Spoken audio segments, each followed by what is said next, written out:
My name is Chen Rao. In my previous life, I was just an ordinary office worker, but now I transmigrated into a dog, Lin Jing's contracted beast, Xiao Bai. The moment I opened my mouth, all that came out was an awol bark, which was hard to accept at first, but being held in my owner Lin Jing's arms, surrounded by her intoxicating fragrance and captivated by her beauty, made me feel like maybe this wasn't so bad after all. The memories that flooded into my mind next told me that the dog I transmigrated into wasn't an ordinary one, but a royal beast. A century ago, the beasts awakened their bloodlines, and humanity's population plummeted to less than 1 billion. For 4 decades, beast masters capable of forging blood pacts and commanding tamed beasts to battle monsters have emerged. My master Lin Jing is a beast tamer trainee, about to face a life-or-death practical assessment. Victory would grant her the title of junior beast tamer, while failure would strip her of trainee status, with her tamed beasts undergoing standardized disposal, euthanasia. I must win. Just as I caught up with Lin Jing, the eternal evolution system activated in my mind. My current information is Snowfield Wolf, juvenile stage, primary bloodline, B-grade talent, remaining lifespan 11 years.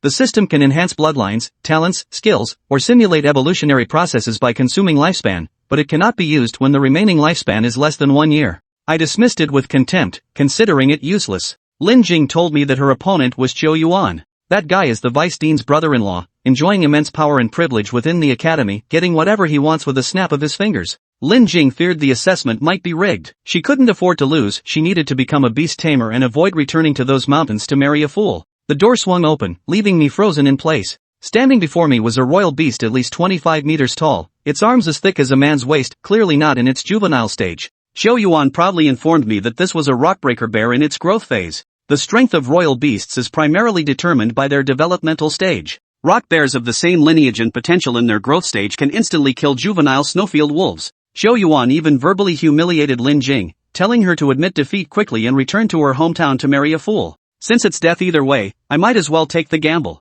I immediately commanded the system in my mind, fill me up to the brim. Ding, 10 years of lifespan have been consumed, evolving your progression for you. Over the decade, as a juvenile ice attribute snow wolf, you relentlessly honed your skills. By the 4th year, you had mastered the foundational ice powers to their peak and faintly glimpsed the threshold of evolution. In the 5th year, you successfully evolved and, during the process, awakened the thunder force latent in your bloodline, transforming into the rare dual attribute variant, Frost Thunder Wolf, growth stage. Ding, the decade-long simulation has concluded. Evolution results have been calculated. Current tier, advanced bloodline growth stage, Frost Thunder Wolf, A+.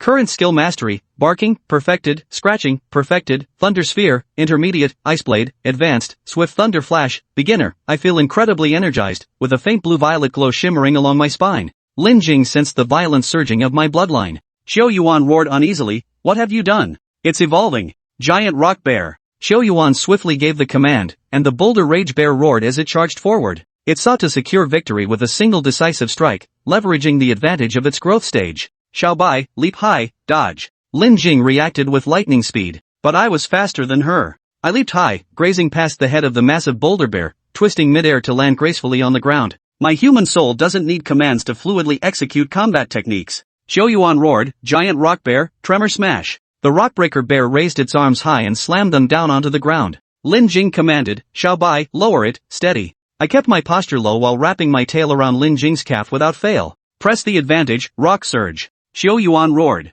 The giant rock bear lifted a boulder 2 meters long and hurled it straight at us. After a deafening crash, the dust settled. A wolf king over 3 meters in length, with bluish-purple streaks running along its spine and powerfully built limbs, stood protectively in front of Lin Jing. I took the rock spike head-on, rolling my neck, my sharp canines measuring a full 5 inches long. Your luck is incredible, how did you manage to survive this? Zhou Yuan couldn't believe that I had completed my evolution in just 2 or 3 minutes. Planning to pull the same trick again? I thought to myself. Almost before Lin Jing's command left her lips, gleaming ice blades materialized beside me. In less than half a second, the ice blades shot forth, piercing straight into the fully exposed abdomen of the giant boulder bear. With a howl of pain, the massive creature was dragged 3 meters backward by the force of the ice blades before collapsing heavily to the ground, its earth-shaking slam attack interrupted mid-execution. No, impossible. Giant boulder bear, get up. Zhou Yuan roared. He rushed to the giant rock bear, pulled out a palm-sized syringe from his pocket, and forcefully injected it. Moments later, the giant rock bear's eyes turned blood red. Chapter 3, a complete victory. Yet falsely accused of cheating. After taking such a heavy blow, even in its growth phase, it's unlikely to fight again. 3 years of training were evident in her words as Lin Jing watched the barely breathing giant rock savage bear. But before she could breathe a sigh of relief, the seemingly defeated giant rock savage bear suddenly struggled to its feet. Its massive frame stood tall once more. Eyes glowing crimson, the rock bear roared, clamping its enormous claws around the two ice blades embedded in its body before yanking them out with a violent jerk. Blood spattered everywhere. Ha ha ha ha. Now that's the spirit. Xiao Yuan roared with maniacal laughter. Good thing I made extra preparations. He turned his head to look at Lin Jing, his face still smeared with a few drops of blood. Before entering the arena this morning, the confident Xiao Yuan hadn't given it much thought. To him, a mature giant rock savage bear defeating a juvenile snowfield wolf was a sure thing. But the cunning Wu De seemed to have anticipated this all along. After all, it was obvious to anyone watching that he intended to prop up Xiao Yuan and trample Lin Jing to make a name for himself. Thus, Wu De had administered a potion to enhance Xiao Yuan beforehand. Its composition was brutally simple. This single dose could dramatically enhance a beastmaster's combat capabilities for a short period. While it wouldn't affect bloodline potential or growth stage, it could unleash power comparable to that of a young beast during its growth phase. As for side effects? Irrelevant. As long as Xiao Yuan won this assessment, Wu De would provide him with as many beasts as he desired. Impossible, Lin Jing frowned deeply. How could a severely injured beast recover so rapidly? Even Chen Rao, witnessing this scene, couldn't help but lower his stance, his mind filled with doubts. It was so intimidating just now. Why is it faltering now? Xiao Yuan looked at Lin Jing.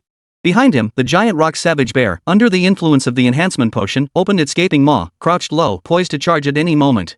A gravely wounded beast couldn't possibly recover this fast. What did you do? Lin Jing countered. Ha ha ha ha. What? Accusing me of using banned substances? Xiao Yuan roared with laughter, both a counter question and an answer. So what if I did? He glanced up at the 4 surveillance cameras installed throughout the assessment room. The monitoring system was in place and examiners at the supervision center were watching. The problem was that every single person present at the assessment site had been arranged by Wu De. Even if Xiao Yuan had used banned substances, they would turn a blind eye. Lin Jing, on the other hand, would be disqualified immediately by the monitoring center at the slightest hint of impropriety. This was never going to be a fair match. You really are shameless, Lin Jing ground out through clenched teeth. It's just another kill. How long do you think the drugs will last? Chen Rao looked at the bloodshot-eyed giant rock barbarian bear, lowering his stance as he slowly advanced. The arrow was on the string. Charge! Tear them apart! Xiao Yuan's command sent the enhanced giant rock savage bear hurtling forward like an arrow released from its bowstring. Their speed was so astonishing that Lin Jing and Chen Rao's eyes widened in shock. They truly hadn't expected that the massive rock bear, renowned for its strength, could unleash such terrifying speed. But it didn't stop there. Under the influence of the drug, each stomp of the charging giant rock savage bear passively unleashed a shockwave strike. The simulated ground instantly cracked with a dense network of fissures. The earth trembled violently.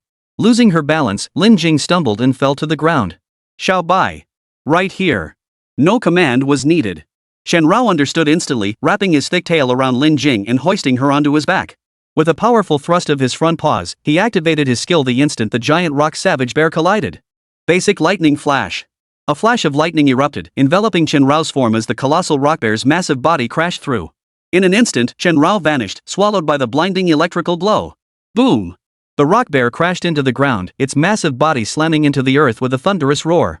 Where is he? Xiao Yuan frantically scanned the area. What kind of skill was that just now? The snow wolf's evolutionary path did indeed include the frost lightning wolf stage, but in Xiao Yuan's memory, the skill that vanished in a flash of lightning was far beyond what could be mastered during the growth phase. Could it be a mutation? Roar! A wolf's howl echoed. Lightning flashed as Chen Rao, carrying Lin Jing on his back, materialized behind Xiao Yuan. Giant rock bear! Xiao Yuan's eyes widened as he instinctively retreated, shouting the giant rock bear's name. You won't get another chance to run.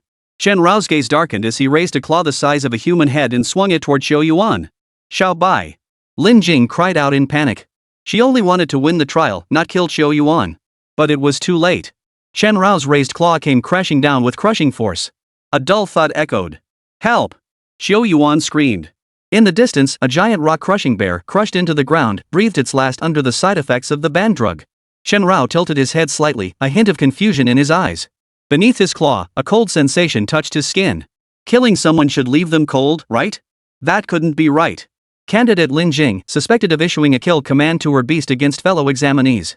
The assessment center has determined the allegations to be true. The examination is terminated. At that moment, the emotionless voice echoed from the monitor. Simultaneously, the 2 entrance doors swung open. 4 heavily armed security personnel stormed in, accompanied by a middle-aged man with faintly graying temples and a massive beast companion, one clearly more formidable than Chen Rao. Youth stage Divine Wood 8, Wood-based bloodline, a plus potential. Vice Dean. Lin Jing is trying to kill me. She's trying to kill me. Xiao Yuan, still shaken, scrambled out from beneath the claws and rushed breathlessly to the middle-aged man's feet. Chen Rao raised his paw suspiciously, revealing a shield woven from vines beneath. No wonder it felt slightly cool to the touch. He turned his head to look at Xiao Yuan, who was complaining not far away, and the vice dean he mentioned Wu Di. How amusing. Isn't he your sister's husband? Why call him Vice Dean? Chen Rao sneered inwardly. A sudden lightness on his back signaled Lin Jing had jumped down herself. Vice Dean. I never gave the order to attack Xiao Yuan. Enough. I have eyes and ears. I see and hear everything. Before Lin Jing could finish, Wu Di raised his hand to cut her off. Didn't order it? Then why did that beast attack me? Wasn't killing my beast master enough? Now you want to kill me too? Lin Jing, you're ruthless. With his backer now present, Xiao Yuan immediately launched into a tearful, sniveling complaint. I don't know either. Perhaps Xiao Yuan's beast used a lethal rock thrust against us both at the start, causing Xiao Bai to. Lin Jing began to explain, but the more she spoke, the less certain she felt. After all, today had been filled with too many bizarre events, especially Xiao Bai's unexplained evolution and the giant rock bear's repeated violent outbursts. You mean the beast tamer developed its own consciousness? Lin Jing, you're a top student with 3 years of training, how can such nonsense come out of your mouth? Wu Di sneered contemptuously, glancing at Chen Rao. Chen Rao lowered his gaze to meet his. It looks impressive, but a beast that disobeys commands and harms people, you tell me what the consequences should be. Wu Di turned his gaze to Lin Jing. Vice Dean, Xiao Bai wouldn't. Lin Jing tried to explain. I want you to state the consequences. Wu Di roared. Blood-packed beast masters faced demotion or revocation of their status. The beast itself will be executed. Chapter 4, pouring all lifespan into mutation and evolution. Executed? Chen Rao's brow furrowed as his massive body trembled violently. He raised his massive head, gazing at the 4 surveillance cameras within the testing arena. His mind flashed back to the moment Xiao Yuan commanded the giant rock bear to launch its rock spikes at him and Lin Jing, both still incomplete in their evolution. The memory was vivid. He knew for certain that had he not completed his evolution, that single strike would have instantly killed both the juvenile beast and its tamer if they had taken it head-on. Wasn't that considered an act of harm? This was outright murder. Yet the outcome was plain to see. Xiao Yuan and the giant rock savage bear's murderous intent had been selectively ignored. Knowing the law yet breaking it, do you understand your crime? Wu Di's voice was flat, while Xiao Yuan wore a smug expression. 4 heavily armed security personnel swiftly restrained Lin Jing's hands. The sacred wood ape standing behind Wu Di summoned 8 wooden stakes harder than steel, pinning Chen Rao down. Sacred wood staking. Though Chen Rao was a mature frost thunderwolf, he was utterly helpless against the divine wood ape's beast taming skills. Xiao Yuan clearly struck first. The surveillance footage proves it. If Little White hadn't evolved, that rock spike from the giant rock bear. Lin Jing tried to argue her case, but Wu Di raised his hand again to cut her off. Some might listen to explanations, but not me. Furthermore, the surveillance system in Examination Hall 141 experienced a technical malfunction and has been inoperative since this morning. Wu Di's voice remained calm as he waved his hand lightly. 2 security guards restrained Lin Jing and escorted her away from the assessment site. Under Wu Di's direction, the remaining 2 security guards secured a massive collar around Chen Rao's neck. The creature, immobilized by 8 divine wood stakes, felt 2 sharp steel needles pierce deep into its flesh. This was a high-energy collar specifically designed by Qingting Beastmaster Academy to control large beasts. It exerted absolute suppression over beasts below the mature stage Mercury bloodline. With just a light press of the remote, even the most ferocious beast would become as docile as a kitten. Sis, brother-in-law, you couldn't have arrived at a better time. With no outsiders present, Xiao Yuan immediately switched his address. Useless, Wu Di said coldly, not even glancing at Xiao Yuan. Yes. You're absolutely right, brother-in-law. I never imagined this beast could evolve so quickly. Xiao Yuan bowed and scraped like a sycophant, squeezing close to Wu Di. Both men looked up at Chen Rao, at the imposing Frost Thunder Wolf. Damn it, a young stage beast master is this powerful? I couldn't even fight back. Chen Rao cursed inwardly, trapped and helpless. He never imagined that despite being only 1 rank lower, he was completely overwhelmed. Especially after the collar was fastened, it felt unbearably uncomfortable. Sis, brother-in-law, look at this beast. Still giving us attitude even as it faces death. Xiao Yuan spat venomously at the snarling Frost Thunder Wolf. This is a rare treasure, you know. You really think the surveillance malfunctioned? Wu Di raised his hand and asked. No, what else could it be? Xiao Yuan wondered aloud. If the surveillance wasn't truly malfunctioning, wouldn't they be in serious trouble if the National Monitoring Center discovered their conspiracy? Stupid, Wu Di replied succinctly. Although the practical assessments for Beastmaster trainees were conducted separately within each Beastmaster Academy, as a major examination for selecting Beastmasters, the National Supervision Center continuously monitored surveillance footage from all academies. This ensured fairness, impartiality, and transparency. Therefore, even if Wu De desperately wanted to help his brother-in-law win the assessment and gain fame, he wouldn't be foolish enough to cut the surveillance feed for examination room 141. He merely employed a clever trick, replacing the footage with a pre-recorded version. Brilliant. Absolutely brilliant, brother-in-law. That move was genius. Does this mean I'm officially becoming a Beastmaster? Xiao Yuan chuckled, his face lighting up with joy. Don't get too excited just yet. With security intervening in the assessment, the National Supervision Center will definitely send people to investigate. You keep your mouth shut, kid. Not a single word you shouldn't say. Wu De's gaze darkened. Yes. But what if that woman starts talking nonsense? Xiao Yuan asked anxiously. When it comes to what she says versus what I say, whose word do you think the higher-ups will believe? Wu De countered. Xiao Yuan let out an "oh," as if suddenly understanding. His eyes darted toward the two security guards who had been standing nearby the whole time. But brother-in-law, what about them? Don't worry, they're on our side. Wu De waved dismissively. The two security guards, one in front and one behind, assisted by Shenmu Yuan, promptly escorted the massive Chen Rao away from the assessment site.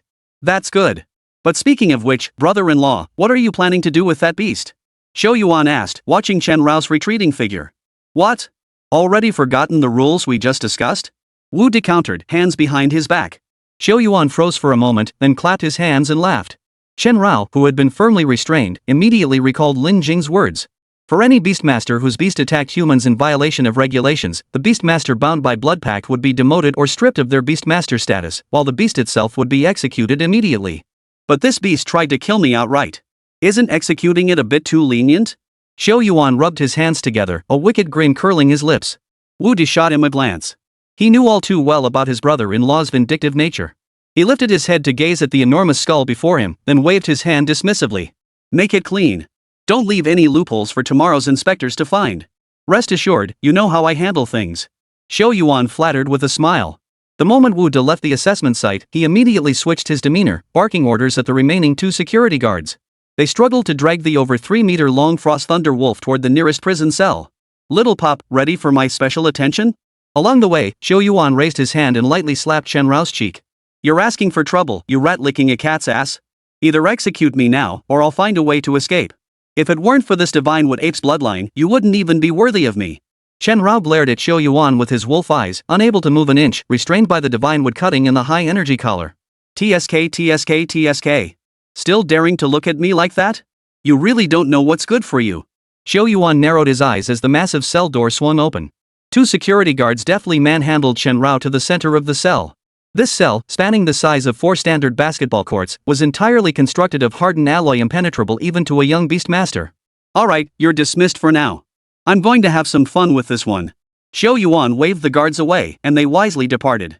The divine wood ape, tasked solely with escorting Chen Rao here under Wu De's orders, also departed. In the vast cell, only Chen Rao and Xiao Yuan remained. Growth stage, high-grade bloodline, Frost Thunder Wolf, quite impressive attributes. Too bad you followed the wrong man. As the cell door slammed shut, Xiao Yuan raised his fist and slammed it hard into Chen Rao's nose. A dull thud echoed as Chen Rao felt a sudden heat in his nose, blood flowing freely. Let me go if you dare. I'll show you why the flowers are so red. Chen Rao bared his fangs, straining with all his might against the bonds of the divine wood stakes, yet utterly powerless to break free. A high-level bloodline in its growth phase stood no chance against a wood core bloodline in its youth. Oh, sharp teeth you have. Too bad this divine wood stake is the masterpiece of a wood core bloodline divine wood ape. Not even a wood core bloodline could break free easily, let alone an advanced bloodline like yours. Xiao Yuan patted the stake, hard as iron, utterly smug. You think you're so tough? I'll send out a few more beasts later. Hope you can hold out till tomorrow, huh? Xiao Yuan roared with laughter before turning away. As he walked, he pressed a button on the controller in his hand. Instantly, the high-energy collar released a massive surge of power, causing Chen Rao's body to convulse violently. Then, the 4 iron doors surrounding the cell slowly swung open. You think you can keep me from seeing tomorrow's sun? You're awfully confident, Chen Rao snarled, his sharp canine teeth pressing against the sacred wood before him, producing a shrill sound like iron scraping against stone. Immediately, the system interface appeared before his eyes. Ding absorbed the lifespan of the giant rock bear. Current remaining lifespan, 26 years. Ding detected residual potential from the host's previous evolutionary simulation. Proceed with further simulation? Continue. Keep pumping it in. Chapter 5, Evolution of the Winter Thunder Wolf. 1 wolf against 4 beasts. Ding 25 years of mortal lifespan consumed. Over 25 years, the Frost Thunder Wolf continuously strengthened its dual mastery of ice and thunder attributes, using this as an opportunity to awaken the profound aura latent within its bloodline. Yet, this elusive, ethereal aura, no matter how desperately pursued, could only be barely touched upon. It was an aura of utmost purity, like searing flames. This aura profoundly influenced your bloodline, successfully breaking through to wood embryo bloodline. Simultaneously, over these 25 years, you relentlessly honed your mastery of various skills. Ultimately, you perfected howling, clawing, and thunder clusters to their absolute limits, vaguely sensing that the skill of beast taming might be capable of breaking through its upper bounds. In the final 5 years, relying on your enhanced bloodline, you relentlessly honed the clawing and howling skills. You successfully shattered the shackles of limitation, breaking through the ceiling to master 2 new skills, Winter's Sharp Claws and Winter's Roar. Ding, 10-year evolution complete. Evolution results released. Current rank, Wood Core Bloodline Growth Stage Winter's Bite Thunderwolf A+. Current skill mastery, Winter Roar Maximum, Winter's Sharp Claws Maximum, Thunder Cluster Advanced, Ice Blade Perfect, Lightning Flash Intermediate. The small text flickered before his eyes, appearing in fading. Chen Rao, still reeling from the high-energy caller's shock, felt his blood boil. From a juvenile's basic bloodline to an advanced bloodline, then breaking through to the Wood Core bloodline in this instant, he felt utterly transformed. Bang! Bang bang bang! Several muffled thuds echoed. Shen Rao turned to see the 4 iron gates he had just opened slam shut once more. Yet, one after another, 4 massive beasts emerged from within. So you're the helpers Qiu Yuan brought to kill me? Though still pinned down by the divine wood stakes, a thick smile spread across Chen Rao's face. With a flicker of thought, the detailed information of these 4 beasts appeared before his eyes. Giant Rock Savage Bear Growth Stage Intermediate Bloodline B+ Potential, Remaining Lifespan, 14 years. Firehorn Bull Growth Stage High Grade Bloodline A Grade, Remaining Lifespan, 8 years. Fiery Hound Growth Stage Intermediate Bloodline B+ Potential, Remaining Lifespan, 11 years. Wave Ridge Turtle Growth Stage Intermediate Bloodline A Great Potential, Remaining Lifespan, 67 years. The 4 beasts advanced menacingly toward Qin Rao, who was pinned to the ground. All 4 were blacklisted beasts Wu De had secretly bred within the prison walls, beasts not registered on the Academy's official beast roster, forbidden creatures with no traceable blood contract masters. This practice was strictly forbidden by the Beastmaster Administration Bureau. If these beasts ever broke free and ran amok in the city, the consequences would be unimaginable. But Wu De, driven by his own selfish desires, couldn't care less. Abusing his authority, he kept at least a dozen blacklisted beasts. These 4 were merely the tip of the iceberg, which was why he could so easily hand over their usage rights to Qiu Yuan. The 4 starved blacklisted beasts growled as they approached Shen Rao. They had been imprisoned day and night in a dungeon devoid of sunlight. Wu De wouldn't even provide them with basic food or water. Normally, they survived by gnawing on the corpses of executed beasts. But today, freed by Qiu Yuan, they would finally no longer have to gnaw on those rotting, stinking corpses. Before them, filling their eyes, was not a single beast, but a huge, fragrant, delicious feast. You think I'm food? What a pity. Your lifespans look quite tasty to me too. Chen Rao stared at the 4 beasts closing in, a savage grin spreading across his face. After a brief pause, within this cell devoid of surveillance or observers, a terrifying sound erupted. Ultimate Winter Roar. Evolved from the basic beast skill barking by breaking through its limits and fusing ice and lightning attributes, Winter Roar unleashed unparalleled terrifying energy the moment it was released. Its ice blue light-filled sound waves tore through the ground like a whirlwind, uprooting the 8 divine trees imprisoning Shen Rao. Clang! Clang clang clang clang! Clang clang clang! Clang! The 8 divine trees, whose hardness far surpassed steel alloys, shot out at incredible speed, then drove themselves deep into the prison walls or floor. The 4 blacklist beasts, caught off guard, were instantly hurled backward by the roar. The massive rock bear and firehorn ox, relying on their weight, barely managed to steady themselves. The smaller flamehound and wave ridge turtle were blown over 10 meters away, crashing heavily into the wall. Had Qiu Yuan witnessed this scene, he would have immediately contacted his brother-in-law, begging him to send reinforcements to subdue the suddenly rampaging beast. But at this very moment, Qiu Yuan had already returned home, dreaming of becoming a novice beastmaster. Let's see who's the butcher and who's the meat. Chen Rao stood proudly in the center of the cell, his newly regained freedom radiating a chill that formed frost at his feet. Following his bloodline evolution, the latent frigid aura now spread naturally. Within a 2-meter radius, unless Chen Rao deliberately avoided it, any low-level beast would feel as if trapped in the dead of winter, frozen to death. The Winter Thunder Wolf truly lived up to its name. Dazed by the winter's roar, the massive rock bear and firehorn bison exchanged glances. Lacking much intelligence, they dared not advance further. The primal survival instinct buried deep in their genes screamed that they were no match for the wolf before them. They trembled. Trembling? Trembling counts as time too, Chen Rao snarled, his expression twisted with savagery. At that moment, the transformed Chen Rao could not have known that far across the academy, in a windowless, airtight room where even the door crevices were sealed shut with soundproofing foam, Lin Jing sat slumped in a chair, expressionless, her lips parched and cracked. Ever since being escorted away by security, she had tirelessly argued her case to everyone she encountered, desperate to explain everything that had happened in the exam hall. At first, she wanted to prove she had passed the assessment and could become a certified junior beastmaster. But no one listened to her. They recorded their own findings, signed their own documents, then roughly grabbed Lin Jing's hand to force her signature. By the end, Lin Jing no longer harbored any hope that becoming a beastmaster could change her fate, that she could escape that impoverished mountain village, escape the destiny of marrying and bearing children. Her only wish now was that her little Bai would be safe and sound. The room fell into a deathly silence. "Xiao Bai, you must survive." These were the last words Lin Jing uttered before losing consciousness. After that, she had no further memories. The dual pressures on her mind and body allowed her to sleep soundly, without dreams or light. Until a sharp sound jolted her awake. Lin Jing, who had collapsed from her chair into a heap on the floor, finally opened her eyes. Her expression was gaunt, as if she had aged 20 years overnight. "You're Lin Jing?" The door opened to reveal a man in his 40s, impeccably dressed in a suit and gold-rimmed glasses, every detail meticulously in place. "I am," Lin Jing replied blankly. From yesterday until now, she had lost count of how many times she had answered this question. She expected him to force her to confess to cheating, to confess to wanting to kill Qiu Yuan, then coerce her into signing a statement. He would threaten and bribe her into cooperating with Wu De and Qiu Yuan to deceive the upcoming inspectors. Lin Jing suddenly let out a laugh so faint it was almost inaudible. She understood. She had come to terms with it. She knew she could never outmaneuver Wu De. She surrendered. "I can give up. I can cooperate. Just please spare Xiao Bai," Lin Jing murmured, her eyes vacant as she stared at the floor. Her voice was faint, yet in the deathly quiet room, it thundered like a bolt of lightning. But the middle-aged man seemed displeased with this answer. He turned to Wu De beside him, his voice hushed. "Vice President Wu, regulations mandate safeguarding the physical and mental well-being of our trainees. It appears your institution has failed to comply. But how could that be? We follow the rules." This girl must have been terrified after confessing and signing yesterday, that's why she's acting this way. Wu De stood beside the man, his face plastered with a smile, his back drenched in cold sweat. His only thought now was, who had tormented Lin Jing into this state? Hadn't he explicitly ordered that during the examination, Lin Jing should either appear perfectly normal or stubbornly refuse to cooperate? How could she be like this now, so weak and lifeless? "My eyes and ears still work fine."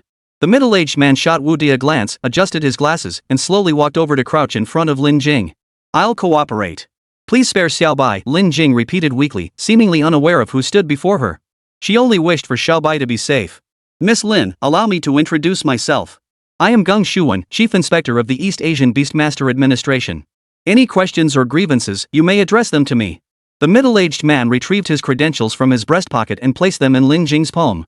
It was a leather-bound credential holder, entirely black, with the Beastmaster Administration's emblem embossed in gold on the front.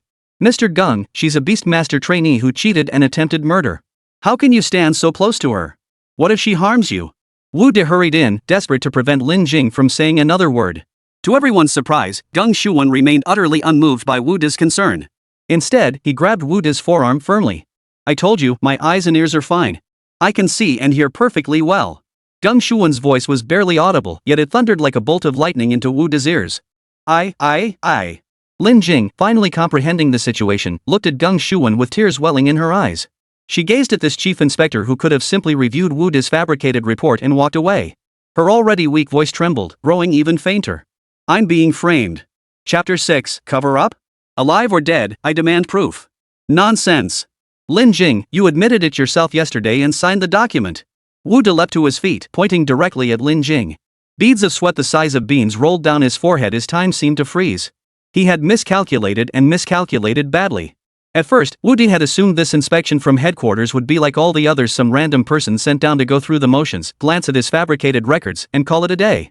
But he hadn't anticipated that this time, the inspector would be none other than Geng Shuwen, one of the 3 top directors at headquarters, rumored to have worked there for 20 years without ever cracking a smile, nicknamed Iron Bones, the Hard Man. Geng Shuwen was exceptionally thorough. After meticulously reviewing Wu De's fabricated records and surveillance footage, he insisted on speaking with Lin Jing in person. Truthfully, Wu De had been confident all along. He had handled similar cases at least 10 times before. Some people truly refused to yield, continuing to cry foul even after being forced to sign and seal their confessions. But that didn't stop Wu De from using his silver tongue and prepared local specialties to twist the truth. But facing this chief inspector, Wu De felt utterly uneasy. Initially, while reviewing the footage and records, he had managed to keep his composure. But the moment that door opened, the moment Lin Jing uttered her first word, the moment Geng Shuwen crouched down to listen, This vice president, who usually kept his emotions tightly in check, began to lose control. Vice President Wu, lower your voice. Deng Shuwen raised his right hand, making a shushing gesture. I'm truly innocent. Believe me, I never gave Xiao Bai the order to kill. I didn't sign anything either. They forced me into it. Lin Jing's emotional breakdown left her weeping like a rain-soaked pear blossom, evoking profound sympathy. Mr. Gung, no, Director Gung. You can't just take her word for it. The footage and records from earlier are irrefutable evidence. Wu De blurted out frantically, wiping the cold sweat from his forehead with his sleeve without a second thought for his appearance. Bao Ning. Deng Shuwen gently helped Lin Jing to her feet. Here. A vibrant young woman immediately entered from the doorway. You have 20 minutes. Take this student out for a meal and get her sorted, then meet me at the detention area. Deng Shuwen handed Lin Jing over to Bao Ning, his expression unreadable. I'm truly innocent. Really. You have to believe me. Realizing she was being taken away, Lin Jing lost control again, struggling violently.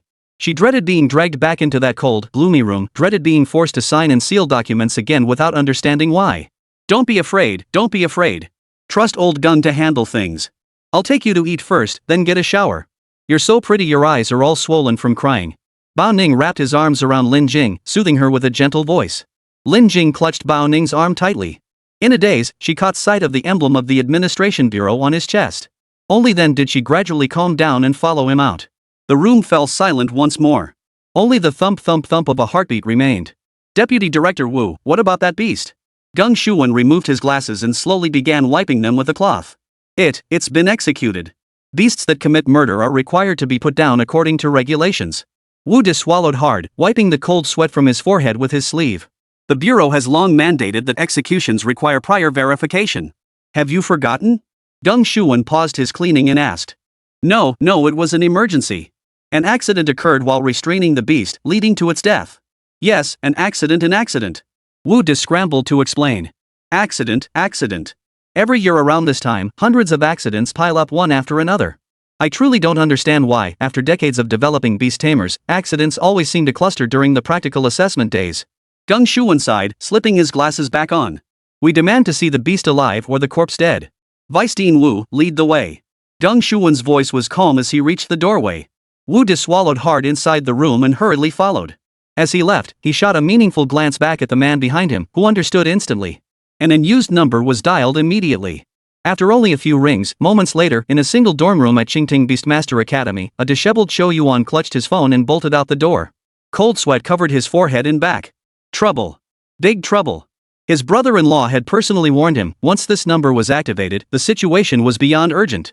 Chou Yuan didn't even bother putting on his shoes.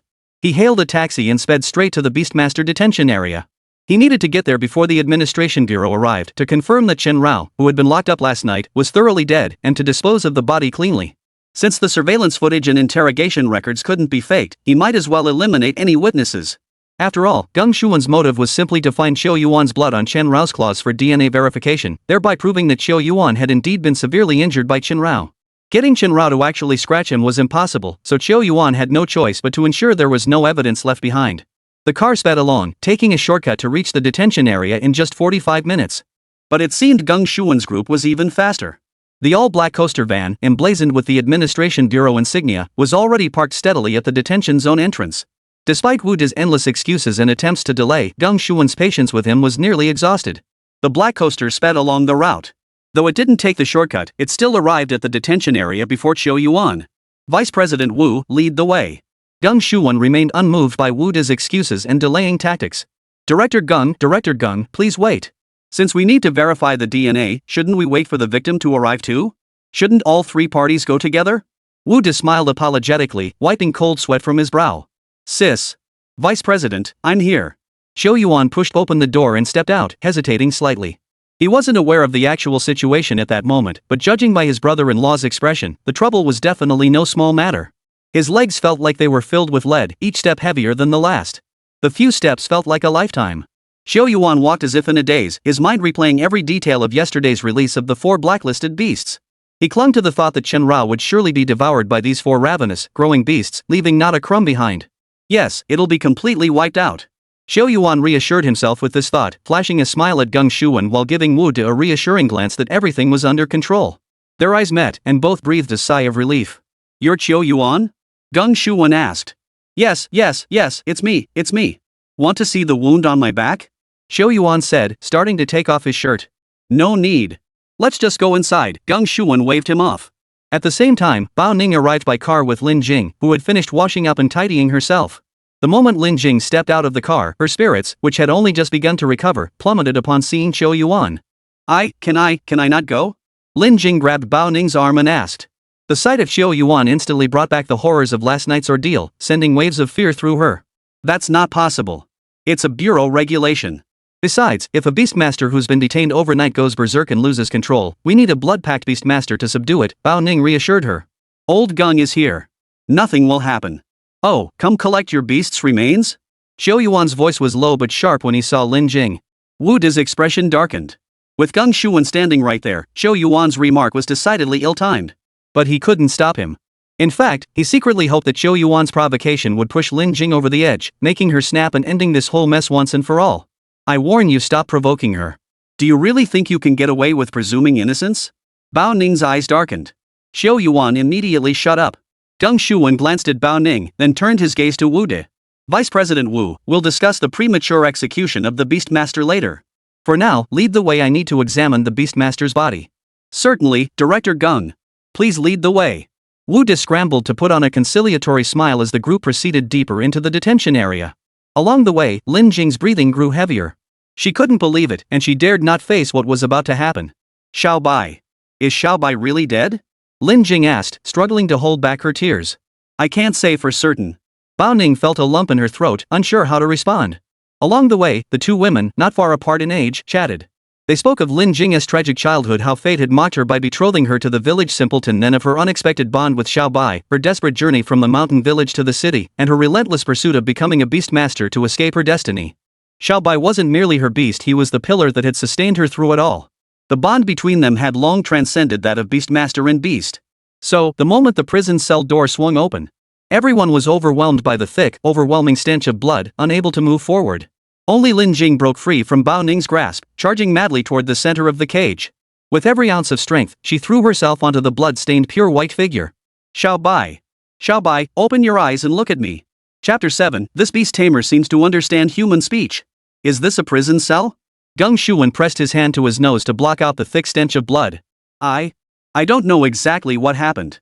Wu De stared at the horrifying walls and ceiling before him, swallowing hard. This wasn't a prison cell anymore. It looked more like the ruins of a battlefield ravaged by Godzilla. The firehorn bull, its skull pierced by an ice blade, lay sprawled on the floor. The giant rock bear, its body cleaved in two, hung halfway from the ceiling, the other half embedded in the opposite wall. Scattered across the floor were 7 or 8 claw marks stretching several meters long, each nearly half an inch deep.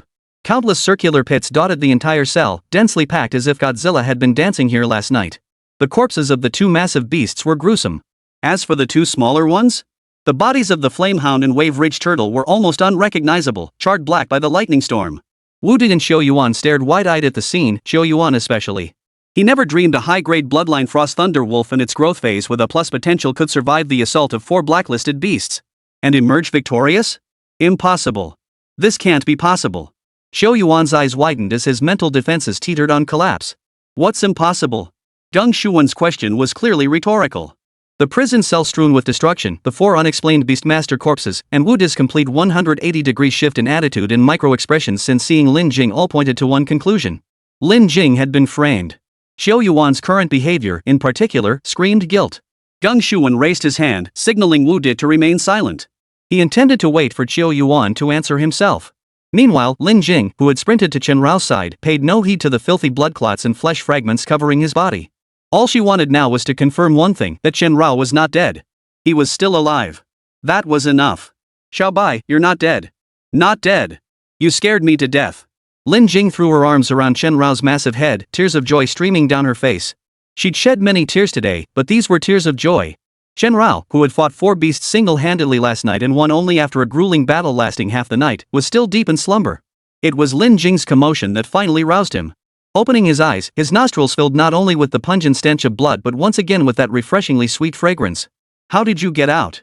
And who are Wu De and Xiao Yuan? Chen Rao's mind was flooded with questions upon seeing so many people, but all that came out when he opened his mouth was a muffled whoa. Not being able to speak was unbearably frustrating. I know. You want to ask why I'm here, right? Lin Jing, overcome with joyful tears, seemed to snap back to normal in that moment. She rubbed Chen Rao's head vigorously. Whether by coincidence or a shared intuition, her question perfectly matched what Chen Rao wanted to know. So Chen Rao nodded, as if he understood Lin Jing's words. Those two Geng Shuwen and Bao Ning. They're from the Beast Control Bureau investigating. They're good people. They'll clear our names. Lin Jing released Chen Rao's head and pointed toward Geng Shuwen and Bao Ning, who were questioning them. Chen Rao looked up at Geng Shuwen and Bao Ning nearby. Both wore calm expressions, while Wu Di and Xiao Yuan, one drenched in sweat, the other shaking like a leaf, were visibly agitated. His hearing far surpassed Lin Jing's even from this distance. He could clearly make out the content of the questioning. Wu Di was still desperately trying to wriggle out of it, hoping to overturn the case with the fake video and Lin Jing's testimony. But clearly, Geng Shuwen didn't buy it for a second. He just hadn't completely torn off the mask yet. Want to see if there's blood from Xiao Yuan on my claws? Chen Rao murmured inwardly as he rose slowly. After last night's fierce battle, he had accumulated a full 100 years of lifespan. Moreover, after accumulating a century of lifespan, the system had unlocked a brand new function. Bloodline fusion. By consuming vast amounts of lifespan, the host's bloodline can fuse with that of other beast tamers. This enhances bloodline and innate talent, dramatically accelerating evolution and potentially unlocking mutation evolution paths. Mutant evolution clearly differed from ordinary evolution. After careful study, Chen Rao could roughly determine that the stronger the bloodline he absorbed, the higher the probability of mutant evolution and the more powerful the resulting mutation would be. Therefore, he did not rush to fuse the bloodlines of those 4 blacklisted beasts, choosing instead to temporarily preserve this 100 years of lifespan. Beyond that, there was one more matter. Chen Rao stared at the interface before him. Lifespan consumed 50,000 years. This was a progress bar. Though Chen Rao didn't know what would happen after consuming 50,000 years of lifespan, it was bound to be something monumental. A monumental event, perhaps one that could even grant him human form. Enough, stop talking. Since it hasn't been disposed of and is still alive, we might as well extract some blood from its claws for comparison. Geng Shuwen raised his hand to cut off Wu Di's incessant chatter. He had no patience left for his excuses. But Director Geng, there's so much blood on its claws now, and given this situation, it could very well attack someone. Wu Di continued to plead his case. Geng Shuwen turned to look at Lin Jing, then at Chen Rao. He took a step forward. Chen Rao, covered in blood, now resembled a demon god returning from hell. Even Geng Shuwen, seasoned by countless encounters with tamed beasts and demonic creatures, felt uneasy. Xiao Bai, they'll need to collect blood from your claws later. Don't be afraid, Lin Jing murmured softly, stroking Chen Rao's mane. But truthfully, Lin Jing herself felt no certainty. Especially when she looked at the prison cell, scarred and ravaged beyond recognition, she couldn't even begin to imagine what had transpired within these walls. Don't worry, I'll cooperate. Chen Rao nodded. To others, it looked as if a beast tamer had been understood by a beast. Your name is Xiao Bai? Geng Shuwen stopped 2 paces away from Chen Rao. My name is Chen Rao, but you can call me Xiao Bai if you like. Chen Rao's words came out as a low growl, but his nod clearly answered Geng Shuwen's question. This guy understands human speech? Wu Di and Xiao Yuan looked utterly devastated. They had been fantasizing that this beast, the sole survivor from last night, would suddenly go berserk whether it killed Lin Jing, Geng Shuwen, or Bao Ning, leaving no witnesses alive. But now it seemed that possibility had vanished. You won't harm our people and will obey us, correct? Geng Shuwen seemed to recognize the beast's unusual response to human speech and tentatively asked. Chen Rao nodded again. At this moment, body language proved far more effective than a few barks. Geng Shuwen nodded. He turned and gestured for Bao Ning to proceed. Then he turned his gaze to Wu Di and Xiao Yuan, the 2 men who were already beginning to give themselves away. Wu Di, the DNA comparison results will be ready soon. The technical analysis of that videotape you gave me will also be completed shortly. I'm giving you one last chance to come clean. What exactly happened here? This time, Geng Shuwen's tone held no trace of basic respect or courtesy. Instead, it carried the icy coldness of a superior interrogating an inferior. Wu Di froze in shock, while Xiao Yuan collapsed to the ground with a thud. Ha ha ha! Wu Di suddenly burst into laughter, a laugh that was utterly unsettling. Shrewd all his life, he stumbled at the very end. Resentment burned within him. Resentment. Why? Why? Why is this girl from some godforsaken backwater so damn difficult? Why? Why the hell did a worthless dog, a worthless snow wolf, have to cause me all this trouble? The deranged Wu Di roared, his blood pressure soaring, eyes bloodshot. He screamed and roared. As every last backup plan, every intricate scheme he'd laid out was exposed and shattered, this shrewd man descended into madness. A murderous glint flashed in his eyes. Wu Di knew full well the crimes he had committed. Blacklisted beast tamers, smuggling banned substances, rigging assessment results, illegally imprisoning trainees, bribery, and corruption. Any one of these charges alone was enough to send him to prison for life. Death was inevitable either way. Then he might as well go down fighting. Divine Wood Ape. Chapter 8, Winter Thunder Wolf vs. Divine Wood Ape. Cornered, Wu roared, summoning the Divine Wood Ape. Roar! A thunderous roar erupted as the colossal Divine Wood Ape burst forth. Youth stage Wood Core Bloodline Divine Wood Ape. Since you're so hell-bent on this, I've got no choice. Wu's eyes blazed crimson. He no longer cared about the dire consequences of attacking Bureau personnel. He was clearly prepared to go down fighting. Sis. Brother-in-law. Xiao Yuan lay sprawled on the ground, terror etched across his face. The situation had spiraled far beyond his wildest expectations. He could only shiver and inch backward, his entire body trembling. Don't call me brother-in-law. If it weren't for you, I wouldn't have been driven to this. Wu roared. The Divine Wood Ape instantly raised its arm, flinging Xiao Yuan several meters through the air before slamming him into the ground. He coughed up blood and lost consciousness, his fate uncertain. Gang Shuwen remained utterly composed, showing no trace of emotion. Even before arriving, the nature of Wu Di and Xiao Yuan's relationship was no secret to him. Otherwise, he wouldn't have insisted on meeting Lin Jing after repeatedly reviewing the footage and testimony records, determined to get to the bottom of it. Assaulting administrative personnel and refusing to cooperate. Do you know what crime that constitutes? Gang Shuwen asked. Your crimes. Any charge they slap on me will lock me up for life. Might as well kill you all here and pin it on that dead girl. Maybe I'll get a glimmer of hope. Wu Di, utterly deranged, snarled with a savage grin, grinding his teeth. With you? Bao Ning chuckled softly, flexing his wrists. A mere young Wood-type bloodline beastmaster attacking the chief inspector of the administration bureau and the head of inspection team 1? Did you really think the bureau's people were all useless? Divine Wood Ape? I've been itching to test you. The tide turns. Let's see who comes out on top today. But before Bao Ning could summon his beast, Chen Rao, already having broken through to the growth stage, Wood Core Bloodline roared and charged forward. Like a white thunderbolt wrapped in crimson light, he slammed straight into the sacred Wood Ape's chest. Chen Rao still remembered yesterday, when the Divine Wood Ape had suppressed him with its bloodline advantage. Now, with equal bloodlines, Chen Rao had to reclaim his pride. Boom! A deafening explosion echoed. The Divine Wood Ape's reaction was lightning fast, almost synchronized with Wu Di's command. 8 Divine Wood stakes shot straight toward Chen Rao's back. Xiao Bai. Lightning flash. Lin Jing reacted just as swiftly. Though uncertain if Xiao Bai had fully recovered, she knew there was no turning back. Now the battle must commence. Lin Jing, who also harbored resentment and anger toward Wu Di, fixed him with a resolute gaze. The two beasts locked in a fierce struggle. Chen Rao, darting through the lightning-fast strike, deflected 2 Divine Wood spears mid-air before unleashing his own winter roar. The battle raged fiercely. Damn it! Did his bloodline evolve overnight? Wu Di roared in fury at the sight.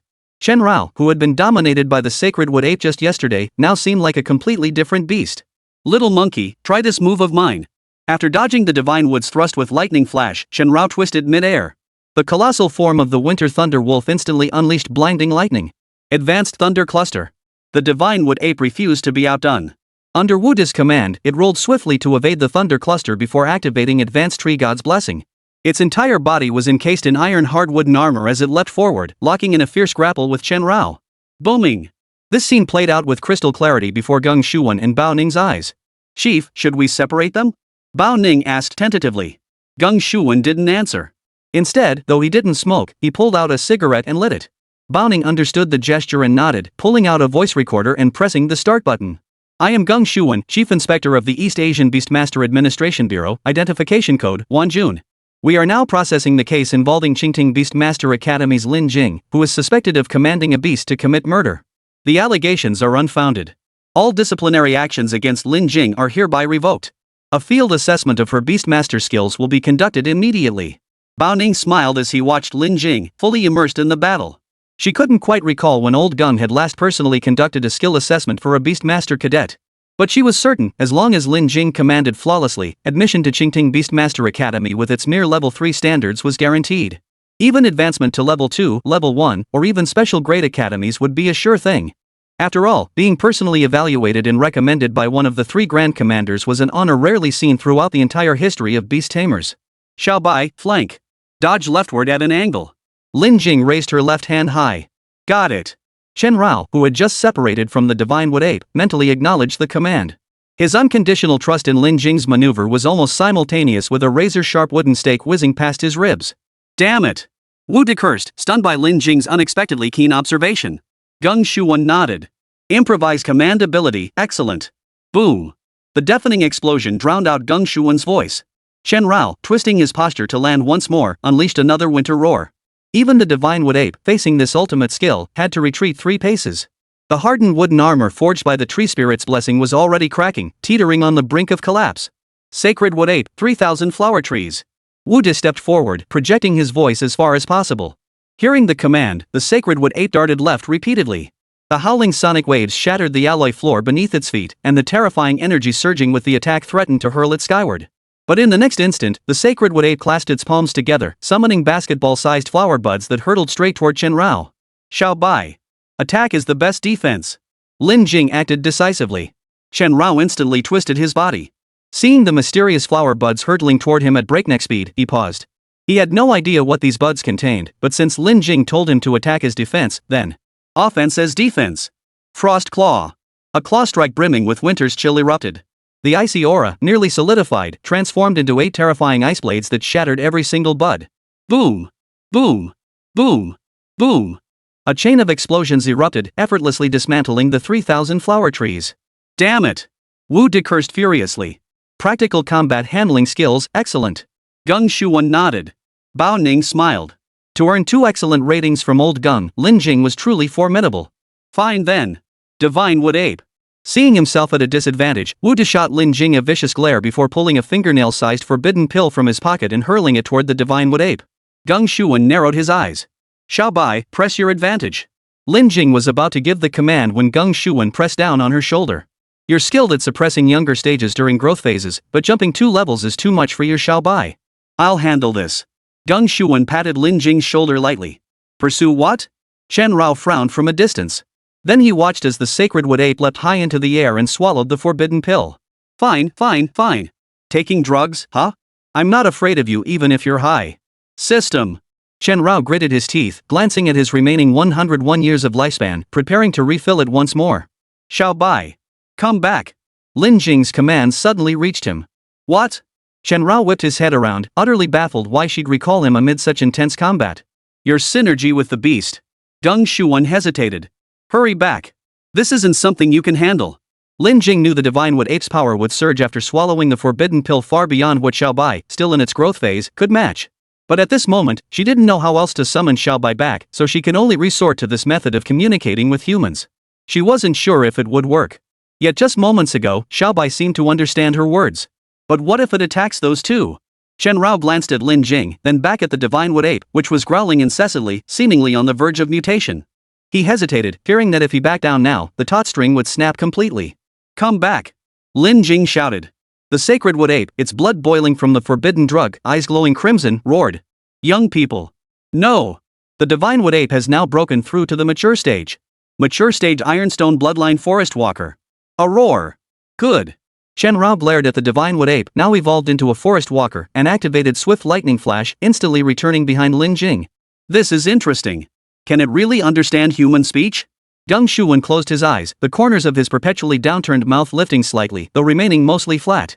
The cigarette in his hand had burned down to the filter. Excellent! Bao Ning snapped the recorder shut with a click and tucked it into his pocket. Go to hell! Wu De roared, his eyes bloodshot as the Forest Walker charged at them, snarling. Chen Rao bared his fangs, while Lin Jing's gaze focused on the rapidly enlarging Forest Walker.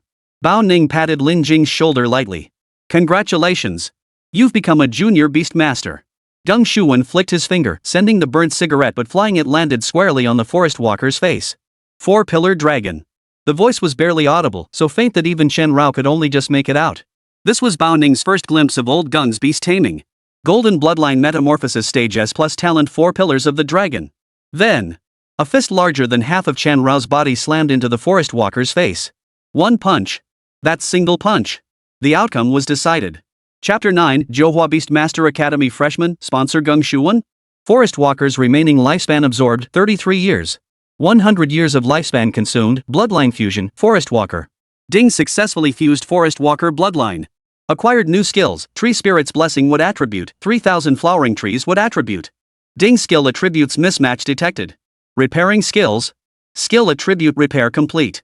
Reacquired skills, Mystic Ice Outer Armor Intermediate, 3000 Frost Explosions Intermediate. Bloodline Fusion complete. Host's current attributes. Growth stage Wood Embryo Bloodline A plus Potential Winter Thunder Wolf. Beastmaster skills, Winter Roar Max, Winter Sharp Claws Max, Frozen Ice Armor Intermediate, 3000 Frost Explosions Intermediate, Thunder Cluster Mastery, Ice Blade Mastery, Swift Lightning Flash Advanced. On the freshman registration plaza of Johua Beastmaster Academy, Chen Rao stared at the interface before him, lost in thought. Images from his days in the dungeon replayed endlessly in his mind. It was the first time Chen Rao had witnessed the staggering disparity in power between tamers. The metamorphosis stage, Golden Bloodline 4 Pillars Dragon had not even activated a skill. A single, seemingly ordinary punch had instantly killed the maturity stage, Ironstone Bloodline Divine Wood Ape. If it had been him, he doubted he could withstand even the force of a single finger. Differences in bloodlines, differences in growth stages, differences in innate talent. The path ahead for Chen Rao was long, incredibly long. Lin Jing's path was equally long. Despite being imprisoned, her exceptional beast taming skills and command abilities earned her a personally written recommendation from Geng Shuwen, granting her direct admission to Johua Beastmaster Academy, the pinnacle institution for beastmasters in China. But the path from junior beastmaster to senior beastmaster, then graduating as a senior beastmaster and joining the Beastmaster Enforcement Unit as a level 1 enforcement beastmaster, remained slow and fraught with difficulties. Each hurdle was tough, but she cleared them all. The new student registration area was bustling with voices. "Xiaobai, this place is huge." Lin Jing couldn't help but exclaim as she surveyed the vast plaza before her. "It is the top academy, after all," Chen Rao remarked, standing beside Lin Jing. All around them were new students reporting for enrollment, each accompanied by their own beast. Almost every face belonged to provincial top scorers, first, second, or third place winners. Here, any random person plucked from the crowd would be a prodigy in their own story. "Hey, are you a freshman too?" A chubby kid wearing glasses, a button-down shirt, and chewing bubblegum stopped beside Lin Jing. "Yep, me too," Lin Jing nodded. "Me too." "What's your name?" the chubby boy asked. "Lin Jing. I'm Huangiba. Even though we're both freshmen, I'm not the top student in the province. By the way, is that your beast companion?" Huangiba scratched his head shyly, his eyes sparkling as he looked at Chen Rao. "Huangiba. Nice name," Chen Rao murmured to himself, feeling a bit amused. "Yeah, I call him Little White." Lin Jing ruffled Chen Rao's fluffy head. "How impressive. Not like my beast. Rice, come out." Huangiba shifted his admiring gaze away from Chen Rao and held out his palm. Chen Rao tilted his head slightly, curious to see what kind of beast this man who must weigh at least 200 pounds would summon. Given his size, it had to be something massive, like a giant rock bear, right? Moments later, Chen Rao's jaw nearly dropped at the sight of the summoned beast. "So cute." Lin Jing's eyes lit up as she stared intently at the beast in Huangiba's palm. He. "But Lin, you'd better be careful. Demi may be a guinea pig, but it has a temper, and it's got pure ironstone blood." Huangiba scratched his head, looking adorably clumsy. "Ha? This little thing has ironstone bloodline?" Chen Rao frowned, genuinely surprised at the guinea pig that wouldn't even fill a tooth gap. Yet the system interface before him would never deceive him. Growth stage iron-blooded A+ potential cave sage. A guinea pig named Cave Sage, nicknamed Rice? The contrast was just too stark. But then again, Chen Rao glanced at his own massive frame and his growth stage wooden bloodline strength. After weighing things up, he realized he might not even be able to beat this little guinea pig. Truly, comparing goods makes them seem worthless, and comparing beasts makes them seem deadly. While the two exchanged pleasantries, Chen Rao couldn't help but recall some rumors he'd heard along the way. Namely, that this year, the prestigious Johua Beastmaster Academy, China's premier institution for beastmasters, had admitted two exceptionally special connections. One of them was apparently a foreigner. "By the way, I heard we have two very special connections at Johua this year. Have you heard about it?" Huangiba suddenly asked. "What kind of connections?" Lin Jing frowned slightly, while Chen Rao turned his head to listen. "Could it be another connection like Zhou Yuan's? Don't you ever go online?" "One of them is a foreigner, only 19 years old. He unexpectedly distinguished himself during a Class C mission in Europe by acting heroically, earning him a special recommendation to our Johua Academy." Huangiba seemed surprised and quickly pulled out his phone to search for information. Lin Jing hummed in acknowledgement, nodding thoughtfully. 19 years old, the same age as her. At the same age, Lin Jing struggled to navigate the scheming within the academy, while this person had already distinguished themselves through heroic deeds in his C-level mission, earning an exceptional cross-regional recommendation. "Xiaobai, looks like our opponents this time are pretty formidable," Lin Jing said, turning to Chen Rao. "Let them be strong. We won't lose." Chen Rao flashed a confident smile. Lin Jing grew increasingly suspicious that Xiaobai could actually understand human speech. "This one Yahalian Nero." Huangiba held his phone in front of Lin Jing, pointing at the blonde-haired, blue-eyed girl on the screen. Yahalian. A Swiss-Chinese mixed-race individual, she became a junior beastmaster registered with the European Beastmaster Administration at just 17. Last year, at 19, Yahalian unexpectedly contributed to the success of a public Class C combat mission as an auxiliary member. As a result, she received special permission to travel from Europe to China for exchange studies. Does this count as nepotism? Lin Jing couldn't help but ask, staring at Yahalian's terrifying resume and abilities. If that counted as connections, then every outstanding freshman at Johua would be considered one. Why wouldn't it? Don't you know Johua operates on a strict quota system? Even outstandingly talented recruits who get recommended still push out the bottom-ranked freshmen. I almost got pushed out myself. Huang Yiba put away his phone, his voice brimming with indignation. Why? Lin Jing asked. Johua admitted 3,200 students this year. I was ranked 3,198th. When Yi Lian got in, I dropped to 3,199th. I thought I was safe, but then out of nowhere, another recommended student replaced me a couple days ago. I almost got kicked out. Huang Yiba grew more agitated as he spoke. Oh, I see, Lin Jing replied with an awkward smile, realizing she was the very person who had nearly displaced Huang Yiba, the recommended student with connections. People like that are so despicable. Hey, Lin, you still haven't told me where you took the entrance exam for Johua. Huang Yiba shook his fist before remembering to ask. I didn't get in through the entrance exam, Lin Jing stammered, flustered. Just then, the new students ahead of them finished their registration. Hello, please present your assessment results and admission letter. The senior at Johua Beastmaster Academy's admissions office offered a standard smile and a gentle voice. Here you go. You're really pretty, senior. Hello, senior. I don't have my assessment results or admission letter. Lin Jing and Huang Yiba's responses couldn't have been more different. What? Lin, you can't enroll without these two certificates. Huang Yiba widened his eyes in disbelief. I don't have them, because I'm the one you just mentioned, the recommended student who nearly knocked you off the list. Lin Jing raised her hand slightly, looking a bit embarrassed. Huang Yiba let out an "oh." His earlier enthusiasm vanished instantly, replaced by a change in expression. Another connection-based admission. Who recommended you? The senior seemed unfazed, as it was no secret that many students entered Johua Beastmaster Academy through connections each year. While their abilities were certainly commendable, they generally fell short compared to freshmen who earned their spots through genuine merit. Geng Shuwen. Lin Jing pulled the recommendation letter from her backpack. The envelope was pristine, bearing the wax seal and steel stamp of the East Asian Beastmaster Administration Bureau. Who? Senior and Huang Yiba spoke in unison, their eyes widening in astonishment. Geng Shuwen. Lin Jing replied. Geng Shuwen? Chapter 10, Genius Meets Genius, the battle for the top spot a year later. Your recommender is Geng Shuwen? Huang Yiba looked dead serious, his 2-pea-sized eyes straining wide open, creating a slightly comical effect. Even the senior who had been calm moments ago stood up. After repeatedly checking the wax seal and steel stamp on the envelope, she carefully tucked it away. Hello, Lin Jing. I'm Yumin, a second-year student in Department A at Johua Beastmaster Academy. Our department head has been waiting for you for quite some time. Yumin extended her hand to Lin Jing, her attitude undergoing a complete 180-degree shift. Waiting for me? Lin Jing instinctively ignored Huang Yiba. Yes. Because your recommender is unique, the department head requested a private meeting with you. As for Mr. Huang here, your dorm is in Building 11, Block B. An upperclassman will escort you there shortly. Yumin flashed a smile at Huang Yiba. This isn't urgent. Can I come along too? Huang Yiba's attitude shifted abruptly. Moments ago, he'd been brimming with resentment toward the recommended student, yet now he was shamelessly tagging along. Your attitude changes fast, Chen Rao thought, amused by their fickle behavior. But ultimately, he was still just a tamed beast unable to speak human language, let alone make decisions for Lin Jing. Lin Jing, born into humble origins and always valuing harmony in her dealings with others, merely smiled at their contrasting attitudes. After briefly filling in the necessary information, she followed Yumin. As for Huang Yiba? Technically, the department head of A hadn't requested to see him, and Yumin certainly wasn't obligated to bring him along. But the little chubby guy clung to her like glue, and there was no rule forbidding freshmen from entering the department office. So he just followed along.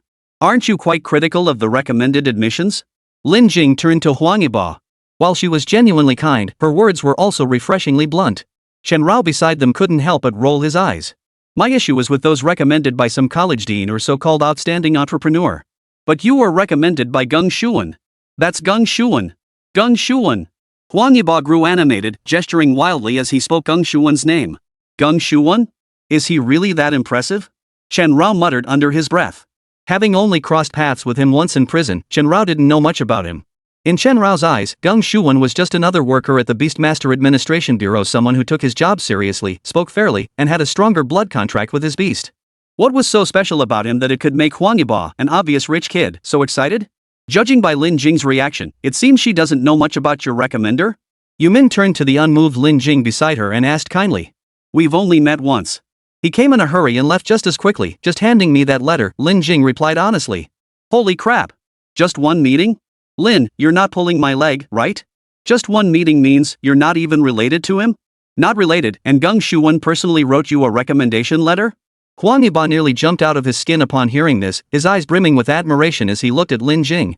Admiration so intense it felt like it could materialize into a beam of light. Yeah, I only met him once, and we're not related. Don't get so worked up, Lin Jing said, feeling a bit flustered by Huang Yiba's reaction. It's just a recommendation letter. Is it really worth getting this worked up over? How could I not be excited? Senior Yumin, you agree, right? That's Gung Shuwen we're talking about. My goodness, anyone personally recommended by Gung Shuwen must be a genius among geniuses. Huang Yiba was now beside himself with excitement, grabbing Yumin's wrist eagerly seeking confirmation. True. After all, your recommender's resume is downright terrifying. Though slightly embarrassed by Huang Yiba's enthusiasm, Yumin still acknowledged his point. Can you tell me more? Seeing their reactions, Chen Rao and Lin Jing shared the same thought. I'll tell you. I'm a die-hard fan. Huang Yiba raised his hand high. Only then did Chen Rao notice that the other hand of this chubby fellow wore an ordinary mechanical watch. The style was identical to Gung Shuwen's. Gung Shuwen. We all call him boss or his devotees. He's a legendary genius in China's Beastmaster world, a tough guy with an iron will. At 17, while the rest of us were still learning beast taming techniques, the boss was already a junior Beastmaster. At 19, he graduated early to become a level 1 executive Beastmaster. It took him only 7 years to rise to level 9 executive Beastmaster, the fastest anyone in East Asia's Beastmaster Administration Bureau has ever earned the Black Eagle badge. But that's not why we admire him. What truly earns our respect is that after earning the Black Eagle badge, he resolutely chose to abandon the path to becoming a special Grade 1 Beastmaster. Instead, he switched to administrative work to develop and strengthen China's Beastmaster training system. Yet this in no way diminishes his prowess. At just 26, he became the chief commander in a mere 4 years. When Japan attempted to establish an independent Beastmaster administration, he single-handedly fought for 62 hours straight without sleep, silencing all 6 Japanese representatives. Japan was left with no choice but to concede defeat. Subsequently, the boss naturally ascended to become the chief inspector of our East Asian Beastmaster Administration Bureau. For 20 years, he maintained an impeccable record, impartial and stern, never cracking a smile. To be recognized and recommended by the boss, Lin, I admire you so much. Huang Yiba's eyes gleamed as he recounted Gung Shuwen's legendary journey, as if narrating his own glorious history. Chen Rao and Lin Jing listened silently, their hearts churning with emotion. He is that formidable? Lin Jing was so stunned she could barely speak. Chen Rao was equally stunned beyond measure. He had initially thought Gung Shuwen was merely a minor bureau official 1 rank above Wu De, never imagining he possessed such a terrifying resume. He had initially thought the 4 dragon pillars were more than sufficient as Gung Shuwen's tamed beasts.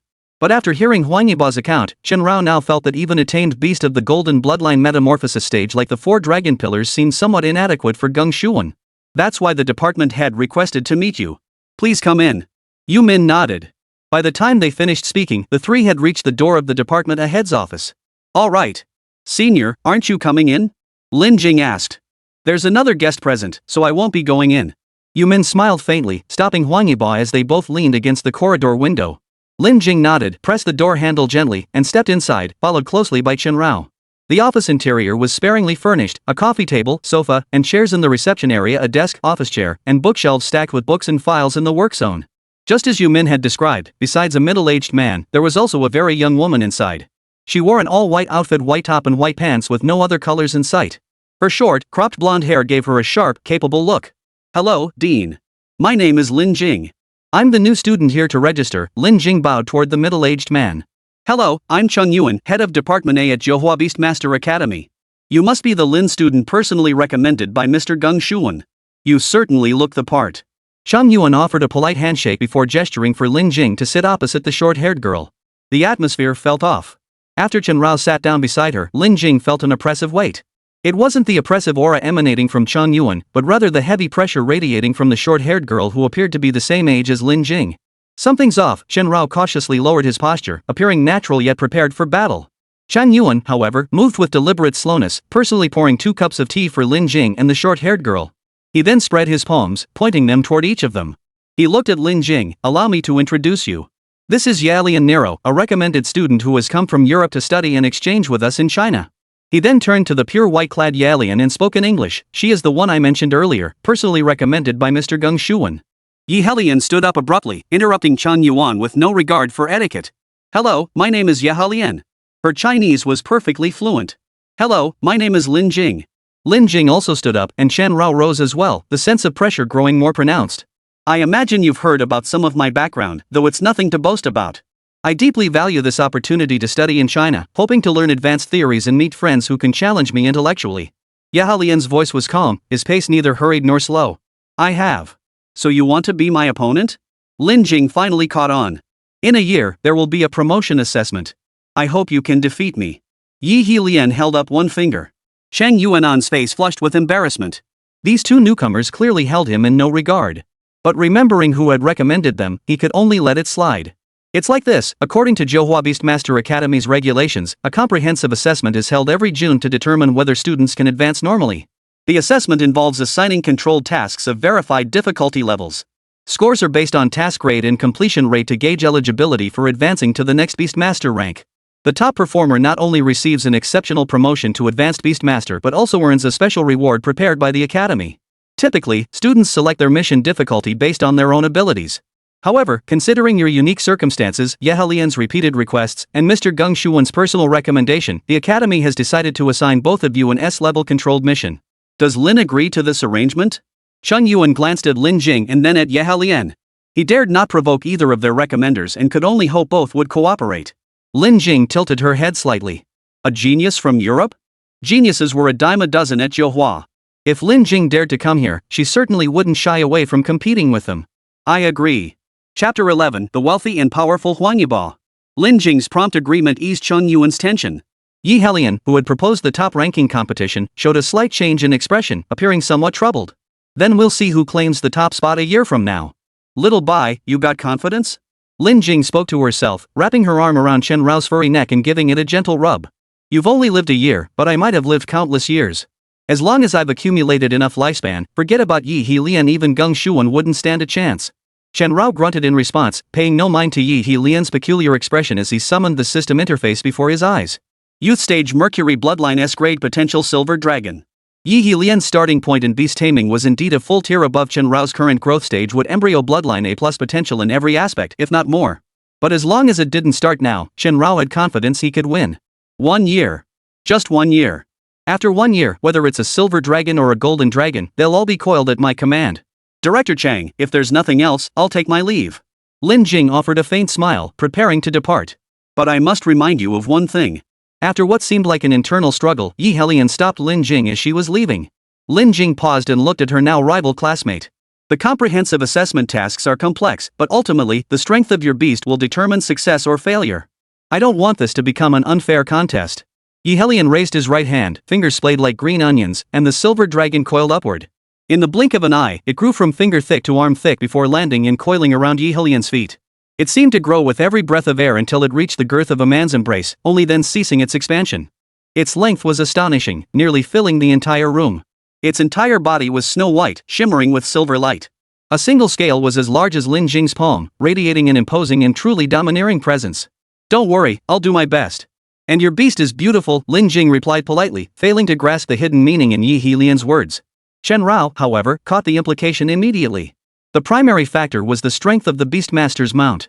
By summoning the Silver Dragon, which surpassed his own in bloodline, innate talent, and stage of growth, Yi Helian was essentially declaring his superiority. That was clearly implying that Lin Jing's beast was too weak. Not worthy of being compared to a Silver Dragon. Big talk for a kid. It's just a thicker spicy snack. I was already wielding a cleaver to chop snakeheads at 8. Chen Rao spat mentally at the Silver Dragon, his face dripping with contempt. The Silver Dragon remained oblivious, breathing steadily with its posture unchanged, its two yellowed eyes fixed on Chen Rao.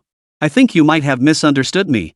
The Silver Dragon is a top-tier beast passed down through my family lineage. Its evolutionary speed is far beyond that of ordinary beasts, Yi Helian added. My little Bai evolves pretty fast too, Lin Jing replied with a smile, looking at Chen Rao. I've heard about your feat, but on-the-spot evolution remains a low-probability event. If you don't want your beast to hold you back during the comprehensive assessment mission, I suggest you switch to another beast. Yi Helian sighed, clasping his fingers together. The Silver Dragon's body rapidly shrank until it transformed into something resembling a bracelet. This was a simplified transformation technique all beastmasters employed within their beast spaces to manipulate blood-bound beasts. Simply put, it allowed massive beasts to stay close to their masters without being absorbed into the space, where they'd be confined and deprived of sunlight. Replace me? Chen Rao paused, glancing at Lin Jing. Replace? Little Bai? Lin Jing murmured to herself, meeting Chen Rao's gaze. She had to admit Yi Helian had a point. In this special grade Beastmaster Academy, teaming with prodigies, relying solely on beastmastering skills to rank at the top was clearly unrealistic. That was why Johua Beastmaster Academy organized field trips every 3 months. The purpose was twofold: to test students' ability to react to unexpected situations on the spot, and to allow them to assess their compatibility with their blood-bound beasts in real combat scenarios, thereby determining whether a change was necessary. One can only have one blood-bound beast. No one is permitted to possess more than one. Those seeking a new beast must retire their old one. As for how they are disposed of, typically, it is euthanized. However, in recent years, more humane approaches have been advocated, potentially leading to the establishment of a beast zoo where retired beasts could live out their days. Yes, and the next outing will be after the semester evaluations. Give it some serious thought. Yi Helian nodded and turned to leave. Lin Jing nodded thoughtfully. Wait, you're not seriously considering replacing me, are you? Shen Rao stared at Lin Jing, who was nodding, his face filled with confusion and question marks. He even summoned the system panel, intending to use up his remaining 33 years of lifespan to see if he could reach young adulthood. He had barely passed the combat assessment to avoid euthanasia. If he got replaced and ended up in the Beast Tamer Zoo, he'd truly be at a loss for words. To you, a Beastmaster might just be a tool with a heart. But not Xiao Bai. Xiao Bai is the beast companion who's been by my side every step of the way. It's not a tool with warmth, it's my friend. Who would replace a friend? Lin Jing wasn't speaking to anyone, she was murmuring to herself. She gently tugged at a strand of fur beneath Chen Rao's neck and walked out of the office. So, how was it? Geniuses meeting was it tense as hell? Huan Yiba rushed over the moment Lin Jing emerged. He'd been waiting anxiously outside, especially after seeing Yi Helian emerge. Now he was even more curious. What had these two spotlight freshmen of Johua Beastmaster Academy been discussing inside? This would undoubtedly become the top campus news story for the next month. Nothing much, just a simple introduction. Lin Jing waved her hand dismissively, unwilling to reveal her year-long pact with Yi Helian to others. In that case, I'll take you to the dorms. I should be heading to dinner myself, Yumin nodded. Hey, why go to the dorms? Senior, Lin Jing, our luggage will be delivered to the dorms anyway. Why don't I treat you to a meal? Let's consider it our friendship initiation. Huan Yiba stopped the two as they were leaving, patting his chest with an air of extravagant wealth. That doesn't seem quite right, Lin Jing declined politely. You little rascal, don't tell me you're getting excited? Chen Rao narrowed his eyes, sensing Huang Yiba had ulterior motives. Relaxing is good. You're the last batch of freshmen this year. The orientation assessment starts tomorrow. If you don't unwind today, you won't have time anytime soon. Yumin's analysis was spot on. As a second-year student, she knew all too well the grind awaiting freshmen at Johua Beastmaster Academy. If they didn't seize these registration days to socialize and unwind, they'd face a relentless schedule with no breaks once the orientation assessments began. We're not that familiar yet. Maybe we should pass. Lin Jing still felt a bit awkward. It's totally fine. Friendship starts small, right? I'll treat you both. Huan Yiba, seeing neither girl outright refuse, seized the moment and practically pushed them forward. Lin Jing had been hesitant, but his insistence won her over. She nodded in agreement. 20 minutes later, they arrived at Tinghai Tower. This was the most upscale and largest restaurant near Johua Beastmaster Academy. As a bona fide rich kid, Huan Yiba had only one criterion for choosing restaurants: pricey. In his eyes, expensive equaled good. Of course, there was one other requirement: it had to offer pet-friendly seating. If it didn't provide pet-friendly seating and insisted he leave Demi at the pet daycare, he'd rather skip the meal altogether. But seriously, with Demi's size, wouldn't anyone mistake it for a pet if you didn't mention it? Yumin couldn't help asking as she looked at the tiny Demi in the pet dining area. That won't do. My Demi must enjoy the same top-tier treatment as me. It is me, and I am it, Huang Yiba declared with righteous conviction. This place must be expensive, right? Lin Jing eyed the ornate decor of Tinghai Tower, her concern evident. Relax, my dad's a K7 member here. Senior, Lin, order whatever you want. Huang Yiba waved his hand grandly, exuding sheer extravagance. Money talks, Shen Rao murmured from the adjacent beast rider seat beside Lin Jing. His eyes glazed over at the menu's array of top-tier delicacies, drool nearly dripping from his mouth. After traveling by train with Lin Jing for days, its stomach had practically tasted like dog food due to her frugality. After all this time since crossing over, he could finally enjoy some proper food. But before he could fully savor this sudden stroke of luck, his keen hearing picked up an unusual sound. Isn't this private room big enough? Why aren't they letting us use it? What? It's already occupied? How many people? 3? Just let them use our compartment. What's the big deal? There's no way all of us can fit in that tiny compartment anyway. Chapter 12, An Unconventional Freshman Orientation. Amidst the commotion, just as Huang Yiba had finished ordering half the menu, the private room door was pushed open. What's going on? Didn't we tell you not to come in and disturb us? Huang Yiba looked up, clearly annoyed, only to see 3 or 5 people ignoring the waitress's attempts to stop them as they walked in. My deepest apologies, guests. We've been remiss in our hospitality, but this private room is reserved for Mr. Huang and his friends. Shall I request 2 separate rooms for you? The waitress's face flushed crimson with anxiety, torn between offending these individuals and risking Huang Yiba's displeasure. After all, Huang Yiba's father was a K7 member with over 7 million yuan in deposits. A single complaint from him could cost her job in an instant. 2 private rooms? We're all together, what's the point of splitting up? You're afraid to talk to him? Let me handle it. The leader of the group pushed past the waitress and strode over to Huang Yiba in a few quick steps. Huang Yiba remained impassive, snapping the menu shut and slamming it onto the table. Lin Jing, however, grew visibly tense. Her small hands clenched and her chair shifted unconsciously closer to Chen Rao. Bro, let's talk this out. We've got a big group here. You guys switched to the private room we originally booked. You only have 3 people, it'll be plenty big enough for you. The young man casually pulled out a chair and sat down. Oh, and then what? Huang Yiba remained expressionless. We just swap private rooms. No big deal. The young man seemed oblivious to the impatience on Huang Yiba's face. Do I even know you? Huang Yiba asked, clearly annoyed. He'd chosen Tinghai Tower specifically for its class and service, intending to treat Lin Jing and Yumin to a pleasant meal. He had no desire to have his mood ruined by this group. It's not about knowing each other. We're just asking for a small favor. The young man persisted. Then go somewhere else. There are plenty of places in the capital better than Tinghai Tower. Can't you afford it? Huang Yiba leaned back with his arms crossed, clearly dismissing the young man and his group. What's that supposed to mean? One of them pointed at Huang Yiba. Nothing. I'm treating my friends to a simple meal and don't want to be interrupted. Huang Yiba didn't even glance at the man. Then why don't you go? Aren't you just as broke as us? The young man, stung by the rebuke, gritted his teeth, his face twisted with displeasure. A nearby waiter sensed trouble brewing and tried to sneak out for backup, but the young man and his crew blocked his path. Can't afford it? There isn't a single place in the entire capital city that this Huang Yiba can't afford. I just find this place convenient since it's close to the academy. Huang Yiba laughed heartily, as if he'd heard the funniest joke. Shouldn't these people go out and find out who Huang Yiba is and who his father is? Huang Yiba? You're Huang Yiba?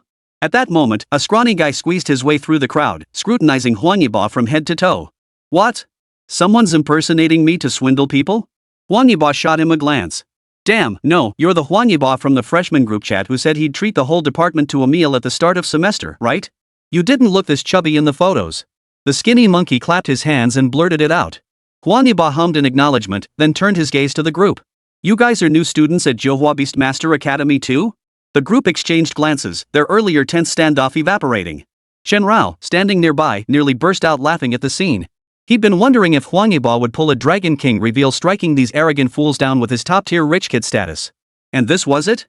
Just one line about them all being freshmen and classmates at the same school, and it was all over? That won't do. Huang Yiba shifted gears, raising his hand. I can treat the whole department to dinner anytime. But sorry, folks, today I'm treating my department senior and my idol. Why don't you pick a place? I'll make a call, and you can join us there? Department A? Aren't you from our Department B? How do you even know a senior from Department A? Skinny Monkey didn't rush to leave, instead scanning the 3 people in the room. They really were 2 beauties. But? Scrawny Monkey scratched his head. One of these beauties was a senior from Department A, but who was the other? Wasn't Huang Yiba's idol the renowned Geng Shuan? Never mind. Life is full of unexpected opportunities, Huang Yiba teased. Shut up. Isn't your idol Geng Shuan? Besides you, there doesn't seem to be any men in this group. If you're so eager to kick us out, at least let us meet the real Geng Shuan. Skinny Monkey rubbed his face and pulled out a chair to sit down. Well, you're mistaken. Let me introduce them. Since they were all classmates, Huang Yiba shed his initial hostility. Standing up, he gestured toward Yumin first. This is our senior from Department A, Year 2 Yumin. He then turned to point at Lin Jing. And this, he continued, gesturing toward Lin Jing, is my second idol. Personally recommended by my boss to study at Johua Beastmaster Academy, one of this year's 2 legendary freshmen, Lin Jing. Ms. Lin. Judging by the length of his introduction, Huang Yiba clearly gave Lin Jing more prominence. Yumin didn't take offense. After all, facing a legendary freshman personally recommended by Geng Shuan, she felt she couldn't hold a candle to her. But Lin Jing, after being introduced like that and having a dozen pairs of eyes suddenly fixated on her, became flustered. Her fair face flushed crimson in an instant. No. I'm not. I didn't. Lin Jing hurriedly stood up, waving her hands frantically. Her embarrassment and flustered state left her speechless. When had she become Huang Yiba's idol? Weren't they just friends and classmates before this? And what exactly was this legendary freshman thing? Meanwhile, the owners of those dozen eyes, after a quick round of introductions, began chatting in small groups. So that's Lin Jing. Seeing is believing. She looks much slimmer than the descriptions made me expect. True. When I first heard her beast was a wolf, I pictured some grassland-style girl. Seriously, can you two stop talking about her looks? Didn't you hear Huang Yiba say she's the legendary freshman recommended by Gung Shuwen? Holy crap, right. Then that one beside her must be her beast, right? Damn, that's handsome. What kind of evolved subspecies is that? Does a frost thunder wolf in its growth stage really look like that? If you don't know what you're talking about, keep your mouth shut. Why wouldn't a frost thunder wolf in its growth stage look like this? Groups of students chattered away in clusters, discussing the topic openly. Though their words weren't offensive, the conversation made Lin Jing feel increasingly flustered. Her blush spread from her cheeks all the way to her neck. From the way they're talking, it sounds like this wasn't a secret even before school started. Chen Rao had picked up on some key points, something about photos, something about a legendary freshman. It seemed that long before Lin Jing arrived, all sorts of information had already circulated in their freshman group chat. Shut up, you guys. You're embarrassing my idol. Huang Yiba, seeing Lin Jing squirming uncomfortably, waved his hand to silence everyone. Just call me Lin Jing. Can we drop all the other titles? After the commotion died down, Lin Jing finally spoke her first words. Sure thing, idol. No, sure thing, Lin Jing. Huang Yiba quickly chimed in. Seems like you've all been eagerly awaiting Lin Jing. Yumin, who had remained silent until now, spoke up slowly, her gaze sweeping over the crowd of freshmen packed at the doorway. Hee, senior, isn't it mainly because we feel it'll be hard to meet since we won't be in the same department anymore? Exactly, senior. Plus, our group chat has been buzzing about Lin Jing for days. Finally meeting her in person, we're just a little excited. How about it, senior? Should we exchange contact info? The group exchanged glances, hesitating to ignore Yumin entirely. Nah, it's fine. We probably won't see each other much anyway. Yumin gave a faint smile, declining their offer. Speaking of which, Huang Yiba, how did you run into her? Spill it. Skinny Monkey grabbed Huang Yiba's arm. Ha, luck, pure luck. Huang Yiba chuckled. You really hit the jackpot, kid. No way I need a photo with Lin. Meeting one of the legendary freshmen? I could brag about this for a year. Skinny Monkey slapped his thigh, released Huang Yiba, and pulled out his phone. The others seemed to wake up as well. Without waiting for Lin Jing's consent, they all crowded forward, afraid they might miss their chance. Chen Rao felt a twinge of displeasure. Observing Lin Jing's expression, he swiftly swung his wolf tail forward, blocking everyone's path. Lin, can we take a picture? The wolf tail swung again, and Skinny Monkey and the others quickly raised their hands, cautiously asking, will you guys ever stop? We're all freshmen. Just because I have some connections, does it really matter that much? Before Lin Jing could answer, the young man who had spoken first slammed his hand on the table and stood up. Never seen a girl before, or never seen a freshman? What's so special about a recommended student who spent 3 years in a third-rate Beastmaster Academy? Just because Gung Shuwen recommended her? Whoever recommended her can't change the fact she crawled out of some godforsaken backwater. Treating someone like this like a celebrity is laughable. Chapter 13, The Legendary Freshman's First Move. Oh? Chen Rao tilted his head slightly as he rose, glancing toward the young man. A crimson tongue licked the damp fur at the corners of its mouth. The massive winter thunder wolf was already striking enough, and rising to its feet drew countless stares. That must be Lin Jing's beast. A beast in its growth phase? How can it radiate such overwhelming pressure? It's more than just pressure. Don't you think it doesn't even resemble a snow wolf in its growth stage? Whispers immediately rippled through the crowd. The voices were low, yet crystal clear, so clear that Chen Rao couldn't ignore them even if he wanted to. Unlike any other Beastmaster's mount, Chen Rao's bloodline was now fused with that of the sacred wood ape. Though it hadn't absorbed the sacred wood ape's wood attribute, the fusion had elevated its power far beyond that of any other Beastmaster mount at the same stage. It was in an entirely different league. What are you implying? Huang Yiba's expression darkened. I can accept being displaced from my rank, but I cannot accept being displaced by someone utterly incompetent. If not for you, I wouldn't even be in Class B now. The youth fixed his gaze on Lin Jing, his eyes brimming with palpable resentment. His name was Ruan Qi, born into an ordinary working-class family in southern China. From childhood onward, his academic performance consistently ranked at the top, earning him the reputation among relatives and friends as the model child everyone envies. And Ruan Qi truly lived up to expectations, excelling in this year's National Beastmaster selection. With a citywide 4th place in the written exam and 2nd in the practical assessment, he gained admission to Jiuhua Beastmaster Academy. Though his overall ranking placed him 100th among this year's freshmen, he barely scraped into the A division. This meant he ranked among the top 100 junior Beastmasters in all of Huaxia this year, an honor he had spent 18 years of his life pursuing. Yet, due to Lin Jing's sudden intrusion gaining entry into Class A with a mere recommendation letter, everyone's placement was adjusted downward. Naturally, Yuan Qi was pushed out of Class A. Though the saying goes, better to be the head of a chicken than the tail of a phoenix, his pride made this outcome unbearable. Not capable? Use your brain, think about who recommended her. It was Geng Shuan. Huang Yiba laughed in disbelief, grabbing Yuan Qi by the collar so hard his knuckles cracked. Let go. Yuan Qi raised his hand calmly, seizing Huang Yiba's wrist with such force that the man's fingers snapped open involuntarily. Then, silently, Yuan Qi raised his hand. A beast, its entire body engulfed in white flames, materialized on his palm. Growth stage Wood Core Bloodline A+ potential White Flame Shadow Owl. Oh? Wood Core Bloodline? Chen Rao's eyes lit up as the small text appeared before him. Both in the growth stage and sharing the Wood Core Bloodline, the White Flame Shadow Owl with its fire and wind attributes naturally overpowered the Winter Thunder Wolf's ice and lightning attributes. With identical bloodlines and growth stages, it was a formidable foe Chen Rao couldn't afford to overlook at this stage. Yuan Qi, what are you doing? Yu Min, who had previously remained aloof, stood up, sensing something amiss. I know defeating you now won't affect the department's affiliation. But I'm just pissed. I just want to beat you. That's all. Yuan Qi fixed a death stare on Lin Jing, effectively declaring war. The murmuring crowd turned toward Lin Jing upon hearing this declaration. As this year's legendary freshman, the prodigy who had dominated the school forums by going toe-to-toe with Yi Helian, everyone was eagerly anticipating her first move. I think his suggestion is fine. A little exercise wouldn't hurt. Chen Rao murmured, his snoring sounds growing louder. His broad front paws pressed down on the table, actually tilting the solid wood desk weighing 700 jin. I don't mind sparring, but this room isn't exactly ideal, is it? Lin Jing didn't refuse. She too wanted to test how strong Xiao Bai had become. No problem, no problem. You two go ahead and fight. Whatever it costs, I'll cover it. Huang Yiba clapped his hands excitedly.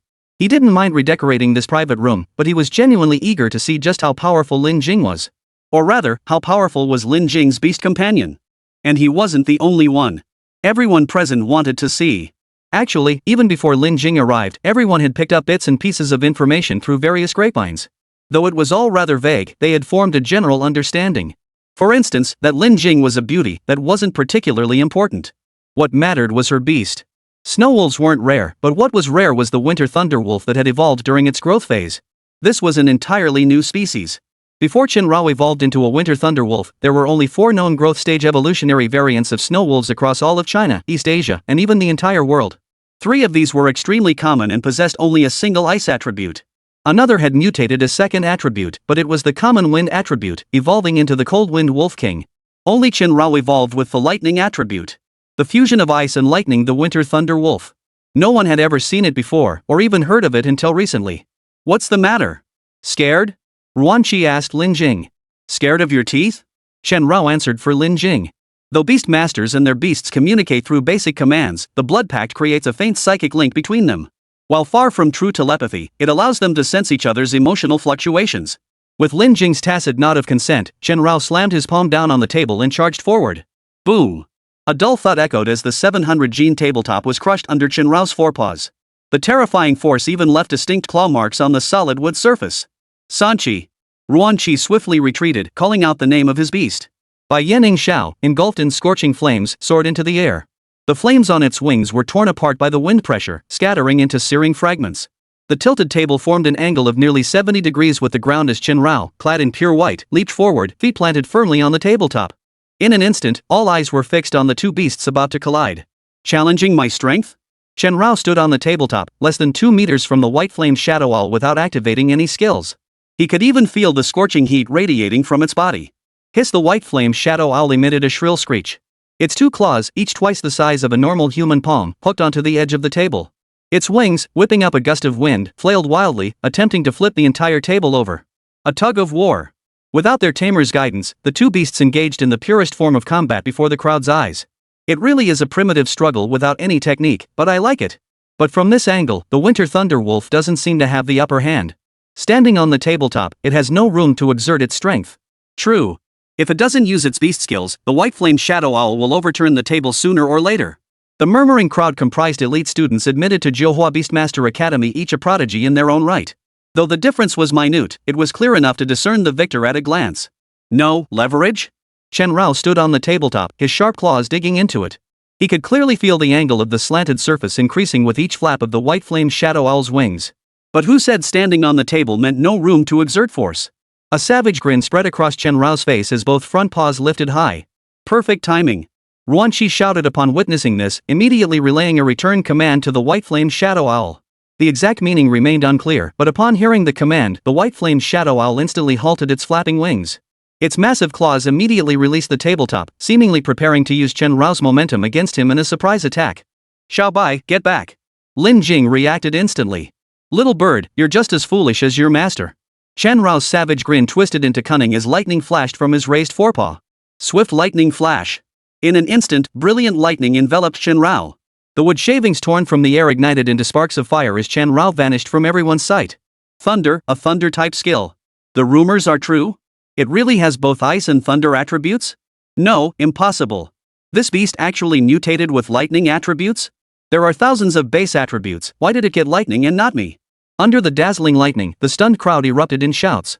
After all, while beasts possessed over a dozen base attributes, the common ones were limited to fire, water, earth, wood, wind, and a few others.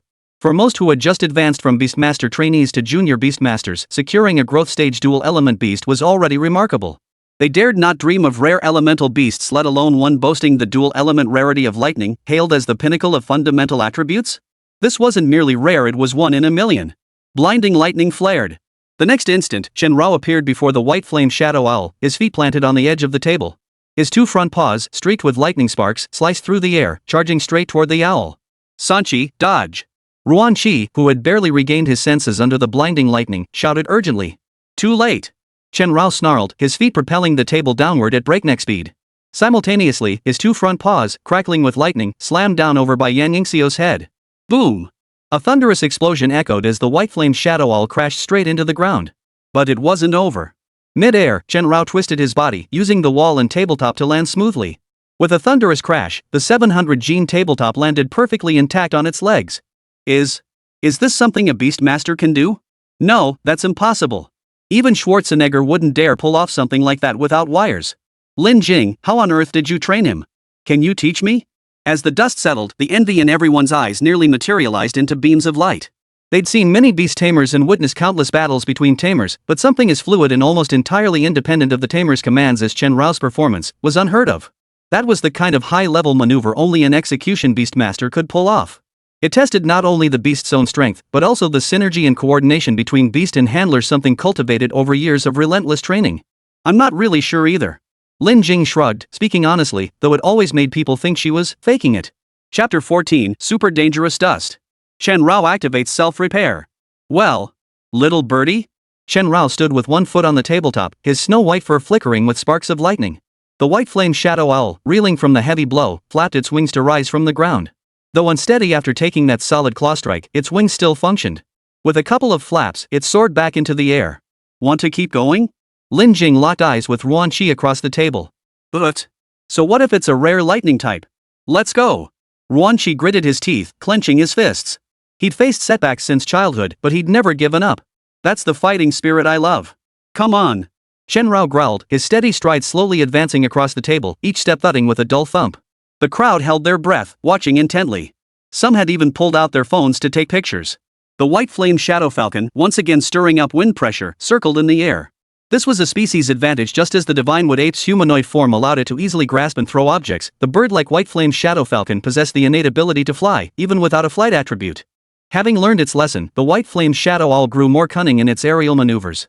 Though lacking in raw strength, it maintained distance through altitude. Yet this didn't mean Chen Rao couldn't reach it. Xiao Bai, Ice Blade. Lin Jing issued the command. Just what I wanted, Chen Rao chuckled. As several phones pressed record buttons, tiny snowflakes visibly swirled around his body, coalescing into gleaming ice blades in less than 2 breaths.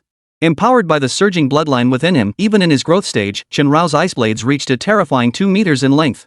The razor-sharp blades were entirely forged from ice, their jagged edges capable of piercing flesh effortlessly and even leaving dents in steel. 3-7, blaze! Ruanqi roared, and the White Flame Shadow Owl he had summoned let out a piercing screech. This was not merely a cry, but the signal for the White Flame Shadow Owl to mobilize the flames surrounding its body. Hovering still, the white flames engulfing the White Flame Shadow Falcon surged and leapt, radiating terrifying heat pressure that nearly melted the metal chandelier. The White Flame Shadow Owl's light binding blaze. Damn it, this skill is specifically designed to counter ice attributes. Huang Yiba, observing from the sidelines, sharply analyzed the situation. As a dual-element creature of fire and wind, flight and brute strength weren't the White Flame Shadow Owl's killing moves, they were even its weak points. But these blazing flames were its unstoppable weapon. Unlike ordinary flames, the white fire consuming the white flame shadow falcon reached temperatures nearing 7,000 degrees Celsius. A terrifying heat capable of incinerating everything. Release. At Ruan Chi's command, the rolling, burning white flames coalesced into a pillar of light as thick as an arm. The scattered flames converged in an instant, transforming into a sword-like blade that struck Shenrao with devastating force. Come on, let's see who's fiercer. Shenrao roared, thrusting the ice blades at his sides toward the blazing beam. There's no way. Water overcomes fire, but fire overcomes ice. Lin Jing is in trouble now. No matter how powerful this beast is, it can't overcome elemental weaknesses. Just as the crowd predicted, the moment the howling ice blades touched the extreme heat instantly melted them. The blinding, like a laser, shattered the ice blades with devastating force, its momentum only intensifying. Witnessing this, Shenrao swiftly leapt backward. The next second, the table beneath his feet was severed by the beam of flame. The terrifying heat didn't even give the solid wood surface a chance to ignite, it was instantly charred and carbonized. Interesting, but not very useful. Shenrao dodged the beam flame, stabilizing his stance by stepping onto the edge of the tabletop. This scene would have nearly driven Uncle Newton out of his grave. Xiaobai, be careful, Lin Jing warned, glancing at Shenrao beside her. Relax, it's just a flame, right? Shenrao stood on the edge, watching the rapidly approaching flames as he gaped in surprise. Then, his body lowered. If ice-attributed blades could be melted by what about this move? Seizing the momentum, the white flame shadow hawk's wings crossed, continuously scorching the concentrated. It sliced and charred most of the tabletop, the condensed flames roaring toward Shenrao. Winter's roar. Almost the instant the flames reached Shenrao, a roar erupted, carrying icy shards and biting wind like a frozen geyser dormant thousands of kilometers underground, unleashed in an instant. The sonic shockwave shattered the tabletop instantly. The terrifying energy collided with the beam of flame, shattering it into dust that scattered across the sky, gradually cooling and dissipating. But Bai Yanning Xiao, refusing to be outdone, merely retreated less than half a meter before his wings erupted with even more dazzling white flames. Two forces, one cold, one hot, crashed together with a thunderous impact. What kind of skill is this? Sonic-based? Or what? Is this really an evolved form of the Snowfield wolf? I wouldn't be surprised if it grew armor all over its body next. I knew the Snowfield wolf had a howl, but is this really a howl? More like a roar? Amidst the terrifying energy surge, the onlookers still remembered their role as cheerleaders. Yet as time passed, the flames enveloping Bai Yan Yingxiu began to falter. Had he not dodged in time, the winter roar would have shattered far more than just the wall. How is this possible? Ignoring elemental weaknesses? Ruan Qi, having suffered another setback, stared in disbelief at the scene, his gaze drifting sadly to the white powder floating in the air. Those were the remnants of the flames scattered and shattered from Bai Yan Yingxiao's body. Their density was even less than air, allowing them to float in the atmosphere. Xiaobai's winter roar is an innate skill, akin to the white flame shadow owl's flight ability. It ignores elemental resistances. Lin Jing looked at Ruan Qi and raised her hand. Alright. Well then. Ruan Qi's gaze locked onto Lin Jing as he slowly raised his hand. The next instant, the white flame shadow falcon let out a sharp screech. The once seemingly defeated white bird abruptly changed its stance, flinging countless feathers ablaze with white flames like arrows hurtling toward Shenrao. Scorching feathers. Xiaobai. Xian ice outer armor. Again? Shenrao was puzzled why Ruan Qi and the white flame falcon were still struggling, but since the battle remained undecided, then so be it. Xian ice outer armor. The moisture suspended in the air froze instantly, forming a thick layer of armor over Shenrao's body. Clang! Clang! Clang! Clang! Several sharp clangs rang out as the white flame feathers were either deflected by the Xian ice outer armor or failed to penetrate it entirely, scattering to the ground. What? Ruan Qi looked at the armor with surprise. Xian ice armor? Just how many undiscovered skills did this beast possess? Defensive armor type abilities weren't unheard of in the Beastmaster world, but the question was Winter Thunder Wolf? What gave it the right? It was merely a mutated evolution of a Snowfield wolf. How could it possibly possess armor type abilities? And the black ice armor skill? No one had ever even heard of it before. The closest effect was the frost armor of the young adult stage, Winter Fong, but that was a skill only mastered by young adult beasts, not growing stage ones. What's wrong? Think I'm cheating? Lin Jing immediately asked, determined not to repeat the fiasco from last time. She never wanted to be locked in that tiny room again, where no light could penetrate. Don't look down on me. I, Ruan Qi, stand by my actions. Besides, the outcome isn't decided yet. 3-7. Force. Ruan Qi gritted his teeth, stepping forward with a fierce glint in his eyes. Upon receiving the command, the white flame shadow owl immediately began a swift dive. Everyone knew that the force Ruan Qi had spoken was a command, but no one understood what exactly that command meant. Attack? Or defense? A feint? Or a counterattack? No one knew. Until a spark flashed, flames roared, and the white flame shadow owl radiating terrifying heat darted toward Shenrao like a blazing arrow. How foolish, Shenrao murmured, tilting his head slightly as cracks suddenly appeared on his black ice armor. I've been waiting for you to dodge. Sanchi. A smile spread across Ruan Chi's lips as he roared. In less than 2 seconds, Shenrao ignored the cracks in his armor and swiftly activated Lightning Flash to evade the strike. Just as the first sparks of lightning flickered at his feet, he suddenly realized his surroundings were now blanketed in a shimmering white powder. The smile on Ruan Chi's lips grew intensely pronounced. While the white flame Shadow Falcon's scorching feathers couldn't breach the Xian Ice Outer Armor's defense, don't forget that white powder floating in the air had all been frozen inside when the armor solidified. This powder, nearly invisible when activated and lighter than air itself, would trigger a violent explosion the moment it came into contact with even the slightest trace of fire or lightning attributed skills. Boom! The instant thunderlight rolled across Shenrao's body, the white powder encased within the Xian Ice Outer Armor detonated. It triggered a chain reaction, igniting the remaining powder swirling around Shenrao's body and exploding in unison.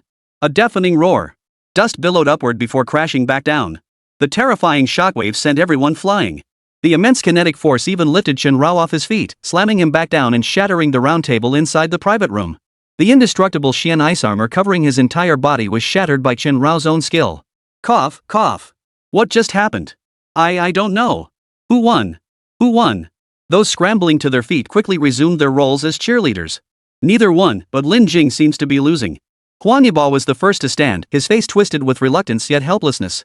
Regardless of whether this was a duel between the two, even if Huang Yibo could shamelessly intervene, Ruan Chi's beast riding skills and battlefield tactics from just now were far beyond his own capabilities. Xiao Bai? The second to rise from the ground was Lin Jing. No response. Shenrao, buried beneath the round table debris, appeared to have passed out. Stop shouting. At such close range, enduring the explosion of hyper-dangerous dust combined with its own lightning-flashing thunderstorm, its Xian Ice Outer Armor could only save its life. The outcome is decided. Ruan Chi brushed dust from his clothes, brimming with confidence. Who says? At that moment, beneath the wreckage of the shattered round table, Shenrao slowly pushed himself up, debris still clinging to his body. Blood dripped distinctly from the corner of his mouth. He had to admit, Ruan Chi was indeed formidable to mount such an effective and powerful counterattack after suffering 2 consecutive setbacks. But to win? Relying solely on this growth stage would core bloodline White Flame Shadow Owl was still a bit of a pipe dream. System, repair my injuries. Shenrao silently commanded, surveying the mottled, shattered fragments of his Xian Ice Outer Armor. Ding, repairing injuries. Estimated lifespan cost, 3 years. Chapter 15, Exploding Frostbird. Ruan Chi concedes. I advise you to give up. Your beast is so badly injured, barely able to stand. It couldn't possibly have the strength left. Ruan Chi looked at Shenrao, who had managed to rise once more, with a hint of surprise but only a hint. Typically, a beast of the same bloodline, aptitude, and growth stage, caught in such close proximity to a high-concentration, ultra-dangerous dust ring explosion, would be left half dead if not outright killed. Continue fighting? Impossible. Barely? Does the way I stand look barely to you? Shenrao looked at Ruan Chi, his expression relaxed. With nimble movements, he lightly hopped twice in full view of everyone before returning to Lin Jing's side. This is the Beastmaster who was just severely injured. Something was terribly wrong here. The crowd present comprised rising stars in the Beastmaster world, the cream of the crop from city-wide Beastmaster academies. Their eyesight and judgment might occasionally falter, but rarely to such an extent. This can't be possible. Even if by yennying the owl held back, could it recover this quickly? Go easy? Bull. With such a high concentration explosion at close range, it's a miracle it survived at all. Exactly. Didn't you see its outer armor was completely shattered?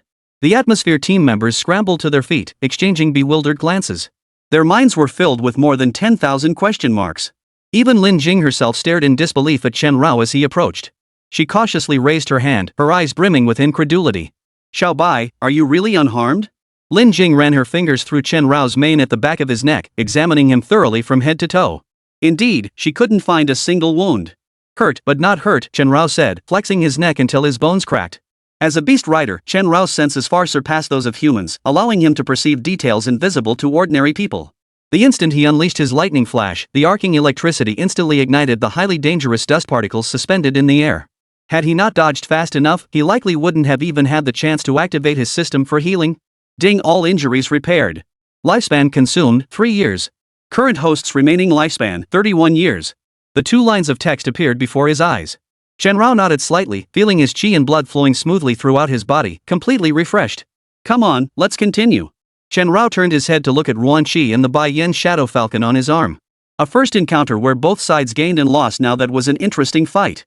How is this possible? Getting caught in an ultra-hazardous dust ring explosion at such close range? You should have sustained some injuries at least. How could you not even lose a single hair? Ruanqi stared at the unscathed Shenrao, his scalp tingling with disbelief. This had nothing to do with the Beastmaster's skill, it was a pure gap in beast control. But the gap in beast control shouldn't be this vast, right? Even if Bai Yanning Xiao had lost some strength after being hit twice earlier, and even if the light-binding flames had been destroyed by Winter's roar, causing the ultra-hazardous dust dispersed in the air to lose some of its potency, it still shouldn't have been so easily withstood. How was this possible? Ruanqi wasn't just talking tough, this scene had genuinely surpassed his comprehension. Stop staring each other down. Don't you want to win? Come on, come on. I'm itching to try out my new skill. Shenrao opened his slightly stiff mouth. After defeating the sacred wood ape, he had mastered a brand new skill. 3000 Frost Explosion. This brand new skill, rooted in the divine wood ape's 3000 flowering trees, revealed nothing of its true power through description alone. It would take proper practice to truly understand it. Continue? Or concede? Lin Jing stroked the mane at the back of Shenrao's neck, smiling a polite smile that nonetheless carried the condescending pity of superiority. Surrender? The word doesn't exist in my vocabulary. Either defeat me or be defeated by me. Ruanqi gritted his teeth, his fists clenching until they cracked. He could accept defeat. He could accept utter, complete defeat. But he could never accept this pitying surrender. Sanchi! Revive! Ruanqi gently shook his arm. The white flame shadow falcon, visibly less spirited than before, rose into the air once more. Flapping its wings, it reignited its white flames. This should be the white flame shadow owl's final strike. Yu Min, who had been watching the battle intently, could discern the phase of the fight from the subtle changes. At this moment, each flap of the white flame shadow owl's wings, now soaring once more, seemed to stoke its flames like adding fuel to a fire. Yet this was not a surge of power from growing momentum, but a final, dying glow. The white flame shadow owl circling overhead was now at the end of its strength. The flames churning across its body burned with a heat far less intense than before. Yet, accompanied by a piercing shriek, the flames gathered inward, and the white blaze surged once more. Shenrao gazed at the white flame shadow hawk diving toward him, a smile playing on his lips. Same old tricks? Is that all you've got? Shenrao's face twisted into a savage grin. He acknowledged that Ruanqi and Bai Yanning Xiao were formidable opponents, even more coordinated than Wu Di and Shen Muyuan. But if that was all he had, then with equal beast riding skills, he had already lost. Xiao Bai, try the 3000 Frost Explosion? Lin Jing's voice was soft but clear. Ruanqi's eyes widened. Everyone else watching widened their eyes too. 3000 Frost Explosion? What kind of skill was that? A dozen pairs of eyes turned to Shenrao, who was standing with one foot on the edge of the wooden table. They simply couldn't fathom why a single beastmaster could deliver such shock and delight. No, this wasn't surprise anymore, it was pure shock. A growth stage beast with a wood-based bloodline, possessing dual elemental auras of lightning and ice after demonstrating Winter Roar, Ice Blade, and Lightning Flash, it actually had yet another brand new beast skill? And it was a skill no one had ever heard of? 3000 Frost Explosion? Regardless of its actual power, the mere fact that this scorpion dung was the only one of its kind made it incredibly rare. The next instant, under the gaze of a dozen pairs of eyes and the flashes of a dozen phones, Shenrao crouched low, then reared his head and opened his mouth to unleash Winter Roar first. The white flame shadow owl, diving down, instantly shifted its posture as if learning from past mistakes. The azure blue explosive sound wave instantly shattered the overhead panel. The swaying chandelier plummeted straight toward the owl, only to be melted by scorching white flames the instant it neared contact. Immediately after, the white flame shadow owl, having dove before Shenrao, reversed its wings, creating distance as it launched its scorching feathers backward. Sharp feather blades sliced through the air, enveloped in white flames, piercing toward Shenrao. Interesting. How about this? Shenrao stood motionless, his gaze fixed on the hurtling scorching feathers. Ice blades coalesced at his sides and met the onslaught head-on. Bang! Bang! Bang! Bang! Bang! The colliding scorching feathers and ice blades exploded in midair. The searing flames landed on the table, igniting ordinary red flames, while the shattering ice blades turned into a sky full of ice crystals. But it wasn't over. The scorched feather blades shattered into a cloud of dust. Sanchi, detonate! Ruanqi gritted his teeth. Even if the Winter Thunder Wolf wouldn't unleash another lightning flash, he could still make the white flame shadow owl trigger the ultra-hazardous dust explosion. One more explosion, and Ruanqi refused to believe Shenrao could emerge unscathed. Xiao Bai, end it. Lin Jing's lips moved slightly. Shenrao understood instantly. The moment the white flame shadow falcon swept its feathers and soared back into the air, the highly dangerous dust particles that hadn't yet been blown away by the winter roar resonated with the falcon, erupting in a dazzling white light. But the next second, before they could trigger a chain reaction, microscopic ice crystals spread across countless invisible dust particles in the air. Within 1,000th of a second, they solidified into a dense network of icicles. Intermediate 3000 Frost Explosion. This skill, evolved from the 3000 flower tree, could crystallize ice shards anywhere within a 15-meter radius, whether on stones, leaves, or even the powder of the super dangerous dust. Pop! The highly dangerous dust, poised to explode, lost its potency the instant it was frozen by the icicles, emitting a faint sound like a deflating balloon. Then, under Chenrao's command, hundreds of crystallized icicles surrounded the soaring white flame shadow owl. Egg-sized icicles extended sharp spikes. With just a snap of Lin Jing's fingers, the instantly shattering ice blossoms could knock the white flame shadow owl down. There was no space or chance to evade. Sanchi. Ruanqi watched the white flame shadow owl, completely encircled by the ice shards, with growing anxiety. Stop shouting. If you keep it up, I can't guarantee the icicles scorched by flames won't explode. Chenrao growled. Within seconds, the offensive had turned defensive. Admit defeat. Unless you want to gamble that your Sanchi can survive the 3000 frost explosion unscathed. Lin Jing didn't rush to issue orders. To her, the outcome was already clear. They'd still be classmates afterward, there was no need to make things so tense. Ruanqi gritted his teeth. Was this how the duel he'd challenged for would end? Just admit defeat already. Lin Jing is giving you face here, Yumin patted Ruanqi's shoulder, her meaning clear. Unless Bai Yenying Xiao possessed a second life like the Winter Thunder Wolf, capable of enduring such punishment. Otherwise, conceding was Ruanqi's best option. Refuse? Fine, refuse. Idle, blast the damn bird to smithereens. I'll cover the damage. Huang Yiba, who despised Ruanqi from the start, chimed in without a care for escalating the situation. Hold on. The silent Ruanqi snapped his head up. He knew Huang Yiba wasn't joking. And he truly dared not. He dared not gamble with his own life, dared not bet that Sanchi could survive such close range, concentrated frost blasts. I concede. Chapter 16, a roundtable meeting of the highest authority. You're lucky to be alive, little bird. Chenrao watched as Ruanqi absorbed the white flame shadow owl into his beast taming space, the system interface appearing before his eyes. Growth stage would core bloodline A plus potential white flame shadow owl. Remaining lifespan, 29 years. Bloodline fusion acquired skill, ultra dangerous dust. It was a bit of a shame. If Ruanqi had been a bit more stubborn, that skill ultra dangerous dust with its extremely stealthy activation effect and terrifying chain detonations would have been Chenrao's. A touch of envy. You won, but I refuse to accept it. Ruanqi reluctantly lowered his head. He'd lost, but neither his heart nor his words conceded defeat. Buddy, you're all talk, huh? Losing still makes you stubborn? Do you need my idol to blow your bird to bits before you'll admit defeat? Huang Yiba stepped forward with a cold chuckle. When it came to playing dead after losing and putting on a show after winning, no one did it better than him. When Lingdong Leiwang nearly got blown to bits, Huang Yiba had been ready to crawl into a hole. But now? Now was the perfect moment for Huang Yiba to show off. I hate to admit it, but she really did get lucky, encountering a mutated beast like that. But I never lose twice. Lin Jing, you're strong, but I won't give up on beating you. 3 months from now. 3 months from now, I'll come find you again. Ruanqi was also adept at reading the situation. His choice of words had shifted. It wasn't that he couldn't handle losing, it was that this defeat felt utterly bizarre. After all, any beastmaster knew that under such close range, hyper-dangerous dust explosion conditions, a beast with identical innate talent, bloodline, and stage simply couldn't retain combat capability, let alone emerge unscathed. Not even a beast with maxed-out defensive stats could survive that. But there was no denying it, he had lost. Admit defeat, take the criticism, and shut up. Ruanqi didn't even want to argue with Huang Yiba or demand the videos be deleted to save face. 3 months? Lin Jing was puzzled. First Yahelian's 1-year challenge, now Ruanqi's 3-month challenge. She'd barely been at school a day, and already she had 2 enemies? Yes, 3 months from now. During the departmental promotion-demotion assessment, I will drag you down from a tier. Ruanqi packed his things and extended his right hand. He pointed forcefully at Lin Jing, clenching his fist tightly. Then he turned and walked away. Psycho, Huang Yiba shot him a withering look. Fine. Lin Jing responded with unexpected seriousness.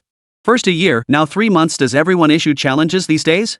Chenrao watched Ruanqi walk away, thinking to himself. But right now, there were more pressing matters.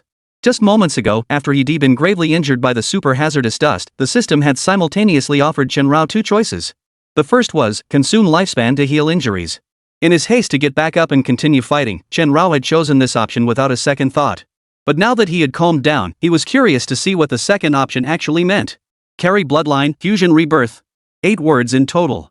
On the surface, it seemed to suggest that when gravely wounded and near death, one could carry their own bloodline and fuse with something to be reborn. It was somewhat unclear. Carrying one's bloodline for reincarnation meant preserving one's current bloodline potential unchanged. Thus, even after merging and reincarnating, it would essentially be equivalent to fusing with another beast tamer's bloodline, a function nearly identical to bloodline fusion. Yet the cost is significant. setting aside whether Lin Jing would recognize him after abandoning this body. Simply progressing from infancy to maturity would consume over a decade of his remaining lifespan. This ability felt rather useless, especially considering its cost a full 500 years of lifespan. Chen Rao would have to be out of his mind to choose this. After all, even if he were blown to bits, the system could restore his body and reincarnate him without consuming 500 years of lifespan. But if that were the case, what would be the point of its existence? Chen Rao couldn't figure it out. He decided to stop thinking about it altogether. Later, with Huang Yiba's deep pockets and a wave of his hand, the group staying at Tinghai Tower moved to a private room. After ordering a table overflowing with exorbitantly priced dishes, they finally got to eat. And Chen Rao finally got to savor a lavish feast at the luxurious beastkeeper's table. Rich people are something else, they feed their beasts better than I ever ate as a human in my past life. Chen Rao's eyes lit up as he gazed at the steak and lobster being served. Meanwhile, on another front, outside the conference room on the top floor of the administrative building for first-year students at Johua Beastmaster Academy. Before pushing open the door, Chang Yuan took special care to adjust his collar and lapels. For tonight's exceptionally important meeting, he'd even dug out the bespoke suit he'd worn at his wedding. The reason was simple: the host of this meeting was incredibly influential. Truth be told, as the year director of Johua Beastmaster Academy, Chang Yuan had encountered his fair share of dazzlingly influential student parents. Take Huang Yiba, for instance. His father was a business tycoon ranked among the elite not just in China, but globally. But a parent who made him this nervous? This was a first. Chang Yuan exhaled deeply as he pushed open the conference room door. Inside, the seated attendees all turned their heads to look at him. Among them were Ren Faidu, the elusive dean of Johua Beastmaster Academy, Geng Shuwen, director of the review department at the East Asian Beastmaster Administration Bureau, and an elderly woman whose true identity and position remained undisclosed, though her significance was immediately apparent. As for the others, Chang Yuan didn't recognize them. Judging by their ages, they were roughly between 25 and 35, suggesting their positions likely weren't very high. Perhaps Geng Shuwen's bodyguards? Good day, everyone. My apologies for keeping you waiting. Though Chang Yuan had seen his share of high-stakes situations, he still felt a surge of nervousness. We just arrived too. Sit down. Ren Faidu gestured for Chang Yuan to take a seat. I trust you understand why we're here regarding the evaluation of Lin Jing and Yahalian Nirua. The elderly woman spoke slowly. Though her hair was streaked with gray, she showed no signs of age, instead radiating an air of supreme elegance and nobility. Yes. Due to certain well-known circumstances, these two had become the focal point of attention throughout all of Johua. Chang Yuan rose with slight restraint, gently pressing the remote control he had just taken in hand. The conference room's large screen illuminated. On either side of the screen were posted photos of Lin Jing, Yehalian, and their respective beasts, accompanied by detailed personal information from names and birthplaces to blood types and dietary preferences, even extending to their menstrual cycles. This is ridiculous. For reasons we all know? Is he really old Geng's third son? The disheveled young man to Chang Yuan's left spoke up, his voice dripping with irreverence from the moment he opened his mouth. But he actually dared to call Geng Shuwen old Geng, and he even. Lord of the underworld, watch your language. Geng Shuwen, sitting opposite the youth, pressed a hand to his forehead. The youth, dubbed the Lord of the Underworld, belonged to the executive department of the General Bureau, outside Geng Shuwen's jurisdiction. He was notoriously sleazy and irreverent, seemingly capable of cracking dirty jokes in any situation. But unfortunately, he was currently the most suitable person for the next step, so not bringing him along wouldn't have been appropriate. Alright. So if it wasn't Sanner, what makes her worthy of 3 excellent ratings? The king of the underworld chuckled, waving his hand dismissively. Actually, Lin Jing excels in every aspect. Everyone, please take a look. This is video footage that just started circulating tonight. Chang Yuan spoke up at the perfect moment, steering the conversation back on track. The screen flickered, playing the footage captured by the entertainment crew in the listening seat pavilion private room. The combatants were Lin Jing and Wan Shi versus Chen Rao and by Yan Yingxiu. Everyone present was either a seasoned beastmaster or a professional in related fields. Even Ren Faidu, who rarely witnessed beastmaster combat, could discern that, setting aside Lin Jing's command abilities for now, that beast, or rather, Chen Rao's power, was visibly formidable. Very interesting, the old woman remarked calmly.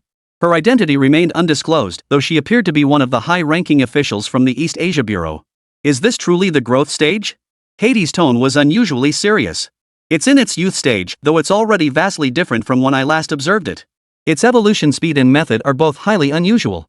Geng Shuwen nodded. As the only person present who had witnessed Chen Rao's combat firsthand, his words carried undeniable weight. A beast like this, a beastmaster like this. Everyone, Johua seems to have truly struck gold. Ren Faidu disliked playing word games with these bureau officials. What mattered to him was his students' ability and performance. It's not just Johua that's found a treasure, we have too. The elderly woman turned her gaze toward Ren Faidu. Her status was quite high, and Renfido responded with repeated nods and smiles. He even commanded a quieter, more profound respect than Gung Shuwen. You can't predict someone's future just because they're young. After all, when I first met the old man, he said I'd never amount to much either. King of the Underworld leaned back, his irreverence as unrestrained as ever. Lord of the Underworld, not everyone can be compared to you, but from my perspective, the technical department could temporarily place this young lady on the project's shortlist. The elderly woman spoke again, her words hinting that she seemed to be a high-ranking figure within the technical department. Guys, could you stop beating around the bush? Chang Yuan felt a bit embarrassed. He'd completely become an accessory here. We can, but with your clearance level, you're not authorized to hear what follows.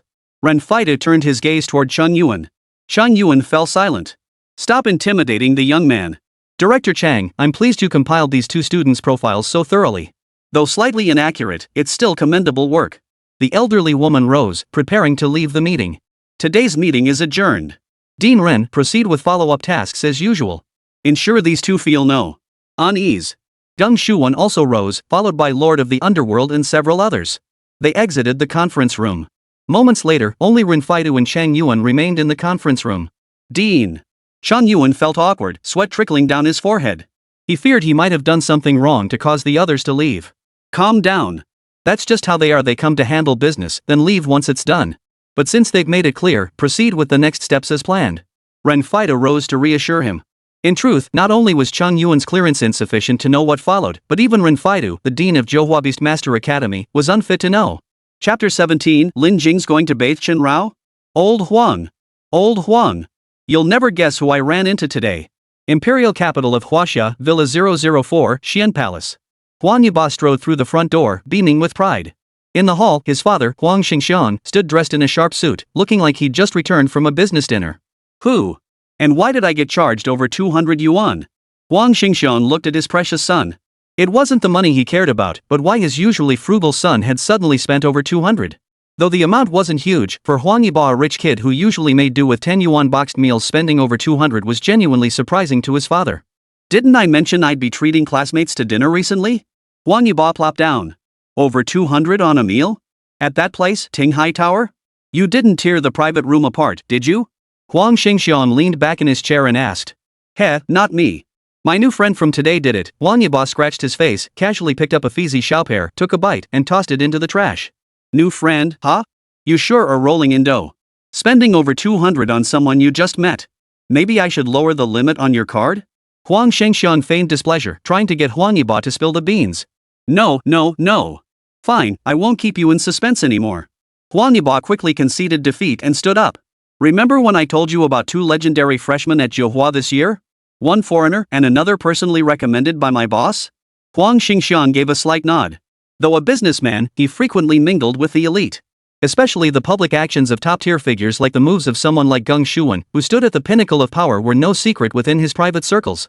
In other words, for a businessman like Huang Xingxiang, where there's profit, there's a crowd. The actions of top-tier figures could sway economic development, so constant vigilance was essential. However, Gung Shuwen's recent inexplicable recommendation of a child with no background or status for admission to Johua had left them all thoroughly perplexed. I recall her name. Lin Jing, a girl from Laosha Well village in Xingtung County. Huang Xingxian pondered briefly, his network having already thoroughly investigated Lin Jing. That's her. That's exactly who I'm inviting to dinner. Huang Yiba clapped his hands sharply. Huang Shengxiang nodded thoughtfully. On the surface, Huang Yiba's lavish dinner for Lin Jing seemed like a huge loss. But upon closer inspection, regardless of Gung Shuwen's motives for recommending Lin Jing, it signaled a special connection between them, neither family nor a close friend across generations. That left only one possibility. Gung Shuwen had taken a particular interest in this girl and was likely planning to cultivate her as a key talent. As for his own son? Since Huang Yiba had no desire to inherit the family fortune or take over Huang Xingxiang's business empire, he should cling tightly to Lin Jing's coattails. Seize the chance to connect with Gung Shuwen, and his future would be secure. This was far more advantageous than Huang Xingxiang personally making connections outside, which could end up costing a fortune and effort without even guaranteeing a meeting with Gung Shuwen. You're a sharp one, kid, Huang Xingxiang murmured with a faint smile, turning his gaze to his precious son. Heh, I only realized this later myself. But Dad, as far as I know, Lin Jing seems to have some husband who keeps pestering her? What's that about? Huang Yiba asked, his brow slightly furrowed. Lin Jing was beautiful, no doubt about it. As a man, Huang Yiba couldn't help but be attracted. But he knew he was as round as a ball, his looks were nothing to write home about, and his abilities were even less impressive. Huang Yibo wouldn't hesitate to resort to underhanded tactics. For someone as outstanding as her, it was already a blessing to have her as a friend. Still, he couldn't help but wonder what kind of person this husband of Lin Jing could be. Stubbornly clinging on? That description wasn't exactly flattering. Your connection still can't match mine, little Huang Xingxiang said, pointing at Huang Yibo with a hearty laugh. From what I know, Lin Jing has a younger brother just 1 year her junior named Lin Tianyu. As Canjing village is a key poverty-stricken village in Qingtang County, the Lin family, desperate to find a wife for Lin Tianyu, forced Lin Jing into marriage with a disabled man in the village 3 years ago, taking 20,000 yuan from him. That's when Lin Jing fled Canjing village alone. She's been working part-time and studying at Qingtang Beastmaster Academy ever since. That so-called husband of hers? He's probably that disabled guy. Huang Yibo froze upon hearing this, then let out a cold chuckle. So he won't come looking for her in the capital, right? Huang Yibo asked. Unlikely. As far as I know, she hasn't been harassed by her birth family in the past 3 years. No need to worry about it in the short term. Huang Xingxian's network was terrifyingly extensive. Digging into someone's background was child's play for him. But there's still risk involved, old Huang Yibo voiced his concern. Risk? Any risk I've faced in my life was far greater than this. People like that are only after money, and as luck would have it, money is the one thing our family has in abundance. Lin Jing is someone you can win over, even butter up. We don't have to owe her a favor, but making friends. You need to put in some effort, kid. Whether she'll take you seriously is another matter, but as a man out in the world, you can't let a girl foot the bill. Huang Xingxiang tapped the armrest lightly, sealing the deal. Old Huang, get me another one. Just in case Lin Jing's husband shows up, I'll have a way to handle it. Huang Yibo nodded, starting to ask for money. You little brat. You really think I'm a sucker, huh? Huang Xingxiang abruptly stood up and pulled out his belt. He might not be a beast master, but he had skills too. Ultimate love technique, 7 wolves a father's concern. Calm down. Old Huang. Calm down. I'm just trying to be prepared for anything, okay? Huang Yibo immediately took 2 steps back. He knew his dad's methods all too well. One whack from that belt, and his butt would bear a trademark for the next fortnight. That's true, but this is a bit much. I'll give you a few 100,000 now, and send someone to deliver the remaining 100 million in a few days. Huang Xingxiang gave it a moment's thought before nodding and sitting back down. I knew you'd come through, old Huang. Huang Yibo exhaled in relief, sweat beading on his forehead. Meanwhile, on the other side. Room 0320, Building 2, Dormitory Area A, Zhouhua Beastmaster Academy. Finally done cleaning up. Phew, I'm dead tired. Lin Jing wiped the sweat from her forehead, surveyed the tidy bunk, and stretched her aching shoulders. Wow, this is a girl's dorm. It smells way better than the stinky feet in the boys' dorm. At that moment, Chen Rao, transformed into a cat-sized form, lay at Lin Jing's feet. Looking at the spotless girl's dormitory, his heart swelled with delight. Shapeshifting was a technique used by beast tamers to alter the size of their beasts, adapting them to fit the tamer's daily life. Of course, it could only shrink them. Now, as a cat-sized Chen Rao stood on the dorm floor, he never dreamed that at Beastmaster Academy, beasts actually lived in aid alongside their masters in the same room. Moreover, Lin Jing's dorm was a double room, meaning there was another girl besides her. The thought alone made Chen Rao's blood rush to his head. He wanted to be a proper gentleman, but he wasn't even human anymore. A dog? What's wrong with being a dog? Suddenly, a sharp pain shot through Chen Rao's head. What are you thinking about with that lecherous look on your face? Take that. Lin Jing smacked Chen Rao on the head with a knuckle rap. For some reason, she couldn't shake the feeling that Xiao Bai had been acting strangely these past few days. Whether it was his execution of beast-taming commands or his everyday behavior, especially those ever-shifting, complex expressions on his face, Xiao Bai now seemed almost human to Lin Jing. And a bit sleazy. Sorry. Don't worry, I'll definitely be a proper gentleman. Chen Rao scratched his head sheepishly with his paw, then watched as Lin Jing slowly undid the buttons on her shirt. I'm exhausted. I'm going to take a shower. Xiao Bai, wait outside, okay? Xiao Bai. Chen Rao felt a nosebleed was imminent. That expanse of snow-white skin grew clearer with each button undone. Her skin was like solidified white jade. Chen Rao could even see the faintly visible veins beneath her collarbone, outlining shoulders and a neck as perfectly sculpted as ancient Roman statues, and below that, an even more flawless expanse of snow white. Don't stare. You're not allowed either. Lin Jing paused her movements, the third button on her chest securely fastened. Right, no peeking. Chen Rao nodded hastily, turning away and pretending to be busy. Strange, where had the elephant on the floor gone? Why couldn't he find it? Had it crawled into a crack? That's more like it. Today is finally over. Tomorrow I'll be a freshman at Zhouhua. Kara's village, I'll never return. Lin Jing watched Xiao Bai's slightly awkward, busy silhouette, a dimpled smile gracing her face, breathtakingly beautiful. Her eyes brimmed with longing for the future and freedom. As long as she could graduate from Jiuhua successfully and become a level 1 beastmaster, she could escape that nightmare of a village forever and ever. In a daze, she watched Shen Rao's retreating figure, the only family she had left now. For some reason, Lin Jing always felt that Xiaobai could understand her words. So even though she loved talking to herself with Xiaobai, it never felt awkward. Especially now. How about I give you a bath too? Shen Rao, who had been pretending to busily search for treasure, froze instantly. Then he heard the sound of clothes sliding off shoulders. Chapter 18, Winning over a bunch of fans. Judgment gone wild. You seem so down lately. Here, have a bottle of mijia. Yumin sat down with a bottle of mijia in hand. You'd be sluggish too if you got challenged every day. Why did I refuse that bath the other day? Shen Rao lay sprawled at Lin Jing's feet, deeply regretting his escape attempt days prior. He had preserved his reputation as a gentleman, but it felt like he'd lost big time. Jiuhua Beastmaster Academy, break area of the opening assessment venue. As a student council staff member, Yumin was here both to ensure the assessments ran smoothly and specifically to chat with Lin Jing, offering some heart-to-heart talk. As the legendary freshman attracting widespread attention, Lin Jing had encountered numerous students drawn by her reputation during these opening days. Some came merely to catch a glimpse of her, while others sought photos or autographs. Of course, there were also those who had seen the online video of Ruan Qi and Lin Jing's duel and came specifically to challenge her to a duel. In just 3 short days, Lin Jing had already received a full 17 challenge letters.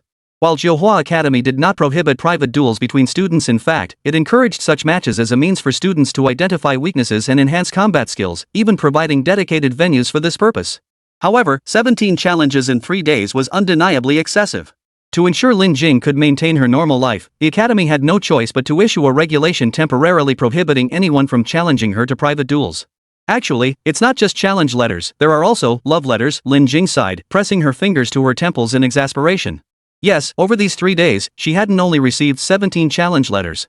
There were also a full 49 love letters. Indeed, once people realized Lin Jing apparently didn't use a smartphone and couldn't be reached via her super message or QQ accounts, they resorted to the most primitive form of courtship, writing love letters. To ensure their letters reached her, the swarming boys even started enlisting help from other female dorm residents, spawning a whole new industry: 5 yuan for delivering a love letter, 10 yuan for delivering flowers plus a letter. Over the past few days, Lin Jing had received enough flowers to stock a florist's shop. But she genuinely wasn't interested. Meanwhile, at the exit of the evaluation room, Wang Yiba emerged with a delighted expression. No need to guess that beaming expression clearly meant he'd breezed through the B-level certification exam. Hee, I took them all down, wiped the floor with them. Senior, how did I do? Wang Yiba approached the two, holding a daini that clearly bore the scars of a fierce battle. The tiny rice grains bore traces of a fierce battle. Shen Rao couldn't help but wonder what kind of beast could engage in such a fierce fight with something as small as rice grains? Hamsters? 2 people each forming a blood pact with a hamster and a guinea pig, then commanding the 2 rodents to fight each other. Quite a comical sight, huh? Very good. After all, it was only a B-level difficulty assessment. Yumin offered a polite compliment. MHM. Lin Jing nodded in agreement. Lin Jing, you seem a bit down. Are you worried about this afternoon's evaluation? With your skills, you'll definitely pass. Huang Yiba keenly picked up on her mood and cautiously sat beside her. No wonder they say women's hearts are unfathomable. Yiba, you'll never guess what's bothering her. But damn, you've got some serious self-control. Chen Rao muttered under his breath while lounging nearby, then hopped onto a chair and burrowed into Lin Jing's lap. Guess that's the perk of being a beast tamer? Actually, no. Speaking of which, can I take a look at that forum you mentioned last time? Lin Jing propped her chin on one hand as she looked at Huang Yiba. Sure. Wang Yiba quickly pulled out his phone, opened the official forum for Jiuhua Beastmaster Academy, and handed it to Lin Jing. Shen Rao peered over with equal curiosity. The forum was now densely packed with fan posts about Lin Jing and Yi Helian. Discussions about who was stronger had long since lost their appeal. Now, everyone was fixated on Yi Helian and Lin Jing's looks. This had even spawned the term visual appeal fans. Alright, I've seen enough. Lin Jing felt a bit speechless as she returned the phone to Huang Yiba and stood up. Chen Rao jumped down and stood up as well. Huang Yiba, as part of the final batch of students for the B Series opening assessment, had completed his evaluation. Next up was the A Series. With only 100 students total, the A Series orientation assessment naturally began simultaneously. Less than 15 minutes passed between the conclusion of the B Series assessments and the start of the A Series. There was no way around it. Time was tight and the workload heavy. Immediately after the orientation assessments concluded, the first public meeting for assigning field training locations to freshmen would take place. At that meeting, the destinations for all freshmen's first field training sessions would be directly decided. All freshmen must attend this meeting, as training locations vary in quality. Some students even arrived early today to secure a spot near the front of the line, hoping to grab a better assignment. Those who didn't show up or arrived late would be left with only the spots others had discarded. Xiaobai, are you ready? At the entrance to the evaluation site, Lin Jing stood still and took a deep breath. Don't worry, I've got this. Shen Rao opened his mouth, licking his fangs with a menacing glint in his eyes. Current remaining lifespan, 31 years. System alert, host's bloodline detected in intense fluctuation. Proceed with caution and seize potential breakthrough opportunities to advance bloodline. Let's go. Lin Jing tapped Shen Rao lightly on the head and walked in slowly. Shen Rao followed closely behind, and the doors closed behind them. Outside the door, in the lounge area, Wang Yibo and Yu Min sat together, both feeling somewhat tense. This year, after analysis by the A series instructors, only 2 individuals received an S+ rating in their opening semester evaluations. One was Yehalian Nero. The other was Lin Jing. Senior, have there been S grades before? Wang Yibo tore open a piece of gum, popped it into his mouth, and offered another to Yu Min. S grades happen every year. I got one last year myself. But S+? As far as I know, only 8 people in the entire history of Jiuhua have achieved it. One of them is your boss, Geng Shuwen. Yu Min politely declined Huang Yibo's offer, instead taking a sip of her fruit tea. S difficulty alone felt beyond what ordinary people could handle.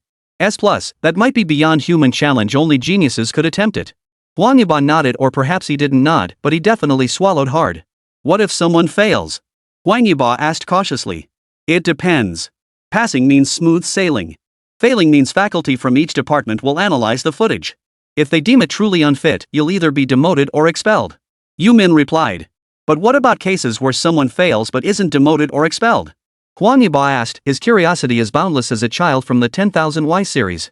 Yu Min shot him a look but nodded anyway. Yes. And it happened quite recently. 4 years ago, Jiuhua had a genius who entered with extraordinary talent. He was exceptionally gifted and even voluntarily requested an S+ level entrance assessment, which was ultimately approved. However, the sudden death of his mother plunged him into profound grief, causing him to lose consciousness and sustain severe injuries during the assessment. After departmental review and university deliberation, it was unanimously decided to retain his position in Department A without requiring a second assessment. This prodigy ultimately lived up to Jiuhua's trust. 2 years later, having become a senior Beastmaster, he successfully graduated and joined the National Beastmaster Task Force. By now, he should have advanced to a level 3 executive Beastmaster. His progress was remarkable, and his fame spread far and wide. Ultimately, rules are rules, but people are people. Rules are rigid, but people are flexible. Jiuhua Academy didn't earn its reputation as the most compassionate Beastmaster Academy for nothing. The opening semester evaluations were in full swing. 100 students in class gradually began to emerge as time passed. Some were joyful, others sorrowful. Yu Min and Huang Yibo sat outside waiting, silently watching the dwindling names on the massive central screen, occasionally straining to find the names they cared about most. Yu Min had more names to watch for.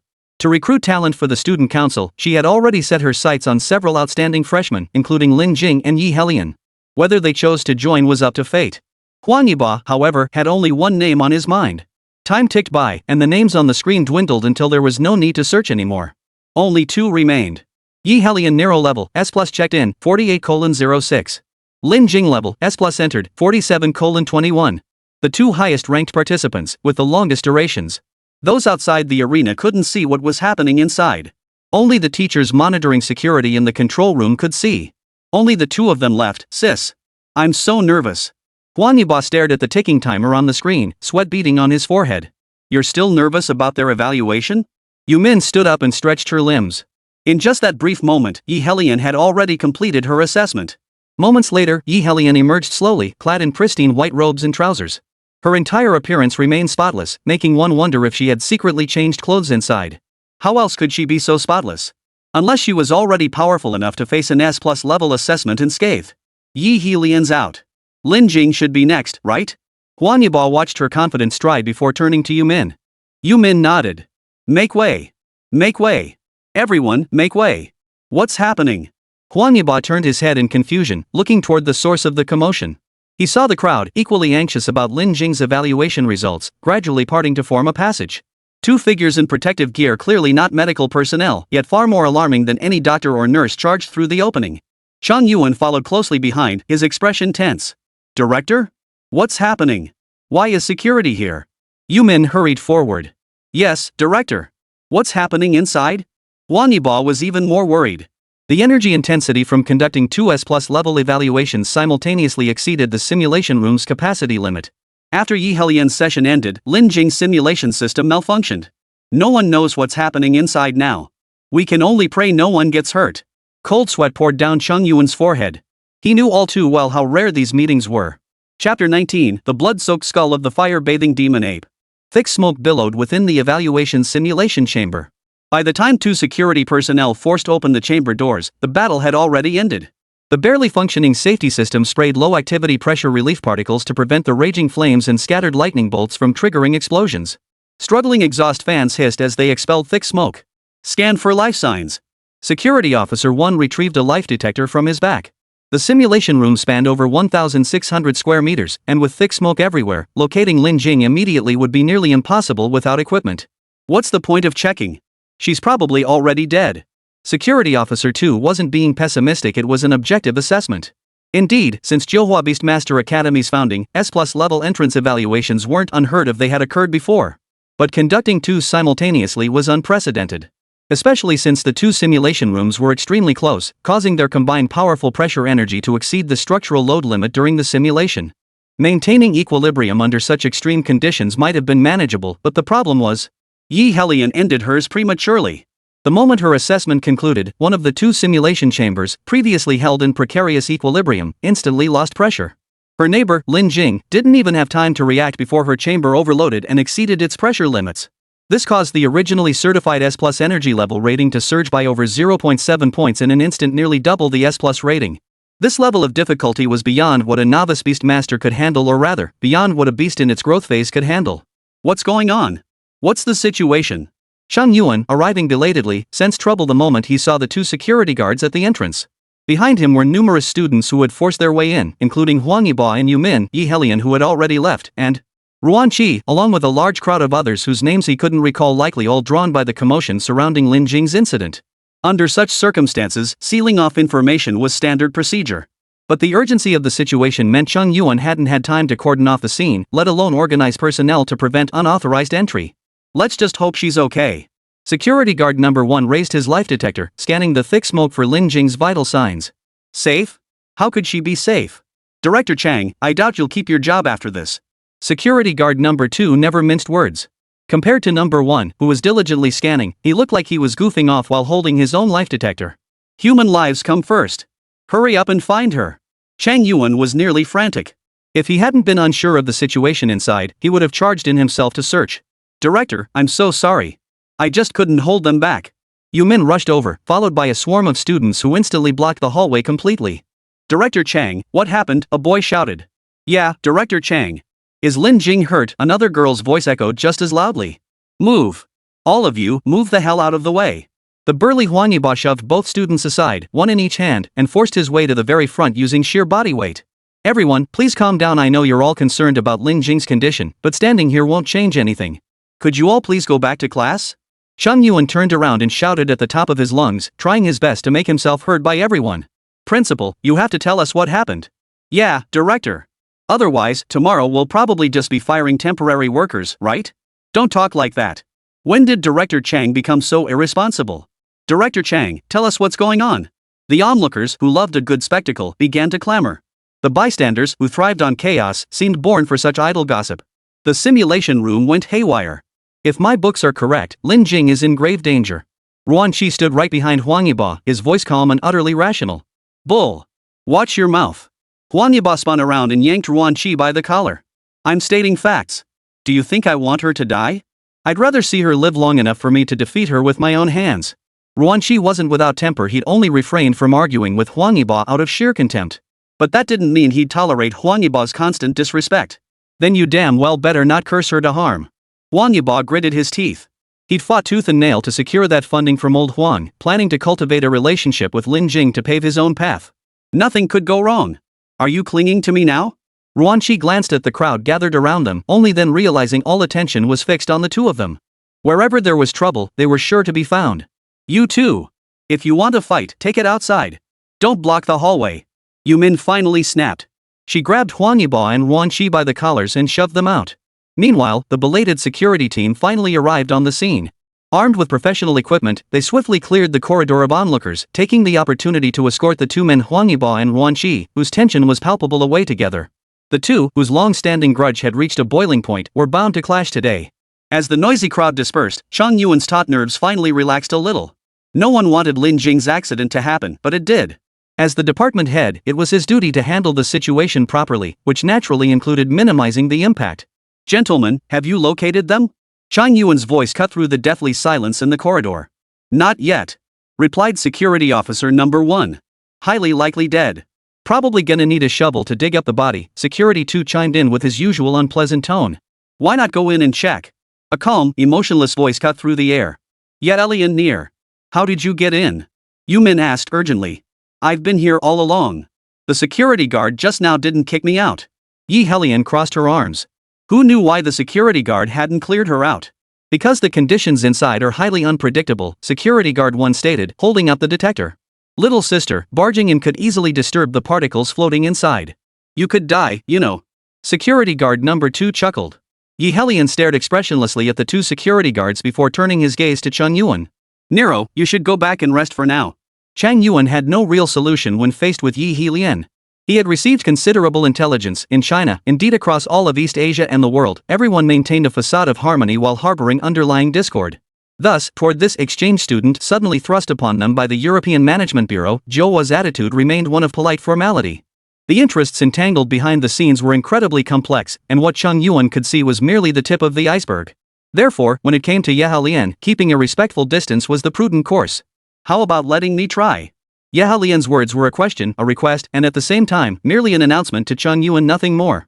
As her words fell, the silver dragon coiled around her wrist instantly revealed its true form. This mercury-blooded beast moved without a sound, its scales like pure silver castings reflecting the firelight within the simulation chamber. Director! Yu Min cautiously warned Chang Yuan. Yi Helian, you cannot intervene like this without authorization. Chang Yuan immediately snapped. Yi Helian offered no reply. With a gentle flick of her wrist, the silver dragon that had just touched the simulation chamber door instantly twisted its form, returning to her side before swiftly transforming back and coiling around her wrist. Barring any mishaps, she should be dead by now, Ye Helian stated impassively. In that split second, just as the silver dragon was about to enter the simulation chamber, Ye Helian could distinctly sense that the energy fluctuating within far exceeded the limits Lin Jingyu, or rather, Chen Rao, could possibly command. Unless a miracle occurred, Lin Jingyu inside the chamber was as good as dead. See? Someone finally agrees with me, Security Guard 2 remarked, glancing at Security Guard 1 beside him. It's not that I can't see it, but people need some hope, some glimmer of possibility. Must you be so utterly pessimistic? Security Officer 1 retorted irritably. He and Security Officer 2 had been in the security field for over a decade. Truthfully, the moment he heard this S+ simulation chamber had gone haywire, he'd already written off Lin Jing. The uncontrollable simulation beasts unleashed by the malfunction carried unpredictable levels of ferocity and energy amplification. A C-level difficulty could escalate to B to A, and S for S+, that was beyond Security Guard 1's comprehension. Only a genuine execution beast master could handle that. Time ticked by, and the thick smoke billowing inside the simulation chamber was gradually vented out by the exhaust fans. Target search progress, 75%. No life forms detected. Unit 2 mechanically reported the search status.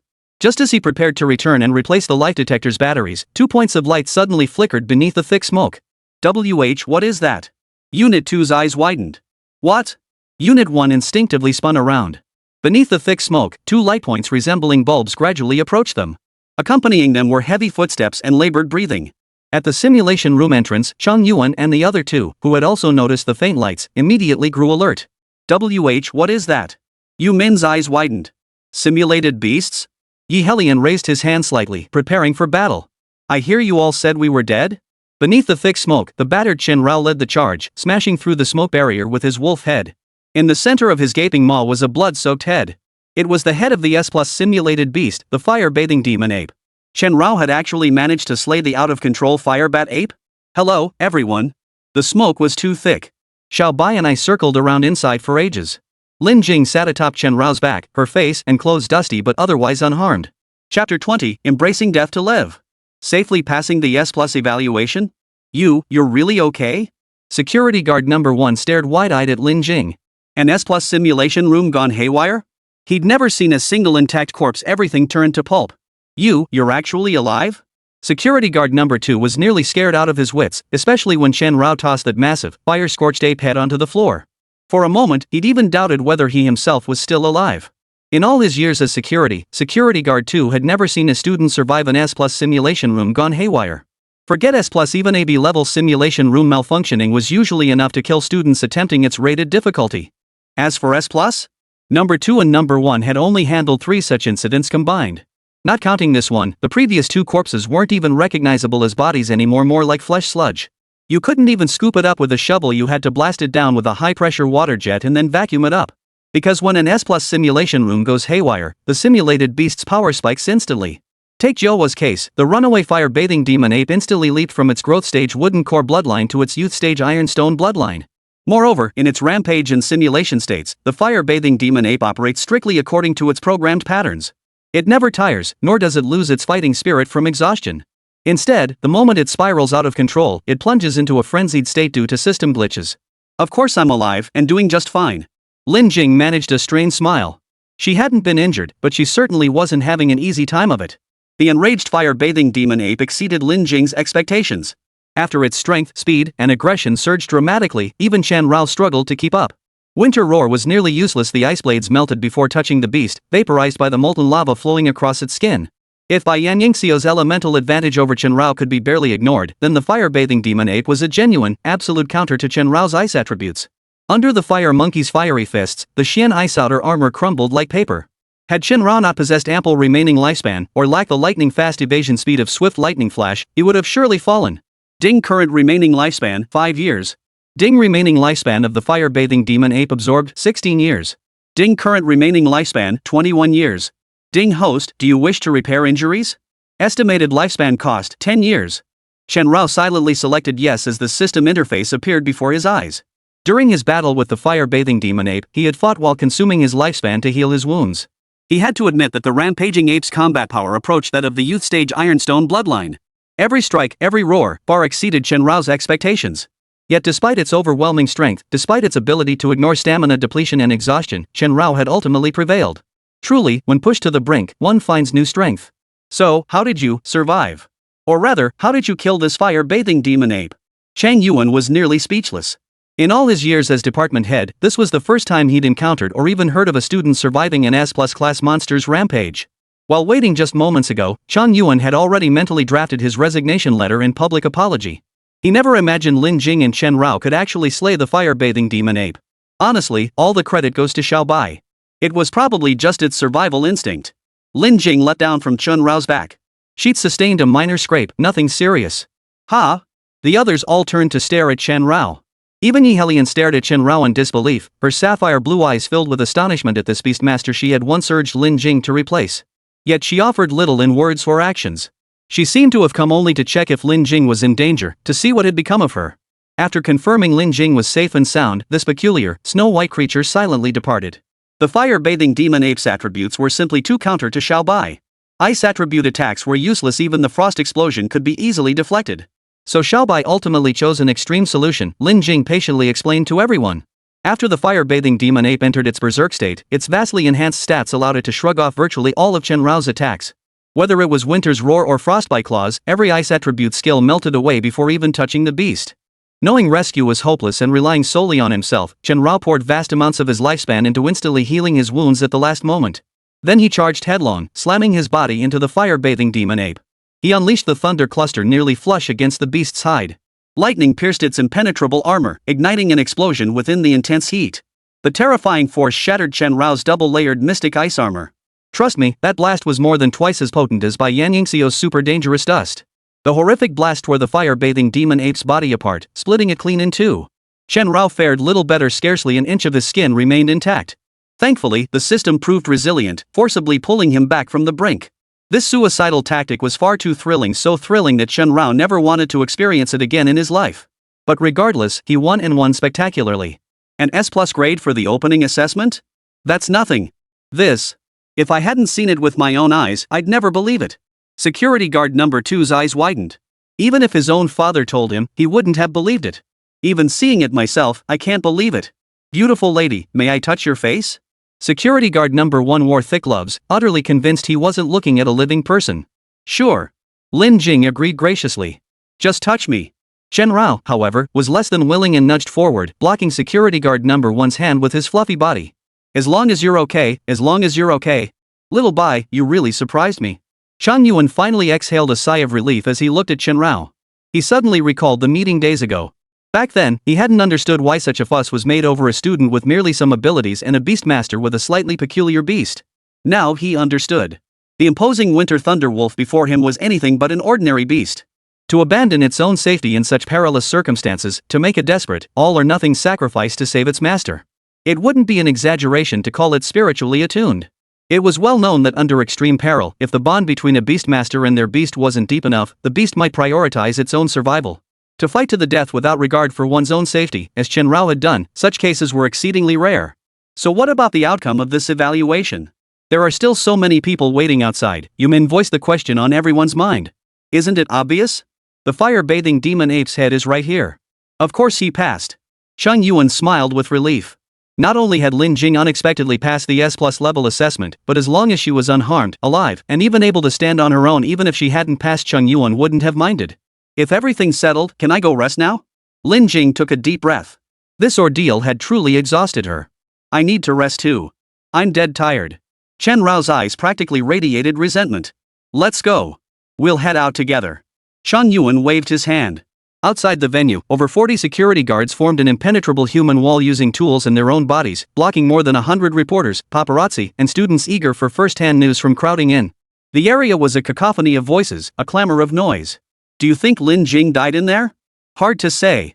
My sister told me that at her Beastmaster Academy, a simulation room went haywire once.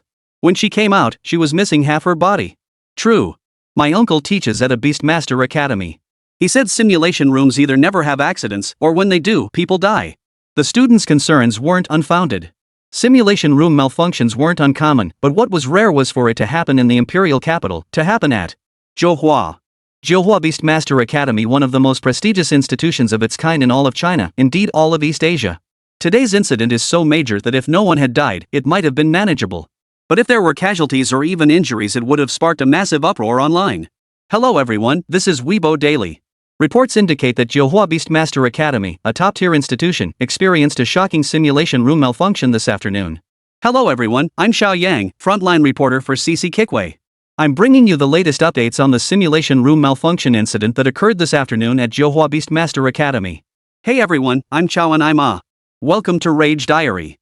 I've always heard that beast tamers are a high-risk profession, but I never really believed it until today. In an instant, the venue entrance was swarming with reporters and paparazzi. They mingled among the students, desperate for first-hand information. Some even attempted to scale the perimeter wall to enter through the back gate, only to be swiftly apprehended by the sharp-eyed security guards. Let me go. Let me go. I'm top paparazzi Zhuwei, the paparazzi boss yelled. Screw you, impotent paparazzi. Get lost. The security guard kicked him out with a single blow. Just then, the tightly sealed gates suddenly swung open. The gathered students turned their heads like starving wolves spotting meat, while the journalists surged forward like crazed animals. One reporter, desperate to be the first to shove a microphone into Chang Yuan's face, risked his life by leaping from the top of a 4-meter-tall tree straight into the human wall. Hello, how is Lin Jing doing now? Is she out of danger? The reporter with badge number 12138 instinctively held the microphone toward a beautiful woman. I'm Lin Jing. I'm not seriously injured, Lin Jing replied with an awkward smile. Chapter 21, Live broadcast enters a media storm. WH what? You're Lin Jing? 12138 was stunned. He'd been chasing explosive first-hand news. How could someone unharmed qualify as breaking news? After all, he hailed from Pain News, a publication notorious for spinning tales so outrageous they could make the dead walk and the living die. Their specialty was explosive scoops, the kind that would blow readers' minds if they didn't kill them outright. The moment he heard reports of an S+ simulation lab going haywire at Zhouhua Beastmaster Academy, he could practically see the editor-in-chief's desk beckoning him. That's why he dethroned caution to the wind and jumped in only to be told now she is unharmed? How could that be? An S+ simulation room went haywire, and no one got hurt? And from the looks of it, aside from a touch of shattered beauty, Lin Jing hadn't even lost a single strand of hair? Meanwhile, more and more reckless reporters poured in. Some came from Gangi, some from Jiulon, and others were local tabloid journalists from the capital. These were the most fearless and shameless ones, even pushing past the guy holding CC Kuei to get closer. At this moment, Lin Jing was surrounded by microphones like the first literary figure to win a Nobel Prize in mathematics. Don't ask me why I used a math prize analogy, because the Nobel Prize doesn't have a mathematics category. Ms. Lin Jing, can you describe the scene after the simulation room went haywire? Ms. Lin Jing, can you explain how you emerged completely unscathed? Ms. Lin Jing, can you show us your beast? Did it perish inside the simulation chamber? More and more reporters swarmed around her like flies, their chattering voices making Lin Jing feel dizzy. The students milling about on the periphery added fuel to the fire with their gossip. Some brought up her battle with Ruan Qi, others mentioned, "Are you all sick? Can you quiet down?" As the crowd grew louder, the exasperated Chen Rao suddenly revealed his true form, unleashing a deafening roar that shook everyone's ears. In an instant, the sky cleared and the earth brightened, leaving an eerie silence in its wake.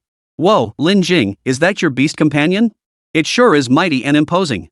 The guy wearing a white hoodie who called himself Chao Anima set off another wave of excitement with just one sentence. The power of public opinion was immense. Even the Johua Beastmaster Academy and the East Asian Beastmaster Administration Bureau had to take its force seriously. So when countless reporters swarmed in, the incident of the simulation room going haywire during Lin Jing's S+ evaluation escalated rapidly. It reached a point where the academy could no longer ignore it. It became so serious that Lin Jing barely had time to rest. Chang Yuan immediately arranged a unique interview for her. With too many media outlets vying for first-hand news and Lin Jing being alone, CCTV ultimately took the lead, selecting a highly renowned host to conduct a one-on-one interview with her. Yes, you guessed it, this emergency broadcast was called Lu Yu's appointment. At 7:30 p.m., after the mandatory broadcast concluded, Lin Jing stepped into the live broadcast with a nervous heart and virtually no preparation. This was her first time on television, but it probably wouldn't be her last. As the host, Ms. Lu Yu sat on the sofa in her uniform. Spotting Lin Jing, she gave a slight smile, stood up, and extended her hand. "Hello, it's a pleasure to meet you," Lu Yu said with a perfectly polished, formulaic smile. "Hello, it's nice to meet you too," Lin Jing replied, striving to remain calm and composed as instructed by Chang Yuan before going on stage. Though she had almost no time to prepare, Chang Yuan had briefly gone over all possible questions and talking points with Lin Jing before she went on stage. This included, but was not limited to, staying calm throughout, not answering questions she didn't know, and not exaggerating when answering questions she should. This was a live broadcast, simultaneously streamed by over a dozen online media outlets. Every answer Lin Jing gave represented not just herself, but the entire Johua Beastmaster Academy. The slightest misstep could have far-reaching consequences. "Judging by your condition, it seems you weren't injured during the simulation room malfunction. Is that true?" Lu Yu crossed his legs and began questioning after taking his seat. "I did sustain injuries, but in combat simulations, getting hurt feels normal," Lin Jing replied calmly and composedly, revealing the abrasions on her arm. These were the most visible injuries on her body. Regardless of whether others believed it or not, in her battle against the fire-bathing demon ape, Lin Jing had sustained nothing beyond these arm scrapes. But from what I understand, S+ level simulations are highly dangerous. Sustaining only such minor injuries is surprising. And as far as I know, before enrolling at Johua, you only studied beast taming techniques for 3 years at a level 3 academy called Qingting Beast Taming Academy? Lin Jing was unprepared, but Lu Yu had done her homework. Upon receiving the station director's assignment, she'd already gathered every publicly available detail on Lin Jing. Though not as detailed as the publicly released materials on Chang Yuan from the meeting, it was certainly comprehensive, even pinpointing the part-time jobs Lin Jing had held while studying in Qingting County. "Yes, that's why I value this evaluation and the opportunity to study at Johua so much." Lin Jing nodded, unaware this was a trap. "But as far as I know, your admission to Johua wasn't through the National Beastmaster Selection Exam, but rather a letter of recommendation, correct?" Lu Yu tilted her head slightly, her tone calm yet relentlessly probing. "Yes," Lin Jing admitted. "Oh?" Lu Yu narrowed her eyes and leaned back. Chang Yu, watching from below the stage, sensed trouble brewing. "In that case," Lu Yu continued, "how did you handle the S+ simulated loss of control with only 3 years of training? Is that little white puppy your beast?" Lu Yu glanced at Lin Jing's backpack, where Chen Rao poked a tiny head out. "His name is Xiao Bai. He's my beast companion. The assessment mainly tests the coordination between the Beastmaster and their beast, right?" Lin Jing was flustered by the questions. She pulled her backpack closer, and Chen Rao naturally jumped out. Landing on the ground, it shed its shape-shifting restriction and revealed its true form. The massive winter thunder wolf instantly filled half the camera's viewfinder, instantly capturing the attention of all viewers watching the live stream with this never-before-seen beast. Why have I never seen this beast before? It doesn't seem to be listed in the Beastmaster Encyclopedia. +1 I just took a screenshot and searched the Beast Tamer Encyclopedia, nothing there. Could this be some new mutant beast? Is this girl the daughter of some big shot? In an instant, chat streams flooded live rooms across major platforms with comments like these. Many industry professionals watching the stream deployed specialized search tools and comparison systems, even utilizing AI demos to confirm Chen Rao's species classification. But the result was nothing. The world's first frost winter thunder wolf. This news instantly ignited the internet. Yet inexplicably, even after nearly 3 minutes had passed, no related topics or search results could be found online. This wasn't Weibo's servers crashing, some force was suppressing it. So you're saying this beast actively protected you in the crisis? And defeated the out-of-control S+ simulated beast in the simulation chamber? A fire attribute simulated beast that counters its own attributes? Lu Yu pressed immediately after hearing Lin Jing's account, cutting straight to the chase. Yes. Lin Jing answered truthfully. Really? I don't believe it. Lu Yu shook her head as she took a transparent crystal from a staff member behind the sofa, out of the camera's view. What's that? Chen Rao looked at the transparent crystal in Lu Yu's hand with some confusion. This is a detection crystal used to test Beastmaster bloodlines and elements. While not as precise as the instruments at your academy, it shouldn't be too far off, Lu Yu said with a smile, handing the crystal to Lin Jing. What does this mean? Lin Jing asked. As far as I know, defeating an S+ simulated beast in the simulation chamber requires at least an Ironstone bloodline. Shall we test it? Lu Yu asked with a smile that felt slightly unsettling. Chen Rao's eyes were fixed intently on that massive head. His victory over the fire-bathing demon ape hadn't come from raw strength alone, it was the system constantly healing his wounds, allowing him to win through a suicidal fighting style. Simply put, he'd cheated his way to victory by grinding it down bit by bit without dying. For any other Beastmaster, anyone unable to instantly heal their wounds defeating the fire-bathing demon ape was utterly impossible. Unless, as Lu Yu suggested, they possessed an Ironstone bloodline, and even then, only if they could maintain control. If the detection crystal revealed Chen Rao possessed only a wood embryo bloodline at this moment, it would instantly thrust Lin Jing and the Jiuhua Beastmaster Academy into the eye of the storm. This isn't quite right, is it?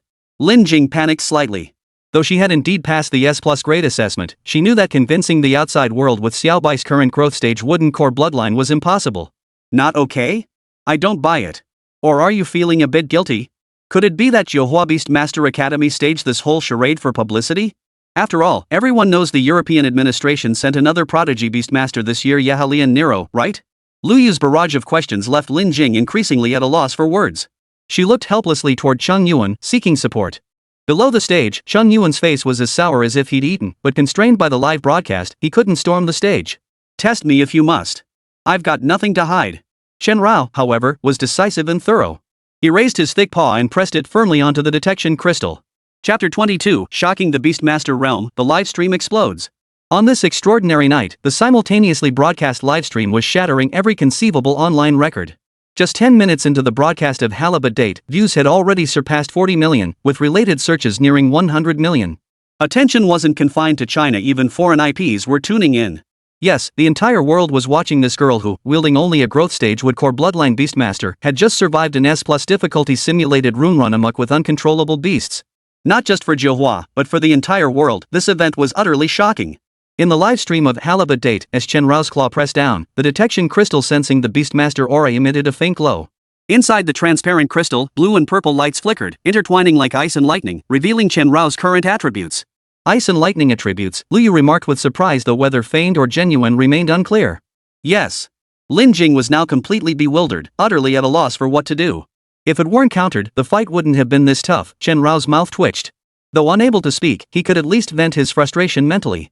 As the attribute scan concluded, the detection crystal flickered once more, emitting a faint green glow. Wood core bloodline. A growth stage wood core bloodline, Lin Jing. Your beast tamer is truly peculiar. How could a growth stage wood core bloodline beast tamer with ice and thunder attributes possibly defeat an out-of-control, berserk S+ level fire-bathing demon ape? Lu Yu smiled upon seeing the result she hoped for. She could almost see the deputy station chief's position beckoning to her. I don't know either, Lin Jing replied, flustered. Facing Lu Yu's relentless questioning, she was completely unprepared and utterly bewildered. Really? I don't buy it. Lu Yu shook her head. As a Beastmaster, how could she not understand her own beast? As the livestream synchronized across the entire network, the audience waiting in the chat room erupted once more in a torrent of comments. S+ bloodline in the growth stage? Do you really think I never went to school? I graduated from Jiuhua 4 years ago and am now a level 3 practitioner. I seriously doubt this beast could surpass S+. +1 my friend went to Jiuhua too. This beast barely makes a tier, let alone S+. What a joke. For a moment, the screen was flooded with comments again.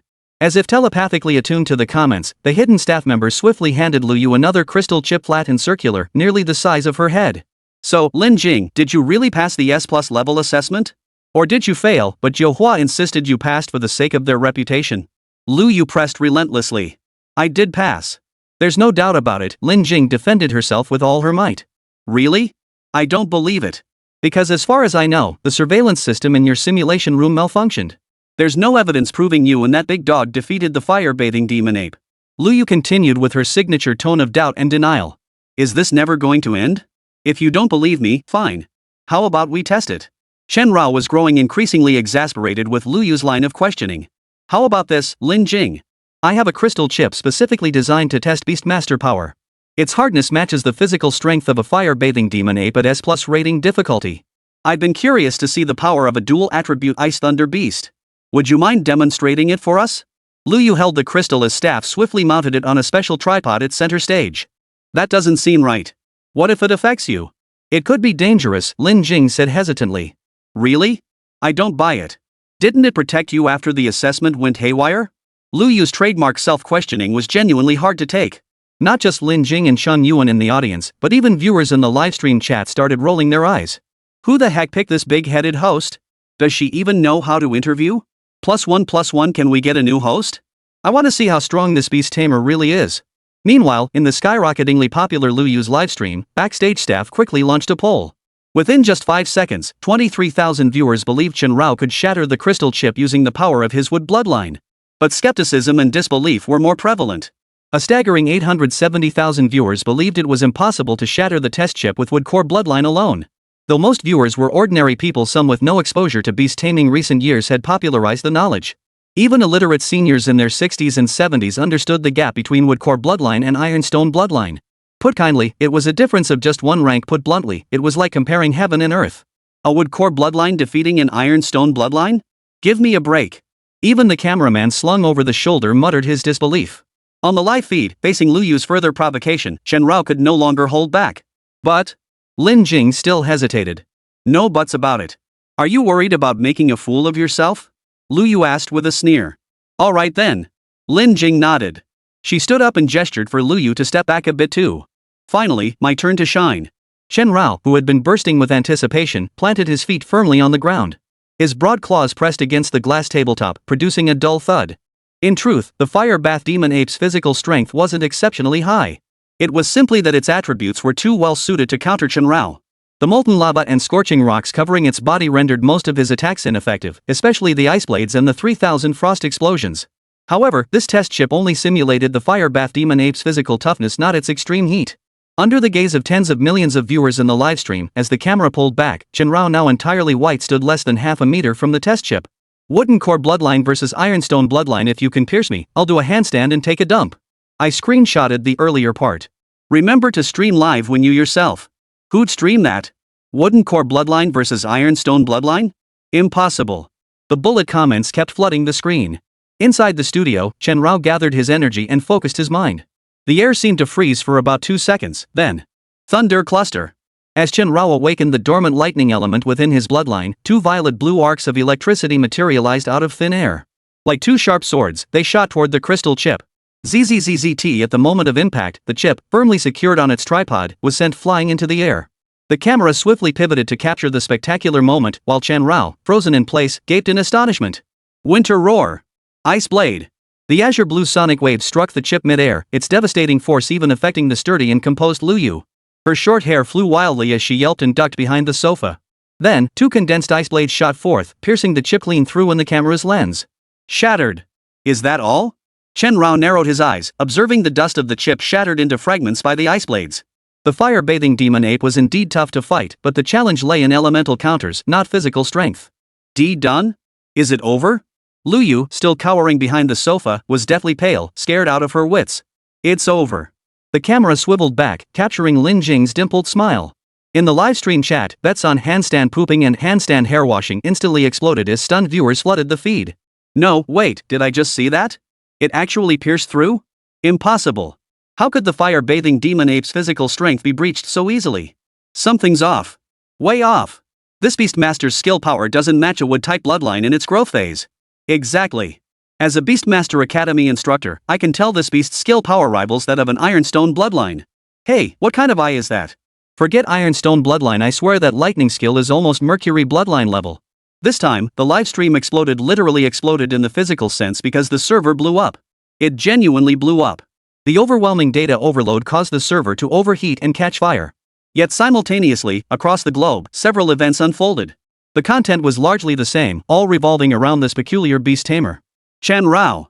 In the established Beastmaster world, it was an unshakable truth a Beastmaster in the growth stage with a wood twig bloodline could never possess skills strong enough to pierce the test crystal simulating the physical strength of an S+ rated simulated demon beast, the fire-bathing demon ape. This was decades of accumulated knowledge.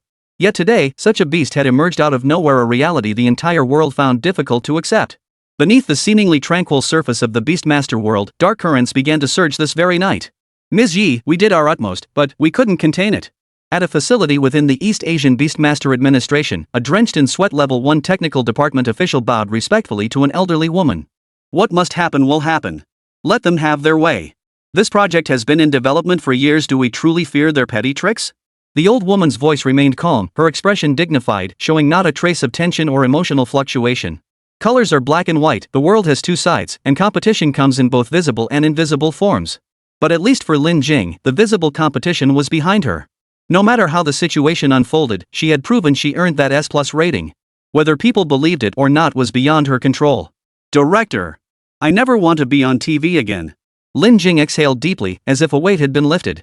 But you'll likely be on TV many more times. Your beast taming has far exceeded all our expectations.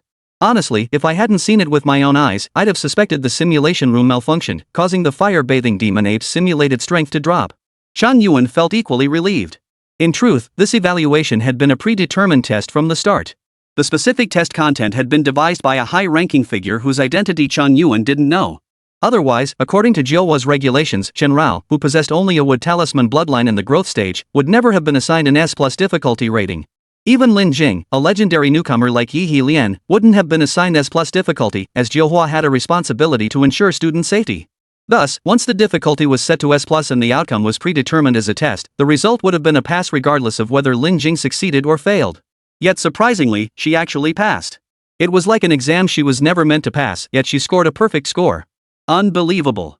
It definitely wasn't a downgrade. I could clearly feel the fire-bathing demon ape growing more frenzied, more powerful. If it weren't for Xiao Bai, I might have truly been doomed, explained Lin Jing, who remained unaware of the truth. I know. But regardless, you passed, right? Shang Yuan was, truthfully, just a compliant pawn. His authority was too low. So does that mean we start the field training tomorrow? Lin Jing nodded and asked. Yes. And Lin Jing, there's something I need to tell you. Shang Yuan suddenly felt a twinge of unease. Chapter 23, Departure for Field Training, Lin Jing's Difficulty in Gaining Acceptance. Hey, isn't that Lin Jing? Didn't they say the S+ simulation room went haywire? How come she's totally fine? Dude, don't you get online? Didn't you see yesterday's livestream? Exactly. That livestream effect was insane. I never imagined a growth stage wooden core bloodline beastmaster could pull off such powerful skills. Dude, chill out. It might be fake. Yeah, exactly. What livestream is like that nowadays? It's all scripted and staged. You guys aren't actually buying it, are you? Afternoon, the sun was just right, Jiuhua Beastmaster Academy. With the opening semester assessments concluded, the freshmen were about to embark on their first field training expedition. As per regulations, all 3,200 new students from the 12 departments were divided into 400 groups of varying sizes, 212 members, and dispatched to 400 distinct locations. To ensure travel safety and maintain control over the training, 400 professional security personnel were assigned to accompany them throughout the journey. At this very moment, all group assignments had been finalized, and the 400 security personnel were fully deployed. They were merely awaiting the arrival of the tour buses, which would soon collect everyone according to their assigned numbers and commence the training. However, Lin Jing, who arrived late due to yesterday's interview and lack of rest, and two other team members who had privately clashed over certain issues and consequently missed the location confirmation meeting, caused a minor stir the moment they entered. After all, Lin Jing's incident had already swept through the entire Jiuhua campus yesterday. Some expressed concern, others curiosity, and a few even took schadenfreude in the spectacle. Most, however, treated it as mere after-dinner or bedtime gossip, mentioning it only briefly. It was merely a matter of comparing the gap between the two legendary freshmen in the opening semester evaluations. The gap was indeed significant. One had passed unscathed, while the other, well, it just felt suspicious. That was an S+ level out-of-control simulated beast. Who in their right mind would believe a growth stage would type bloodline beastmaster could not only protect their beastmaster but also pass the assessment? Live stream? Forget Lu Yu's stream. Even if it were Shishi Tiwei's broadcast, people still wouldn't buy it. Finally made it. I told you not to take a car. You have no idea how bad the traffic is in the capital at noon. Ruanqi slung his backpack over his shoulder, the slap mark left by Huang Yiba yesterday still visible on his face. Could you not rub salt in the wound? Damn it, I shouldn't have taken you to eat those buns next time. Huang Yiba's face also bore several scars. Yes, these two hadn't used their beasts at all during yesterday's duel they'd fought barehanded. After exhausting themselves, these two brothers made in the fight started chatting. Though they still couldn't stand the sight of each other, they'd at least forged a bond. Since both had missed the training location confirmation meeting due to their fight, they were now in the same boat as Lin Jing, forced to follow Chen Yuan's arrangements. At least we made it, Lin Jing panted, beads of sweat forming on her forehead. Those buns were pretty tasty, actually. I really like them. Next time, get me more, Chen Rao mumbled, poking his head out of Lin Jing's backpack. Though no one could understand him, the chatterbox's mutterings came out as low, muffled whimpers. Truth be told, ever since arriving at Johua, this field training had been what Chen Rao looked forward to most. He couldn't care less about learning beast taming techniques at the academy. After all, the system was there for him. Others needed time to slowly hone their skills, relying on years of accumulation to enhance their bloodlines and advance through growth stages. But Chen Rao didn't need that. All he craved was combat, battling tamed beasts, clashing with demonic creatures, gaining longevity, accumulating life force, sustaining himself through war, growing stronger with every fight. Coincidentally, what had weighed heavily on Cheng Yuan's mind last night was that after missing the field training location confirmation meeting, only one choice remained for Lin Jing, and it was a terrible, terrible one. The Shilin Alliance Desert. Among Jilwa's training grounds this year, it held an overall C grade rating. It boasted the highest danger rating at 88.93%, ranking first in that category, yet its survival rate was less than 50%, placing it a dismal 392nd. All new recruits regarded it as a training ground comparable to a cesspool. Its remote location and underdeveloped infrastructure meant accommodation conditions were bound to be subpar. Yet to Chen Rao, all these flaws became advantages. Especially the high danger factor. After all, the academy provided safety officers, so actual major dangers were unlikely. Any risks encountered would likely be within manageable limits. Put simply, it was a bunch of experience-hungry newbies coming to offer Chen Rao a chance to gain valuable experience. I watched last night's livestream. It was quite the show. Just as Chen Rao poked his head out for a breath of air, Yi Helian approached, dressed in crisp white pants and a white shirt. Today, the girl had, for once, added a splash of color to her outfit, a single golden iris earring dangling from her left ear. Thrilling, huh? All I remember is nearly freaking out. Lin Jing still felt a chill thinking about that pickled fish face. Fortunately, Xiao Bai ultimately proved through her skills that her assessment results were genuine. Otherwise, Lin Jing wouldn't have known how to face her classmates today. As a recommended student, she was already under intense scrutiny. If Lu Yue's claim were true that Johua Beastmaster Academy had faked an S+ assessment for a recommended student, she'd be trending beyond belief. No need for alarm. Your beast. I admit I underestimated him. He's strong, so strong it's hard to believe. Yi Helian's tone betrayed no emotion, as flat as a sheet of glass. Huan Yiba and Ruanqi stood nearby, shifting their gaze between the two. While the beauties exchanged pleasantries, the pair remained as still as accessories. Who knows what they were thinking inside? It's fine. Your training location is perfectly suitable, Lin Jing remarked casually. It was randomly assigned. The location makes no difference to me. I'll still come out on top in this training evaluation. Yi Helian's tone radiated absolute confidence, as if it were the natural order of things. What a show-off. Chen Rao rested her head on Lin Jing's shoulder, glaring resentfully at Yi Helian. He genuinely couldn't stand Yi Helian. The guy was such a show-off, from his tone to his attire, his expressions to his whole demeanor, everything radiated an air of supreme self-importance. That alone was enough to make Chen Rao dislike him, but what annoyed him even more was that Ye Lian always pulled it off. That was infuriating. One day, I'll crush you and your little spicy strips under my feet, Chen Rao growled, his eyes locked on Ye Lian. New beast companion? Yi Helian noticed Chen Rao's head. No, it's transformed. Lin Jing raised her hand to ruffle Chen Rao's furry head. I recall it's a wood-born bloodline, correct? A genuine wood-born bloodline. Yi Helian paused noticeably, raising a hand whose slender fingers hovered less than half an inch from Chen Rao's nose. Yes. Lin Jing smiled gently into the sunlight. Ye Lian fell silent. As the daughter of a family of beast masters spanning generations, she understood the growth and evolution systems of beasts intimately, especially the connection between the skills she'd studied since childhood and the strength of bloodlines. It could be said that the power unleashed by Chen Rao, a wood-core bloodline, during last night's livestream had surpassed Yi Helian's expectations. It had even surpassed the Nero family's expectations, and the entire European Beastmaster Administration Bureau was taken aback. Interesting. Yi Helian's face broke into a rare smile as she hovered her fingertip near Chen Rao's mouth. Woof. Without hesitation, Chen Rao bit down. But due to his transformed state, his once sharp canine teeth had become soft baby teeth. The bite only tickled Yi Helian. You're such a fake. I can't take it anymore. Chen Rao roared inwardly, letting out a series of snores. No way? Isn't that snoring a sign of happiness? Lin Jing tilted her head at Chen Rao, clearly misinterpreting the situation. Not exactly. In any case, I hope your practical training results don't mirror your evaluation, because many already suspect you're using connections to put on a show. Yi Helian withdrew his fingers. This time, Lin Jing fell silent. She glanced around and only then noticed the crowd gathering to watch. As the center of attention, Lin Jing's live stream yesterday had indeed captured everyone's attention.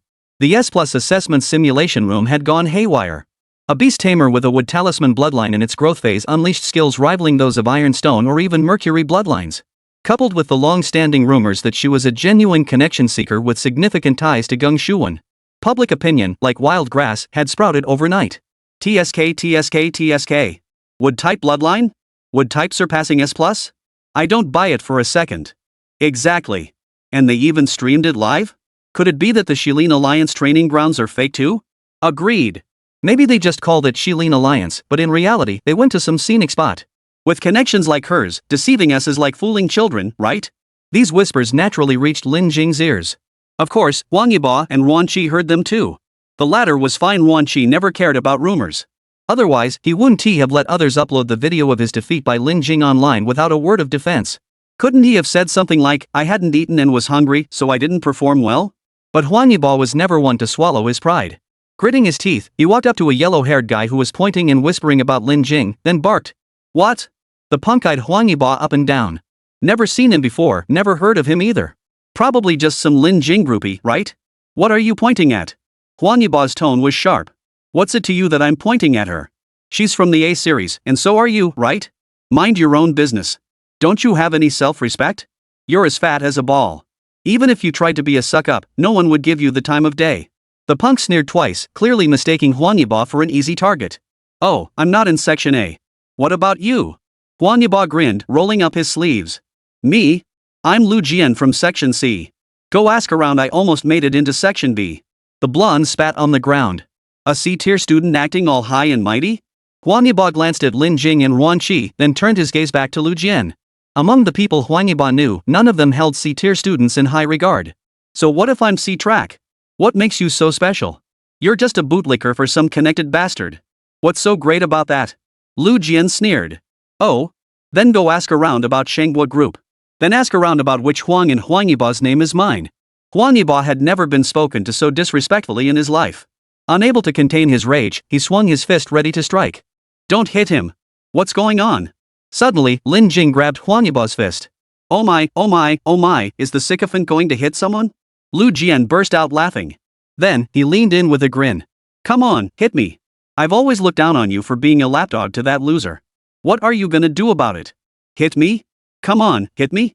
Chapter 24, Pro-Lin Faction and Anti-Lin Faction? Bao Ning reappears.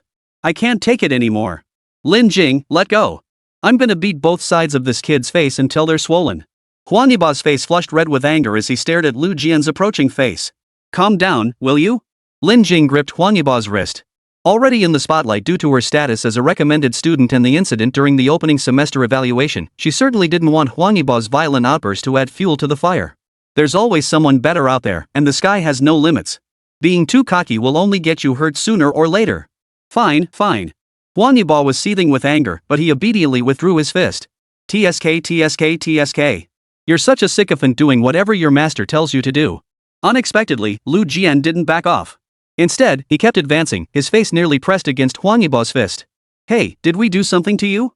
Lin Jing remained calm in the face of Lu Jian's repeated provocation. Nope. I just can't stand the sight of you. Got a problem with that? Lu Jian sneered contemptuously, lifting his head to look at Lin Jing. He then adjusted his collar and shoved his hands into his pockets. He was showing off as much as he could, his flamboyant yellow hair blowing in the wind. Chen Rao felt like pouncing on him and ripping every strand of that yellow hair off his head. Some things I can't explain. I know you don't believe me, but... Lin Jing truly didn't know how to explain. But what? Honestly, the truth about you isn't just about yesterday. Don't you ever go online? Lu Jian frowned slightly at the question, as if he'd just heard some incredible piece of news. Lin Jing was momentarily speechless. She really didn't go online. No way around it. Those past years had been so tight. Juggling part-time jobs in school just to scrape by and pay tuition was all she could manage. Where would she have found the money for electronics? It's our school's forum. I never told you about it. Huang Yiba instantly understood Lin Jing's predicament and quickly pulled out his phone, opening Jiuhua's official forum. The threads that had dominated the board just days ago with freshman registration updates had lost their heat. Replacing them were 3 trending posts, 2 of which were about Lin Jing. One was titled, Legendary Freshman Goes Head-to-Head with B Department B Guy, First-Person Perspective. Upset Victory Full of Twists. Needless to say, this was undoubtedly posted by the group who recorded the incident at Tinghai Tower. The main thread was filled with videos and descriptions, mostly praising Lin Jing as both beautiful and powerful, mocking the ugly toad trying to eat swan meat, or berating Yuan Qi for overestimating himself, truly living up to his reputation as a B-grade guy from B class. Of course, some believed this was a staged farce orchestrated by Lin Jing herself, sparking a 1000-post flame war with her supporters. Another thread was a comprehensive compilation about yesterday's evaluation, including posts like, how terrifying is an S+ level simulation room going haywire? Lu Yu live stream clip, is this really edited? Can a Beastmaster in the growth phase with a wooden core bloodline possess skills this powerful? Primarily, these were compilation threads assembled by Lin Jing's detractors, leaving no stone unturned in digging up every possible piece of dirt and finding every conceivable point of criticism. They drew circles centered on connections and radius on incompetence, unleashing their attacks. The 2 threads rivaled each other in heat, even creating a scenario where the 2 factions seemed utterly irreconcilable. They even spawned pro-Lin and anti-Lin factions. Clearly, Lu Jian belonged to the anti-Lin faction, while Huang Yiba was a blatant supporter of Lin. I really can't explain it. All I can say is justice lies in the hearts of the people, Lin Jing sighed, staring at the 2 threads that had each surpassed 10,000 posts. The man is innocent, but the jade brings the blame. They're just jealous of you, Huang Yiba said, putting away his phone. Well, they'd need to have the talent for it. Lin Jing, don't think we don't know how you got into Jiuhua. Let me be blunt, hundreds of us in Section C are counting on you to get us into Section A.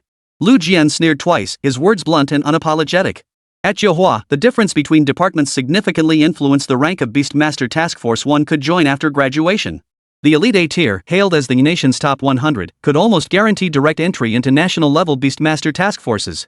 From there, their ascent was virtually assured. Whether they'd reach the highest echelons was uncertain, but it was undeniably an honor. Thus, promotions and demotions between divisions were commonplace at Jiuhua. Students unwilling to remain in Division A or even those in Divisions B, C, D, and beyond often sought out higher division opponents for challenges. The victor reigned supreme, the defeated were left in the dust. While casual sparring doesn't affect division rankings, students can apply in advance to book combat training rooms overseen by academy instructors. To the anti-Lin faction, Lin Jing represented their simplest, most straightforward path into Division A. To that end, forum users even created dedicated threads, meticulously studying recordings of Lin Jing and Yuan Qi to analyze her combat patterns and command habits toward her beast, generating unprecedented fervor. With just you lot?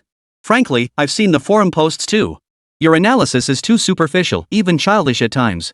Yuan Qi spoke calmly upon hearing the earlier discussion, his gaze holding obvious pity for Lu Jian. He pitted the young fool's stupidity, but even more so, he pitted his sheer absurdity. When it came to Lin Jing's abilities, Yuan Qi was the only one present with the authority to speak. If you think analyzing her posture and counterattack tactics alone will defeat her, that's naive. Her strength doesn't lie in her beast-taming skills. In fact, her techniques aren't even comprehensive. Yuan Qi glanced at Lin Jing and continued. If you think technique alone can overcome her, that's laughable. Her beast control is the key, or rather, both are indispensable. Her trust in her beasts and her ability to adapt on the fly when trouble arises. You think you can win with just a trick or two? Dream on. Yuan Qi's words sharply highlighted Lin Jing's greatest strength. Even Chen Rao couldn't help but nod silently. After all, he understood Lin Jing best, though he didn't quite count as part of the everyone in this context. From facing Qiu Yuan to battling Yuan Qi, and now confronting the blazing fire demon ape in the evaluation chamber, Lin Jing consistently employed the same defensive counterattack strategy. Simpler couldn't be simpler. Yet she won. As long as the beast tamer's innate talent was roughly equal, no insurmountable gap, she could instantly deliver the optimal solution. This was thanks to her lightning-fast reactions and analytical skills, coupled with the terrifying reservoir of beast-taming knowledge stored in her mind. Chen Rao had to admit that with the system's enhancement, he could accelerate his evolution, strengthen his bloodline, and even heal injuries to remain invincible in battle. Even overcoming the fire-bathing demon ape's suicidal tactics stemmed from a hint Lin Jing murmured in near despair. Cut the bull. Aren't you just that bought-off guy? Everyone knows you're all in cahoots. How could I possibly believe a wood core bloodline in its growth phase could pass the S+ enrollment assessment? Lu Jian spat, eyeing Yuan Qi with utter contempt. What's wrong with a wood-type bloodline?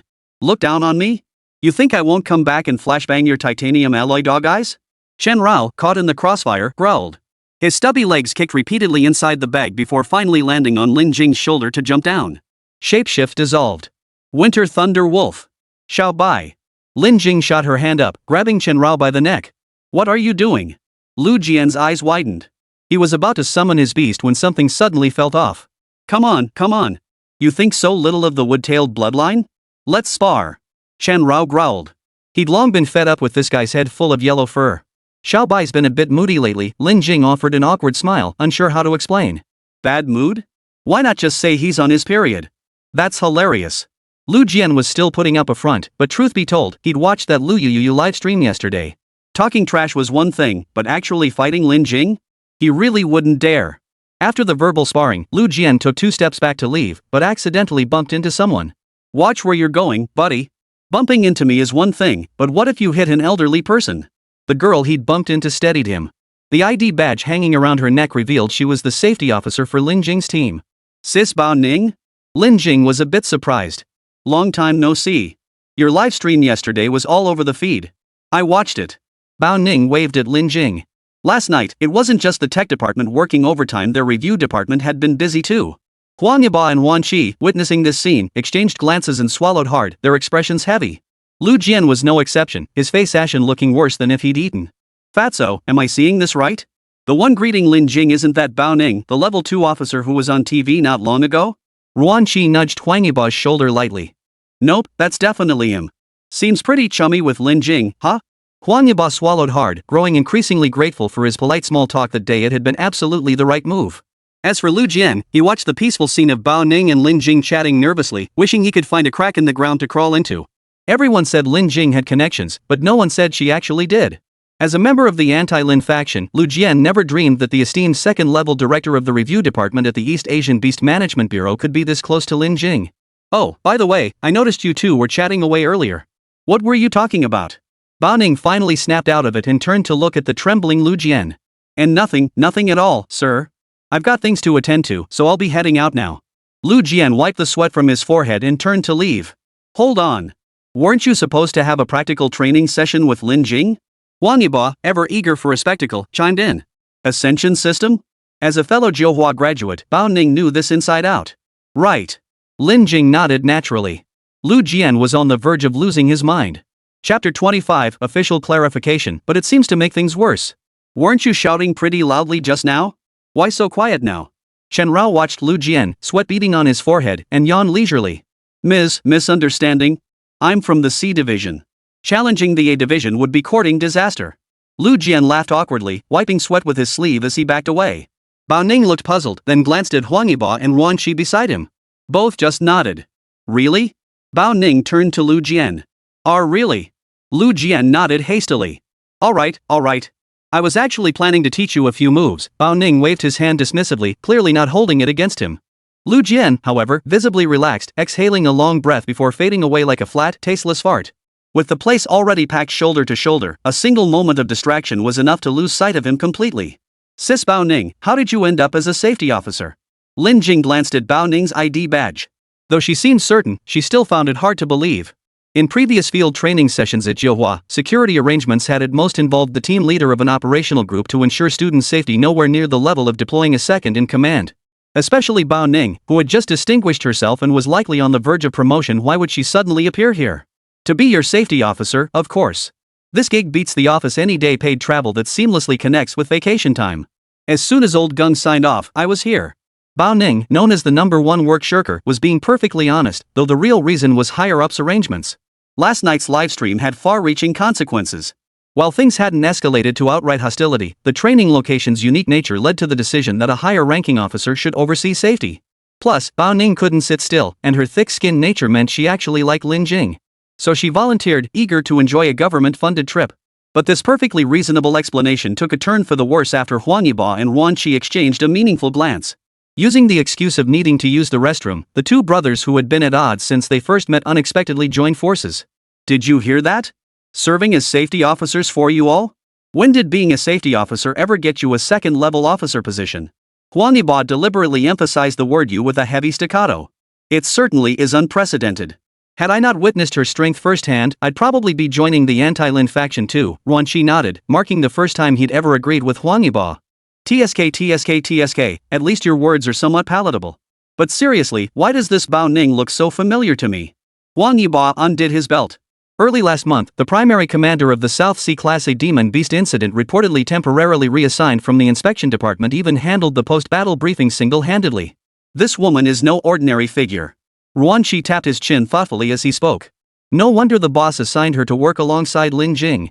Huang Yiba slapped his thigh in sudden realization, instantly piecing everything together. The boss Geng Shuwen recognized Lin Jing's talent and recommended her to Jiuhua Beastmaster Academy. Due to Jiuhua's lax oversight during the enrollment assessment, he specifically assigned his capable lieutenant as Lin Jing's security officer to ensure her safety. Brilliant. Absolutely brilliant.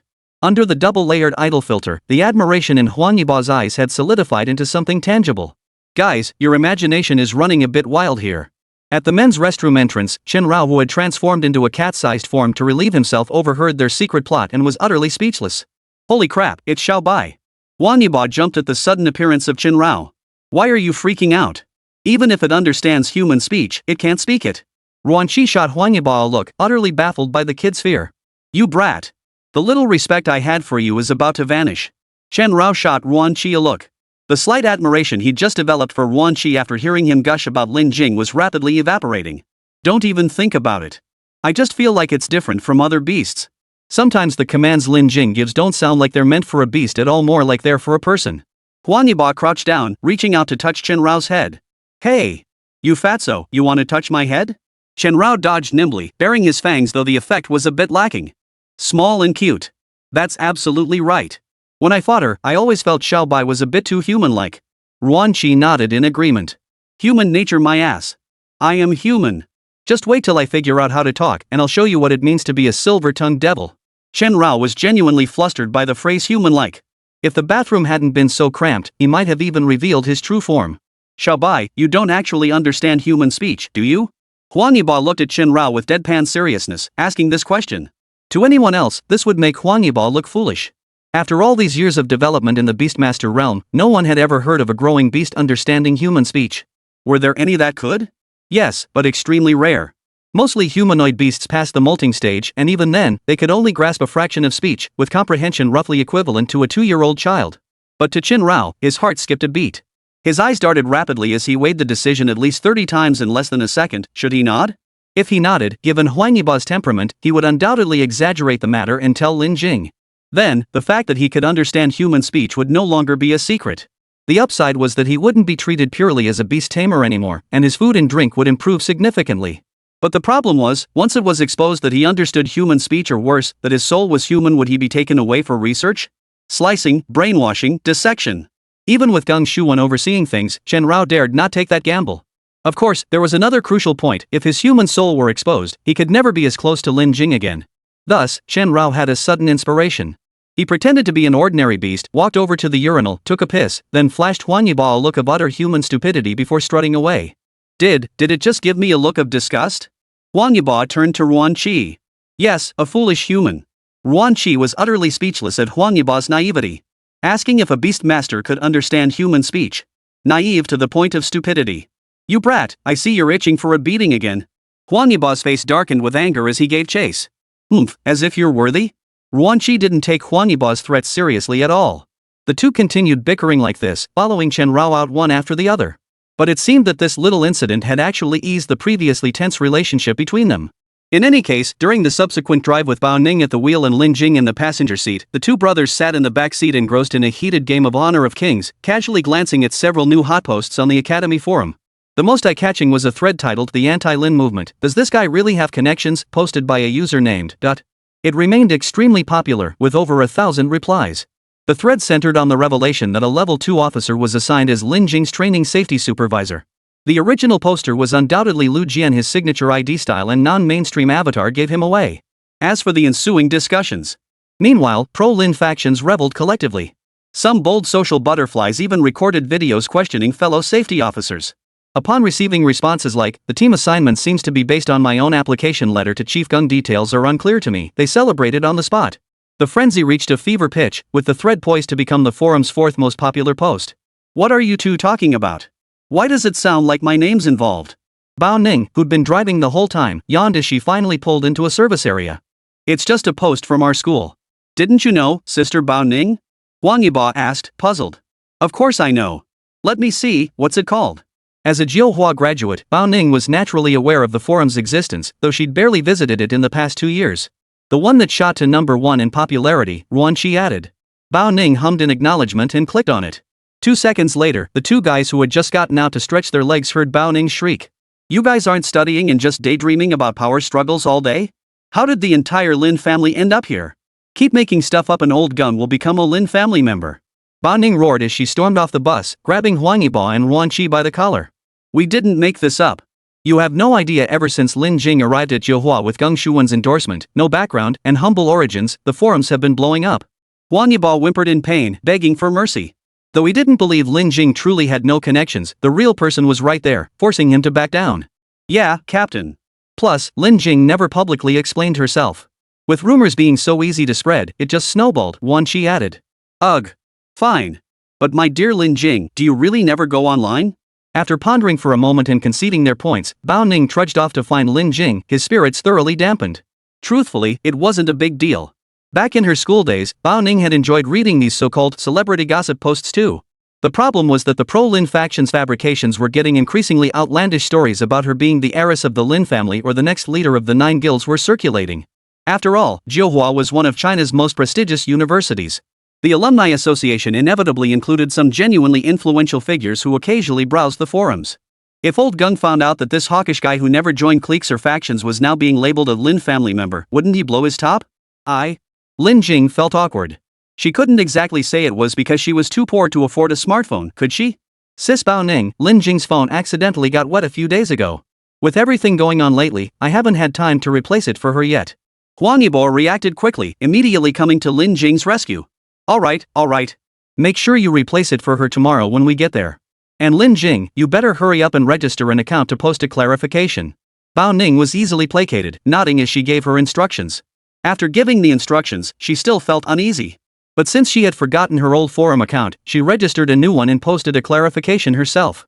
The gist was that Lin Jing was just an ordinary student with no background and no connection to any Lin family or the like. What Bao Ning didn't notice was that in her haste to register, she'd used her work phone number.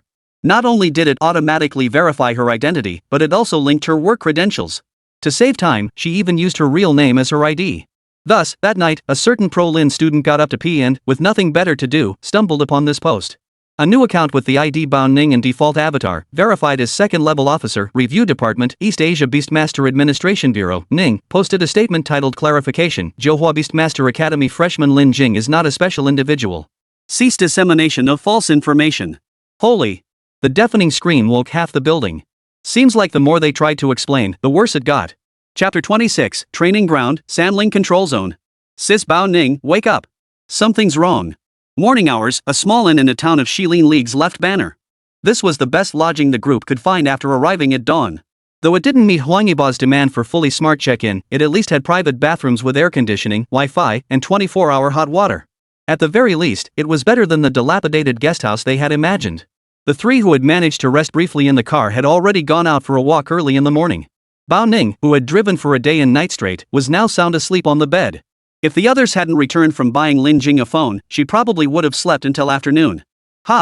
What happened? Did the world end? Does that mean I don't have to go to work? Half asleep, Bao Ning tossed aside her blanket and sat up, her shoulder strap hanging halfway down. Captain, your strap is down. Ruanqi couldn't bear to look and had to speak up. Oh. Wait? How did you two get in? Bao Ning hadn't noticed anything at first, but the sudden realization made her yank the covers up to her chest, instantly alert. She was indeed older than the three of them, but at the end of the day, Bao Ning was still an unmarried maiden. Huang Yibo and Ruanqi were no longer teenagers either. This startling moment made Bao Ning break out in a cold sweat. She was suddenly relieved. Thankfully, she'd been too exhausted when she arrived that morning to bother changing before collapsing onto the bed. Otherwise, given her habit of sleeping naked, she would have been completely exposed. Didn't I tell you? Something big happened. Huang Yibo cleared his throat, waiting until Bao Ning had smoothed out her clothes before slowly lifting his head. What happened? Bao Ning shook her head, still far from rested. Yawning, she began searching for her phone. Remember when we went out this morning to buy Lin Jing a phone? After we got it, we thought we'd register a forum account for her and post a clarification. But right after we registered, we found a post, one that overshadowed all the others in popularity. Huang Yibo's voice grew quieter and quieter, almost inaudible by the end. Standing beside him, Lin Jing clutched her phone, her expression equally grim. Ruan Chi wore an expression as tense as if he were constipated. Only Chen Rao, peeking out from his backpack and resting his head on Lin Jing's shoulder, had eyes full of anticipation. He was deeply curious about how Bao Ning would react upon hearing this news. TSK, Chen Rao chuckled. That's why they say you shouldn't sleep too soundly. Isn't it a good thing the heat of the discussion thread has been suppressed? What kind of post is it? Bao Ning, unable to find her phone for the moment, could only listen to the three of them talk. It's the one you posted last night, the clarification thread. Lin Jing hesitated before speaking, unlocking her phone and switching to the tire interface to hand it to Bao Ning. Isn't that perfect? Once they see it, they'll know the truth. Bao Ning took it and saw that this post, published less than 24 hours ago, had already surpassed all previous heat overnight. The two major flame wars, the pro-Lin and anti-Lin factions, were nothing compared to this one. In just one night, this post had racked up a staggering 40,000 replies. A quick glance revealed not only freshmen but also many returning students from Johua, and even faculty members joining the comment flood. Bao Ning's clarification post, bearing his full name and official credentials with stark clarity and couched in extremely official language, had fermented into the most powerful evidence proving Lin Jing's immense background. The anti-Lin faction was now utterly extinguished. The entire forum was flooded with pro-Lin voices, with some even openly declaring their devotion, vowing that if Lin Jing asked for the stars, they'd find a way to pluck one from the sky. Such unprecedented popularity has made her name known to nearly everyone in Johua. Had the comments not been disabled at 8:31 a.m. today, with the post reserved only on the homepage for viewing, the comment count would likely have surpassed 100,000 by now. Holy! Where's my phone? Cold sweat pouring down his back, Bao Ning screamed and leaped to his feet. The three of them swore, all three of them, along with Chen Rao, that this was the fastest woman they had ever seen in their lives. Calm down, we'll help you find it. Yeah, we'll help you look. Ha ha ha, this is hilarious. But it's probably for the best. All this commotion will likely spare Xiao Linjing a lot of trouble down the road. Chen Rao, clearly enjoying the spectacle, burst into laughter. He wagged his tail as he hopped onto a chair, strutting around like a proud foreman. After a flurry of frantic searching, the four finally found Bao Ning's phone under the bed. It was scorching hot. Bao Ning knelt on the floor, trembling as he picked up the phone and turned it on. From 8:30 a.m. until now, there were 47 missed calls and 112 unread messages. The most conspicuous among them was the sole message from the contact labeled Death Dealing Scholar. Its content was brief, clear, and unambiguous. Answer the call. Oh no, oh no, oh no. The fewer the words, the bigger the trouble. Bao Ning screamed, on the verge of breaking down. The three of them looked at each other, speechless. The nickname Death Dealing Scholar wasn't hard to guess. Seeing Bao Ning's reaction and putting two and two together, they knew it had to be Gung Shuwen. You guys, absolutely don't say a word. Bao Ning jumped to his feet, cupping the phone in both hands as he urged. All three nodded in unison. Chen Rao leaped triumphantly from the table onto the bed. He stomped on it repeatedly. This bed was surprisingly soft. Still, it couldn't compare to the softness of Lin Jing's embrace. It's just a matter of dying sooner or later. The world is nothing but a grand farce anyway, what's the big deal? Chen Rao yawned, his voice low and muffled. Xiao Bai, come here. Lin Jing waved at Chen Rao, then simply grabbed him and pulled him into her arms. You could say Chen Rao was a lucky guy.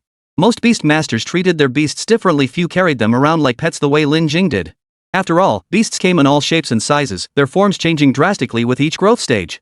For convenience, most were kept in beast taming spaces, never seeing the sun. While not cramped, it was nowhere near as comfortable as being out in the open like Chen Rao. Especially when you get to sleep in the arms of a beauty every single day. TSK. Meanwhile, Bao Ning, having composed herself and braced for a scolding, slowly dialed Gung Shuwen's number. Huan Yiba swallowed hard beside him. This was the closest he'd ever been to his idol. The phone rang twice before being answered. Director, sorry about that. My phone was off and I just turned it back on. They've already briefed me on the situation. It was my negligence that caused this public relations issue. I'm willing to accept punishment. Bao Ning hesitated for a moment before immediately apologizing with sincere contrition. Silence hung heavy on the other end. No response came. On this end of the line, the four people froze in place, motionless. The only sound in the air was Chen Rao's snoring as he lay curled up in Lin Jing's arms. After a long pause, Gung Shuwen's voice came through the line. Contrary to Bao Ning's expectations, there was no anger or any other emotion in his voice, only unusual calmness. The problem has already occurred, so there's no need to consider apologizing. Before the situation escalates further, the technical department will handle it temporarily and outsource the PR. Since you're currently on field duty, don't concern yourself with these matters for now. Ensure the safety of your students and prevent any further incidents. Mission accomplished. Bao Ning stood at attention. Before returning, prepare a 5,000-word self-criticism and a speech draft. This incident has significant repercussions. Headquarters has decided that after the Johua training concludes, you will represent us in delivering a clarification statement. Gung Shuwen added. Understood, understood. I got it. Bao Ning nodded repeatedly. Gung Shuwen then hung up the phone. Damn, I thought I'd get to enjoy the scolding part one loves so much, Chen Rao mumbled, burying his face in Lin Jing's chest. Phew, thank goodness it's just a written reflection. Seems the issue isn't too serious. You three, stop staring. Pack up, we're leaving now. Bao Ning exhaled deeply, the crisis averted.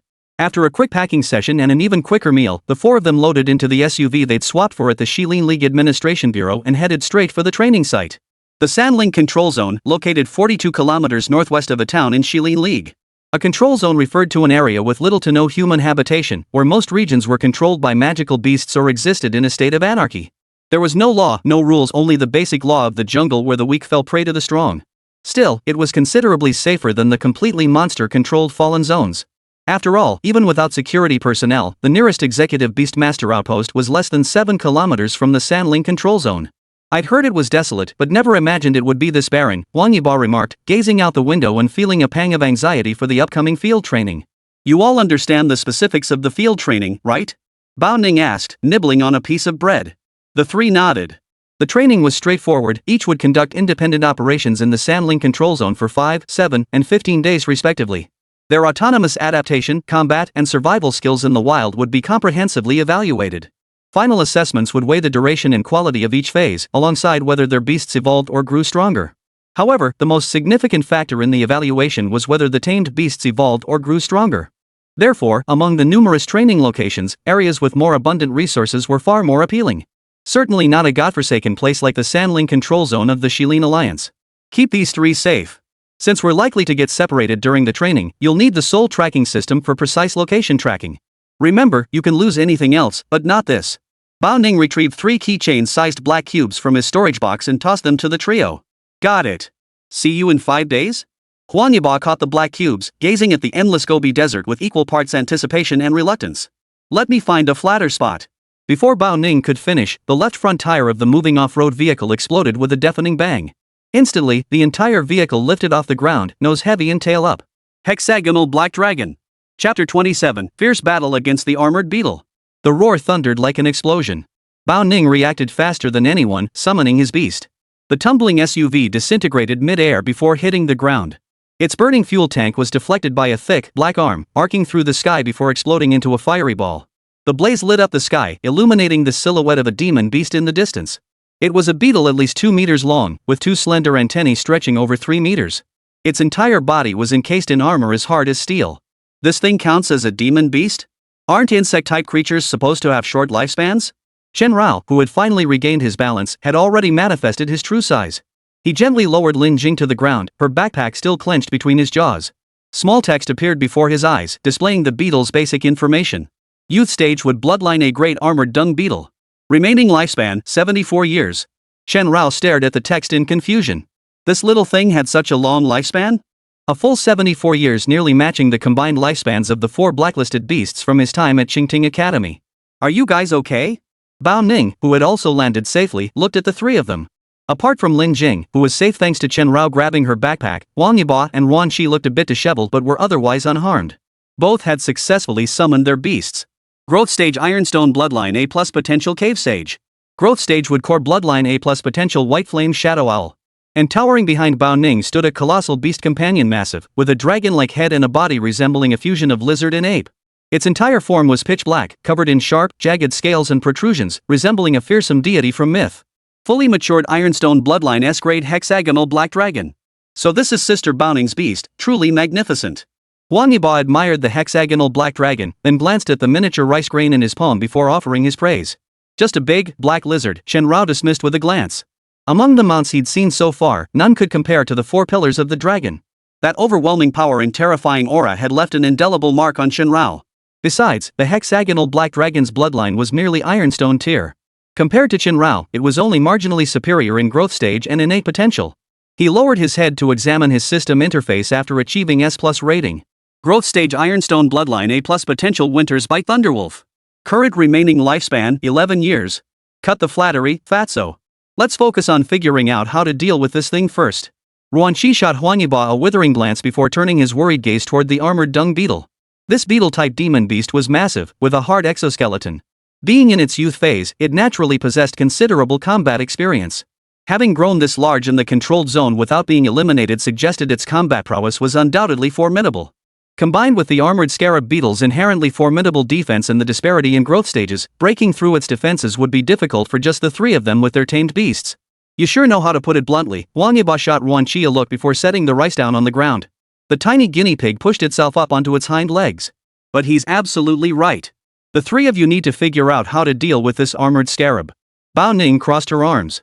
As the safety officer, she was indeed responsible for ensuring their personal safety, but that didn't mean she was their free enforcer. During practical training, all students were expected to attempt hunting every magical beast they encountered themselves. If successful, they could freely dispose of all spoils, whether refining flesh and bones into supplements to fortify their bloodlines as beast tamers, or stumbling upon some incredibly rare material treasure. Neither the academy nor the bureau would interfere. But if they failed, and the safety officer killed the beast instead, then even a pile of dung that slid out after the beast's death would belong to the academy and the bureau to handle. Xiaobai, you got any confidence? Lin Jing smoothed her hair and looked toward the armored dung beetle in the distance. This big guy didn't seem hostile, just burrowed in the dirt sleeping, accidentally roused by the off-road vehicle. Its current stance was purely instinctive. A wood-core bloodline in its youth, probably. Chen Rao hesitated briefly, his mind drifting to the divine wood ape. It was also a juvenile wood-core bloodline, but back then, Chen Rao had only been a growing wood-core bloodline. Now, he was a growing ironstone bloodline. During their brief exchange, the massive armored dung beetle slowly raised its head. Its thick mandibles scraped together with a rhythmic click-clack, while its two front legs lifted high, as if performing some ritual. It's about to attack. Lin Jing instantly discerned the purpose behind this eerie behavior. No sooner had Lin Jing spoken than the armored scarab suddenly emitted an excruciatingly shrill screech. In the next instant, the armored scarab beetle, whose size could easily rival a small car, charged toward the group at breakneck speed. The movement of its massive, heavy body was terrifying, like a tank rolling forward. Without a beastmaster's command, this magical beast relied solely on its primal instincts in battle. Dodge! The four issued the same command almost simultaneously. However, unlike the other three who were swept away gracefully by their beast tamers' leashes, Hwang Yiba clutched Imi awkwardly as he scrambled to escape. A beastmaster protecting the beast? What's wrong with this rich kid's brain? Chen Rao, carrying Lin Jing on his back, couldn't help but wonder as he watched Hwang Yiba being chased all over by the armored dung beetle. Usually, it was the beast protecting the master. But here he was, turning the tables. Demi, are you ready? Hwang Yiba kept running for his life. The rice in his hand squeaked twice, meaning no. Beside them, Ruan Qi, unable to bear the sight any longer, rubbed his forehead. His fingers flickered, and the sky soaring by Yan Yingxiao instantly shifted its posture. Sweeping its wings, it unleashed the scorching feather attack. The armored dung beetle, utterly fixated on pursuing Hwang Yiba, failed to notice the white flame shadow owl's attack. 7 feathers, blazing with white flames like arrows, shot toward the beetle, only to be effortlessly blocked by its carapace. Clang! Clang! Clang! Clang! Clang! Clang! Clang! 7 sharp clangs echoed as the scorching feathers abruptly lost their effect. Damn it! The outer shell of a juvenile armored scarab beetle is this hard? Ruan Qi frowned in frustration. He hadn't anticipated the juvenile armored scarab's defenses being this formidable. If even the scorching feathers couldn't breach its protection, then the white flame shadow owl's other attacks would be equally ineffective. Unless he used the ultra-dangerous dust, but Hwang Yiba was being pursued relentlessly, there was no chance to deploy it now. Xiaobai, go. Lin Jing gently tapped Chen Rao's cheek. Chubby, here I come. Chen Rao smiled faintly, needing no command from Lin Jing as he activated Lightning Flash. The next instant, a snow-white wolf head, crackling with lightning, appeared before the armored scarab beetle, chasing Hwang Yiba with its friction mandibles. Clang! A thunderous crash echoed as the nearly 2-ton armored dung beetle plowed forward, its massive weight crushing Chen Rao's body beneath it. Holy? This thing is this strong? Chen Rao pressed down hard on the armored scarab's horns with both hands. He never imagined that even with his formidable ironstone bloodline, he couldn't overpower this damn insect. In contrast, the armored scarab beetle, with its near-zero vision, merely probed Chen Rao's form with its antennae before swiftly raising both front legs. The sharp spikes over 3 inches long on its legs thrust straight toward Chen Rao's abdomen. Xiaobai, activate the Xianbing outer armor. Lin Jing commanded urgently. Almost simultaneously, Hwang Yiba, who had barely escaped the jaws of danger, found a safe spot. After confirming Demi was finally ready, he flung it out without hesitation. A tiny lump flew out like a stone. Take this, back off. Chen Rao roared, activating his Xianbing outer armor. The sharp spikes on the armored dung beetle's forelegs collided with the armor, sparks flying half a foot long. Hiss. The armored scarab, equally unyielding, emitted an eerie hiss. Its 2 pairs of hind legs dug deep into the ground, refusing to budge despite Chen Rao's repeated fierce assaults. Demi! Swing it wide and smash it. Huang Yibo watched as Demi closed in on the armored scarab beetle, clenching his left fist with a thunderous clap. Each person had their own way of commanding their beast. Lin Jing was thorough and meticulous, Wan Qi was concise and to the point, while Huang Yibo was straightforward and easy to understand. While locked in a struggle with the armored scarab, Chen Rao caught a glimpse out of the corner of his eye of a tiny figure flying toward them, only to explode in size in an instant. This was definitely not a shape-shifting transformation, but rather Demi's skill. Or perhaps an innate bloodline trait of beast tamers. The rice grain, usually no bigger than a palm, instantly swelled to nearly 4 meters tall. Its broad, thick body resembled that of a full-grown elephant, with boulders seemingly sprouting from its shoulders and neck. Its stubby tail stretched into a whip-like appendage. Its eyes blazed crimson, while the bristles across its chest formed terrifying, overlapping patterns. Rock Cave Sage. Roar! Daimi let out a deep growl after transforming, raising an arm as thick as Chen Rao's waist and smashing it down hard onto the armored scarab's back. Boom! Right. Rich folks love playing with contrasts, huh? Either make it tiny or make it this big? Chen Rao sidestepped, then watched as the armored scarab beetle was smashed into the ground by Demi's fist, sinking half a foot deep. Rock-hard fist. A single punch sent the armored scarab crashing into the earth. The sheer force even carved a dense web of spider-like cracks into the earth. As the dust settled, the armored scarab seemed motionless.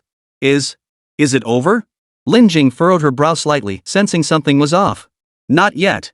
Chen Rao stared at the system panel before him. If the armored scarab were truly dead, the system should have begun absorbing its lifespan by now. Yet at this very moment, the armored dung beetle's remaining lifespan still read 74 years. Armored dung beetles, also known as scarab beetles, typically store the food they collect underground. Wan Qi stood in place, deep in thought. Storing food underground? A dung beetle this size, just how much could it possibly hoard? And, dung beetle, does that mean its food is dung? Scatter! Xiao Bai! Lin Jing, who had also realized the danger, shouted, but it was too late. Demi's massive fist not only knocked the armored dung beetle flat but also shattered the fragile surface layer it had built. 4 people and 5 beasts plummeted straight into the ground. Below them lay a vast expanse of the armored dung beetle's food reserves. Chapter 28, 3000 Ice Thunder Falls. Golden armor shed discovered? Are you guys okay? After the weightless plunge, Bao Ning was the first to regain his footing. The massive hexagonal black dragon landed steadily, then used its front claws to steady Bao Ning. We're fine. The 3 gave similar responses. Though their reactions were slightly delayed, they had all managed to command their beasts to protect them and land safely. Lin Jing, in particular, had faced an urgent crisis. Chen Rao had activated Lightning Flash twice in quick succession, nearly depleting all the surplus lightning energy within him. Now, carrying Lin Jing on his back and standing atop an armored scarab beetle, he stood perfectly steady. Surveying the surroundings, Chen Rao couldn't help but marvel at how thoroughly the creature had hollowed out the underground. This armored scarab beetle, over 2 meters long, had dug out a cavern nearly the size of a basketball court, about 4 meters high. The ground was covered in sticky, foul-smelling excrement. Ugh, I'm gonna puke. Huang Yibo couldn't bear to look at the mess, the stench alone nearly making him vomit. Meanwhile, Wan Qi, suspended mid-air by Yan Yingxiu gripping his shoulders, remained composed. The swirling air currents around him naturally shielded him from the stench. Is that armored dung beetle really not dead? Wan Qi frowned. A juvenile wood-core bloodline armored dung beetle could indeed survive a heavy blow from Demi. But if it truly hadn't died, it should have already launched a violent attack on everyone by now. Why was it showing no reaction? It's alive. You've only experienced simulated combat before, never truly killed a beast or demon beast, right? Bao Ning sat in the palm of the hexagonal black dragon, scanning the area before fixing his gaze on the armored scarab beetle at Chen Rao's feet. The 3 nodded, but Chen Rao alone lowered his head slightly, staring at the motionless armored dung beetle beneath his feet. Ever since that night in the dungeon when he'd slain those 4 blacklisted beasts, he knew what a beast or demon looked like after death. Beasts and demon beasts differed from humans or other wild animals. Within their bodies lay sealed traces of corresponding elemental energies such as the white flame shadow owl's fire, the cave sage's rock and earth, wood, and Chen Rao's own ice and lightning. When a beast sealed with elemental attributes died completely, the elemental essence within its body would dissipate as multicolored vapors. Most of these would vanish with the wind, while only a tiny fraction could be absorbed by a beast master. The more absorbed, the greater the chance for a beast master to undergo transformation, whether evolution or mutation, all fueled by these elemental essences. The fact that this rock and earth attributed armored dung beetle hadn't yet released its elemental vapors was the strongest proof it was still alive. I see, but what does it mean that this thing isn't moving at all now?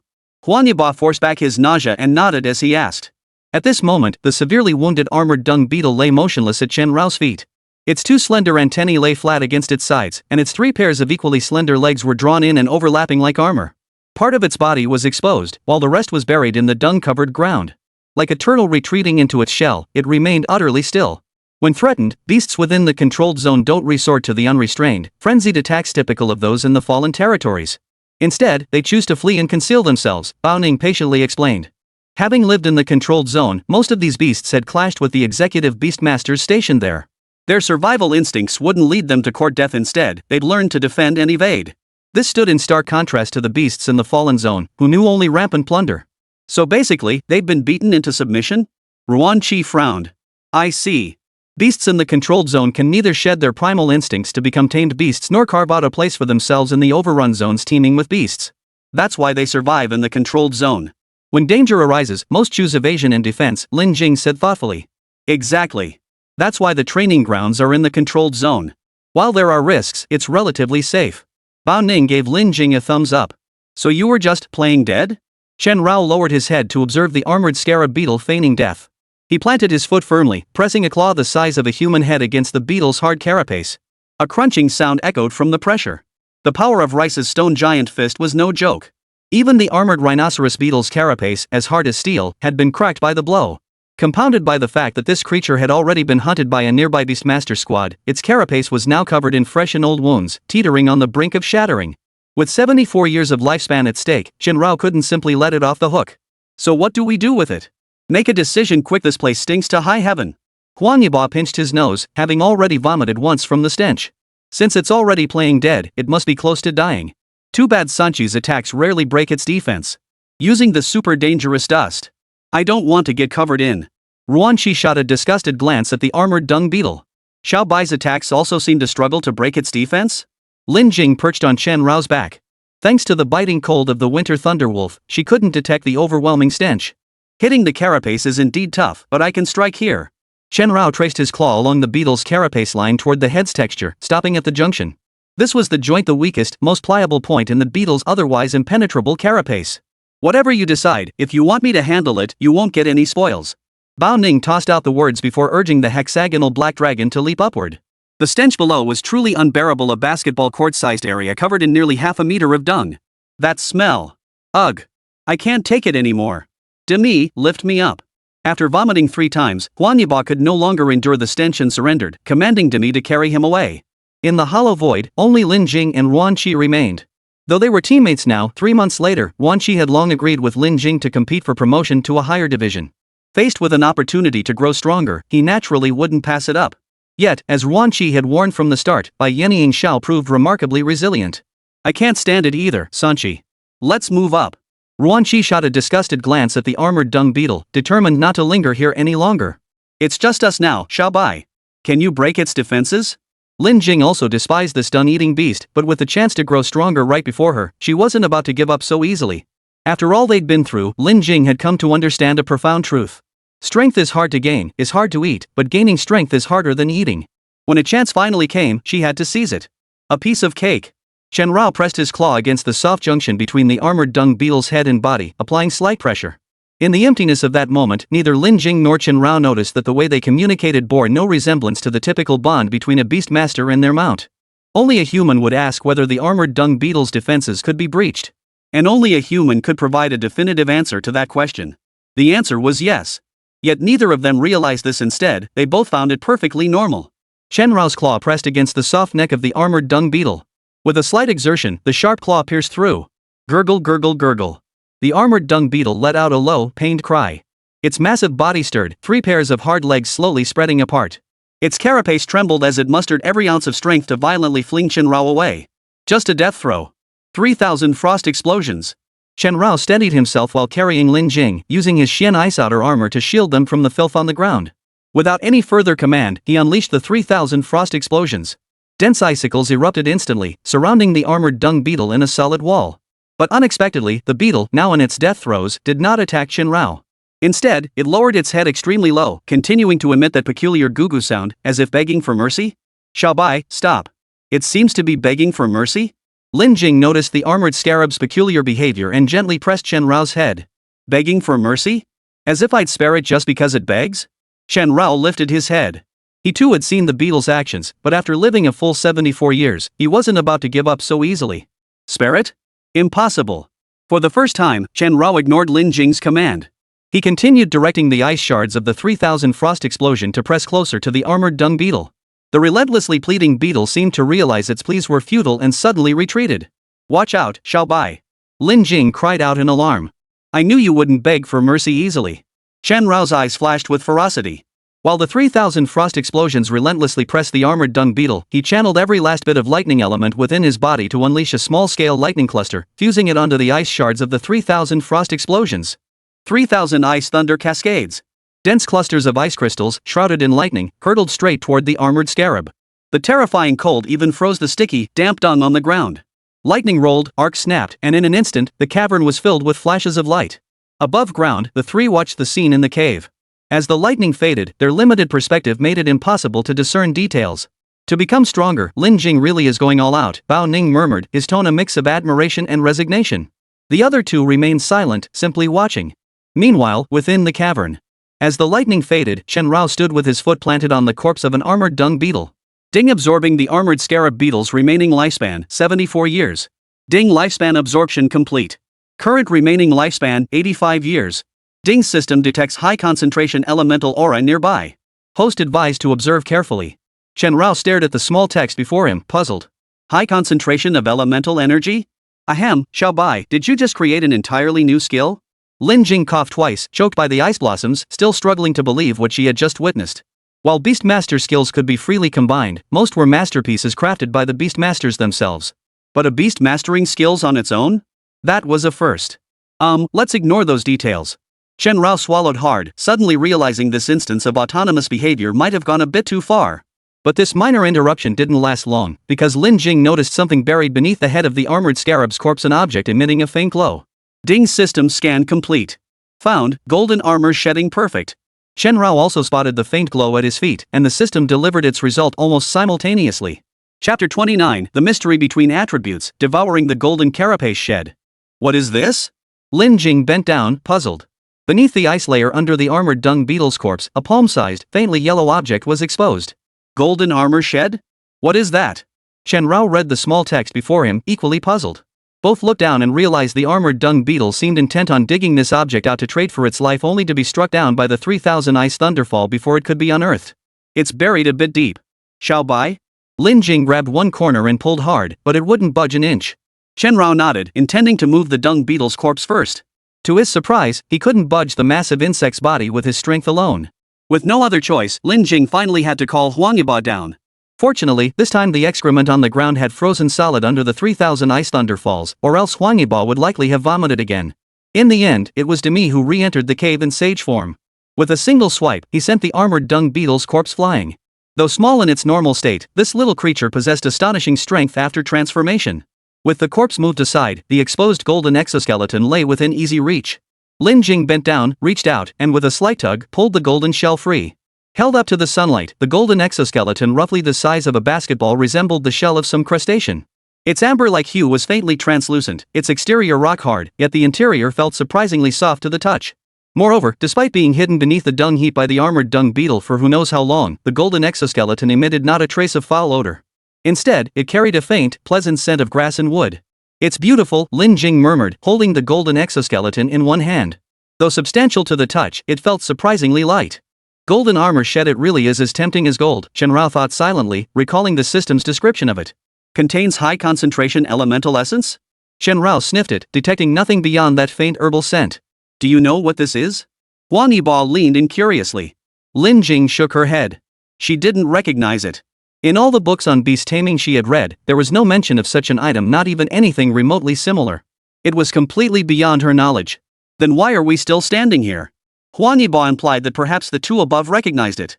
Moments later, on the open ground of the Shilin Alliance's Desert 3 Ridges control zone. 4 people, 2 men and 2 women, sat on a blanket, staring at the golden armor shed in the center, unable to make heads or tails of it. Forgive my ignorance, but I've never seen this thing before. And without internet, I can't even search Baidu. Ruanqi examined it for ages before finally letting out a dull fart. Don't look at me, I've got no clue either. Huang Yiba picked his nose, wearing an innocent expression. Me neither. And it was actually Xiaobai who found this thing first, Lin Jing admitted honestly, glancing at Chen Rao, who had transformed into a cat-sized form in her arms. Bao Ning shifted her gaze to Chen Rao, then instantly realized something was off. She slapped her forehead. I'm such an idiot. I was actually waiting for you to speak. Not now, but maybe later. And while I haven't seen this thing before either, I know how to use it. Chen Rao shot Bao Ning a withering look as he struggled to wriggle free from Lin Jing's lap. He walked over to the golden armor shed on his own. Now only cat-sized, Chen Rao could just about stand atop it, even managing to stick his head inside. But it wasn't necessary. Chen Rao studied the tiny characters before him, gently tapping the golden armor's shell with his paw. Golden shell, perfect quality. Description: the molted shell of a young seven-eyed sacred beetle after evolving from its Xian metal-attributed juvenile stage. Should be preserved until its perfect form and used during that evolution to ensure the beetle perfectly evolves into its molting stage Xuani cloud beetle. It contains potent Xian metal properties. Consumption by other beast species might trigger mutations. Description: a flawless golden exoskeleton, seemingly long buried in decaying matter. Its original owner is gone forever now. This treasure belongs to whoever finds it. Ding system analysis complete. You may consume lifespan to directly devour or absorb the golden beetle shed. Consuming golden exoskeleton lifespan cost 50 years. Usable efficiency 75%. Absorbing the golden armor shed consumes lifespan 100 years. Usable efficiency 83%. Chen Rao was speechless. A single golden armor shed demanded so many years of his lifespan. Even after absorbing the armored dung beetle's lifespan, he now only has 85 years left. At the very least, he'll need to absorb another 16 years of lifespan. So for now, the golden carapace shed was a treasure to admire from afar but not to trifle with. But treasures are never superfluous, best to keep it stashed away for unforeseen needs. Honestly, I've never seen one like this before. And based on the scan, its properties aren't basic either. Bao Ning beat the Bureau's specialized detection device, his expression turning slightly grim. Mystic metal properties. Basic attributes? The trio frowned in unison. All three were students of the Johua Beastmaster Academy, representing the pinnacle of the younger generation of novice beastmasters. Yet, they all admitted they'd never even heard of such a term. Well, this is a concept you'll learn later. Beastmastering attributes are actually quite complex, far more so than what you encountered in your basic beastmastering theory courses. Bao Ning scratched his head, seemingly preparing to deliver a mini-lecture.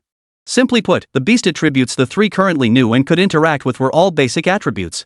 This included the most common ones like water, fire, wood, ice, and earth, as well as seemingly more advanced attributes such as lightning, hurricane, and rock. These primarily manifest as attributes mastered by beasts in their youth or younger. They possess pure natures, are easy to control, and are generally highly active, with only a few exhibiting stable states. Mystic metal, however, is an advanced form of the metal attribute. It possesses pure properties, is easy to control, and maintains a stable state. Beastmasters or magical beasts with mystic metal attributes generally exhibit significantly higher defense than their peers at the same level. Enhanced defense? Huanyabal was a bit confused. No, advanced attributes have far-reaching effects, even influencing the bloodline tier of the beast. But it still depends on fate and ability, like old Gung. Director Gung Shuan's beast, the Four Pillars of the Dragon.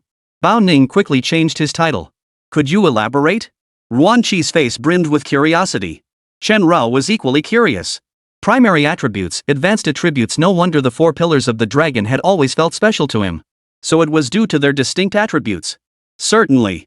This isn't classified. The attribute composition of the Four Pillars of the Dragon is referred to as 421 in our terminology, meaning 4 primary attributes, 2 advanced attributes, and 1 high-tier attribute. Bao Ning now assumed the role of science teacher for the trio. The 4 dragon pillars possess the following attributes: primary, rock, fire, earth, wood, advanced, mystic gold, radiant graphite, high tier, brilliant sunlight. As for how the third tier attributes affect beast taming? To put it simply, it's like building a house. The base attributes determine the foundation of the beast. For example, if the 4 pillars of the dragon lack the ice attribute, they cannot use ice attribute beast skills. Attributes like rock and fire are also suppressed by attributes like ice and water. This is something neither advanced nor high-tier attributes can change. Advanced attributes enhance specific aspects of the beast. Taking the 4 pillars of the dragon as an example again, the mystic metal attribute significantly boosts its defense, while the radiant graphite strengthens its adaptability and endurance. As for the great sun brilliance, honestly, we don't know. High-tier attributes are currently extremely rare, with almost no related research or documentation available.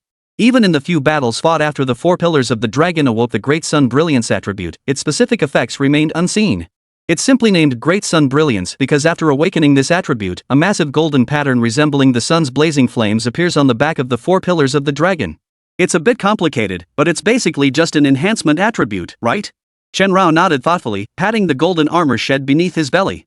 Mystic metal attribute, enhancing defense sounds decent enough. I see. Do the 3 attributes interact with each other? Lin Jing nodded as she asked. So far, we've seen interactions between advanced and base attributes.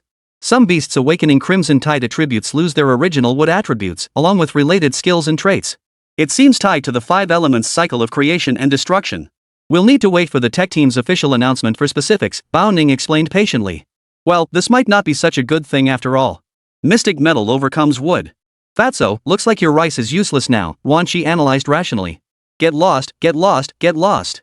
Otherwise, I wouldn't be looking at this thing either. Huang Yiba eyed the golden armor shed with disgust.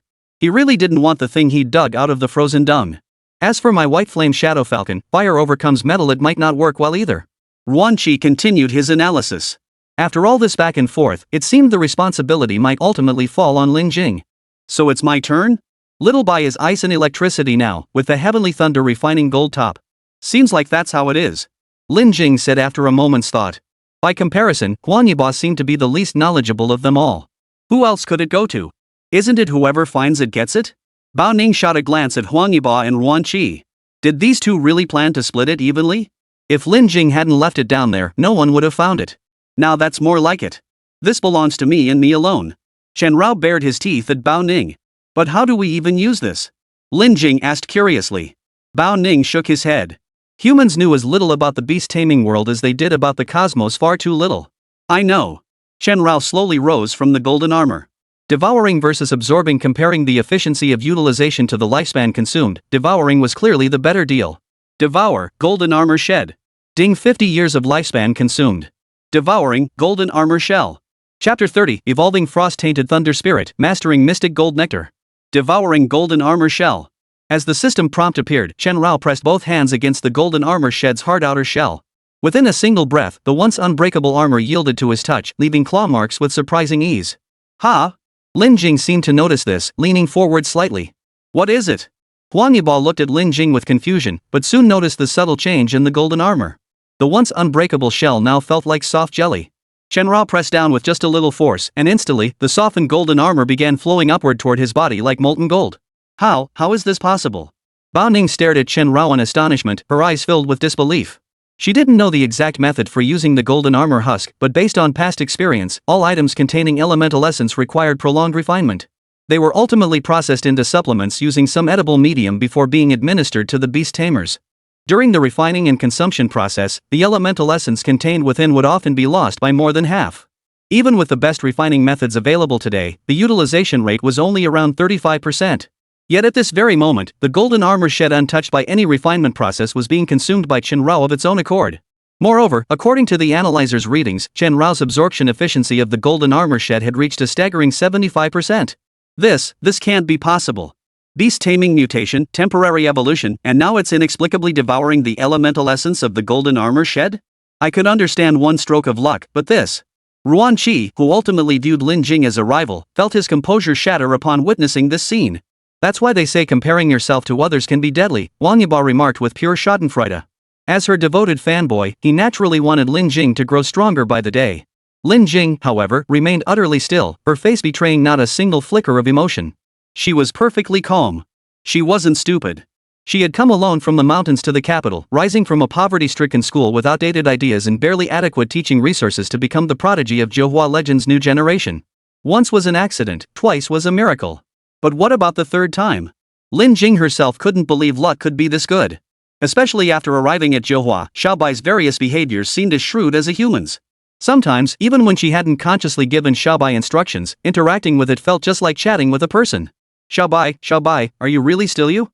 Lin Jing stared at Chen Rao, her inner voice suddenly questioning. Completely absorbed in the process of devouring the golden armor shed, Chen Rao failed to notice Lin Jing's peculiar expression.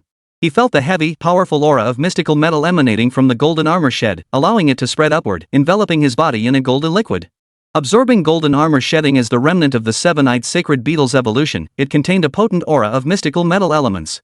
The absorption process was crude and violent. The mystical metal aura surged wildly within the host's body upon entry, crashing about like a raging beast. As the system's text floated into view, the golden armor shed completely dissolved into a liquid gold, seeping along Chen Rao's skin patterns into his body. Instantly, it felt like his blood was boiling. Damn! This is insanely powerful? Chen Rao gritted his teeth against the overwhelming agony raging within him. His body temperature skyrocketed, transforming him into a walking fireball. What's happening to him? Huang Yiba scrambled to his feet. Chen Rao was now a blazing orb, even scorching the rug beneath him. No idea. Fortune and misfortune go hand in hand. Who can say? Ruanqi also rose and took 2 steps back. Xiao Bai. Lin Jing, who had been lost in thought moments ago, instantly forgot her earlier doubts upon witnessing this. Without a second thought, she charged forward. You can't go near it now. Bao Ning reacted swiftly, grabbing Lin Jing's arm. Don't worry. I feel perfectly fine now. Chen Rao stood rooted to the spot, struggling to suppress the surging energy within him. His steadily rising body temperature had already ignited the rug beneath his feet. Shapeshift release. Chen Rao roared, instantly revealing his true form. The colossal winter thunder wolf radiated terrifying cold that instantly extinguished the flames. However, the sudden surge in body heat was also suppressed. The collision between the frigid aura and the heat wave instantly froze every hair on Chen Rao's body into brittle debris, which fell away with a mere flick of his head. Ding, you have successfully endured for 50 seconds. Time remaining to fully consume the golden armor shed, 25 seconds. 2 violent forces surged within his body. This foreign, wild metallic energy, utterly unnatural to the host, raged uncontrollably, seeking an escape route. The collision was endless. Behave yourself. Chen Rao roared, feeling the devoured golden armor shed churning within him like a raging dragon. Collision. But it looks like it's suffering. Sister Bao Ning, is there nothing you can do? Lin Jing watched Chen Rao, his fur completely shed to reveal his ice-blue body, with growing panic. There is, but the risk is immense. Bao Ning hesitated slightly. What kind of risk? Lin Jing pressed urgently. Based on my experience, Xiao Bai might not withstand the mystical metallic properties within the golden armor. Of course, there's also a chance he could endure it and even evolve. But if you're worried, I could have the hexagonal black dragon disperse that energy. Bao Ning's implication was clear. While the hexagonal black dragon could disperse the elemental energy of the golden armor, it might also injure Chen Rao in the process. Could he die? Lin Jing hesitated for a moment. I don't know. Bao Ning's reply was blunt. This was her first time witnessing such direct absorption of elemental energy, so she couldn't say whether it would be fatal. But as she'd said before, based on past experience, even supplements with a 35% utilization rate caused unbearable suffering for the beast riders. The 75% utilization rate. Bao Ning truly didn't know if Chen Rao would survive. I'd rather Xiao Bai be weaker than see it die. Lin Jing's meaning was crystal clear. Alright. Hexagonal black dragon, negative pressure punch. Bao Ning closed her eyes and opened them again. The massive hexagonal black dragon appeared with a thunderous roar. Then vanished. Despite its massive size, the hexagonal black dragon was renowned for its speed. No one knew where the vanished hexagonal black dragon might appear, not even Bao Ning herself. But she was certain of one thing: the moment it reappeared would be the instant Chen Rao's elemental aura was shattered. Hey, this worry is a bit much. Where is that black dragon anyway? Chen Rao, struggling to suppress the surging energy within him, was somewhat speechless. He knew Lin Jing was concerned for him, but this concern felt a bit misplaced. Ding, you have successfully endured for 65 seconds. Time remaining to fully consume the golden armor shed, 10 seconds. Only 10 seconds left.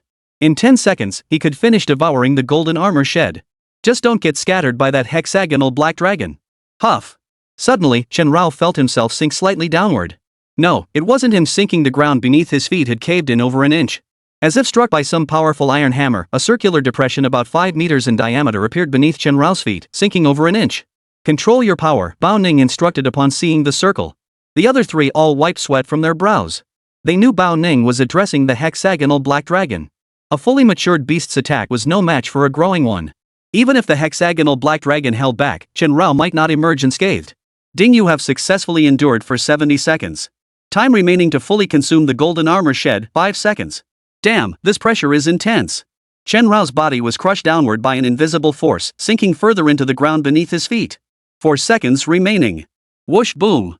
A sonic boom erupted as the ground beneath Chen Rao shattered violently, blood spurting from the corner of his mouth.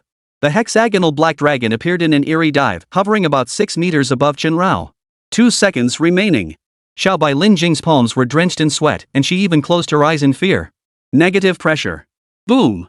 A deafening roar erupted as terrifying air pressure shattered the ground beneath Chen Rao's feet, sending dust billowing up to obscure his massive form. Punch. The next instant, the hexagonal black dragon vanished from the sky. Immediately followed by a deafening roar as the hexagonal black dragon's fist slammed into the top of Chen Rao's head. The terrifying force that swept in instantly pulverized every rock within a radius of over 10 meters beneath their feet into dust, while the dreadful air pressure swirled into a gale that scattered the dust. The sky cleared, the air brightened. Ding, you have successfully endured for 75 seconds. The golden armor shedding has been devoured. Through relentless effort, you have successfully suppressed the mystical metallic essence within the golden armor shed. This essence has finally bowed to you, willingly merging into your bloodline. Ding mystical metal essence fused, triggering mutation evolution. Frost-tainted thunder spirit. Ding mutant evolution complete. Host's current potential, growth stage ironstone bloodline S-tier potential. Ding mutated evolution attributes fused, frost, lightning, mystical metal. Ding mutant evolution grants beast taming skill, mystical metal nectar mastery. That punch packs quite the punch. Shenrao bared his fangs, having taken a full-on hit from a negative pressure punch at 70% power without a scratch. Post-mutation, Shenrao's entire body had turned pitch black, covered in golden runes resembling Sanskrit scriptures. His eyes glowed golden, his fur short and dense, with a golden orb at the center of his forehead resembling a third eye. His entire being radiated an almost tangible aura of ice and thunder. Beyond that, a faint, golden-glazed membrane now seemed to flow over his form. Mystic Gold Elixir proved remarkably effective, truly worthy of its advanced attribute skill designation. Not only did it not hinder movement like the Mystic Ice Outer Armor, but its defensive power was several tiers stronger. Xiao Bai. Lin Jing stared at Shenrao, now utterly unrecognizable from his former self after this mutated evolution, at a loss for words. He actually took that punch head-on in his growth stage?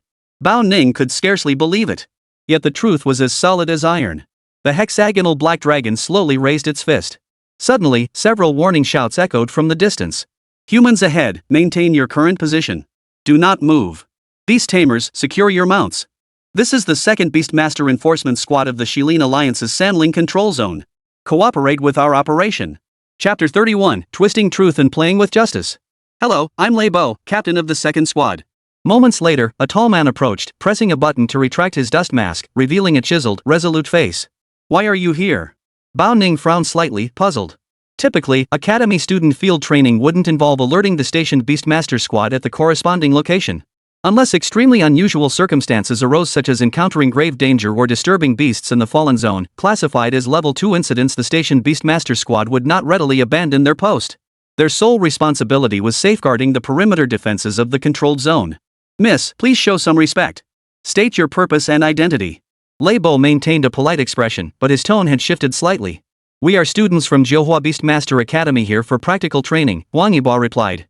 Lei Bo glanced at Huang Yibo, then surveyed the others before fixing his gaze on Bao Ning. So you're their safety officer? Lei Bo inquired. Yes, why? Bao Ning felt irritated by Lei Bo's tone. What's wrong? Are you aware this location is less than a kilometer from the edge of the controlled zone? We could disturb the beasts in the fallen territory at any moment. And... Lei Bo's tone grew harsher. As he spoke, his gaze drifted toward the hexagonal black dragon and Shenrao nearby, then abruptly halted. His brow furrowed as his gaze was drawn to Shenrao, who radiated an ink-black, icy aura. Whose beast is this? Lei Bo asked as he walked toward Shenrao. Mine. Its name is Little White, Lin Jing hurriedly replied. In the distance, sensing something amiss, Shenrao turned his body to watch Lei Bo steadily approach. For some reason, Shenrao's instincts told him Lei Bo was definitely not someone to mess with, nor someone he could get along with easily. Species name, Lei Bo's gaze darkened, growing increasingly certain that the beast before him was peculiar. Having guarded the control zone for years, Lei Bo had seen hundreds, if not thousands, of beast tamers and magical beasts, yet he had never encountered one as peculiar as this. Lin Jing fell silent. Her gaze drifted to Xiao Bai, who was no longer white in the distance. From Snow Wolf to Frost Thunder Wolf, and then from Frost Thunder Wolf to Winter Thunder Wolf, Xiao Bai had delivered one surprise after another, right up until today. Xiao Bai, now fused with the golden armor, radiated a majestic and imposing aura. Yet, Lin Jing found herself unable to confirm its name or species. For in the history of beast tamers, not a single snow wolf of any subspecies had ever fused with mystical metallic properties. Thus, when she saw Xiao Bai's current attribute list in the beast tamer space, she was utterly stunned. Name, Frost-tainted thunder spirit. Attributes, ice, lightning, mystic metal. Potential rating, growth stage ironstone bloodline S. Description, an evolved form of the winter thunder wolf that mutated after fusing with Xian metal properties. Currently, no related data exists. Blood-packed Beastmaster, please promptly record relevant information. Beastmaster skills, Winter Roar Maximum, Winter's Edge Claws Maximum, Thunder Cluster Perfect, Ice Blade Perfect, Swift Lightning Flash Advanced, Mystic Metal Elixir Perfect. A mutated evolution of the Snowfield Wolf, the Frost-stained Thunder Spirit. After a long pause, Lin Jing finally answered. What? Lei Bo halted in his tracks. He turned his head, looking at Lin Jing, whose expression remained unchanged, then at Shenrao, whose body was pitch black, adorned with golden patterns resembling incantations. Let me explain. Her beast just fused with the mystical metal properties of the golden armor mold, triggering a mutation evolution node. An extremely low probability event, Bao Ning walked over to clarify. The probability of today's events unfolding was indeed astronomically low. First, they were driving along normally when suddenly encountering an armored dung beetle. Then, inexplicably, they discovered the golden exoskeleton. Finding it was one thing, but for it to fuse directly with Chen Rao? The combined probability of this chain of events was lower than the Chinese men's soccer team winning the World Cup. What? A golden exoskeleton? Lei Bo's eyes widened, his voice dripping with disbelief. What? Got a problem with that? Chen Rao eyed Lei Bo. Having transformed into a cat-sized form on the spot, he darted to Lin Jing's feet and scrambled into her arms in no time. Little white, you're not white at all anymore. Lin Jing gazed at Chen Rao, now entirely black, unsure whether to feel joy or sorrow. Little white wasn't white anymore. So you're saying this girl's Beastmaster absorbed the mystical gold elemental essence from the golden armor shed? And it mutated? Lei Bo turned to Bao Ning, his eyes and voice brimming with disbelief. How could such a thing possibly happen? Others might not know, but Lei Bo understood perfectly well. This golden armor was a hidden treasure he'd discovered shortly after arriving at the Sandling control zone. But since Lei Bo could never find a way to fuse his beast with the golden armor, and wanting to keep this treasure for himself, he chose not to report it. Thus, exploiting his position, Lei Bo deliberately kept the armored scarab beetle confined near the perimeter of the control zone. His dual motives were twofold: to ensure the presence of a magical beast within the zone, making it difficult for headquarters to transfer him, and to have this creature guard the golden armor shed for him. But he never dreamed such an incident would occur today. I know the odds were slim, but it happened. Good things come to those who wait, right? Bao Ning slapped Lei Bo's shoulder with a carefree gesture. His expression suddenly froze. Lei Bo lowered his head and gave a cold, sinister smile. The new recruits in the academy's practical training their beasts are all in the growth stage, right? A beast in the growth stage devouring and fusing advanced attributes? Do you take me for a fool? Lei Bo looked at Lin Jing, then at Chen Rao in her arms. Since it had already happened, he had to find a way to make amends. What do you mean by that? Huan Yiba keenly sensed the hidden meaning in Lei Bo's words. What do I mean? How many years has it been since trainees came to the Sandling control zone? This place is remote, conditions are harsh, those pampered students wouldn't give it a second glance. I get it now. You lot aren't freshmen at all. Lei Bo folded his arms. With a slight flick of two fingers, the three execution beastmasters who had arrived with him instantly surrounded the group. A plan formed in his mind. Since the golden armor shed was gone, he might as well use this as an excuse to act first and report later. Even if these people were genuine trainees, he had nothing to fear. After all, he was an executive level 6 beastmaster, while ordinary student safety officers were at best executive level 5 beastmasters. Moreover, judging by Bao Ning's demeanor, he likely hadn't graduated for more than a few years and could very well be a lowly level 1 beastmaster. Lei Bo now only needed to detain the four on this pretext. Even if they filed an appeal, it would take at least 3 days for the General Bureau to approve their release. 3 days would be ample time for him to forcibly replace the blood-bound master of that mutated beast, Frost-Tainted Thunder Spirit. Then, as the contracted master of the mutated beast, Lei Bo could pull some strings to obtain a few supplements. By catalyzing his Ironstone bloodline to maturity, he could shed this filthy combat uniform, transfer to the Administration Bureau, and climb the ranks step by step. If everything went smoothly, he could even become a level 3 department commander. No, level 2 was entirely possible. Damn it, Lei Bo, right? I'm their security officer. Here's my ID. Bao Ning was speechless. He knew Lei Bo and his team were stationed in the border control zone and had sensitive nerves, but he hadn't expected them to be this jumpy. Oh? Lei Bo feigned hesitation, reaching out to take Bao Ning's credentials. The black leather bifold cover, the silver bureau insignia, and the slightly heavy feel. It was genuine. But now that things had come to this, even if it was real, Lei Bo would insist it was fake. Impressive forgery skills. Smugglers like you operating along the border actually dare to impersonate officials? Lei Bo sneered coldly, not even bothering to open Bao Ning's ID case before tossing it onto the ground. We really are students, Lin Jing insisted, still clutching Chen Rao. She even struggled to pull out her student ID and handed it to Lei Bo. Lin Jing, oh Lin Jing, can't you see he's determined to twist the truth and turn black into white? Chen Rao, nestled in Lin Jing's arms, had long seen through Lei Bo's true colors and yawned. Xuan Jinli. He gently prodded Lin Jing with his claw tip, preparing for battle ahead of time. This brand new skill, forged from the fusion of golden armor and mystical gold elemental essence, could not only create a layer of golden glass-like protection over Chen Rao's own body, but also bestow the same protective barrier upon his blood-bound beastmaster. Impervious to blades and weapons, resistant to water and fire. Don't bother showing me this. If you have anything to say, explain it back at the station. Lei Bo, determined to see this through to the end, tossed Lin Jing's student ID onto the ground. He knew perfectly well that the people before him were genuine students and genuine security officers. But he was willing to take the gamble. He bet that such young security officers wouldn't hold high ranks, meaning even if this escalated to the Administration Bureau, he'd only face a minor disciplinary action at worst. He gambled that these students had no connections, so with a few well-placed bribes, he could easily claim the mutated frost-tainted thunder spirit as his own. You! Huan Yiba had never encountered such an unreasonable individual before. Pointing angrily at Lei Bo's nose, he demanded. What? Are you going to resist the law with violence? Lei Bo narrowed his eyes. A cluster of lightning particles flickered behind him, then with a flash of electrical arcs, a 3-meter-tall humanoid beast appeared. Mature stage Ironstone Bloodline S-grade Thunderbringer. Its entire body flickered with lightning, pulsing with surging thunder. Clad in armor, it bore a long sword forged from lightning on its back, radiating an imposing presence. Don't think I don't know what you're up to. Chen Rao gritted his teeth, fixing his gaze on Lei Bo. Ready to strike. Huan Yiba, put your hands down. Bao Ning suddenly spoke up. She understood the young student's anger at Lei Bo's treatment, but resorting to violence would trigger a month-long bureaucratic nightmare with the Administration Bureau, leaving permanent stains on their records, a losing proposition. That's more like it. A wise man knows when to yield, Lei Bo chuckled. But let me remind you, Lei Bo, the penalties for misconduct in law enforcement are no joke. Chapter 32, Under Suspicion. Does the chief have big news? Captain, isn't it a bit harsh to lock them up just like that? Shilin Alliance, Wild Horse Gully Outpost, Sanling Control Zone. Why not? A group of smugglers posing as administration personnel. Don't be fooled by their talk of a global Beastmaster alliance to combat the beasts. Truth be told, everyone has their own agenda. Lei Bo sat in his chair wearing a t-shirt, mentally mapping out his next steps. First, detain these individuals for a day. Report the incident tomorrow morning.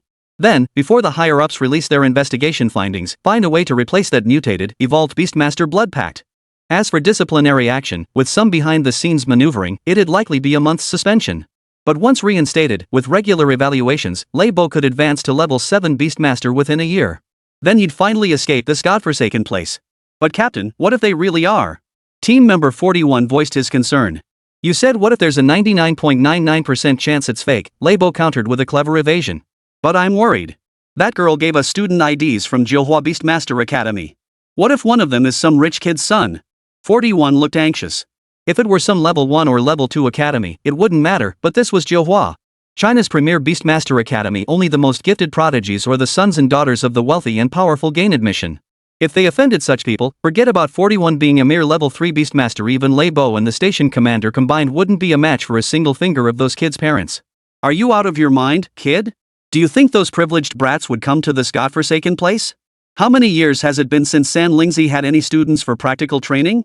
Lei Bo's face darkened with displeasure as he grabbed the hat from the table and smacked it onto 41's head. True enough, 41 picked up the hat and asked, should we at least give them something to eat? Just throw them something. The squad leader's bringing supplies back tomorrow anyway. Lei Bo folded his arms behind his head and leaned back, looking perfectly content. He'd had more than enough of this godforsaken place. He thought becoming an executive Beastmaster would bring glory, but instead he'd been dumped in this hellhole. After finally discovering a treasure imbued with the aura of an advanced elemental attribute, it had been snatched away by a bunch of inexplicable students. Thankfully, his reflexes were sharp and his heart hard enough. Otherwise, who knew how many years Lei Bo would have been stuck grinding away in this godforsaken place? 5 years? 10? The commander of the Sanling Control Zone had been stuck in this godforsaken place for 22 years. 22 years.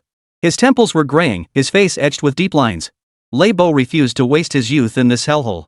He had to get out of here. To do so, he'd rip his conscience out, stomp it into dust on the ground, anything to escape. Stealing some unlucky student's beast? He'd do it. Killing these people here? He'd do it too. He would do it. If you don't look out for yourself, heaven and earth will destroy you. Meanwhile, in another detention cell. For the Sanling Control Zone, situated on the very edge of the restricted area, bordering the occupied territories in neighboring countries, it was already impressive to have a few concrete buildings sturdy enough to withstand the Gobi Desert's fierce winds. Even Lei Bo and his group's dormitory conditions were shockingly poor, let alone a detention cell? Called detention cells, they were really just dark, dry storage rooms. Piles of useless junk and trash were dumped inside. The only window was a tiny corner 110 feet up. The iron door was locked tight, and no amount of shouting from inside made a difference. Damn it! Arresting people without any evidence? Huan Yiba, exhausted from shouting, kicked the iron door hard. This arrest is utterly flimsy, Ruan Shi reasoned calmly, sitting on a wooden crate. Suspecting us of smuggling? They should have at least verified our identities. Seizing us without even checking our documents? Clearly, we've touched the fruit of his interests. But I'm genuinely puzzled what could possibly be worth such risk in this godforsaken place. Bao Ning sat beside him, propping her chin on one hand, equally baffled by how things had escalated to this point. Past training records did show some reckless students violating regulations in the restricted zone, leading to arrests by the Enforcement Beastmaster Squad. But an arrest with virtually no justification like today's was unprecedented. Unheard of. Especially the part about arresting someone without even checking credentials that was beyond Bao Ning's expectations. She never dreamed that she, a level 2 director of the East Asia Bureau's review department, would be detained by a mere level 6 Beastmaster from a controlled zone.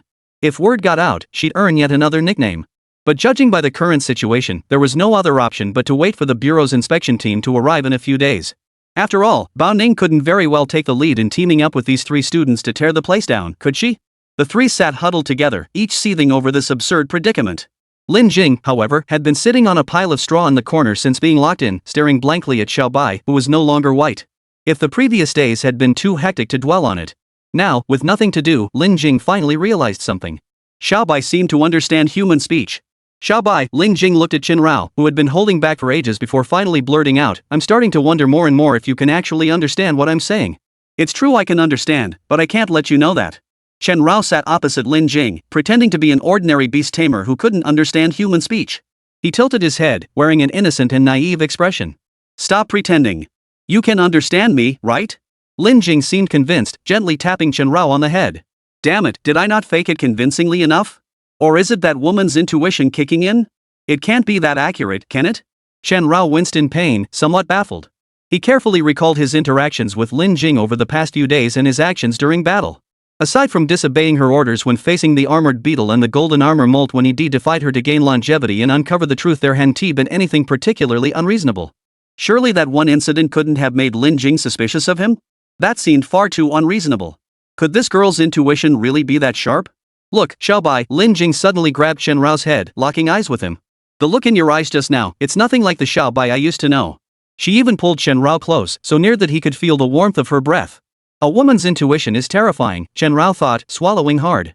But to maintain his cover, he had to feign innocence even. "Ya!" Lin Jing shrieked, releasing Chen Rao with a jerk. Chen Rao scrambled to his feet and swiftly used his size advantage to hide among the tangled mess of junk cluttering the detention cell. "If not now, then when? What's wrong?" The 3 men turned their attention to the scream. "And nothing," Lin Jing waved her hand forcefully, trying to appear calm.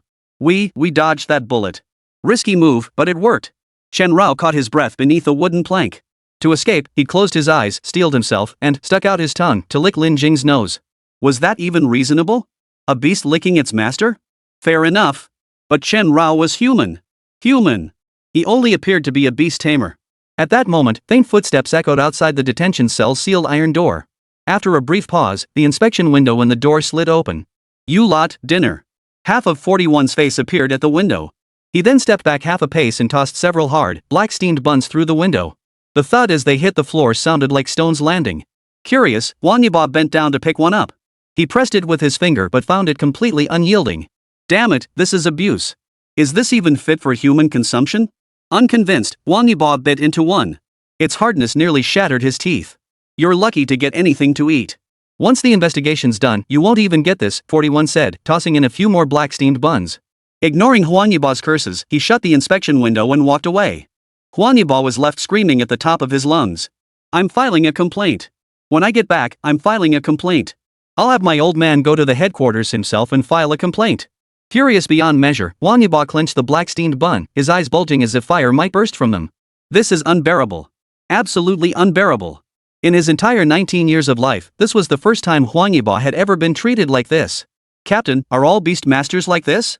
Ruan Qi, who remained composed, turned to Bao Ning. This incident had suddenly made Ruan Qi, who had once aspired to become a beastmaster, feel a bit repelled by the profession, even downright disgusted. In the current world, beastmasters were indeed respected as the backbone of defense against demonic beasts, enjoying considerable prestige and high status. But if it meant working alongside such indiscriminate scum in the future, Ruan Qi would rather cancel his beastmaster credentials and return home to work in a factory. No, every profession has its rotten apples.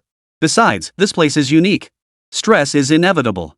Everyone should cut each other some slack. Even at this point, Bao Ning still didn't harbor excessive suspicion toward Lei Bo. He dismissed it as an accident, though it left him deeply unsettled, extremely unsettled.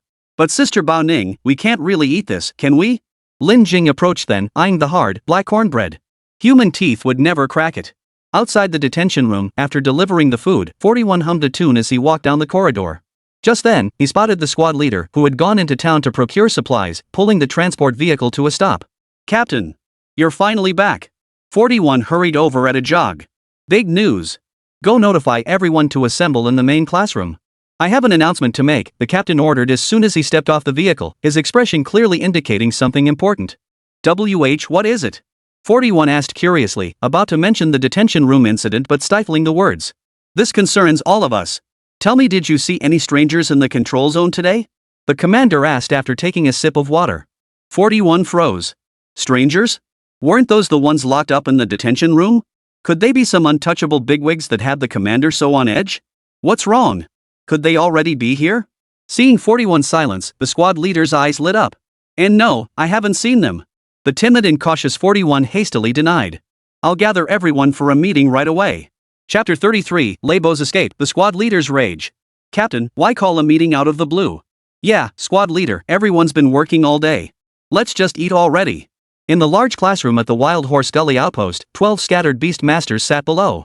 Not a single one was willing to listen to the squad leader's meeting. They all wanted to wrap things up and get dinner started. In this godforsaken place, they'd grown complacent long ago. After all, if anything went wrong, the guys on the front lines in the occupied zones would take the heat. All they had to do was eat, drink, and coast through their days. Dinner? What dinner? Let me tell you, I've been stuck here for over 20 years. Now I finally have a chance to leave, and I'm not about to let a damn meal hold me back. The squad leader stood at the front, his words silencing the room instantly. A chance to leave? Had they heard correctly? The 12 men below, who had been slacking off moments ago, suddenly perked up. Including Leibo, they all focused intently on the squad leader. This godforsaken place, Sanlingzi. Some had been here a year, others decades. They'd longed to leave day and night, dreamed of escape. And now the squad leader suddenly mentioned an opportunity? What kind of chance? Captain Sun, what kind of chance? Leibo, as the squad leader, naturally voiced the question on everyone's behalf. But Leibo suddenly felt uneasy inside. He glanced sideways at 41, only to notice that the usually listless man now had a shifty gaze, swallowing hard and sweating profusely. Could this chance possibly be connected to those guys who got locked up? Could it really be that we've stumbled upon some big shot? Good question, everyone. Sanlingzi has always been a godforsaken place. Before the Beastmaster Academy standardized its practices years ago, we used to have students coming here for field training. But since the regulations tightened, even those unlucky students have disappeared. Captain Sun gave a self-deprecating chuckle, a laugh that made Leibo's expression freeze solid. He whipped his head around to stare at 41. 41, who was staring at the chair back in front of him, trembling like a leaf. Leibo's reaction screamed at him, something's wrong. Something big had happened. But what does that have to do with us leaving? They're just students anyway. Besides, anyone sent here for training is probably from some crappy Beastmaster Academy, right? One team member remarked dismissively. The crowd below the stage nodded in agreement. Many of them had interacted with these trainees before. Most who came to a place like Sanlingzi were students from small, poor Beastmaster Academies, no connections, no power. Expecting them to help us? Like a dream. True, the previous students were just as you described, but this time is different. Team leader Sun waved his hand dismissively. Below the stage, Leibo was already shifting restlessly in his seat. He suddenly remembered the student ID Lin Jing had handed him. In his haste for quick results, Leibo hadn't examined it closely. Now, recalling the emblem on the cover, it bore a striking resemblance to the insignia of the special grade Beastmaster Academy renowned as the cradle of Eastern's top Beastmasters. Johua Beastmaster Academy.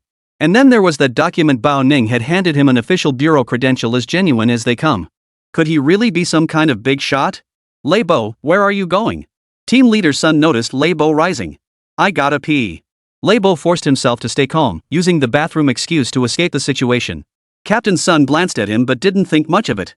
What he didn't notice was the sheer terror and panic in 41's eyes as he watched Leibo walk away. SSSS squad leader. 41 rose shakily to his feet. Shut up and listen to me first, Captain Sun cut him off with a raised hand. 41 fell silent. Captain Sun watched Leibo walk away. Here's the thing. Shortly after arriving in town, I unexpectedly received news that this year, within the next couple of days, actually 3 freshmen from Johua Beastmaster Academy will be coming to our area for practical training. Captain Sun spoke slowly, and the expressions of those below brightened. Johua Beastmaster Academy. The premier institution for beast tamers in Huaxia. Its students are either geniuses or born into wealth and privilege. Students from Johua? Coming to our place? No way. Captain Sun, did they discover some hidden resource here? What resources? This godforsaken place isn't even worth a bird's. Besides the dung beetle scouring the ground for excrement, you won't even spot a single beast here. The crowd below murmured in disbelief, still refusing to accept it even now. Except for the three who had accompanied Lei Bo in capturing Bao Ning and the others that afternoon, including 41. 41 stood trembling like a leaf, not daring to utter a sound. The other two exchanged glances, their eyes suddenly widening in shock. They finally understood why Lei Bo had suddenly made an excuse to slip away. SSS squad leader, why you should let me finish. 41 mustered his courage to speak. Having only recently arrived at Sanlingzi, he was usually cautious and careful. Today was the first time he had interrupted squad leader Sun twice in a row. What do you have to say? Ha? What could you possibly say? Captain Sun was clearly annoyed. He'd endured over 20 years in this godforsaken place, finally nearing the end of his sentence. He couldn't afford any trouble now. Squad leader, let him speak. The other two stood up as well. Sun frowned, eyeing the trio's peculiar reactions. His mind flashed back to Lei Bo, who just left. Suddenly, a thick sense of foreboding settled over him. You three, and Lei Bo. Did you encounter strangers during today's patrol? Sun's voice grew increasingly agitated until he slammed his fist down on the table. The thunderous crash echoed through the large classroom, plunging it into a deathly silence. You could hear a pin drop. 41 collapsed to the floor with a gasp. Speak up. Captain Sun roared. Everyone else stood up and turned to look at 41, and the other two slumped on the floor. Their eyes held confusion, curiosity, and puzzlement, but more than anything, a nameless, inexplicable anger. Yeah, I remember it clearly from this afternoon. Lei Bo seemed to bring back a few unfamiliar faces. Yeah, I vaguely remember too. Those guys looked pretty young. Lei Bo said they were suspected smugglers, so I didn't think much of it. Smugglers? Is that kid Lei Bo out of his mind? This godforsaken place might be remote, but the more remote it is, the stricter the inspections. How many years has it been since any beast traffickers crossed through here? The chaotic chatter left Captain Sun with a headache. He stormed over to 41 at the foot of the platform, grabbed him by the collar, and yanked him up, grinding his back teeth so hard they nearly shattered. Speak! Is what they're saying true? I just asked if you'd seen any strangers. Why did you lie to me? Sun's grip on 41's collar tightened until the bones cracked audibly. SS squad leader. I never expected this. 41 burst into tears. This young man, who had spent his entire life being cautious and careful, finally broke under the pressure after barely making it as an executive beastmaster. He wept bitterly, tears streaming down his face. His sobbing prompted the other two standing nearby to tremble and confess without prompting. Everyone knew squad leader Sun's temper all too well. This rugged man had endured 22 years on the barren Gobi Desert, his hair turned white from hardship, his parents gone, and even his sick wife in the hospital remained unseen for years due to his relentless work schedule. Now, if this opportunity right before their eyes was ruined, it would be like roasting this man over a fire. Sun. Captain Sun. Back when Lei Bo was captured, they brought in a few people. They're locked up in the detention room now. Right, 2 men and 2 women, plus a rather peculiar beast. Captain Sun released his grip on 41's collar and stood up, forcing down the rage and overwhelming emotions churning in his chest. After 2 deep breaths, he turned to face the other two. You better pray those 4 captured are all students. Pray hard. Captain Sun gritted his teeth. He only knew fragments of the information. The exact number of people involved remained unclear. Why? Why? Asked a team member who hadn't been involved in the Lei Bo incident. Why? Let me tell you why. If these 4 were just students, a proper apology might have sufficed, but if the security personnel involved in this incident were also arrested? Forget my career, every single one of you would rot away here for the rest of your lives. Captain Sun's face flushed crimson, his eyes bloodshot with rage. The others froze upon hearing this. Safety officers? When did safety officers gain such influence? Typically, student safety officers were merely level 4 or 5 beast tamers. Boss, could this safety officer be some kind of team leader? One team member mustered his courage, pushing the limits of his imagination to speak up. A team leader? If it were just a team leader, we'd be roughly equal in rank. But let me tell you this, I don't know which student is the son of heaven or the daughter of earth this time, but I do know that the safety officer is a level 2 commander from the inspection department. Team leader Sun's blood pressure was skyrocketing, and his words sent everyone else's blood pressure soaring too. 2? A second level official? What did that mean? A level 2 official in the inspection department means this guy can file a report against you anytime, anywhere, straight to the chief inspector, Gung Shuwen, one of the 3 top brass at headquarters. As for who Gung Shuwen is? The supreme authority overseeing all Beastmaster conduct standards, disciplinary investigations, and internal regulations across East Asia. A single word from him could determine a Beastmaster's fate for life. What are you all standing around for? Go fetch him. Captain Sun bellowed. Everyone scrambled away like the wind, rushing straight to the detention room. He then turned to the 2 trembling figures, and the sobbing 41 collapsed on the floor. With a kick, he forced 41 to his feet, pressing his fists down hard on the man's shoulders. And you 3? Go retrieve Lei Bo immediately. If you fail to bring him back, don't bother returning. Yes, sir. Yes, sir. The three men stumbled away, supporting each other as they scrambled off. Chapter 34, Headstrong, driving toward the occupied zone. Where are we headed now? Huan Yiba asked, trailing behind the others. No idea. Ruan Qi was the only one who acknowledged him. This is a bit odd, suddenly handing out water and food. Lin Jing walked ahead of them, eyeing the bread and water Lei Bo had just distributed with some suspicion. Don't overthink it. Just refuel first. Though Ruan Qi also sensed something amiss, the four had been on the move for most of the day, and their stomachs were growling with hunger. Compared to those rock-hard black steamed buns they couldn't even bite through, these cream-filled, meat floss-topped rolls were pure delicacies. Chen Rao, however, was currently nestled inside Lin Jing's backpack. Peeking out with a small head, he neither ate nor drank, instead watching the surroundings warily. Why would they suddenly take someone away? Where to? Didn't Bao Ning say the controlled zone is practically uninhabited? Chen Rao muttered to himself, surveying the desolate landscape. As far as they knew, aside from the Wild Horse Gully outpost, the nearest inhabited area in the Sanling restricted zone was the town where they'd rested after arriving in Shili League. Beyond that lay the remote plateau fallout zone, closer to the contaminated borderlands and stretching all the way to the frontier of Huaxia. That area was explicitly marked as a dangerous zone, strictly off limits to anyone not officially affiliated with the administration. Compared to the relatively safe control zone, the occupied zone was a terrifying place teeming with beasts and littered with corpses. Ever since the meteorite struck a century ago, spawning the beasts, humanity still lacking awakened beast masters saw their homes destroyed within mere decades.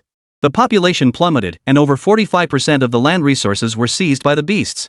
Even today, despite the growing ranks of beast masters, the fallen zone remains a lost territory humanity must confront yet struggles to reclaim a place where powerful beasts reign supreme. Lei Bo was, after all, a fully fledged executive beastmaster far beyond the level of novice beastmasters like Lin Jing and her peers. He understood the rules and dangers of this world far more clearly. Now, to suddenly take someone away, where to? Get in the vehicle. Lei Bo halted before a battered, old transport truck at the head of the line. Where are you taking us? Bao Ning asked warily. Even with her thick skin, she sensed something was terribly wrong in this situation. Get in the car. Lei Bo's voice was hushed, his eyes darting toward his wristwatch. Having resolved to push ahead regardless, he was now racing against time. The moment Captain Sun discovered Bao Ning and the others missing from the detention room, he would mobilize the entire station for a search, potentially even escalating the matter to the Shilin Alliance administration. Once both the disappearance of the trainees and the accompanying security officer were reported, Lei Bo would have more heads than he could lose. So he had no choice but to burn his bridges, staking everything on a desperate gamble. First, he needed to create a situation where there were no witnesses left to contradict him. Then he could say whatever he wanted. At worst, he'd lose his skin and return home to do manual labor that was still better than being thrown into a death cell. Get me the transfer permits for the garrison or restricted zone. Bao Ning clutched the bread and milk in his hands, unease creeping into his voice. You lot, get in the car. Lei Bo seemed to lack conviction when facing Bao Ning, merely turning to urge the other three to board. Transfer permits? Without them, you should at least call your squad leader over, right? Bao Ning spoke again, already preparing to summon the hexagonal black dragon. Being dragged away for no reason in this godforsaken place meant he might die without even knowing how. Even with the administration's global tracking system on this vehicle, losing coordinates was still possible. We were so close, Lei Bo sighed, looking at Bao Ning, a level 2 commander, with a hint of resignation. Behind him, three figures hesitated, unsure whether to get in the car or not. They exchanged glances, suddenly feeling a wave of dizziness wash over them. I can cooperate with your operation, even prove my innocence. But I am, after all, a level 2 commander of the review department. Your acting is a bit too crude. Bao Ning flexed his fingers lightly, causing the Beastmaster's inscription etched on his neck to glow faintly. I should have known long ago that you people in the investigation department are a bunch of freaks who can spot a single strand of hair out of place. Lei Bo nodded in acknowledgement. You three, get off the bus.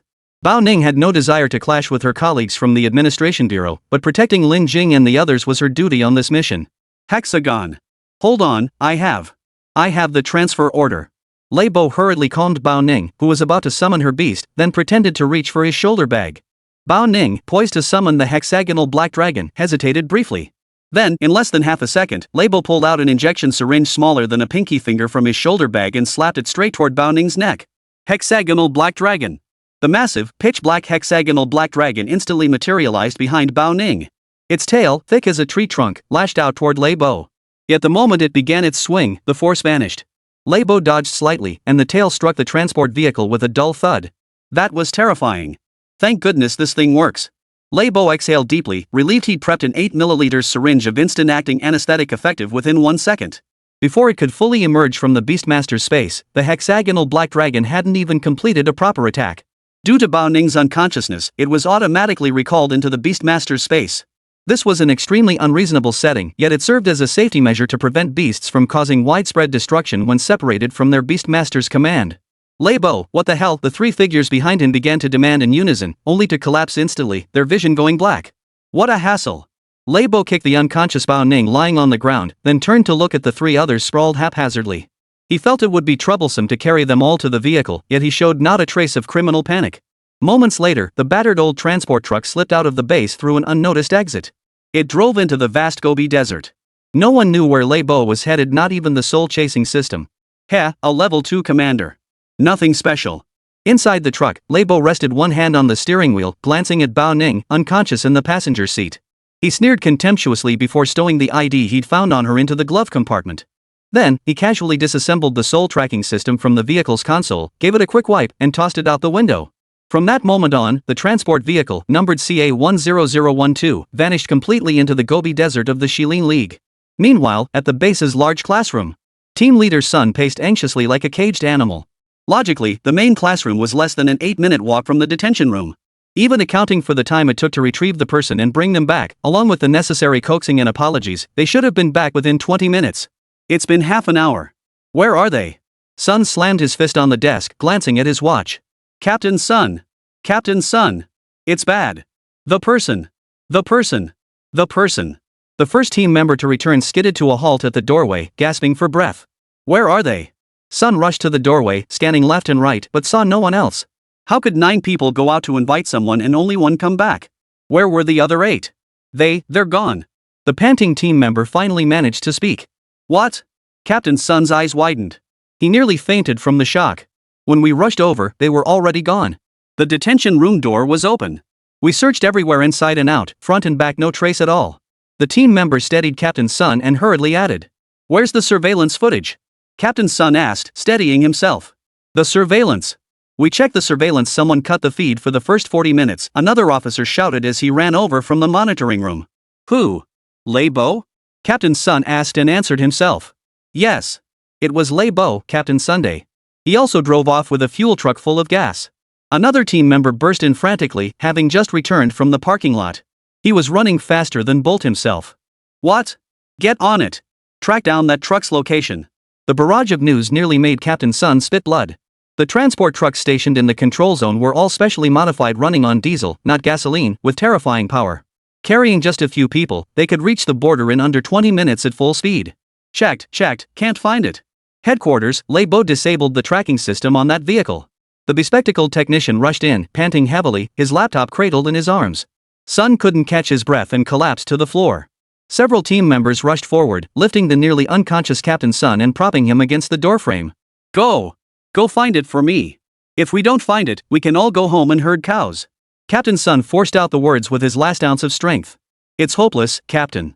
That kid Leibo drained all the fuel from every vehicle before leaving. Even if we scramble for a replacement, it'll have to come from the occupied zone.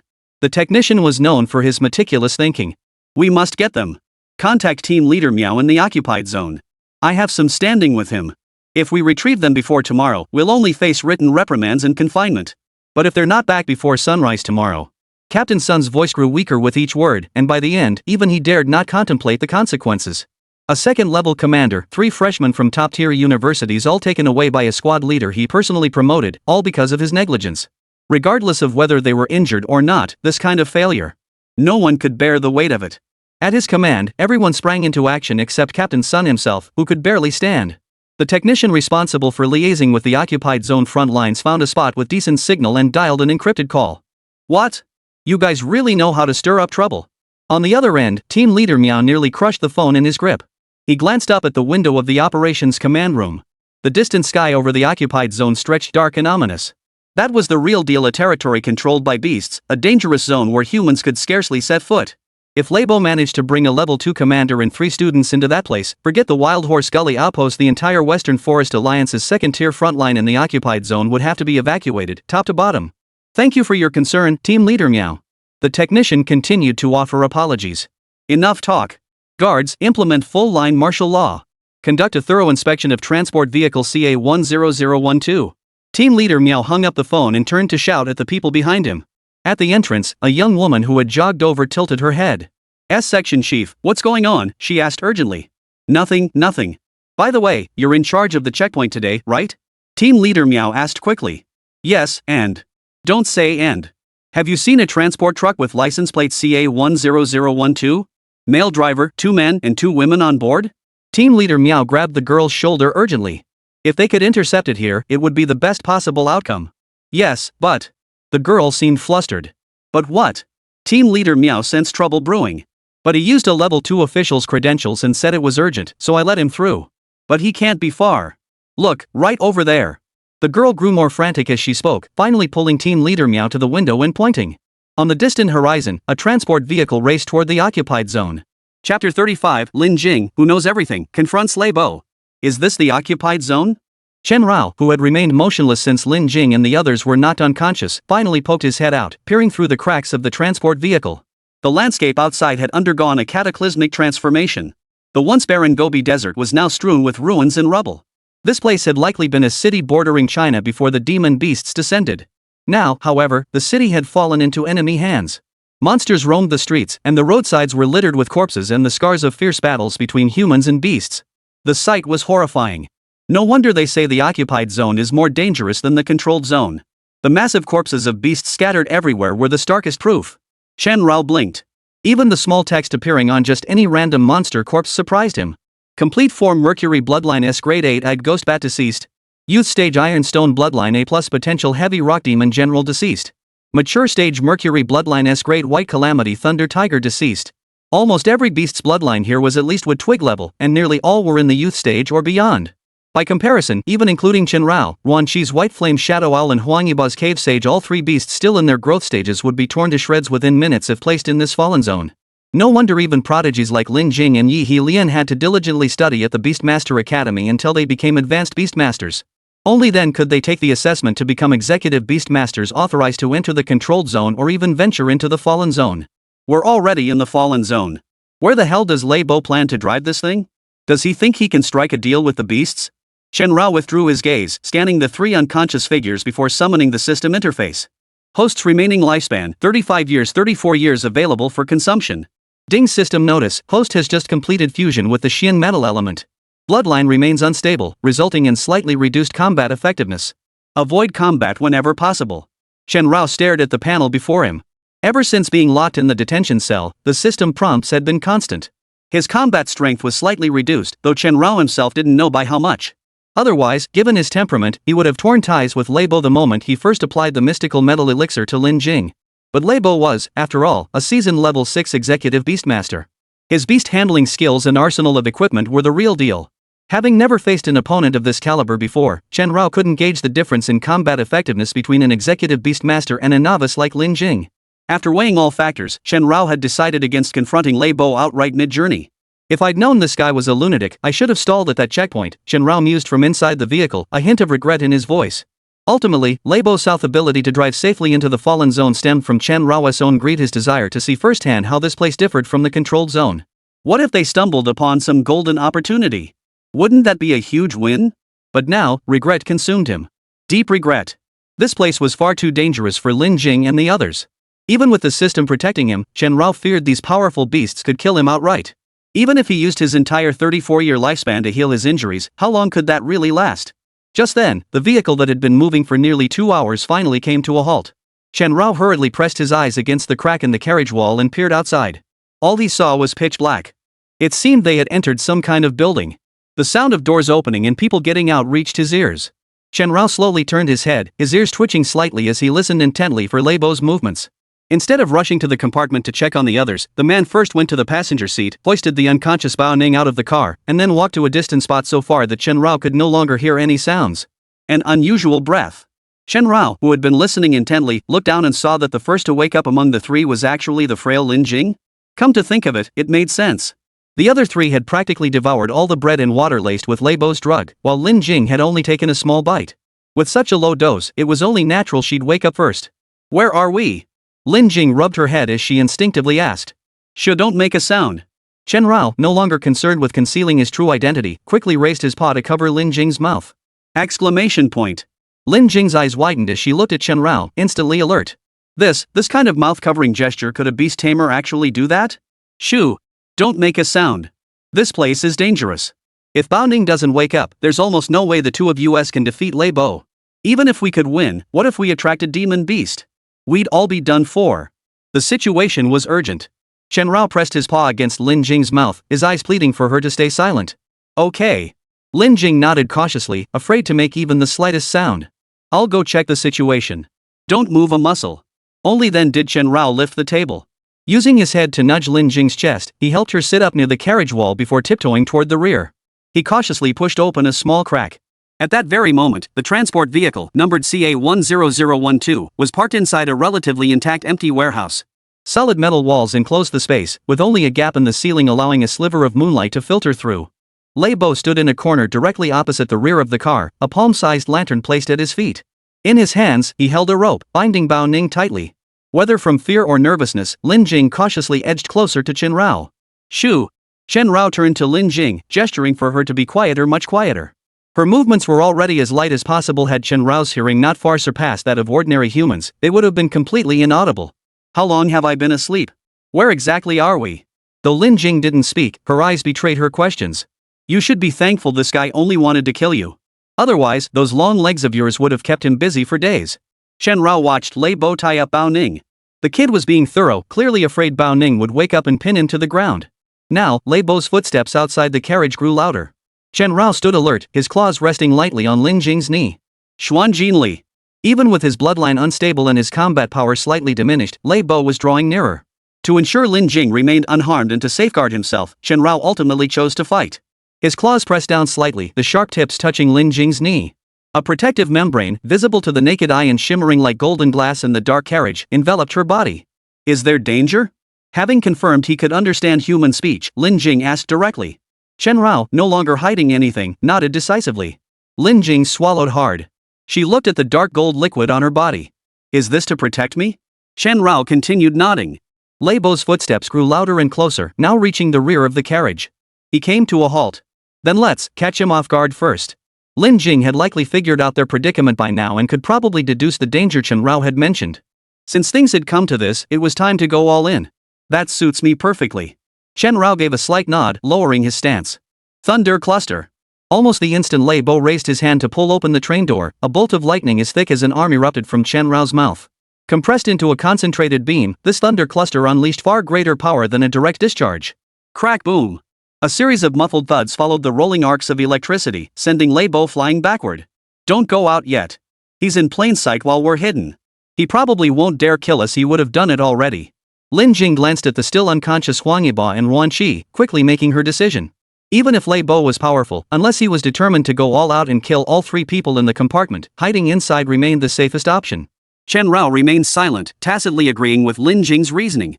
But with the compartment door now open, hiding made little difference. At least this time, Chen Rao could clearly see Lei Bo. Ha ha ha ha. You're just a student, yet your attack is so dark and ruthless? Lightning attribute skill, little girl, you're truly heartless. Lei Bo, sprawled on the ground, burst into laughter and slowly rose to his feet. How is that possible? Chen Rao frowned deeply. How could a human flesh and blood body possibly withstand that thunderball strike? Good thing I sensed it coming. Otherwise, you really would have killed me. Lei Bo stood up, and only then did Chen Rao notice a large mass of foam. What is that? Lin Jing knelt beside Chen Rao, staring at Lei Bo as well. What is this? It's a Beastmaster tool issued by the Bureau Protective Foam for emergencies. Against stronger beasts, it might just preserve the body intact, but it works perfectly against your little doggy. Lei Bo smiled faintly as he removed the headset connected to the compartment's surveillance system, turning to look at Lin Jing. Damn, you can play like this? Chen Rao gritted his teeth, stunned that such a life-saving tactic existed. Your courage to resist is commendable, young lady. But today, every one of you will die here. Thunderstrike Walker. Lei Bo took a deep breath, his gaze darkening. Electric arcs flashed. Retreat. Xiao Bai. Don't let him affect Huang Yiba and the others. Lin Jing shouted urgently. Almost simultaneously, Chen Rao snapped out of his shape-shifting form, tearing the thin carriage apart. Thunder flash. Lei Bo murmured softly. Behind him, the colossal Thunderstrike Walker lowered its body, drawing its blade from its sheath. Chapter 36, a huge generational gap, utterly defenseless. An arc of lightning shot from beneath the Thunder Walker's drawn blade. It traced a sweeping arc as thunder roared, countless bolts of lightning intertwining and crisscrossing to illuminate the once dim warehouse. One end embedded itself into the ground, the other gripped in its hand, slicing through the air as it lunged toward Qianrao. Xiaobai, dodge. Lin Jing knew Xiaobai could understand human speech now, but when the fighting started, she instinctively used the old command. Doc? Lei Bo stood rooted to the spot. The flash of lightning illuminated half his face, its intensity so fierce it seemed to render flesh transparent. The Thunderbearer was no ordinary beast tamed by a school-level beastmaster like Lin Jing. Unlike the common beasts ordinary people could buy in pet shops, the Thunderwalker was a combat-type beast cultivated by the International Beastmaster Association. It was based on the ironclad macaque, fused with lightning attributes, and iterated through 7 generations of updates. Regardless of the beastmaster's skill, its combat instincts alone were several tiers stronger than those of native beasts. And Thunder Flash? That was an attack skill refined through 7 generations of continuous updates and improvements. Both its speed and destructive force far surpassed any native beast skill. Mystic Gold Elixir. In a thousandth of a second, Qianrao channeled the mystic gold energy within his body as he leapt backward. A brilliant, glass-like mystic gold elixir suddenly formed around his body. A millisecond later, thunderclap erupted with a deafening roar. Electric arcs stretched out in a 1-meter radius, the blinding flash momentarily blinding Lin Jing. This strike required no technique whatsoever. The arrogant Lei Bo hadn't even unleashed the Thunderbringer's full power, merely testing his opponent with a move distilled to the purest form of speed. Using speed to generate force, it forcibly carved a crack into the mystic gold elixir. Damn it! Is this even fair? Qianrao rolled 6 times, flying sideways 4 meters before digging his claws deep into the ground. With a loud crunch, he finally came to a halt. Below him, the concrete pavement bore 4 startling, gouged-out trenches. One strike. Just one strike. Qianrao had barely any chance to defend. Xiaobai. Are you okay? Lin Jing, just recovering from the blinding flash, hurriedly asked. Fine. Fine my ass. A mature Ironstone bloodline is this freaking insane? Qianrao cursed relentlessly. Even with the protection of the mystic gold liquor, that slash left him numb and searingly painful. Clearly, he and the Thunder-bearing walker shared the same bloodline and comparable innate talent. Though separated by a youth stage in their growth, the gap shouldn't be this vast. Qianrao lifted his head to look at the Thunder-bearing walker behind Lei Bo, who hadn't yet sheathed his blade. Small characters appeared before his eyes. Mature stage Ironstone bloodline S-grade Thunder-bearing walker. Description: a combat-type beastmaster evolved through 7 iterations by the International Beastmaster Association. Its physique and innate talents underwent rigorous selection, resulting in base abilities far surpassing those of native beasts. Hosts are advised to exercise extreme caution. Attribute data: Thunderbringer, core attributes: Steel, Lightning, Hurricane. Remaining lifespan: 39 years. Not even an advanced attribute? Unbelievable.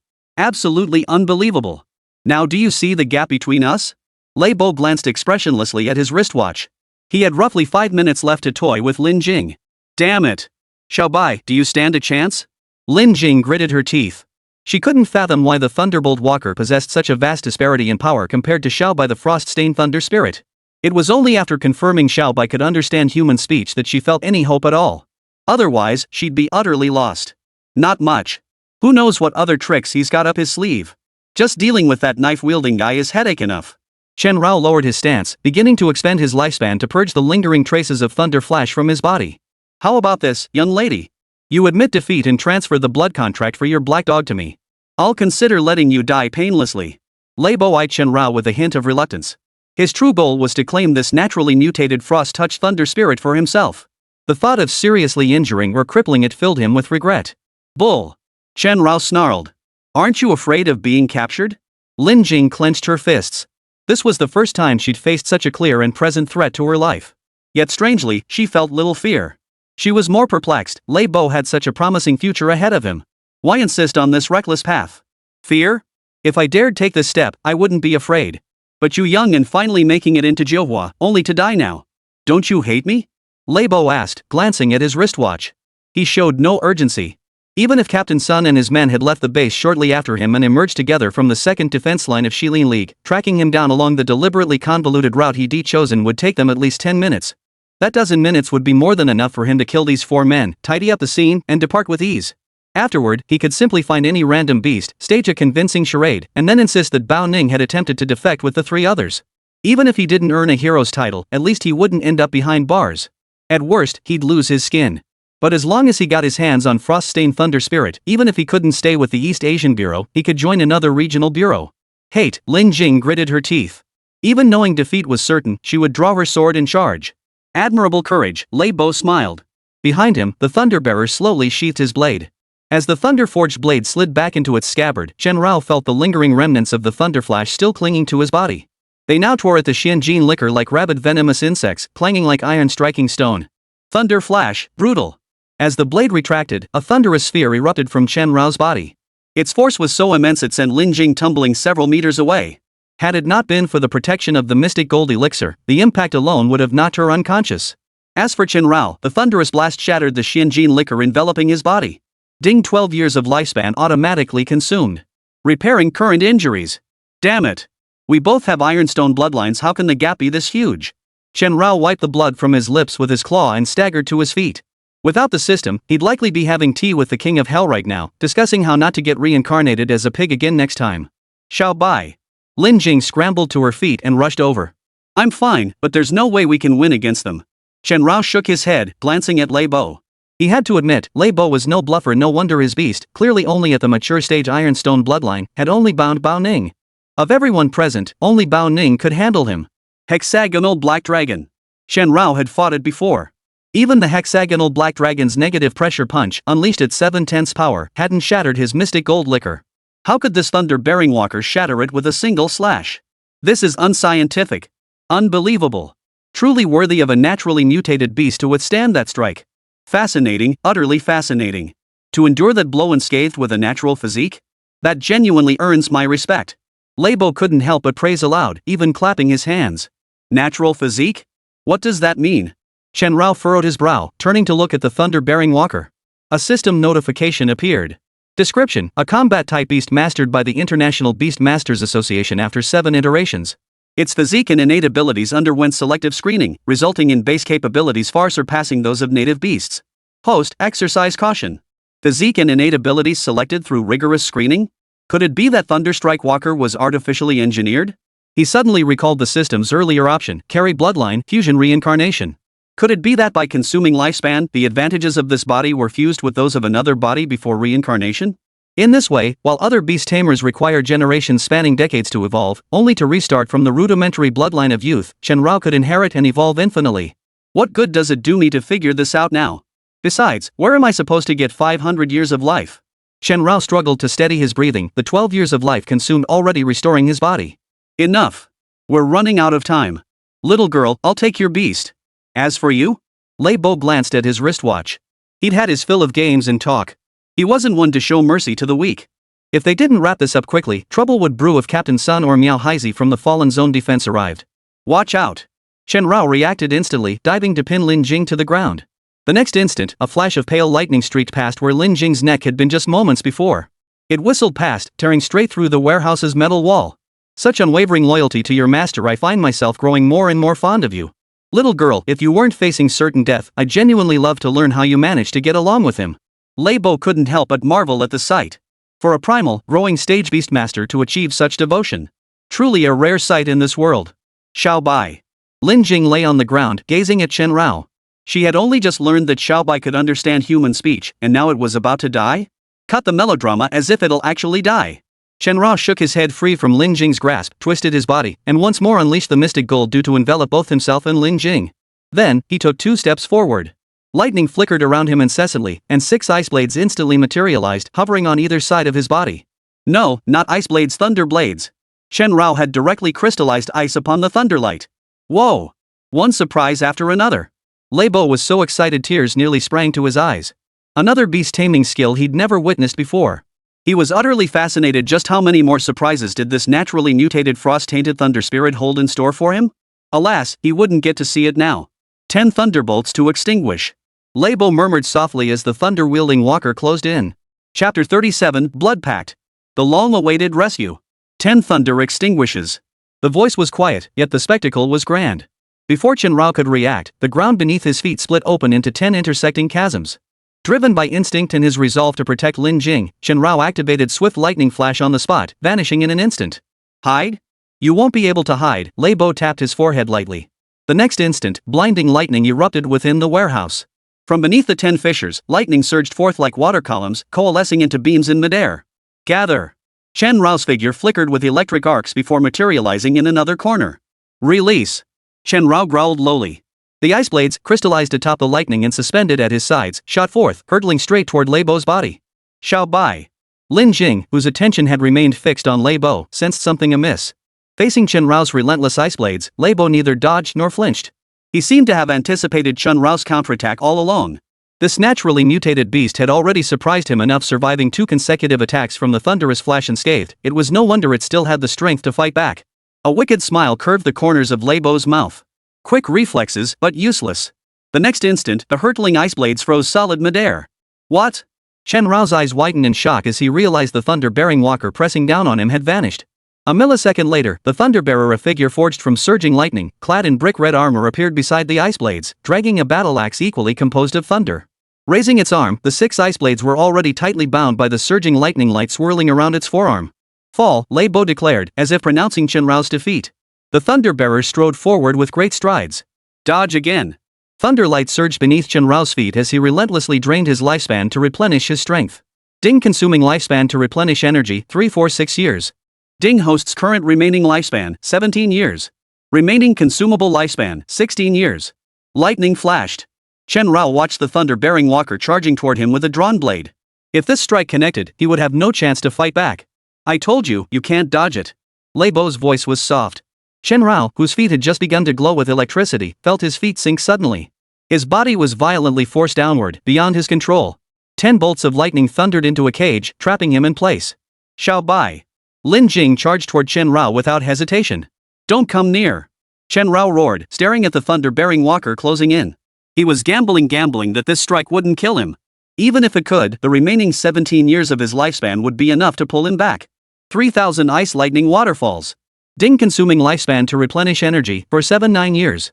Chen Rao strained every muscle to lift his head, finding the perfect angle to unleash the 3,000 ice thunder falls beneath the terrifying cage-like pressure of the 10 thunder extinction. Harnessing the cage's terrifying lightning glow, the frosty breath he unleashed in one breath instantly enveloped the thunder's might. The Thunder Walker, focused solely on charging forward, never anticipated Chen Rao still had the strength to counterattack and took the full brunt head-on.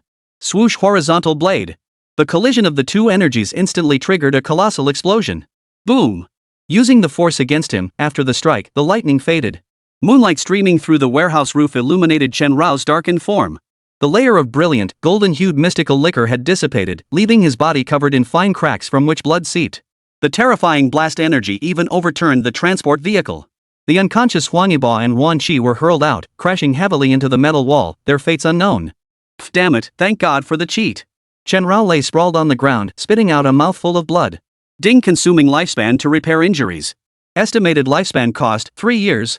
Chen Rao stared at the small text before him. His lifespan was insufficient, he couldn't even have the system fully heal his injuries. He could only barely cling to life, then staggered to his feet. He glanced toward the other side. The explosion had destroyed the lamp, plunging the warehouse into an eerie darkness. But the faint yellow glow quickly reassured him. That glimmer meant the layer of mystic gold nectar still covered Lin Jing's body. As long as the nectar remained, she would be fine.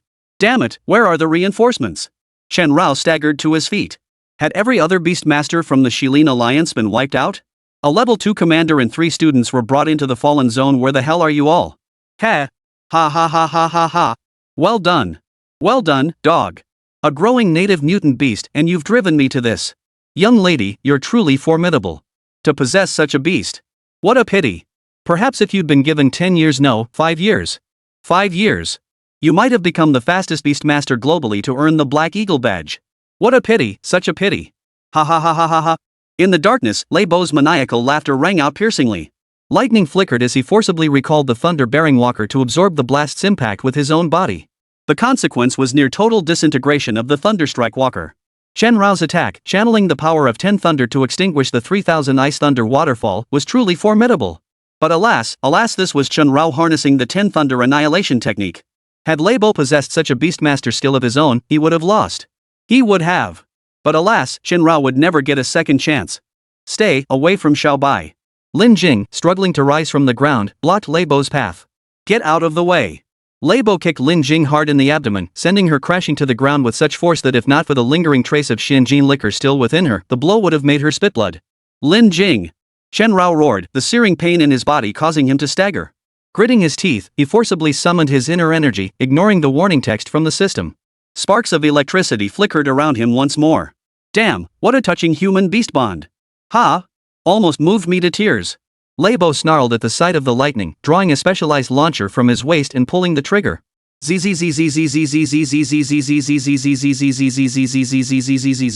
This weapon, specially crafted by the Bureau for Beast Masters to defend themselves or assist in combat, paralyzed Shenrao with a single shot. Don't worry. From now on, I'll treat you well. Leibo panted, glancing at the dwindling time remaining. He dragged the immobile Shenrao toward Lin Jing.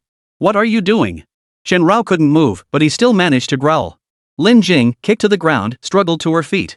As she lifted her head, Leibo towered over her, a high-energy launcher capable of killing humans held firmly in his hand. Hand over your blood contract. Leibo's voice was cold and menacing.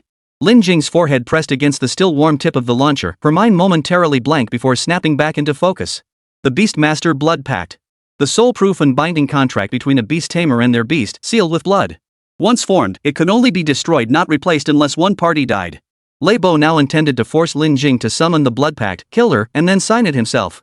This would spare him the trouble of having Shenrao draw blood for the pact, though Shenrao was currently incapable of resistance, and Leibo could easily slit his throat to collect the blood. But time was tight, and every second counted. Don't give it to him. Shenrao felt an urge to bite Leibo, but his body was limp and utterly powerless. Impossible. Lin Jing's response was equally firm. I don't have time to waste with you now. Hand over the blood contract, and I'll put you out of your misery. Leibo released Shenrao, grabbed Lin Jing by the throat, and hoisted her up. His iron clamp-like hands squeezed the girl until she gasped for air, her face flushing crimson and turning purple. Give it to me. Leibo's eyes glowed crimson, like a wild beast. Choked tight, Lin Jing couldn't speak. Her eyes rolled back as oxygen starved her brain. Driven by pure survival instinct, her subconscious lifted her wrist slightly, where a faint glow began to shimmer. Her survival instinct overrode her conscious will, summoning the blood contract scroll. Thanks. Leibo flung Lin Jing aside and snatched the materializing blood contract scroll. He glanced at it, confirming the name of the beast it controlled. Huff Lin Jing scrambled to her feet, greedily gasping for air. Tears streamed from the corners of her eyes, whether from pain or despair, she couldn't tell. Human instinct cannot be defied. Perhaps it can, but your will clearly cannot overcome your instincts. Leibo clutched the blood contract scroll in his hand, smiling at Lin Jing, who had now lost all value. A helpless smile. On the brink of death, and she still clung to this blood contract? If he didn't have to kill her, Leibo would have taken her for a brain scan first. Lin Jing fell silent, a deafening silence. As for you, you've become worthless. I'll make sure to properly recruit your beast. Leibo nodded with a smile, turning his gaze to Shenrao on the ground. I'd rather die than be your beast. Shenrao glared at Leibo, his eyes fixed on the system interface. He checked and rechecked, there was no way out. Ding Host's remaining lifespan is less than 1 year. Cannot be consumed. Any last words? Leibo's wristwatch beeped insistently, time was up. What about them? Lin Jing was utterly hopeless. They all have to die. Otherwise, I die. Got it? Leibo's answer was simple. Everyone present except him had to die. Otherwise, how else could he eliminate witnesses? Lin Jing closed her eyes, awaiting death's arrival. Leibo took a deep breath. It was finally over. He raised his hand, aiming the high-energy emitter at Lin Jing's head. Leibo! How dare you! Put that thing down! A steel fork as thick as an arm erupted with a sonic boom.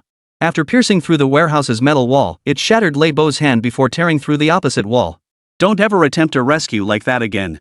Shenrao lay on the ground, watching the outer perimeter light up in the distance, finally letting out a sigh of relief. Outside the warehouse, at the second defense line of the Shilin Alliance territory, all 112 Beast Masters spanning ranks from level 3 to level 8 from the 4 battalions and 12 squads had arrived, except for the essential Beast Masters stationed to guard the warehouse. The outer perimeter was defended by over 70 beasts ranging from mature to molting stages, from Ironstone bloodlines to Mercury bloodlines, both flying and non-flying, forming a barrier that kept all attracted beasts at bay. Warehouse entrance. Team Leader's son kicked the door open with one powerful stomp. Behind him, Team Leader Meow and the rest of the group charged in like madmen. Leibo. Chapter 38, Reward. Direct promotion to Senior Beast Master. The moment rescue arrived, Shenrao, severely wounded and clinging to life by consuming his lifespan, could no longer hold on. He collapsed into unconsciousness. When he awoke again, he found himself staring at Huang Yibao's large face. Lin Jing! Lin Jing! Xiao Bai's awake! Huang Yiba called out urgently. Where am I? Shenrao shook his head as he slowly sat up. The discomfort in his body had vanished. He immediately summoned the system interface. Host's remaining lifespan, less than 1 year 227 days. Host, please absorb lifespan immediately. Shenrao stared thoughtfully at the lines of text before glancing around. He realized he was still inside that warehouse, though the rescue team that had arrived later had illuminated the area, making it as bright as day. Xiaobai, you're finally awake. Lin Jing, who had been called over, jogged up and crouched down beside him. How are you? Are you okay? Chen Rao dropped the act since the truth was out anyway and began inspecting Lin Jing's injuries with genuine concern.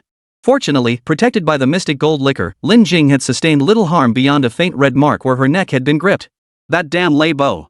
Xiaobai. Are you examining her injuries? Huang Yiba watched Chen Rao's movements, noting the meticulousness that rivaled the doctors who had once checked their wounds. What, doesn't it look like it? Chen Rao shot Huang Yiba a look and gently touched the marks on Lin Jing's neck with his claw. Ouch! Lin Jing flinched slightly, it still stung. Chen Rao immediately withdrew his paw. The scene left Huang Yiba's jaw hanging open.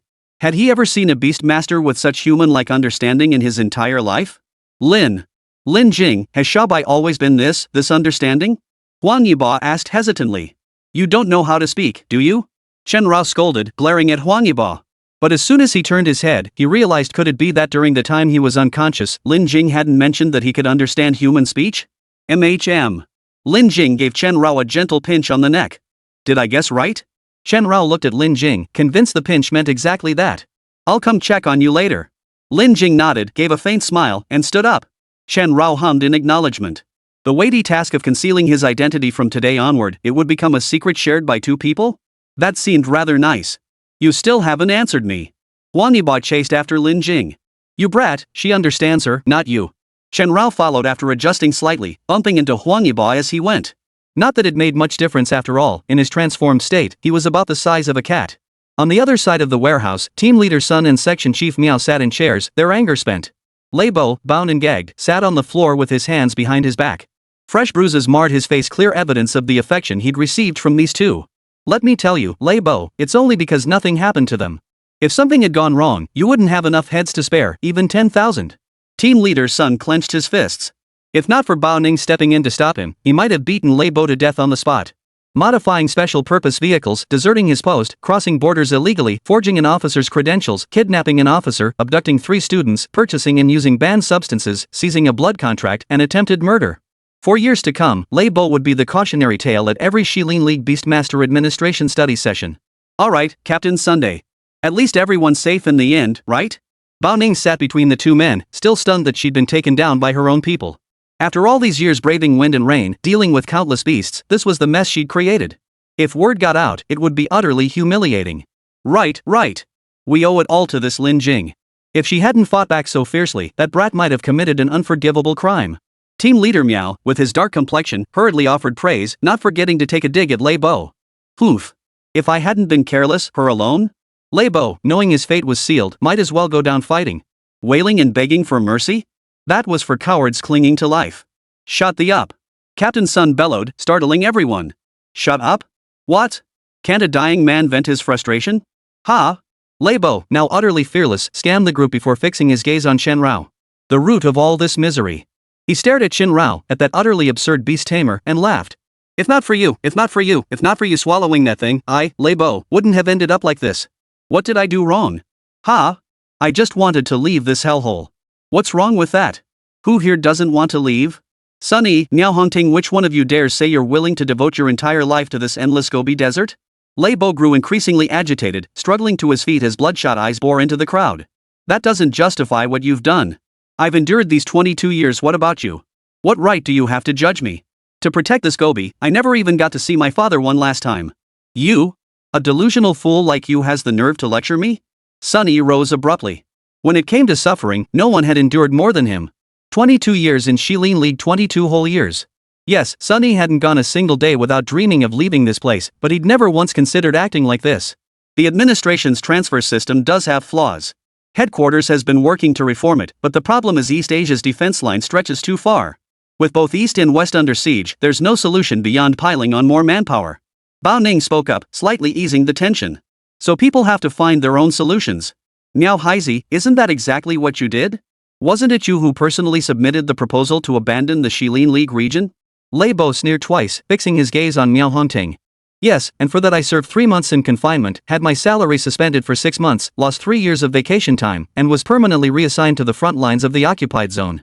I accept the punishment and admit my mistake. What about you? 5 years in Shilin League, climbing ranks almost 1 level per year. Sunny couldn't bear to see you wasted there, sending 2 recommendation letters a year to higher ups. And you? You relied on your talent to coast through San Lingzi, working sporadically. Did you think I didn't know in the occupied zone that the brigade was nothing without you? Lei Bo? Shilin League is like a swamp. The more you try to escape, the more trapped you become. Miao Hongting's tone was calm, yet it struck like thunder. 3 people, 3 statements, the rest fell utterly silent. This was the reality of Shilin League, or rather, the reality of beast tamers today. To ordinary people, beast tamers were the backbone of defense against demonic beasts, well compensated, highly respected, and revered. But outsiders didn't know that along East Asia's 3,000-kilometer land defense line, tens of thousands were stationed in places like Shilin League. They were impoverished and endured harsh conditions, yet they had no choice but to persevere to prevent the occupied territories from expanding further. Cases like Lei Bo's were not isolated incidents. In other words, if Lin Jing were ever cast into a place like Shilin Alliance, faced with a future as flat as the horizon stretching before her, she too would be driven by resentment to climb upward, break free, and flee this place. Lei Bo's path, however, was excessively extreme. People must have desires. Those without ambition are too frightening. But one must not be controlled by desire. Those consumed by it cease to be human. Enough. Cut the nonsense. I only regret acting too late. The victor writes history. I accept my fate. Lei Bo chuckled, knowing he couldn't wriggle out of this. He plopped down onto the ground. The procedure awaiting him was straightforward: escort him back to the Shilin Alliance Administration Bureau, where the Internal Review Department would make a decision. That decision would then be submitted to the General Administration for final approval by their review department. After that, death. Multiple crimes warranting cumulative punishment, only death remains. Besides, only Lin Jing and Chen Rao had suffered superficial injuries. Had Lei Bo managed to kill 2 of them before getting caught, he would have been torn apart alive by Sun Yi and Miao Hongting. Alright, the rest is up to you. Bao Ning stood up, effectively closing the case. Actually, there's one more thing. Given the significant impact of Lei Bo's incident, our Wild Horse Gully outpost plans to collaborate with the second line of defense to petition the West Forest Alliance for a commendation or medal for Lin Jing. Miao Hongting rose, smiling broadly. Rewards and punishments must be clear. Their troubles with Lei Bo wouldn't be few. That was the punishment. But Lin Jing had held off Lei Bo alone for so long, she deserved a reward. You don't need to handle this. I'll submit the request to the General Administration myself. Bao Ning rubbed his still dizzy head, glanced at Lin Jing, and gave her a slight smile. A medal? Can't we just give her cash? Chen Rao tilted his head. Oh, right. Regarding his review approval, just send it directly to me. Bao Ning turned to Lei Bo. The Regional Bureau's review approval required endorsement from a senior officer at level 3 or above at headquarters, and Bao Ning happened to be just that. Right. Sun Yi nodded hastily. After that, Lei Bo was pushed aside. What's this? A blessing in disguise? A medal like that should really spice up his resume. Ruan Qi, who'd been silent the whole time, finally spoke up. How to put it? Envy. Deep envy. But also admiration, profound admiration. For a novice beastmaster to hold out for 6 minutes against a level 6 beastmaster on an operation that was incredibly strong. A medal? That's way too cheap. The Bureau's medals are made of aluminum. I wouldn't take one even if they gave it to me for free. Bao Ning snorted disdainfully, then turned to look at Lin Jing. He looked at the girl who had practically saved his life, and then at Chen Rao. I'll personally petition the Bureau to promote you directly to Advanced Beastmaster. Barring any issues, you should be eligible for the Executive Beastmaster exam next year. Holy? That's how it works? Chen Rao's eyes widened. Normally, advancing from Junior Beastmaster to Senior Beastmaster took at least 2 years. And Lin Jing was done with it? That was way too fast. But this was Lin Jing's reward. What about Chen Rao's? What about mine? What about mine? At least let Huangyiba treat me to a nice meal. Chen Rao dug his claws into Bao Ning's pant leg. He was the one who'd done the most. To hold out until rescue arrived, he had less than a year left to live. If Lin Jing became a high-level Beastmaster and started preparing for the Executive Beastmaster exam within that year, he wouldn't be able to absorb any more lifespan and would just croak. Just then, one of the security personnel outside entered and announced they could leave. Be careful on your way out. Avoid touching any corpses. Some beast's blood is corrosive or toxic, Sunny reminded them as he led the way out. Bodies? Chen Rao froze. His eyes lit up, and he immediately rushed to the front. Outside the warehouse, aside from the beasts yet to be stored in the beast taming space, the area was completely filled with the corpses of magical beasts. Ding detected, juvenile stage ironstone bloodline grade 1,000-legged centipede deceased. Absorbable lifespan, 66 years. Remaining absorption time, 3 minutes. Ding detected, mature stage mercury bloodline S-grade demon flame zebra has died. Absorbable lifespan, 53 years. Remaining absorption time, 2 minutes. Ding detected, juvenile stage would core bloodline. Ding detected. Ding. Chen Rao stared at the dense swarm of tiny characters appearing before his eyes. He hit the jackpot. Chapter 39, Loot an ordinary looking scale? Ding absorbing lifespan for you. On the transport vehicle speeding away from the occupied zone, Chen Rao lay sprawled at Lin Jing's feet. As dilapidated warehouses flashed by in a blur, the system panel bounced and jiggled before his eyes, making his mouth water. Lifespan, the lifespans of these beasts were his greatest reward. This trip to the fallen zone hadn't been in vain. 9 monster corpses in total. The longest lifespan was nearly a century, the shortest still over 20 years. Layered together, they amounted to nearly 1,000 years of life. Even after Chen Rao used some to heal his own injuries, the remainder was still substantial. Ding, all injuries healed. Remaining lifespan, 720 years. Moreover, thanks to these beast corpses being killed by professional beast masters, they were slain with meticulous care. These masters hunted for loot to refine and enhance their own beasts, ensuring safety while making precise kills. This resulted in remarkably intact beast corpses, offering a wealth of excellent loot to choose from. Finally back. Compared to the fallen zone, the air in Shilin Alliance feels sweet. Ruanqi stepped off the transport vehicle, gazing toward the second-line defense zone of Shilin Alliance. Compared to the barren wasteland of the occupied zone where monsters lurked every few steps and ruins littered the landscape, even the Shilin Alliance's Gobi Desert felt like a pleasant sight, with fertile fields, lush bamboo groves, and mulberry ponds. And finally, we get to eat. Sister Bao Ning, what's for dinner tonight? Huang Yibao rubbed his stomach as he looked at Bao Ning, though his question was really meant for Sunny and Miao Hongting. Dinner's ready soon. Don't let Shilin League's appearance fool you, their Northwest-style grilled meat is absolutely legendary. Sunny beamed, nudging Miao Hongting with his elbow. Exactly. You two rest up for a bit. We'll have an outdoor barbecue soon. Miao Hongting caught the hint and quickly spoke up, immediately dispatching people to make preparations. The beast tamers nearby exchanged bewildered glances, convinced today had gone completely mad. What kind of place was this? The second defense zone of the Shilin Alliance's former territory in the northwest of East Asia's residential district. A level 2 combat readiness alert hung over it year-round. It shared a 34-kilometer-long open border with the occupied zone, a place where they had to be ready to fight the beasts to the death at any moment. An outdoor barbecue? Some younger execution beastmasters had been stationed in this godforsaken place for 3 years and had never even heard of an open-air barbecue event. Most days, meals along the second line of defense were either improvised grilling common rodents or hedgehogs to fill stomachs, or the garrison mess hall's communal stew, filling but dreadful. But today, to treat the 4 guests, Miao Hongting and Sunny slaughtered all 7 fat pigs raised in the garrison zone and all 2 plump sheep from the Wild Horse Gully outpost. While not everyone got a huge portion, the group who'd endured years of hardship certainly benefited greatly. Truthfully, most of the credit went to Lin Jing. Had she not fought desperately to delay Lei Bo for 6 crucial minutes, the group would have faced 4 corpses and a vanished Lei Bo, followed by days of sleepless nights and ultimately dismissal back to their hometowns. Therefore, on behalf of everyone in the second-line garrison zone of the Shilin Alliance, I salute Comrade Lin Jing's indomitable spirit. Miao Hongting stood up, raising his glass of water in place of wine. You flatter me. Actually. Lin Jing's ears turned crimson with embarrassment. Take the praise. Without you, we might have died. Bao Ning patted Lin Jing gently. She knew Lin Jing was shy, but good deeds shouldn't go unacknowledged. No, actually, if it weren't for Xiao Bai. Lin Jing waved her hand, glancing at Chen Rao beside her, who was wolfing down half a plump lamb. Ha! Chen Rao froze in surprise. He couldn't possibly be about to reveal it here, could he? Please don't. Xiao Bai? Classmate Lin Jing is referring to your beast, right? It doesn't seem particularly white, though? Sunny, usually serious and unyielding, looked at Chen Rao and, for once, cracked a joke. Yes. It wasn't me who fought Lei Bo to the death, it was him. Lin Jing looked at Chen Rao. What else could it have been? Have you go one-on-one with the Thunder Walker? Chen Rao looked at Lin Jing with some confusion. The others shared the same confusion, though after a moment's thought, they began to grasp Lin Jing's meaning. She was essentially saying that everyone shouldn't keep praising only her. Xiao Bai was also amazing. In fact, Xiao Bai was the primary factor in this victory, not her. Yet some still couldn't grasp it. This was the Thunderstrike Walker. Without Lin Jing's precise command, even a naturally mutated snow wolf wouldn't have lasted 6 minutes. Even if Lei Bo was just coasting on his innate talent, he wouldn't be that weak. But you still played a part in it, right? If you feel like compensating it, how about this: after we finish eating, we head to the loot warehouse and let Lin pick whatever she wants as her reward. Miao Hongting, a seasoned veteran if ever there was one, chimed in immediately. Exactly. There's plenty of good stuff in there. Sunny also jumped to his feet eagerly. This isn't quite right, is it?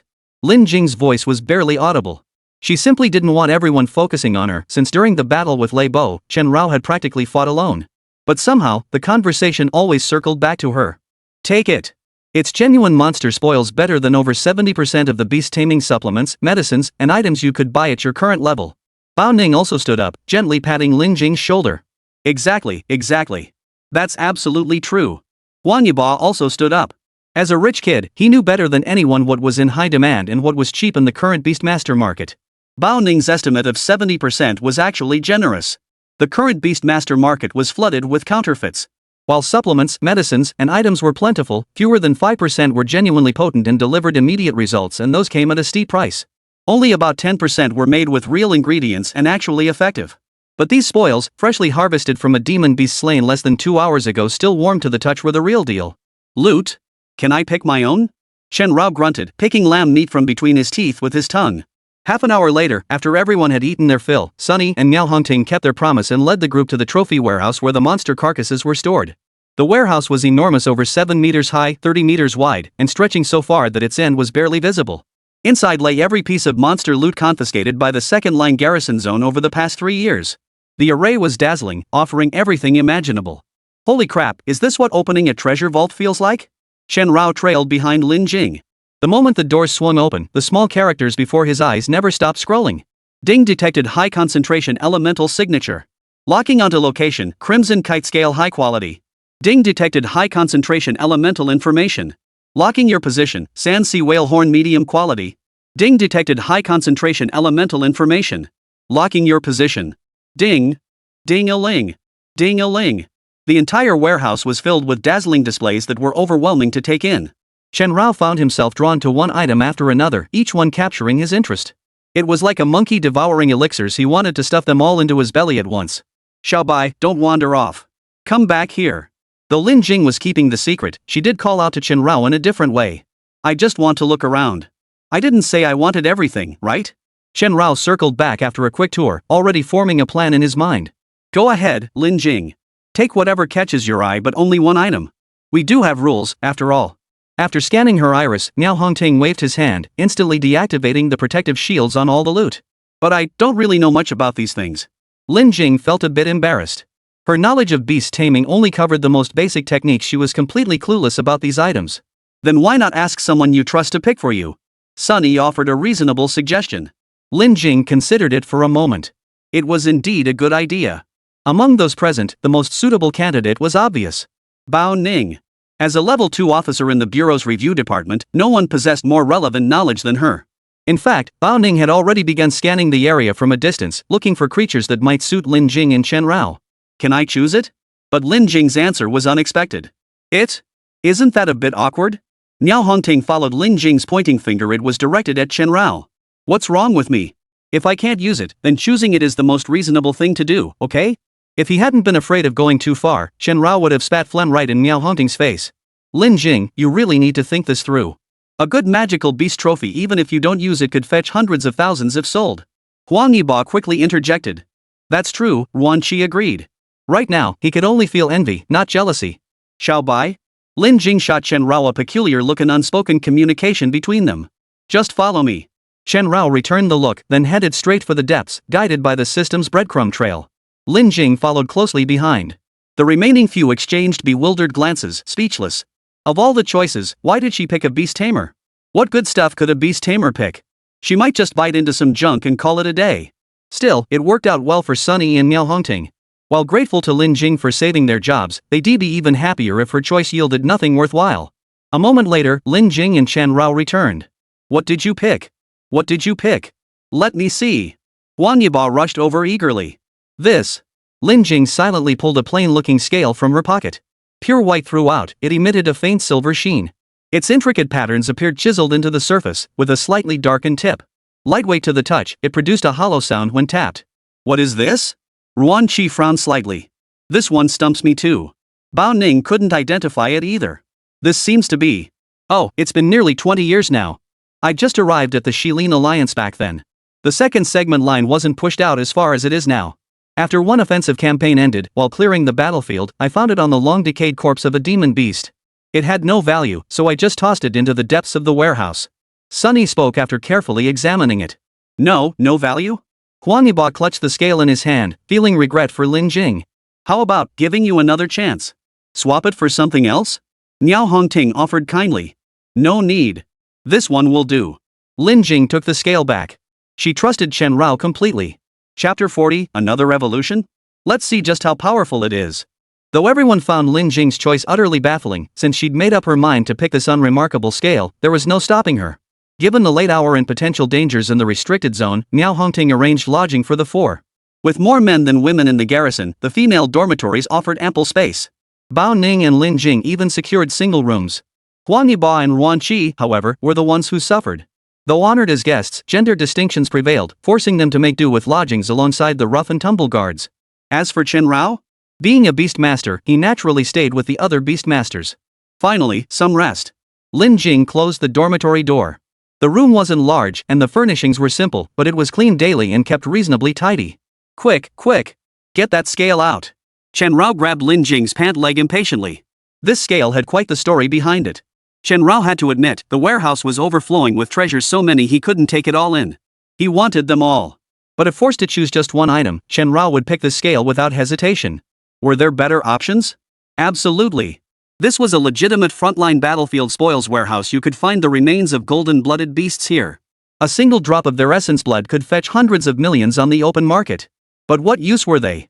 According to the system's description, a piece of complete form golden bloodline S plus quality 8 armed flesh pagoda, glass bone, would be considered a heavenly treasure. Yet Chen Rao couldn't possibly use it. Forget whether his current physical strength and bloodline could withstand devouring and absorbing it. The sheer lifespan cost alone was beyond his means. 5,400 years of lifespan. Are you kidding me? After browsing through the offerings, Chen Rao finally understood the meaning of greed knows no bounds. In the end, he settled for the most cost-effective loot available. Xianhua Silver Scale. Hold on, little white. Since you understand human speech, I'm genuinely curious. When did this transformation begin? Lin Jing pinched the scale between two fingers of her right hand, sat down on the bed, and looked at Chen Rao. Chen Rao raised one paw. A week? A month? Chen Rao nodded. This method of communication was the simplest and most effective. Then how did you learn? Lin Jing was genuinely curious. She couldn't possibly guess that Chen Rao had traveled through time, so she was utterly baffled. How could a beast tamer suddenly understand human speech? Chen Rao shook his head. Unable to speak, he could only feign ignorance. Besides, even if he could, he wouldn't admit to being a time traveler. You don't know either. But since you understand human speech, that means you've developed human-like thoughts, right? Lin Jing pondered briefly before asking. Chen Rao didn't know how to respond. Nod? That would almost be admitting he was human. Shake his head? He himself didn't believe that a beast capable of comprehending human speech and understanding its meaning could be without its own thoughts. Even an ordinary pet dog would feel hurt after completing a command without receiving a reward. How much more so for a beast that could communicate with humans? So Chen Rao could only nod. Alright, then I get why you always dash out whenever I change clothes. So you're still a gentleman at heart? Unexpectedly, Lin Jing didn't seem to ponder the deeper implications. She smiled faintly and tossed the scales back to Chen Rao. I want to see too, but I can't forget that I'm human at heart just because I look like a beast. Chen Rao caught the scales in his mouth and placed them on the ground. As he lowered his head, he caught sight of two pitch-black paws. A month already? It really had been a long time. Chen Rao seemed to have grown accustomed to being a beast tamer. But he had to constantly remind himself he was human. Human. Regardless of whether it was possible, he would strive to find a way to become human again. Perhaps by pushing his bloodline to its ultimate limit, perhaps by depleting his lifespan to a sufficient degree, perhaps. No matter what, he would find a way to become human. He paused for a moment, then the system text appeared before his eyes. Xianhua Silver Scale Perfect. Description: the central scale of the purest metallic attribute magical beast, the silver white armadillo. It contains the most pristine metallic essence. As the core scale, its hollow interior also stores the heart's blood of the silver white armadillo, offering immense benefits for bloodline enhancement. Description: a Xianhua silver scale, long neglected and seemingly dimmed by lack of appreciation. Decomposing and absorbing the elemental essence and heart's blood of the Xianhua silver scale may yield unexpected sensations. Lifespan cost, 200 years. Chen Rao stared at the final 200-year cost, lost in thought. What's wrong? You chose this yourself. Regretting it now? Lin Jing propped herself up on the bed with both hands. Before, when she had no friends, she'd often chat with Xiao Bai, though back then at Qingting, it was just talking to herself. Now, that was no longer the case. Not exactly regret, but those 200 years still sting a bit. Chen Rao shook his head. Though he just made a substantial gain, leaving him with a full 721 years remaining, losing 200 years at once still hurt. But for the sake of becoming stronger, he was willing to take the plunge. Shen Rao closed his eyes, gritted his teeth, steeled his resolve, and surrendered those 200 years without hesitation. Ding absorbing for you, Xianhua Silver Scale Metal Element Essence Xianhua Silver Scale Silver White Armadillo Heartblood. As the small text appeared, the Xianhua Silver Scale lying on the ground rose up on its own. What? Xiaobai, did you do this? Lin Jing's eyes widened as she rushed to ask. Calm down, calm down. I can understand human speech. Learning this is perfectly normal, right? Chen Rao nodded, raising a paw to signal Lin Jing not to panic. Fine then. You're even learning to strengthen yourself now. Lin Jing pursed her lips, seeming somewhat deflated. Admittedly, discovering Xiaobai could understand human speech and chat with her brought her joy. But equally, if Xiaobai could comprehend words and even figure out ways to devour things to grow stronger on his own, what use was she? Understanding human speech meant no need for adjustment as long as the person wasn't an idiot. Xiaobai could cooperate perfectly. But the ability to grow stronger on its own, especially now, as Xiaobai utilized the Xianhua Silver Scale, suddenly made Lin Jing realize if Xiaobai could genuinely harness these things to enhance itself, perhaps she should let it find a new master. Replace her with someone who can provide it with more heavenly treasures and earthly delights. As for her? Seems pretty useless. A beast tamer who needed protection? But Chen Rao, utterly absorbed in his quest for power, failed to notice Lin Jing's secretly heartbroken gaze. His eyes fixed intently on the Xianhua Silver Scale before him.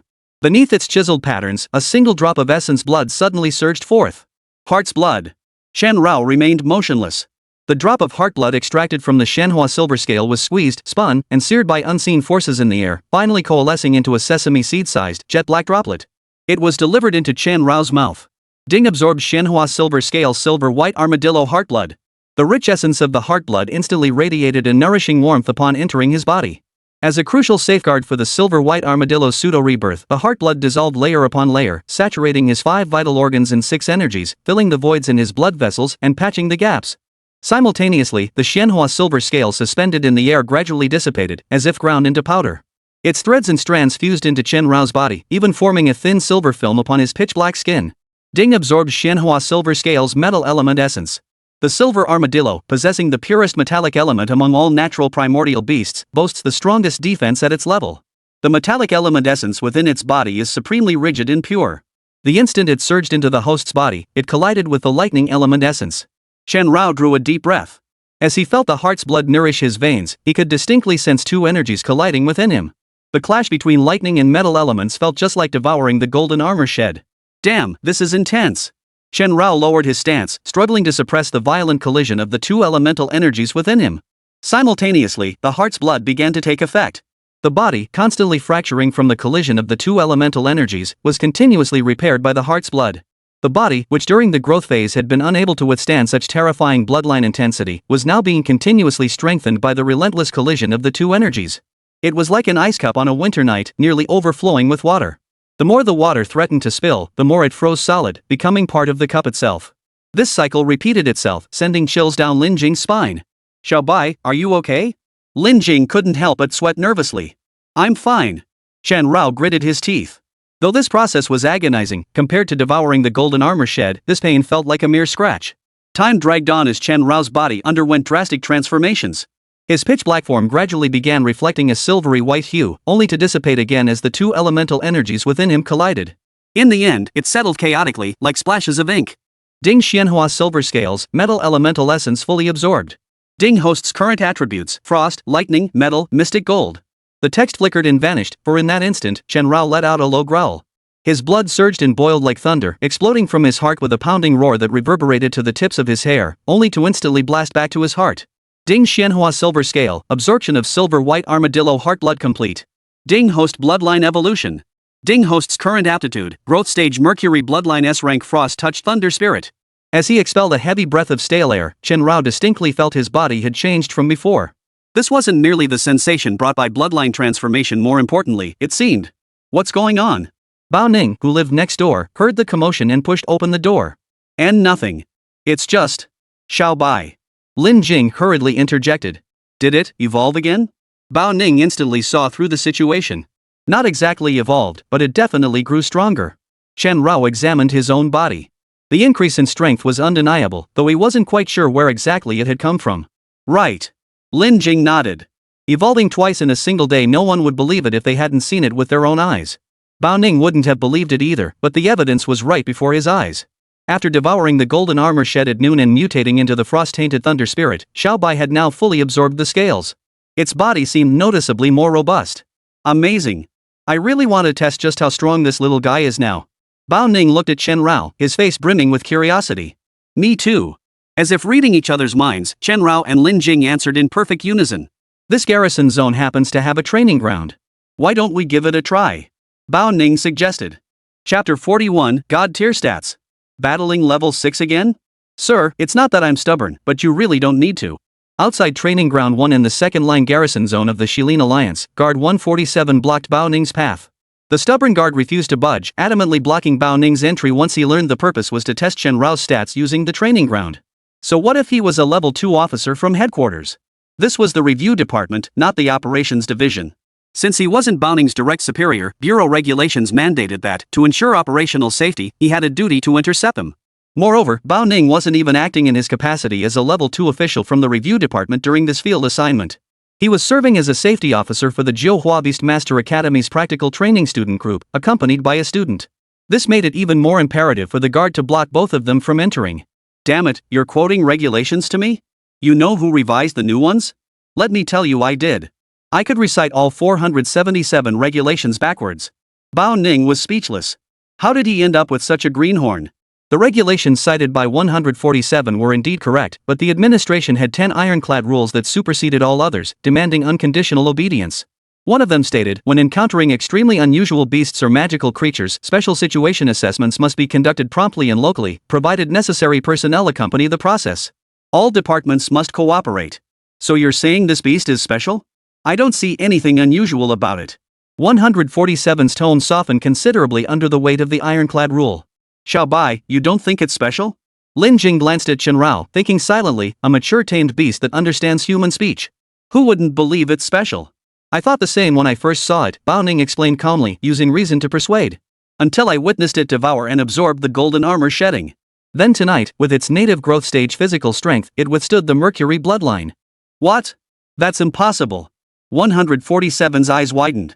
He'd worked in the garrison zone for 8 years and had never heard of a beast in its natural growth stage possessing the physical strength to withstand the Mercury bloodline. I wouldn't believe it either, but it's true. Bao Ning understood the guard's skepticism. She'd been puzzled by it herself all the way here. Typically, a beastmaster's bloodline strength correlates with their growth stage, usually in a positive relationship. The older the beast, the stronger its bloodline. While there was the so-called wood embryo bloodline barrier and the belief that the ironstone bloodline determined one's destiny, most beasts that truly reach the molting stage could enter the Mercury bloodline. Correspondingly, among the beast tamers Bao Ning knew of, the most formidable during their growth phase were those with the ironstone bloodline. While not common, perhaps 2 in 10,000 they existed. But what kind of monster is Xiaobai? If Lin Jing hadn't lied, Xiaobai was still in its juvenile stage 3 years ago. Having just entered the growth stage over a month ago, it's now a Mercury bloodline? What kind of joke is this? How is this any different from a 6-year-old child who just joined a sect suddenly forming a golden core in a fantasy novel? This was abnormally abnormal. But since Bao Ning didn't possess a universal scanner that could see everything, he decided to test Xiaobai's strength as an excuse to conduct a thorough examination. But I'm sorry, sir, I still can't let you in. 147 nodded thoughtfully, his face still set in refusal. You bastard. How can you possibly let me in? I have to go back to that town tomorrow to write her application letter. I'm busy, okay? Can't you just let me clear up this confusion here? Bao Ning was getting irritated from the delay. Application. You're the one who spent 6 minutes arguing with Lei Bo? 147 scrutinized Lin Jing from head to toe. Yes. Lin Jing nodded. I thought it would be a guy. Never expected it to be such a young girl? 147's eyes held a hint of skepticism. As the training ground guard, he hadn't participated in the rescue operation. And because of his late shift tonight, he hadn't joined the outdoor barbecue. So, he only learned about today's events during his break while chatting with others. What's that supposed to mean? Look down on her? Or look down on it? Bao Ning chimed in half-jokingly, gesturing first at Lin Jing, then at Chen Rao. Growth stage Mercury bloodline S grade frost touched thunder spirit. 147 glanced down. He had to admit, this naturally mutated beast was undeniably striking. Its form was exaggerated though born from a wolf-S embryo, its head resembled a tiger-S. Its body was jet black, adorned with dazzling golden runes and splashes of silver ink that amplified its imposing presence. But Lei Bo was someone he knew. Though they weren't stationed in the same place, both fell under the jurisdiction of the Shilin Alliance Administration Bureau. They still crossed paths during the annual study exchange meetings held on holidays. That guy had made a huge mistake today, but in past years, he'd been a formidable fighter. While he didn't win every year, he'd certainly claimed several first-place titles. Otherwise, becoming a level 6 Beast Master in just 5 years wouldn't have earned him the respect he had. Officer, to be honest, I know Lei Bo. We share some history. With his skills, a young girl and a naturally raised long-term Beastmaster even with Mercury bloodline couldn't have lasted 6 minutes. 147 paused thoughtfully before speaking slowly. I don't think I could either, but what can I say? I've got a cheat code. Chen Rao lifted his head to look at 147, knowing this guy wasn't just talking tough. If not for the system that could heal his wounds, that single strike from the Thunderstrider's lightning flash would have been enough to finish him off. So the issue is, I also believe this soul mutant frost-tainted thunder spirit is special, which is why we need to check its various metrics. Bao Ning didn't seem upset by this. Sir, I can grant you access to the training grounds, but I have one request. 147 paused briefly before speaking. Speak.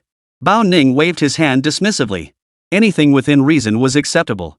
Regardless of the test results, I'd like to spar with this young lady. 147 looked at Lin Jing. He and Lei Bo were evenly matched opponents, so naturally, he was curious about Lin Jing's strength. Ha? Me? Lin Jing was taken aback. I'm also a level 6 Beast Master. No offense intended, I'm just curious how you managed to hold out for a full 6 minutes. If you're not comfortable, no hard feelings. 147 offered a graceful way out. Lin Jing hesitated slightly. Bao Ning shot 147 a withering look. Everyone knew Lin Jing had been injured in her fight with Lei Bo, and now he wanted to spar? This kid really knew how to rub salt in the wound. I agree. Lin Jing nodded. 147 immediately turned to scan his iris, activating the training ground. The three then headed to the testing room together. After all, Bao Ning had made it clear earlier that Chen Rao needed to undergo testing first. This was a complicated process. Most beasts resisted the idea of being separated from their tamers, often requiring sedatives to cooperate. But Chen Rao was different. He was genuinely curious about his current stats and cooperated naturally. Honestly, he's so obedient. Does exactly what you tell him to, Bao Ning remarked, sitting at the control console and watching Chen Rao on the testing platform through the glass window. Xiao Bai is pretty smart. Lin Jing blurted out a made-up answer. She couldn't very well tell Bao Ning that Xiao Bai could understand human speech, could she? Then she'd probably take him back to headquarters for a thorough examination and study. Of course, the testing methods weren't as crude as simply hitting it with objects that would be too low-tech, likely injure the beast, and yield inaccurate data. Moreover, so-called physical strength wasn't merely about resistance to blows. It was more about the concentration of elemental energy and pressure levels the body could withstand. Generally, native beasts, those untouched by human intervention, had a physical strength rating around 15 during their growth phase, with a concentration pressure ratio of 3. Artificially modified beasts, like the Thunderstrider in its youth, exhibit a physical strength rating of 22.7 and a concentration pressure ratio of 3.54.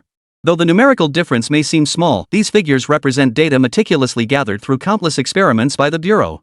They offer far greater precision than simplistic assessments based solely on growth stage, bloodline grade, or aptitude rating. This value represents the Beastmaster's current near absolute combat capability. The higher the number, the greater the strength. Haven't they started yet? Chen Rao yawned as he stood on the testing platform. The moment the words left his mouth, he sensed something distinctly different. The testing platform beneath his feet glowed faintly, then the light rapidly expanded outward, rippling like waves in water, repeating in cycles. Soon, high-energy particles visible to the naked eye began falling from the ceiling, carrying a faint warmth. But aside from the warmth, Chen Rao felt no discomfort whatsoever. After a few minutes, the high-energy particles dissipated, the light beneath his feet vanished, and a series of beeps signaled the end. Is it over? Chen Rao wondered. He couldn't hear any sounds from outside, but judging by the expressions of the three people moving around, it seemed to be finished. Come out quickly. Xiao Bai. Lin Jing straightened up, looking at Chen Rao and waving her hands urgently for him to emerge. So what'll it be? The growth phase is usually 15-3. For me, 20? 4. Chen Rao walked toward the exit while mentally grading himself. The moment he stepped out, he heard Bao Ning and 147's voices. Are you certain the Shilin Alliance's testing equipment isn't malfunctioning? Bao Ning asked earnestly. Sir, per regulations, we inspect every 40 days. We just finished the check 2 days ago. Absolutely no issues. 147's reply was official, though his tone betrayed palpable excitement.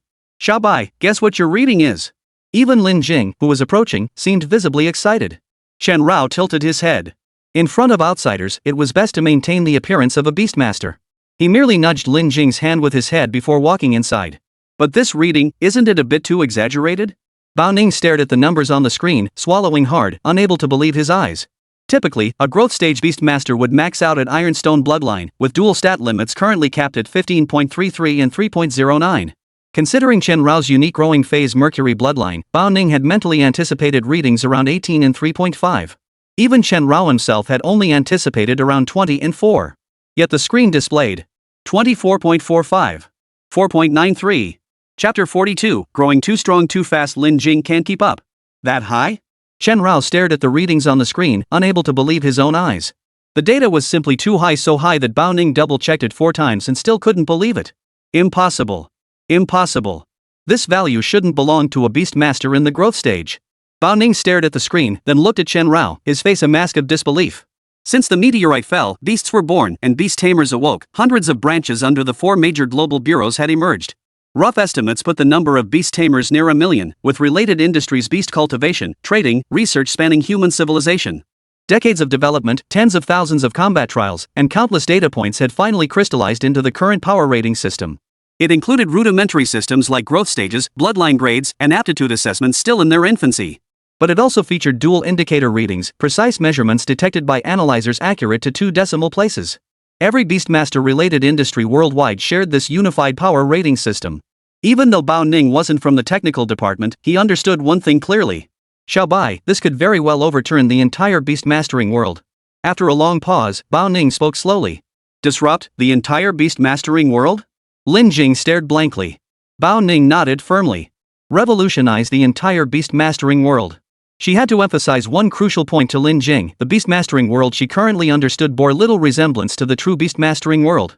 For those who hadn't entered the administration bureau and witnessed the mountains of experimental data firsthand, they'd be willing to believe that any beast they were given had a chance, even if it was 1 in 100 billion, to become the strongest in the world. But only those who had truly crossed the threshold knew the truth. Over 98% of beast tamers were destined from birth to reach their absolute limit. Take the Thunderstrider, for instance, a beast thoroughly researched by the bureau. Its ultimate form was the perfect body Mercury bloodline. No amount of effort could push it beyond that. That's why the bureau's Beastmasters gradually replace their beasts as their ranks rise. But Lin Jing doesn't need to. Xiaobai is only in its growth phase, yet it can already withstand the pressure of the Mercury bloodline. Its dual indicator readings are approaching those of a fully matured beast. Lei Bo was absolutely right. Given 5 years, Lin Jing would undoubtedly become one of the strongest contenders for the youngest recipient of the Black Eagle badge. Though the readings are terrifying, problems have surfaced. 147 rudely interrupted the calm. What problems? Shen Rao looked up at 147, who always seemed to enjoy pouring cold water on things at the worst possible moments. Indeed, Lin Jing, problems will surface. Bao Ning didn't argue, instead looking at Lin Jing with sullen concern at the girl who had saved her life. So what's the problem? Lin Jing and Chen Rao were on the same wavelength. Bao Ning rose to her feet. As the group walked toward the exit, she began to explain in detail. Beastmaster battles are never solely about the beasts themselves. The Beastmaster's skill, instincts, and the flexible use of their tools play a significant role in combat. Take me as an example. I scored 84 on the level 8 assessment. After database comparisons, my abilities perfectly matched a fully formed hexagonal black dragon with Ironstone bloodline. Had my abilities been stronger, the dragon wouldn't have adapted to my demands. Similarly, if the hexagonal black dragon were any stronger, I wouldn't be able to keep up with its speed. Beastmasters and their beasts are never separate entities, they form a united whole. Xiaobai's growth has been unexpectedly rapid. What about you? Bao Ning spoke, standing at the entrance of the combat simulation room and looking at Lin Jing. Lin Jing looked at Chen Rao looked at Lin Jing, and the air fell into a deathly silence. Lin Jing had long been aware of this issue. During her fierce battle with Lei Bo, Xiaobai had fought, defended, and evaded entirely according to its own judgment. And her? She felt like a useless burden, a liability that actually required Xiaobai to expend extra energy to protect. So one must learn to accept their own mediocrity and refrain from envying others' excellence. Otherwise, you'll end up like you are now, stuck in a no-win situation. 147 undid the chest buckle and deftly removed the protective armor. What the hell do you mean by that? Chen Rao shot a displeased look at 147. He put it harshly, but it's the truth, Lin Jing. What I'm about to say might be hard to hear, but it concerns the entire development of the Beastmaster realm. Bao Ning hesitated noticeably before speaking, yet out of responsibility to all humanity, she had to say it. I understand. Go ahead. Lin Jing's voice trembled slightly. She had a rough idea what Bao Ning was about to say. Your abilities likely won't match Xiaobai's current level and may never keep pace. But we can't let Xiaobai be held back because of this. If you can't fulfill your role as its blood-bound beast tamer, you must learn to let go. What? Chen Rao gasped, startling Bao Ning. Let go? What did that mean? So because it's growing stronger too quickly, they want to replace its beast master? Impossible. Absolutely impossible. Though Chen Rao and Lin Jing had only known each other for a little over a month, in that short time they had faced 2 life or death moments, once against Zhou Yuan and once against Lei Bo. Both times, Chen Rao was in grave danger. Both times, Lin Jing charged forward without hesitation. True, she was just an ordinary person, unable to cheat her way to power like Chen Rao. But she was also a prodigy who had entered the Zhouhua Beastmaster Academy in just 3 years. If she wasn't worthy, then no one in this world was. I understand, but let me at least try? Lin Jing took a deep breath. She didn't want to abandon Xiao Bai, but she also refused to let her own weakness hold him back. I will report to headquarters to remove you from this field training. Don't worry about your training score, today's actions alone will earn you full marks. Your task is to find ways to strengthen yourself. In 3 months, I'll bring you back to headquarters for an assessment. If you pass, you'll become a senior beastmaster immediately, setting a new record for the fastest promotion to senior beastmaster in New China. If you fail, you can still become a senior beastmaster, but Xiao Bai will be taken away. Instead, we'll provide you with a beast that matches your level. Bao Ning spoke, balancing rules with compassion. 3 months? Lin Jing stared at her hands. 3 months. It had taken her 3 years to transform from a complete novice in beast taming into one of the 2 legendary freshmen at Zhouhua Beast Taming Academy. So surely she could become a qualified advanced beastmaster in 3 months too. 3 months is too short. Are you kidding? Chen Rao spoke up in Lin Jing's defense, though his loud protests went unheard. Think it's too long? Who would have guessed that 147 would blurt out something so shocking? 3 months, and you call that long? Long? Do you people have no concept of time? Seeming to sense Chen Rao's mounting anger as he paced nearby, 147 cautiously glanced at him before explaining, "Classmate, your Beastmaster Index is indeed terrifying. But you're still a freshman in Zhouhua's division. Matching its abilities within 3 months has a difficulty rating of only 10. You can question me, but I myself jumped straight from beginner to advanced back in the day. It only took me 4 years to climb from level 1 to level 6. When I started learning Beastmaster equipment techniques and tactical applications from scratch, I only spent 1 month and that difficulty was also around 10. But you had 3 times as much time as I did, and you still think it's not enough? It must be said, the profession of Beastmaster is one only geniuses can enter. Once inside, they're all geniuses competing against each other, every last one of them ing freaks. Monsters. No. 3 months is just right." Lin Jing took a deep breath and looked at 147, her gaze unwavering.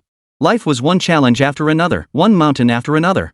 Lin Jing had already conquered 2 great peaks from her village to Qingting, and from Qingting to Zhouhua. Now, she must match Chen Rao's pace. Then let me test you first. 147 cracked his neck and activated the combat simulation chamber. Let's go, Xiao Bai. Lin Jing glanced at Chen Rao and followed him inside. Teach him a lesson, Chen Rao growled, head slightly lowered. He'd been itching to test his current strength. What was he, just another execution beastmaster on par with Lei Bo? Even if he couldn't win, he'd make 147 pay dearly. In the observation room directly connected to the combat simulator, Bao Ning watched the supremely confident Lin Jing. While composing a message for headquarters, he pressed the start button. With a beep, the combat simulation commenced. Bao Ning then drafted a report detailing Chen Rao's dual finger readings and today's events, while scheduling the test for 3 months hence. Given its critical nature, she even activated the emergency frequency to ensure her superior could address it first thing tomorrow morning. Less than 7 minutes later, Bao Ning finished her message and set her phone aside. Looking up, she saw the simulation room filling with thick, billowing smoke. Holy! Bao Ning couldn't help but curse under her breath. Inside the simulation chamber, a battered Chen Rao lay sprawled on the floor. Fragments of shattered Shinjin liquor drifted away with the wind. The floor was covered in a dense, horrifying network of cracks and gullies, resembling cheap special effects. The surrounding walls were scarred with swirling lightning and frost explosion marks. It was impossible to imagine what had transpired in those 7 minutes. Bao Ning had looked away, but it had undoubtedly been a brutal battle. Damn it! I knew that bastard Lei Bo was faking it. Chen Rao lay sprawled on the floor, his internal organs feeling like they'd been shattered into pieces. Only now did he grasp why Lei Bo had repeatedly insisted it was his own carelessness after being subdued. Because even with Chen Rao's system, if Lei Bo had been dead set on killing him, 60 seconds would have felt like an eternity, let alone 6 minutes. Looks like I overestimated you. How come Zhouhua's tier freshmen keep getting weaker every year? 147 casually brushed dust from his clothes as his beast companion faded away. He walked over to Lin Jing, who was kneeling on the ground. You truly don't deserve it. And you still won't in 3 months. Chapter 43, Departure. 12-week Devil Training Camp. Defeated. Chen Rao and Lin Jing had both lost. And it was a crushing defeat so complete that even Chen Rao couldn't muster a flimsy excuse. 147 was a decent person. He knew Lin Jing was merely a novice beast master now, and that her advancement to advanced rank relied on her beast's peculiar power.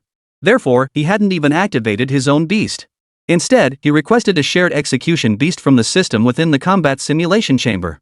This was a special type of beast without a blood contract, temporarily bound to the execution beast master through the swordbearer system. To ensure fairness, the shared execution beast 147 selected was a growth stage wood type bloodline a grade water attribute venom dark frog. Not only was its elemental type countered by Chen Rao's ice attribute, but its dual stat readings were shockingly low. But what happened? At the start of the battle, Chen Rao even felt he could completely bypass Lin Jing's assistance. He believed he could crush the Dendrobium frog purely based on stats, then pin 147 to the ground and make him sing Conquest. Yet just 30 seconds later, 147 taught Chen Rao what a true Beastmaster was. A Beastmaster is never merely a vessel for summoning beasts. Their role extends far beyond feeding supplements, purchasing items, or refining potions to strengthen their beasts, than simply summoning them in battle to unleash skills like playing Pokemon. Beastmasters are the brains behind the beasts, the battlefield observers, the combat strategists, the choreographers of the dance. If the beast is a scalpel excising the malignant tumors of the human world, then the Beastmaster is the surgeon gripping the handle. Both are indispensable for smoothly completing the surgery to purge magical beasts from the human world. I'm just too weak. Lin Jing knelt on the ground, experiencing her own insignificance more acutely than ever before. She was weak at least compared to 147, she felt as feeble as an elementary schooler in a college entrance exam hall. 147 had carried one hand behind his back the entire time, using his Beastmaster tools only 3 times with that single hand, and none of those uses were to interfere with Chen Rao. Instead, they were all to enhance the venomous spirit frog's Beastmaster skills.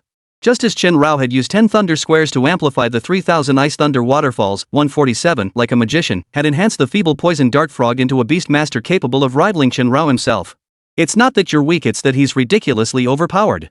Chen Rao scrambled to his feet, once again sacrificing 20 years of his lifespan to mend his wounds. Before or after his transmigration, Chen Rao had never encountered anyone as outrageously powerful as 147 in his entire 2 lifetimes. In the combat simulation chamber, special technology replicated a battle environment 95% identical to natural conditions for realism. To ensure fairness, 147 even set the simulated environment to a frigid 12°C snowstorm. This was the ideal environment for Chen Rao, where his ice-based abilities held an unmatched advantage. Yet 147, wielding his venomous spirit frog, fought with the fluidity and ease of a home field advantage in this frozen wasteland. Using Beastmaster artifacts to harness the frigid temperatures, he created water and ice to freeze Chen Rao's ice blades solid. Whether it was Winter Roar or Winter's Edgeclaw, even Chen Rao's pride and joy, the 3000 ice thunderfall, was effortlessly neutralized by 147 using the environment. Even the mystical golden elixir was scorched through by the poisonous mist spewed by the venomous spirit frog. I'm glad you've recognized your own weakness. Your battlefield awareness is abysmal, your environmental utilization is practically non-existent, and you barely understand your own beast. You have no clue how powerful it truly is. 147's criticism was merciless, tinged with sarcasm and scorn. For if Lin Jing couldn't correct these flaws now, she'd have to bid farewell to Chen Rao in 3 months. Lin Jing stared at the blood seeping from her palm. She had pushed herself to the limit trying to keep up with Chen Rao's pace, striving desperately to solve every challenge 147 threw at her. Yet her answers still fell short. Your beast is formidable, so formidable I had to resort to using a Beastmaster's tool. Before we began, I even considered going without it entirely, but its sheer power forced me to this point. It's exceptional, its combat reflexes, autonomous skill execution, and environmental adaptation are all outstanding. But it's like a sword that cuts through iron like mud, unrivaled in the martial world. Yet you 147 watched Chen Rao approach. He acknowledged the beast's power, it was undeniable. He turned, extending his hand toward Lin Jing. As the swordsman wielding this blade, you're using it to hammer nails, slice pork, and chop firewood. You must push yourself to grow stronger. Otherwise, you'll only bury its sharpness. Lin Jing lifted her head to meet 147's gaze, her chest heaving violently. Yes, she must push herself to grow stronger. Xiao Bai was growing stronger, devouring golden armor scales, absorbing Xianhua silver scales. Xiao Bai could even understand human speech without needing a command adjustment period. As long as Lin Jing could read the battlefield, master the weaknesses of all magical beasts and beast tamers, and handle every aspect of combat with ease, she could become the most fitting wielder of this sword. Don't lose heart.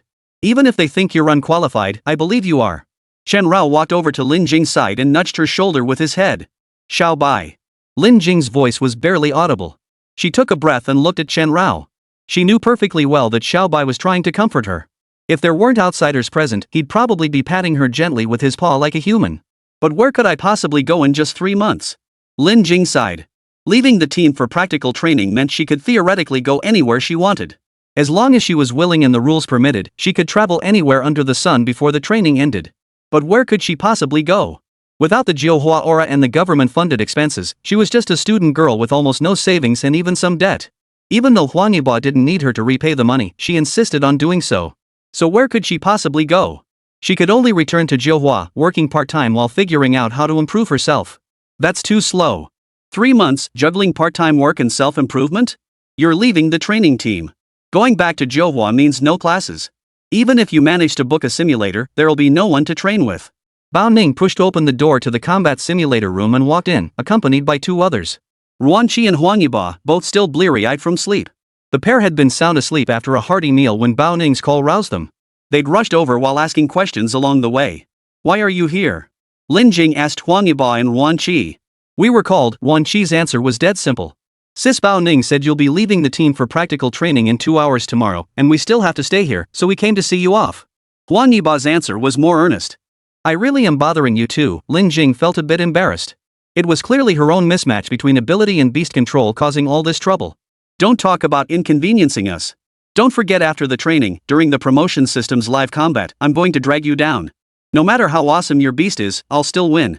Ruanqi never lost sight of his goal, relentlessly striving toward it.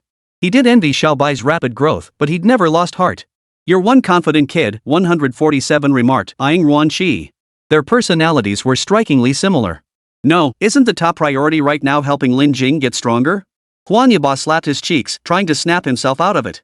But besides returning to Jiuhua, I have nowhere else to go. Lin Jing stood up on her own. Leaving the team for practical training, in truth, she never wanted to leave. She might as well stay here.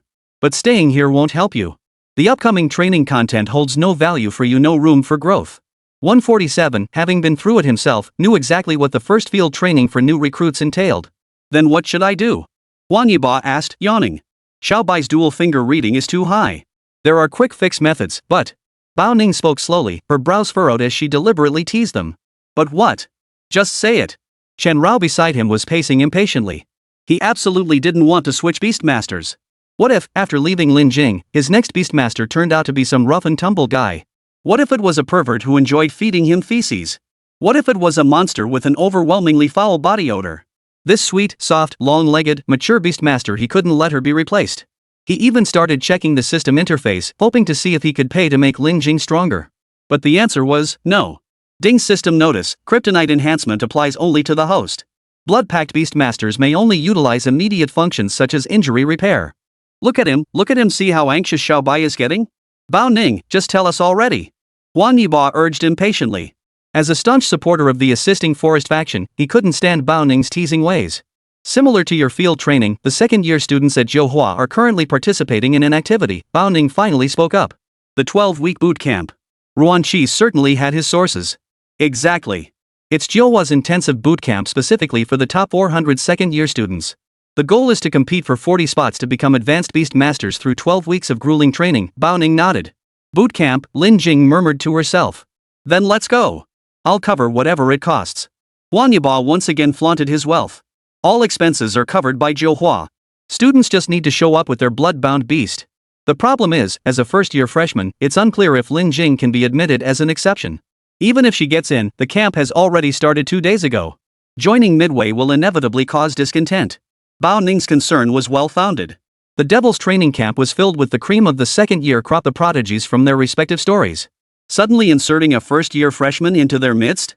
Regardless of whether Lin Jing would compete for one of the already scarce 40 spots, the sheer act of abruptly adding someone new would feel jarring to everyone. The boot camp was a place where everyone had fought tooth and nail to get in. Now they were openly admitting someone on a special pass? A freshman? What kind of joke was this? No one was happy about it. In fact, they'd likely find ways to target Lin Jing. Yet they couldn't ignore the fact that the boot camp was undeniably the place to rapidly strengthen a beastmaster and the perfect fit for Lin Jing. I can work on the spot, Bao Ning finally offered a solution. But the question is, can you handle it, Lin Jing? I can. Chapter 44, The Beast-Taming Thief in the Luxury Sleeper Car. Sometimes you just have to admit it, the gap between people is wider than the gap between people and pigs. Huang Yiba recognized this truth at a young age. His growth trajectory diverged from that of many second-generation wealthy children. He never attended any elite private schools, instead studying in ordinary institutions alongside the children of all the working-class families in the capital. Yet Huang Xingxiong never concealed his wealth. On the contrary, he spared no effort to provide Huang Yibo with material advantages while ensuring he lived among ordinary people. This shaped Huang Yibo's unique perspective on money from a young age. He understood the world's wealth divide, yet also grasped that foundations determined the upper echelons. Thus, he faced disparities squarely, never bullying others with privilege, yet never envying anything either. Yet he couldn't deny that on the path of beast tamers, the gap between him and Lin Jing was as vast as that between his elementary school classmate Wang Erdu and himself. Why are you so reluctant to leave? A rich kid like you shouldn't be short on beautiful women, right? Bao Ning, who had come to see them off, nudged Huang Yibo and asked. You think too poorly of me. I approached Lin Jing not because of her looks, well, that was partly it, but our friendship absolutely wasn't built on that. Huang Yibo was unusually serious. Then what is it? Because of her connection to Geng Shuwen? Ruan Chi's question felt like rubbing salt in the wound. Can we drop this topic?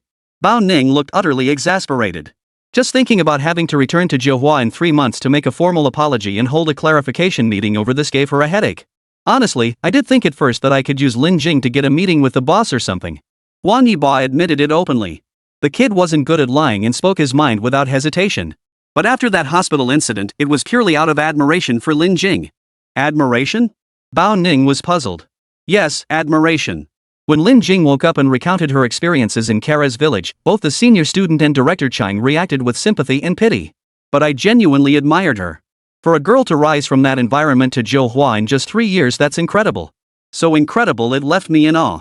Huang Yibo waved at the car disappearing over the horizon. He wondered if Lin Jing could see it. That's true. It's the first time I've seen anyone get 3 outstanding students from Old Gung. Bao Ning couldn't help but recall that day at Qingting. But she still got left far behind. Her beast control is stronger. Strong to the point of being strange. Ruanqi pondered for a moment, his mind filled with the scene at Tinghai Tower.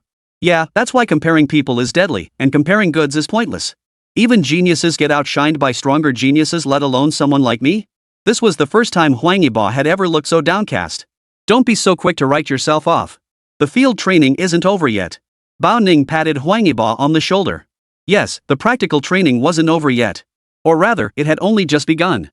Lin Jing's departure was an unexpected twist, unprecedented and likely unrepeatable.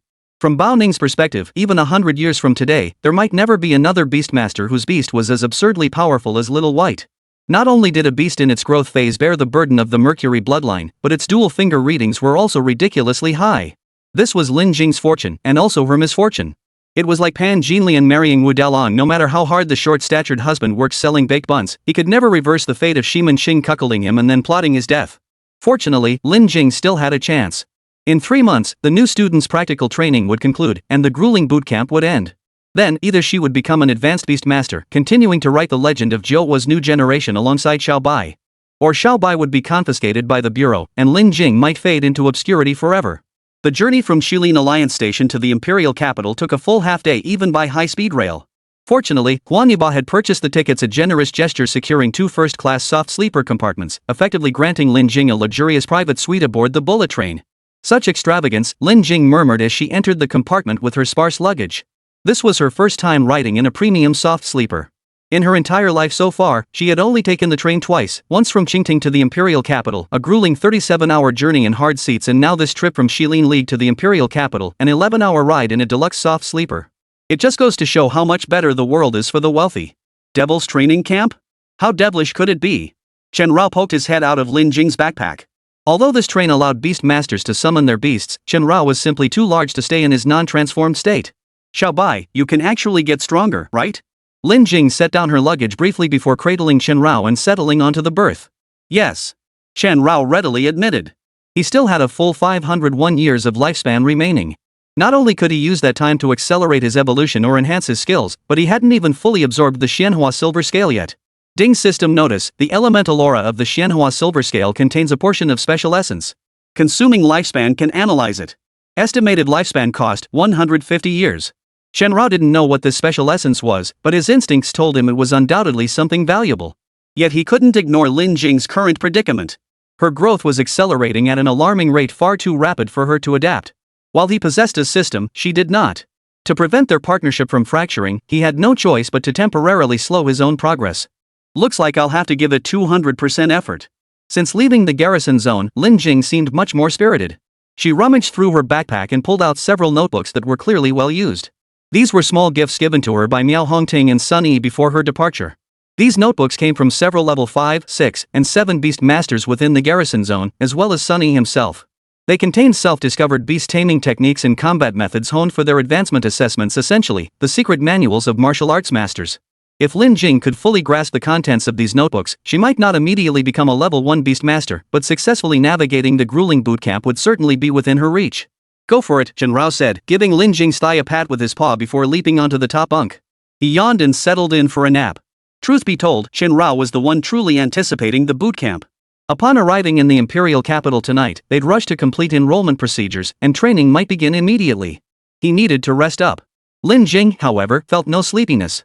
She silently flipped through her notebook, studying and comprehending the material diligently. Yet as time passed, drowsiness gradually overtook her. Finally unable to fight it off, she yawned, tucked away her notebook, and drifted off to sleep to the rhythmic hum of the high-speed train. What Lin Jing didn't hear, however, were the excited voices coming from the compartment next door. The girl finally fell asleep. She was clearly exhausted but held out this long, said a dark-skinned man next door, removing his stethoscope with a chuckle. If she hadn't fallen asleep, I'd have started doubting my own judgment. When we pulled into the station, I could tell she was exhausted. She was staggering as she walked. Beside him stood a thin man wearing a mask. He rose to his feet, tall and lanky like a stalk of sugarcane. Even if she didn't sleep, I'd have my ways. In all my years in this line of work, not a single beast has ever escaped my grasp. The man swirled a perfume sample in his hand. The look on his face made it clear it definitely wasn't perfume. Watch your language. What clutches? The tall, thin man shot him a withering look. Oh, right. We're called beast transfer specialists. The man chuckled, pulled on a mask, and stood up. Beast transfer specialists? Plainly put, they're thieves. Only while ordinary thieves steal wallets, phones, and red bills, practicing their skills by picking coins out of boiling oil with chopsticks. These two, however, stole beasts, especially those newly enrolled beastmaster trainees whose untamed beasts hadn't yet been sealed into their beast spaces. These two roamed trains crisscrossing the Shilin Alliance year-round, scouting out beastmaster trainees or novice beastmasters heading to school. They'd use hallucinogens to steal the blood contracts, then hop off the train and vanish without a trace. The beasts they acquired were typically juveniles with limited combat strength. 2 shots of specialized beast anesthetic rendered them unconscious and helpless, at the mercy of the pair. Have you secured the buyer for this one? The lanky man stood at the entrance to Lin Jing's compartment, glancing around as he asked. Confirmed. The price is 80,000, replied the man standing behind the lanky one. Make it quick later, the lanky one instructed, slipping a thin plastic card into the door crack. With a gentle swipe, the door slid open. The pair worked in perfect sync. One opened the door, the other closed it. Both wore cotton shoe covers on their feet, moving as silently as ghosts. Find the beast master, the lanky man ordered. Their procedure was straightforward: locate the beast tamer, subdue the person, then use hallucinogens to force a blood contract before tearing it up. This freed the beast tamer, allowing them to be bought and sold freely. Wait, bro, this little chick is gorgeous. The man closed the door, swallowing hard as he stared at the sleeping Lin Jing. Having drifted from place to place, he hadn't touched a woman in ages. His lower half was feeling rather neglected. You bastard, make it quick. The lanky man seemed accustomed to his partner's habits. Spotting Chen Rao on the upper bunk, he pulled a beast tranquilizer from his pocket. This dose was potent enough to knock out a juvenile beast for 4 hours, though its effectiveness would be significantly reduced on a mature specimen. But judging by the slender man's experience, this jet black beast clearly appeared to be in its juvenile stage. The needle pierced. Chen Rao winced. Hey, sweetheart, I'm coming. The man's excited voice echoed from below. Chapter 45, Catching Thieves for Merit or an Unexpected Encounter with a Reclusive Master? Who are you? Lin Jing's childhood trauma left her with perpetually light sleep. The slightest disturbance would wake her. Ha, sweetheart, don't be scared. We're all good people. The man grinned lewdly, while the lanky figure behind him just watched silently. The pair had been partners for years, as close as brothers. They'd shared prison cells, escaped trouble together, stayed in cheap hostels for $20 a night, worn the same pair of pants, and even slept with the same woman. So this sort of thing was nothing new to the lanky one. Though he'd always stuck to his principle of committing only one type of crime, he never stopped his partner from lowering his own standards. When hell came calling, he was counting on this buddy to take the fall with him. Bull, Xiao Bai. Lin Jing wasn't a fool, nor was he a lamb waiting to be slaughtered. Xiao Bai? That's your beast's name? Don't worry, I just gave it a shot. It won't wake up for hours. The lanky guy reminded her, glancing at his wristwatch. That's right, sweetheart. Be a good girl, and I promise it won't hurt. The man grinned wickedly. He wasn't joking. There was a method to his perversion. If he said it wouldn't hurt, it wouldn't. A mere inch or two, delivered with lightning speed. Sumas didn't even get to enjoy it before he'd zipped himself back up. Lin Jing's body instinctively leaned back. She'd faced this situation more than once before, back in Kanjing village. Back then, she'd at least had a pair of scissors to flail wildly with. Here, she had nothing. Moreover, the soundproofing in these luxury soft sleeper compartments was exceptional. The train police rarely patrolled this area to avoid disturbing passengers' rest. Even if she screamed herself hoarse, no one would come to her rescue. Stop wasting time with her. Let's get this over with. The tall, thin man glanced at his watch. Less than 15 minutes remained before the next stop. If they didn't hurry, they wouldn't have time to get what they wanted. Come on, sweetheart. The man grinned lewdly as he lunged forward. But unexpectedly, Lin Jing found strength from somewhere. Her slender arms blocked the man's advance, and she even swung her 107 centimeters long leg, delivering a vicious kick straight to his groin. Damn it! The man yelped in pain, stumbling back 2 steps, cold sweat breaking out on his forehead. Lin Jing had put every ounce of strength into that kick. Thankfully, his crotch was short enough to avoid being shattered. Don't come any closer. Though shaken, Lin Jing didn't lose her composure. Fine, you forced my hand. As the saying goes, kick the person, not the balls. Enraged, the man pulled a small syringe from his pocket. It contained 10 milliliters of scopolamine, commonly known as obedience water. One injection, and even the fiercest, most chaste woman would be at his mercy. Get away! Get away! Lin Jing screamed, staring at the syringe in the man's hand, wildly waving her arms to block his advance. But to an enraged, burly man, this was merely foreplay. Grinning savagely, he closed in step by step, shielding his 2-inch treasure before grabbing Lin Jing's arm and precisely jabbing the syringe in. With a gentle squeeze, 10 milliliters of scopolamine surged through Lin Jing's veins into her bloodstream. Ha ha ha! How does it feel, sweetheart? The triumphant man grinned lewdly as he undid his belt. The drug took effect extremely quickly, needing only 30 seconds. Hurry up, don't dawdle. The lanky man turned his back to the scene, clearly uninterested in the spectacle. Don't rush me. You know how fast I am. The man beamed with smug satisfaction, though what exactly was there to be proud of? But just as he prepared to show off his prowess, he was shocked to find Lin Jing, who should have been dazed and helpless, staring at him with piercing intensity.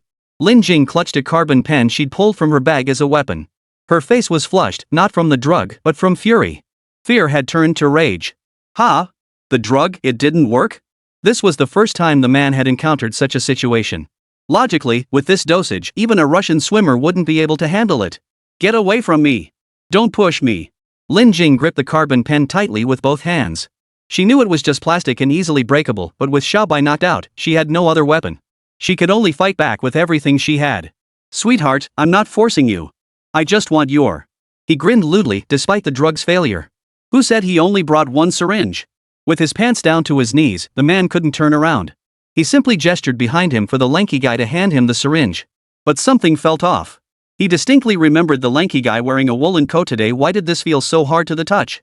Stop touching me. You're making me uncomfortable. Chen Rao, now fully awake, nearly filled the entire soft sleeper compartment. His thick, powerful arms pinned the lanky man to the floor, leaving him utterly helpless. Xiaobai. Lin Jing finally exhaled in relief. With Chen Rao awake, those 2 ordinary humans posed no threat anymore. What the hell? What white? The man turned his head in confusion, only to witness a scene he would never forget. Chen Rao's head, 3 times the size of a human's, was pressed almost flush against his own. Those bright yellow eyes, like light bulbs, stared fixedly into the man's. Holy! The man, who had only ever stolen young beasts in his youth, screamed and collapsed. He wasn't unfamiliar with beast battles, but this creature could tear him apart in seconds. Stop screaming. I'm a nice guy, look, I didn't even bite his head off. Chen Rao's words dissolved into a low, threatening growl as he patted the lanky man's head with his paw, terrifying him into wetting himself. A pungent stench of urine filled the air. Help! Help me! Ah! Don't eat me! The man reacted quickly enough, immediately kneeling in his own urine and banging his head on the ground. Xiaobai, you can't kill people. Despite nearly being humiliated, Lin Jing retained her basic sanity. If a beastmaster killed a civilian, regardless of the reason, they would be executed immediately. I know. That's why I only knocked him unconscious. As for him, a mere inch or 2 of flesh. What difference does it make if it's gone? Chen Rao nodded. He glanced at the unconscious, lanky figure at his feet, then at the man still banging his head on the floor. Truthfully, he had been about to wake and investigate the moment the 2 entered. But the lanky man's actions were too swift. Though the anesthetic potent enough to knock out a juvenile beastmaster for 4 hours had its effects greatly diminished on Chen Rao, it still left him utterly drained for nearly 3 minutes. Otherwise, he would have been down to take these 2 down long ago. Grandfather, spare my life. Spare my life. The man continued kowtowing frantically. It won't kill you, but I need you to get out and take him with you. Lin Jing straightened her rumpled clothes as she stood up, then delivered a powerful kick to the man's back. The beast tamer couldn't kill him, but no one said she couldn't kick him a few times to vent her anger. Thank you, Grandma. Thank you for sparing my life. The man spun around as if granted a pardon, banging his head 3 times on the ground before her. If his own grandmother were watching from beyond the grave, she'd surely die with her eyes open. Get out. I'm leaving. I'm leaving, Grandma. I'm leaving right now. The man scrambled to his feet, pants still down, dragging the unconscious, lanky figure on the floor as he tried to flee. But the moment he opened the door, he saw Hat Uncle. I heard faint noises coming from this direction earlier. So it was you too. Hat Uncle and the man were old acquaintances. They'd been hunting these two for a long time, and today they'd finally caught them. Just kill me already. The man felt like crying but had no tears left. As the saying goes, 1,000-mile dike collapses because of a single hole. The lanky man, who had spent over a decade as a meticulous beast transfer agent, had finally met his downfall today because of this fool. Uncle Hat swiftly handcuffed the pair and led them away. Showing a touch of humanity, he inquired if Lin Jing had been injured. Upon learning she'd been injected with drugs, he insisted she get checked at the hospital at the next stop. Since the next stop was a major station with a layover exceeding 30 minutes, it wouldn't disrupt their schedule. Lin Jing readily agreed. Scopolamine? Where's the patient? That stuff messes with the nerves badly. The old doctor sprang to his feet the moment the officer finished speaking. Right here. This is Lin Jing, the student who helped us apprehend the suspect. Uncle Hat pointed to Lin Jing, who had returned to normal. Impossible. Don't get me wrong, old man, my eyesight may be failing, but my mind's sharp as a tack. You said this girl was injected with scopolamine 10 minutes ago? How could she be completely fine? The old doctor adjusted his reading glasses, scrutinizing Lin Jing from head to toe. Aside from being exceptionally beautiful, she showed no signs of abnormality. Exactly, scopolamine. Lin, you really feel nothing? Uncle Hat finally caught on. With this nerve agent injected, Lin Jing should still be in a semi-conscious state. How could she be acting like nothing happened? No, I didn't feel anything. It just hurt when the needle went in, Lin Jing answered with an innocent expression. Impossible. Unless your nerves are tougher than a blue whale's and your reflexes faster than lightning, otherwise? The old doctor's speech slowed as he stared at Lin Jing, his eyes flickering. Young lady, extend your hand. Why? Lin Jing looked puzzled, glancing at the time less than 20 minutes remained. Let's play a game of dodging the backhand. If you can avoid it, I'll pass down my ancestral secret technique, one that's only passed to sons, never daughters. The old doctor pushed his glasses up, his face full of mystery. Ha? A reclusive master? Chen Rao poked his head out of the backpack upon hearing this.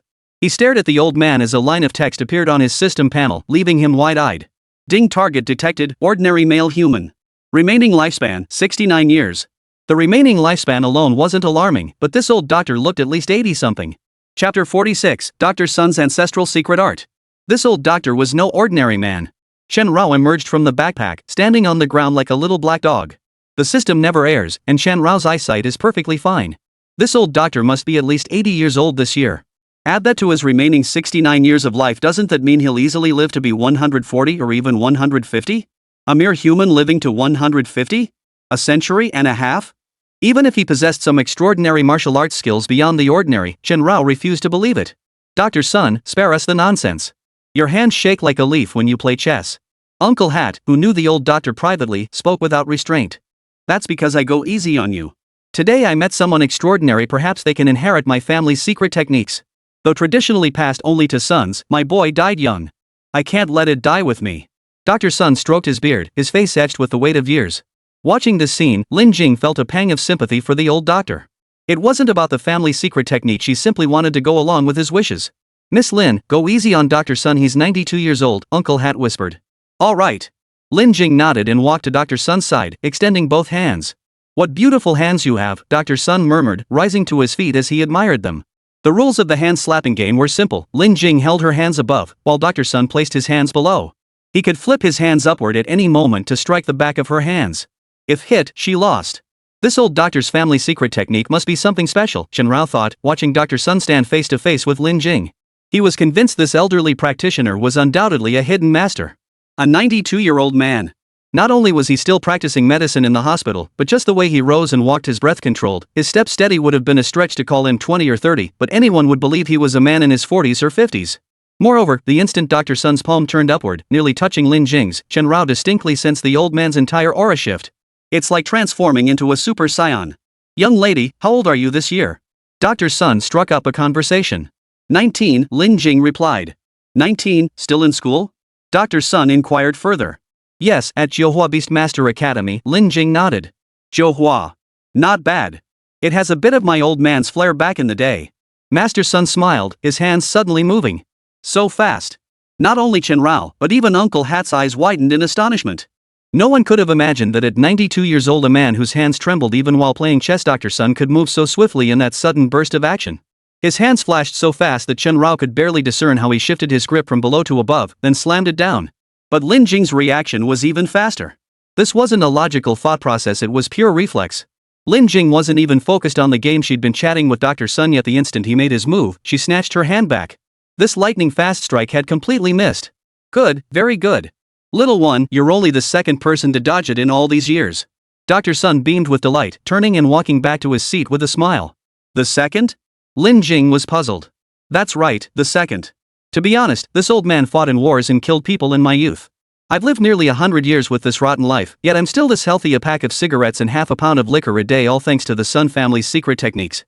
Dr. Sun opened the window and lit an old pipe. This stuff packs a much stronger punch than regular cigarettes. Most smokers get dizzy after just half a pipe. Dr. Sun, you really ought to cut back on that tobacco, Uncle had advised kindly. Bah! Bah! Bah! I've smoked my whole life, old man. You could drop dead and I'd still be here. Dr. Sun puffed on his pipe. And he wasn't exaggerating. Chen Rao could see everyone's remaining lifespan except that of the blood-packed Beastmaster. Dr. Sun had 69 years left, while Uncle Hat had only 53. Though he could still live into his 80s, the comparison felt undeniably unfair. Can we get to the point? What's this family's secret technique? Chen Rao was getting impatient. Why did martial arts masters, recluses, and sages always love to keep people guessing? Well, I should probably head back. The train's about to depart. Lin Jing was remarkably naive. She glanced at the time and prepared to leave. Hey, don't go. Dr. Sun grabbed Lin Jing's arm. Sir, I have urgent matters tonight. My train is about to depart, Lin Jing protested awkwardly, but Dr. Sun's grip was as strong as iron. No rush, no rush. It's just the Jiuhua Beastmaster Academy, right? Old man here has quite the connection with their principal. You, kid, just wait till tonight. I'll pass down my family's secret techniques to you. Then first thing tomorrow morning, write a letter and hand it over to your principal. He'll treat you with the utmost respect. Master Sun was getting more and more outlandish, his boasts flowing freely without a second thought. If he said he had some secret family techniques, Chen Rao might believe it. But a connection with the principal of Jiuhua? Uncle, you're over 90 years old, and the principal of Jiuhua is barely 50. You two have a friendship? That would take some serious age gap friendship. Besides, if Dr. Sun really had connections with the principal of Jiuhua, he wouldn't be stuck in some small hospital out in the middle of nowhere in northwest China, would he? But sir, my train ticket. Lin Jing kept refusing. I'll get it for you, kid. What's a train ticket? I've saved up quite a bit over the years. Dr. Sun patted his chest and surprisingly, he didn't cough. This doesn't feel right. Lin Jing insisted on leaving. Exactly. Even if she stays, where would the young lady sleep? She can't exactly share a room with you. Uncle Hat chimed in, backing Lin Jing. Where would she stay? At my place. Ever since my daughter-in-law ran off, her room's been empty. Dr. Sun, desperate to keep Lin Jing, didn't seem to care about the consequences. After all, Uncle Hat had known Dr. Sun for years. Who didn't know that this eccentric old man harbored a deep-seated sorrow? It was that daughter-in-law who had vanished without a trace while pregnant with Dr. Sun's deceased son's child. This matter was off limits. No matter how cheerful the old man was coaxed into feeling, or how close one's relationship with him, mentioning it meant you'd never get another word out of him again. Yet today, to keep Lin Jing, Dr. Sun had actually reopened that wound. This deeply moved Uncle Hat, who even joined in persuading Lin Jing. In the end, facing their joint pleas, Lin Jing missed her train. Plus, Chen Rao himself was curious about this so-called family secret technique. So, before sunset faded, he followed Dr. Sun back to his home. Dr. Sun's home, though called a home, it resembled more a weed-choked farmhouse courtyard. The house itself was fairly spacious, with two rooms facing each other east to west. The smaller western room was where Dr. Sun lived, while the larger eastern room served as the newlywed chamber for his son and daughter-in-law. Rest here for a moment. I'll fetch the book, Dr. Sun said, opening the long-dusted door and guiding Lin Jing inside. Deep down, the old man still couldn't bring himself to confront this thorn in his side. But today, to keep Lin Jing here, he had no choice but to do this. All right. Thanks to Uncle Hat's presence, Lin Jing felt reassured enough to step inside. Such a clean room. I thought it would be filthy. Chen Rao followed her inside. Contrary to his expectations of a dusty, empty space, despite over 40 years having passed, the room was immaculately tidy, spotless. Even the furnishings remained unchanged. Dr. Sun wasn't one to cling to the past. Aside from this room, he'd replaced nearly everything else in the house with new items: a Simmons mattress, modern appliances, even routers and smartphones. Yet this room, he had preserved forever as it was 40 years ago. It was simply kept immaculately clean. Is this Dr. Sun's son and daughter-in-law? Lin Jing sat on the bed, gazing at a black and white photograph hanging on the wall. It wasn't a memorial photo, it was simply a product of its time. What a pity. Sometimes living too long isn't all good. You always have to face the heartbreak of burying your children. Chen Rao shook his head with a hint of regret. Xiao Bai, do you think Dr. Sun really had some secret family technique? Lin Jing looked at Chen Rao. To be honest, even now she didn't believe this strange old man possessed any extraordinary skills. Absolutely. That old man is no ordinary fellow, Chen Rao nodded firmly. If uncle hadn't lied, then at 92 years old, Dr. Sun still had 69 years left to live. That meant in China, where the average lifespan was 78, Dr. Sun could live to be a full 161 years old. Even if his family's secret techniques couldn't grant people the ability to fly through the skies, transform into 72 different forms, or perform other supernatural feats, they could certainly extend one's lifespan and strengthen the body. I warn you, get lost. Don't even think about coveting my stuff. Just then, Dr. Sun's stern refusal echoed from outside. Old man, I only gave you an inch before because I feared your weird tricks. But let me tell you, I'm not scared of you today. Come on, show this old man what you've got. This was followed by several jarring noises. Xiao Bai, hurry. Lin Jing rushed out of the house to find three men in their 30s cornering Dr. Sun at the doorway.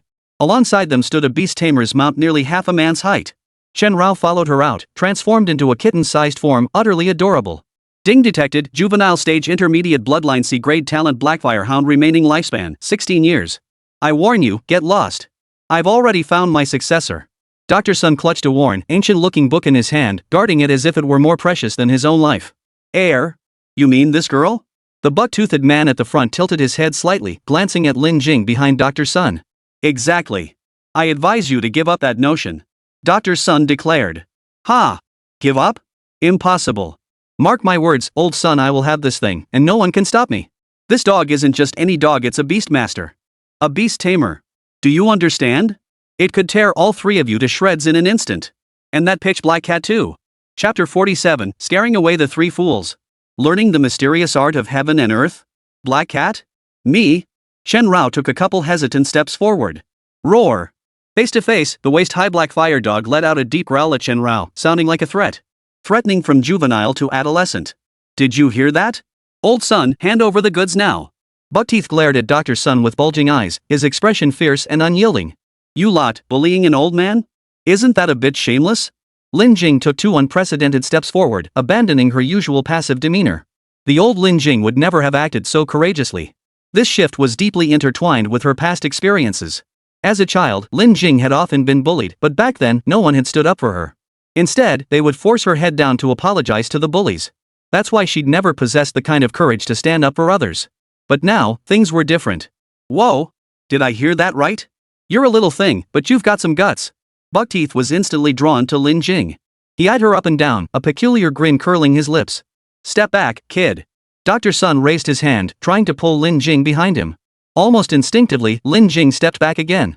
But before she could steady herself, she stepped forward again, positioning herself between Dr. Sun and Bucktooth. My apologies. In the past, I might have hidden behind someone else. Standing less than 3 meters from Bucktooth, Lin Jing spoke with an uncharacteristic firmness. So sometimes people change faster than you can flip a page. Chen Rao hummed in agreement as Xiao Tiao hopped to Lin Jing's feet. People change. She had broken free from her cocoon, there was no need to remain timid anymore. Kid, these aren't people you can handle. Dr. Sun grabbed Lin Jing's arm. He knew all too well the style of Bucktooth and his crew. Shameful and ruthless. If pissing could win, these guys would even take a dump in public just to secure a decisive victory. Little girl, you hear that? That's not how heroes act. Buckteeth's eyes darkened as he loosened his grip on the black fire dog's leash. Woof woof. The black fire dog barked twice, lunging forward so hard it nearly broke free. Child, go back inside. They won't dare harm me. 92-year-old Dr. Sun clutched the book tightly, reaching out to pull Lin Jing's shoulder. Don't worry, Dr. Sunday. They can't touch me, right, little white? Lin Jing seemed like a different person now, every trace of her former timid little girl aura gone. From Kara's village to Qingting, from Jiuhua to Shilin League, she had grown from a timid, submissive girl. Today, she finally understood a truth. A gentle horse gets ridden, a gentle person gets bullied. The weak are unworthy of becoming strong. Xiao Bai? You little brat, not only is your brain slow, but your eyesight shot too. What's white about this? Bucktooth glanced at Chen Rao on the ground, his tongue clicking in disbelief. I may not be white now, Chen Rao replied, meeting Bucktooth's gaze as she took a silent step forward. But I can scare the color right out of your face. That single step was all it took. For some reason, the black fire dog, who had been so arrogant moments ago, suddenly peed himself. Holy? Number 2, what the hell? Aren't you supposed to be controlling it? Why did it suddenly pee? Bucktooth was startled and immediately demanded an explanation from number 2 beside him. I don't know? Big Black, what's wrong with you? The man called old number 2 crouched down, only to discover to his surprise that his beast was trembling all over. And it was shaking violently, as if it had seen something terrifying. This was the first time old 2 had ever seen his beast react like this. Sure, it was a black beast he'd bought with his own money, but it shouldn't be this unreliable, right? Especially that urine smell. Ugh. What else could it be? It's scared out of its wits. Such a big black dog, yet so cowardly. Dr. Sun couldn't help but laugh at the scene. Bull. My Big Black isn't even scared of Tibetan mastiffs. It's a beast companion. You old fart. I bet you've never even seen one of these rare things. Second brother, feeling insulted, shot back. Put. You little brat think you deserve a beast master? Kid, you know about this stuff, tell me, is this black dog a beast master? Dr. Sun spat at old second before turning to Lin Jing. He vaguely recalled Uncle Hat mentioning that Lin Jing was a top student at Johua Beastmaster Academy. Surely she could tell at a glance whether this big black dog was a beastmaster's mount? Though I hate to admit it, it is indeed a juvenile blackfire hound. Lin Jing's keen eye identified the breed almost instantly. You, how do you know? Are you a beastmaster too? Second brother used the word also this time. She's not just a beastmaster, she's a beastmaster on the verge of becoming an advanced beastmaster.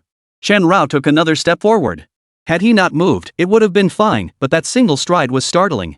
Old Second's blackfire hound was so frightened it immediately collapsed onto the ground.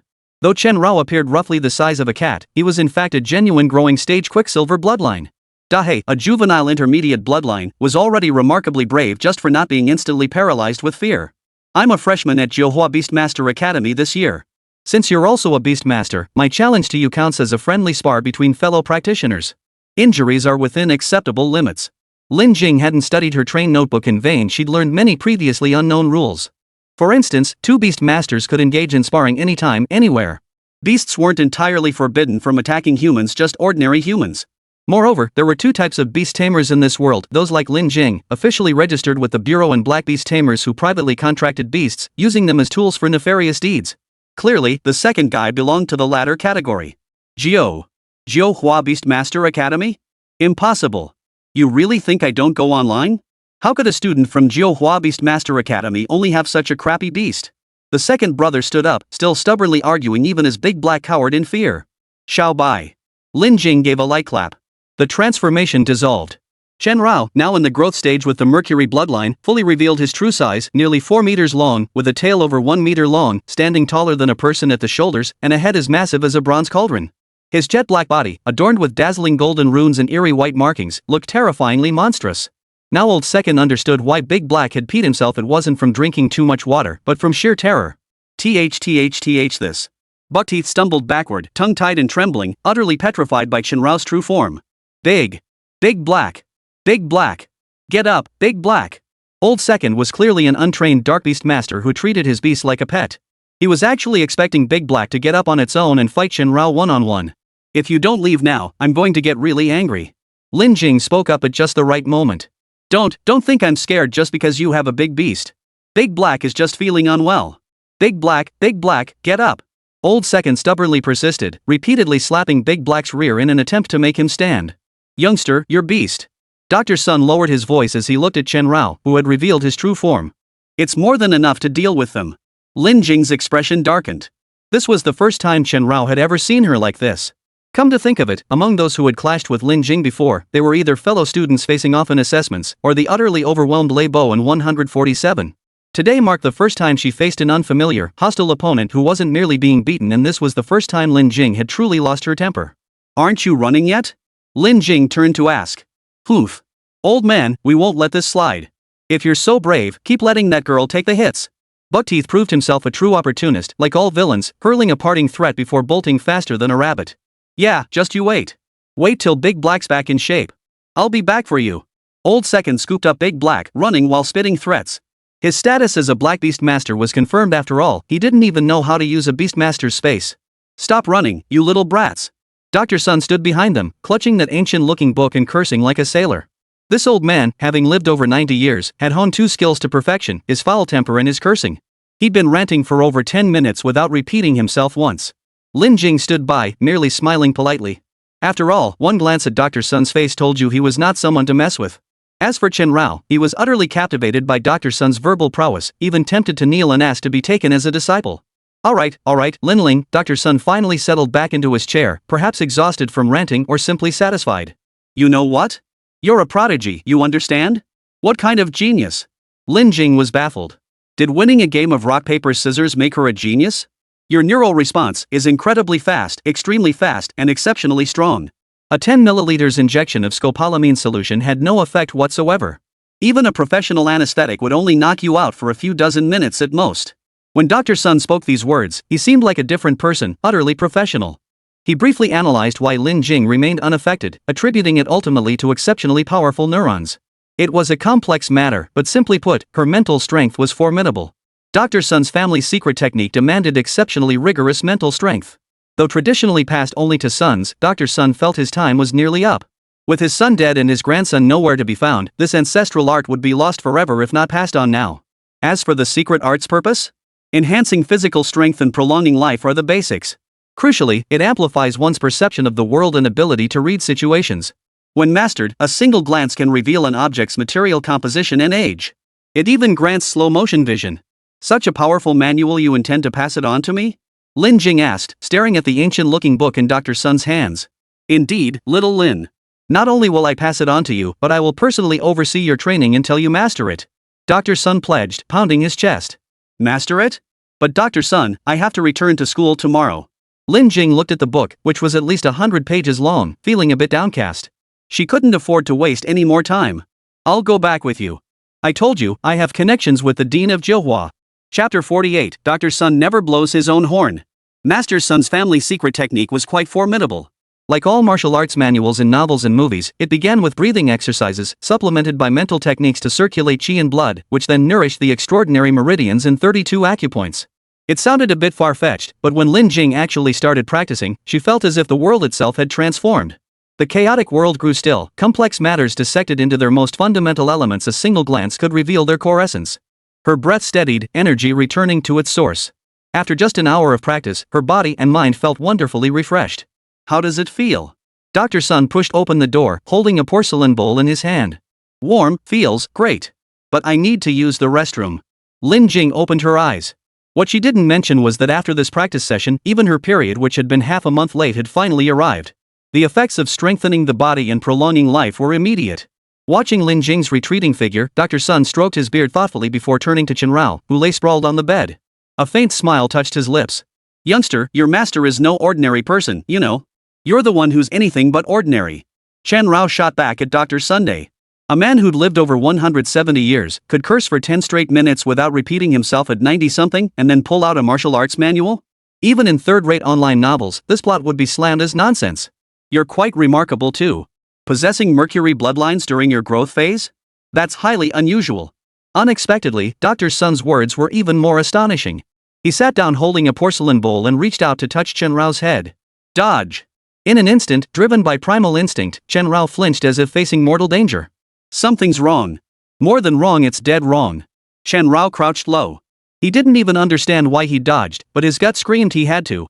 You're truly extraordinary, youngster. You'd better protect little Lin well. If this old man's family secret technique gets lost, I won't forgive you. Dr. Sun smiled, pursing his lips. I'm back. Dr. Sun, it seems the train tickets are sold out. Lin Jing finally returned.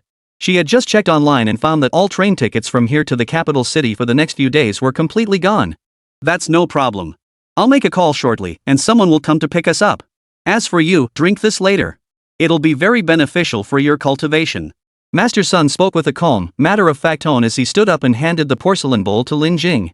Lin Jing reached out to take it, but the moment her fingers touched the rim, she jerked her hand back in shock. So hot. That brief contact nearly blistered her hand. Careful, careful. You've only just begun practicing this old man's secret technique, Dr. Sun said with a kind smile, placing the porcelain bowl on the leather-covered table. Sizzle. It scorched instantly. Just how hot was that? But Lin, remember this, my secret technique must never be rushed. An hour or so a day is sufficient. If you see quick results, you'll likely achieve the opposite effect, Dr. Sun said earnestly. I understand. Should we stop for today then? Lin Jing nodded. Of course she grasped this principle.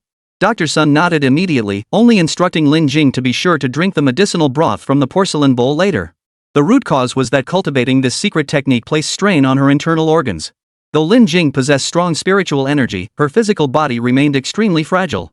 Master Sun, whose diagnostic skills of observation, auscultation, inquiry, and palpation had long reached perfection, could tell at a glance that she suffered from insufficient qi in blood, an excess of yang energy and deficiency of yin, hormonal imbalance, and irregular menstruation. Without proper regulation, she risked losing control and falling into madness during her practice.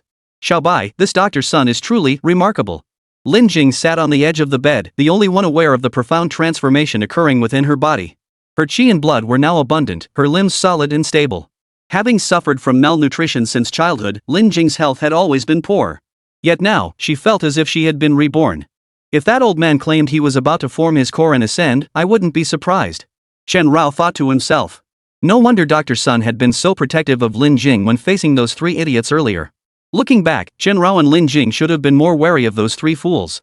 After all, if Lin Jing hadn't intervened, Dr. Sun might have been pushed to the point where a single slap from either of them could have knocked him down. But regardless whether it was a stroke of luck or fate, time passed, and the moon rose high in the sky. Late at night, Chen Rao lay sleeping beside Lin Jing as usual, sound asleep until a kick jolted him awake. Whoa!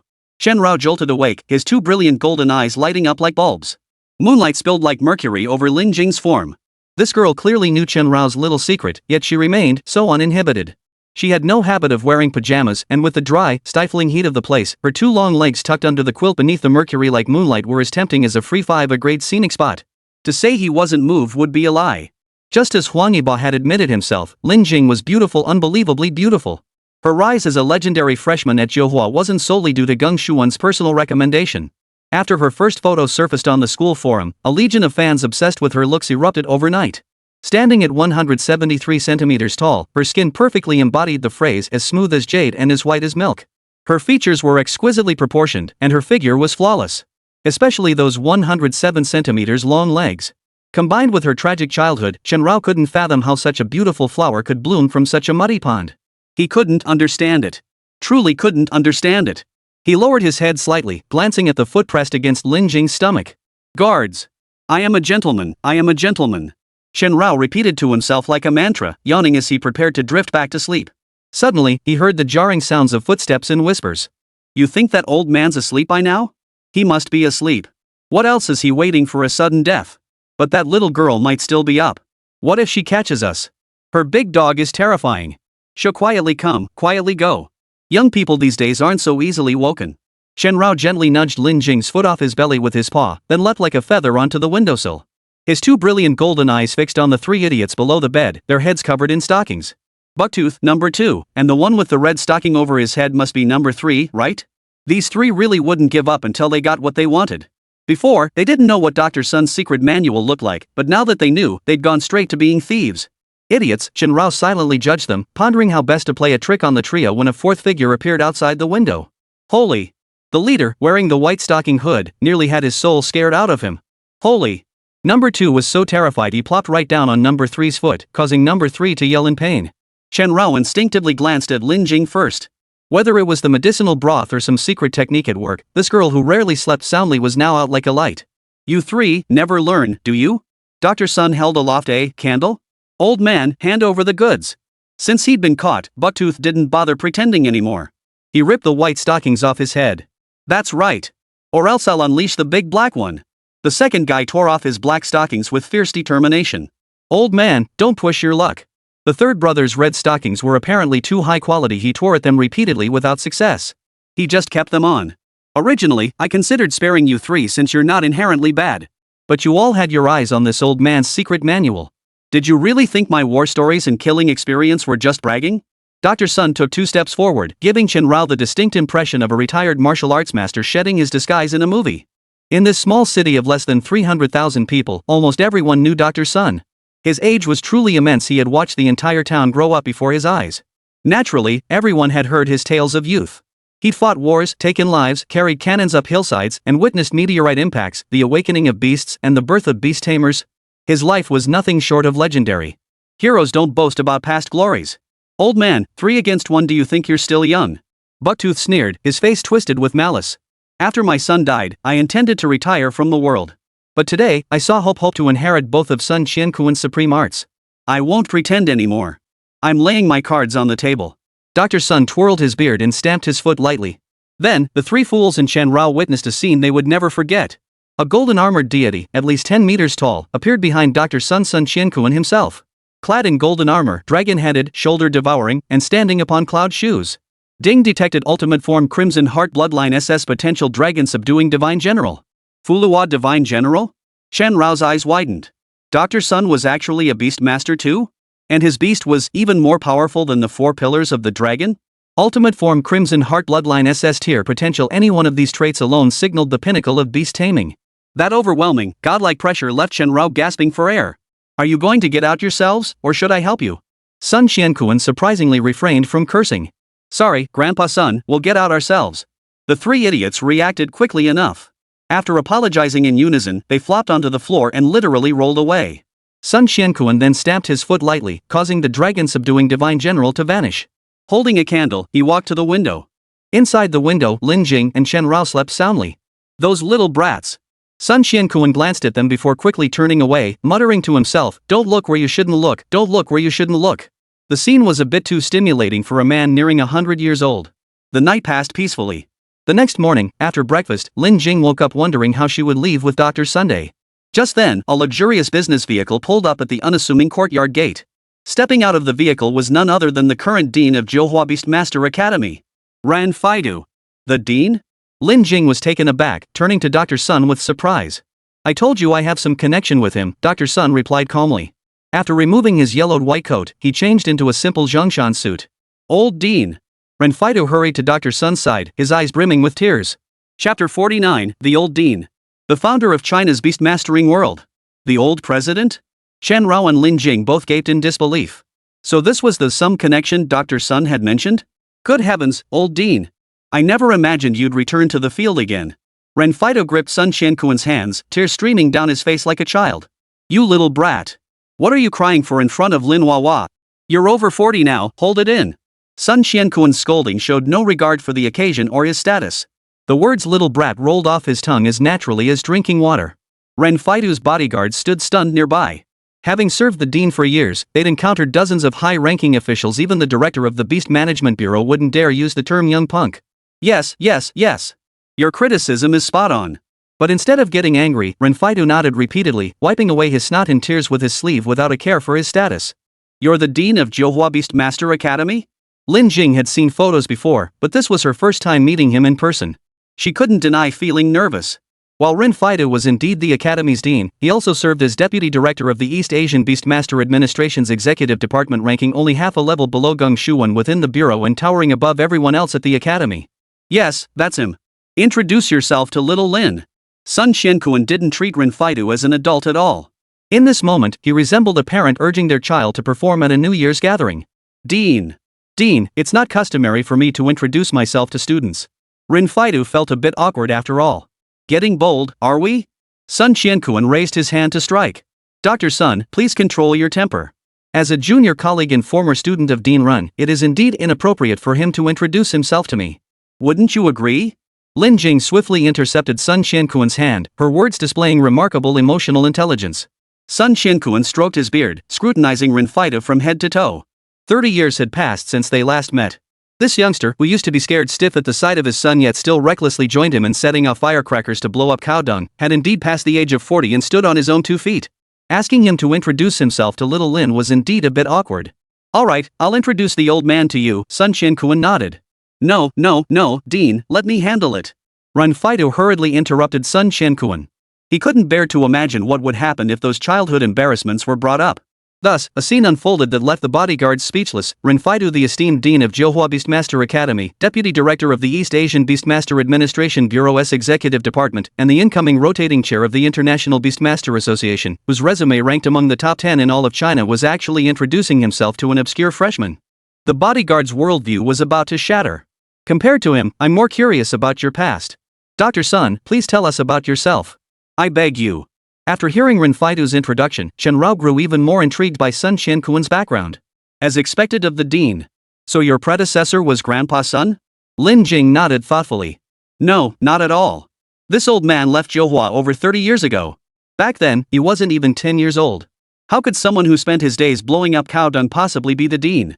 Sun Qiankuan waved his hand dismissively, finally revealing Ren Faidu's embarrassing past. Exploding cow Lin Jing tried not to laugh, but the image of Ren Faidu's identity made it impossible to hold back. Old dean, you, spare me some dignity. Ren Faidu's face flushed crimson. What's the big deal? You can do it but not talk about it? I'm surprised you even became director, kid.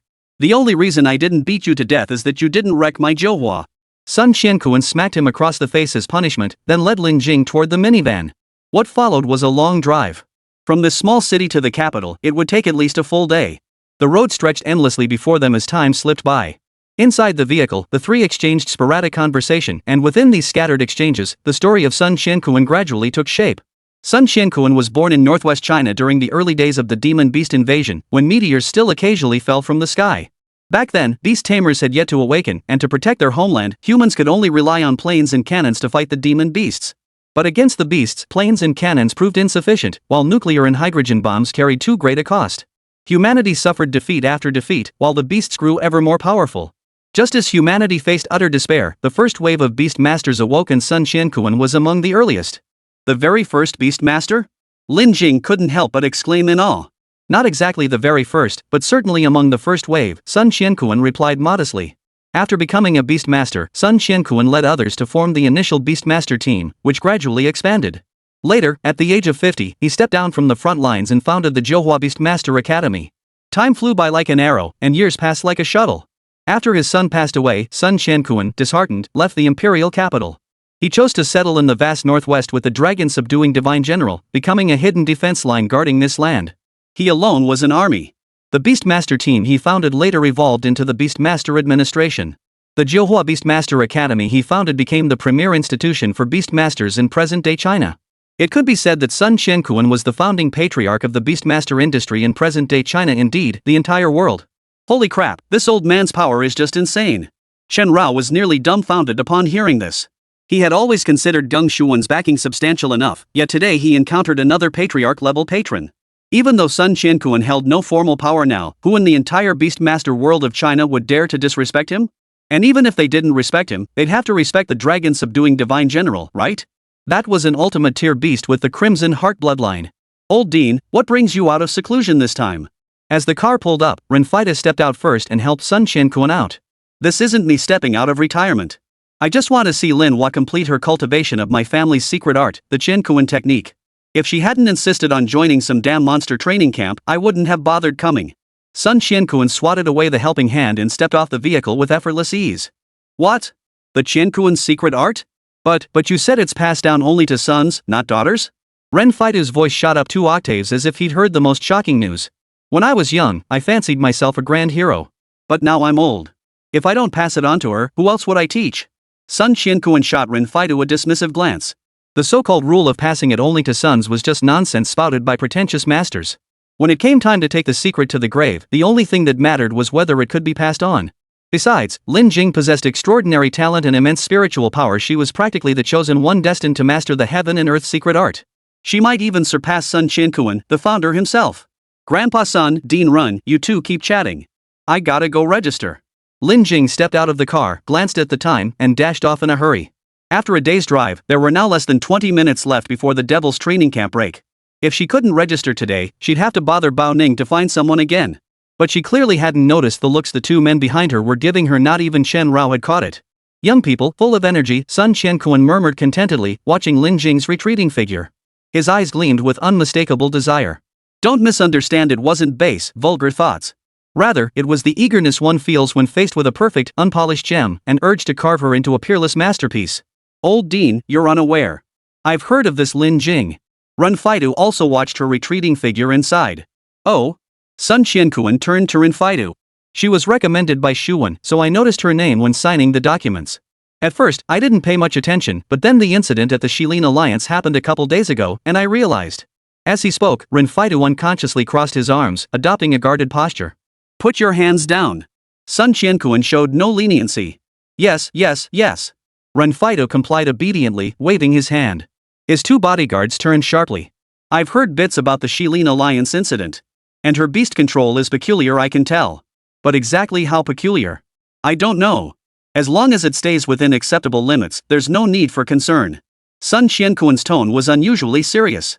You're right, but according to regulations, if her abilities don't match the beast's strength, it will be confiscated. Renfido nodded in agreement. Smack! Sun Qianquan delivered a sharp slap to Renfido's head.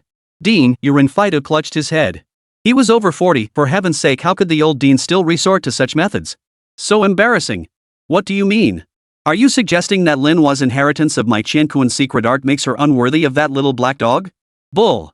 Sun Qianquan reverted to his usual mischievous old man persona. Bull, you're absolutely right. Renfido had no choice but to concede. What could he do? Having grown up alongside Sun Qianquan, they were as close as grandfather and grandson. Also, starting today, find me a job sweeping the floors, Sun Qianquan declared. Ha? Old Dean, with your health, sweeping? Renfido was stunned. What's wrong with sweeping? I can't stand sitting around. Besides, I need to watch Lin Hua practice her skills every day. And strictly forbidden to reveal my true identity to anyone. Sun Qianquan's tone was now commanding. All right. At your age, you've formed such a close bond with a student. After a moment's thought, Renfido agreed, then teased Sun Qianquan. What? How about I become her sworn sister and make you call her grandma? Sun Qianquan's joke crossed all boundaries. Please don't, I beg you, old Dean, Grandpa Sun. If you become sworn siblings with her, half the entire Huaxia Beastmaster world would have to call her grandma. Facing this old Dean, Renfido was utterly exasperated. Meanwhile, at the administrative building of Johua Beastmaster Academy's second-year division. Hello. I'm here to sign up for the boot camp. Lin Jing, who had barely made it after rushing, grabbed the last available staff member, panting heavily. Oh? You're the transfer freshman? The bespectacled young man scrutinized Lin Jing from head to toe. Yes, that's me. Lin Jing hurriedly pulled out all the necessary forms. Go home. We're done for the day. Think this place is your family business? No sense of time at all. The boy pushed his glasses up with his middle finger, his face full of contempt. Chapter 50. The Lin family heiress's dream must end. What was the Devil's Training Camp? It was a place everyone dreamed of entering, a place where the top 400 geniuses were selected from thousands of talented individuals, and then the top 40 geniuses among geniuses were chosen from that elite group. Though this description might sound like padding, that's precisely how the Devil's Training Camp is revered by all second-year students. Named the Devil's Camp, it's treated like a sacred sanctuary, untouchable and inviolable. Hua Yuning, fortunate enough to be among its ranks, held this belief. Though he barely scraped in at 400th place, he regarded this place as sacred ground, a golden opportunity to turn his life around. Therefore, he absolutely refused to tolerate anyone disrespecting this sacred place in his heart, not even a legendary freshman renowned throughout the entire academy. Moreover, the rumors surrounding Lin Jing had now dissipated. With the official intervention of the Administration Bureau, all misunderstandings had been cleared up. Lin Jing's standing in everyone's eyes had plummeted. Stripped of the Lin family aura, she was now just a mysterious recommended student who failed the opening semester assessment and was inexplicably pulled from new student training to join the brutal boot camp. As the saying goes, the more the merrier when it comes to gossip. New rumors began to swirl, taking root in people's minds. Cut me some slack, okay? Some things really did take longer than expected. Lin Jing grabbed Hua Yuning as she turned to leave. Something? What could possibly be more important than this? Do you really think you're the Lin family's heiress? Moving millions around at a moment's notice? Hua Yuning scoffed. Had this girl truly been driven mad by the forum frenzy of the past few days? Did she really think she was some Lin family heiress? The forum's tone had flipped completely in recent days. If Bao Ning's mistaken post had left the pro-Lin faction stuck in limbo, the administration's official intervention to clarify the situation was a dream come true for the anti-Lin camp. When Geng Shuan practically stepped in personally and the Bureau's tech department replaced all pin posts with clarifications, everyone finally opened their eyes to reality. Then faced the anti-Lin faction's door-to-door reckoning. The pro-Lin faction collectively played dead, with only a few die-hard fans struggling to survive in the cracks. Some even dug up Lin Jing's past experiences from who knows where to settle scores with the pro-Lin faction's arrogance, from Lindai to Kara's village, from Qingting Beastmaster Academy to Jiuhua. Spreading rumors costs nothing, just as the birth of the Lin family's heiress required only a single night. New tales were being spun. Wasn't it already clarified? And I truly wasn't late on purpose. You had enough time to register me, didn't you? Lin Jing retorted, somewhat speechless. Clearly, others had spread the rumors, yet she was the one left to bear the consequences? So what if I didn't want to help you? Miss Lin? Oh wait, I should call you Lin Xiaodi now. Hua Yuning gave a cold chuckle, making Lin Jing's heart tighten. Lin Zhaodi. That was the name Lin Jing had used before fleeing her birth family, a name she never wanted to remember for the rest of her life. How did you know? Lin Jing's pupils contracted. She never dreamed this name, nearly forgotten, would resurface. How did I know? Ha! The more arrogant the pro-Lin faction got these past days, the more gleeful we anti-Lin folks became. Without Gung Shuan's halo, who do you think you are? That enrollment evaluation? Did you really think we'd be fooled by some livestream? You call yourself a legendary freshman? Hua Yuning set down her documents with evident amusement, propping her elbow on the desk. Yes, just like every tale of kicking someone when they're down, after Miss Lin Jing's identity was debunked, certain methods were employed to dig up her real background. And they specifically targeted the dirt like her rural upbringing, early marriage, and alleged cheating during the auditions. Even clips from the Lu Yu livestream were repeatedly edited and twisted to fabricate smears and rumors. When the wall falls, everyone pushes. How could this happen? How? What did I do? Why are you all? Lin Jing clutched her hair with one hand while frantically scrolling through forum posts with the other. She was on the verge of collapse. At least half the forum posts were attacking her. The few threads where her fans desperately defended her were bombarded until they collapsed, some even turning against her. Please stop attacking us. We fans who support her for her looks haven't done anything to offend you, have we? Reply 1 to get Lin's private photos. I don't usually believe this kind of tell it like it is stuff. 111-1111. Admittedly, Lin Jing possessed a resilient spirit even facing creepy old men Woon T face her. But the relentless tide of abuse was pushing her to the brink. Fine, I won't waste any more breath on you. If you're willing to come, report here at 7 a.m. tomorrow. If you're still dreaming of being a spoiled princess, I suggest you wash up and go to bed now. Hua Yuning sneered coldly at Lin Jing, who was on the verge of tears, and turned to leave. Delivering that speech right to her face felt so satisfying. Posting this victory back at the dorm tonight would definitely make me the group leader of the anti-Lin faction's 41st chat group. Hey buddy, you just mocked me without a second thought and now you're trying to walk away? Chen Rao, who'd been silent the whole time, suddenly jumped out of his backpack. Beasts can't harm humans, but no one said they can't harm their masters, right? Xiao Bai. Even so, Lin Jing called out to Chen Rao. What? If I can't kill him, can't I at least kick him a couple of times? Spreading rumors should come with a price, right? Chen Rao turned his head, looking at Lin Jing in confusion. Returning kindness for harm was something he'd never do in a million years. If Lin Jing had ever bullied others under her Miss Lin status, their fierce backlash might be understandable. But Lin Jing hadn't even known she had a Miss Lin title before. Now she was being punished out of nowhere? Wasn't that a bit unfair? Oh? What are you doing? Want to take me on one-on-one? Hua Yuning, whose attention had been drawn back, turned around and instantly grew wary the moment she saw Chen Rao. No. Lin Jing clenched her fist so tightly her knuckles cracked. She strained to calm her emotions.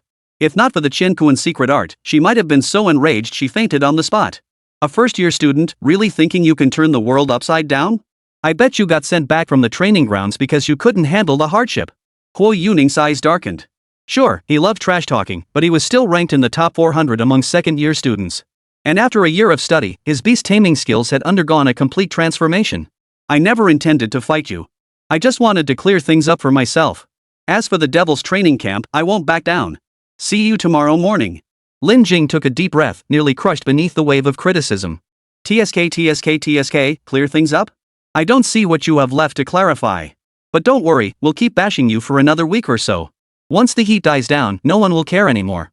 Hua Yuning laughed wildly, grabbed the documents from the table, and turned to leave. Thud. The door slammed shut. Lin Jing gasped for air in ragged breaths, as if she'd nearly drowned. Xiao Bai. Staggering out of the administration building, Lin Jing collapsed onto the steps, her soul seemingly ripped from her body in that instant. Breathe deeply, those spreading rumors will pay the price. Come on, let's find Sun Shenkuan. Chen Rao transformed to his true size, catching the collapsing Lin Jing. He took her forearm in his mouth, ready to carry her away. Let me be alone, Xiao Bai, please. Lin Jing yanked her arm back, burying her face in her hands. Quiet my ass. If we let them keep spreading those lies, it'll only get worse. Chen Rao growled. If not for the need to stay hidden, he'd have gone to confront Sun Shenkuan himself. Given that old man's temperament, he'd probably force Ren Fida to clarify things. The sound of hurried footsteps echoed. Chen Rao, filled with anxiety, looked up and saw a familiar figure running toward them. Yu Min. A second-year student from Jiuhuaza Division and one of the student leaders for this bootcamp. Lin Jing. Are you okay? Yu Min realized she was late, crouching down to pull out tissues. Sis Yu Min. Lin Jing's voice was faint, almost inaudible. Don't overthink it. The department is working on countering those rumors, but you know how busy the college and department are right after the semester starts. As one of the few who knew part of the truth, Yumin did her best to comfort Lin Jing. How long will that take? Lin Jing asked. I don't know. At the very least, we'll have to wait until the new students return from their practical training, which is 3 months from now. Even as she said it, Yumin felt the wait was far too long. Lin Jing stood up, her entire body moving forward as if she'd lost her soul. You might as well not have said anything. Shen Rao shot Yumin a disapproving look before quickly following her. Wait for me. I'll walk you back. Yumin hurried after them. Lin Jing, leaving in a daze, avoided everyone. She seemed to have reverted to her former self, her newly found confidence and pride utterly shattered. Along the way, she deliberately avoided everyone, choosing only deserted paths, even those without streetlights to navigate. If not for Chen Rao's keen sense of smell, he might have lost track of her entirely. Yumin would have lost track of her long ago. She could only make call after call, but she couldn't reach anyone.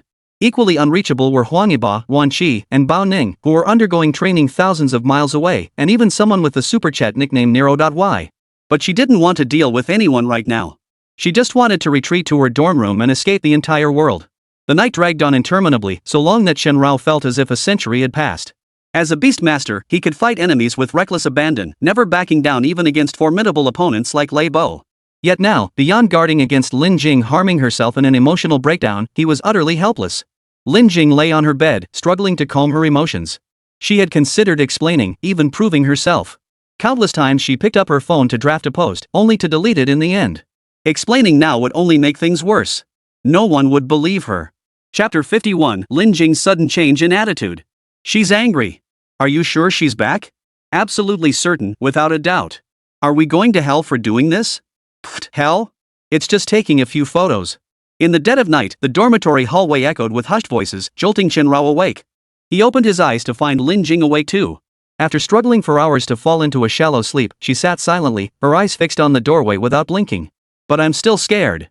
Won't we get caught for taking secret photos? Relax. All those AI images and videos are fine. Besides, we're not taking anything revealing. Get it over with quickly and leave. Remember to turn off the flash. Chen Rao stood up. From their conversation, he had a pretty good idea what the 3 people outside the door were up to. When the pro-Lin faction was at its peak, everyone feared the rumors were true. So even if the anti-Lin faction was seething inside, they mostly just engaged in verbal attacks, afraid to do anything truly malicious. But now that the wall had fallen, everyone was pushing. Ask what posts dominated the Zhouhua forum besides those berating Lin Jing? Posts begging for Lin Jing's private photos. No one knew where that first photo had come from, and even though everyone could see it was an AI face swap using screenshots from teacher Kai Hua's work, they were willing to fall for it. Some even spotted a business opportunity, flooding the site overnight with videos and photos. But since it's fake, the prices aren't high. People are just chasing novelty. But what if it were real? Zhouhua's strict standards filter out academic underachievers and newbies, but they can't filter out scum. They fantasized about accumulating wealth through photos, even holding auctions to seize the chance to become the world's richest person. A bit far-fetched, but essentially they wanted to make money at zero cost. Shall buy, no killing. Facing this stark danger, even Lin Jing had shifted her warning from no hurting to no killing. Even a cornered rabbit will bite. After a series of scratching and clattering sounds from the door lock, the dorm room door swung open. 3 figures, looking like thieves, pushed their way in, deliberately wearing masks and sunglasses to conceal their identities. The pitch-black hallway made one wonder how these 3 had managed to find the place so precisely. You 3, you'd better get the hell out of here. Chen Rao leapt off his bed, his feet radiating an icy chill. He was genuinely enraged by these 3. Holy crap! The trio hadn't expected Lin Jing to be awake, and his shriek erupted. Get out! Lin Jing's voice was barely audible. Get out! Chen Rao growled, crouching low. The guilty trio wailed like children, scrambling to their feet and bolting in a panic, even warping the old doorframe as they fled.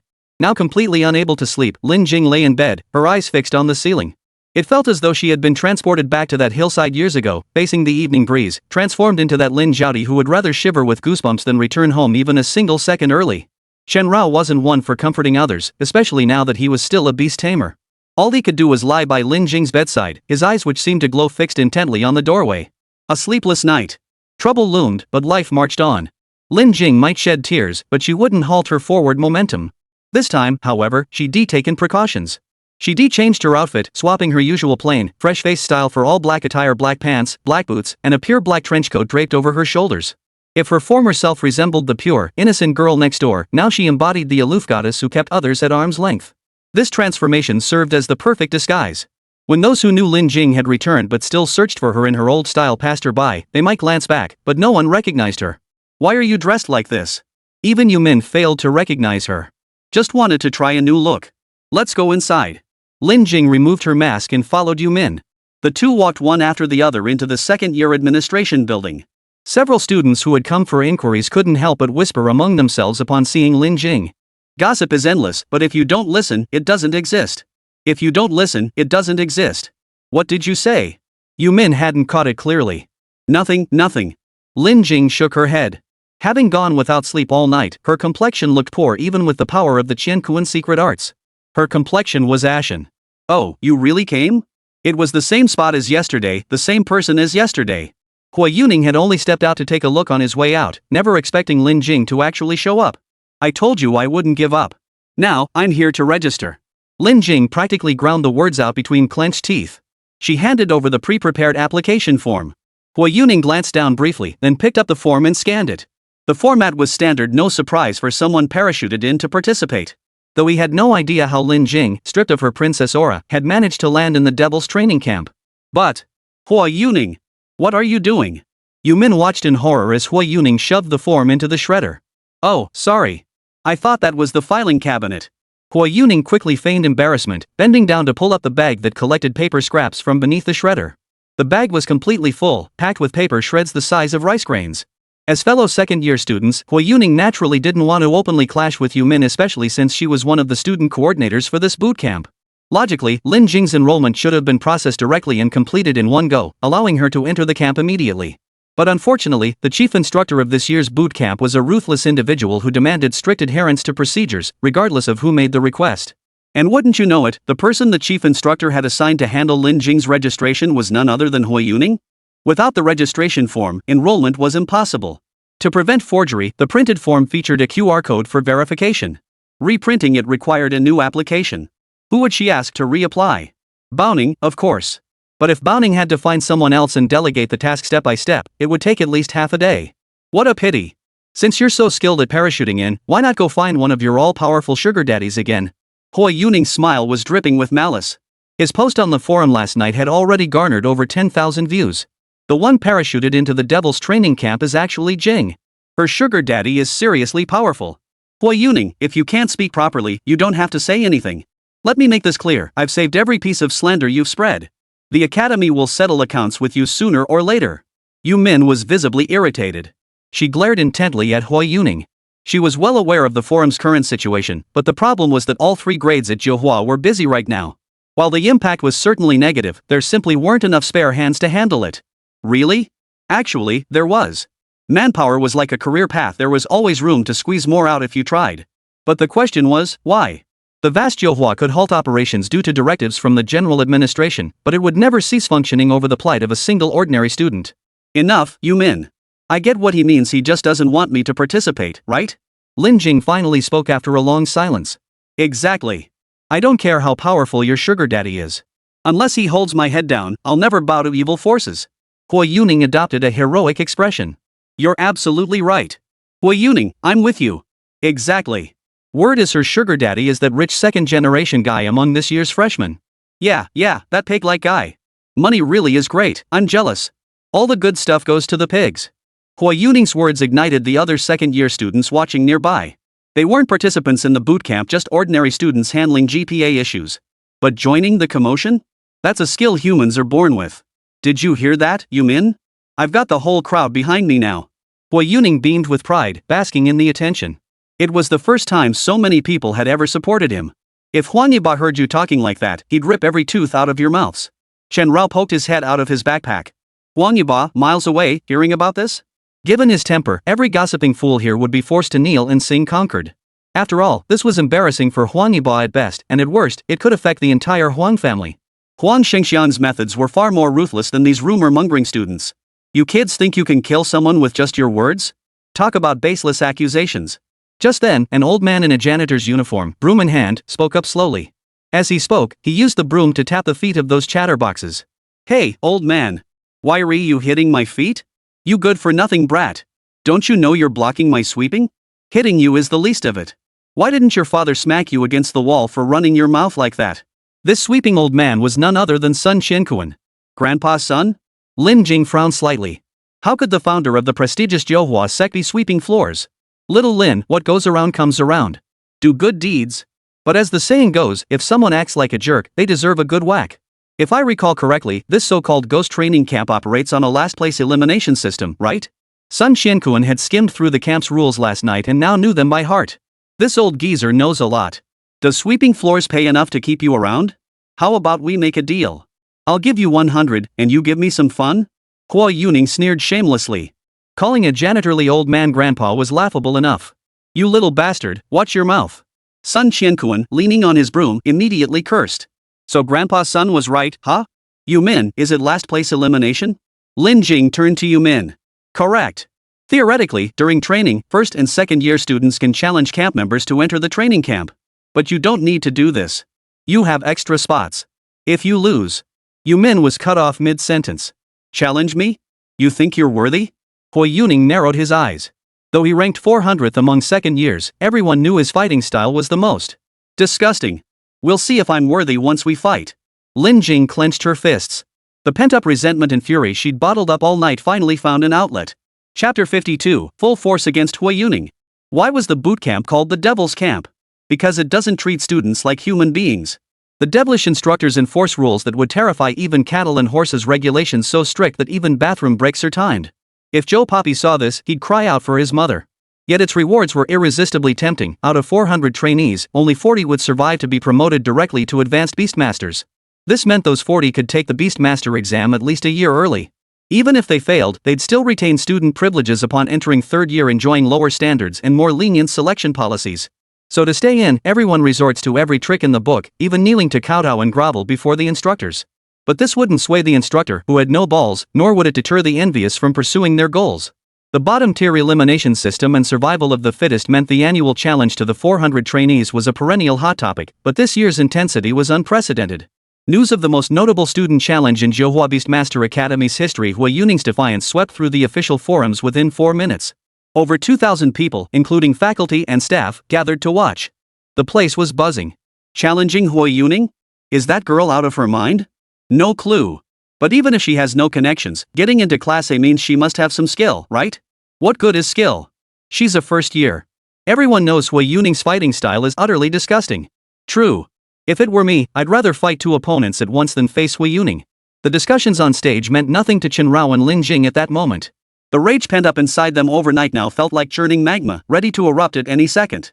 You better pray the security outside clears the area fast enough. Chen Rao walked beside Lin Jing, his low growl as unsettling as a V16 engine.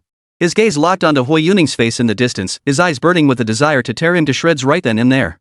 Xiaobai, no killing, okay? Lin Jing forced a smile uglier than crying, leading Chen Rao into the simulation chamber. For fairness, the simulation chamber contained no environmental effects this time, completely bare to ensure nothing interfered with the performance of the beasts or their tamers. The crowd watching from the platform erupted the moment they spotted Lin Jing. Bitch! Go back where you came from. Why's the big missy coming to school herself? Ha! Ha ha ha ha! How much do you charge for a night? I'll give you 500 for a good time. A tidal wave of taunts and insults crashed over her in an instant.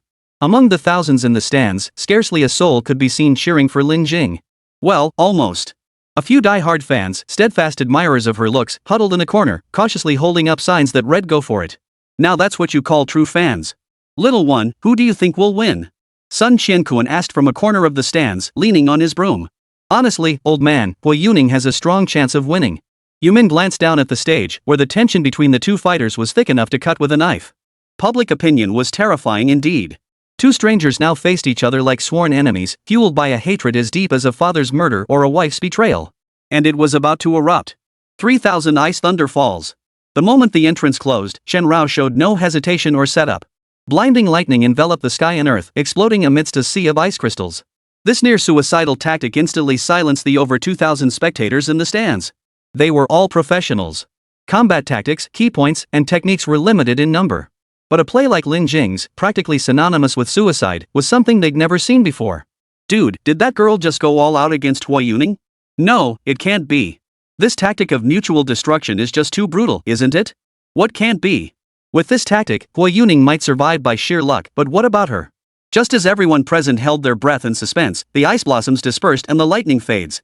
4 figures still stood on the platform below. Feeling good?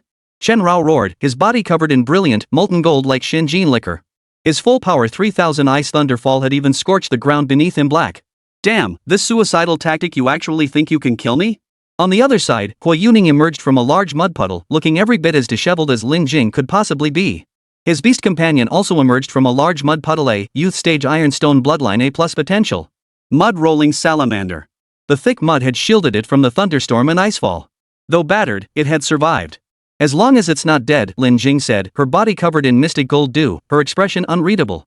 Before anyone could react, without a command or visible movement, Chen Rao activated lightning flash and vanished from his spot.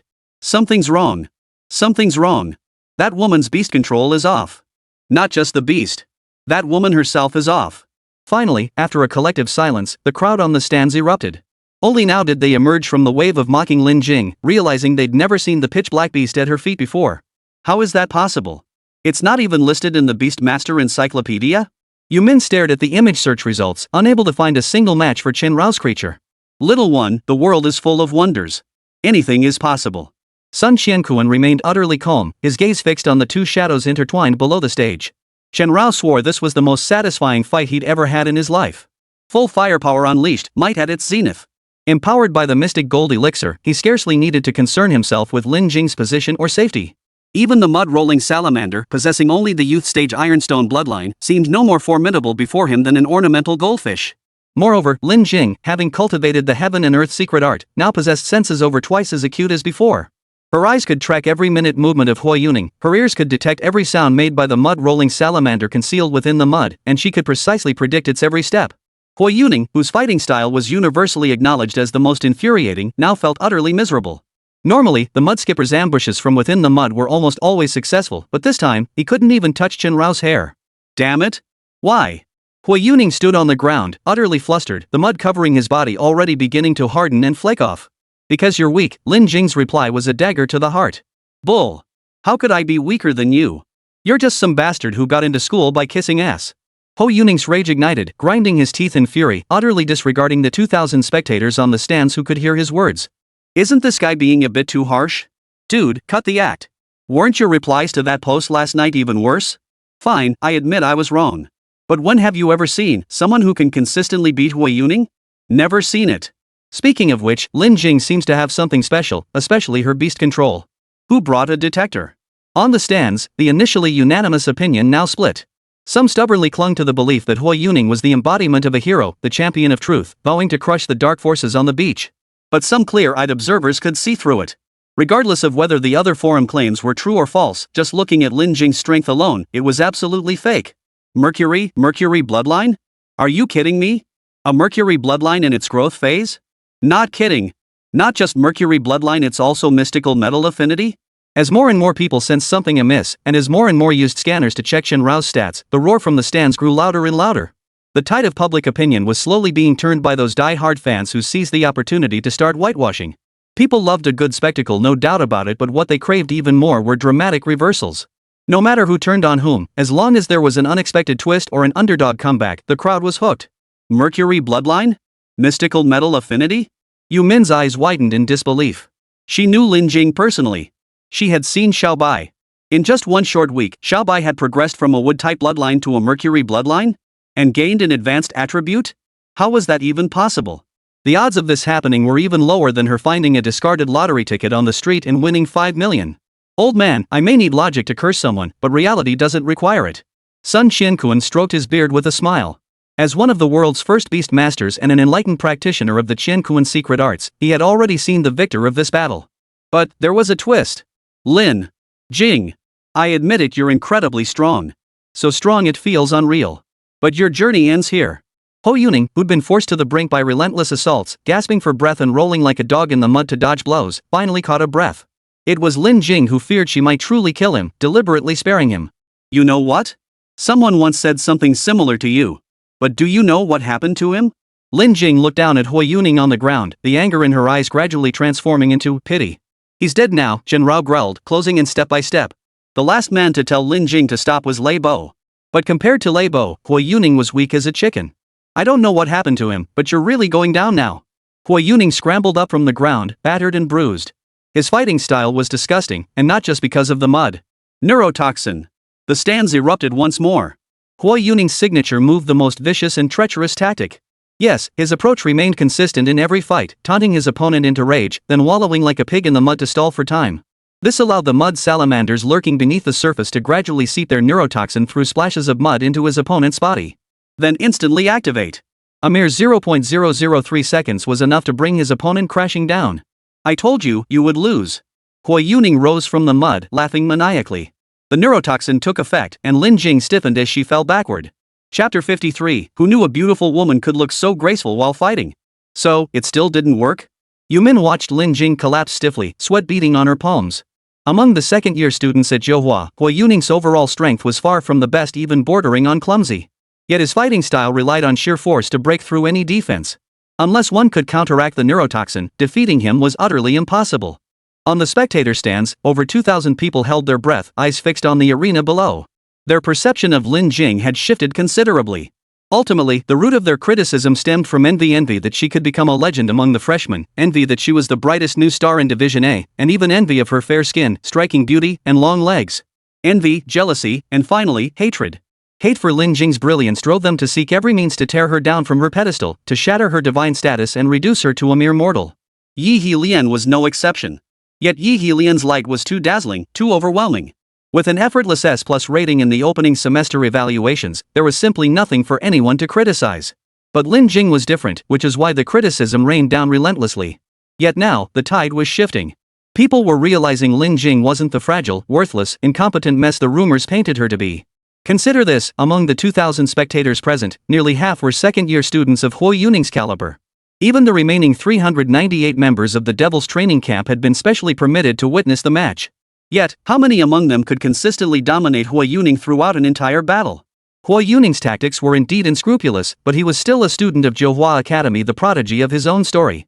To have someone like Lin Jing keep him gasping for breath throughout the entire match. Not a single person among the 2,000 spectators in the stands dared to guarantee they could do it. Even the instructors couldn't confidently guarantee it. Unconsciously, everyone's attitude toward Lin Jing had shifted from hoping to see her lose to Hua Yuning to hoping Lin Jing could crush Hua Yuning into a complete victory. For they had never witnessed such fluid, spectacular combat before. Leveraging the immense power granted by the system, Chen Rao unleashed Beastmaster skills as if money were no object, weaving an endless barrage of lightning and ice attacks like a relentless storm.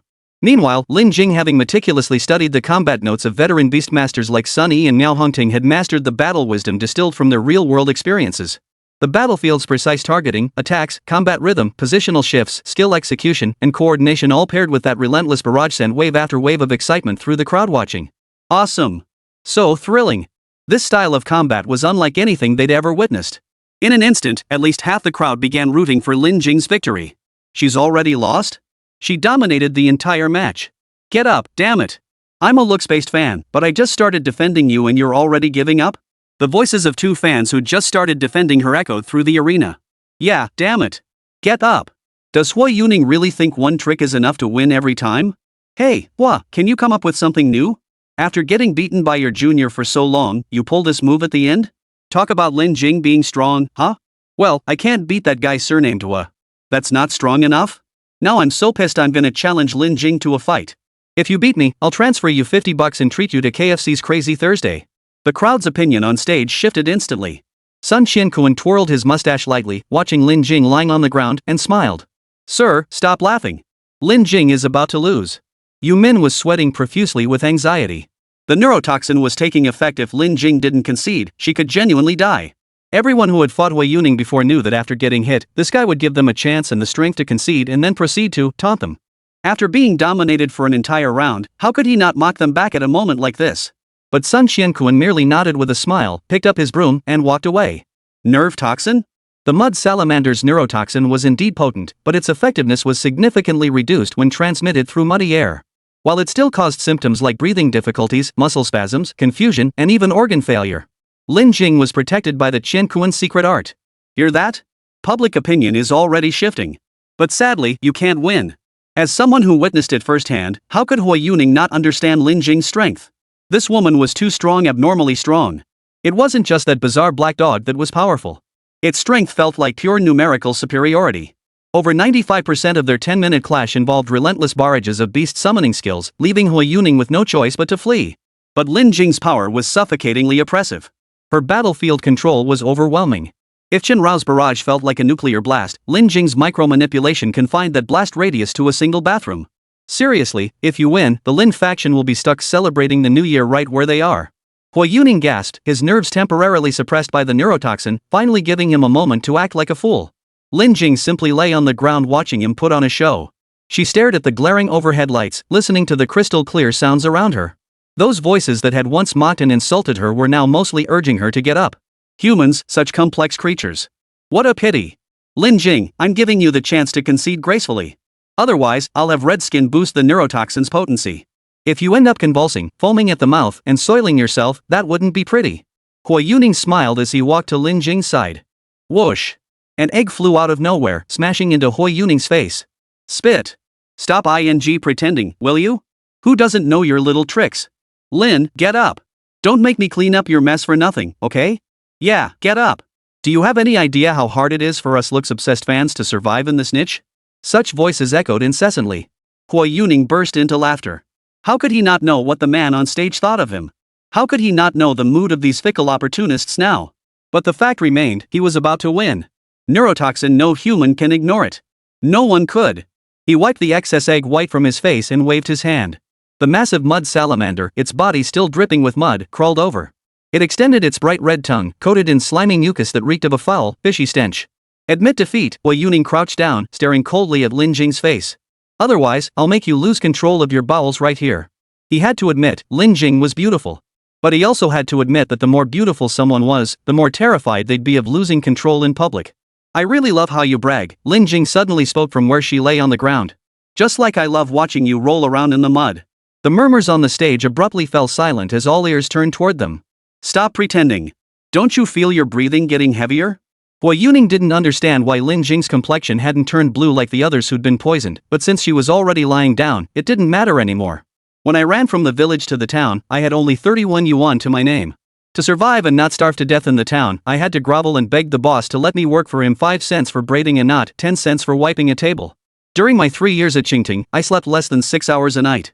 Not only did I work to pay for tuition and living expenses, but I also had to dedicate even more time to mastering in 3 years what others learned over 12 years starting at age 6. Ignoring Hui Yuning's reminder or perhaps warning, Lin Jing continued her story, speaking as if to herself. At that moment, over 2,000 people on and off stage listened in complete silence. To cover the 320 yuan accommodation fee, I had to rise at 3 a.m. daily, pushing a 110-kilogram milk cart through half of Qingting County. Do you know how bitterly cold Qingting gets in late December? Do you know that in such weather, your hands can freeze to the metal bars? Do you know how I endured 3 years in Qingting?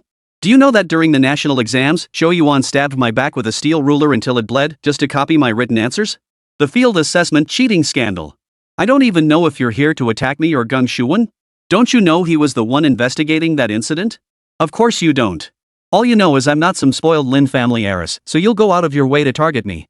I used to believe that if I treated others well, they'd treat me well in return.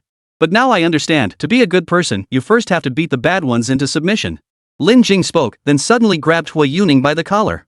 In full view of everyone, this girl who had done almost every menial job since childhood, was thin yet surprisingly strong, sprang to her feet.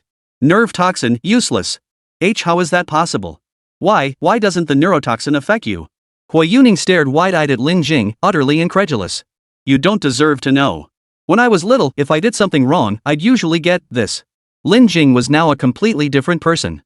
She was no longer the meek Lin Zhaodi, nor the timid Lin Jing who only wanted to live cautiously and peacefully. At this moment, clad entirely in black and vowing never to be weak again, Lin Jing could not have known that she would become the fastest beastmaster in global history to earn the Black Eagle badge, and simultaneously the youngest acting director in the history of the East Asian Beastmaster Administration Bureau. But for now, Lin Jing had only one thing to do. Smack! This girl, who once pushed a 110-kilogram milk cart uphill, swung a powerful slap across Hui Yuning's face, knocking out his teeth. Beasts cannot harm humans, but beastmasters can. What are you doing? Don't come any closer. Stunned and reeling from the blow, Hui Yuning stumbled backward, staring at Lin Jing as if he'd seen a ghost. Come on then. Didn't you want to make me wet myself? Lin Jing, her boots clicking on the floor, took deliberate steps toward Hui Yuning. Over the next 5 minutes, the 2,000 spectators on the stands witnessed the most unforgettable scene of their lives. Short people must admit, take the beating and stand firm. Who knew a beautiful woman could look so stunning while beating someone up? Chapter 54, Sun Qianquan's Second Treasure. Smack! A slap echoed through the air, silencing the crowd. Smack! After the second slap landed, Hu Yuning collapsed to the ground. Over 2,000 people held their breath in shock. Smack! Smack!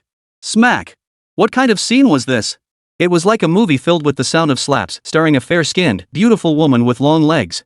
Each slap drew stares, though no one envied the male lead. It looked painfully brutal. Stop! Stop! I surrender! I surrender! Hu Yuning was completely dazed from the beating. Sitting slumped in the mud, his face was swollen like a pig's head. What made Hu Yuning's fighting style so despicable was that he never engaged any opponent head-on. Even if his opponents knew beforehand that this guy relied on rolling around in mud to stall for time, he'd ultimately paralyze the Beastmaster with neurotoxin, forcing them to surrender for victory. There was no countermeasure, for humanity still hadn't mastered the fundamental technology to independently neutralize neurotoxins. This meant that even with abysmal Beastmaster skills, Hu Yuning could still squeeze into the Devil's training camp through such despicable means. But what kind of monster is Lin Jing? Why could she ignore the mud-rolling salamander's neurotoxin? Surrender? Isn't surrender only allowed after losing control of your bladder and bowels? Lin Jing stomped closer in her leather boots, her boots clattering on the ground as she approached Hu Yuning.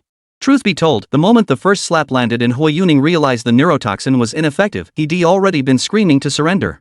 There was no point in stubbornly refusing when victory was impossible. But how could Lin Jing let him off so easily? Each successive slap was pure venting of rage. Hu Yuning had considered summoning the mud-rolling salamander for backup, but the problem was this: during a Beastmaster duel, collateral damage to the Beastmaster was permitted. Directly attacking the Beastmaster, however? Sorry, that was allowed on the battlefield, but within the academy grounds? That was a violation. This left both the mud-rolling salamander and Chen Rao powerless to intervene, forced to watch as Lin Jing landed slap after slap on Hu Yuning's face. No, Lin Jing. I'm sorry. I'll delete the post as soon as I get back. I'll never spread rumors again.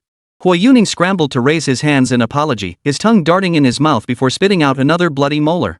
Having worked the fields for over a decade since childhood, Lin Jing possessed considerable strength. Hu Yuning, on the other hand, had been pampered his entire life.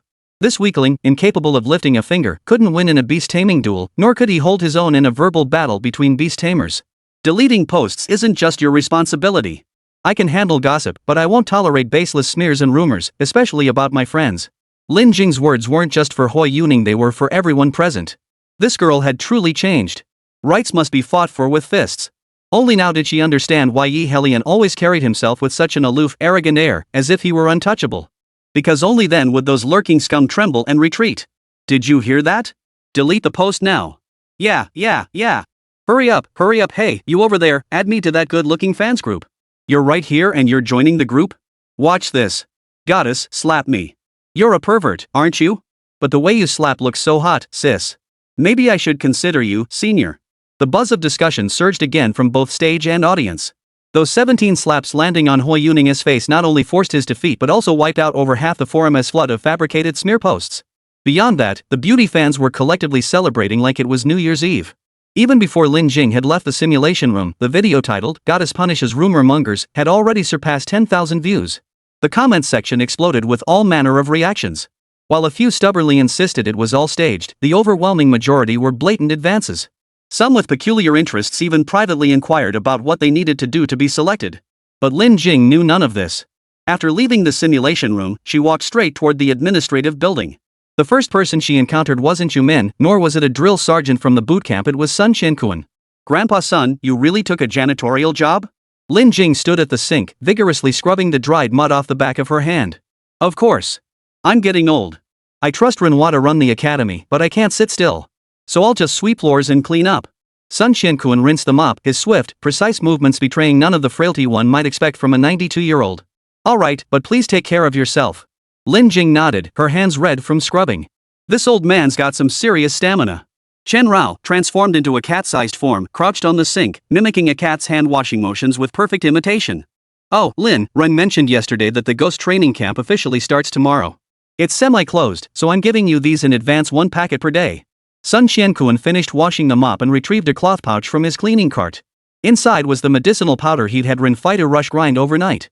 He had to admit modern technology was advancing by leaps and bounds. What used to require him to boil herbs daily could now be reduced to powder and dissolved in hot water. The efficacy was virtually unchanged. Thank you, but the intensity of the bootcamp is extreme. I might not have time to practice the Chin-Kuan secret technique you taught me. Perhaps I should wait until it's over? Lin Jing looked at the full pouch of powder and declined politely. That's not a problem. You're still in the foundation establishment stage. Cultivation mustn't be interrupted. You can reduce the time, but you absolutely cannot stop. Otherwise, the results later on will be severely compromised. Sun Qiankuan's words momentarily made Chen Rao feel like he'd been transported into a cultivation world. Alright then. Thank you for your trouble. Lin Jing accepted his offer, knowing better than to argue. Oh, and this. Sun Qiankuan's cleaning cart resembled Doraemon's fourth-dimensional pocket. After rummaging through a pile of cleaning agents, he pulled out a golden pill? Did the author lose his mind? Are we seriously starting cultivation now? Chen Rao mentally exploded, but then a system notification flashed before his eyes. Ding, system scan complete. Detected, Gilded Pearl High Quality. Gilded Pearl High Quality.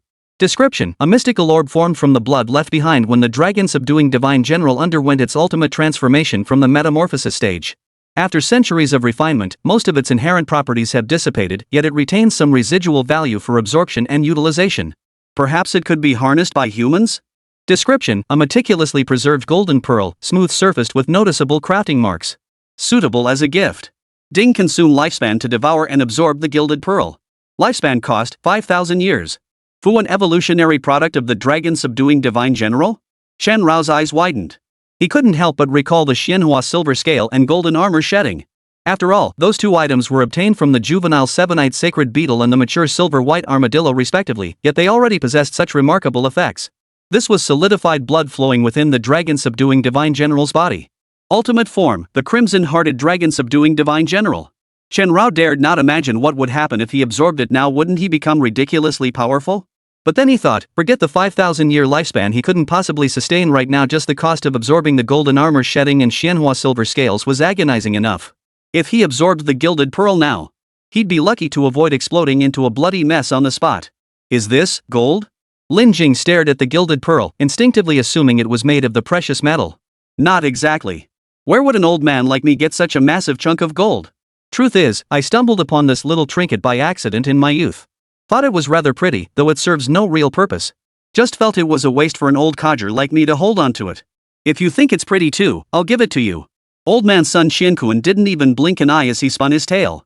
Something worth billions out in the world meant nothing to him. No, no, no. How could that be? You should keep it. Lin Jing hastily refused. Ah. I knew it. Young folks these days just look down on an old man's things. Sun Qiankuan immediately adopted a feeble, dying old man posture. It's not that. I just feel it's too valuable. Lin Jing stared at the heavy, gilded pearl in her palm. She wasn't stupid. This was undoubtedly a treasure. She couldn't accept an unearned gift. What's so precious about it? I've lived over 90 years, and it's rare to meet someone I click with so well. Take it, take it. Sun Qiankuan gave up pretending altogether, waved his hand dismissively, and pushed his cleaning cart away. Lin Jing watched Sun Qiankuan's retreating figure, several times wanting to speak, several times interrupted by Sun Qiankuan raising his hand. In the end, she said nothing, and Sun Qiankuan didn't stop. And just like that, for some inexplicable reason, he left her with that gilded pearl. Xiaobai, what do you think Grandpa's son was thinking? Lin Jing couldn't help but wonder. They'd only just met, yet this eccentric old man had entrusted her with his most precious possession as if leaving it to an orphan. I'm not a mind reader, Chen Rao remarked, examining the gilded pearl and gently nudging it with a paw. Regardless, since she had accepted it, Lin Jing could only stow the gilded pearl into her backpack for now. Yu Min, who had arrived late, had actually gone to process Wei Yuning's withdrawal first before rushing over to find Lin Jing. She needed to complete the enrollment procedures before noon, as the chief instructor would be giving a briefing to everyone tonight. Meanwhile, Sun Qiankuan was pushing his cleaning cart away, mopping the floor, when someone approached him. Old Dean, tell me straight, have you been sneaking around looking for a new partner behind our backs? Ren Fido couldn't shake his suspicions and had come specifically to check. You little brat. My devotion to your grandmother is as clear as day and night. Are you looking for a beating? Sun Qiankuan grabbed his mop, ready to give Ren Fido a good thrashing. Whoa, whoa, whoa, calm down, calm down. If it weren't for the daughter and granddaughter your wife gave you, would you just hand over the pearls like this? I don't buy it. Back when your daughter-in-law was causing all that trouble, even threatening abortion, you didn't give them to her. Why would you give them today? Ren Fido hurriedly stopped Sun Qiankuan. Your aunt and elder brother passed away early. I couldn't give this to outsiders. Truth be told, Lin Wawa is an outsider too, but what can one do? Sun Qiankuan spoke with rare solemnity, letting out a long sigh. Since ancient times, every obstacle has been overcome, yet heroes falter before the beauty's gate. Meeting someone today feels like meeting an old friend, yet why must old friends depart? Chapter 55, Training commences, and the bet with the instructor. After completing her camp registration, Lin Jing rested briefly, brewed some medicinal broth, and spent the day solidifying her practice of the Qiankuan secret art. Before she knew it, evening had fallen. The more Lin Jing practiced this secret technique, the more extraordinary it felt. Including the first day, this was only her third session, yet it gave her a sense of rebirth utterly liberating. She even felt as though she possessed boundless energy now, with long-standing ailments miraculously healed. Her entire being radiated health, like a robust female gorilla in the African jungle. But there was no time for a health check to see who was healthier, her or a gorilla. Right now, Lin Jing stood on the drill ground of the boot camp, hearing whispers about her. Up close, she's really tall. Yeah, I didn't notice from a distance before. It's not just her height, look at that waistline. Her proportions are absolutely perfect. Shoo, keep your voices down. Do you three want to get slapped too? Hell yeah, we do. Damn perverts. Just as a few slightly perverted masochists were spouting outrageous comments, a man walked in. He was about the same height as Lin Jing, wearing a white vest cinched with a leather belt, and pants identical to those worn by the Beast Masters on the Shilin Alliance side. Hello, everyone. Finally meeting you in person. The man greeted them cheerfully, though his dead fish eyes betrayed no emotion. You're our chief instructor, asked a petite girl barely 152 centimeters tall. That's right. I've been giving you orders through screens before, but now we meet in person. Nono-chan is quite adorable, the man smiled warmly at the little girl. If not for his familiar voice, no one could have connected him to the head instructor of the Devil's training camp. After brief greetings, the man didn't rush into self-introductions. Instead, he scanned the room before fixing his gaze on Lin Jing. Lin Jing. He deliberately drew out the syllables. Present. Lin Jing answered with impeccable discipline. The only first year among 400 students. Honestly, when Oscar insisted on squeezing you in, I was dead set against it. Not just a newbie, but a spotlight case. If you'd ended up on my hands, it would have been a nightmare. The man laid bare his distaste for Lin Jing, as if her enrollment were a stain on his career. But I did watch your fight with Hui Yuning. The angle wasn't great, but your performance surprised me. The techniques you used definitely weren't learned in school, right? Yes. Lin Jing admitted without hesitation. Excellent. Did everyone hear that? This girl, the one you all claimed got in through connections, now possesses combat techniques none of you have ever even seen. The man smiled faintly and announced loudly to the entire group. So what if she knows some combat techniques? What's the big deal? A boy asked, speaking to himself. Shuai Jinfei, excellent question. Let me tell you, the combat techniques she possesses are battle-tested methods compiled by the Beast Masters. She acquired them during the practical training sessions just days ago. How powerful are these techniques? Let me put it this way, if you can't learn them from her, then by the time the final combat phase rolls around, your skills will definitely fall short of hers. The man's words thrust Lin Jing into the spotlight. Everyone, including Yu Min, began pondering this question. If Lin Jing's Beastmaster skills had already far surpassed everyone else's, it meant that unless their own Beastmaster abilities could completely overwhelm Chen Rao, they would inevitably lose in the practical combat assessment. And losing meant elimination. But after witnessing Chen Rao's relentless, barrage-style combat prowess today, who among them could claim their beast control skills were superior to hers? Perhaps some could, but very few. Moreover, the Devil's training camp assessment consisted of 3 rounds, with the final round being the combat test. Who would want to endure all the way to the last round only to lose in the final round? No one would. Especially not to Lin Jing. They could accept defeat based on skill, but not when she'd openly received special treatment. Even if that special treatment was perfectly justified. So, let's focus on eliminating her in the first 2 rounds, the man said with a faint smile. What? Openly inciting these people to target Lin Jing? And you call yourself an instructor? Chen Rao was currently sheltered within his beast taming space. Though it felt odd, at least he could hear and see the outside world. After all, summoning beasts was strictly forbidden during the training camp's drills, so he had no choice but to endure it for now. Instructor, isn't this unfair? Yu Min couldn't help but speak up. While she might be one of the unlucky ones eliminated by Lin Jing, they had at least known each other. Having everyone openly target Lin Jing like this was unfair. Yu Min, minus 10 points. The man deducted the points without mercy. In the boot camp, elimination came in 2 forms. One was due to the trainee's own inadequacy, eliminated after failing the 3 rounds of assessments. The other was for cheating, cutting corners, or violating camp rules during training, resulting in the complete depletion of their 100 points. Instructor, deducting points like this is inhumane. Nua's voice was soft and gentle. No, minus 10 points. And now it's time for introductions. My surname is Xin Ming. You may address me as instructor or use my full name, whichever you prefer. I serve as the leader of the Lucky One task force within the 4th Brigade of the East Asia Beastmaster Administration's Enforcement Division, holding the rank of Special Grade 3 Beastmaster. My jurisdiction is the Level 7 Special Danger Zone, the 4th defense line of Cambasol. Before meeting you lot, the most common sights in my last 3 months were monster corpses and my teammates' corpses. Honestly, I didn't want to come here and be your damn instructor. To me, you're just a bunch of pampered rich kids who'd be ting themselves and crying for their mommy within half an hour on the battlefield. But what can you do? Misfortune rotates, and this year it's my turn. I hope at least one of your 400 can pass the first round. Because before I arrived, your department head and vice dean rejected my training plan 6 times, even brandishing the Geneva Conventions to accuse my methods of being inhumane. Shen Ming spoke these words with a constant smile on his face, yet his grin sent a chill through everyone present.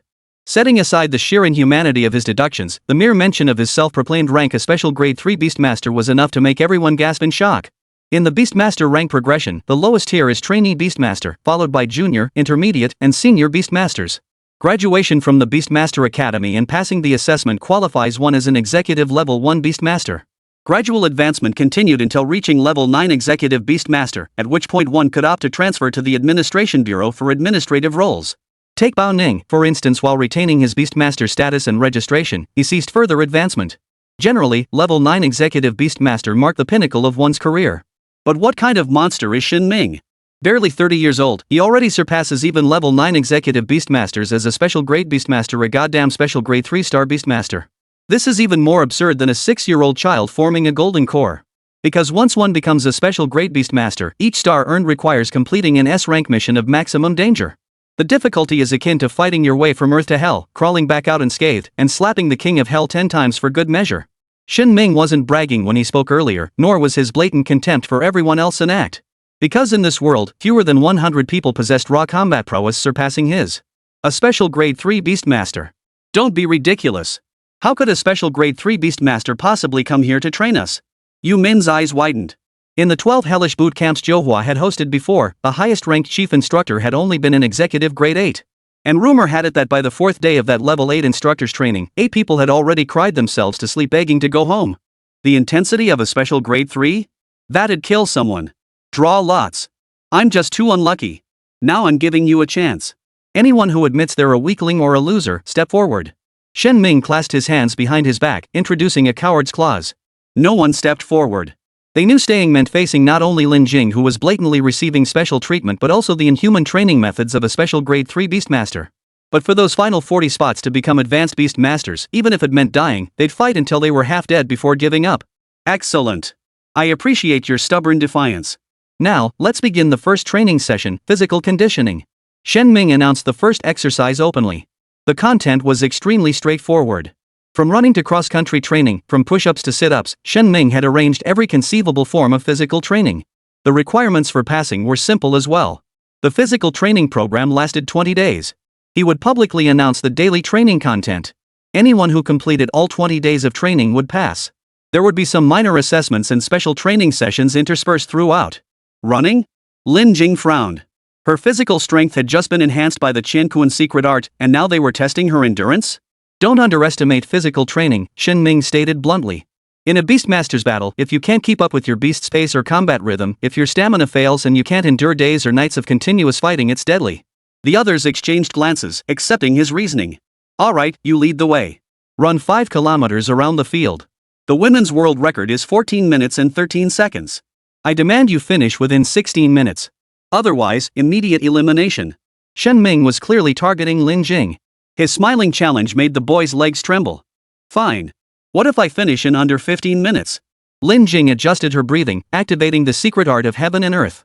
Her internal organs roared to life like engines revving up. If you finish within 15 minutes, tonight's evening training is cancelled. Everyone gets to rest until 8 a.m. tomorrow morning. Shen Ming's counteroffer was equally tempting. It's a deal. Lin Jing regulated her breathing. At this moment, even the air she exhaled felt scorching hot.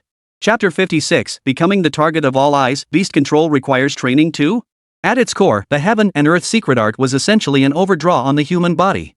It exaggerated the expansion and contraction of the lungs, forcing more oxygen into the bloodstream. It accelerated the heartbeat, allowing oxygen-rich hemoglobin to reach every part of the body at a higher frequency. It dilated blood vessels, enhancing the functionality and operational efficiency of every system. The result was a quantum leap in human capabilities, accelerated speed, amplified strength, and a doubling of visual and neural processing that granted terrifying observational and cognitive abilities. The cost, however, is immense damage to the internal organs after each activation, particularly the central nervous system. If an ordinary person's nerves were subjected to such intense strain, they would become a vegetable within 8 minutes. Yet destiny had blessed Lin Jing with superhuman neural resilience, granting her near unlimited access to the Qian Kuan's secret arts. Supportive medicinal broths rapidly repaired her overworked organs. With each breath, she now sprinted across the Devil Camp's field like a true superhuman. Is she really human? I don't know. Mom, I just saw a female superhero. Among the 400 participants tackling the 5K aerobic run, at least half were fitness and sports enthusiasts who didn't take it seriously. Even though their usual times hovered around 20 minutes, they were confident they could sprint their hearts out and finish under 16 minutes. But what kind of monster was Lin Jing? From her very first step, her stride frequency never wavered. Everyone could keep up for the first kilometer, but by the 2-kilometer mark, nearly half had fallen behind. By the 3rd kilometer, only a handful could stay in Lin Jing's wake without being left behind. By the 4th kilometer, curses began flying. They couldn't believe someone with no systematic training could run this fast. The women's indoor 5K world record stood at 14 minutes and 13 seconds, a mark honed by professional athletes through a decade of relentless training.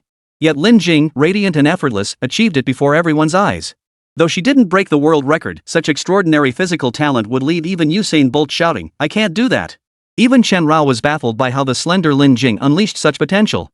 Knowing about the secret technique's boost, he still couldn't wrap his head around it. Unreasonable. Utterly unreasonable. Even Shen Ming, leisurely munching popcorn at the finish line, stared in disbelief when Lin Jing stopped. Only after glancing at the stopwatch did he nod. 15 minutes and 9 seconds. Too bad, you lost, Shen Ming announced, stopping his stopwatch. Congratulations, you won. Lin Jing calmly accepted her defeat, but this time was terrifying, okay? The remaining 399 participants stared at Lin Jing like they'd seen a monster. Not only had she finished, but even Xue Jinfei, the fittest among them, was still a full lap behind. As for those who prioritized beast taming techniques over physical training, the ones who occasionally enjoyed doing needlework for teacher Kai Hua, they were complete physical weaklings who hadn't even finished a full kilometer. Is this kind of physical training really useful? Lin Jing stood in place, looking at Shen Ming. 10 points deducted. Questioning the process is commendable, so I'll answer your question. Shen Ming began deducting points as effortlessly as drinking water. He stood up, shared one of the remaining 2 popcorn kernels with Lin Jing, then explained, "Back when I was a high-level beastmaster, I also thought physical training was useless. I believed a beastmaster's job was simply to face beasts, summon their mounts, and play Pokemon style with skill throws. Fight if you can win, run if you can't. But it wasn't until I became an executive-level beastmaster and first deployed to the northern East Asian frontline carrying out missions in Siberia at -37 degrees Celsius that I truly understood how crucial physical fitness is." Reality isn't a tokusatsu show. Monsters don't stop attacking tamers just because they're fighting their beasts. Decades of evolution and combat have taught those beasts their tricks. They'll do everything to separate beasts from their tamers' commands, even prioritizing attacks on the tamers themselves. If your physical fitness can't keep up with their combat rhythm and speed, or if your reaction time isn't fast enough to dodge their follow-up attacks, you'll die. They evolve? No, I mean think? Lin Jingxiu furrowed her brows. In her previous understanding, beasts were mere monsters driven by primal instincts to hunt and reproduce. They actually think? Did you really think the beasts that dominate half the planet were just a bunch of bloodthirsty, primitive creatures? Not only do they think, they've even evolved a language system. Just like some post-molting phase beasts can communicate with humans, beasts also share experiences among themselves. Shen Ming glanced at the stopwatch, waved his hand decisively, and began deducting points from everyone who hadn't finished within 16 minutes. And they use a language evolved among their own kind, beast speech. It develops at an astonishing pace, far outstripping the speed at which tamed beasts adapt to human speech. These beasts are practically evolving their own civilization. Developing civilization in just a few decades? Chen Rao, standing within the beast-mastering space, nearly dropped his jaw in shock. After all, despite decades of development and countless instances of human intervention, only a tiny fraction of tamed beasts could understand even fragments of human language. Most still responded to commands through primitive reward systems. Yet in the same span, the beasts surviving on raw meat and blood in the Fallen Zone had evolved a language system, even civilization? No wonder that armored scarab made those strange rustling sounds as it lay dying, even crawling toward the golden exoskeleton. It wasn't trying to hide the golden shell, it was trading its life for it. It had even learned to beg for mercy. Can decades truly foster the emergence of civilization? Lin Jing remained skeptical. Even though Xiaobai understood human speech, she couldn't fathom primitive beasts evolving into civilized beings. Civilization is an exaggeration, but if you ever get lucky enough to venture deep into the fallen zone, you'll witness their communication. It'll be more astonishing than a sow climbing a tree. Shinming answered while pressing the timer, freezing the time at 18 minutes and 30 seconds. Completing 5 kilometers in 18 minutes and 30 seconds was a grueling challenge even for top-tier amateur athletes. Thus, among the 400 participants in the brutal training camp, fewer than 50 had finished the 5K before Shinming raised his hand to signal the end. They earned a break, but points were still deducted. As for the rest? What? Minus 50 points? Having pushed herself to the limit to finish the 5K, Nua's voice lost its usual softness. Not completing the training task as required deducting 50 points is already quite lenient. Shinming smiled warmly at Nua. This petite girl, standing at 152 centimeters tall and weighing 40 kilograms, had finished the 5K in 19 minutes and 57 seconds. In the running enthusiast community, this time would be considered god-tier, worthy of countless people's admiration. But in Shinming's eyes, this result was simply unacceptable. This is inhumane, absolutely inhumane. Shui Jinfei, gasping for breath, had finished second only to Lin Jing. With 8 years of fitness training and 10 years of running under his belt, his 17-minute time was already impressive. Yet Shinming still docked him 20 points for being too slow. Humanity? Let me explain humanity to you. I could extend the 5K time limit to an hour and let you walk it. But if you become an executive beastmaster someday, the beasts in the occupied zones won't show you any mercy. They don't even understand the Geneva Conventions. Slow speed means death. Slow reaction means death. Aren't you all second years? Where's your senior pride? Getting left behind by a freshman, and now you talk to me about mercy?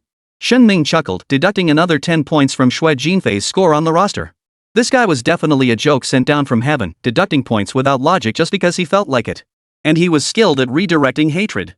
He knew full well that each second year could only participate in the Devil's training camp once. He knew that even if Lin Jing was eliminated, she still had a chance to be promoted to a high-level beast tamer due to the Shilin Alliance incident. Yet he insisted on dragging Lin Jing into the spotlight as the target of everyone's anger. Look closely, this morning she eliminated one of your weaklings, and this afternoon she's openly defeated all of you in this event. Add 10 points. Astonishingly, Shinming actually uttered the words add points. However, that single point instantly drew every pair of eyes in the arena onto Lin Jing. The points weren't many, but they were added by stepping on the heads of all 399 of them. Even Shen Rao, deep within his beast taming space, sensed the sky-piercing resentment. Resentment aside, the training camp had its rules. No matter how much they disliked Lin Jing, there was nothing they could do. She had won fair and square. 15 minutes and 9 seconds for a 5K? Anyone who didn't believe it could try it themselves. After the grueling 5K concluded, dinner time arrived. Everyone celebrated joyously, finally able to eat, and what a feast it was. From Western cuisine to Chinese dishes, from steak to lobster, the per-person cost of this meal easily exceeded 1,000 yuan. Sis Yumin, you okay? Lin Jing served herself a small bowl of fried rice and sat beside Yumin. I'm fine, just ran myself nearly to death. How did you run so fast? Yumin sat on the chair, her chest heaving. What she once considered her proudest assets now felt like the heaviest burden during the run. Maybe I know some secret martial arts technique?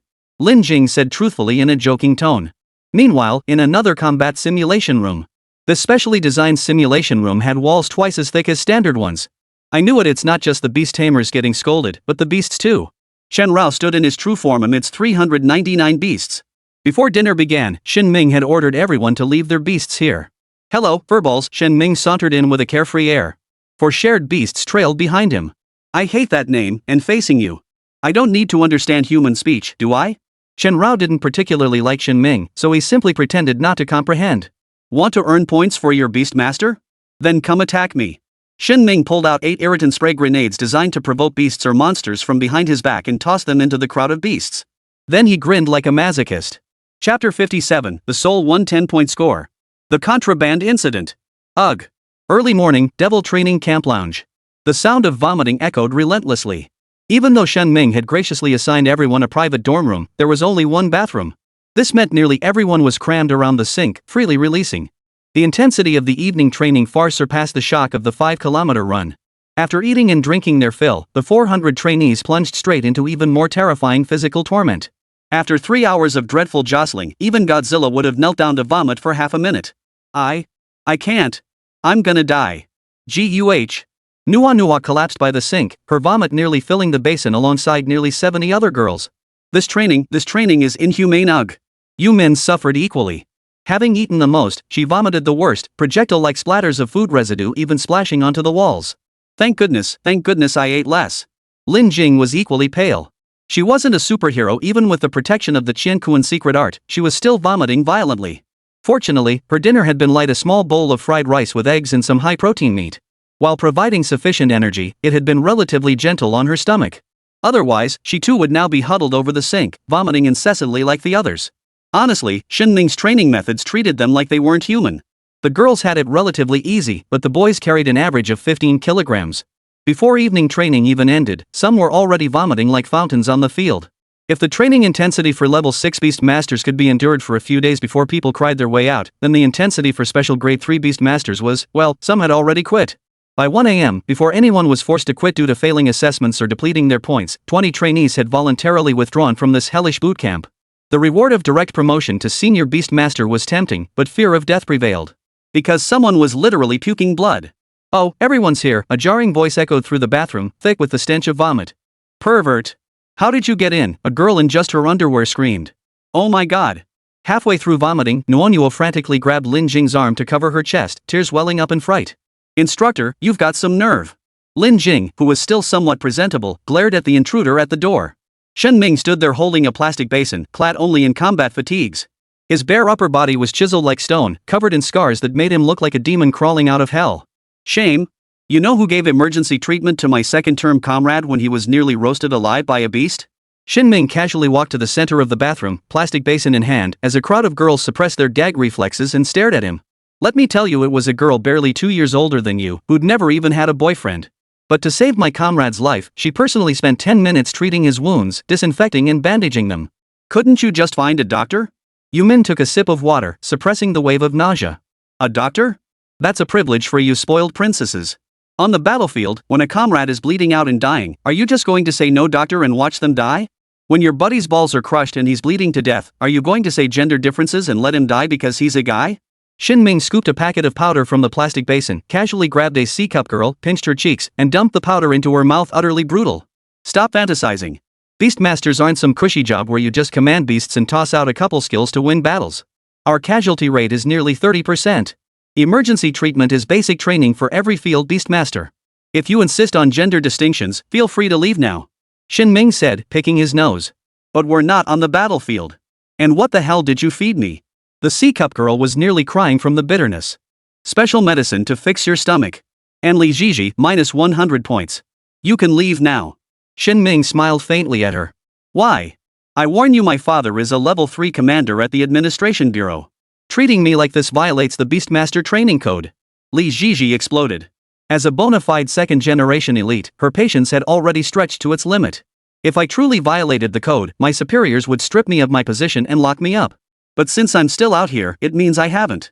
As for your father, you don't seriously think a level 3 official can tell me what to do you?" Shin Ming was a complete and utter bastard when it came to these trainees, but the problem was, very few people could actually rein him in. As the head of the operations unit under the Corps and a special grade 3 Beastmaster, his rank wasn't particularly high. However, due to regulations, only 8 individuals had the authority to directly discipline him. "You!" Li Jiji was furious. "You can resent me, curse me, even hit me provided you can land a blow. During your 3-hour training session, I fought every single one of your beasts. Regrettably, none proved truly extraordinary." Shin Ming set down the basin and turned toward the door. "Feel free to report me. I can't wait to get the hell out of this place. Also, your vomit stinks to high heaven. Could you please rinse it down?" With that, the guy walked out without looking back, leaving dozens of girls standing dumbfounded on the spot, staring at each other. "I'm reporting him. I can't take this anymore. Count me in. I'm going too. I'd rather drop out and go home than stay here. Wah? Even my mom never yelled at me like that. How dare he treat me this way?" Nua clung to Lin Jing's arm, tears streaming down her face. Having been the cherished princess of her family since childhood, she was utterly devastated. "Cry it out if you're upset. Because this freak's message is crystal clear, either obey him or kill him. Too bad I can't kill him." At that moment, Chen Rao, his entire body covered in bristling fur, appeared at the doorway. Now transformed into a cat-sized form, he too had suffered a crushing defeat in life. Despite both he and Lin Jing having been struck down twice by Lei Bo and 147 as level 6 beast masters, it wasn't until he and the other 399 beasts swarmed Shin Ming, who only brought 4 young stage Ironstone bloodline shared beasts, that he truly understood what a ING dimensional strike felt like. With each shared beast facing an average of 100 opponents, Shin Ming had wiped out every beast and forced them back into the blood-packed beast space in under an hour. Shenrao was already impressive without exploiting system glitches. He and his 12 beasts held out for 1 hour and 48 minutes. That was an impressive feat, so impressive that Shen Ming grinned as he awarded each of the 13 bloodbound beastmasters an extra 10 points. Xiao Bai? I knew you wouldn't get automatically recalled to the beast space. Yumin watched Shenrao walk toward Lin Jing, her surprise tinged with anticipation. But it's not white. Why call it Little White? Nua pouted, tears streaming down her face. She didn't want to quit, so she resorted to distracting them. It used to be very white. So, are you done crying? Lin Jing offered a brief explanation, trying to pull her arm free. Wah? Not done crying yet. That Shin guy is a total freak. Nuo clung to Lin Jing's arm, refusing to let go. Why don't you chase him down and punch him a couple times? Didn't he say you could hit him? Lin Jing suggested innocently. He meant a one-on-one duel, the kind where you bring your beast. Win and you graduate early, but lose and it's bad. Really bad. Yumin pulled out her phone as she spoke, pointing to a photo that stood out in their sophomore chat group. Yes, while the girls collectively gagged in disgust, over on the boys' side, the proud Shui Jinfei couldn't stomach Shen Ming's perverted exploitation and chose to challenge him. According to the rules, Shen Ming could only use a growth stage advanced bloodline beast in battle. Compared to Shui Jinfei's youth stage Ironstone bloodline beast, it was like comparing heaven and earth. But ideals were lofty while reality was harsh. Shui Jinfei lasted less than 50 seconds before defeat. As punishment, Shen Ming used his own shirt to hang Shui Jinfei upside down from the playground's climbing pole. Even suspended in mid-air, Shui Jinfei couldn't escape the fate of vomiting. The vomit streamed down his face, creating a scene as disgusting as could be imagined. Wah? Yumin, do you think we'll actually survive this? Nua was terrified once more. She certainly didn't want to be hung up like that. Who knows? But I'd bet she will. Yumin glanced at Lin Jing, her eyes conveying an indescribable mix of emotions. So far, not only had Lin Jing's score not been deducted, but she had actually gained points twice and lost points once, making her the only one with a final score of 110. Wah? It's not fair. Why? Why are you so amazing? Nono couldn't hold back her tears again. Where did this little girl get all that moisture to turn into tears? It might have something to do with my childhood experiences, Lin Jing replied casually. The secrets of the Qiankuan arts were confidential and absolutely could not be revealed. But just then, Li Jiji, who had just finished her call with her dad, stormed up to the trio, pointing a finger right at Lin Jing's nose. Don't think I don't know how you beat Hui Yuning, and don't think I don't know how you ran so fast. Li Jiji's tone was so certain it was as if she had God's eye view. What are you talking about? Didn't everyone see her fight with Hui Yuning? Yumin asked, puzzled. Exactly. That's why I don't believe anyone could withstand the neurotoxin from Hui Yuning's red-skinned crawler. And guess what I found in her dorm room? Li Jiji sneered as she pulled a packet of powdered medicine from her pocket. What are you implying with a packet of milk powder? Lin Jing forced herself to stay calm. Milk powder? Lin, don't tell me you think drinking a cup of milk powder can resist the red-skin crawler's neurotoxin. Or that feeding this black dog a cup of milk powder will make its blood mercury enriched?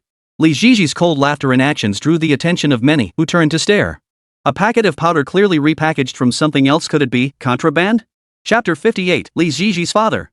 Are you saying this packet is contraband? That can't be right. Didn't all our belongings get inspected when camp opened? The crowd drawn by the commotion gathered around.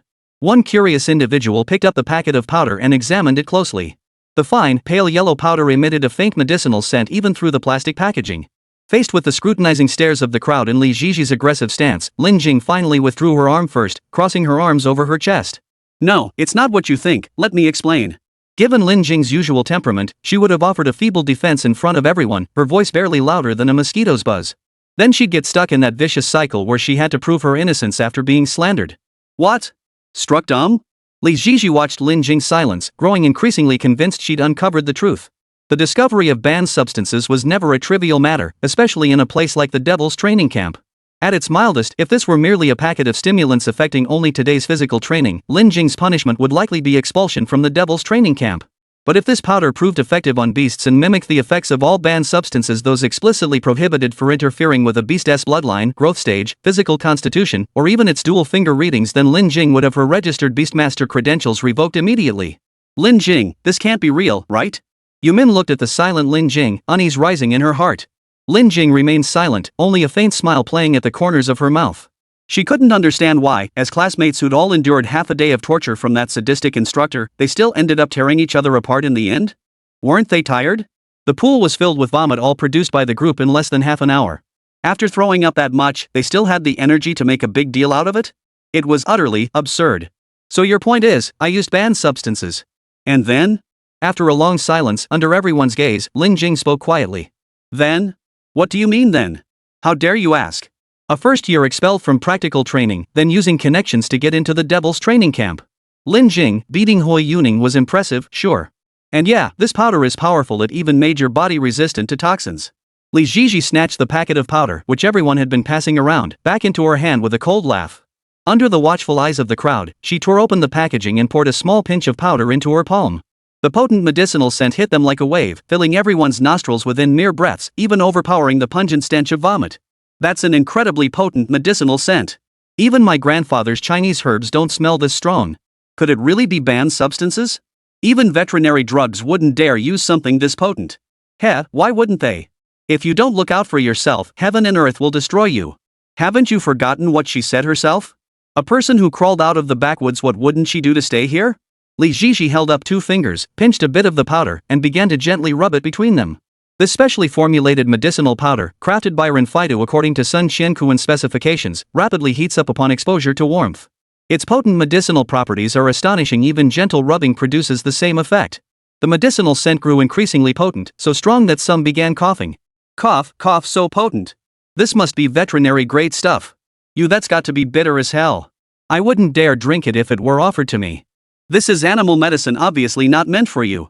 Clearly meant to be poured into a funnel for feeding beasts. As the murmurs resumed, the crowd's gaze shifted downward, settling on Chen Rao standing at Lin Jing's feet. What?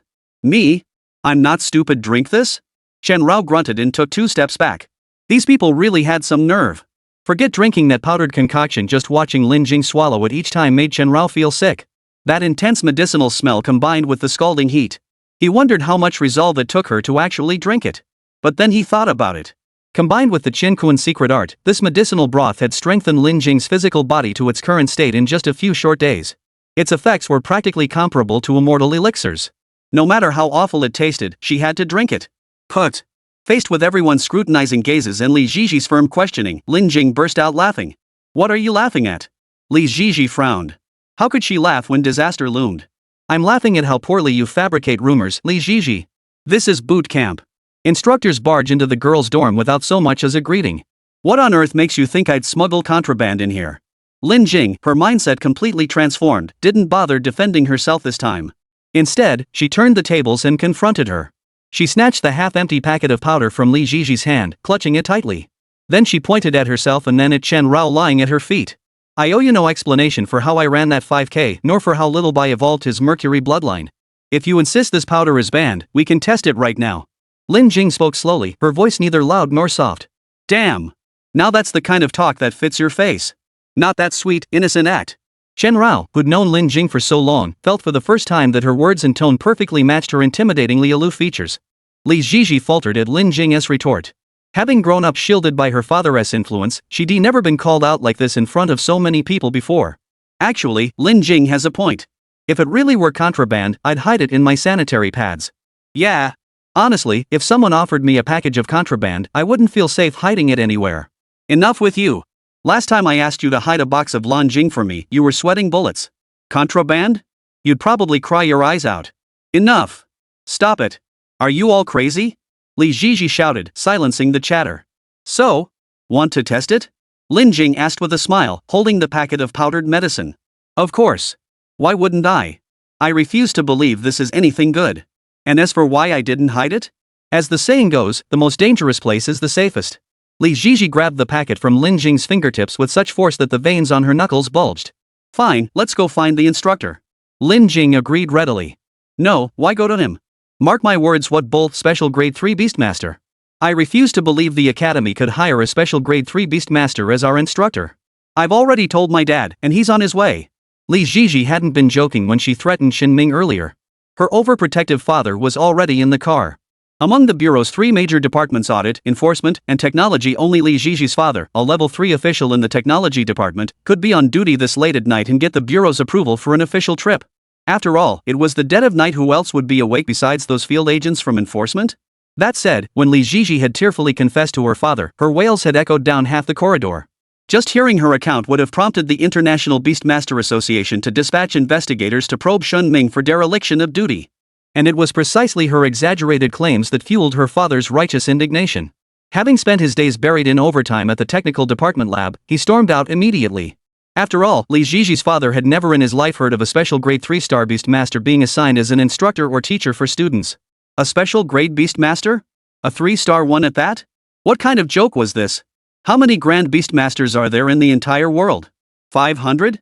1,000? At most. As for a special grade 3-star beast master, they were rarer than a phoenix feather or a Qilin horn.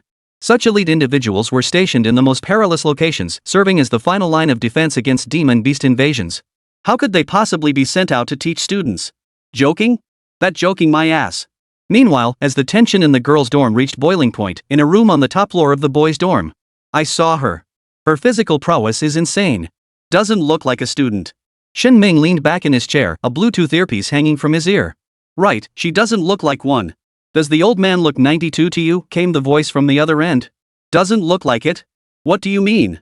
The old man came out of retirement for her? Shen Ming perked up mid-sentence. What do you think? The old man came out of retirement specifically for her. Otherwise, why else would he send you out here to be the instructor? The voice countered. Damn. I knew the old man was looking for a new partner. His granddaughter's practically grown up. By the way, how's the previous instructor adjusting? Shen Ming asked with a laugh, realizing he'd been temporarily assigned as an instructor. As for the person originally slated to lead the boot camp, well, he was now in Cambasol. For a level 6 beast master, that place was pure hell. He's already crying to go home to his mom. And Lin Jing has nothing to do with the old man. Stop making stuff up. Ren Faidu already got slapped for spreading that nonsense. The voice on the other end sounded like it had God's eye view, knowing everything. Normal reaction for a wimp. As for old Ran, he just got unlucky. But speaking of which, her beast is pretty strange too. Shen Ming nodded, finally getting back to the main topic. Shen Ming, sometimes I seriously doubt your sanity. If it weren't for that beast tamer, the old man wouldn't have come out of seclusion just to teach the Qin Kuan secret arts, right? Oscar sneered with undisguised contempt. Keep looking down on me like that, and I'll tell Tina about all your stashed porn, Shen Ming threatened bluntly. Daddy, I'm sorry. Oscar immediately backed down. Good boy, that's the spirit. Gotta go now, the old man's calling. Shen Ming smiled faintly as his phone buzzed with an incoming call. The caller ID read, Grandpa's son. Hello, Grandpa's son? What's up? How's my training of your grandniece going? Shen Ming answered the call with a distinctly unprofessional tone. Chief Instructor Shen, there's a level 3 bureau official named Li Quan requesting to see you, along with trainees Li Ziji and Lin Jing. Sun Qiankuan, temporarily acting as security, sounded perfectly serious on the other end. Alright, understood, Grandpa Sunday. Shen Ming seemed to realize something and quickly adopted a serious tone. But that didn't stop Sun Qiankuan from sending him a voice message 2 minutes later. You little brat. What's this about a granddaughter? Keep talking nonsense like that, and I swear I'll become sworn brothers with her, then you'll have to call her grandma. Chapter 59, The Gilded Pearl. Is missing? Uncle Sun, where is he? In the dead of night, Shen Ming was dressed in a rather casual outfit. He's standing right at the gate. Sun Qiankuan, now acting as security guard, showed Li Quan no courtesy whatsoever, leaving the esteemed third-rank commander and his 2 escorts locked out behind the main gate. Uncle, you're awesome. First time I've seen a security guard turn away a level 3 official. Shen Ming gave him 2 thumbs up in admiration. Uncle Sun was indeed Uncle Sunday. Even though he'd retired years ago, his prestige remained. While most current bureau leaders didn't recognize him, a handful of high-ranking figures still regarded him as a god in the Beastmaster realm. Forget some minor official like Li Quan. Even if the heads of the 3 major departments review, enforcement, and technology came personally, if Old Man Sun decided to throw a tantrum and refuse entry, they'd still have to wait outside. Off you go, you youngster. You never speak seriously. Look at this Li Quan showing up in the dead of night with 2 kids in tow. Isn't he just asking for trouble? Sun Qiankuan sat in the security room chair, pointing at Li Quan outside the glass door. After waiting 15 minutes, Li Quan's face was as sour as if he'd eaten something rotten. Since his promotion to 3rd-level commander, this was the first time he'd been shut out for so long. I checked before coming, it was his daughter who reported your grandniece for using prohibited substances. And since he's from the technical department, it makes sense for him to handle this personally, Shen Ming said, glancing at Li Quan. You little brat. Haven't you had enough beatings? Sun Qiankuan smacked Shen Ming on the head. What was he talking about, cousin's granddaughter? Hey, am I wrong? Old Sun, from what I know, at least 20 people wanted to learn your Qiankuan technique, all elite among elites. Now you pick a 19-year-old girl? I wouldn't believe it if you said there wasn't some family connection. Shen Ming was stubborn enough even at this point, he dared to dance on Sun Qiankuan's landmines. You little brat. Don't think I won't beat you just because you're cocky. Sun Qiankuan's face darkened. He really had no idea how to deal with this reckless, foolhardy kid. Ha! Still, I gotta thank you. Otherwise, I'd be stuck in detention right now. Shen Ming scratched his head and chuckled. Don't thank me. Thank her and that strange beast. If not for that, I wouldn't have bothered getting involved. Also, that Li Quan probably checked on you before coming, but his permissions weren't high enough. He could only see you entering the detention room. Sun Qiankuan waved his hand, signaling Shen Ming to get lost. Shen Ming nodded and exited the security room. He pursed his lips briefly before switching to a beaming smile. As if greeting his own father, he enthusiastically clasped Li Quan's icy hand. Honored by your presence, Commander Li. My apologies for the delayed welcome. Shen Ming was as courteous as could be. You flatter me. Are you Shen Ming, the chief instructor Ji mentioned? Li Quan was taken aback by this sudden warmth. His earlier plan to give this pompous chief instructor a piece of his mind vanished instantly. That's me. And you must be Li Jiji's father? Shen Ming asked with a smile, lifting his head. That's correct, but I'm here on official business. We received a report that a trainee named Lin Jing used banned substances, so I've come to investigate and gather evidence. Li Quan cleared his throat and adopted a stern expression. Oh. I had no idea. Shen Ming dropped his smile and played dumb. You don't know? How could you not know? As the chief instructor, don't you inspect the trainee's luggage? Li Quan frowned. The Devil's training camp had a notorious reputation. Even without a daughter in the camp, he was well aware of the relevant regulations. The Devil's training camp's chief instructor inspected all trainees' luggage upon arrival to ensure no unauthorized items entered the camp. This included, but was not limited to, unnecessary clothing, decorations, medications, electronic devices, and prohibited items. Come on, I'm only 30 and not even married yet.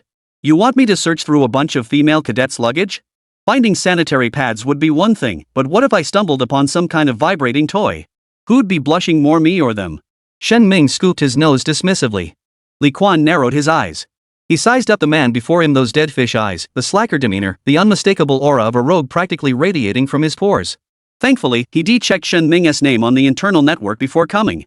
Though his clearance was too low to access full details, he knew the Bureau did have a special grade 3-star beast master named Shen Ming.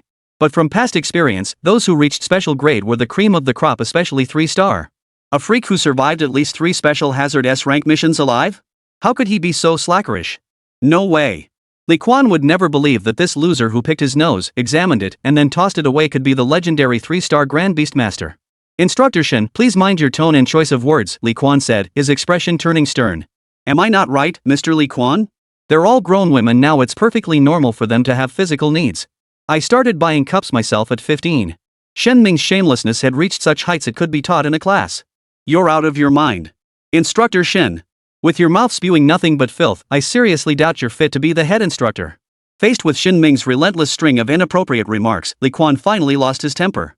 Pointing his finger right at Shen Ming's nose, he unleashed a torrent of scathing criticism. Whether I'm fit to be chief instructor is for the school administration and my superiors to judge. But I seriously doubt your ability to be a father and whether your daughter is fit to be a student. Shen Ming remained utterly unmoved by Li Quan's outburst, seemingly intent on provoking him. Before rushing to the security office, he had first visited the girls' dormitory after receiving Sun Qiankuan's call. The thick tension was palpable even from the ground floor, and the scene inside left him utterly speechless. Who knew how deeply this scandal had affected Lin Jing? She seemed to have strangled her former timid self. Facing Li Jiji's repeated provocations and accusations, Lin Jing refused to explain, instead confronting her until she cried. Regardless of whether the powder was actually a banned substance, the training camp provided single rooms for each trainee. How on earth did Li Jiji manage to pick the lock on Lin Jing's door and ransack her belongings? The room was practically torn apart by Li Jiji luggage strewn everywhere, underwear scattered all over the place.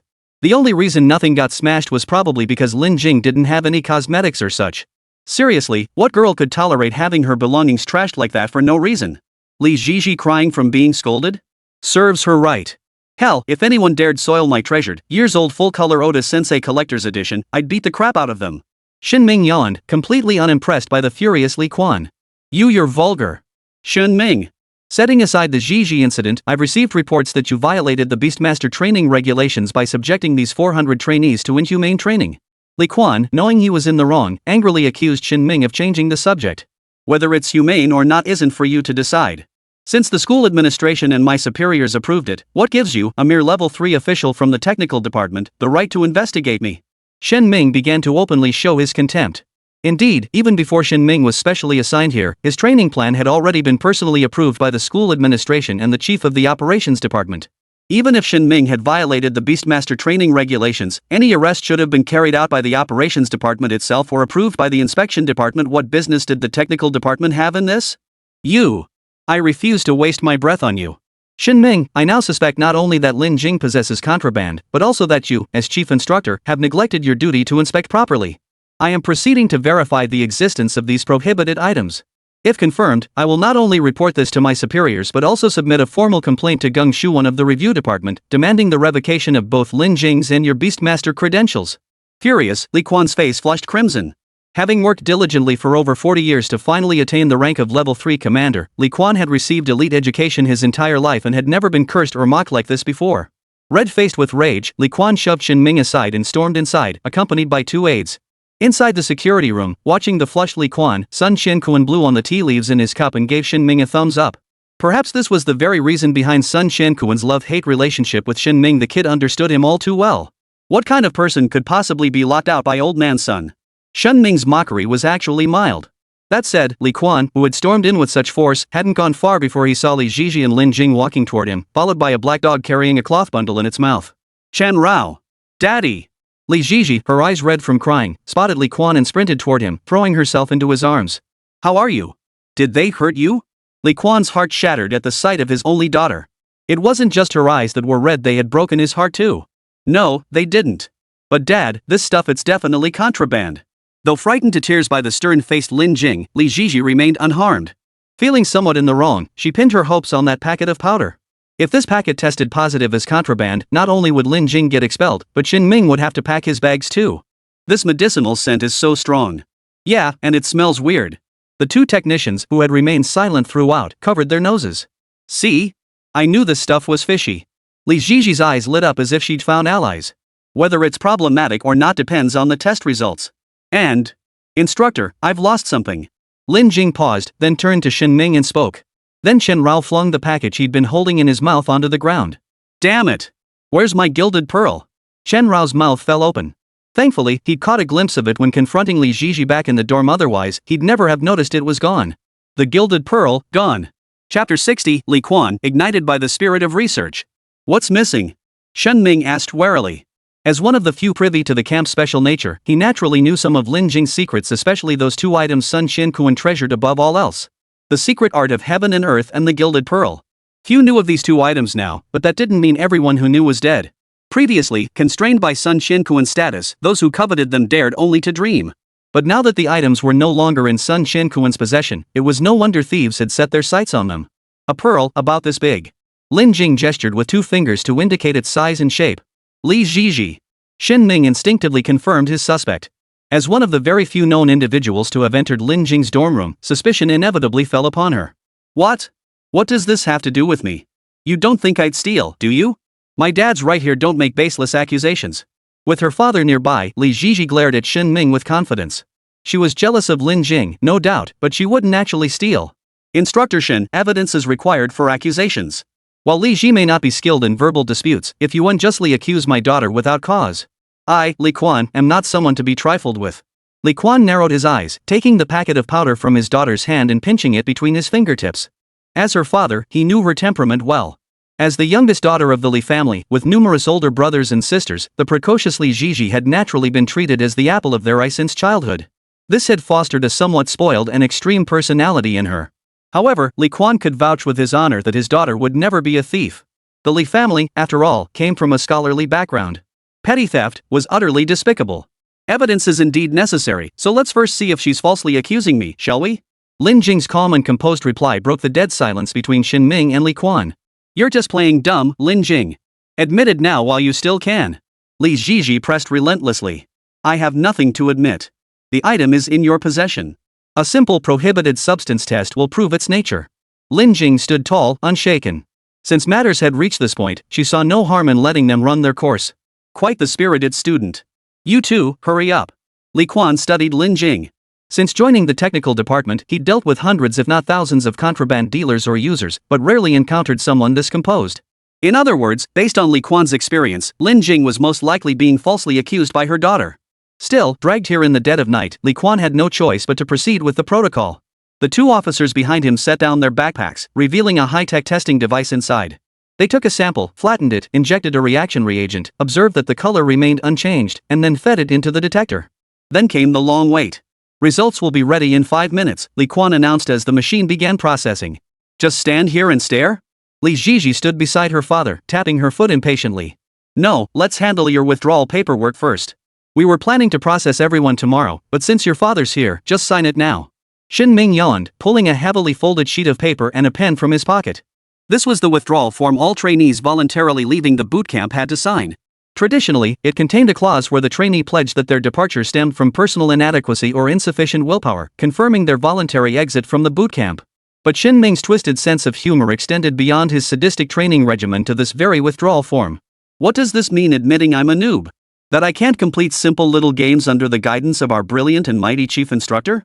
Li Ziji nearly exploded with rage reading the document's description. Clearly printed on the form, I acknowledge that I am a complete noob incapable of completing assigned tasks. I failed to accomplish insignificant training games under the guidance of our brilliant and mighty chief instructor. I am ashamed to face my hometown elders and feel deeply unworthy of the education and nurturing provided by my school and country. It's voluntary withdrawal anyway, so the wording doesn't matter much. Shin Ming chuckled nonchalantly, infuriating not only Li Jiji but also Li Quan. Shin Ming, I'm increasingly convinced you're not a genuine 3-star Beastmaster at all. Your actions make it clear you're treating this training camp like a game. Li Quan snatched the paper away and tore it into shreds in a fit of rage. The Devil's Training Camp wasn't merely a golden opportunity in the students' eyes, it was also an unparalleled venue for countless parents to polish their children's credentials. Such a training program deserved professional instructors, individuals exemplifying the best in ability, willpower, character, and conduct, truly model young men and top-tier Beastmasters. Not someone like Shin Ming, a coward who barges into girls' dorms, spews filth, and even tries to draft his withdrawal request as an insulting clause targeting trainees. My response to your questioning is simple: you may request an investigation into me through your superiors, the review department, or the operations division. But before that, Li Jiji must sign off on it. Shen Ming answered expressionlessly, his arrogance sickening. You're being a bit too cocky, but I like it. Chen Rao whimpered like a spectator enjoying the show. Bull. You docked my points for no reason. I just argued back. I won't sign. If you force me out of camp, I'll report you to the school. Li Jiji screamed hysterically. Don't blame the road for being rough when you're the one who can't handle it. Why wouldn't I dock her points? Shin Ming countered with a smile, glancing at Lin Jing. As the only cadet to score 110 points after today's first training session, Lin Jing was undeniably the top performer. After all, even Shin Ming had expected her to barely scrape by with 80 points before arriving. 110 points. No deductions. I even got extra points. Lin Jing admitted openly. That was your requirement, it was practically tailor-made for her. She took banned substances, how else could she run that fast? And her beast? A mercury bloodline in its growth phase? Are you kidding me? Li Ziji pointed at Lin Jing, then at Chen Rao. Yeah, a mercury bloodline in its growth phase? What a joke! Li Quan immediately shifted his gaze to Chen Rao. He looked at this strange beast he had no recollection of, instinctively crouching down and reaching out toward Chen Rao. What are you doing? Chen Rao instinctively stepped back. A mercury bloodline in its growth phase. How is that possible? In the entire history of beast taming, I've never heard of such a thing. Li Quan muttered to himself, watching Chen Rao retreat. This veteran technician, who had dedicated decades to unraveling the mysteries of beast taming and magical beasts within the technical department, had come tonight to support his daughter. Yet upon seeing Chen Rao, the flame of scientific curiosity within him ignited. What did the concept of a mercury bloodline in its growth phase entail? Before his promotion to technical department director, Li Quan frequently taught at the Beastmaster Academy. When explaining advanced beastmastering concepts, he often used this analogy. He loved using the balloon analogy with his students. A beastmaster's growth stage was like a balloon, and bloodline was the air blown into it. The younger the beastmaster and the earlier their growth stage, the lower the bloodline grade they could handle. Forcing it beyond capacity would result in boom, explode. As far as Li Quan currently understood, the maximum bloodline strength a young beastmaster could bear was that of a high-grade bloodline. Beyond that wasn't impossible, but it required the use of the prohibited KHG411 serum as a catalyst. While it could temporarily enhance the bloodline, the outcome was always death. The limit for the growth stage is Ironstone bloodline, even one of low concentration. As for mercury bloodlines, they dared not even contemplate conducting experiments with them. Now, to tell Li Quan that the pitch-black beast before him was a growth stage beast possessing a mercury bloodline? That would shatter the worldview he'd spent decades building. It is mercury bloodline. Dad, that's why I suspect she administered banned substances to the beast. Li Ziji declared, her gaze fixed on the operational analyzer. 30 seconds remained. No. To my knowledge, none of KHG's drug variants possess the potency to catalyze mercury bloodlines. Where did this beast come from? Li Quan, consumed by his scientific zeal, had even forgotten his daughter was waiting for his support. Rising to his feet, he fixed Lin Jing with an intense gaze. This was a promotion opportunity right before his eyes. He couldn't let it slip away. Dad! What are you doing? Li Jiji was furious. Who was the daughter here, anyway? This doesn't concern you, does it? Lin Jing held little regard for Li Quan. It may not concern me personally, but it concerns the entire Beastmaster community. May I take a tissue sample? Hair, claw, tooth fragments, anything will do. Or we could head to the lab immediately. Li Quan was nearly possessed. As a technician, he understood Chen Rao's potential value better than anyone. While Bao Ning and 147 from the review and enforcement departments would likely report the off-the-charts readings to tech, Li Quan in RD just wanted to dive straight into research. Dad! What the hell are you doing? Am I even your daughter anymore? Li Jiji couldn't stand her father's scholarly obsession any longer and yanked him back. Jiji, stop fooling around. If you'd mentioned earlier that you suspected mercury bloodline catalysis, I wouldn't have come over. Li Quan glanced at his daughter, then back at the analyzer's report. Apart from the slightly higher dosage, all the ingredients are standard for traditional Chinese medicine, reported one of the accompanying technicians after reviewing the results. Alright, my name is cleared. Now it's your turn. Lin Jing turned to Li Jiji. What do you mean? You really suspect I stole it? Li Jiji's mouth fell open, eyes wide with feigned innocence. Jiji, tell me the truth. Li Quan's expression turned stern. Chapter 61, The Thief is Someone Else? Dad, you don't believe me either? Hearing Li Quan's words, Li Jiji froze in place. The shock and anger in her eyes gradually faded into a hollow stare. She never imagined that the father who had indulged her every whim since childhood would now suspect her of theft. It's not that I don't believe you. But words and actions require evidence. Since you've wrongly accused someone, apologize to them first, then explain whether you stole anything. At heart, Li Quan was still Li Jiji's father. Besides, without sufficient evidence, he couldn't just accuse someone without cause. But Li Jiji couldn't think straight. Her eyes instantly filled with tears. Fine, Li Quan. You're siding with outsiders. I'm going home to tell Mom. Li Jiji glared with tear-filled eyes and stormed toward the door. Ziji. Without a second thought, Li Quan gave chase. Watching this scene, Shen Ming and Lin Jing remained expressionless, while Chen Rao spun around in delight. He relished scenes like this, people reaping what they sowed, then turning around to blame others. After all, the trouble wasn't his to deal with. Let the storm rage on. But watching Li Quan's retreating figure, Chen Rao couldn't help but ponder a question.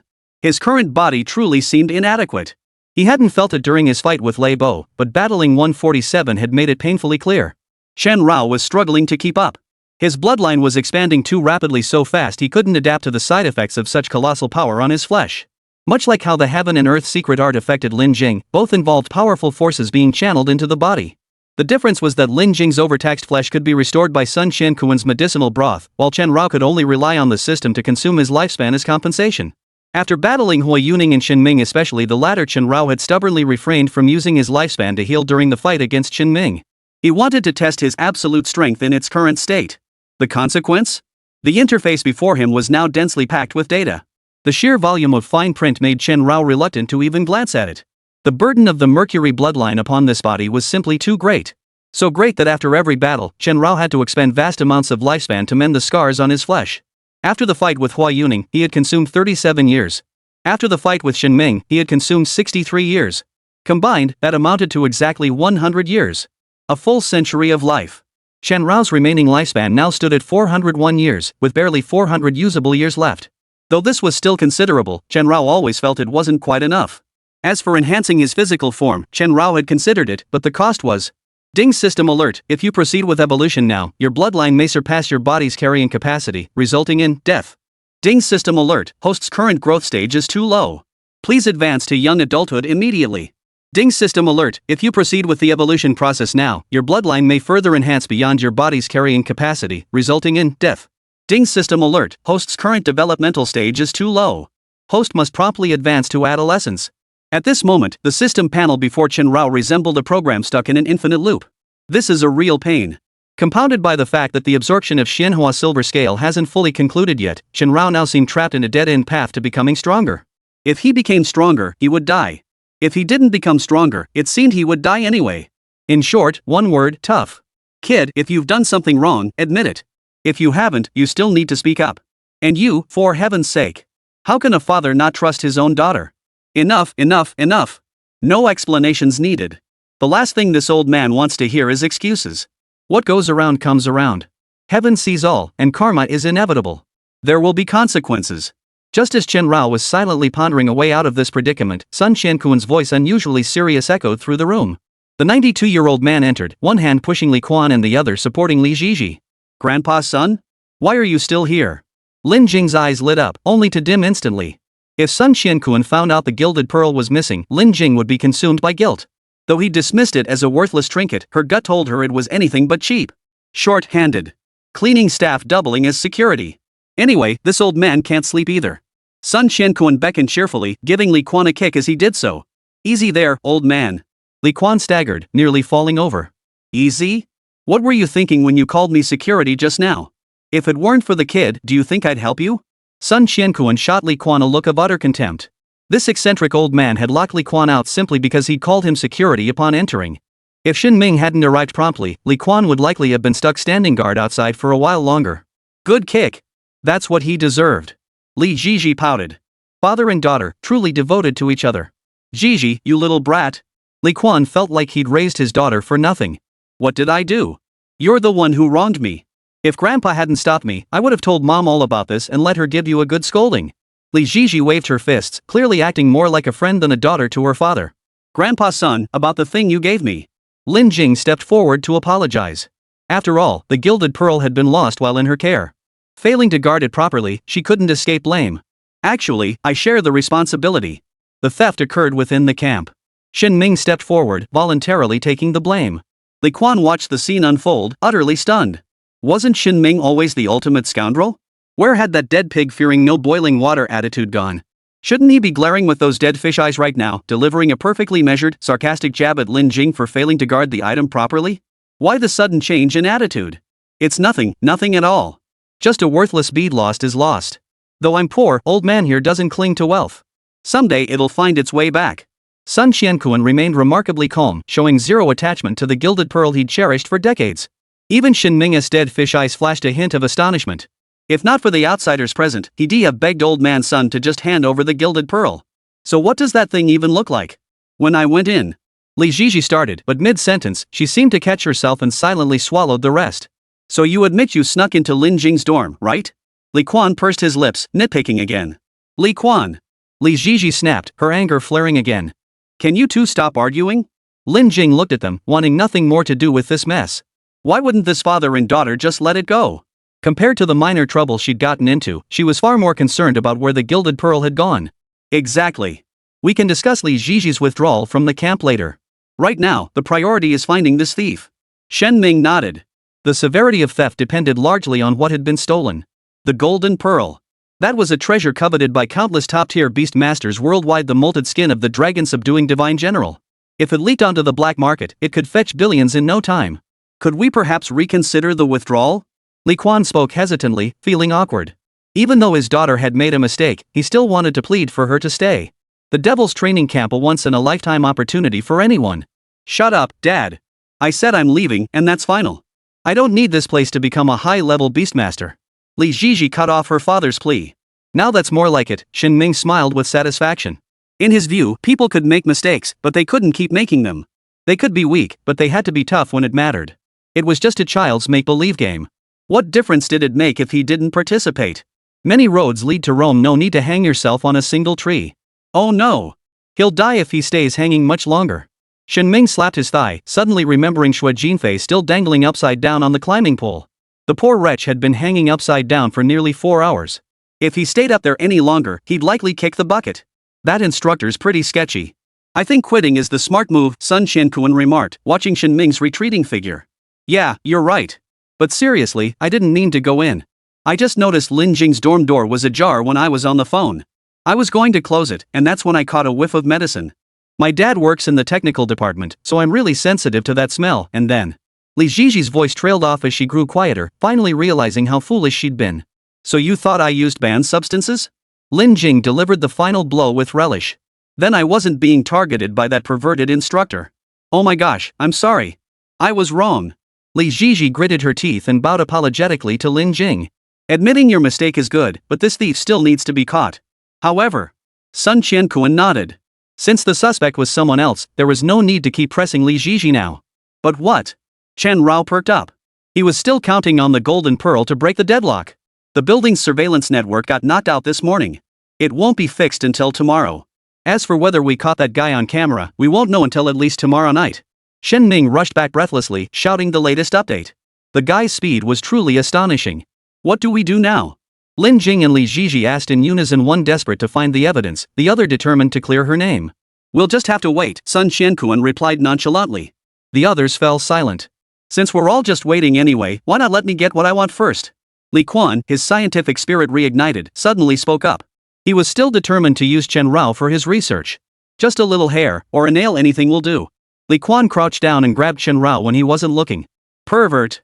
Get away from me! Chen Rao protested from the depths of his soul. Chapter 62, The Breakthrough Method. Inject LOF3 reagent. Normally, anyone below level 6 clearance isn't allowed in. But it's not work hours now, and we're holding open observation days recently, so we granted special permission for a few of you to come in together. Late night in the Imperial Capital, East Asia Beast Management Bureau's 4th Technical Building. After Li Quan's iris authentication cleared, the doors slowly opened. Open observation days? Shen Ming tapped his cheek. In his experience, the tech department was full of geeks who valued their equipment more than their own lives.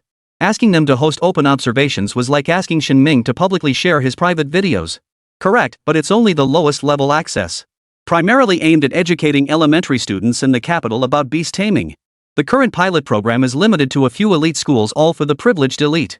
Li Quan led the group through corridors bright as daylight, explaining as they walked. Promoting beast master education and deepening vertical knowledge dissemination? Frankly, it's just widening the gap between ordinary regions and elite areas. This is a downright bastardized plan. But to bridge the Beastmaster technology gap between East Asia, especially China, and the West, we have no choice. The idea is to make a small group excel first, then have them pull others along. At the end of the day, Li Quan was only a level 3 official.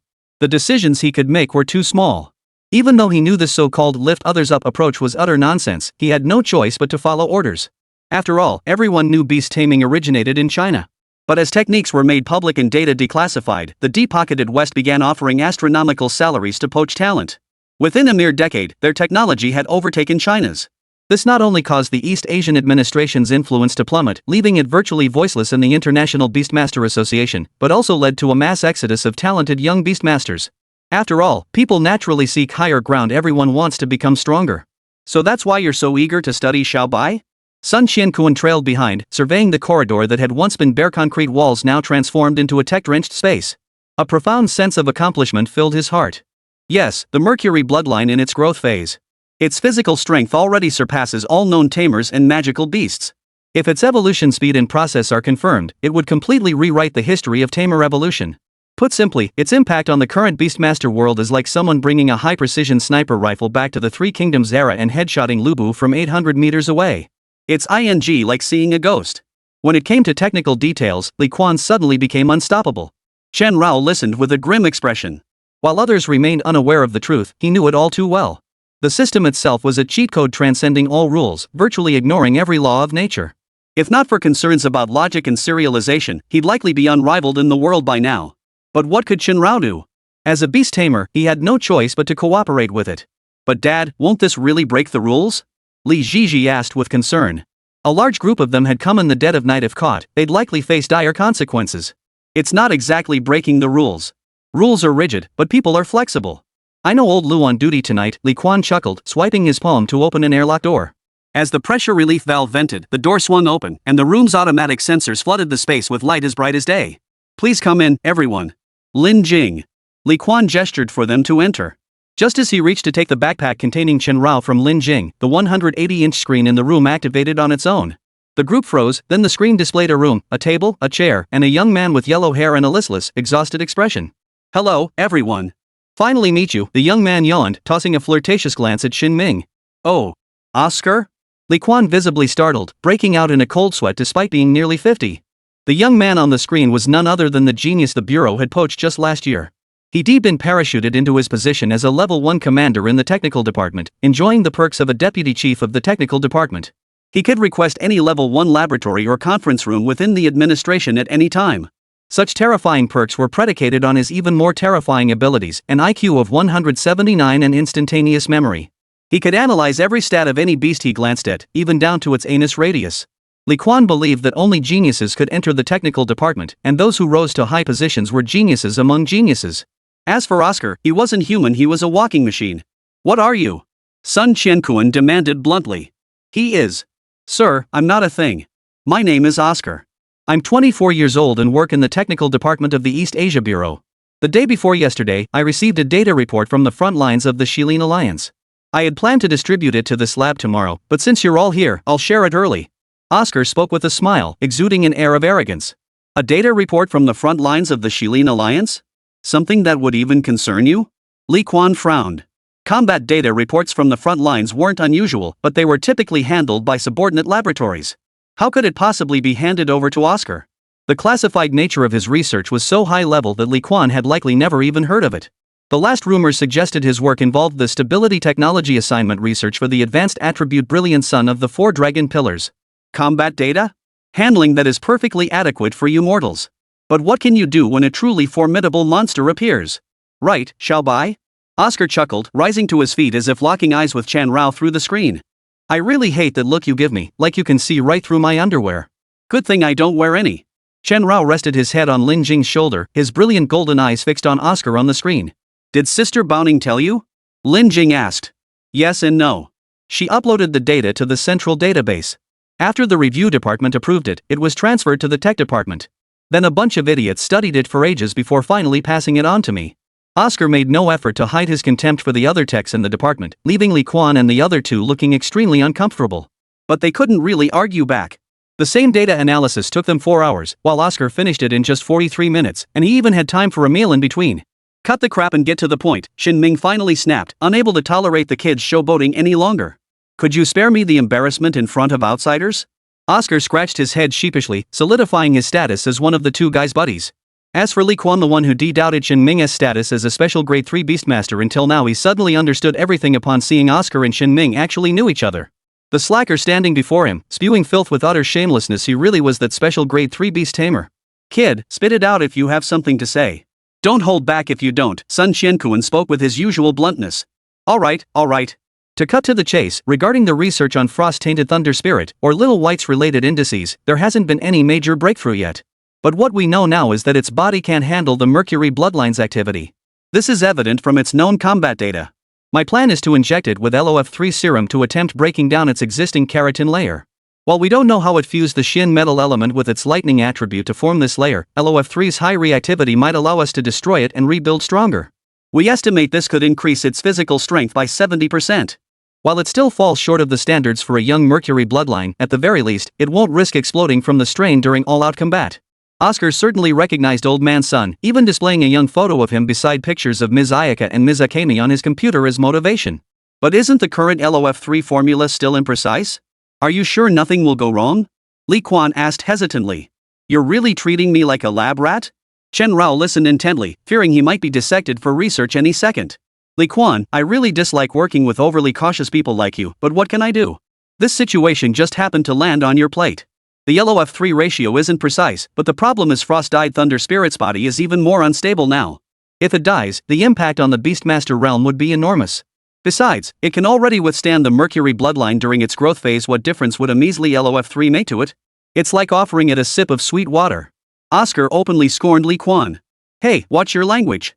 Why does my dad like that? Li Jiji pointed at Oscar and snapped. Oscar gave a puzzled "oh" before noticing Li Jiji in the corner. Gigi, don't talk nonsense. Li Quan pressed her hand down. Though he felt a bit annoyed himself, in this world, strength determined who held the authority. There was no helping it. If there are no objections, proceed as I instructed. Sync the data to this key. I have other matters to attend to. Oh, and if either of the lovely ladies here happens to be single, feel free to add me on QQ. My QQ number is. Oscar flashed a shamelessly coy smile, revealing his true intentions. I'm seriously going to tell Tina on you, Shin Ming spoke up. Damn it. I should have had them kick you out earlier. Oscar yelled, his composure shattered. The video call ended. Li Quan glanced at Lin Jing, then at Chin Rao, and swallowed hard. He had thought he was the first to discover it, hoping to use this to climb higher before retirement. But he never expected someone else had already snatched it away. Still, it was for the best. He'd been worried about such a valuable sample landing in his hands, but now that someone else had taken the lead, he might as well play along. At the very least, he could still land a position as an assistant. So, Lin Jing, you heard Mr. Oscar just now. Injecting the LOF3 solution has a chance to enhance Xiaobai's physical strength. But I must stress one thing. As Li Quan spoke, a mechanical arm retracted from the lab ceiling and slowly lowered a 30 milliliters titanium alloy syringe between them. There's a chance it could backfire? Lin Jing asked. Li Quan nodded. So what should we do? Lin Jing said, glancing at Chen Rao. She wasn't asking herself, nor anyone else, she was asking the subject, Beast. As long as I don't die, it's fine. Besides, I can't think of a better way out myself. I'm in. Chen Rao stared at the dense, endless loop of system alerts before him, gritted his teeth, and nudged Lin Jing with his paw. Oscar might be a bit weak in the kidneys, but his brain still works pretty well, Shen Ming said, picking his nose. Sun Qianquan shot him a withering look, about to caution Lin Jing to proceed with caution and make a prudent decision, when he saw her nod firmly. Alright, I consent to the LOF3 injection. Chapter 63, Destruction Leads to Rebirth. Youth period Frost touch Thunder Spirit. The reaction might be quite intense. Brace yourself. Li Quan operated the console as the purely mechanical airlock doors sealed shut one after another, locking Chen Rao inside the 40 square meter atmospheric observation chamber.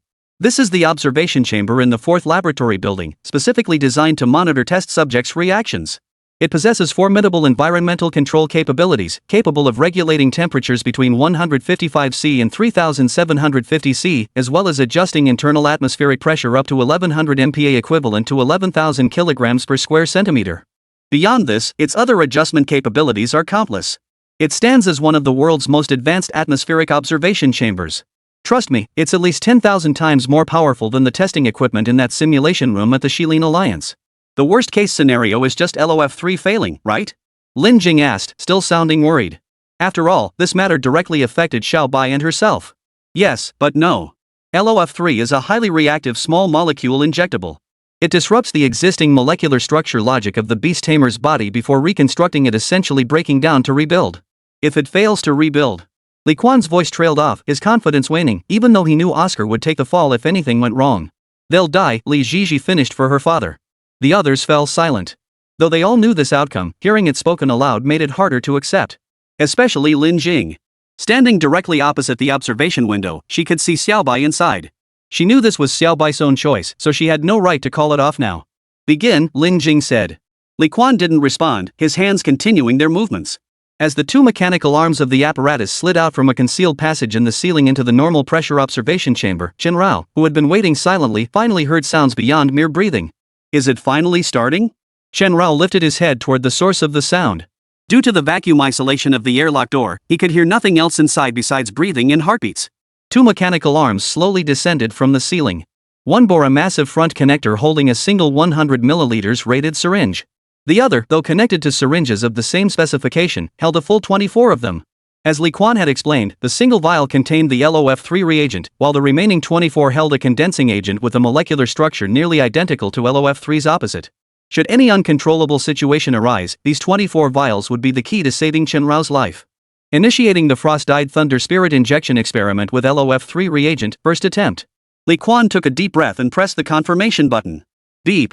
Following the electronic beep, the robotic arm precisely pierced Chen Rao's body with the needle. This specially designed needle could even pierce steel, let alone his skin. Hiss so cold. Chen Rao turned his head to look at the puncture site. As the pressurized release delivered 10 milliliters of LOF3 reagent into his body, it felt like ice.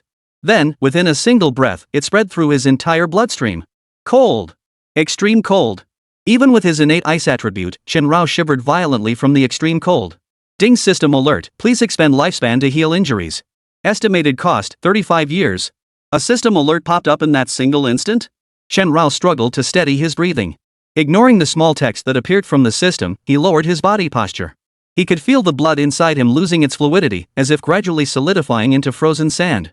Yet, he could also sense that the blood vessels and muscles throughout his body seemed to be awakening. Holy, this is actually working? Chen Rao's curse erupted into a roar. Even through the thick layers of vacuum-insulated glass separating him from the others, the deafening sound seemed to pierce through. Please don't let anything go wrong. Li Quan's hand hovered over a red button at the control console. The slightest misstep would trigger it, and 24 cryogenic agents would instantly freeze Chen Rao solid. While it would render him unconscious for a period, it would undoubtedly save his life. At that very moment, every drop of blood in Chen Rao's body seemed to freeze. The blood that had once flowed through his veins like heavy mercury now felt like crushed ice, while the vital energy coursing through his body scrambled to escape. Then, the next second. Damn it! Couldn't you at least give me a moment to brace myself? The blood, boiling up in an instant, caught Chen Rao completely off guard. A searing pain, like being burned alive, instantly knocked him to the ground. Xiao Bai. Lin Jing rushed forward 2 steps, her voice strained. Even through the thick glass wall, the agonized screams seemed piercingly clear. Don't panic, don't panic, don't panic. Sweat rolled down Li Quan's forehead, yet he still hadn't pressed the red button. Because once pressed, it would signify failure. Not just this one failure, but every potential experiment that followed would be halted forever. If he pressed it rashly, he could become a villain remembered for all eternity. Ah! Damn! That feels amazing. Chen Rao, having endured both freezing cold and blazing heat, struggled back to his feet. The extreme contrast of temperatures triggered a massive dopamine surge in his central nervous system, sending his heart rate soaring to 370 beats per minute and accelerating his blood circulation to 5 times its previous speed. His body was undergoing drastic changes. Chen Rao could even see finger-sized cracks forming densely across his skin, revealing the flesh beneath before snapping shut again. The sight alone would make anyone with trypophobia vomit on the spot. Ding detected unknown attribute entering body. Initiating fusion with Xianhua Silver Scale. A line of text appeared before Chen Rao's eyes, the first new prompt beyond injury repair since the system had entered a deadlock. The lingering essence of Xianhua Silver Scale within his body, previously underutilized, had been accidentally activated by LOF3's highly reactive molecular properties. The stable metallic essence surged to life in that instant. Almost the moment Chen Rao's skin split open, a silver-white substance gushed forth, coating the wound and filling the gap. It then fused back together the next time the skin cracked. Within mere minutes, Chen Rao's pitch-black body became studded with silver dots. Ding fusing Xianhua Silver Scale, pure metal element. Ding fusing pure metal element. The fusion of an extremely stable metal element with an extremely active lightning element triggered a terrifying collision of properties. The high reactivity of the unknown property LOF3 acted as the fusion catalyst between the two. Ding! Ding ding ding ding! A barrage of notification messages flooded the screen in an instant. Chen Rao had no time to decipher the details of the process unfolding, for at that very moment, his vision was consumed entirely by the blinding, dazzling lightning light. The terrifying lightning tore out arcs stretching 6 or 7 meters long. The metallic elements within Chen Rao surged from every wound on his body like silver-white tentacles. The highly conductive metals instantly connected with the arcs, forming a massive web that filled the entire atmospheric pressure observation chamber. Careful! Xin Ming cautiously took 2 steps forward, extending his hand to touch the seemingly impenetrable glass wall. A series of minuscule cracks appeared on its surface. Everyone, be careful! The voltage level released by frost-tainted thunder spirit is approaching the maximum this observation chamber can withstand. We underestimated its power. Li Quan was sweating profusely with anxiety. He had already pressed the emergency button 8 times, but to no avail. The fully mechanical arm, designed for stability and safety, had melted and malfunctioned under the assault of the extreme voltage. What do we do now? Lin Jing asked frantically.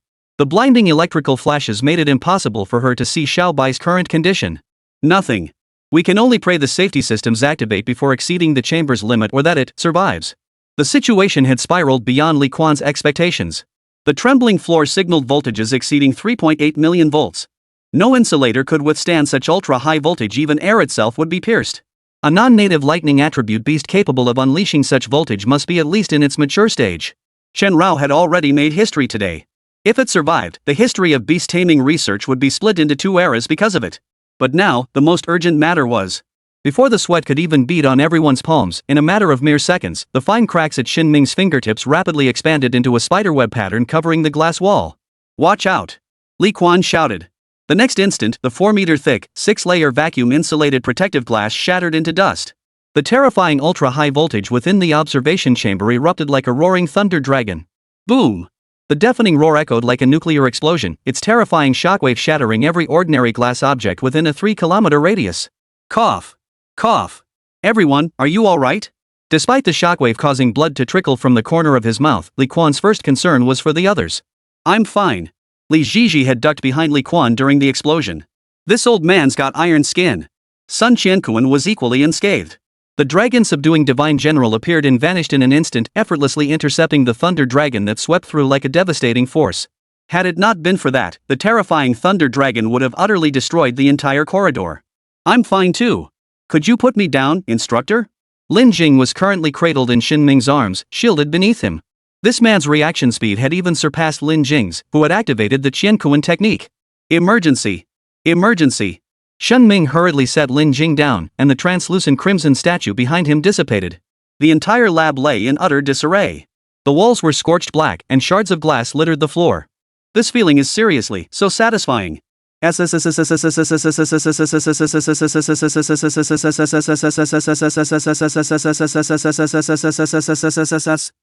safety system activated, exhaust fans whirred, and cold gas sprayed out, restoring calm to the observation chamber. Chen Rao, the one who had ended it all, stepped out, his feet crunching on the scattered glass shards. Now, it resembled a demonic deity of black and white, terrifying bone spines extending from its shoulder blades gleaming with a silvery white light. Its entire body was a chaotic interplay of black and silver, save for a single golden point atop its head, resembling the head of a wildly dancing dragon. Ding Xianhua silver scale fusion complete. Ding lifespan consumption settled. Current remaining 335 years. Ding organizing hosts data. Priority summary follows. Host's current attributes: Youth Stage Mercury Bloodline S Tier Talent Frost Touch Thunder Spirit. Chapter 64 Human Transformation? The thief has been found. Host information. Youth Stage Mercury Bloodline S Grade Potential Frost Touch Thunder Spirit. Dual finger readings 29.96, 5.55. Current base attributes: Frost, Lightning, Metal Advanced Attribute, Mystic Gold. Current beast taming skills: Winter Roar Maximum, Winter's Sharp Claws Maximum, Mystic Gold Nectar Perfection, 3000 Ice Thunder Waterfalls Perfection. Skill limit breakthroughs: Lightning Flash Limit Break, Thunder Roar. Thunder Cluster Limit Break, Azure Frost Thunder Dragon Iceblade Limit Break, Frost Cold Sword Rain. Ding system notice: current host's remaining lifespan 335 years. Chen Rao stared at the system prompt, finally breaking its endless loop, drawing a deep breath. After enduring the dual trials of LOF3 and Xianhua Silver Scale, he now felt utterly refreshed. His massive frame had grown significantly once more, now nearly 6 meters in length. His enormous head rivaled the size of a mini truck, while the gleaming silver bone spines extending from his shoulder blades resembled majestic, flowing mane. Its single tail resembled a dragon's, its body seemingly covered in a faint, flickering lightning glow. My goodness! Li Zhizhi was utterly stunned. She had never encountered a beast rider whose presence felt so terrifyingly oppressive. Xiao Bai, you're finally white again. Lin Jing smiled with relief as she watched the unharmed Xiao Bai. Not only am I white again, but I've also uncovered a secret. Chen Rao watched as Lin Jing walked slowly toward him. The lingering lightning flickering across his body faded with each step, and the small text before his eyes scrolled to its final line. Host, please advance to Metamorphosis Stage Golden Bloodline to unlock body transformation. The words body transformation seemed unremarkable at first glance, yet their true meaning stirred Chen Rao's heart deeply. Body transformation similar to shape transformation, except that shape transformation for beast tamers only altered size, while body transformation altered the body itself, meaning transforming into a human. But there was no need to dwell on it. Achieving body transformation required far more than just reaching the Metamorphosis Stage Golden Bloodline. The fleeting mention of accumulating 50,000 years of lifespan as a prerequisite likely prepared him for this very transformation. The road ahead was long and arduous. LOF3, did LOF3 really succeed? Li Quan stared at the completely transformed Chen Rao, his eyes brimming with tears of excitement. Success my ass. If I hadn't sacrificed so many years of my lifespan, I'd be dead by now. Chen Rao shot Li Quan a glance. Thankfully, he had the system by his side, otherwise, he'd likely be 6 feet under. LOF3 was undoubtedly a double-edged sword, one that inflicted 800 damage on the enemy while dealing 1000 to itself. Any other beast would have perished in the attribute frenzy unleashed by LOF3's activation.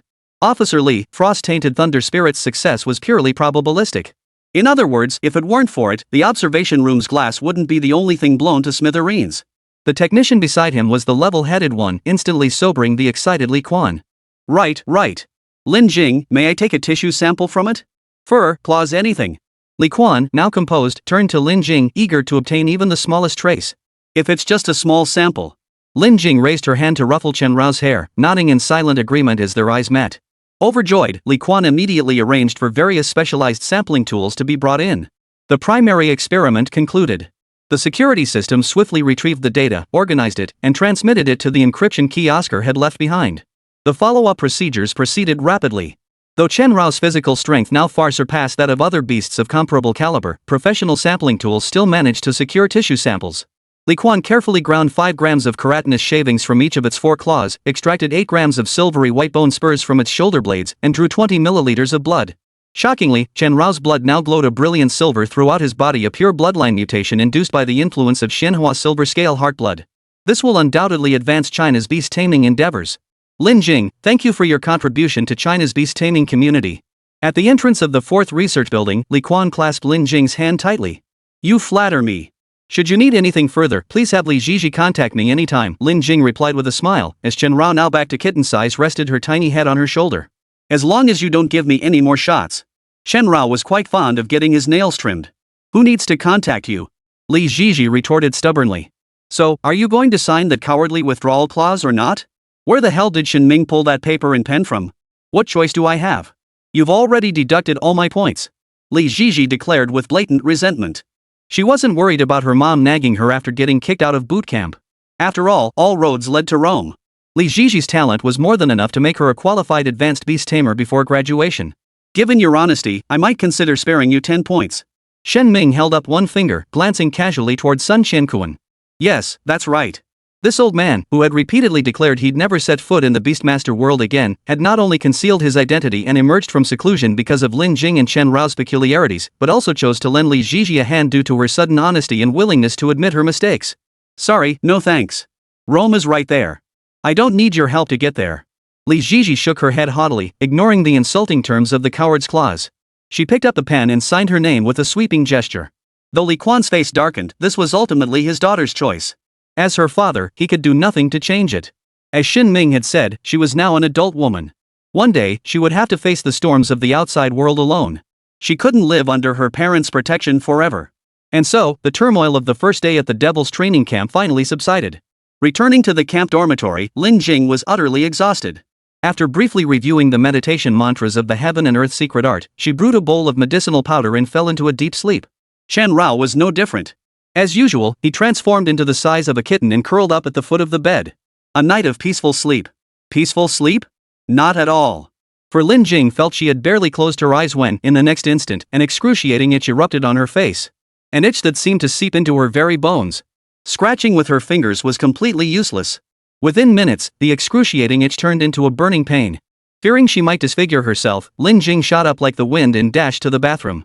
At 5 a.m., the bathroom was filled with wailing and screaming girls. Some wore bras and panties, others pajamas or nightgowns, while those who preferred sleeping naked had dashed out wearing only underwear. Terrified, Chen Rao, who had followed Lin Jing, immediately turned away and stood guard at the door like a child facing the wall in punishment. Ah! Why won't this stuff wash off? Shinju Hua. You actually drew a turtle on my face. I can't take it anymore. I'm going to fight him to the death. Shen Ming was definitely a pervert. Even though he'd come back with Lin Jing, he'd only rested for less than an hour before using special itching powder and paint to turn everyone into flower cat faces. This won't disfigure me, right? Mom, I haven't even dated yet. Nuonuo rubbed her cheeks so hard they were turning red, but the turtle pattern didn't fade. The instructor said this paint is water resistant but will peel off automatically in 24 hours. Yumin seemed to have anticipated this night raid, grabbing Shen Ming the instant he finished drawing. But it was a case of Zhou Yu beating Huang Gai, one willing to strike, the other willing to endure. To complete the training, she could only watch helplessly as Shen Ming painted a turtle on her face.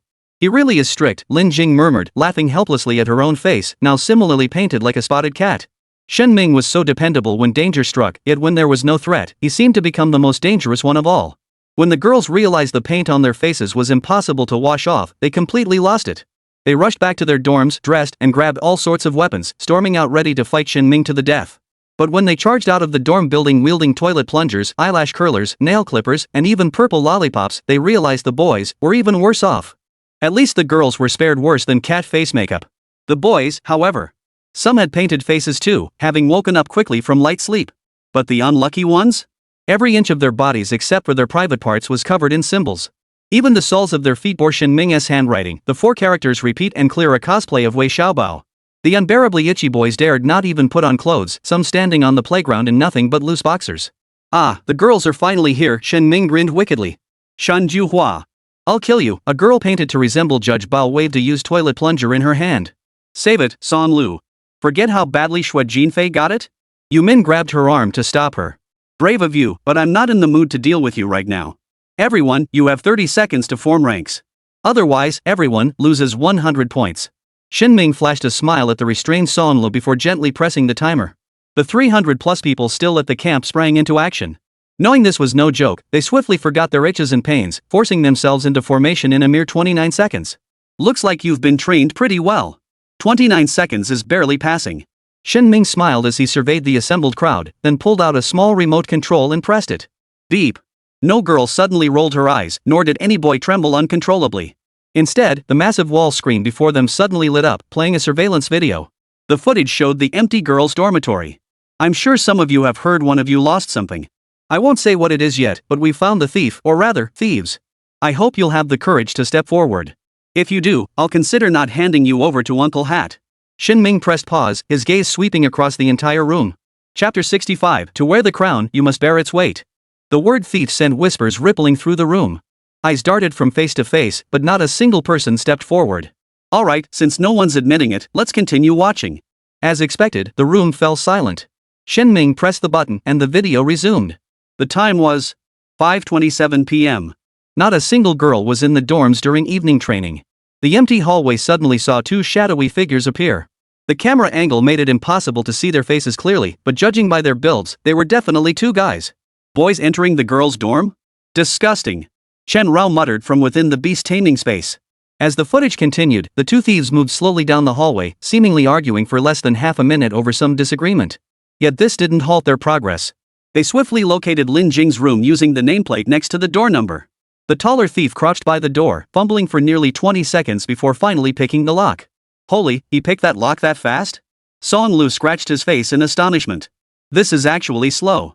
One of my comrades could open an entire residential complex with a packet of instant noodles. Shin Ming pressed pause with a laugh. While everyone else watched the commotion with varying degrees of interest, he had already locked onto the specific identity of one of the individuals in his mind. This guy possessed terrifying memory honed through hellish training. Though nowhere near Oscar's photographic recall, he'd still memorized every detail about all 401 trainees in the camp. With just one glance, he knew the true identity of one of them. So who exactly are those two? Lin Jing, desperate to know the whereabouts of the Golden Pearl, spoke up. I've already sent people to apprehend them. Yes, the thief isn't among you. I only asked for your confessions to test you to see if there were any other thieves. Shin Ming smiled, a smile that made everyone want to curse. Everyone knew the camp's rules well, and theft was universally despised. None of the 336 people still in the camp wanted to be kicked out over this mess. As for the thief's true identity, it lay among the 68 who had already been eliminated. Yes, one of them was undeniably Huo Yuning. Huo Yuning? I knew he was shameless, but stealing? Yu Min frowned. Huo Yuning's disgraceful fighting style had earned him a bad reputation among second-year trainees, but no one could have imagined he'd be the thief. That's right, but someone else picked the lock. And you'll never guess what they stole. As Shin Ming spoke, he pressed the remote, switching the surveillance feed to the camp entrance. On screen, Huo Yuning, now mask and cap removed, and another figure eagerly divided their loot right at the entrance. Only, the stolen goods were downright hard to stomach. Some boys even wore looks of outright disgust. Holy! I'm deleting Huo Yuning as a friend right now. I always thought this kind of pervert was far from me, but turns out he's right beside me. This guy always acts so proper, even calling me a pervert. Turns out he's 10,000 times more twisted than me. Everyone couldn't help but mock Huo Yuning on screen because what he'd stolen was actually Lin Jing's clothes. He'd taken a complete set, inside and out, big and small, and to top it off, he'd grabbed a packet of powdered medicine just like Li Jiji. But the Golden Pearl wasn't among them. Can this pervert just die already? Nua finally snapped. Even Stockholm Syndrome doesn't go this far. He didn't actually get some crazy new ability from Lin Jing slapping him, did he? Yu Min scoffed. Not yet, because after grabbing these clothes, he went straight to the Imperial Capital Administration's testing center. Shin Ming paused the video to speak up. Yes, Huo Yuning's suspicions mirrored Li Jiji's. Both suspected Lin Jing had used banned substances. But clearly, having dealt with mud salamanders for years, he knew that certain drugs leave residues on clothing, hair, and skin tissue. That's why he'd gone to such extreme lengths to take Lin Jing's clothes. As for the results, unsurprisingly, the Imperial Capital Administration's report found no banned substances. Otherwise, that guy Huo Yuning would have already come forward to report Lin Jing. But what I truly care about isn't that, instructor. It's a pearl the size of a lychee. Lin Jing couldn't care less about missing a piece of clothing or two. All she wanted to know now was where that gilded pearl had gone. Here. Shen Ming pressed play. In the footage, Huo Yuning, having neatly packed the clothes, pulled the gleaming golden pearl from his pocket. Yet he seemed to attach no importance to it, simply handing it to the lock-picking guy beside him. Instructor, you might be wrong. Huo Yuning is a total freak. Exactly. He ignores such a shiny treasure and just wants clothes? Yeah, instructor. Even I can tell that bead is a treasure. It's pure gold. Could it be solid gold? Lin, doesn't he have a sugar daddy? The group erupted in discussion once more, solidifying their belief that Hui Yuning was a pervert obsessed with underwear. It's not gold, but it's important to me. Lin Jing didn't know the specific use of the gilded pearl, but since it was personally given to her by Sun Qiankuan, regardless of its usefulness, she felt obligated to safeguard it. Important? It's a derivative of the dragon subduing divine general. It might even help me transform into human form. Chen Rao was practically crying with frustration in the beast taming space. Could Shinming stop teasing them already? Instructor, stop dawdling. Can you muster the same speed you used to torment us? Yu Min urged. Shen Ming shook his head and shut off the surveillance feed. Unfortunately, the thief who took this bead remains unidentified. He isn't one of you. To catch him, we must first apprehend Hui Yuning. Shen Ming stated while pressing the remote control, a remark as meaningful as a fart. So we're going out to catch Hui Yuning now? Nua asked innocently. Skipping today's training would be absolutely fantastic. Of course not. Your training today proceeds as scheduled. As for Lin Jing, you'll come with me first. Shen Ming gave a lecherous grin, pressed the remote, and today's training regimen appeared on the projection wall. Everyone froze in place instantly. Because this training regimen was absolutely not meant for humans. After a 5 kilometers run on an empty stomach, follow with 8 laps of a 400m obstacle course.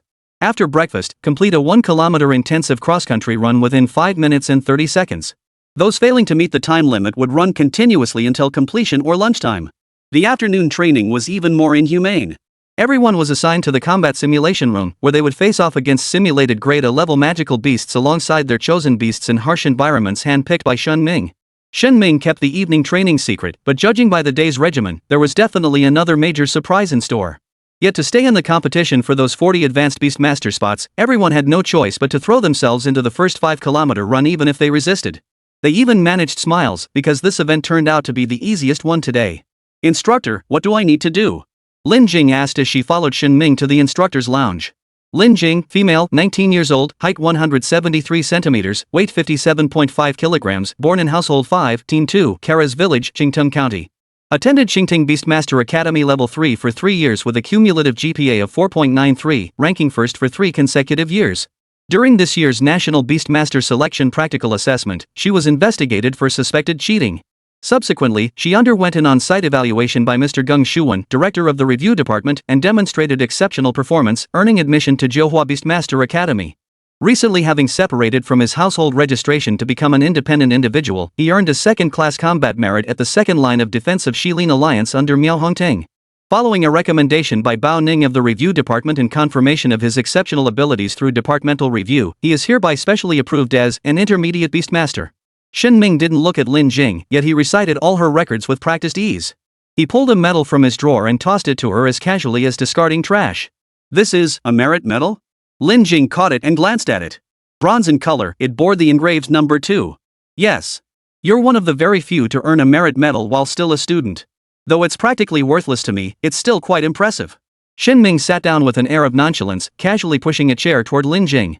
Intermediate Beastmaster? Shouldn't it be advanced? Chen Rao wondered in the beastmastering space. Hadn't Bao Ning said she'd recommend Lin Jing for direct promotion to advanced Beastmaster? I don't quite understand. Sister Bao Ning said it should be advanced. Lin Jing steadied the chair as she sat down. By other standards, you could be promoted to advanced. But I think you know how powerful your beast is. The review department isn't made up of fools, they're sharper than monkeys. Shen Ming's tone was as irreverent as ever. Alright, then. Can I go train now? As for the things I lost, I hope the instructor will help me look for them. Lin Jing answered calmly before standing up. Don't worry. Grandpa Sun's things don't need explaining, we'll put in our utmost effort. Shen Ming stood up as well.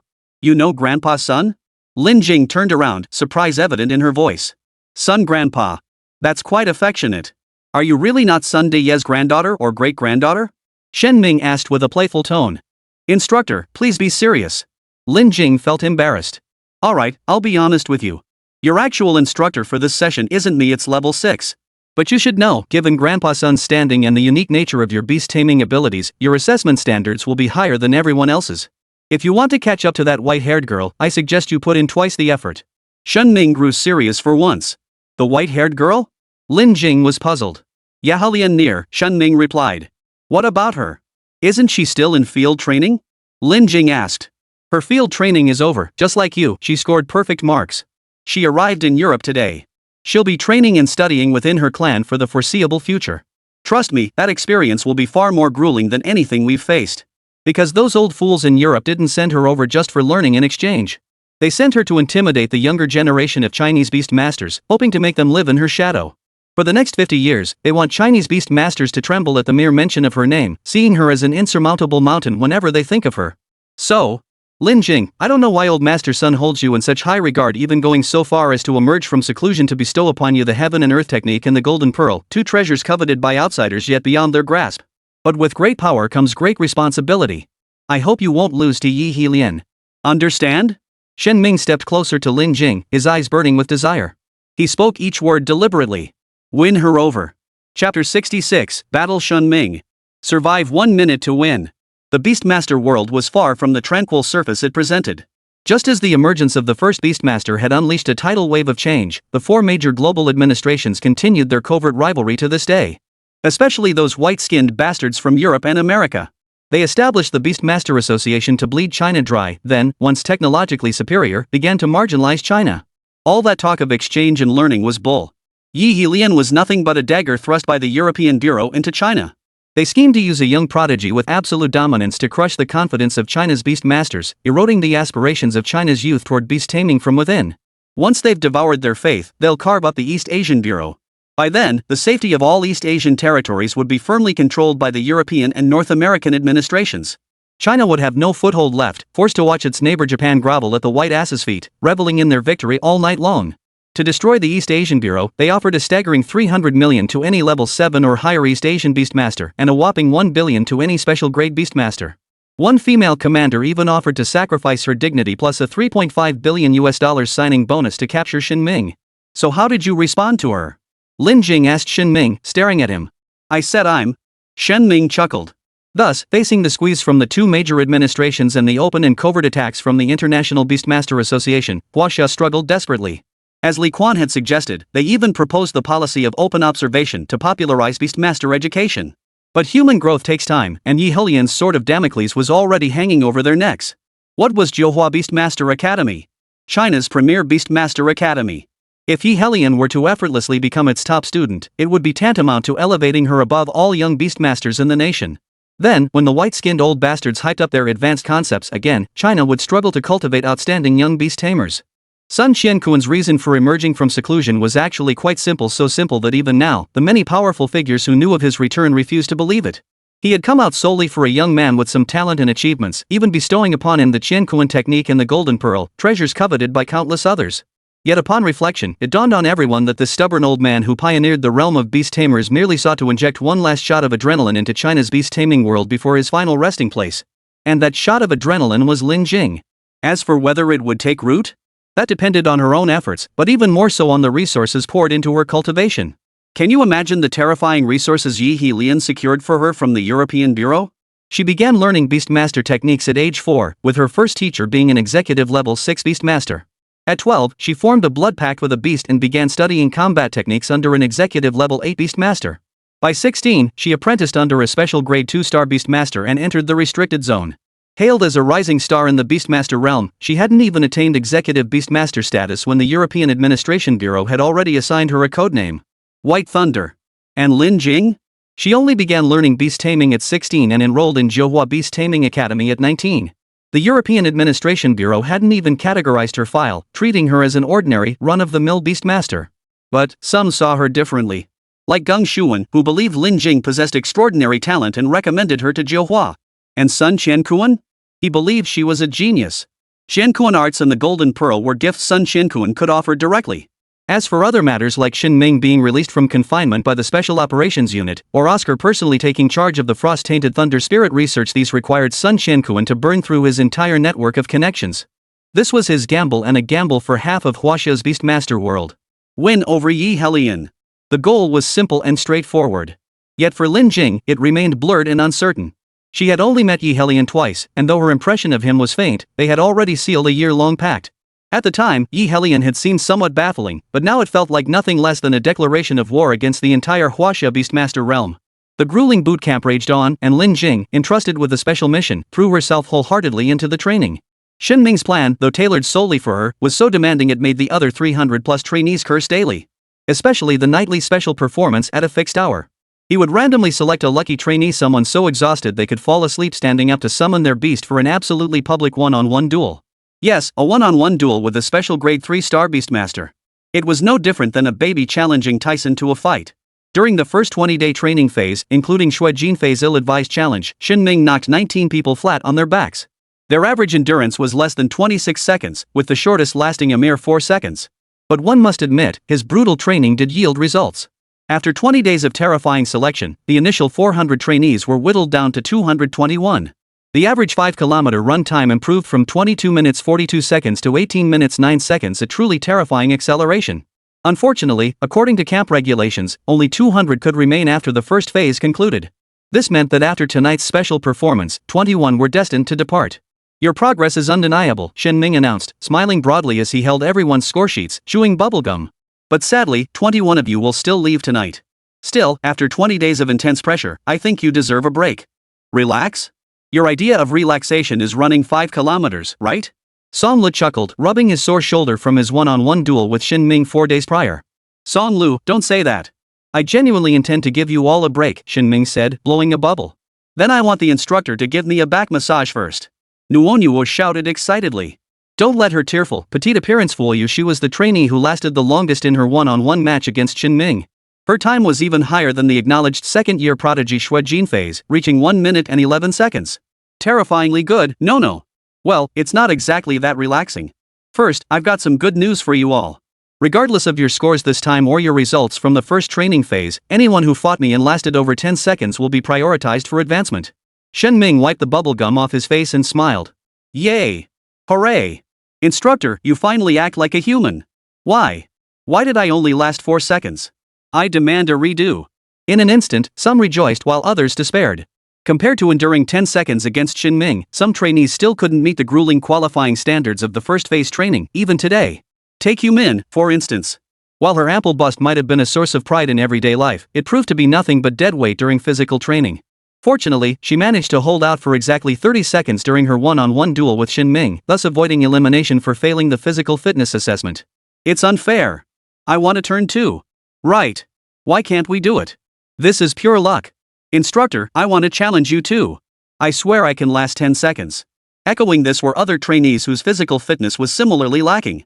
They were confident they could last 10 seconds against Shin Ming even if it meant fighting for their lives, but such stamina simply couldn't be mustered on short notice.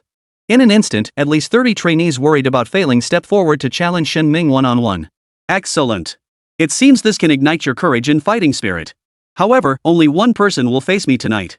And let me make it clear, I won't be using the communal beast tonight." Shen Ming smiled faintly, chewing bubblegum as he snapped his fingers.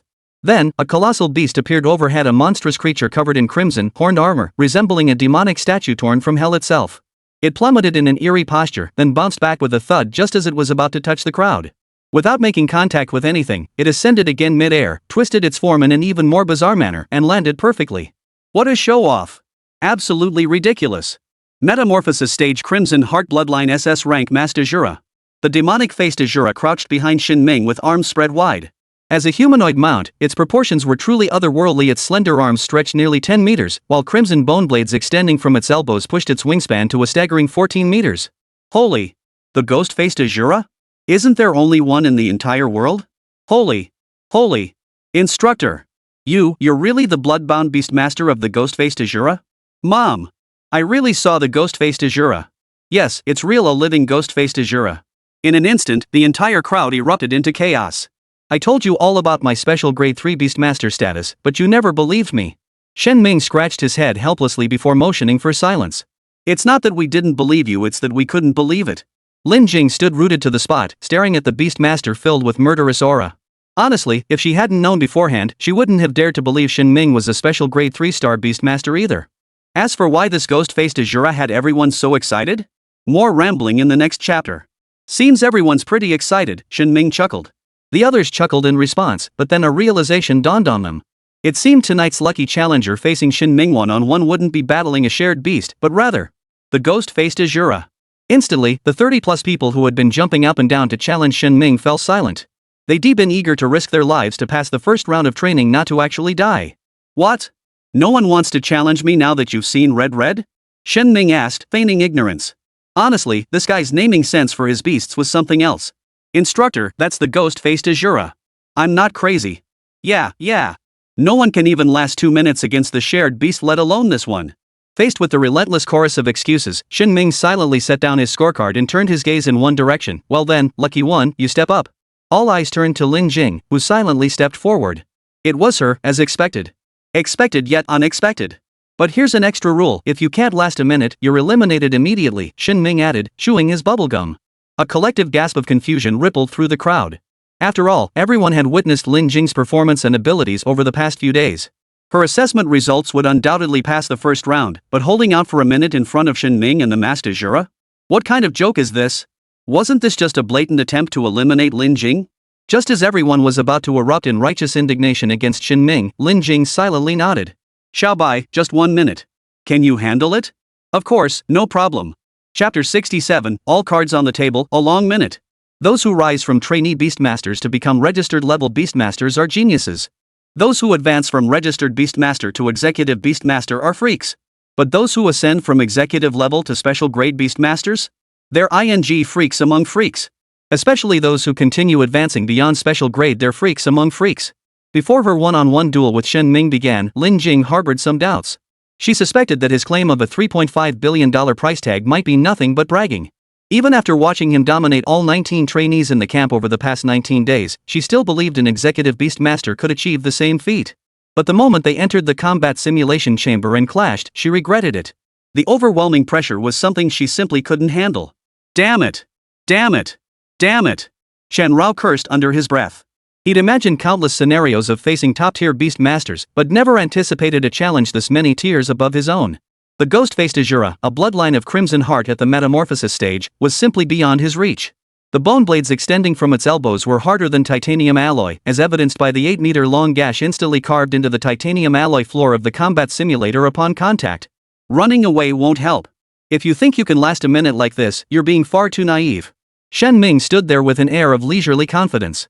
9 seconds had passed since the battle began, and he hadn't even given a single command to Hong Hong.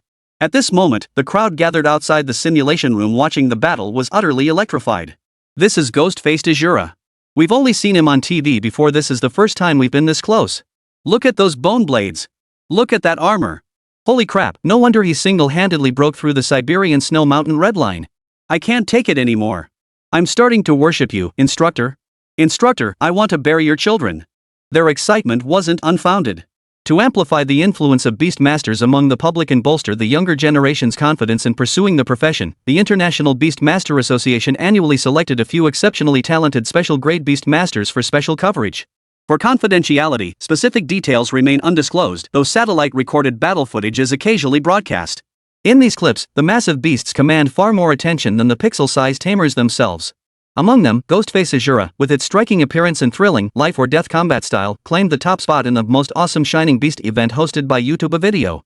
This phenomenon spawned countless merchandise, spin-off programs, and even a web novel titled Beastmaster, Reborn in the Arms of Ghostface Azura, It Wants to Have My Baby. So when everyone discovered that the twisted instructor nicknamed Shin Chrysanthemum was actually the blood-packed Beastmaster of the Ghostfaced Azura, their affection extended to Shin Ming. His reputation instantly reversed.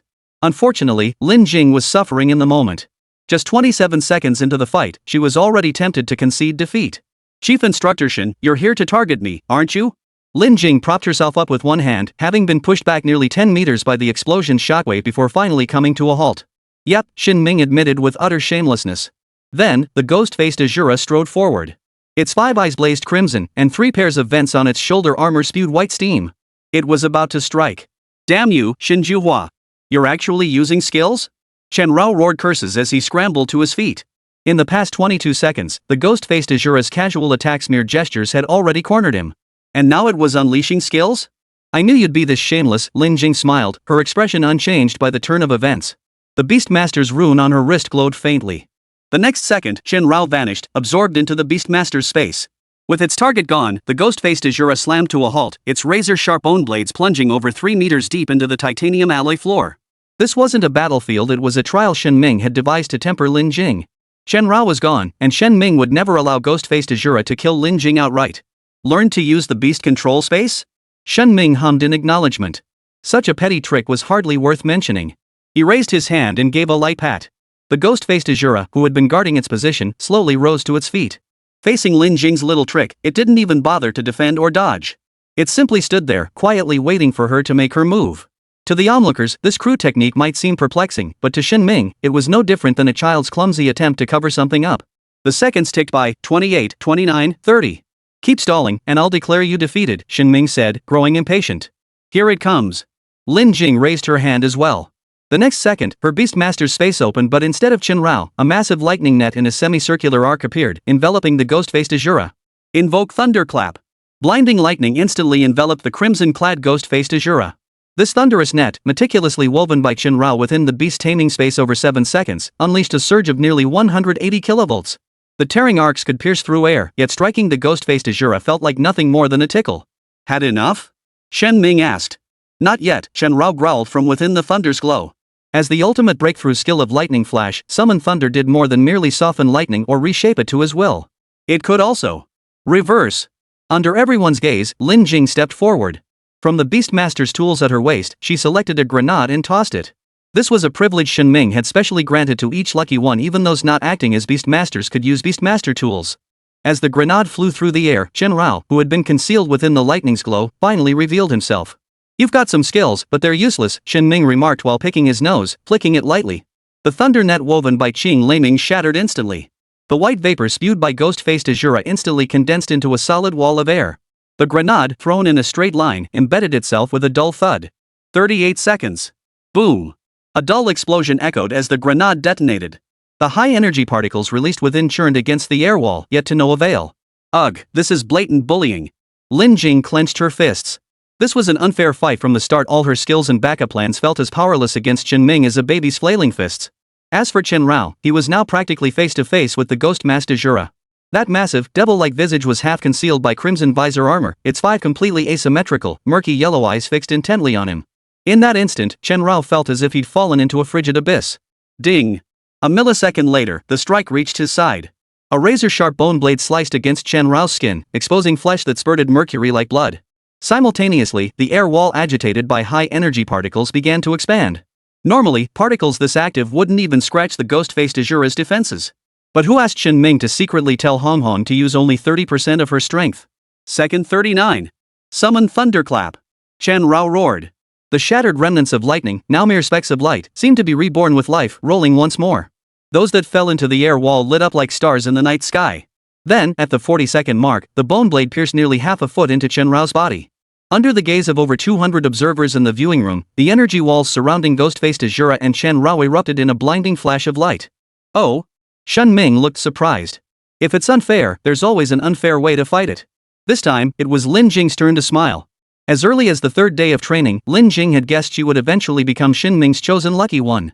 She even anticipated Shen Ming might deploy her beast. Thus, she had meticulously planned every detail of the battle long before. Yes, just as everyone wondered, how exactly did a Beastmaster influence the outcome of a battle? To outsiders, Beastmasters seemed mere conduits for summoning beasts, with actual combat almost entirely delegated to the creatures. Yet in reality, battlefield positioning, exploiting environmental advantages, item usage, and even the sequence and timing of beast skills, all these decisions rested with the Beastmaster. While Shen Ming's specific details remained elusive online, partial public records of ghost-faced Azura could be found. It's no secret that the white vapor erupting from its body can condense into a gas wall. Yet, despite its dense, solid-like form, this gas wall isn't flawless. It actually allows high-energy particles to move freely through its pores. The battle never deviated from Lin Jing's pre-planned strategy. The barrage of attacks in the first 27 seconds, the delaying tactic of drawing it into the Beastmaster's space, and the lightning net woven within that space all tested Lin Jing's ability to withstand pressure. In other words, with her current mental strength, Lin Jing could expand the Beastmaster's space to nearly 400 square meters, which already met the qualification standard for an executive Beastmaster. As for now, the shattered lightning bolts trapped within the air wall were once again drawn together by the thunder summoning technique. Qin Rao closed his eyes, choosing to trust Lin Jing's judgment, and his figure vanished instantly. His movement mirrored the nature of the lightning flash technique, though no longer relying on the flickering lightning to shift positions. Instead, he could now teleport to any location where lightning struck. At the 44th second, Qin Rao materialized behind Lin Jing. Shen Ming smiled. This near-suicidal tactic mirrored his own style. At 44.003 seconds, the instant the masked Azura raised his hand, frost-clad Thunder Dragon. Within the energy barrier, reignited lightning intertwined into a coiling Thunder Dragon spanning 30 meters. Its terrifying energy shook the entire simulation chamber. Those in the observation room lost their balance and fell to the ground, yet none could tear their eyes away. Awe-inspiring. The thunder dragon roared as it charged toward ghost-faced Azura. Lin Jing mustered her strength once more, hurling 3 grenades that instantly detonated upon contact with the dragon, spraying frigid liquid nitrogen. Frostblade rain. Lin Jing commanded, and Shen Rao obeyed. Beneath the lightning's glow, countless ice blades as fine as raindrops intertwined with the thunderous light. A highly imaginative and fluidly executed sequence. At the very least, Shin Ming hadn't anticipated that the barrier with 3/10 of the ghost-faced Azura's strength would be torn apart so easily by Lin Jing and Shen Rao. But as the saying goes, he had some tricks up his sleeve, yet those tricks were useless. If that's your final trump card, you'll still lose. Shen Ming snapped his fingers lightly. Beneath the dense assault of lightning and ice blades, a crimson arm shot out, clamping down on the roaring thunder dragon and tearing it completely apart. 50 seconds? That's so shameless. Lin Jing cursed angrily. If this were a real battlefield, you'd be dead already. Shen Ming chuckled. This was merely a sparring session in the simulation chamber. Out in the real world, ghost-faced Azura would have obliterated Shen Rao in an instant, and that would be putting it mildly. The fading blow of the shattered thunder dragon illuminated half of ghost-masked Azura. Shen Rao, having expended most of his strength, took another step forward, preparing to charge. 10 seconds remaining. Ding, consuming lifespan to heal your injuries. The ghost-faced Azura lunged forward in a giant stride. Continue. Show me what else you've got. Shen Ming was determined to eliminate Lin Jing. You said this is a battlefield, right? Lin Jing clenched her palm, and Shen Rao was instantly forced into the beast taming space. So this isn't a battlefield, right? Lin Jing took a step forward, meeting the charging ghost-faced Azura head-on. At the 52-second mark, the bone spike capable of slicing through titanium alloy halted instantly at Lin Jing's forehead. Chapter 68, Advancement. The second round begins. The mystical gold elixir covering Lin Jing's body tore like paper. The sharp bone blade pressed against her forehead, leaving a slight indentation in her delicate skin. If this were the battlefield, you'd be dead, Shin Ming stated after a brief pause. But this isn't the battlefield, Lin Jing retorted, gazing at the towering ghost-faced Azura that loomed over her, its presence overwhelming. Beasts won't show you such mercy, and if you keep exploiting loopholes like this, I'll eliminate you outright. Shen Ming was blunt. The 1-minute countdown had 5 seconds left. What can I do, instructor? Who made you so ridiculously strong? Lin Jing raised her hand to grasp the bone blade before her, still warm from the Qingfeng Thunder Dragon's passage. Flattery won't work on me, and beasts don't understand human speech. Shen Ming's implication was clear. If Lin Jing continued stalling, he couldn't kill her, but he could eliminate her outright. Lin Jing said nothing. Yet within those mere 2 seconds, the layer of mystic gold liquor covering her body had already enveloped the ghost-faced Azura entirely. This substance, imbued with the essence of mystic gold and resembling translucent glass, rapidly formed a semi-transparent shell. Shen Rao then materialized behind ghost-faced Azura, his wounds fully healed at the cost of 30 years of his lifespan. The ghost-faced Azura spun instantly. The gale whipped up by its massive frame sent Lin Jing crashing to the ground. Its devastating kinetic force, unleashed from 8 meters away, left a dent in the titanium alloy wall. The razor-sharp bone blades halted abruptly less than half a meter from Shen Rao. An ingenious idea, if somewhat cunning. I'll count that as passing, Shin Ming observed as the ghost-faced Azura paused for a mere 0.07 seconds before raising its hand. The countdown concluded precisely at 1 minute. The observers in the monitoring room had no idea what had transpired. All they witnessed was Lin Jing exploiting Shin Ming's rule that Hong Hong must not kill or harm anyone from the Camp Academy to delay proceedings twice, gaining a total of 7 seconds. Instructor, isn't this unfair? She clearly knew you wouldn't harm her, yet she still stalled like that? Yeah, instructor. If that's how it works, I won't summon my beast either, I'll just cling to your leg. As the simulation room doors swung open, the flooding cadets immediately began voicing their grievances. Facing their questioning, Shin Ming said little. He merely waved his hand. Hong Hong instinctively lowered her body and spread her arms. Only then did everyone see the dense layer of mystic gold liquor coalesce into hardened masses at the ghost-faced Azura's elbows, shoulders, sides, and the other 9 dynamic joints. This was Lin Jing's desperate last resort. Over the past 20 days, by studying the notebooks Sunny and Miao Hongting had given her, she had uncovered a secret that wasn't exactly a secret. All attribute attacks of beast masters, including skills, were controllable in their specific form, release method, angle, and intensity. However, due to the inherent communication barriers between beasts and their masters, only a handful of beasts could execute precise commands. For instance, ghost-faced Azura controlling the speed and force of its strikes without this ability, a fully unleashed ghost-faced Azura could have instantly obliterated Shen Rao. But for Lin Jing, a mere registered beast master at this stage, such control was nothing short of a pipe dream. But what could be done? Xiao Bai understood human speech. Shen Rao's thinking wasn't as wildly imaginative or eclectic as Lin Jing's. He considered it a major leap of creativity just to fuse the thunder cluster with the 3,000 frost explosions to develop the 3,000 ice thunder waterfall. Yet under Lin Jing's boundless imagination, he repeatedly attempted to control the range and scale of the thunder summoning.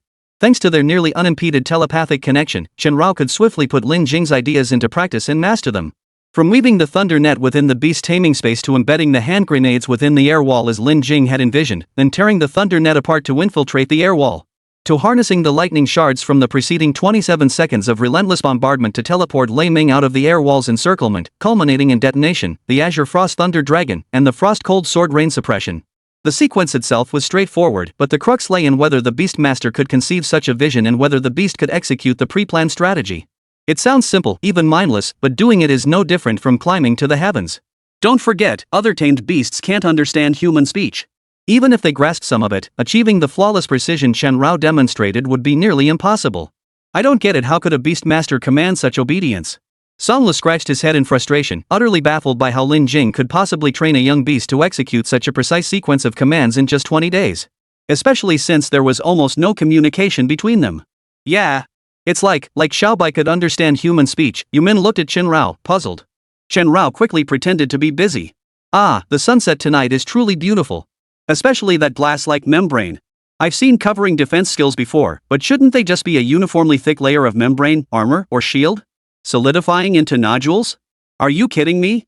Shui Jinfei touched the Xinjinli nodule on Ghost-faced Azura's elbow and swallowed hard. Talk about making people jealous to death. Mom! Look, I really saw Ghost-faced Azura. Nua held up her phone, recording video with excitement radiating from her face. Actually, this move was an accident. I didn't even think of it myself at the time, Lin Jing explained. Regardless, you succeeded. Whether you exploited a loophole or took some shortcut I didn't know about, you managed to hold out for a full minute. Congratulations, you've advanced. Xin Ming snapped his fingers, recalling the ghost-faced Azura. Yes, no matter how you looked at it, Lin Jing's 1-minute standoff against Xin Ming today had far exceeded everyone's expectations. Even though the ghost-faced Azura had suppressed its power to less than 30% throughout the entire battle and never once used any beast taming skills. Yes, that energy wall didn't even count as a skill. Even if it exploited a loophole in the rules, it was a minor flaw that didn't overshadow her brilliance. This 1-minute achievement was sufficient for her to advance to the second round of training as the top performer in the first assessment. Simultaneously, with the results announced, 21 trainees were eliminated from the Devil's training camp. Fortunately, the author was too lazy to invent new names.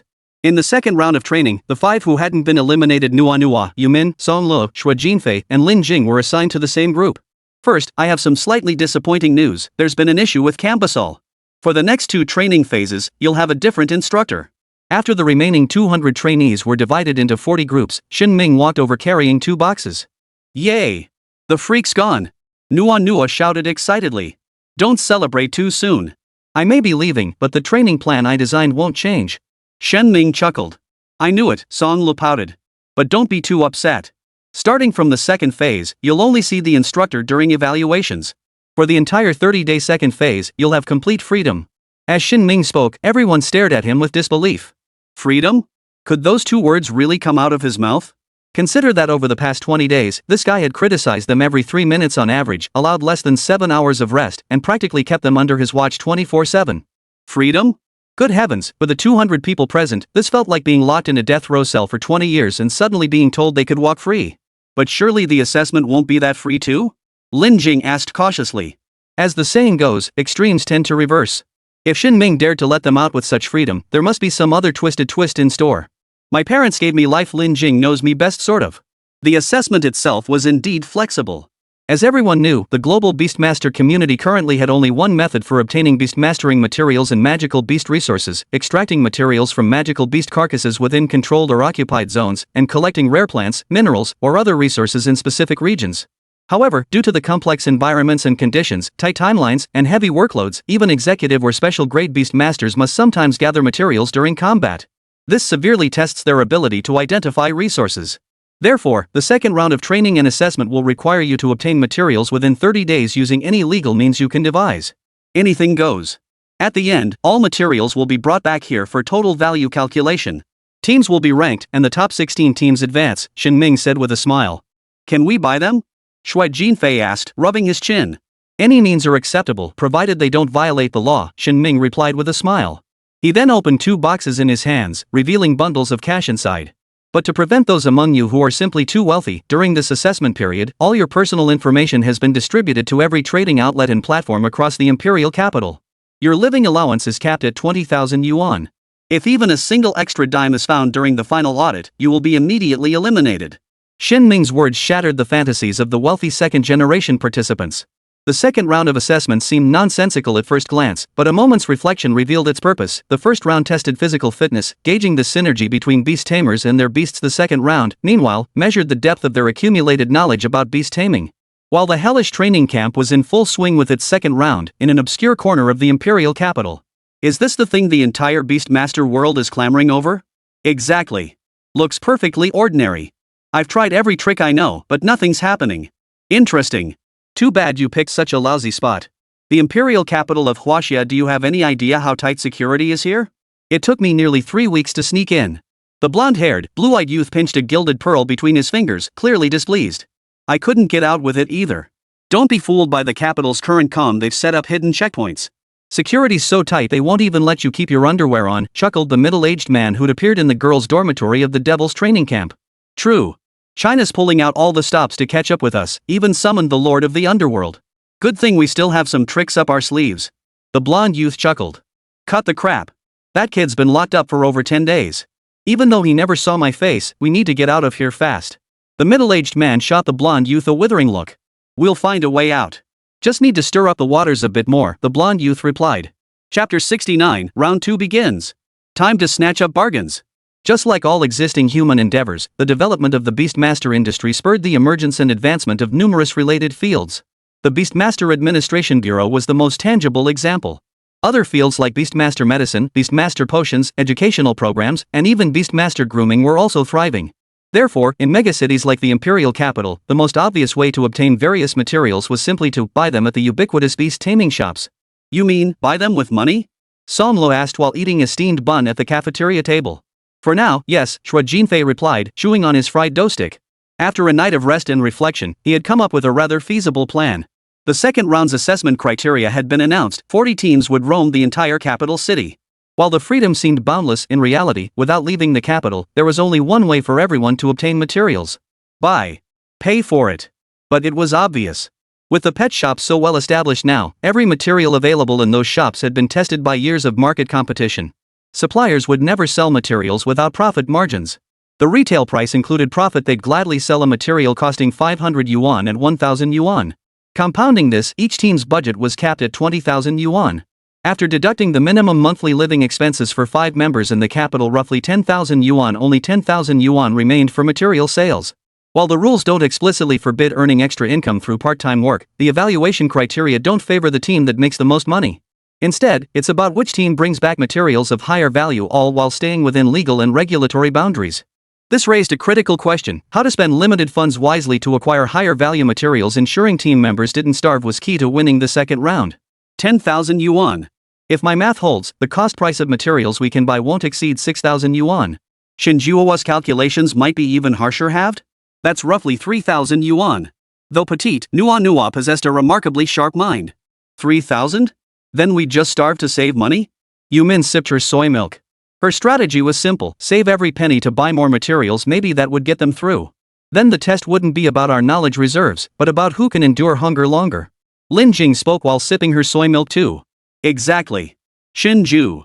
Instructor Shin's point is simple: she wants us to snag bargains. In plain terms, use our beast taming knowledge to buy items priced below their actual material value. Shui Jinfei peeled a tea-flavored egg as he spoke. How could that work? Do you think pet shop owners are idiots? Song Le shot Shui Jinfei a look, since her family ran a pet shop. That's exactly why we need to find bargains like scouring street stalls. I've seen plenty of stall owners selling decent quality beast remains for rock-bottom prices. It might just work. Lin Jing was fibbing here. The stall owner she referred to was actually Miao Hongting.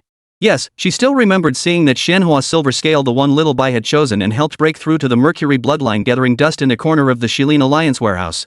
While Shenhua silver scale might not be more valuable than other materials, Lin Jing had clearly seen a segment of an armored scarab's antenna displayed in a far more prominent spot than the Shenhua silver scale. You're right. Since we can't leave the imperial capital to gather materials ourselves, this is the only way. Nua took small bites of her pastry. It's not that we can't gather materials. The imperial capital is vast. Some places might have materials, but the odds are just really low. Yumin pulled out a tissue and wiped her mouth. So what should we do? Split into 2 groups? Songla stood up after finishing his meal and asked. Since they were now teammates, they naturally needed to discuss their next move. I'll hit the street stalls. The odds of snagging a bargain there seem way better than wandering aimlessly all over the capital. Shui Jinfei stood up and tidied his backpack. I'll hit the flea markets too. I aced my entrance exam. Nua wiped her mouth and looked at Shui Jinfei. I'm tagging along with you in street stalls? Honestly, I couldn't care less. If the rules allowed it, I'd go back and stab my dad in the back right now. Songla said, pulling Yumin along, naturally aligning the two on the same side. What about you? Yumin turned to Lin Jing. I'll head to the flea market too. Lin Jing stood up. Her thinking mirrored Shui Jinfei's. The densely packed flea market offered far greater chances of discovering valuable items. After all, she had that cheat code. She still trusted Xiao Bai's eye for spotting Xianhua silver scales among piles of materials. Snagging bargains? I love snagging bargains. Chen Rao, who had been wolfing down food nearby, suddenly looked up. Though only the size of a kitten, the sudden movement still startled Song Lu. Damn it, Lin Jing, couldn't you just put it in your beast taming space? Song Lu shot Chen Rao a glance. Not really. Xiaobai doesn't like it in there, Lin Jing replied with a faint smile. During the first 20-day training phase, regulations forced Chen Rao to stay inside the beast taming space during daylight hours. As Lin Jing's cultivation of the heaven and earth technique deepened, her spiritual power grew stronger, expanding the space's dimensions. But it still couldn't compare to the richness of the outside world. At least out here, Chen Rao could still ogle the pretty girls. Moreover, during these 20 days, Lin Jing, now certain Chen Rao could understand human speech, even engaged him in conversation. Though most exchanges were limited to simple yes-no or right-wrong responses, their mutual understanding had deepened. For instance, Lin Jing now understood clearly that Chen Rao's growth required no concern from her.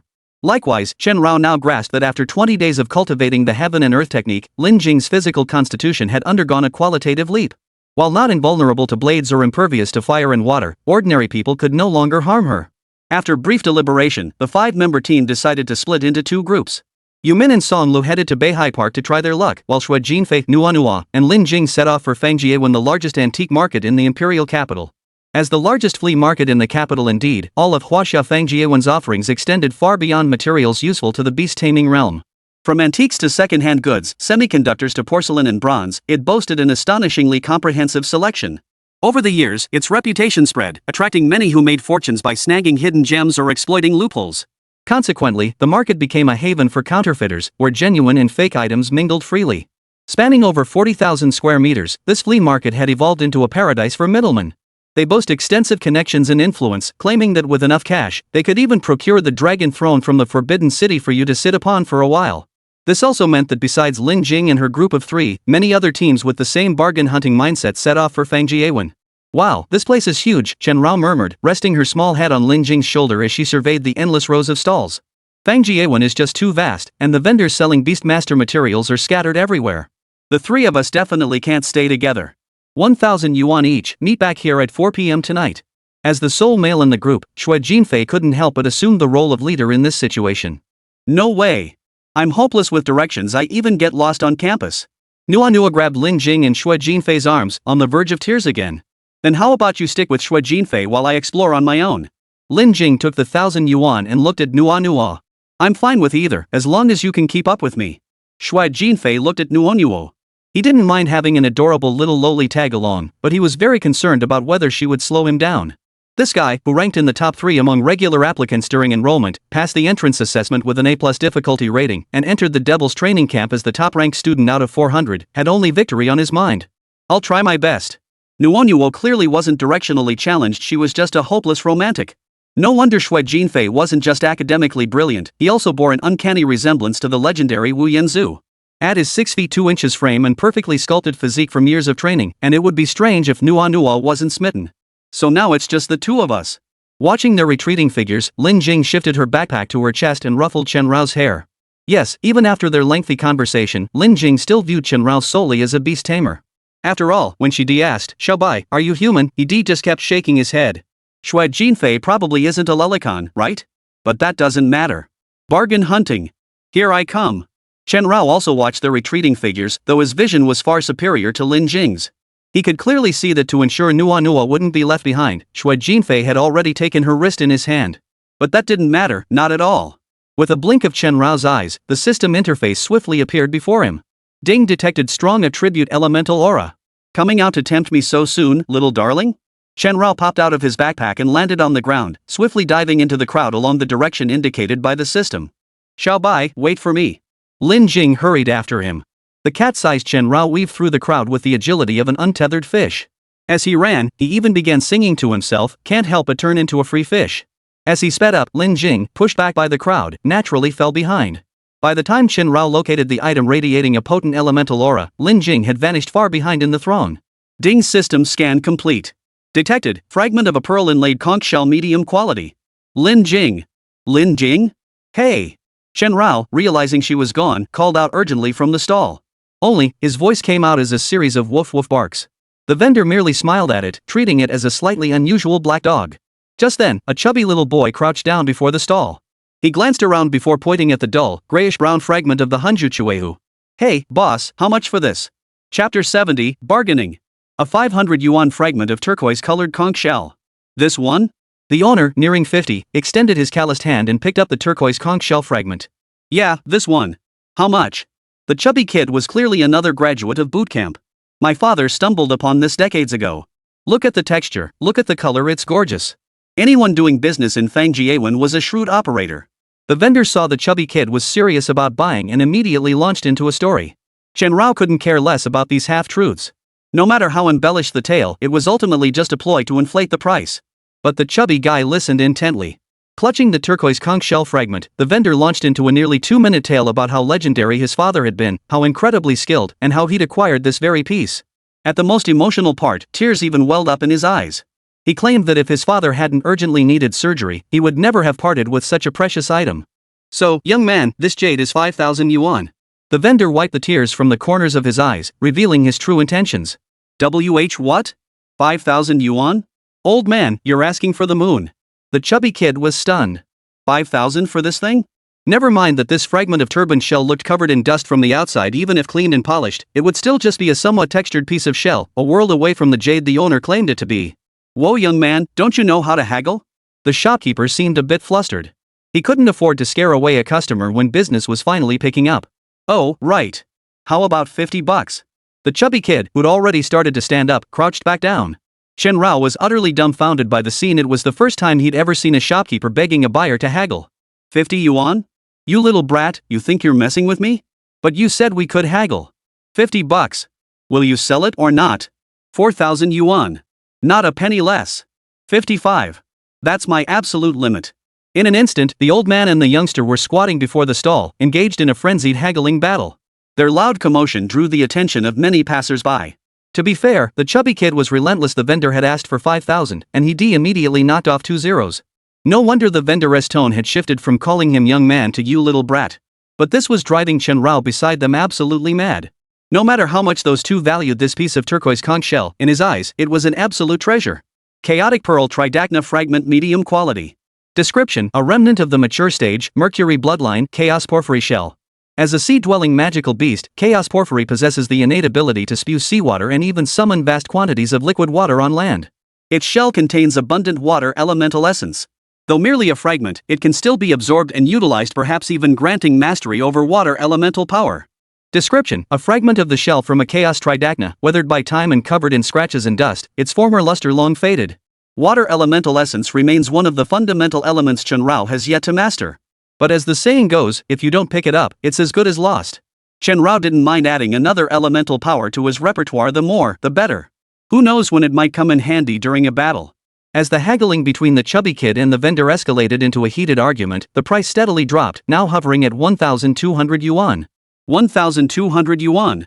You little brat, if you haggle anymore, I'll really beat you. The shopkeeper argued, his face flushed red. Spectators had gathered in layers around them, all watching the spectacle. 150 yuan.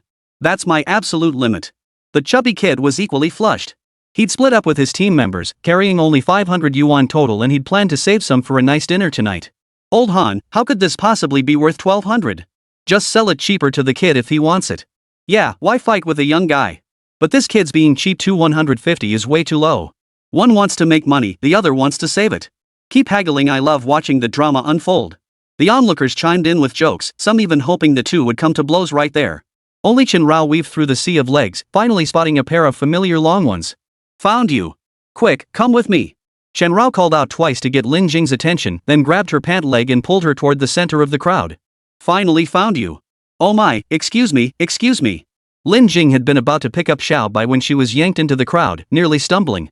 In the center of the crowd, the chubby kid was still locked in a heated argument with the vendor. So engrossed in the battle of words, they were practically face to face, a distance that could only mean kissing or fighting. Old man, I don't wanna mess around. Final price, 250 yuan. The chubby kid stared intently into the vendor's eyes, his nose practically touching the vendor's. Put. You little brat, I'll tell you this, it won't sell for less than 800. The vendor refused to back down, spittle flying onto the chubby kid's face. Quick. Just the thing in their hands. Get it. Chen Rao tugged Lin Jing into the stall, pointing claws at the fragment of turban shell and barking twice for emphasis. This one? Lin Jing finally steadied herself. Though puzzled, she chose to trust Little White. Yes, this one. Chen Rao barked loudly. Seeing the vendor and the chubby kid just staring at each other, he decided to take matters into his own paws and bit down on the kid's leg. Whoa! Who bit me? The chubby kid yelped in pain, scrambling back 2 steps before turning to see Lin Jing. I'm so sorry, Xiao Bai didn't mean it. Lin Jing now understood the situation. Anything that could make Xiao Bai so desperate it resorted to biting must be a treasure. On purpose or not. Hey, Lin Jing? The chubby kid was about to curse when he recognized her. You know me? Lin Jing asked back. Are you two putting on a show? The flushed, red-necked shopkeeper interrupted them. Who's playing games with her? We just know each other. And we're kind of competitors, right? Boss, 255. Selling or not? The chubby kid had surprisingly sharp eyes. If he hadn't sensed the fragment's value, he wouldn't have haggled for so long. And that was precisely why Chen Rao was so anxious. If the boss really caved, and the chunky kid snatched up the fragment, it would spell trouble. Quick, get it. Chen Rao tapped Lin Jing with his claw, signaling her to raise the bid. Boss, I'll give you 260. Sell it to me. Lin Jing understood immediately and raised the price without hesitation. Hearing Lin Jing's bid, the parched-mouthed shopkeeper paused, then a smile spread across his face. Clutching the fragment, he sat back down on the small stool he'd brought. Competitors? You too, aren't you bargain hunters, are you? The vendor's eyes darted around, his reaction lightning fast. Not exactly, boss. This is just a school project for us. I'll give you 270. Will you sell? The chubby kid reacted even faster, blurting out a made-up figure before continuing to drive up the price. Keep going. Chen Rao gave Lin Jing another pat on the back. 280, boss. I'll take it. Lin Jing trusted him unconditionally. 290. Boss. Cash. The chubby kid gritted his teeth and pulled out 3 red bills. Higher. Chen Rao barked. 300, cash. Lin Jing waved her hand and placed 300 yuan on the stall. In an instant, the frantic haggling turned into a bidding war. The highest bidder wins rule had the vendor nearly laughing himself silly. Truth be told, the vendor's mental price was around 300 yuan. If Lin Jing hadn't suddenly jumped in, he would have agreed immediately. Lin, you're deliberately trying to screw me over, aren't you? The chubby guy clutched the last 200 yuan in his hand, visibly annoyed. Buying and selling is a matter of mutual consent. Isn't it only fair that the highest bidder wins? Lin Jing smiled faintly, folding her arms. Right. Absolutely right. Boss, 400 yuan. The chubby guy gritted his teeth and pulled out another bill. Raise. Raise again. Chen Rao was now caught up in the bidding frenzy. If Huang Yiba hadn't been absent, Chen Rao would have pulled out Huang's bank card. Then, 500 yuan. Lin Jing pulled out 2 bills and placed them on the stall. The vendor watched the two of them, his smile stretching from ear to ear. He never dreamed this piece of junk could be worth 500 yuan. I made it. I made it big. Don't you understand first come, first served? The chubby kid glared at Lin Jing, his last red bill fluttering in the breeze. Well, it depends on whether the owner's willing to sell. $500 I'll take it. Lin Jing looked at the owner and held out her hand. You guys aren't going to add more? The shopkeeper looked from Lin Jing to the chubby kid, hesitating. Add what? I'm broke. The chubby kid had only brought 500 yuan with him. There was no way he could add more now. Fuming, the chubby kid stormed off and immediately called his teammates, ranting nonstop for over 5 minutes about how Lin Jing had swooped in and snatched it from him. His choice of words was so colorful, you couldn't repeat a single syllable. But Lin Jing seemed unfazed. She paid up and tucked the palm-sized fragment of turban shell into her bag. After that, the two continued wandering around Fangjiawen. Though they found a few more items, all attempts to bargain with the vendors ended in failure. Chen Rao could see the descriptions and brief introductions of the items. Though unaware of their prices, he could make rough guesses. Combined with Lin Jing's limited remaining funds, they ultimately settled for just the turquoise conch shell fragment before calling it a day. As for Shui Jinfei and Nuanua, they had wandered through most of Fangjiawen. Yet, one too proud to admit defeat and the other too starstruck to think straight, they hadn't bought a single thing despite the shopkeeper's outrageously high prices. "I'm so sorry, their prices were just too steep," Shui Jinfei said, her cheeks flushed as she carried the exhausted Nuanua on her back. "Yeah, right. They wanted 8,000 yuan for a tiny branch of vermilion coral." Nuanua grinned like a silly girl from her perch on Shui Jinfei's back. "So after all that hustle, all we got was this one piece." Lin Jing pulled out a fragment of a pearl-like giant clam shell the trio's entire day's haul. Still, it was better than nothing. After all, Yumin and Song Lo, who had headed to Beihai Park after a phone call, hadn't found a single strand of yarn. After wrapping up their day, the five gathered at the main gate of Jiuhua. Together with all the other returning team members, they headed to the very playground that had tormented them for the past 20 days. "Hello, everyone. My name is Tina. I'll be your drill instructor for the next 2 sessions." To everyone's surprise, the new drill instructor was a stunningly curvaceous beauty. Her wine-red hair cascaded down her voluptuous figure, instantly captivating a large number of male students. "Instructor! Instructor! What are we doing tonight?" Yeah, instructor.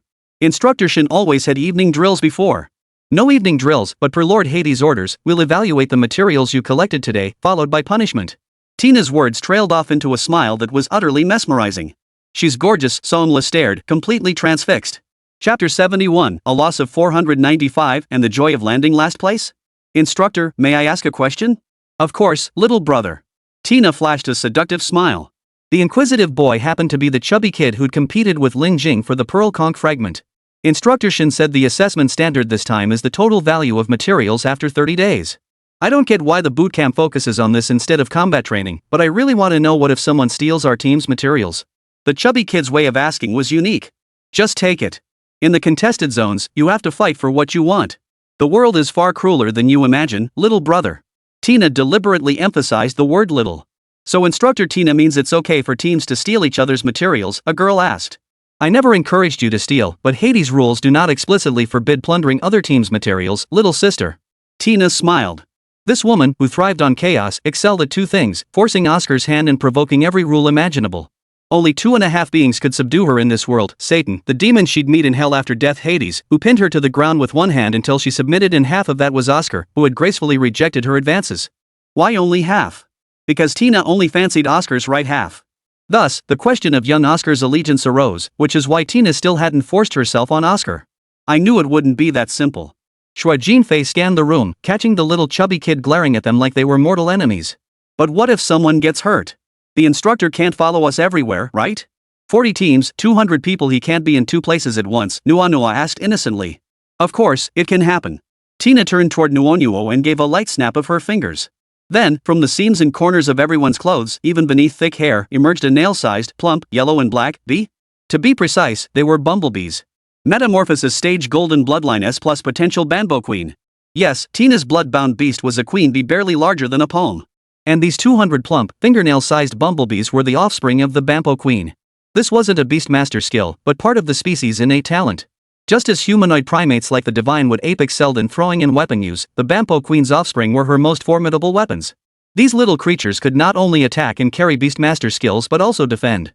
Following the Queen's commands, they could perform tasks like transporting, surveilling, alerting, and even mimicking human speech through mutual friction. Don't be afraid. These little ones won't harm you, but they will monitor you precisely. Though pheromone concentration weakens beyond a certain range, what can you do when the entire imperial capital is now covered in a web of surveillance? Tina smiled reassuringly at the frightened female students, glancing casually at Lin Jing, definitely not flirting. Shenming's urgent reassignment stemmed from 2 developments. First, Cambasol had been attacked by an A-plus class colossal beast codenamed Capricorn. Second, progress had been made in the case of Hui Yuning and an accomplice stealing the Gilded Pearl. After over 10 days of persuasion, the prison-fearing Hui Yuning remained tight-lipped until she finally broke under the pressure of the Grand Memory Restoration Technique. Operations Department personnel followed the trail to apprehend the lockpicker, a criminal with multiple burglary convictions. However, when they found him, he was nothing but bones. Preliminary technical analysis indicated he had been devoured alive by some kind of insect over a span of about 4 minutes, definitely not an ordinary insect. Given the fatality and the location in the imperial capital, the East Asia Bureau took this extremely seriously. 2 days ago, they identified a fugitive who had illegally entered China and was highly likely already infiltrating the imperial capital, Du Den, a serial murderer and smuggler of foreign magical beast carcasses. Public records from the International Beastmaster Association reveal that Du Den was once a beastmaster himself. However, his license was revoked due to manic episodes, driving him to seek vengeance against society. He chose to contract a Fire-Tongue Ant Queen, an exceptionally brutal beast. Much like the Bumblebee Queen, the Fire-Tongue Ant Queen's offspring relied on sheer numbers to overwhelm their foes. These relentless little creatures could push even the masked demon Azura to the brink of exhaustion. Thus, even though the Bureau knew transferring Tina here might lead to uncontrollable incidents, they needed to capture Duden, avoid international backlash, and ensure the news of Sun Chankuan's return and the theft of the Golden Pearl remained sealed. After comprehensive deliberation, the decision was made to transfer Tina, codenamed Black Widow, to this location. However, as all the superiors feared, Tina did indeed have certain psychological issues, though they remained within manageable limits. Moreover, her mental instability primarily manifested toward females close to Oscar, commonly known as Yandere tendencies. This did not prevent her from radiating feminine charm before over 100 ardent male students. Her stunning figure paired with outrageous remarks that would make even R-rated films blush had the entire male student body chanting, "Oh my god. Aye instructor, please control yourself." Shui Jinfei, submitting materials as the group representative, trembled so violently his hands clutching the pearl like conch fragments shook. "What's wrong? Are you still a little chick?" Tina's face was practically pressed against Shui Jinfei's ear, her voluptuous body pressing against his angular arm, creating a rustling sound. The sight made everyone's blood boil, and most of the girls covered their eyes in embarrassment. Instructor, I have no obligation to disclose my private life to you." Shui Jinfei's face flushed crimson. He was far from a novice. If it weren't for Nua genuinely spraining her ankle today, Shui Jinfei wouldn't have even touched a girl his age. "Fine. Truth is, I know all about Lord Hades' twisted sense of humor. He's a matchmaker who can't tie the knot.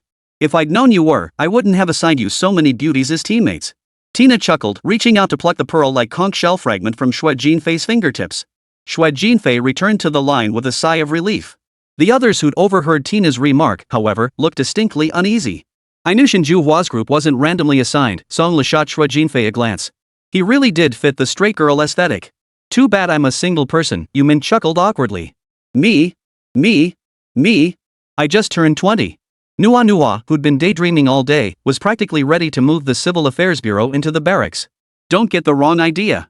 That's all Instructor Shin's twisted sense of humor. Shui Jinfei was on the verge of breaking down. Lin Jing, however, watched silently as Tina examined the fragments of the pearl-encrusted conch shell. She seemed completely unfazed by any external distractions except for that little chubby kid. "Instructor! This thing!" Lin Jing snatched it from me. The little chubby kid suddenly jumped out. "Instructor, we bid for it at a stall in Fangjiawen. He lost."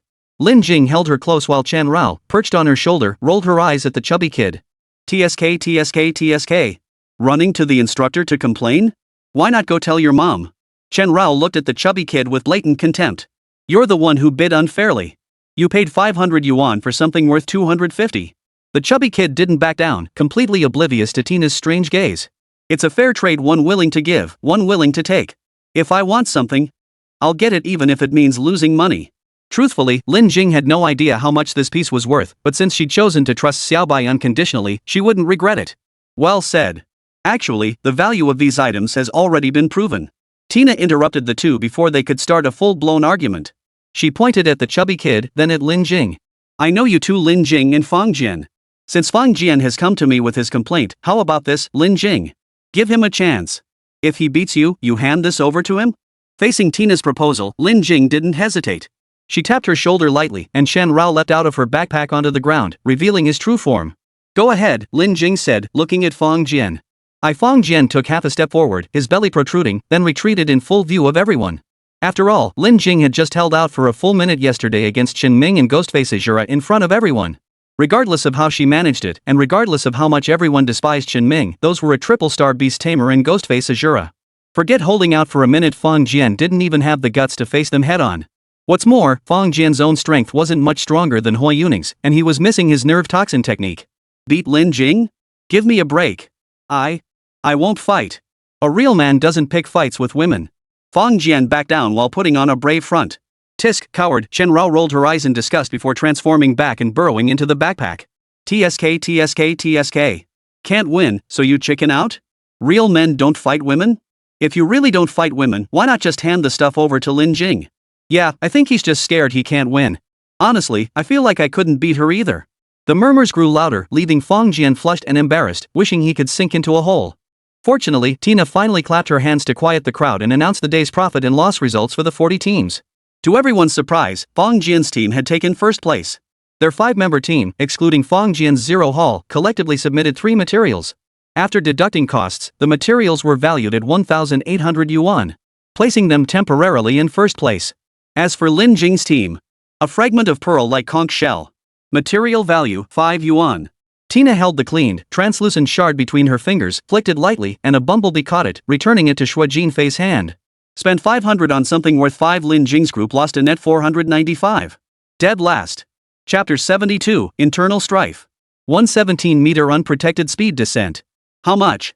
The first person to be utterly stunned upon hearing the value of the conch shell fragment wasn't Lin Jing, nor Xue Jinfei, nor any person within the group. It was Chen Rao. He nearly tumbled out of his backpack in shock. Had he not been forced to conceal his true identity in plain sight, he would have already lunged at Tina to snatch that fragment. $5? No way. Lin Jing was taken aback. She had braced herself for a 500 yuan loss, but never imagined it would be this steep. Chen Rao was even more stunned.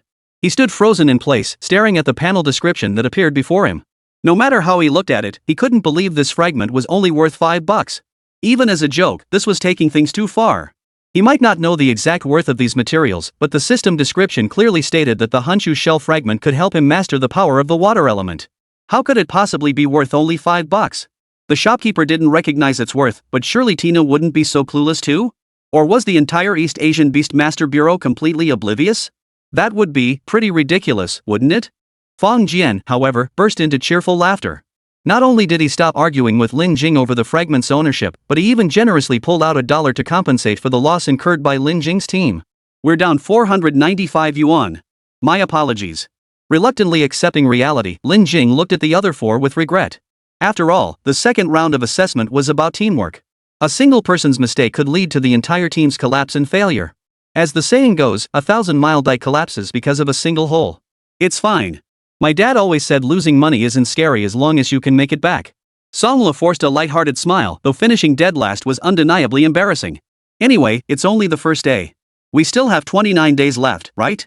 Yumin also didn't dwell on the temporary setback. But this is a competition, an assessment. Do you really think being dead last is easy? Little by little, the gap widens. Xue Jinfei's voice was quiet, but his words stung. He wanted to win. He desperately wanted to win. He needed to prove his abilities through repeated progress. But the damage is already done. What can we do? We can't exactly go ask the boss for our money back, can we? Songla seemed to have never held Xue Jinfei in high regard. I'm not suggesting we demand a refund. What I mean is we must be cautious, extremely cautious. Fong Jian's actions could very well be a deliberate misdirection, couldn't they? Xue Jinfei analyzed every possibility rationally, even considering the possibility of vicious business warfare. Yeah, so cautious that neither of you got a damn thing done all afternoon. Songla shot a glance at the starstruck Nua and chuckled. What does that have to do with me? The boss set unreasonable prices, okay? Nua snapped out of her daze and retorted. Give me a break. I was haggling with old folks from a stool when I was 7. Are the things under your noses just for decoration? Songlo, now annoyed, refused to back down. Enough. Stop arguing. Do you want the other teams to laugh at us? Yumin quickly stepped in to mediate. Only then did everyone notice that due to her completely different management style, Tina never announced dispersal or assembly times. Her oversight was extremely lax, so people could essentially come and go as they pleased, even linger to watch the spectacle as long as they didn't stray from the bumblebee's surveillance range. I don't want to fight. I just want to make my point clear. You guys don't care about winning? Fine. But I do. Xue Jinfei's meaning couldn't be clearer. He couldn't change which group he was assigned to. He didn't care if others slacked off, coasted, or quit. But they better not get in his way of winning. Yeah, right. Only you want to win. Did I grit my teeth through the first 20 days, getting worked to death every single day and getting squeezed dry by Shinju Hua, because I'm addicted to being abused? I'm the S here, okay? Song Lu was completely furious. Enough. The silent Lin Jing finally spoke up. She exchanged her 500 yuan with Xue Jinfei, then grabbed Song Lu, who was about to explode again, and turned to face Xue Jinfei. I'll make up for my mistake myself. I'll find a way to cover this 495 yuan loss. Until then, I won't spend a single penny more from the group. If I can't repay it within 10 days, I'll voluntarily withdraw from the second round. I believe even if we skip my 29 days worth of food allowance, it should cover the 495 yuan. Lin Jing tried to soften her tone, even forcing a smile. Then, under everyone's gaze, she strode off the field, followed closely by Chen Rao. Lin Jing, who had been raised with the principle of never causing trouble for others ingrained in her mind, walked alone to the rooftop. Gazing at the sunlight in the distance, which seemed like gold spilled diagonally across the earth, she sighed deeply. How could this happen, Xiaobai? She asked, turning to the equally dejected little white dog. I don't know either. Logically, it should have granted me control over water elemental power. It should be worth thousands, maybe even tens of thousands. But... Shen Rao whimpered for a moment before remembering she couldn't speak, and could only shake her head in confusion. 5 yuan, sigh. In this vast capital, where are we supposed to make up that 400 plus? Lin Jing's fingers clutched the shard as her arms rested on the rooftop railing, her heart heavy with melancholy. Only now did she fully grasp the significance of Xin Ming's second round of assessments. Testing knowledge of beast taming was merely the foundation. His true aim was to observe how each person reacted to external challenges and how they handled problems within the team. For no beast master, no matter how powerful, could defy fate alone. Even a special grade beastmaster required teammates' cooperation, making teamwork the foundational skill every beastmaster must adapt to and master. Shen Ming hadn't set them impossibly difficult challenges. At worst, they'd lose money and miss an opportunity to quickly advance to senior beastmaster. But if infighting, arguments, or disobedience to orders erupted on the battlefield, the consequences would be unimaginable. Impossible. This thing is definitely valuable. Shen Rao stubbornly kept flipping through the system's description and introduction of the Hanju Chijue fragment. Suddenly, he noticed something amiss. Whereas the descriptions for both the golden armor shedding and the Xianhua silver scale explicitly stated the lifespan years required to devour or absorb them, the system's entry for the Hanju shell fragment made no such mention. Could it be that the Hanju pearl fragment had no practical use at all? Or perhaps utilizing it required additional materials? If that were the case, then the single piece of the Hanju pectin shell fragment being worth $5 suddenly made sense. I get it. I get it. Chen Rao, suddenly enlightened, scrambled onto the wall. Just as he was about to utter a muffled cry, he remembered he couldn't speak. What's wrong? Lin Jing felt melancholy, but she didn't blame Xiaobai.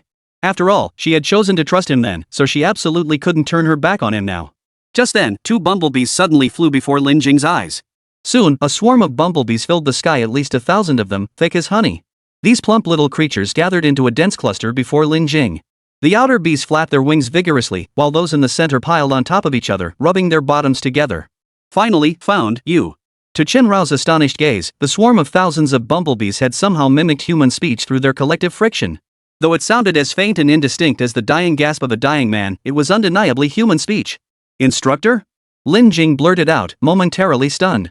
But then the bumblebee swarm quickly dispersed.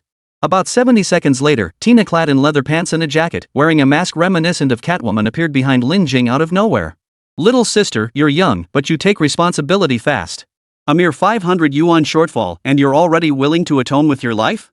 Before you die, how about letting your big sister taste what you're made of first? Tina's irreverence far surpassed Xin Ming's.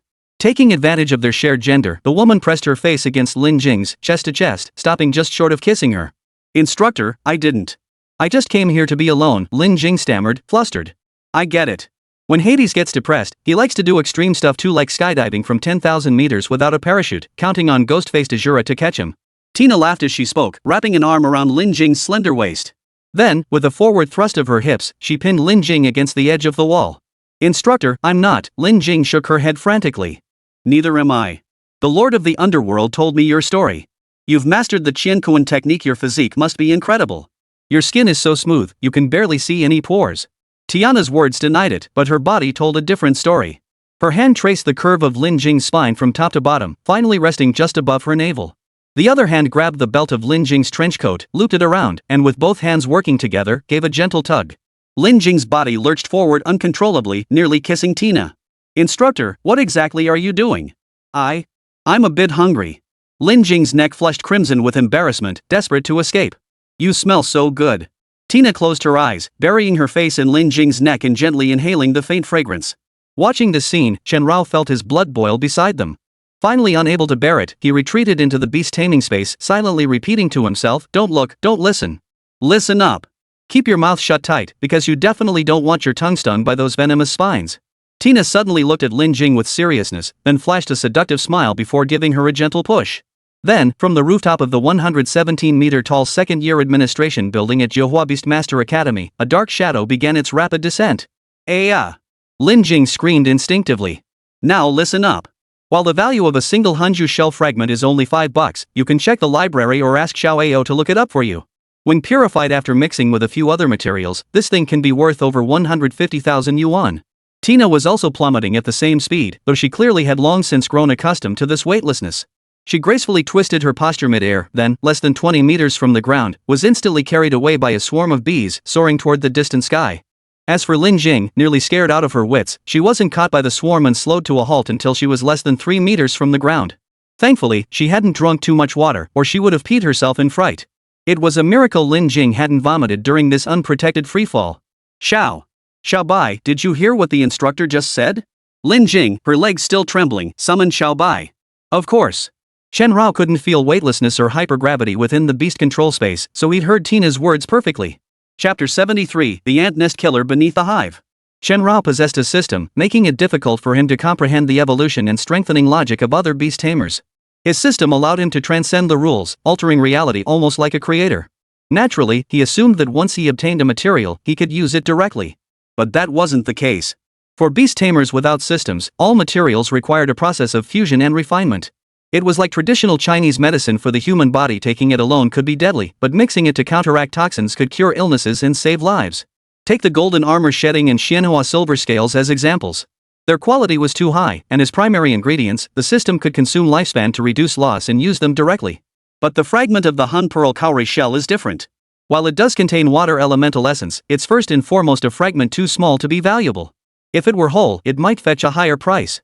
Second, this fragment is ultimately just the shell of the magical Hun Pearl Cowrie. Without other materials and a specific refinement process, it's nothing more than a broken piece of shell. After all, human feces is also a traditional Chinese medicinal ingredient, yet no one actually eats feces to treat illnesses. At that very moment, Lin Jing and Chen Rao, having grasped the root cause, rushed headlong to the library of Zhouhua Beastmaster Academy. As the largest library in the entire imperial capital, indeed, all of Huaxia, its collection exceeded 11.2 million volumes. From ancient cultural texts to Eastern and Western art, from home cooking recipes to popular novels, it had everything. Access was granted with a student ID, completely free of charge, and even complimentary coffee and snacks were provided. This conveniently solved Lin Jing's dinner dilemma. Having pledged not to spend a single coin from the team's funds and bound by the rule prohibiting personal expenditures, she now subsisted solely on complimentary cookies and dried fruit. Fortunately, with the Qiankuan technique at work, even eating less wouldn't cause her body to suffer. Now it's time for a thorough screening, Lin Jing said, carrying 7 or 8 books as she settled into a corner seat. It's a shame I can't help you. Chen Rao wanted to assist, but though his claws could turn pages, they were prone to tearing them. If anything went wrong, he'd have to pay for the damage. So faced with these 7 or 8 books averaging 300 pages each, Lin Jing had no choice but to flip through them alone. Seated in the corner, Lin Jing flipped through the books quietly, occasionally tearing open a packet of biscuits to stave off hunger. Chen Rao lay quietly beside her. Since he couldn't rely on the Hanju Chica fragment to grow stronger in the short term, he might as well use this opportunity to expend some of his lifespan to enhance his skills. The tiers of beast taming skill, from lowest to highest, were beginner, basic, intermediate, advanced, mastery, and limit. Higher levels signified greater mastery and refinement in controlling the elemental energies that comprised the skill. Higher levels meant greater power, higher accuracy, and even the ability to manipulate elemental structures like Qin Laming did with lightning, weaving seemingly uncontrollable thunderbolts into a web. Reaching the limit tier carries a chance for a limit breakthrough. This means shattering the bottleneck to grasp entirely new or advanced methods of unleashing such skills. Typically, this is achieved through the Beastmaster's relentless study of the skill and tireless training of their beast. But Chen Rao didn't need that. He could achieve a limit break by directly consuming his lifespan. While Lin Jing's wild imagination allowed Chen Rao to achieve more intricate effects with the same skills, one must wear pants that fit their size. Chen Rao still needed to enhance his fundamental skill stats. Hosts currently mastered skills: Winter Roar Maximum, Winter Sharp Claws Maximum, Summon Thunderclap Maximum, Frostblade Rain Maximum, Azure Frost Thunder Dragon Maximum, Mystic Gold Liquor Perfection, 3000 Ice Thunder Waterfalls Perfection. Hosts' remaining lifespan, 335 years. Chen Rao studied the interface before him and resolved to spend 30 years of his lifespan on refining the Mystic Gold Elixir. Even though Lin Jing's physical toughness now rivaled that of elite soldiers, injuries were still inevitable in combat.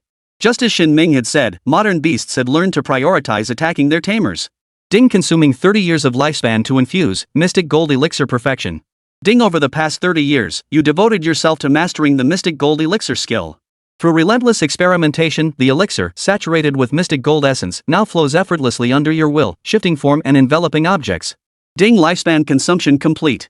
Evolution result, Mystic Gold Elixir Perfection. 30 years of life seemed to vanish into thin air. Chen Rao curled his lips. If 30 years weren't enough, then let's just go all out with 70 years. Ding, consuming 70 years of lifespan to infuse mystic gold elixir perfection. Ding, in the 9th year, the fluid, will-driven mystic metal elixir seemed insufficient for your defensive needs. During an unexpected battle, an enemy pierced the elixir, spilling your blood. The metal-infused blood merged with the elixir, unexpectedly altering its color. Ding, in the 46th year past, you persistently experimented with fusing various elements into the mystic gold elixir. You exclaimed in astonishment. The elixir's elemental stability allowed it to blend with diverse properties, weaving protective layers like magical robes with varied effects. Ding, in the 67th year past. Time ticked away relentlessly. In the library, illuminated 24 hours a day, two equally shadowy figures lingered in the corner. One was immersed in the ocean of books, while the other was engrossed in, risking their life? Lin Jing's phone, tucked away in her pocket, had been receiving messages the entire time, only she didn't know it was on silent. Shui Jinfei, Nuonyuo, Yumin, and Song Lu had been searching for her for ages. If Tina hadn't assured them there was no need to worry, the four of them would have definitely called the police. The long night stretched on, unfolding not only here but also there. The vast imperial capital spanned over 17,000 square kilometers with a permanent population of 22 million. Even if the bureau knew a criminal had infiltrated the city, apprehending them quickly was impossible. All they could do was covertly install one hive after another. Don't misunderstand, these were actual beehives, each housing at least 15 bumblebees.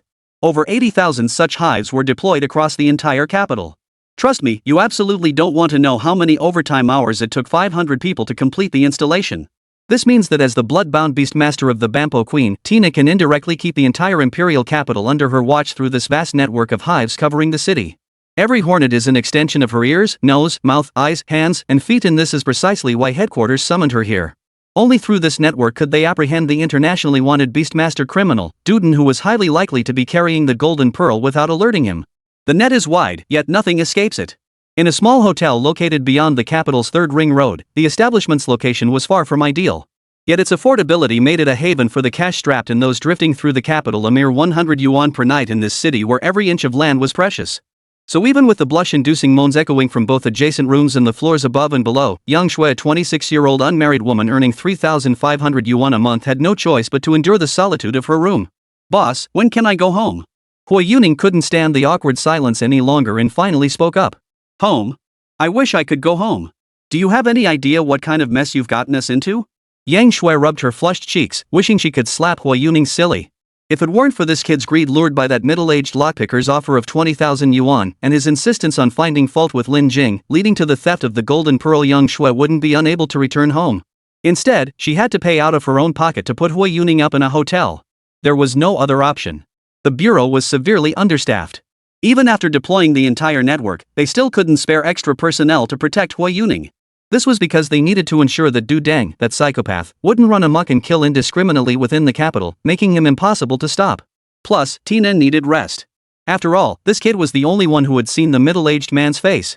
Judging by Du Den's psychotic murder logic, he was highly likely to target Hui Yuning. Can't we get a different room? This is way too noisy. Hui Yuning tapped the wall in frustration. Changing rooms costs money, okay? Do you think I enjoy listening to a live broadcast? Yang Shui was nearly driven mad by this kid. I'll pay for it. Just let me call my mom. Hui Yuning said nonchalantly. He hadn't contacted home in days, and his mother would surely be worried sick. Ever since he deconfessed and Du Dendi had taken over the capital, all contact with the outside world had been severed to ensure his safety. To maintain the illusion of normalcy, 16 people just like Yang Shui had been assigned to protect Hui Yuning. Of course, there was only one real Hui Yuning, this one. Don't even think about it. I'm telling you, until Du Dendu is caught, you'd better stay put in this room and follow my instructions. Otherwise, you might not live to see your mother again. Yang Shui threatened. Over the past few days, she had barely let the kid out of her sight, except for bathroom breaks. Fine. Hui Yuning replied reluctantly. Just then, the door to the room was suddenly knocked on. The rhythm was off, indicating the visitor wasn't from the bureau. Back up. Yang Shui rose alertly, her right hand raised, ready to summon her beast. It's my takeout order. I used your phone while you were in the bathroom. Hui Yuning hadn't intended to speak, but fearing the delivery person outside might get killed, he spoke up. Yang Shui was furious enough to burst a blood vessel. She couldn't believe Hui Yuning could be so reckless with his own life. I'm starving. The food you guys feed me every day is disgusting. I want fried chicken. I want barbecue. Hui Yuning, seemingly possessed by stubbornness, stood on the bed and bellowed. Just this once. Yang Shui forced down her rage, repeating to herself over and over, don't kill him. Don't kill him. Still, she approached the door with extreme caution, confirming through the pinhole camera outside that it was indeed the ugly gang delivery before opening it. It had to be said, Hui Yuning ordered a hell of a lot, 2 huge bags full. And damn it, he used the pay later option, password-free payment. Once this job's done, I'm getting your parents to reimburse me for this 427 yuan and 8 jiao, Yang Shui fumed, nearly choking on her anger as she lugged the 2 massive bags. Over 400 yuan and you're still nitpicking. Hui Yuning rolled his eyes at Yang Shui. But before we eat, I need to inspect everything. Yang Shui placed both bags on the floor by the door, then carefully opened one of them. Nothing special, just foil-wrapped barbecue. Suddenly, her phone flashed, signaling an urgent message. Yang Shui glanced at her phone. The message read, 1 person no, 2. 4. 7. 7 people had just been killed by fire tongue dance, likely by someone named Du Den. Something's wrong. You. Get dressed. Yang Shui seemed to realize something and abruptly stood up, but it was too late. Swarms of fire tongue dance poured out from the 2 large takeout bags. Chapter 74, A Blatant Provocation. Yang Shui, female, 26 years old. Graduate of Tongyuan Beastmaster Academy in the Magic Capital, currently a level 4 executive Beastmaster. Only child from a working-class family. In a 7-year relationship with her designer boyfriend, planning to marry next year and start a family the year after. Yet now she lay on the cold, lifeless ground. Not a single intact piece of flesh remained on her body. Her once delicate features had been devoured by the fire tongue dance, leaving less than a quarter of her face intact. One half of her eye hung limply from its socket, its light forever extinguished. I didn't mean to. I truly didn't mean to. Hui Yuning trembled uncontrollably despite the blanket wrapped around her. You think saying I didn't mean to makes it okay? Do you know how many people died because of you? 8 people. 8 living, breathing human beings. Do you understand?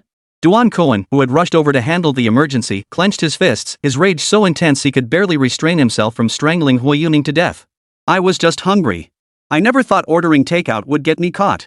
Hui Yuning trembled uncontrollably, terrified, scared to death. I'm not in the mood for your excuses. Pray no one else dies because of you. Duan Cohen couldn't bear to look at Hui Yuning another second. He turned and walked out the hotel door, just catching sight of a young man riding an electric scooter approaching. Shui. Where's Shui? The young man asked. He was Yang Shui's boyfriend and fiancé. Duan Kuan lowered his head, avoiding the young man's gaze. He pulled out a cigarette, lit it, and stepped aside, allowing the others behind him to answer the question. What's your relationship to Yang Shui? I'm her boyfriend. Where is she? Is she badly hurt? I brought over 30,000 yuan. If that's not enough, I can go borrow more right now. Can I see her first? I'm sorry, Mr. Zhang Yu, but Yang Shui has already passed away. We will contact her immediate family regarding compensation matters. If there are no further questions, I suggest you step aside for now. We need to handle the body. After that, Duan Cohen couldn't make out the rest. His chronic tinnitus flared up again. As the squad leader, he had lost 8 outstanding members in a single day protecting Hui Yuning. Some had just gotten married, others had recently welcomed children, and some were planning to visit their parents back home during their upcoming leave. But now they were all dead, all killed by Du Den because of Hui Yuning. This internationally wanted criminal definitely didn't operate alone. He had a full support team behind him. Otherwise, he wouldn't have been able to pinpoint his target so quickly based on a single delivery. Duan Cohen even suspected a powerful organization or institution stood behind him. Du Den's indiscriminate killings this time were a provocation against China and all of East Asia. It was as if he had planted his butt right on the face of the East Asia Bureau Director and let out a fart. This is a blatant provocation. In the top-floor executive roundtable conference room at the East Asian Beast Control Administration's Imperial Capital headquarters, the current chief of the operations department, Gung Mini, slammed his fist on the table, causing the entire surface to tremble. Technical Division 2 is already screening all suspicious IP addresses. The results are clear, all originate from overseas. The voice belonged to a silver-haired woman, Yi Yifun, the current chief of the technical department. There are plenty of fugitives capable of murder, but to kill in the capital and target our people, this Du Den fellow is truly audacious. Deng Shuwen remained expressionless, clutching a blurry photo just received from the European Administration Bureau. Gentlemen, calm down. Based on current intelligence, it's highly unlikely Du Den acted alone. He almost certainly has a vast and meticulously organized network backing him. Few possess the credentials to attend such high-level roundtable meetings, and Oscar was among them. Calm? You want me to stay calm at a time like this? 8 today, 10 tomorrow? If we let this bastard keep slaughtering people, will it be my turn next week? Gung Min had never been known for his temper, or rather, someone with a temper couldn't be the chief of the executive department. He stormed to his feet, glaring at the other 2 attendees. My men can't keep dying like this. The executive department can be reckless, but not in such a humiliating way. Gung Min's knuckles cracked as he clenched his fists. The problem is, Europe and North America are testing whether Old Master Sun has truly emerged. If Duden deploys armed forces on such a large scale, it would be tantamount to admitting the lost item as the Gilded Pearl and confirming Old Master Sun has indeed emerged. Yi Yifan, though 64 years old, still addressed Sun Qianquan with the respectful title Old Master Sunday. Exactly. Merely the suspicion of the Golden Pearl has caused this much commotion. If those bastards learn Old Master Sun has truly emerged, targeted assassination attempts will follow. I'm talking about Lin Jing. Oscar analyzed objectively. He knew all too well the modus operandi of those white-skinned bastards. To keep China and East Asia firmly suppressed, they were capable of anything. But we can't let this Duden run rampant in the capital. Master Sun, you shouldn't have handed the Gilded Pearl to that little girl. Geng Shuwen had some impression of Lin Jing, but not much. I didn't foresee this outcome either. I bear half the responsibility for how things have escalated. Had I not left so abruptly, this wouldn't have blown up into such a commotion. Sun Qianquan spoke with a hint of regret. It really has little to do with you. Over the past 31 years, they've attempted 117 assassinations against you. Tina, who had remained silent, finally spoke. She stood up. As a level 9 beast master, she had once been assigned to Sun Qianquan's covert protection detail. It could be said that the outside world had long resorted to every possible means to obtain the Golden Pearl. That's not entirely accurate. At the very least, the risk of that artifact remaining with Old Sun versus that young girl is worlds apart. Geng Min's anger subsided slightly. Keeping it with me only makes its essence fade. I'm old, and so is the dragon subduing divine general. If we don't pass it on soon, it'll be as useless as stale bread. Sun Qianquan revealed his own dilemma. As he aged, the Golden Pearl would only grow more worthless if he kept it without handing it over. If not absorbed by a capable and gifted beast tamer soon, this pearl treasured by the entire world might truly become worthless junk. Oscar, how's the research on that peculiar beast going? Yi Yifan inquired. The data's anomalies are far beyond what I anticipated. I even suspect it might not belong to this world at all. To fully understand it would take at least 2 years. Oscar's hypothesis was already remarkably bold. Gentlemen, we're getting off track. The priority now is capturing Duden. Geng Min steered the conversation back. Since he's already targeted Hui Yuning, it means the Golden Pearl is in his possession. Next steps are verifying its authenticity and leaving the imperial capital. But I have ample reason to suspect he'll kill one more person before departing the capital. Geng Shuwen set down Duden's photo and held up one finger. Lin Jing? Tina asked. Geng Shuwen nodded. If Duden, possessing the Golden Pearl, confirms its authenticity, then all previous external assumptions hold true. Sun Qianquan has emerged from seclusion. Duden certainly cannot harm him, but he will undoubtedly seek every means to eliminate Lin Jing. The operations department is understaffed. Unless we transfer personnel from other provinces now, but that would be too conspicuous. Geng Min sat back down. Sending more guards to protect Lin Jing was no longer feasible. No need to assign her protection for now. At least for the next 48 hours, she remains a secret to Dudeng. Sending guards prematurely would only expose her. Yi Yifan rose to her feet. This woman, once considered peerlessly elegant, still carried the grace and composure of a noblewoman to this day. Gentlemen, I must take my leave. Tina approached the window, a bumblebee on her fingertip relaying a message. Then, this woman who never liked using doors, sitting on the windowsill, leaned back and lay down into the vast night. But at the very least, we must warn her of the danger approaching. Sun Qianquan voiced his concern. Though he had once held a high position, facing the 3 powerful department heads now, he possessed only the right to advise, not to decide. I'll arrange for someone to inform her. Geng Shuwen strained to recall details about Lin Jing. You should handle the compensation for those 8 comrades first. This happens suddenly. You ought to personally offer condolences to their families. I'll go see Lin Jing and her peculiar beast. Yi Yifan walked to the doorway, draping the gauze scarf from the coat rack lightly over her shoulders. True beauty lies in the soul, not the skin. The oldest active employee of the East Asia Bureau now stepped out at a measured pace. The 3 left in the room exchanged glances, joined by Oscar on the screen, all speechless. Time passed, and dawn broke in the blink of an eye. Lin Jing, who had fallen asleep unnoticed in the corner chair, was jolted awake by her phone vibrating. She hastily smoothed her clothes before answering. Hello, who is this? Lin Jing sounded groggy as she answered. It's me. Huan Yiba's voice came through the phone, accompanied by static. Huan Yiba? What's up? Aren't you guys in training? Lin Jing rubbed her eyes, feeling more alert. Yeah, but my dad just called. He said he needs to see you about something important. Huan Yiba was currently sitting in a jeep, participating in the second phase of the training. What? Your dad wants to see me? Lin Jing was utterly baffled, her mind filled with question marks. Why would Huan Yiba's father suddenly want to meet her? No idea what old Huang's thinking. He mentioned setting up some kind of foundation, to help underprivileged students. Said he wanted to chat with a few high-achieving kids facing hardships. Since I'd previously, well, just go meet him. Sister Bonning already told me about how relaxed phase 2 of your training camp is now. Huang Yiba trailed off, feeling a bit uneasy. After all, he couldn't exactly say his dad and he had already dug up every detail about Lin Jing, could he? Fine. Though Lin Jing sensed something was off, she figured she might score a free meal and agreed. She could survive on crackers, but Little Bai couldn't be expected to starve with her, could he? I'll send you the address later. Just head straight there. Huang Yiba exhaled deeply, relieved he'd managed to pull off old Huang's task. After hanging up, he sent the address to Lin Jing and then dialed Huang Xingxiang. Old Huang, I told her. If you dare find me a stepmom, I'll team up with mom to kill you when I get back. What nonsense are you spouting, you little brat? Heaven knows how much I care for your mother. Besides, I had no choice in this matter. Huang Xingxiang sat in his office, clutching his phone, on the verge of tears. Few women could threaten him in this life, yet today, two had come together. Chapter 75, Yi Yifan Smile. Shui Long Pavilion. Undisputedly the most exclusive hotel in the entire capital, indeed in all of China. Rumor had it this place wasn't open to the public at all its tables and banquet halls were reserved solely for VIPs. There were fewer than 1,000 such VIPs in all of China, and reservations required at least 1 week's notice. Yes, even Huang Xingxiang, a titan of Chinese business nearing the pinnacle of his field, needed reservations to host guests at Shui Long Pavilion. Except for one person. Mr. Huang remains as generous as ever. In a banquet hall where minimalist decor exuded opulence at every turn, only 4 chairs adorned with golden thread nanma would sat upon Wanwali bases, each starting at 3 million yuan. It's all thanks to your influence. Truthfully, I'm quite frugal myself.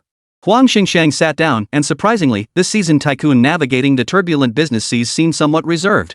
One must show proper hospitality to distinguished guests, don't you agree? The speaker was a middle-aged woman of distinction, Huang Xingxiang's wife, Shi Yinji, the most celebrated actress of the Kowloon region in the last century. News of her marriage to Huang Xingxiang dominated headlines across Kowloon and mainland China for over 4 weeks. After marrying the tycoon, the legendary actress, a 4-time consecutive Best Actress winner, retired from the spotlight. Yet nearly 3 decades later, her grace and charm remained undiminished. Yet even so, standing beside the elderly woman dressed in a light-colored embroidered qipao and pure white embroidered shawl, Shi Yinji couldn't help but feel her own preservation efforts fell short, her own presence lacking. Not exactly a distinguished guest, just a rather special child, Yi Yifan smiled faintly. The wrinkles on her face didn't make her look old, instead, they carved a solemn and elegant grace honed by the passage of time. Ms. Yi, I've actually looked into this child. Aside from possessing some talent, she doesn't seem to warrant your level of attention. Huang Xingxiang interlaced his fingers, his caution evident. Truth be told, Huang Xingxiang had 7 meetings scheduled for today alone, involving stock markets, proposals, and capital flows totaling over 6.5 billion yuan in direct and indirect fluctuations. Yet to accommodate Lin Jing, he delegated them all to his chief secretary. The sole reason? The unexpected visitor who sought him out had left him utterly astonished, even a bit overwhelmed by the honor. Who was Yi Yifan? One of the world's foremost founders of the beastmastering field, the creator of China's beastmastering administration's technical departments and systems, the chairperson of the inaugural closed-door meeting of the International Beastmasters Association, and despite being of retirement age, still serving as the chief technologist of East Asia's beastmastering administration. Young at heart despite her age, Yi Yifan remained on the front lines of beastmaster research to this day. She rose at 5 a.m. daily for jogging and fitness, ate breakfast at 6 a.m., and arrived at her post fully made up by 8 a.m. In today's East Asian beastmaster community, over 70% of the technical backbone are her disciples or their descendants, and more than 90% of the younger generation idolize her. This legendary matriarch still insists on being addressed as Madam to this day. If Sun Qiankuan was the primordial Pangu who carved out the beastmastering world, then she was the goddess Niwa who spread its branches and leaves. Lin Jing had already caught Huang Xingxiang's attention through Geng Shuwen's interest in her. But now Yi Yifan had specifically requested to meet her? Huang Xingxiang dared not even speculate what this girl possessed. So today, you only met her because of young Huang Yiba. That's all.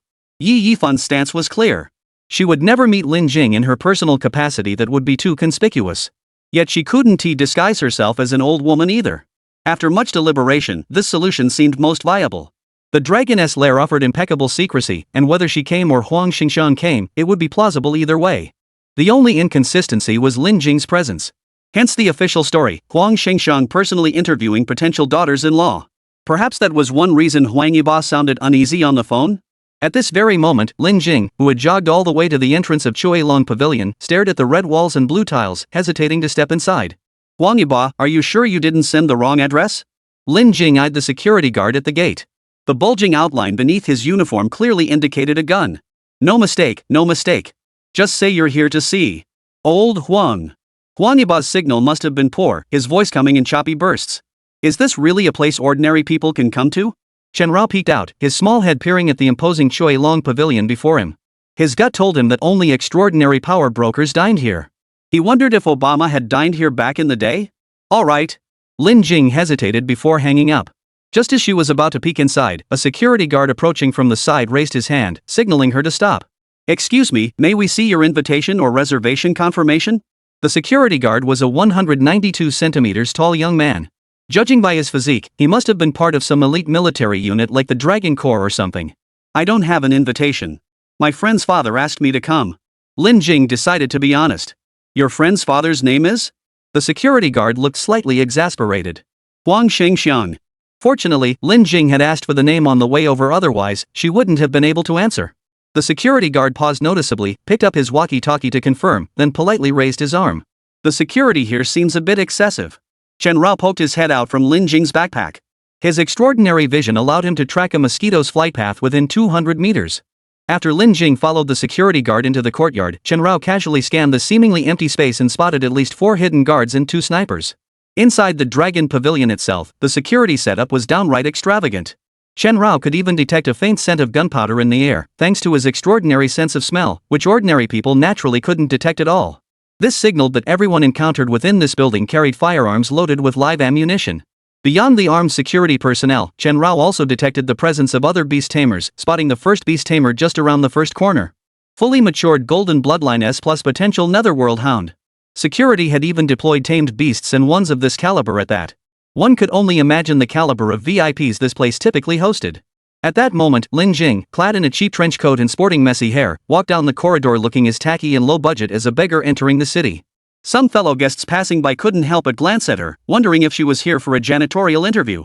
But don't expect any underdog-turned-hero tropes here. Idiot rich kids aren't welcome in places like this. Under the security guard's guidance, Lin Jing was soon led to the entrance of a banquet hall. The solid wood doors were intricately carved with dragons and phoenixes, and the solid gold handles were opened by a dedicated attendant. Please enter. The security guard's duty ended there. Thank you. Lin Jing nodded cautiously. Truthfully, her unease was growing by the moment. Even knowing he was Huang Yiba's father, she still felt uneasy. No reason needed, any ordinary person would feel nervous suddenly entering such a place.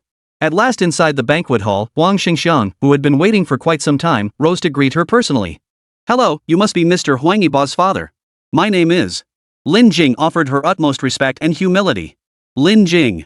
It's a pleasure to finally meet you in person. Few people elicited such warmth from Huang Xingxiang, and now Lin Jing was one of them. Huang Yiba mentioned you wished to see me. I didn't have time to prepare properly, please forgive my disheveled appearance, Lin Jing said apologetically, clasping Huang Xingxiang's hands and glancing at her slightly messy hair. It's fine. Actually, I wasn't here to see you. Huang Xingxiang smiled amiably, then led Lin Jing into the banquet hall. Seated on a rosewood chair, Shi Yunji rose gracefully with a smile. Her impeccable appearance made her look barely 30. Had she not known beforehand, Lin Jing would have mistaken her for Huang Yiba's older sister. Hello, Auntie, Lin Jing bowed slightly. Hello. This is the distinguished guest who wished to see you, Ms. Yi. Shi Yunji nodded with a gentle smile, gesturing toward Yi Yifan. Yi Yifan placed her palm in Shi Yunji's, then rose to face Lin Jing. In that single instant, the aristocratic aura radiating from this woman left Chen Rao utterly transfixed. This woman is no ordinary person. Could she be? Chen Rao felt as if Yi Yifan had seen straight through his soul. Hello, Ms. Yi? Lin Jing was equally overwhelmed by Yi Yifan's aura. My name is Yi Yifan. I'm over 60 now, but I still prefer you call me Ms. Yi, not Grandma Yi. Simply put, I'm also a beast tamer, just like you. Yi Yifan's lips remained curved in a gentle smile, radiating warmth and kindness. Yes, Ms. Yi. What brings you here? Lin Jing nodded cautiously. Sit down first. Yi Yifan settled back into her seat. Holy cow, these eccentric little old ladies are usually trouble, Chen Rao muttered under his breath, taking advantage of his status as a beastmaster who didn't need to worry about etiquette. After everyone settled, Huang Xingxiang and Shi Yunji, the nominal hosts of this meeting to interview a potential daughter-in-law, immediately excused themselves. Both seasoned veterans, they knew instinctively which topics were safe to overhear and which were best avoided. You're clearly no ordinary beastmaster. Your bearing, your poise, if I'm not mistaken, you must have known grandfather's son? Lin Jing sat down and spoke cautiously, yet without fear. Correct. Continue with your thoughts. Yi Yifan nodded approvingly, picking up the teacup beside him. Mother Tree de Hong Pao. The item Grandpa's son gave me is lost. He said it wasn't important, just to get me to accept it, but it actually is crucial, right? Lin Jing continued, her analysis logical and reasonable. Quite right, young lady. You're sharp. But do you know what losing that item signifies? Yi Yifan asked, inhaling the tea's fragrance. If it were about compensation, you wouldn't have invited me to a place like this. With your status, you could have chosen anyone. So I guess this thing might put me in danger? Lin Jing hadn't been idle during the journey, her observational skills were equally sharp. I like your unassuming attitude and sharp little mind, Yi Yifan smiled. Chapter 76, Summoning the Deity Awaiting the Day of Divine Incarnation. What's the story with this young lady? Shi Yunji sat cross-legged in the side hall. A girl who studied beast taming for only 3 years before being recommended by Geng Shuwen to enter Jiuhua, Wang Xingxiang replied, seated beside his wife. I don't recall Geng Shuwen having a niece or grandniece of that age. Shi Yunji naturally assumed Lin Jing was a younger relative of Geng Shuwen. You and Xiao Huang both think she's related to Geng Shuwen, Wang Xingxiang chuckled. A prodigy? Shi Yunji asked, pursing her lips. A prodigy among prodigies. If I'm not mistaken, they're likely grooming her to be the next generation's leader. Huang Xingxiang possessed an exceptionally keen sense of perception.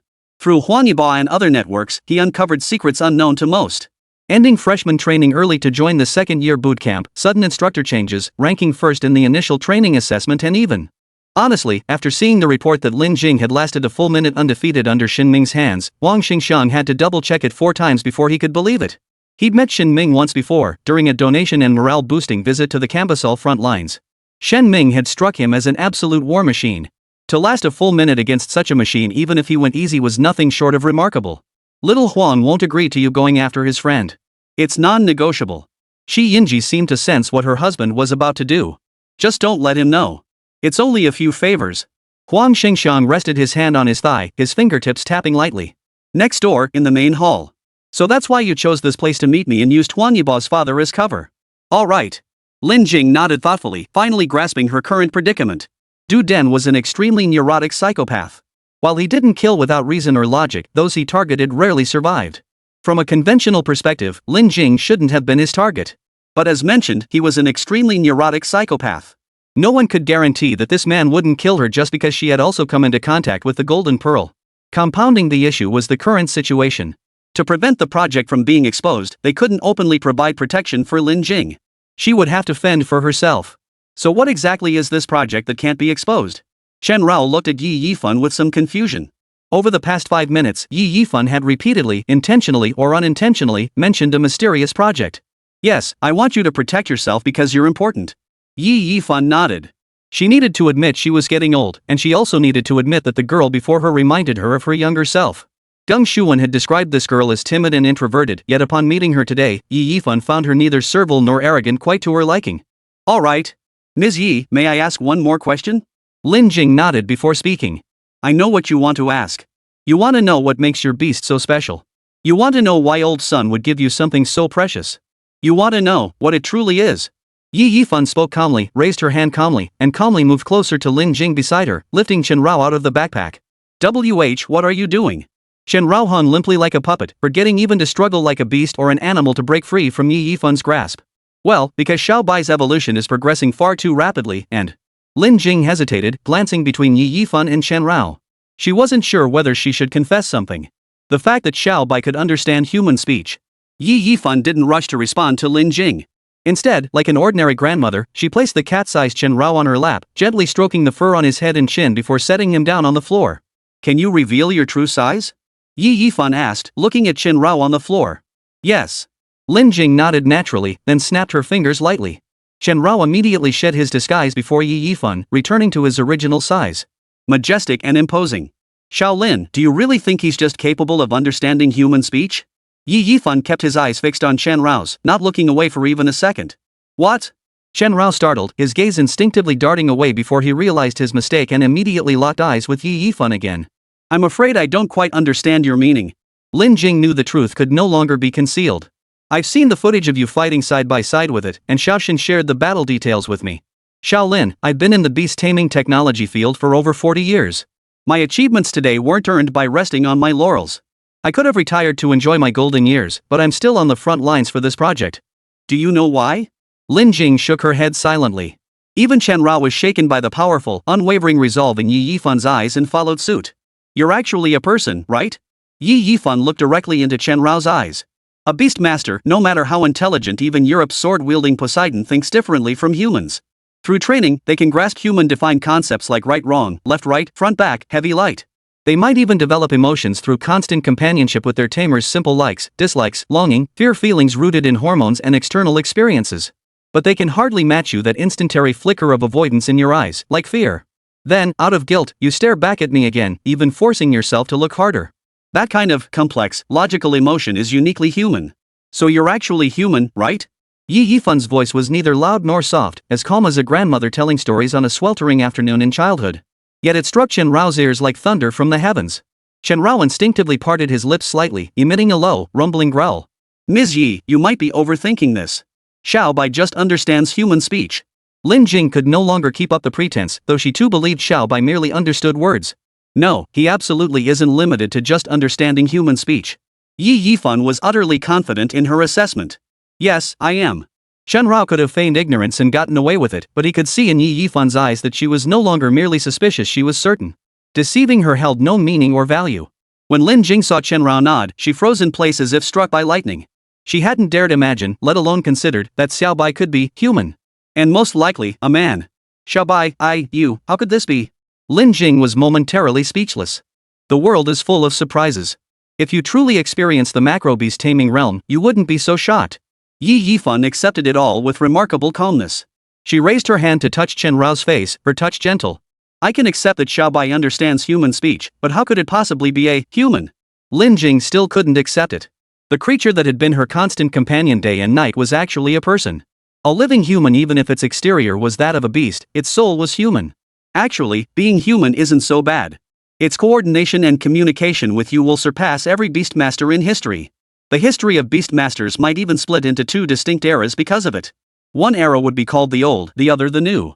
And only as a human can he truly understand human emotions. A beast-mastered creature remains a beast. No matter how well it understands human language, obeys human rules, or follows human commands, it is still a beast. Being a beast, its instincts will always override emotion and reason. As beasts, they can never truly reach the other shore, nor can they become God. Yi Yifan's words sounded like the pie-in-the-sky lectures some university professors deliver in their easy courses, especially that last sentence, utterly unbelievable. But I still can't quite accept it. He's human, Ms. Yi. How am I supposed to face him from now on? Lin Jing remained unconvinced. Just as you always have. Isn't that how you've always lived? Besides, he's accepted this way of life and its logic, hasn't he? Yi Yifan spoke with the calm precision of a well-oiled machine, gently patting Lin Jing's hand before turning to Chen Rao. Yes, at least before I transformed into human form. Chen Rao nodded. He had indeed grieved over becoming a beast tamer, but life must go on, and he had to move forward. I'll try. Lin Jing nodded with difficulty. You truly are extraordinary. I thought it would take much longer for you to accept this. Yi Yifan smiled as if his plan had succeeded. Then she took Lin Jing's hand and guided it to her own chest. You. Lin Jing hesitated at first, but couldn't resist. Only when her palm touched Yi Yifan's chest did she suddenly realize Yi Yifan had no heartbeat. Yes, I don't have a heart, Yi Yifan admitted openly. No heart? How could you possibly survive without a heart? Chen Rao's eyes widened. He stumbled backward 2 steps, nearly knocking over the chair behind him. Lin Jing voiced the same question, and Yi Yifan answered with a calm smile. 17 years ago, during the second week after the project was implemented, I was diagnosed with heart disease due to the highly radioactive negative ether element properties. Surgery was impossible, leaving me with no choice but to wait for death. But unexpectedly, the negative ether element continued to influence my heart.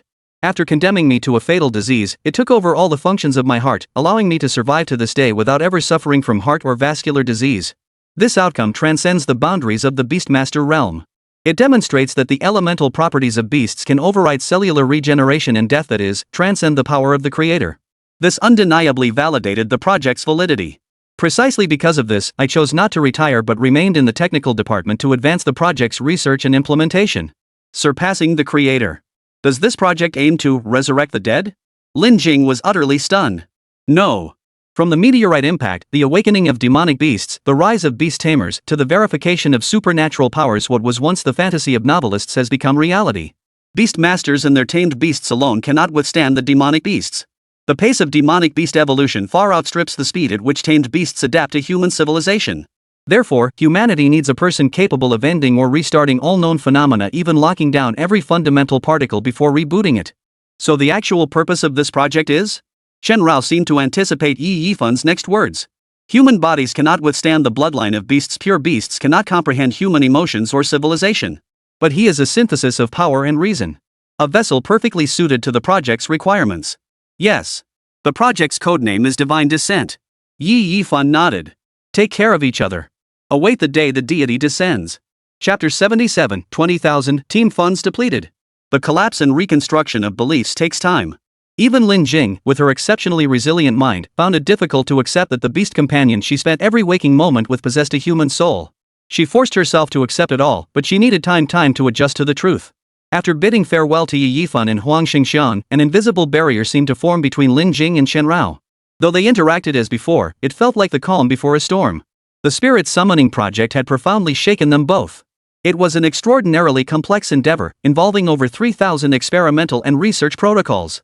Its immense difficulty, far-reaching implications, and terrifying depth were beyond what Lin Jing and Shen Rao could have imagined. Naturally, as the project's chief director, Yi Yifan couldn't reveal too much to them.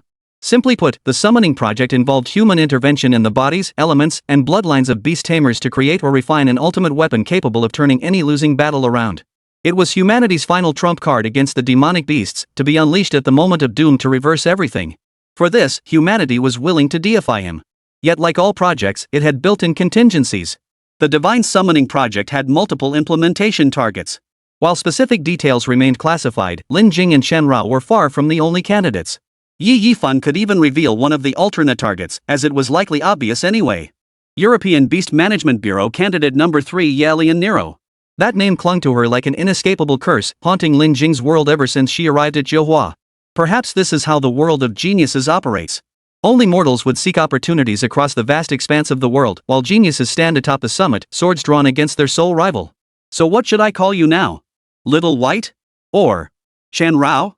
In the library's corner, Lin Jing stared at the crookedly written characters Shen Rao and asked. She couldn't suppress her curiosity. She could find 1,000 reasons to continue interacting with Shen Rao as a beastmaster and her beast, but she couldn't find a single reason to deny herself the knowledge of a person's name. Now that his identity was fully revealed, Shen Rao saw no need to keep up the pretense. He conjured a thin layer of frost on the ground and scrawled his name in crooked letters. Shao. Bye. Why? Lin Jing watched Shen Rao's claws move and pressed further. Shen Rao visibly paused, contemplating how to write such a lengthy sentence with his claws.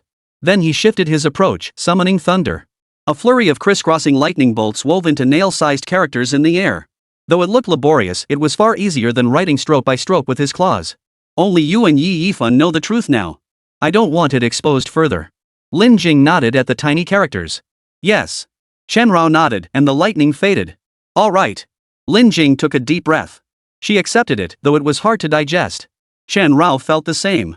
After explaining everything, he jogged over to an unoccupied window facing the wind and leaned his head out. 2 months. Unnoticed, 2 months had passed since arriving in this world. Sometimes Shen Rao himself felt uncertain whether he could still be considered human. He seemed to have grown accustomed to life as a beast, crawling into a backpack when traveling, curling up at the foot of the bed when sleeping, eating, and relieving himself just like any other beastmaster's pet or even a wild animal. As a beast, he no longer needed to consider the moral constraints of human civilization. He had even fully accepted beast rations as his staple food and regarded raw meat as a delicious feast, foods that had been utterly repulsive to Shen Rao during his first days after arriving. But now, Shen Rao even craved raw meat. This had nothing to do with his spirit or will. It stemmed from the most primal cravings and impulses of this very body. He must find a way to transform into human form as quickly as possible. He could not allow himself to be consumed by the instincts of a beast. Century-long lifespan depleted, mystic gold liquor limit break, golden liquor robe. Current remaining lifespan, 235 years. Urgent requirement, advance to metamorphosis stage golden bloodline to initiate transformation. Shen Rao sighed silently. Metamorphosis stage golden bloodline seemed so close, yet remained impossibly distant. He could distinctly feel that even after LOF3's enhancement, even having attained a young adult physique, his body still struggled to adapt to the intensity of his bloodline. Every battle pushed his body to its limits, though the strain was significantly less than before. Bloodline advancement could be temporarily set aside. The Mercury bloodline was but a hair's breadth from the golden bloodline. Shen Rao now needed to find a way to strengthen his body, and the most direct method for physical enhancement was carrying the bloodline and undergoing reincarnation fusion. But before that, he must find a suitable vessel. The path lies beneath one's feet, one must walk it step by step. Time flowed, and in the blink of an eye, night had fallen. On the Devil's Training campgrounds, Lin Jing arrived at the last minute, backpack slung over her shoulder. Her tousled hair and crumpled clothes made her look as disheveled as a beggar. What happened to you? Yumin couldn't help but ask upon seeing her. I spent a day and night holed up in the library. Lin Jing rubbed her overworked eyes. After burning the midnight oil in the stacks, she had finally discovered the correct use for the fragments of the Hanju shell. You spent a day and night in the library? That can't be right. I saw you rushing out this morning. Fang Jian approached at an inopportune moment, holding a piece of exquisitely crafted colored glass in his hand. Ding's system scan complete. No trace of attribute elemental energy detected. Shen Rao glanced casually at Fang Jian, who was oblivious to having been tricked. What's wrong with me going out? I need to eat, right? Lin Jing shot Fang Jian a speechless look. Were people these days so desperate to find fault they'd ignore logic? Eating isn't the issue, but isn't the place you went a bit too extravagant? Fang Jian didn't actually know where Lin Jing had gone specifically, but he knew the general direction. You didn't use your own money, did you? Shui Jinfei cautiously inquired at this point. According to the rules set by Shen Ming, if someone privately used their own savings instead of the allocated funds or earnings during the probation period and couldn't cover the shortfall, be eliminated. What else could happen? No. I couldn't afford that place even if I sold myself. Lin Jing shook her head. After chatting with Yi Yifan, she had eaten the most extravagant meal of her life at Shui Long Pavilion. It wasn't the ingredients that were extravagant, but the preparation. Even a simple dish like blanched cabbage required at least 3 days of advanced preparation. The Dragon's Tail Pavilion never relied on expensive ingredients or accompaniments to inflate prices like Western restaurants did. Instead, it conquered every distinguished guest purely through exquisite craftsmanship and the natural flavors of the ingredients. It had no set per person pricing, but legend had it that back when it was open to the public, someone once paid a gold bar just to feast there. You can't afford it, but don't you have that rich sycophant? Fang Jian held the piece of glass devoid of any luster. He had no idea Lin Jing was heading to Shui Long Pavilion. Had he known, he wouldn't have mocked her. Though the Dragon's Tail Pavilion wasn't publicly accessible, reserved solely for VIPs and foreign dignitaries, its vicinity was still lined with exorbitantly priced restaurants and banquet halls. Take the Cloud Pavilion, for instance, nicknamed the One-Night Sink, which stood right next door. Fang Jian, are you out of your mind? Song Lu couldn't stand this guy's idiotic mockery anymore. Was he deliberately acting stupid? What's wrong with me? She's the one who was crazy enough to fight me over that thing yesterday. What's wrong with me? I was just kindly warning you guys she might have embezzled funds. What did I do wrong? You're yelling at me? Fang Jian snorted, genuinely thinking the others were the ones with issues. So, you didn't actually spend someone else's money, did you? Nua asked cautiously. Really, no. Lin Jing's reply was hesitant too. After all, based on Shen Ming's second round rules, he hadn't specified whether accepting a meal from someone counted as using personal funds. If it did, this meal alone could wipe out the entire team's funds. You're feeling guilty, Shui Jinfei observed sharply. I absolutely had to go to that dinner. It would have been rude not to. Lin Jing hesitated. She couldn't reveal she'd met Yi Yifan, but she couldn't bring herself to use the interviewing in-laws excuse. Damn it! Fang Jian, where the hell is she going? Song Lu was instantly flustered. Even if the rules didn't explicitly forbid it, one had to be prepared for any eventuality. I don't know the specifics, but judging by that direction. Yunxian Tower? Fang Jian was a native of the imperial capital and knew every corner of the city like the back of his hand. But he dared only guess Yunxian Tower. He absolutely couldn't bring himself to guess Shuilong Pavilion. Oh no. Yunxian Tower? Lin Jing? It can't be, right? Yumin felt her limbs go numb. Given Shen Ming's knack for screwing things up, this would surely wipe out their entire team's funds. No. Lin Jing swallowed hard. She hadn't anticipated needing to guard against this possibility. Then, right on schedule, the ever-late Tina began today's inventory check. And right after finishing the count, she announced something. First, let's congratulate yesterday's last place team. They've made a remarkable 17-spot jump today, with a surplus of 22,750 yuan in their group funds. However, Tina glanced at Lin Jing, then at Fang Jian. Since Lin Jing attended a private banquet, according to the Underworld King's regulations, the corresponding amount must be deducted. Honestly, I have no idea how much a meal costs at that place. How about we just reset your balance to 0? Tina smiled as she spoke, then pressed a button lightly. Beep. Funds reset. The team's score instantly plummeted to dead last. 20,000. Chapter 78, with no way out, they choose to refine the Azure Eye. What? It's wiped clean. No, instructor. This has nothing to do with us. Instructor, Lin Jing was just invited to a meal. That shouldn't count as a violation, right? As the zero fund penalty took effect, the three others besides Shui Jinfei and Lin Jing voiced their reactions: shock, defense, and attempts to distance themselves. The rules were set by the Lord of the Underworld. It's none of my concern, Tina murmured with a faint smile, cutting off any further excuses before turning and walking away. Tina's graceful exit truly embodied the saying, waving her sleeves without taking a single cloud with her. She left behind the others, who murmured briefly before also departing, the stunned members of the group staring at each other, and Fong Jian, who was gloating. Ha!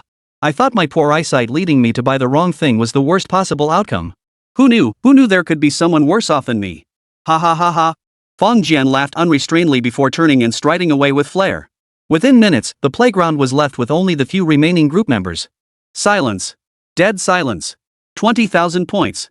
Though Tina hadn't confiscated the remaining 16,500 yuan from their hands, this 20,000 point score was real. This dead last place was set in stone. Even the third to last place, who had lost the most, combined with the second to last place, who had already given up and spent money recklessly yesterday, hadn't lost this much. It was safe to say that Lin Jing's meal had wiped out the entire team's points. Day 1, 495. Day 2, 20,000. You really know how to surprise me. It seemed people truly did laugh when speechless, at least Xue Jinfei did. He'd imagined countless ways to get eliminated from this hellish boot camp, even losing to an outsider's challenge, but never dreamed it would happen over a single meal. If you were really hungry, you could have asked us. After finding out you left alone yesterday, I worried for ages. Oh no. I don't want to be eliminated. Nua was nearly in tears. Having barely survived the first phase, she refused to lose so inexplicably in the second round. I believe you have your reasons. I can agree that Shinjua's rules are disgusting, but we are a team after all. This cost is too high. Yumin was probably the calmest one now, though she couldn't help feeling a bit down. I don't want to say anything. Everything I want to say just won't come out. Song Le chuckled awkwardly. Meanwhile, Lin Jing, now the target of everyone's criticism, was still in a daze. She genuinely hadn't expected this meal to become the final straw that broke her. Truthfully, before heading out, even before meeting Yi Yifan, she'd worried this dinner might violate the rules and cost the team funding. But after meeting Yi Yifan, especially learning he was now the chief technologist of the East Asia Bureau, her worries vanished by more than half. After all, from what Yi Yifan told her, it seemed she'd been under observation since her very first day at Johua. So she naturally assumed this meal fell outside the camp's rules. But that wasn't the case. In truth, this meal had been deliberately arranged. Shen Ming's knack for digging himself into holes was no joke. To test team cohesion, coordination, trust, crisis management, and the spirit of never abandoning anyone, how could he not throw in some challenges? Initially, Shen Ming had planned to find some fault and drain Lin Jing's team's funds entirely.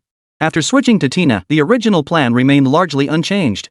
But when he learned Yi Yifan had unexpectedly decided to meet Lin Jing, this wicked scheme came into being. This is so unfair. There might actually be a way to make up for it, Lin Jing finally spoke after a long silence. Make up for it? How? With only 16,500 yuan left, we'd need to earn at least 40,000 yuan just to break even and get back on the same level as everyone else. Song Le finally couldn't hold back. Of course, to avoid getting this chapter censored, he'd already deleted the more colorful language. It would be difficult using conventional methods, but what if we got rich quick? Lin Jing pulled the turquoise conch shell fragment from her pocket. Did you forget this thing is only worth $5? Nua stared at Lin Jing like she was an idiot. True, it's only worth 5 yuan. But add these things, and it's worth far more than 5 yuan. Chen Rao, who had been hiding in the backpack, emerged clutching a piece of paper and barked twice to draw attention. What is this? Xue Jinfei, who seemed to be the only one still thinking rationally, reached out and took the paper from Chen Rao's mouth. Only a few lines were written on it. Fragment of a pearl inlaid turban shell. Fire tree coral branch. Scarlet emperor squid egg case. Pearl sand. Powdered petrified pearl. What are these? Yumin, equally drawn to the display, frowned slightly as she read the list. These items weren't unfamiliar to her. Most were derivatives of aquatic or coastal magical beasts, or natural plants and minerals mutated by meteorite impacts. Pearl sand, in particular, was practically ubiquitous along the coast these days. Though it sounded fancy, pearl sand was essentially the excrement of most ocean-dwelling magical beasts, mixed with sand after accumulating on beaches. Cheap as dirt, it did offer some enhancement to tamed beasts, but who would feed their pet beast excrement? I know you might not believe me, but after spending a day and night buried in the library, I found in Donald Hopkins's compendium of marine magical beast materials that mixing these specific ingredients and refining them at high temperatures yields an extremely valuable material. Lin Jing hadn't wasted her time that day and night. She'd combed through over 600 pages, manually searching every reference related to the turbid pearl coral fragments, even broader entries on marine magical beasts and marine materials. A few cheap things combined become valuable? You really think I'm a child? Nua remained skeptical, yet a faint glimmer of hope flickered within her. I have a vague recollection, but the refinement requirements are extremely demanding.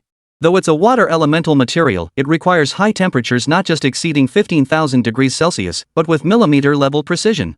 Shui Jinfei, truly a walking encyclopedia, found the relevant memory point after only 8 seconds of thought. Exactly. That's why lab-grade precision instruments are usually required for purification. But luckily, we have him. Lin Jing nodded, then gestured toward Chen Rao. Chen Rao leapt out of the backpack, materializing his true form as he approached the group. Under normal circumstances, blending and refining the 5 materials including the turquoise conch shell fragment would indeed demand laboratory-grade precision, incurring enormous costs with a high failure rate. Moreover, even though lightning released by lightning attribute beasts could reach temperatures exceeding 15,000 degrees Celsius, beasts lack the precise control consciousness of humans. While suitable for attacks, using them for material refinement was nothing short of inviting trouble. But Chen Rao was different. He could even use the thunder net woven by Qin Laming to write characters. It? You mean using it for purification? Don't be ridiculous. Sure, it has lightning attributes, but we're talking millimeter-level precision here. Song Lo, whose family ran a beast shop, recalled this after Shui Jinfei's earlier mention. After refinement, these 5 materials would condense into a single bead, the azurite imbued with highly concentrated water elemental essence. It could significantly enhance the bloodline strength of water attribute beast tamers, commanding a price tag of 400,000. And that was only because its raw materials were generally cheap. Everything except the fire tree coral branch was practically free. Otherwise, the azurite would command an even higher price, for nearly all water attribute beasts below Ironstone bloodline undergo a qualitative leap after absorbing it. Actually, it's fine, Xiao Bai. Lin Jing hesitated before choosing to call out the name Xiao Bai.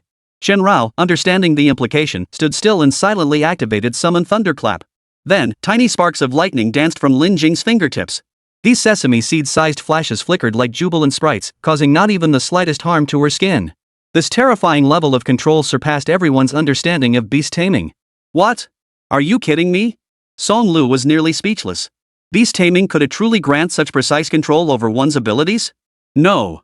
To prove these sparks were real, Lin Jing flicked her finger lightly. The lightning that slid to the ground crackled instantly. It scorched the ground black. Damn, you really trust your beast tamer, huh? Nua's mouth twitched. If Lin Jing's beast had lost control for even a moment, those lightning bolts could have burned right through her hand in seconds. Fine, let's assume your beast can handle the processing. But where do we even find these materials? Pearl sand and petrified pearl powder aren't easy to come by, but they're not impossible to buy. We already have the turquoise conch shell fragments. Where on earth do we find Scarlet Emperor squid egg cases and fire tree coral branches? The egg cases rot within 4 hours of leaving the mother, and fire tree coral branches are pure luxury goods. Shui Jinfei's rationality almost always overrode his emotions. He'd do anything to win provided it was feasible. The Scarlet Emperor squid egg sack is easy, my shop has them. 8,000 per piece, but I might bend to 5,000 if you haggle. Still, I absolutely can't go get it myself. As for the fire tree coral branch, I'm stumped. You won't find that for under 50,000. Somla shrugged, effectively cutting ties with her own kin for the greater good. I'll handle the fire tree coral branch. The rest is up to you. Lin Jing looked at the others. The others turned their gaze to her. Honestly, no one believed this project was feasible. Forget whether they could even get the fire tree coral branch. Just the final refinement stage alone, even after witnessing Chen Rao's precise control over the lightning, no one believed a beastmaster could actually complete the refinement as required. But as the old saying goes, when you're desperate, you'll try anything. With no other options left, what else could the group do but accept Lin Jing's proposal? Chapter 79, Who is the strongest beastmaster Grand Prix? In the imperial capital of October, the temperature had already begun to dip. But this did nothing to dampen the fervor of the second phase of the Devil's training camp.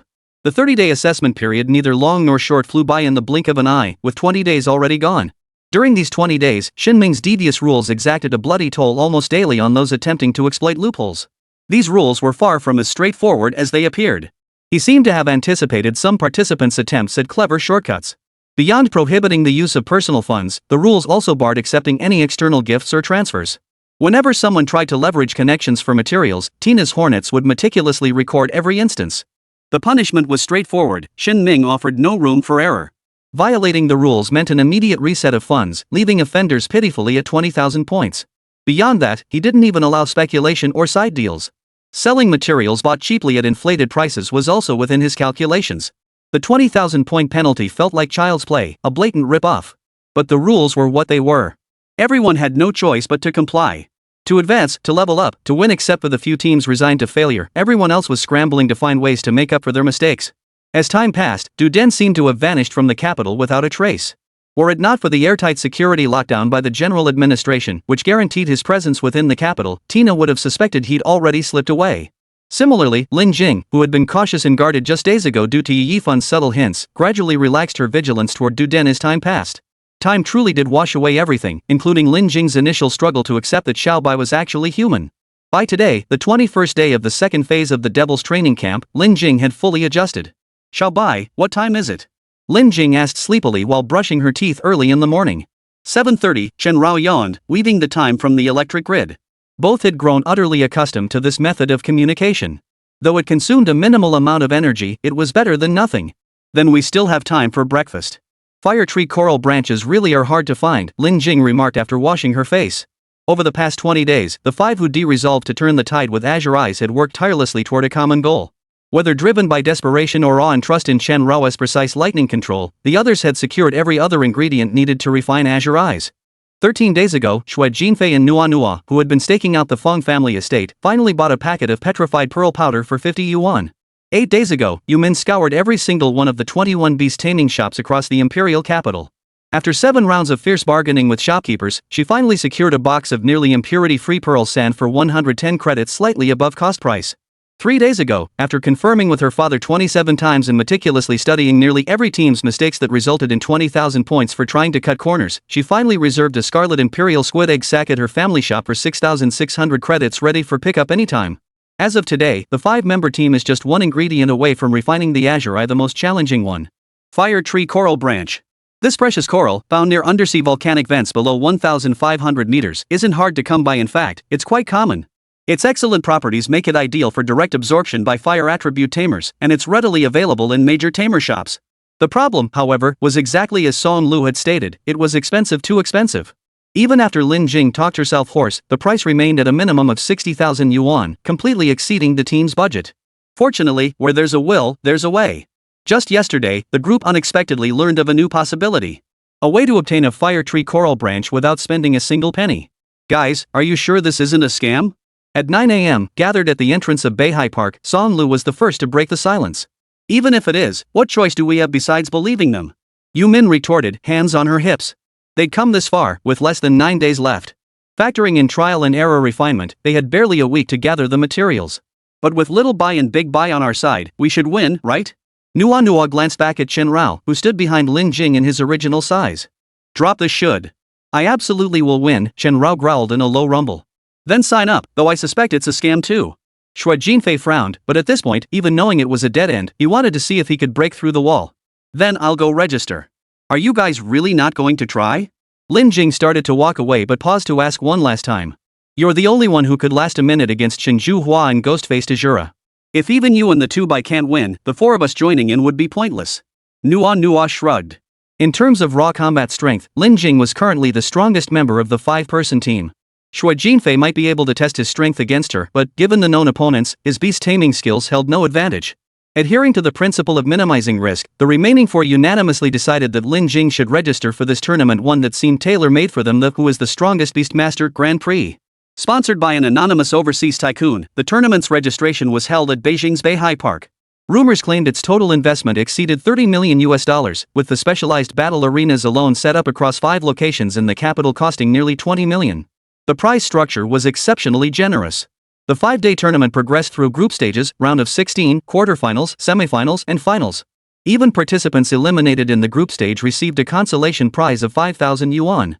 The champion's prize was truly extravagant. Not only would they receive 100,000 yuan in cash, but they could also choose one item from 5 top-tier materials prepared by this wealthy patron. Moreover, due to the tournament's random and competitive nature, it didn't violate Shen Ming's notoriously unfair rules. Consequently, numerous teams beyond the 5-person group signed up. So why did the 5 members feel something was off? Because tournaments like this are held globally every year. While the formats, prizes, and rules vary, they're generally commercial ventures selling tickets. The bureau needs funds to operate, and merchants need traffic to profit, a win-win situation. But those were collaborations between commercial tycoons and the administration. An anonymous rich guy throwing money around like this inevitably raised suspicions. But when there's no other path but to walk it, trying was the only option left. Hello, registration.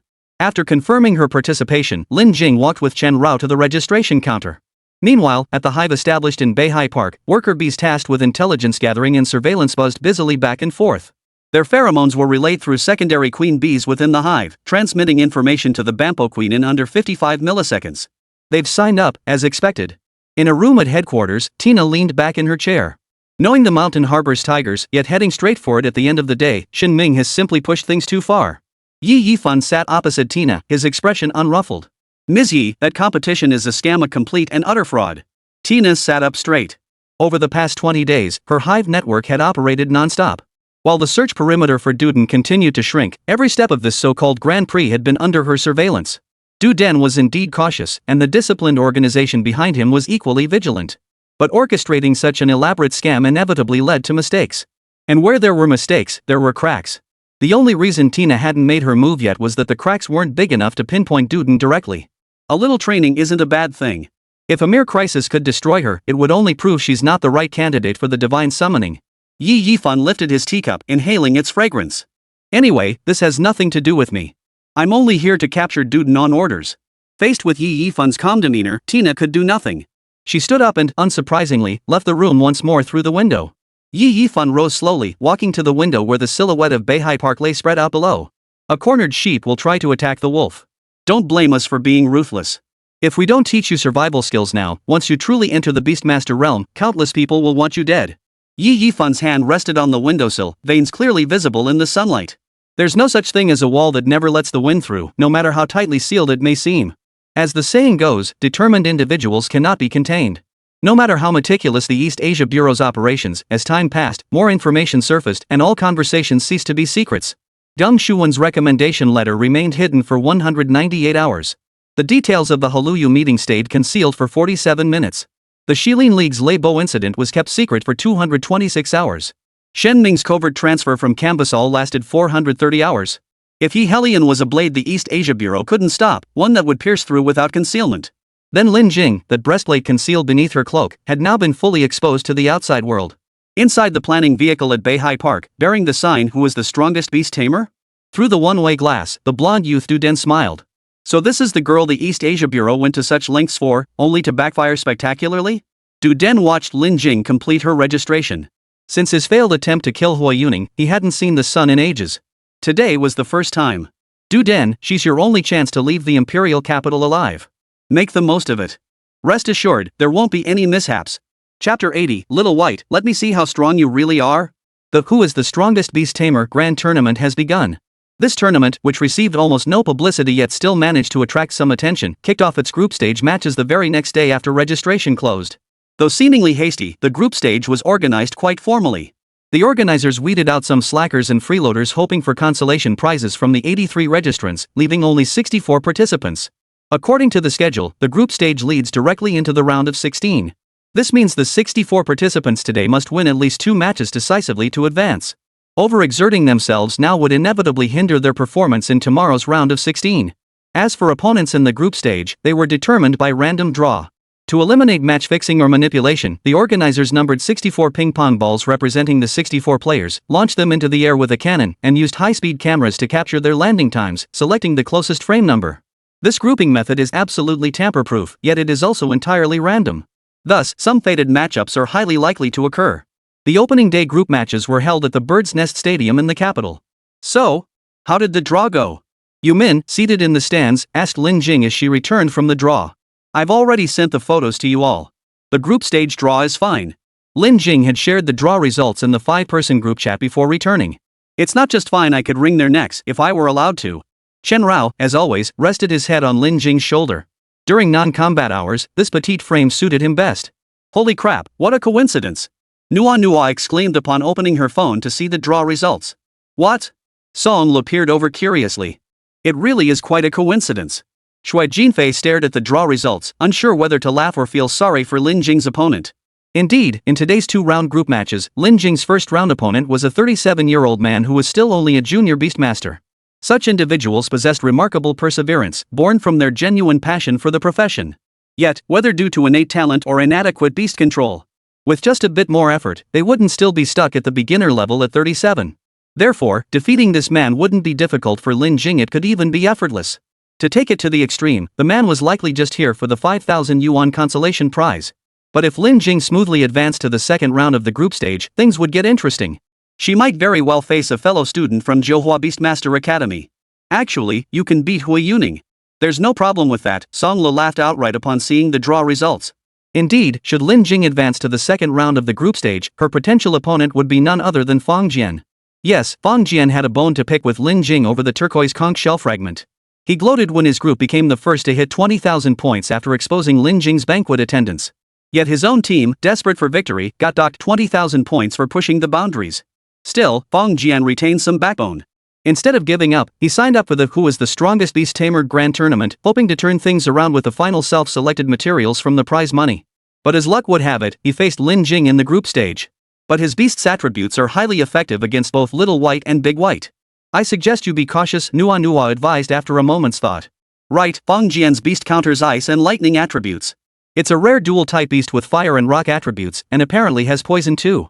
I haven't fought him personally, but anyone who made it into the Devil's training camp can't be weak. Let me recall his beast's stats.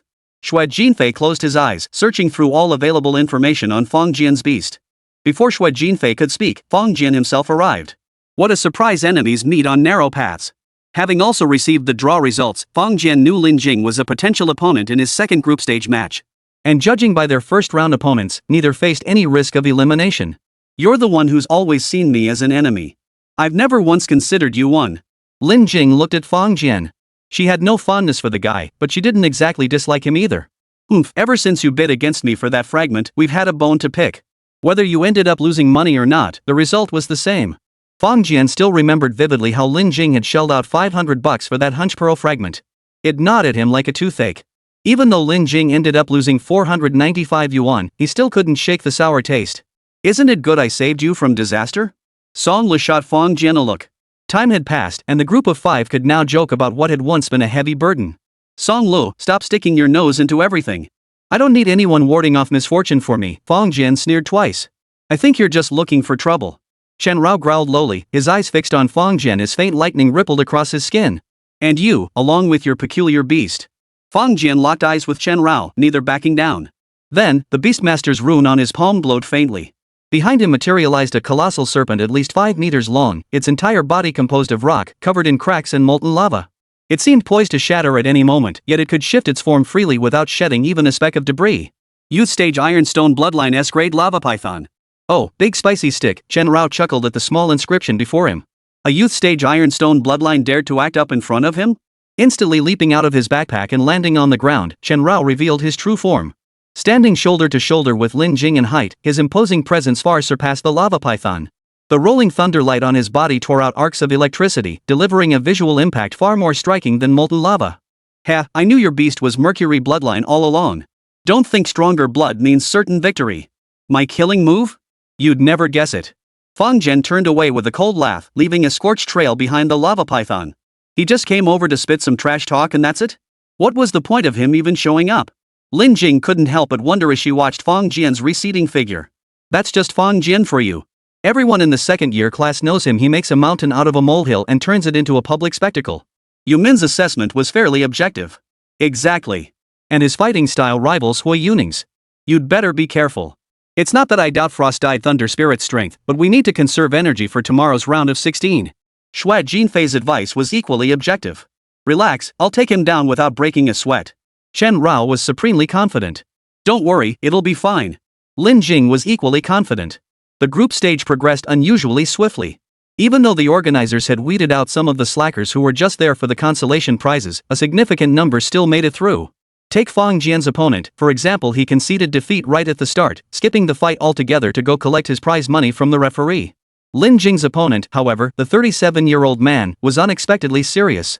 Even though his beast was merely a single-element beast in the growth stage with a wood-type bloodline, a water-type wave-ridge turtle, vulnerable to ice-type attacks.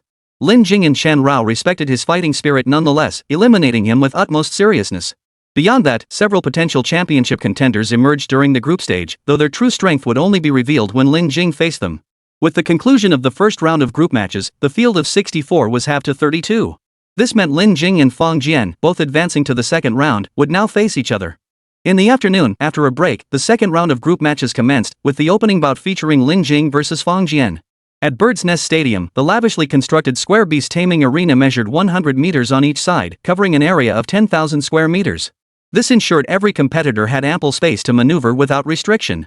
Before the match commenced, to enhance unpredictability, the elaborate arenas simulated a random draw, selecting an environment akin to a simulation chamber. So it's you after all. That old guy got crushed. You'll meet the same fate. Fang Jian stood on the arena, the molten lava python coiled behind him. Its actual size now appeared larger than when first seen. A full 11 meters long, nearly as thick as Lin Jing's waist. The heat from the churning magma and flames was palpable even from 7 or 8 meters away. I love it when you talk tough. Chen Rao cracked his neck.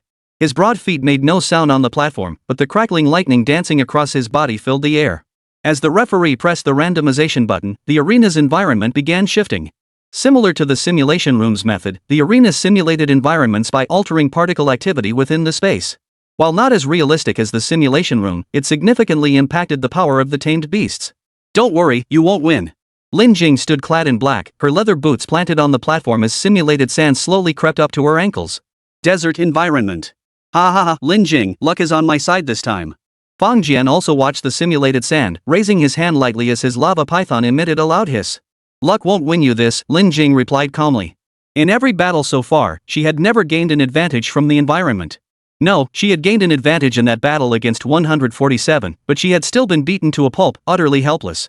Or to put it another way, since arriving at Jiuhua, aside from that evenly matched battle against Ruan Qi, Lin Jing had never fought another opponent of comparable skill. Today was the first. Xiaobai, come at me. Let me see how strong you really are. Chapter 81, the first advanced attribute beast to make its public debut. This is the Beastmaster tournament I've been waiting for. Thrilling. Absolutely thrilling. Exactly. This kind of no-holds-barred battle, it's so satisfying. Today was worth the trip. Even though I'm not an executive Beastmaster, these all-out duels are way more thrilling than scripted performances. Over 20,000 spectators packed the stands of the Imperial Bird's Nest Stadium, drawn by the Who is the Strongest Beastmaster? Grand Tournament. Tickets priced at 300 credits each sold out instantly. They cheered wildly for their favorites without restraint. Many students from Jiuhua Beastmaster Academy, upon learning Lin Jing was competing, skipped class to attend, even bringing cheering signs. This atmosphere made Chen Rao wonder if he was participating in some scripted reality show or a money-grabbing variety program. He felt neither he nor Lin Jing resembled a beast tamer and her beast. They seemed more like entertainment stars about to sign autographs for fans after the fight. But that wasn't the case.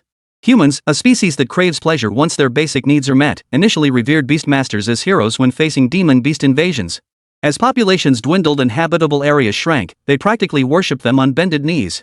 But in recent years, as the territorial balance between humans and beasts stabilized and war no longer threatened everyone's doorstep, beastmasters gradually became objects of entertainment and amusement. Despite being the first line of defense against beast invasions at the edges of the occupied zones and within the controlled areas, where they defend the peace of the safe zones with their lives and blood. Yet those living in the safe zones sought to romanticize the brutal realities of war into children's bedtime stories, transforming heroes who fought on the brink of life and death into glamorous figures on the silver screen. Endless competitions, shows, and interviews steadily eroded the patience and passion of frontline beastmasters, leaving them questioning whether it was worth risking their lives to protect the human world. Yet the 4 major administrative bureaus cannot entirely ban such events. After all, the bureau's operations require funding, and government subsidies alone are clearly insufficient for such extravagance. Meanwhile, those wealthy individuals who value money above life itself are certainly not inclined to engage in charity.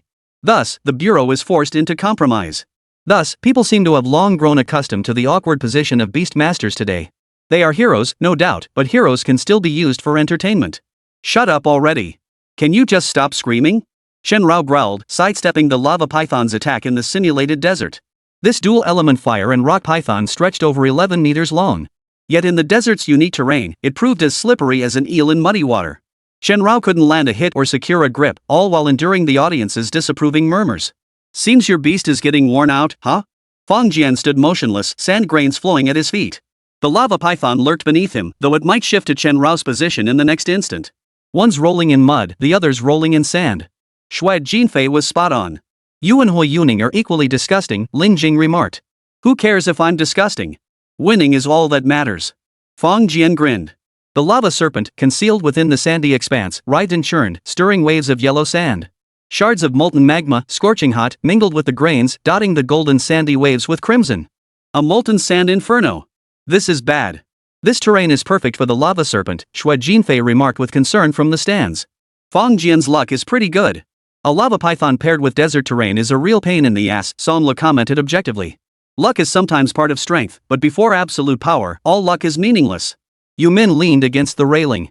While anyone might think Lin Jing couldn't handle Fang Jian with his environmental advantage, she couldn't accept it. As one of the few who knew the truth behind Lin Jing's enrollment assessment incident, she refused to believe that the girl who had defeated the fire rock attribute bathing fire ape despite possessing only a wood-type bloodline would now lose to a lava python.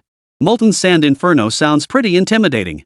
Chen Rao turned to face the surging wave of scorching sand, its intertwined web of molten lava warping the very air. The Molten Sand Inferno was essentially a wall of yellow sand held together by molten lava. Chen Rao stood his ground, neither dodging nor flinching. Within half a second of charging forward, he was nearly touching the inferno.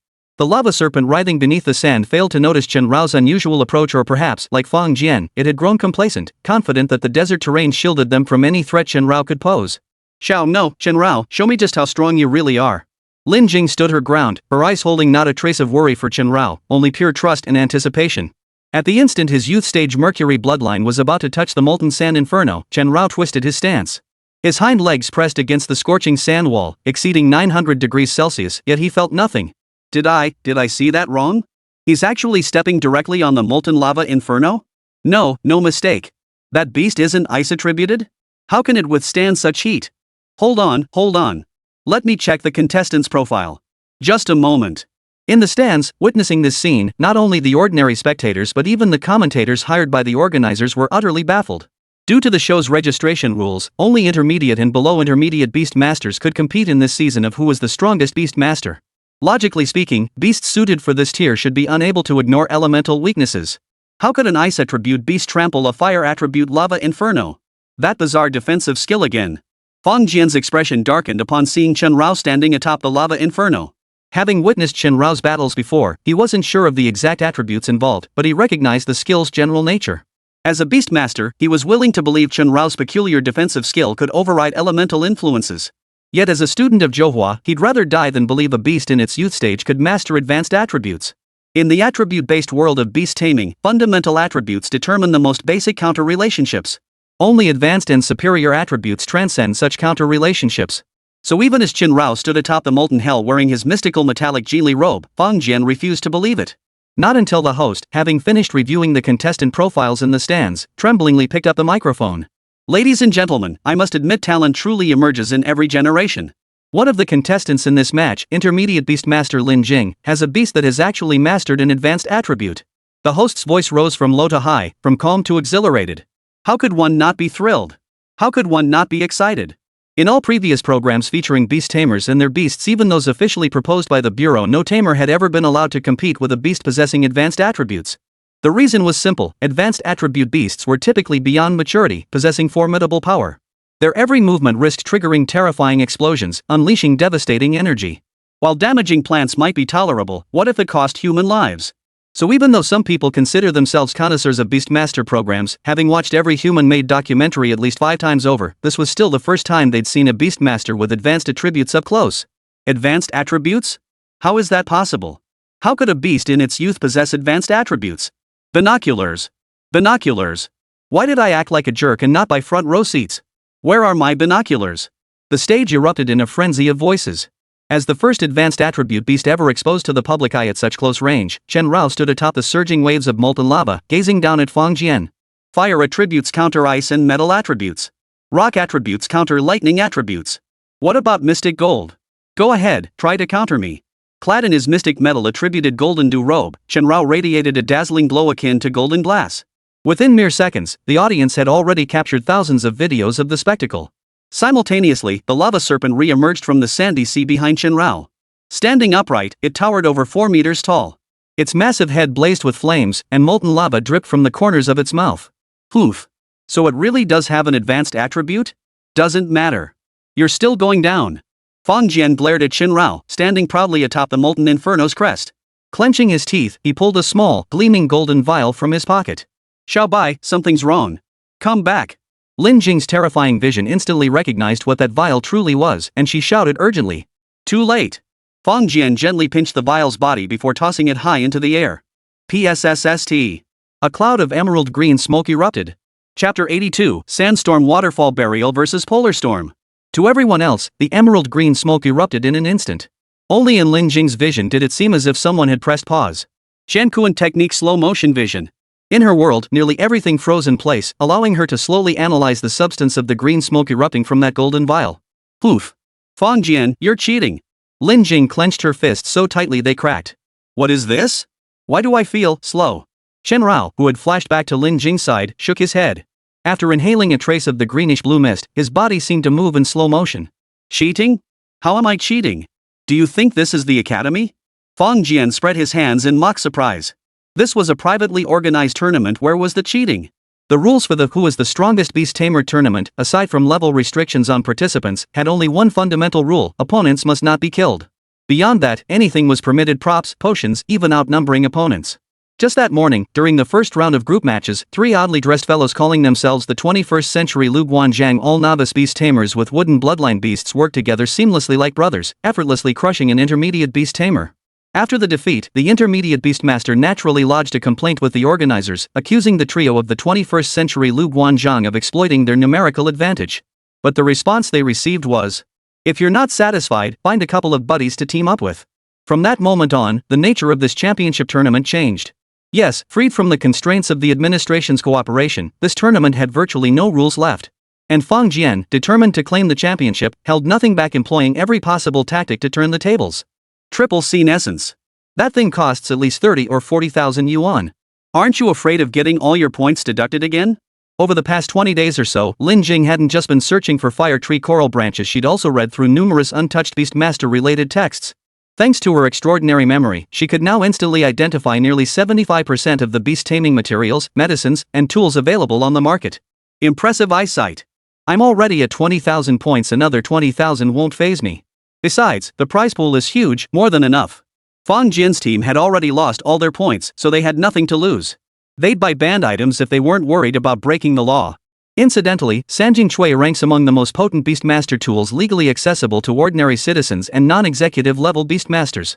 Its short-term effects on a Beastmaster's physique and attributes are so potent they hover on the very edge of being classified as contraband. Put another way, if Sanjing Chui's purity were raised by just 1.5 percentage points, it would be stored in the warehouses of each garrison zone along the front lines of the controlled zone and the fallen zone.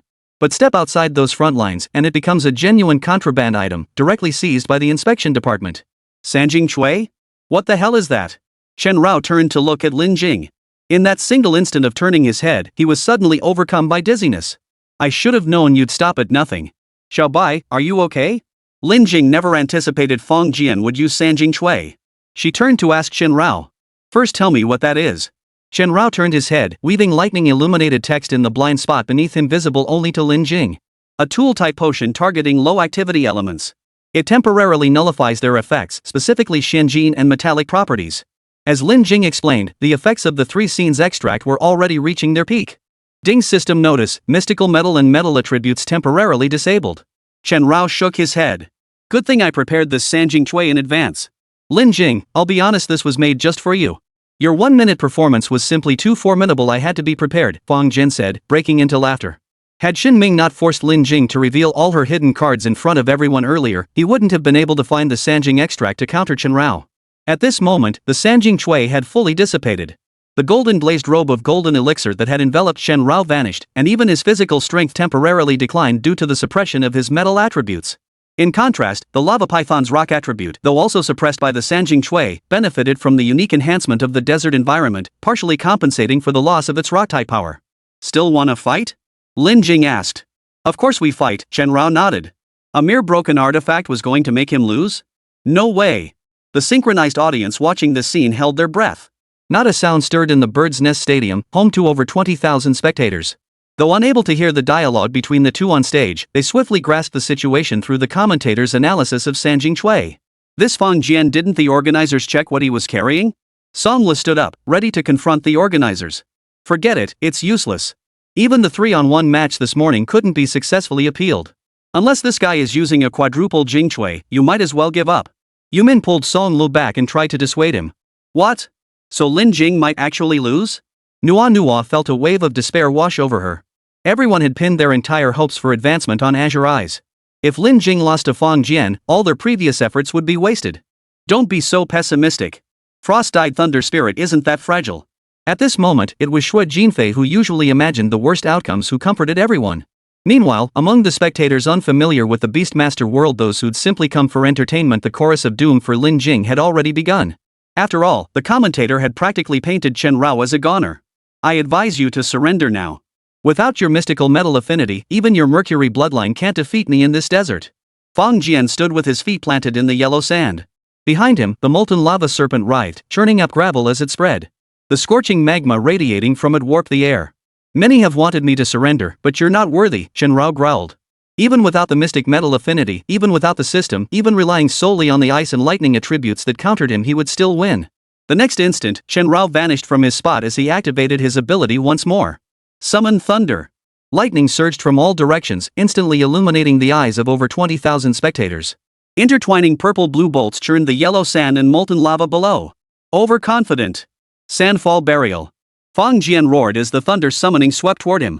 Instantly, the lava serpent behind him vanished beneath the yellow sand. Then, a torrent of sand erupted from his back, forming a sand serpent as thick as a water barrel, charging toward the thunder net woven by Thunder Call. As one of the few rock attributes capable of countering lightning, it tore the net to shreds upon contact. The savage sand serpent rolled wildly within Shen Laming's lightning web, its churning body whipping up ever more sand into a raging storm. This is interesting, huh? Chen Rao growled beneath the sandstorm, his figure emerging from the lightning flashes. At that moment, Chen Rao's vision was filled with swirling yellow sand as he stood at the storm's center. The lava python, its body encased in sand, darted through the whirlwind. Under its churning, the fine grains of sand lashed at Chen Rao's body like razor-sharp blades. The sandstorm intensified, growing ever more violent. If the lava serpent continued its rampage, even Lin Jing might not survive. At this moment, the over 20,000 spectators in the stands fell completely silent. This was the kind of unrestrained, exhilarating battle they truly wanted to witness. My goodness! So this is what a Beastmaster with the Ironstone bloodline can unleash, a sandstorm of this magnitude. Yeah, we were all fooled by the previous performances. But seriously, isn't that girl going to concede defeat? Surrender? No way. That girl was on hella fish date before. The crowd buzzed with chatter, but Lin Jing, trapped at the sandstorm's edge, couldn't hear a thing. The whirlwind churned up by the lava python had completely blocked her vision. A wall of dust engulfed her. Lin Jing had read about this skill in the second edition of Mastering Beast Control Techniques. It was a skill most young rock attribute beasts had a chance to master, reaching its peak power in desert environments, arid Gobi deserts, or barren plains. The current sandstorm was merely the prelude to the avalanche.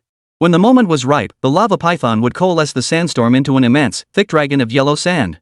Like a waterfall crashing down from the heavens, it would strike Chen Rao and bury him. Xiao Bai. In this critical moment, Lin Jing instinctively called out this name. On the opposite side of the sandstorm, Fang Jian sneered coldly. Poof. What mercury bloodline? What mystical metal affinity? A legendary newcomer? Nothing special. Fang Jian sneered coldly. The effects of the triple scenery essence had reached their peak. Without the protection of his mystical metal affinity, relying solely on ice and thunder attributes, Chen Rao had no chance of surviving the sandfall. Especially the molten hell. As the molten lava that had flowed from the lava serpent's body moments earlier was swept into the sandstorm, it instantly spread, dyeing the storm crimson. The terrifying heat it emitted engulfed the entire battlefield in an instant. Hiss. Amidst the sandstorm, the lava serpent emitted a deafening hiss. Spicy snack, stop screaming. Fire beats ice, huh? Well then, let's see if you can really overcome me. Chen Rao stood within the eye of the storm, grinning savagely. Ding, your infusion lifespan has been fully consumed. Ding, 3000 Ice Thunder Falls Ultimate Breakthrough, Polar Storm. Ding, host's current remaining lifespan, 110 years. Outside the sandstorm, Fang Jian raised his hand as the moment ripened. Receiving his command, the lava python channeled elemental power. The furious sandstorm churned alongside its body, then coiled into a colossal yellow sand dragon before the gaze of over 50,000 eyes. Sandfall burial. The raging sand dragon charged toward Chen Rao with devastating force. The next second, air froze. Ice crystals crystallized. Arctic blizzard. Chapter 83, advancing to the top 16. Another big shot to meet? A sandstorm swirled into a colossal dragon, roaring down toward Chen Rao. Under the gaze of over 20,000 pairs of eyes, the sand dragon, plummeting like a pillar from the heavens, froze solid in an instant. The biting cold wind. What the hell? The commentator's eyes nearly popped out of his head at the sight. On the arena stage, where just a second ago a simulated desert environment with scorching heat had left participants sweltering even naked, now snow and ice filled the air, and breath turned to frost. A pitch-black mass of air transformed into dark clouds drifting above the Bird's Nest Stadium. Fragmented lightning rolled within the clouds, and the frigid wind, plunging temperatures to -20 or 30 degrees, no longer merely swept across the arena. It now felt like knives kissing the skin of every spectator. On the stage, Chen Rao stood atop the ice and snow. Though his scorching magma could melt simulated sand into glass, it proved powerless against the polar storm's biting cold and icy grip. Under the influence of the mercury bloodline, not only did the molten lava flowing from the lava python's body freeze solid, but the serpent itself was forced to coil up and remain still. The extreme cold froze the lava serpent mid-air as it tried to whip up a dusty waterfall, its writhing struggles utterly futile. Fire overcomes ice, how could ice overcome fire? Fang Jian stared in disbelief at the ground beneath his feet, now blanketed in ice and snow. Were elemental affinities all a lie? This was utterly unreasonable. And why on earth could a beastmaster in the youth stage alter the environment? This scene was not only unacceptable to Fang Jian, but even Xue Jinfei and the others on the platform were utterly stunned. What's going on? Wasn't the simulated environment supposed to be a desert? How did it suddenly turn into a frozen wasteland? Song Le stood up in astonishment. While it was true that beast tamers could alter environments, that ability was typically reserved for mature stage beasts, wasn't it? It's a beast skill. Xiao Bai's beast skill. But how is this possible? How could a juvenile stage beast skill alter such a vast area? Yu Min also stood up, gazing at Chen Rao amidst the frozen wasteland. Indeed, when used properly, a beast tamer's skill could alter the surrounding environment. Take the lava python, for instance. With the desert environment as its backdrop, it could whip up a sandstorm to bury its prey. While it couldn't turn the desert into an oasis or transform scorching heat into freezing cold, it could leverage the environment's strengths to create a sandstorm capable of devouring everything in its path. But to witness someone like Chen Rao directly transform a scorching desert into a frozen wasteland? This was a first for everyone. This far exceeded the capabilities of a beast master in their youth. For at this very moment, the area affected by the extreme cold was no longer confined to the size of the arena, it had engulfed the entire Bird's Nest Stadium. Temperatures plummeted. Spectators clad in thin jackets shivered uncontrollably, noses running as biting winds sliced through flesh like knives, while drifting snowflakes stung like needles. Numerous Imperial City residents passing by the Bird's Nest Stadium witnessed this scene, snapping out their phones in disbelief. Some even rubbed their eyes 8 or 9 times before daring to accept its snow in Imperial City during October. Xiao Bai, is this all you're doing? Lin Jing was equally stunned beyond words. She knew Chen Rao was strong, but never imagined he could be this powerful. For a young beast tamer to alter the environment on such a massive scale was comparable to a mature tamer. And this was no ordinary mature stage beast master, it was among the elite. The price of over a century of lifespan could actually have been even greater. Chen Rao stood beside Lin Jing and nodded. Had he exhausted his entire century of life force, the actual impact range of the polar storm unleashed after his limit-breaking breakthrough could have been even larger. It could rival a meteorological weapon. Come on. Move. Move already. Fang Jian was still desperately resisting, trying to urge the lava python to continue fighting. But how could that be possible? The polar storm's terrifying cold did far more than just create ice and snow. Even the sandstorm swept up by the lava serpent had frozen solid. Water molecules in the air clung to the sand grains, crystallizing into frost. The lava serpent, which had hidden itself within the sandstorm, was now nothing more than an ice sculpture. Moreover, the extreme cold continued to intensify. If not for Chen Rao controlling the scope of the low temperatures, forget about a mere lava serpent if he wished, everyone in the entire Bird's Nest Stadium could be turned into popsicles. Freezing to death. Lin Jing. You can do it. Quickly. Have your beast withdraw its divine power. This was no filler text from the author. The commentator's tongue was literally frozen stiff, his words stumbling out in a shivery stutter. Withdraw her power?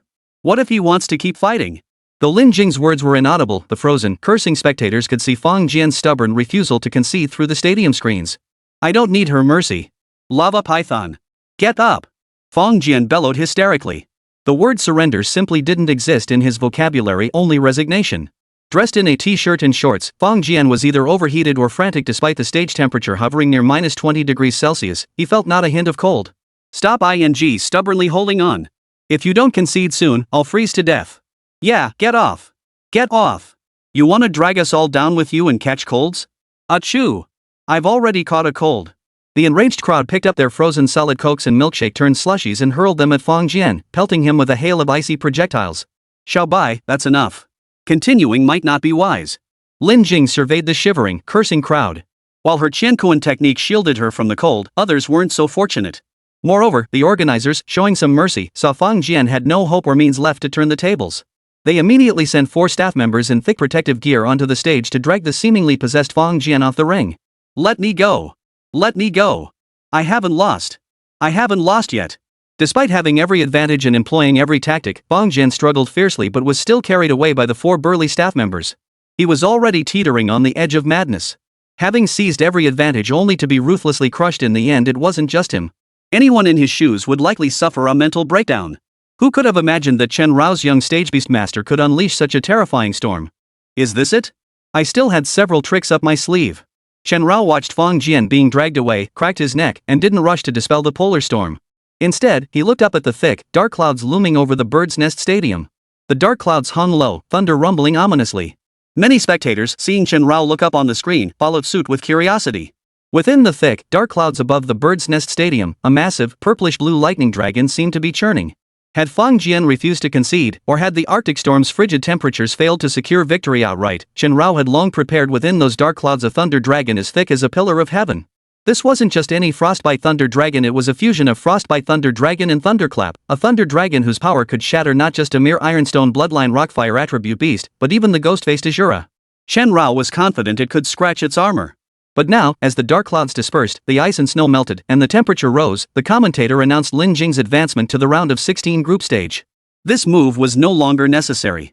Let us congratulate contestant Lin Jing on successfully advancing to the top 16 group stage of who is the strongest Beastmaster. The commentator, his voice swelling with emotion, raised his microphone as the audience, finally recovering from the bitter cold, watched Lin Jing walk toward the contestant exit, preparing to leave. However, the moment Lin Jing stepped into the player corridor, she was stopped by a man dressed in a black suit. "Hello, nice to meet you." The man appeared to be in his 30s, with blonde hair and blue eyes. His stiff Chinese accent left no doubt he was a foreigner. "Hello, who are you?" Lin Jing inquired. "Not another TV show director." Chen Rao, following behind, suddenly recalled the experience with halibut date and felt a chill of dread. "Seriously? I don't buy it. That would be torturous." "Hello, my name is Ross. My boss is quite impressed with you and would like to invite you for a simple meal." The man introduced himself with a smile, which was quite polite. "I'd rather not. I'm participating in a school project, and going out for a meal would cost me points." Lin Jing declined with a smile. Last time, going out for a meal had cost her all her points. She wasn't about to make that mistake again. "The boot camp, right?" Rossi didn't rush to stop Lin Jing as she turned to leave. "Yes." Lin Jing was slightly surprised but nodded calmly.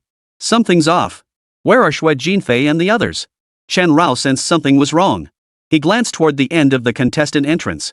Logically, Xue Jinfei, Nua, Song Lo, and Yumin should have been here to greet Lin Jing by now. But where were they? "Where are my friends?"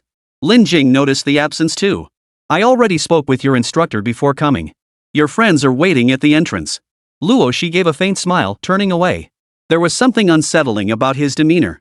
Chapter 84, An Invitation from the North American Beastmaster Administration Bureau. Let me introduce myself briefly. I'm Rossi Pinkman, Level 2 investigator with the North American Beastmaster Administration's Review Department. Inside an expensive-looking business van, Rossi, dressed in a black suit, sat across from several people and pulled out his credentials to verify his identity. North American Beastmaster Administration? Nono sat between Xue Jinfei and Lin Jing, her small head filled with immense confusion. The 4 major global administrative bureaus East Asia, Europe, North America, and North Africa operated as equal partners. They reported to the International Beastmaster Association while managing Beastmaster-related affairs within their designated security zones. Fundamentally, the 4 bureaus functioned as cooperative departments with the major nations of their respective regions, providing talent and technology in beastmastering. Thus, the East Asia Bureau primarily collaborated with China, while the North American Bureau worked closely with the United States. Beyond formal diplomatic exchanges, the 4 bureaus rarely intervene in East Asian affairs due to restrictions imposed by the OCS treaty issued by the International Beastmaster Association 21 years ago, which curbed the East Asian Bureau's historical dominance. This naturally includes China. Thus, when Rosie revealed his identity, the 5 individuals in the vehicle expressed confusion. "Aren't you guys against cooperating with East Asia? Why come to us then?" Xue Jinfei was the first to speak, breaking the silence. "Poaching talent, right? I'm not wrong, am I?" Song Le crossed his arms, glaring at Luo Shi. "Poaching?" Chen Rao, resting his head on Lin Jing's lap, looked at Luo Shi. "Poaching sounds a bit harsh. Talent is in high demand these days, especially top-tier talent like yourselves. Staying in East Asia, staying in China, is really a waste of your abilities," Luo Shi said with a smile, his seemingly calm face hiding an indescribable strangeness. Lin Jing studied Luo Shi's expression, recalling what Xin Ming had told him that day. Apart from the East Asia Bureau, the other 3 major bureaus appeared outwardly calm after signing the OCS treaty. Yet, as Xin Ming had stated, they secretly yearned to devour the East Asia Bureau whole. For 2 decades, they waged silent battles, information warfare, economic warfare, and propaganda wars without firing a single shot. Much like the entertainment-obsessed masses, the so-called Defenses for All Humanity and the Beastmaster Association protecting Earth were nothing but bull. From the day of its birth, humanity had never shed its greedy nature. Signing the OCS Treaty, shorting the East Asia Bureau, and devouring it piece by piece was merely the beginning. Sooner or later, the alliance of the 3 major bureaus would also declare its dissolution. Then, within this so-called civilized human world, an even more brutal and bloody era of conquest would commence. But now that they've encountered Rossi, it signifies one thing. Yihelion, the European Bureau's first weapon to crush the confidence and drive of East Asian young beast tamers, must have encountered some setback. Or rather, Lin Jing's sharp edge has made them wary. Sorry, not interested, Lin Jing replied after a moment's consideration. Don't reject us so hastily. Let's talk first, Rossi replied calmly and composedly. I think she made herself perfectly clear, no interest, Xue Jinfei stated, his stance mirroring Lin Jing's. Or rather, he himself had already begun to sense the underhanded schemes of the 3 major bureaus. Is that so? Mr. Xue Jinfei. Your lack of interest doesn't mean your family shares it, does it? As far as I understand, your mother suffers from leukemia, and her monthly medication costs alone amount to 80,000 yuan. Luo Shi was clearly well prepared, a thick stack of documents resting beside him. Xue Jinfei fell silent. If you agree to sign with any administration office in North America after graduation, our company will cover your mother's medical expenses indefinitely. Trust our capabilities. Mayo Clinic may not cure her completely, but we can ensure she lives comfortably and with dignity. Beyond that, our company will cover all your and your family's expenses in North America, including your sister's entire education. She doesn't seem interested in Beastmaster Academy. I wonder if she'd be interested in MIT. Your salary and bonuses will exceed the East Asia headquarters rates by 35%. Upon signing, the North American headquarters will arrange your Beastmaster examination within 3 days. Even if you fail, you may be provisionally hired. Until you pass the operational assessment, you'll receive 80% of your salary, $12,000 monthly in US dollars. Rossi's offer wasn't just tempting, it was a ing godsend. And the best part? All he had to do was sign his name to actually get it. If Xue Jinfei agreed to sign, he would not only be virtually guaranteed a position as an executive beastmaster at the North American headquarters, but his mother's leukemia would receive the world's best treatment, instantly eliminating his family's financial burdens. He could even save every penny of his salary. Don't forget Rossi's offer. As long as Xue Jinfei remained with the North American headquarters, they would cover every single expense for him and his family. They could even get his younger sister, who had just started middle school this year, a direct admission to MIT. Those terms are truly lavish, Chen Rao murmured, his voice betraying a hint of temptation. What do you say? Rossi asked with a smile. Old Xue. Yu Min looked at Xue Jinfei. Their relationship was decent even though they weren't assigned to the same team, they were more than just nodding acquaintances. She had long known about the Xue family's financial struggles, so even if Xue Jinfeng signed the contract now, she wouldn't find it surprising. After all, staying in China, staying in East Asia, regardless of whether he could survive the grueling training camp, even if he did, he'd still need at least another year to prepare for the Executive Beastmaster exam. Only after passing and becoming an Executive Beastmaster could he begin to ease his family's financial burden. But what if he failed? That would mean Xue Jinfei would need at least another year of financial support from his family to continue preparing for the exam. During that time, his mother's leukemia could worsen, and their already meager savings might not last until he finished the exam. From Xue Jinfei's perspective, Luo Shi was nothing short of a messenger sent by God. Why? Why us? After a long silence, Xue Jinfei looked at Luo Shi and asked. I told you everyone here is top-tier talent, the cream of the crop. And talent deserves respect wherever it goes. Luo Shi answered with a confident smile, pulling a contract from his briefcase behind him and handing it to Xue Jinfei. Damn. Sign it and get paid? Song Le glanced at the contract, nearly cursing under his breath.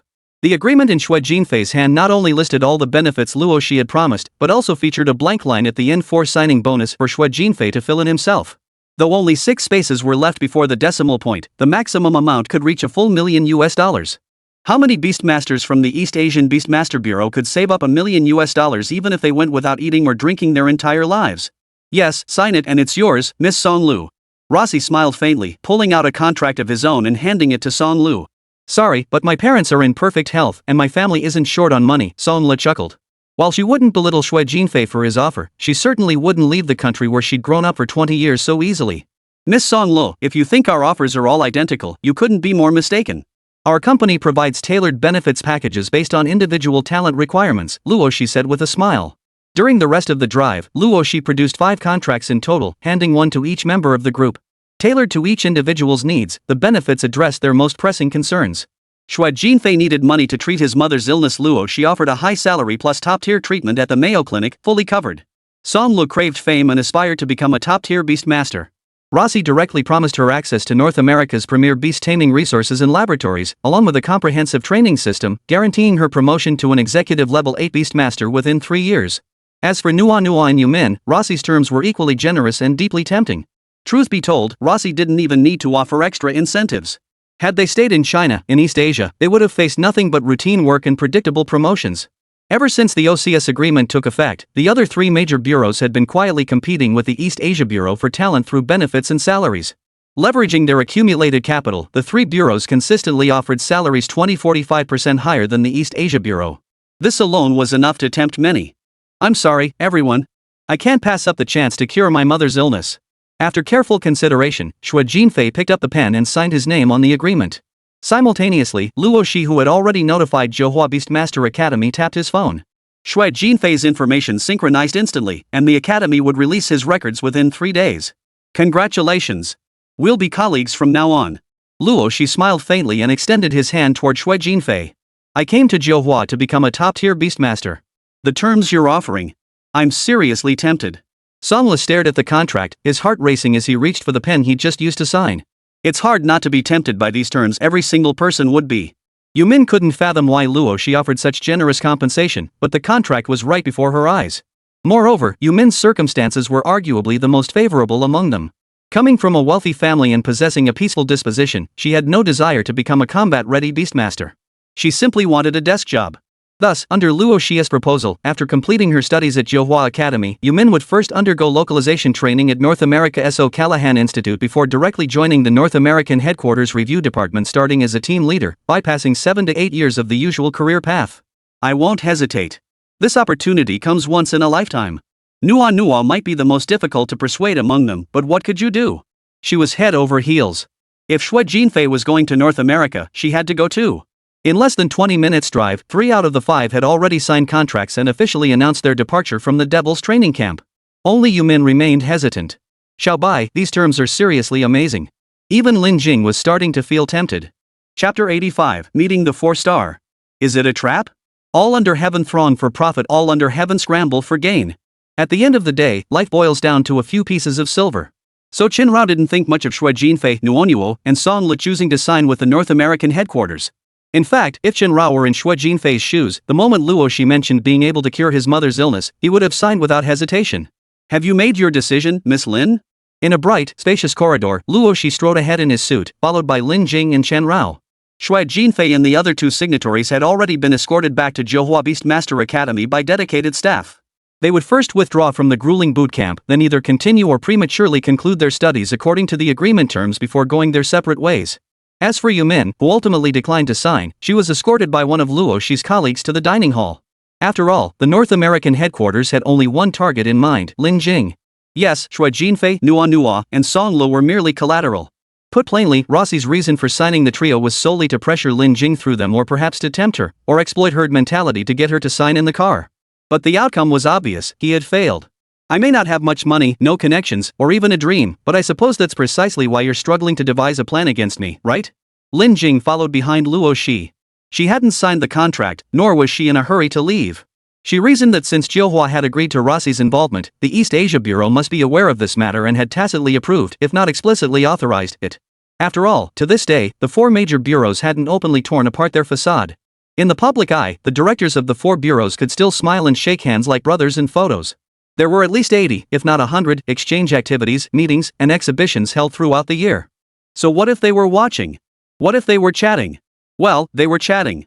Besides, she was hungry anyway. As for Qinrao, while he didn't harbor any particular animosity toward Rossi, he certainly didn't want Lin Jing to sign with North America. It wasn't that he loved this land so deeply, but rather he was deeply curious about the divine summoning project mentioned by Yi Yifan. As everyone knew, China was never a nation given to empty boasts. While the United States was still churning out sci-fi films for public fantasies, China had already mastered electromagnetic railguns. So if Yi Yifan had openly revealed the existence of divine descent to them, it meant that China, a nation where execution surpassed imagination, had undoubtedly already begun implementing it. You're absolutely right, Miss Lin. Now I finally understand why East Asia values you so highly, Rossi nodded unreservedly.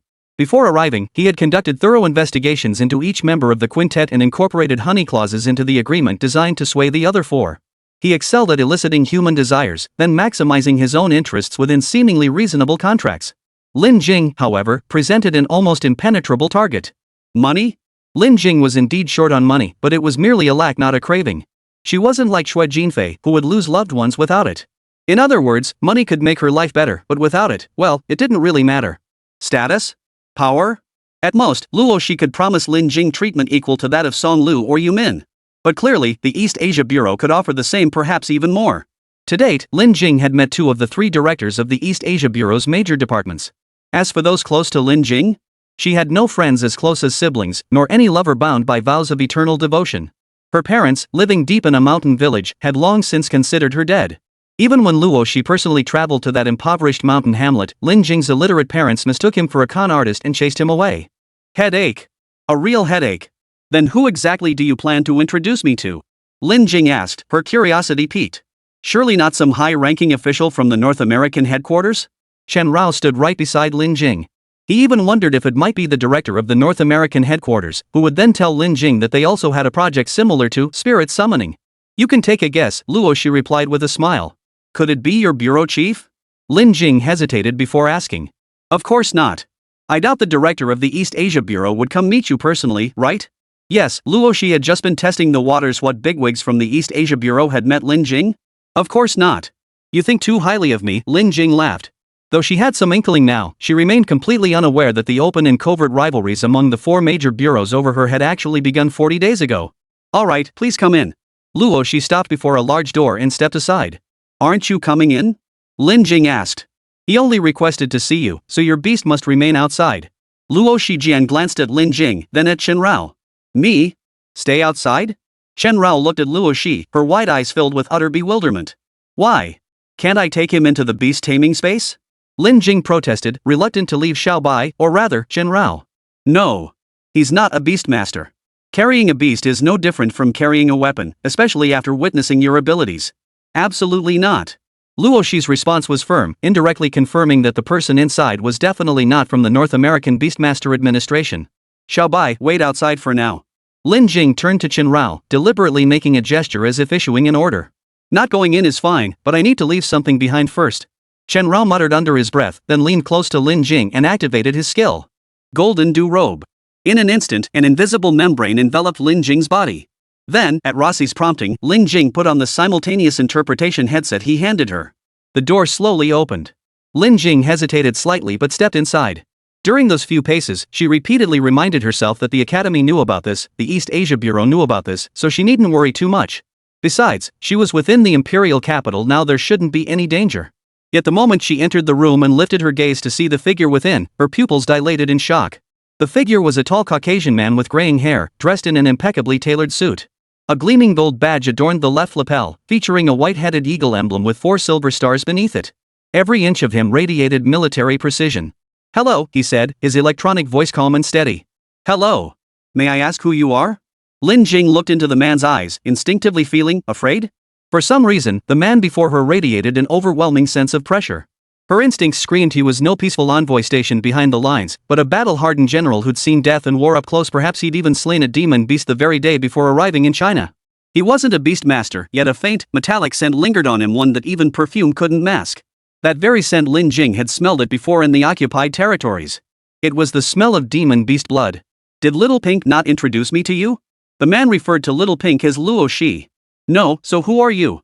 Lin Jing shook her head and asked. My name is Christopher Curley, current commander of the United States Special Operations Command. I oversee all Beastmaster units fighting demon beasts within the North American Joint Defense Sector. The man spoke as he settled into a seat with ease, the silver stars on his shoulders signifying his rank. For silver stars signified the rank of general. Currently, only 41 individuals held this rank in the entire United States, representing the pinnacle of military authority. They typically only discussed combat command and strategy with the directors and deputy directors of the 4 major bureaus and the chiefs of the 3 major departments. Lin Jing couldn't believe she was actually meeting this man. This wasn't just a big shot, this was a mega big shot. Have you also come to persuade me to sign with the North American Beast Control Bureau? Lin Jing's shock was overshadowed by fear. With this man here, she dreaded the possibility that refusing to sign might mean she couldn't even leave this place. Of course not, Christopher shook his head. Then why are you here? Lin Jing pressed, her tone now more composed. Two things. First, I want to warn you that you're currently in immense danger and the East Asia Bureau can't protect you from it, but I can. Christopher gestured for Lin Jing to sit down, then lit a cigar. Lin Jing sat down but remained silent, her gaze fixed steadily on Christopher. The second matter concerns whether I will arrange for someone to eliminate this danger. Sure enough, Christopher's threat arrived. So what is it? Lin Jing asked, touching her ear. As far as I know, not long ago you met a woman named Ji Yifan, correct? Christopher lit the tip of his cigar, releasing a wave of fragrance. Yes. Lin Jing saw no need to hide anything. Tell me what she said to you, and I'll have someone eliminate all your current dangers and awkward situations. As for whether you sign a contract with our bureau, I don't care. Because our target isn't you, it's just your beast. Christopher smiled, chewing on his cigar. What? Lin Jing abruptly stood up, whipping her head toward the doorway. No sound, no sign of anything unusual and eerie calm. Then, the heavy door exploded outward. Shenrao's dark figure flew nearly 10 meters in a straight line before beginning to fall, crashing into the wall with a thunderous thud. Didn't I tell you to be gentle? Is this your idea of gentle? Christopher rose to his feet, facing the doorway. My apologies. He was simply uncooperative and put up quite a struggle. Rossi's manner remained as refined as ever, even as he slipped on a pair of gloves. Behind him stood a snow-white figure, nearly indistinguishable from a human in form. It wore a massive helmet and stood bare-handed, a beastmaster. Mature stage golden bloodline S plus potential Hercules apostle. Chapter 86, Parting on Bad Terms. Duden makes his move. Shenrao, who had been knocked sideways, struggled to pull himself free from the wall. That bastard Luo, she had been groping him since the moment the door closed, as sleazy as could be. Your attitude is truly rude, Lin Jing remarked with evident displeasure. It's your beast that's too unruly, Miss Lin. If it were more cooperative, we could have reached an agreement directly. Money, power, status, whatever you desire. Christopher's expression remained impassive, his words a blatant threat. Listen to your sister's words? Do you really think I don't know what that piece of junk is for? Shenrao growled, glaring at Rossi with murderous intent. He didn't mind strangers touching him, but the palm-sized device in Rossi's hand felt exactly like the high-voltage collar from his days at Qingting. If he got strapped into that, he and Lin Jing wouldn't be leading today. Truthfully, whether he wore it or not didn't matter. Luoshi's beast-taming prowess far surpassed Shenrao's current level. Though Luoshi's mature stage golden bloodline seemed only one tier above Shenrao's, the terrifying oppressive aura and instant kill power it carried left him feeling utterly hopeless. Mature stage golden bloodline S plus potential Hercules apostle. Profile, one of the combat representatives of the North American Beastmaster Administration, consistently upholding the tradition of American might. After 11 generations of evolution, it possesses combat prowess far surpassing that of Thunderbearers. It lacks space attributes but possesses 2 advanced attributes. Description: a unique beast that defies elemental counters. Its advanced attributes martial arts plus pyrography grant the Hercules apostle combat prowess surpassing most peers. Its signature punch alone can shatter mercury-blooded beasts. Defeating it? Good luck. What's wrong with joining us? Money, status, power, Miss Lin, isn't this what you fled the mountains for? Rossi stood on the shattered doorframe as the Hercules apostle behind him crushed the frame to pieces. This colossal apostle possessed an utterly exaggerated physique. Its human-like torso was composed of terrifying muscles far surpassing Ronnie Coleman's, and believe me, the explosive force unleashed by its biceps could even outmatch a W-12 engine. According to public records from the North American Beast Management Bureau, the Hercules apostle possessed over 17 tons of strength in a single arm, and the wind generated by its full power punch could even trigger a small hurricane. It was a pure combat machine. Its lack of elemental attributes wasn't a weakness, it was an advantage. My apologies, but I prefer to forge my own path rather than be dictated to, Lin Jing replied with measured composure. Faced with such a blatant threat, most would have crumbled long ago. Yet she stood her ground before Christopher. Her resolve was truly formidable. I admire your unyielding spirit, Christopher remarked, his tone no longer a threat. It was like holding a gun to Lin Jing's head and playing a game of nod for yes, shake for no, pull the trigger. There's nothing wrong with joining us. If you want freedom, we can even arrange to disturb you once a month for less than 30 minutes, exactly as you wish. Trust me, our offer far surpasses East Asia's in both value and terms. If you share the belief of many animal rights activists that beastmasters are part of humanity, we could even make an exception and provide social security and medical coverage for your beastmaster. And we'll find you a gender that suits you perfectly from our 127 recognized genders. The LGBT community would be thrilled to welcome a beastmaster as one of their own. Rossi smiled, his grin dripping with menace. Shenrao watched as Rossi's smile accompanied his steps toward Lin Jing. As he brushed past Christopher, he could distinctly feel more than 4 pairs of eyes fixed on him. There were definitely more than just the 3 humans and 2 beasts present in this room. His instincts screamed that if Lin Jing resolved to go down fighting, the moment she struck at Christopher, his own head would explode. Your offer is truly tempting, but I've known since childhood the saying, if it benefits the nation, I'll risk life and death. Why should I avoid danger or seek fortune? Lin Jing stood shoulder to shoulder with Chen Rao, her words effectively trampling half of the beautiful country's pride.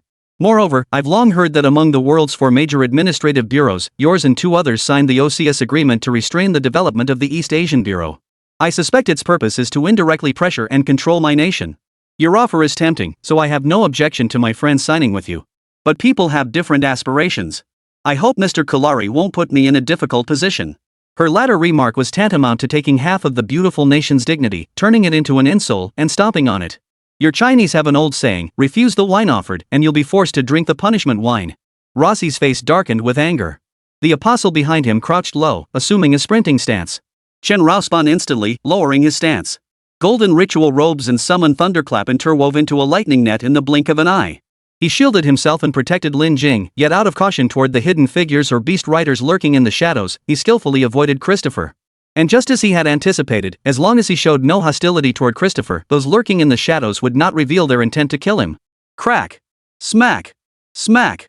The tense standoff was shattered by the sound of Christopher's slaps. A twisted grin spread across the face of the man in his 50s as he spoke. Put your hands down, Rossi.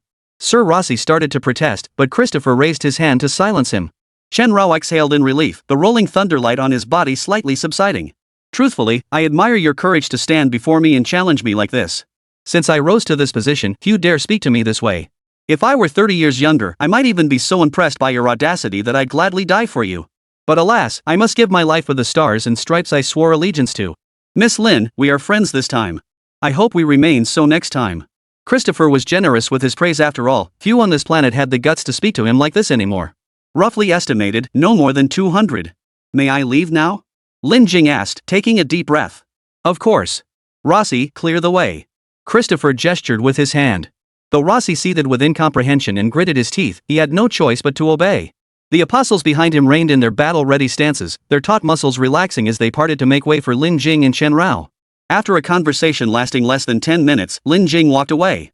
In the corridor, she didn't utter a single word to Chen Rao. Chen Rao walked silently beside her, maintaining constant vigilance.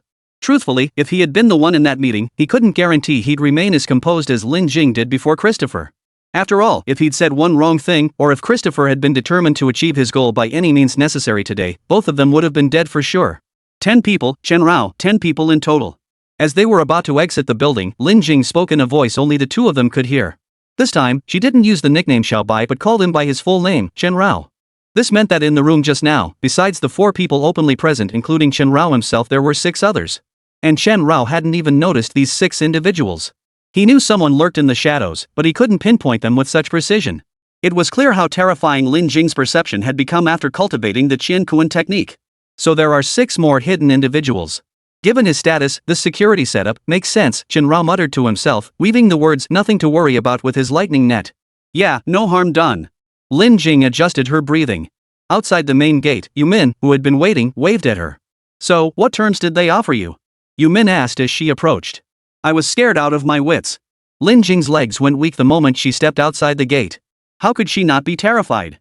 A 19-year-old girl, even after meeting Yi Yifan, even after he hinted that the entire East Asia Bureau was watching her, still faced a 4-star admiral. To be blunt, Lin Jing understood that East Asia's interest in her stemmed primarily from Chen Rao. Even if she faced a life-threatening crisis, the East Asia Bureau might not intervene. Meanwhile, inside a room within the building, Christopher sat on the sofa, a cigar clenched between his teeth. Beside him sat Rossi, while across from them sat a blonde youth and a bald man. I told you before, the Chinese aren't that easy to sway. 35% is already pretty good. The bald man's appearance and broken English accent immediately identified him as a Japanese guy. What good is 3/5, Mr. Inoue? We're only truly concerned with one person. Clearly, the bald man wasn't worthy of Christopher's response. Rossi simply tilted his head and replied. So, can I start preparing my plan? You two are talking tough, but no one's told me how I'm supposed to get out of here. A man's gotta survive. The blonde youth chuckled. His identity was obvious. Duden. That's something you'll have to discuss with Mr. Inoue. Rossi, I'm tired. Christopher extinguished his cigar, his tone neither loud nor soft. He admired Lin Jing, but that didn't mean he'd intervene. The 2 men rose and departed, leaving only Inoue and Duden in the vast room. Mr. Duden, based on the intelligence I currently possess, the primary threat you need to be wary of is... Inukai Saburo smiled at Duden. Yes, he was an insider at the East Asia administration, yet he had naturally reached a consensus with the other three major bureaus regarding China. I don't need you to remind me. My aunts will tell me.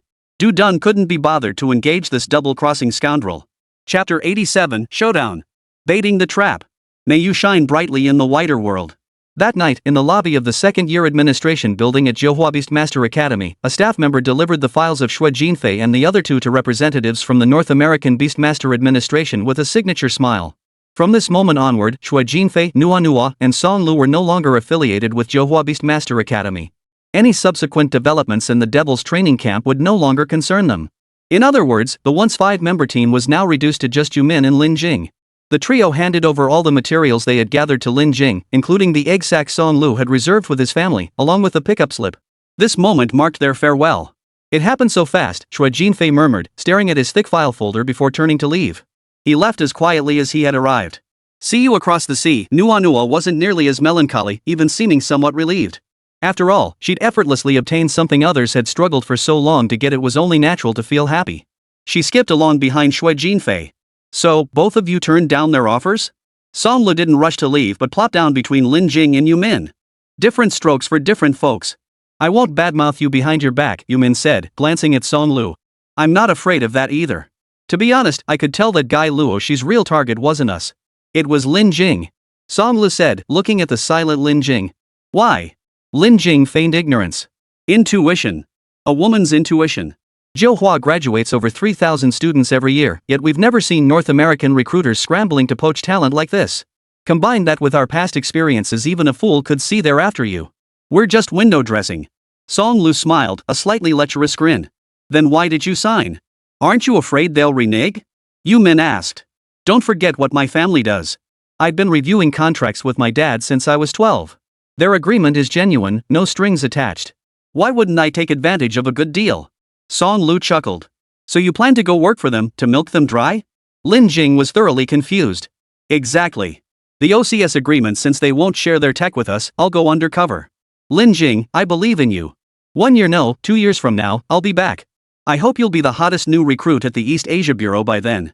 Song Lu stood up with a smile, sealing their promise. Adult farewells come without applause or flowers, especially when acquaintanceship is fleeting. Song Lu left decisively. Standing by the minivan at the entrance, she glanced back at the two figures at the doorway, waved, and drove away. Truthfully, there was one more thing she hadn't said, a thought she would keep buried deep inside. At least for the next 2 years, it would stay buried there. So now it's just the two of us, Yumin glanced at Lin Jing. Within a single day, the 5-person group had dwindled to 2, leaving a faint sense of melancholy. Actually, I'm curious, why didn't you go, Yumin? Lin Jing asked after a moment of silence. Me? Yumin pointed at herself, then began walking down the steps and ahead. My grandfather died at their hands. Loyalty and filial piety, I had to choose one, didn't I?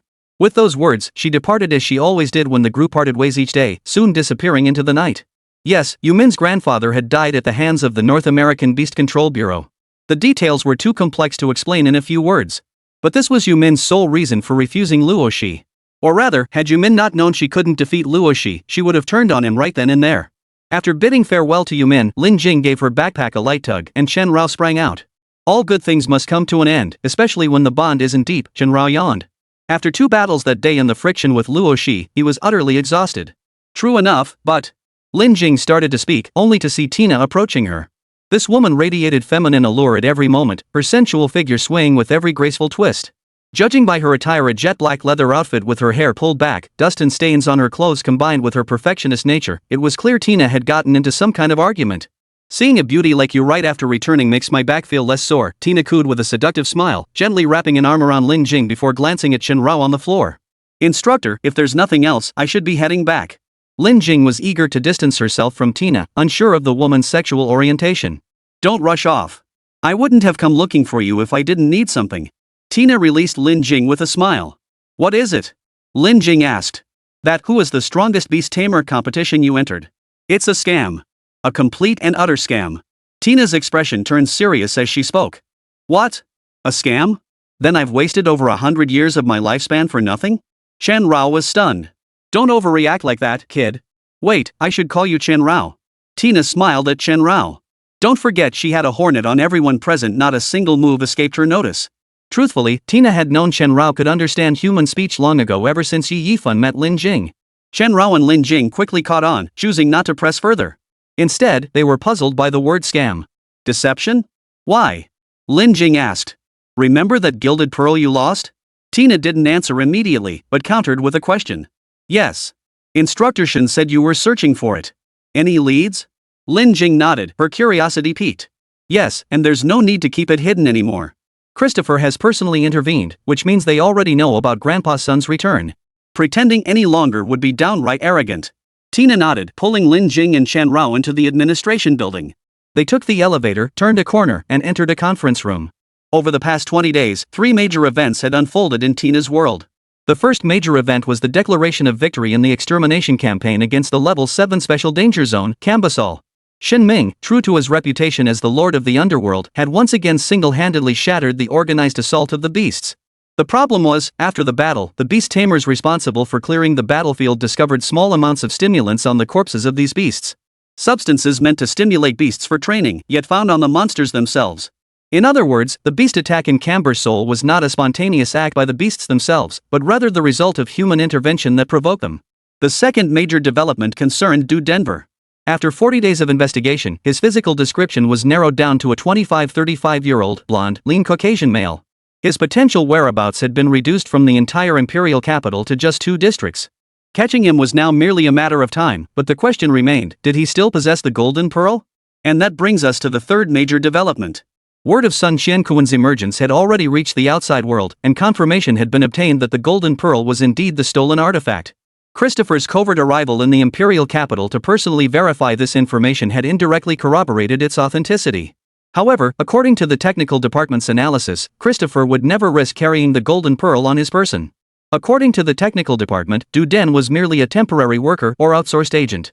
Perhaps in exchange for the promise of having his wanted status revoked, Du Den was sent to risk his life in the imperial capital to challenge the authority of the entire East Asian Bureau.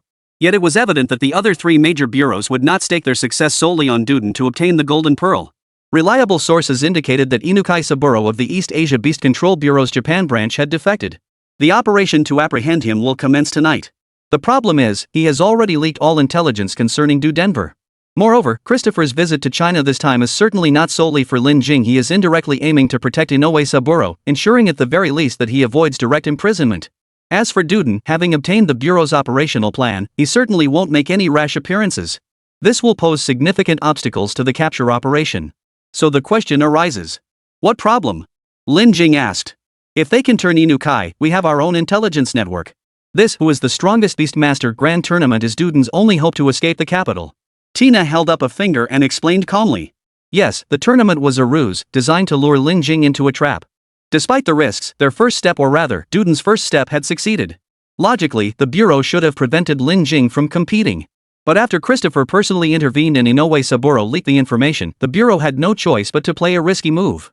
That move was to use Lin Jing as bait to reel in the big fish, Duden. Me as bait? How? Lin Jing asked, puzzled. Do you remember where the finals venue is? Tina asked. Sozin Plaza. I see. The realization dawned on Lin Jing the moment the words left her mouth. Ayama Plaza, situated on the eastern edge of the capital, was built against the slopes of Ayama Mountain. Due to administrative boundaries and geographical features, the surrounding area lacked roads and open terrain, making it difficult to set up a blockade. Moreover, it housed the largest reservoir in the entire capital. Du Den had prepared for both scenarios. Yes, the reason Christopher made the atmosphere so tense today was to test whether the East Asia Bureau would intervene when Lin Jing was in danger, sending a signal to Duden about whether taking Lin Jing hostage would be feasible. Feasible? Perhaps. Lin Jing's composure today left Christopher uncertain, but fortunately, he had a backup plan. If using Lin Jing as a hostage didn't work, he could hold the entire capital hostage instead. If the Xiangshan Reservoir were destroyed during Du Den's capture, it would engulf half the capital. Over 9 million people would lose their homes. So you've decided to sacrifice Lin Jing? Since everyone knew Chen Rao was human, there was no need to pretend anymore. He wrote directly in lightning script. Chapter 88, Semifinals. Facing the 4-armed ghost Marquis. This is your opponent today. Sun Jiahao, also from our academy. Ranked 4th overall in the Devil's Training Camp entrance exam. His fighting style is simple and brutal, nothing to analyze. In other words, to beat him, you only need to focus on one thing, or rather, Xiaobai only needs to focus on one thing: survive the first 3 moves of his beast summoning, then drag him into a protracted battle. The strongest Beastmaster semifinals, waiting area. As the last member of their group, Yumin had already prepared detailed intel on their opponent for Lin Jing. All this info came from publicly available academy data, plenty of it floating around the forums. A simple, brute force approach? Brute strength and flying bricks? Chen Rao sat sprawled on the floor, his massive frame occupying half the player. Hearing Yumin's words, he thought of Luo Shi. That man he'd only met once. And that entirely white, muscle-bound Beastmaster, the Hercules Apostle. A beast with no base attributes, over 70% of its body artificially enhanced, advanced in pyrographite in combat. Its fighting style was the very definition of simple and brutal brute force. How brutally simple could it be? Lin Jing asked, her mind elsewhere. Ever since Tina had told her that day to use herself as bait to lure Duden, she had been filled with unease. Capturing Duden was a major undertaking, not because he was particularly formidable, but because the stakes involved were enormous. The Bureau had poured immense resources into this operation. Lin Jing hadn't known the full extent until she learned that among the 64 contestants registered for the entire Who Was the Strongest Beastmaster Grand Tournament, a full 15 were elite operatives hand-picked by the Bureau. Among them was the one who conceded defeat the moment he met Fang Jian, a level 5 Beastmaster in reality, whose true strength could easily lift Fang Jian by one arm and pound him into submission. Beyond that, staff across all major competition venues had been preemptively replaced with administration personnel. Security guards, backstage crew, camera operators, even the cleaning staff could summon beasts. Since no one knew when Duden would make his move, constant vigilance was essential. This placed immense pressure on Lin Jing. According to the contingency plan Tina had provided, Duden could strike at any time, anywhere. Even with Xiongfeng's lightning-fast response, it would take Tina at least 1 minute to reach the scene. This meant Lin Jing had to hold out against Duden for at least 1 minute on her own, no retreat, no surrender, and she even had to keep him occupied. This was no easy feat. Before his psychiatric diagnosis, Duden had been a level 6 Beastmaster. Like 147 in Lei Bo, if he fought at full strength, Lin Jing might not even last 30 seconds. He was so brutally efficient he once took down Nua in a single strike. You saw that little girl's beast tamer built like a mountain of flesh got instantly killed by Sun Jiahao's beast tamer in one move. Yumin shrugged, seemingly oblivious to Lin Jing's dazed expression. One move? Instantly killed Nono's beast? Chen Rao, standing nearby, shuddered at the thought. He'd seen Nua's beast the day Shen Ming chose her as his lucky pick. Yumin's description of it as a mountain of flesh wasn't exaggeration, it was actually understated. Nua's beast was a rare mutant species, youth stage Ironstone bloodline S-grade mountain inkstone tyrant. A colossal beast whose size was the polar opposite of Nua's own frame. Its entire spherical body was covered in arms, capable of inducing severe trypophobia in observers, while standing nearly 13 meters tall. A rough estimate placed the mountain inkstone's total weight at no less than 25 tons. One move and the mountain inkstone giant was taken down? Chen Rao couldn't help but marvel. If only Shen Ming hadn't drawn him, Nono's record for lasting the longest against Shen Ming would likely have been broken. What about his beast? Lin Jing turned to Yumin, suddenly remembering to request Sun Jiahao's beast data. There's no time. The clock's up. Yumin glanced at the display. Semifinals. Begins. The forces backing Dudeng truly spared no expense. The semifinal venue was set in the capital's CBD, renting out the entire sports center. They prepared ceremonial cannons for the contestants' entrance and even thoughtfully invited commentator He Wei, dubbed the Beastmaster Poet. Amidst the commentator's voice and the anticipation of over 14,000 spectators, Lin Jing stepped onto the stage. Her eyes scanned the crowd on stage and below, but her mind was elsewhere, wondering where the Duden fellow could be. There were too many people. That guy could appear anywhere. As Tina had said, the safest places for Duden to show up were, 1, on the road after Lin Jing finished her match, when she was physically and mentally exhausted. The other was to appear as Lin Jing's opponent. But for now, neither seemed likely. The figure emerging directly opposite her was unmistakably Sun Jiahao. Following behind him was a beast similar to Hercules' Apostle, except this one possessed 2 heads and 4 arms. Youth stage Mercury bloodline S plus potential 4-armed Ghost Lord. Its size was remarkably similar to Chen Rao's. A thick tail extended behind it like a 5th arm, swaying slightly. It was hard to believe this creature could have instantly killed Shan Yin Kuei with a single strike. Hello, Sun Jiahao greeted politely, standing less than 8 meters away from Lin Jing. Hello. Lin Jing offered a faint smile. At least it seemed she wouldn't be encountering Dudeng today. Their pleasantries ended there, giving way to the randomization phase of the arena environment. As the text scrolling across the large screen ceased, the simulated environment for the semi-final match between Lin Jing and Sun Jiahao was revealed. Open plains. As the environment was confirmed, the ground beneath their feet began to transform. Delicate grass sprouts emerged, and thick soil spread out beneath them. A gentle breeze blew, sunlight bathed the landscape, creating the serene tranquility of a springtime countryside outing. It seems today's simulated environment minimizes disruption for both contestants. Fellow viewers, let's sharpen our focus and anticipate an exciting showdown unfolding on this sun-drenched plain. As Hiwei's voice faded, the bell tolled, signaling the start of the match. I've watched all your battle recordings. That defensive counterattack style is pretty overconfident, Sun Jiahao remarked without rushing Ghost Ho to attack. Instead, he stood his ground and launched into a verbal assault. It's my habit. It has nothing to do with being overconfident, Lin Jing replied calmly. Beside them, Chen Rao slowly stepped forward. His broad feet planted firmly on the thick earth as swirling lightning spread across his body, enveloping him and Lin Jing alike in his nearly transparent golden robes. Defensive counterattacks were indeed a dangerous tactic, but as Lin Jing had stated, it wasn't overconfidence. On the contrary, for Chen Rao, who possessed the Xian metal attribute, his defense within the same tier was virtually unbreakable. Against beasts of the same rank with only basic attributes, Xian metal not only ignored elemental counters but also served as one of the most formidable advanced attributes for defense. The only comparable defense was that of the Sunstone Graphite. What made it even more despairing was that after the Mystic Gold Elixir underwent its ultimate breakthrough into the Golden Elixir robe, Chen Rao could fuse any of his attributes with it. This not only allowed him to ignore elemental counters but also enabled him to borrow any of ice, lightning, or metal attributes to counter his opponent's beast. With such formidable defensive reinforcement, how could one possibly succeed without first feigning vulnerability to lure the opponent into attacking, then setting a trap to force them into exposing weaknesses for a counterattack? I told you it was overconfidence, because you couldn't possibly block my first strike. Sun Jiahao smiled, a smile brimming with confidence. Behind him, the four-armed ghost steed took 2 steps forward to stand before him. Its short, thick legs crouched slightly. 2 of its arms bent into fists at its sides, one arm extended downward with fingers splayed to touch the ground, and the other stretched out straight, poised for a forward charge. Not necessarily, Lin Jing replied succinctly. The arena fell instantly silent. Chen Rao lowered his stance. His goldenly fa robe glowed with lightning energy as the thunder web, woven by the thunder spirit, began to spread. Lightning surged into the ground, churning and tearing the earth beneath Chen Rao's feet into a spider web pattern. Take one move? I could take 10 of yours without breaking a sweat. Chen Rao cracked a smile and charged toward the four-armed ghost. He favored defensive counterattacks, but that didn't mean he only knew how to defend. Electric flashes erupted as his figure vanished. The next instant, the frost-scaled thunder dragon lurking beneath the earth burst forth. Amidst the audience's gasps, it tore through the simulated ground, its roaring form blazing with dazzling light. Let her see what I've got, Form 1. Sun Jiahao spoke calmly, showing no panic as the thunder dragon streaked toward him. The four-armed ghost lord activated instantly. As the equally pitch-black four-armed ghost lord activated, a dull thud echoed. 2 circular craters instantly appeared beneath his feet, cracking like spiderwebs. The howling frost-stained thunder dragon was cleaved in 2 by his outstretched arm. Holy crap! Lin Jing's pride and joy, the thunder dragon, was severed in an instant by the four-armed ghost lord's single blow. Against the azure lightning, that pitch-black figure resembled a treasure blade that cuts through iron like mud. Hiwei exclaimed in shock, and Chen Rao was equally stunned. The four-armed ghost lord's physical strength had completely ignored the impact of the frost-blue thunder dragon. In the blink of an eye, that pitch-black figure had closed in on Chen Rao. If all you've got is toughness, that won't cut it, Chen Rao chuckled. In the previous rounds of the top 16 and top 8, he had faced formidable opponents. Compared to Fang Jian, their combat styles were simpler and more straightforward, which had cultivated in him the habit of always keeping a few tricks up his sleeve.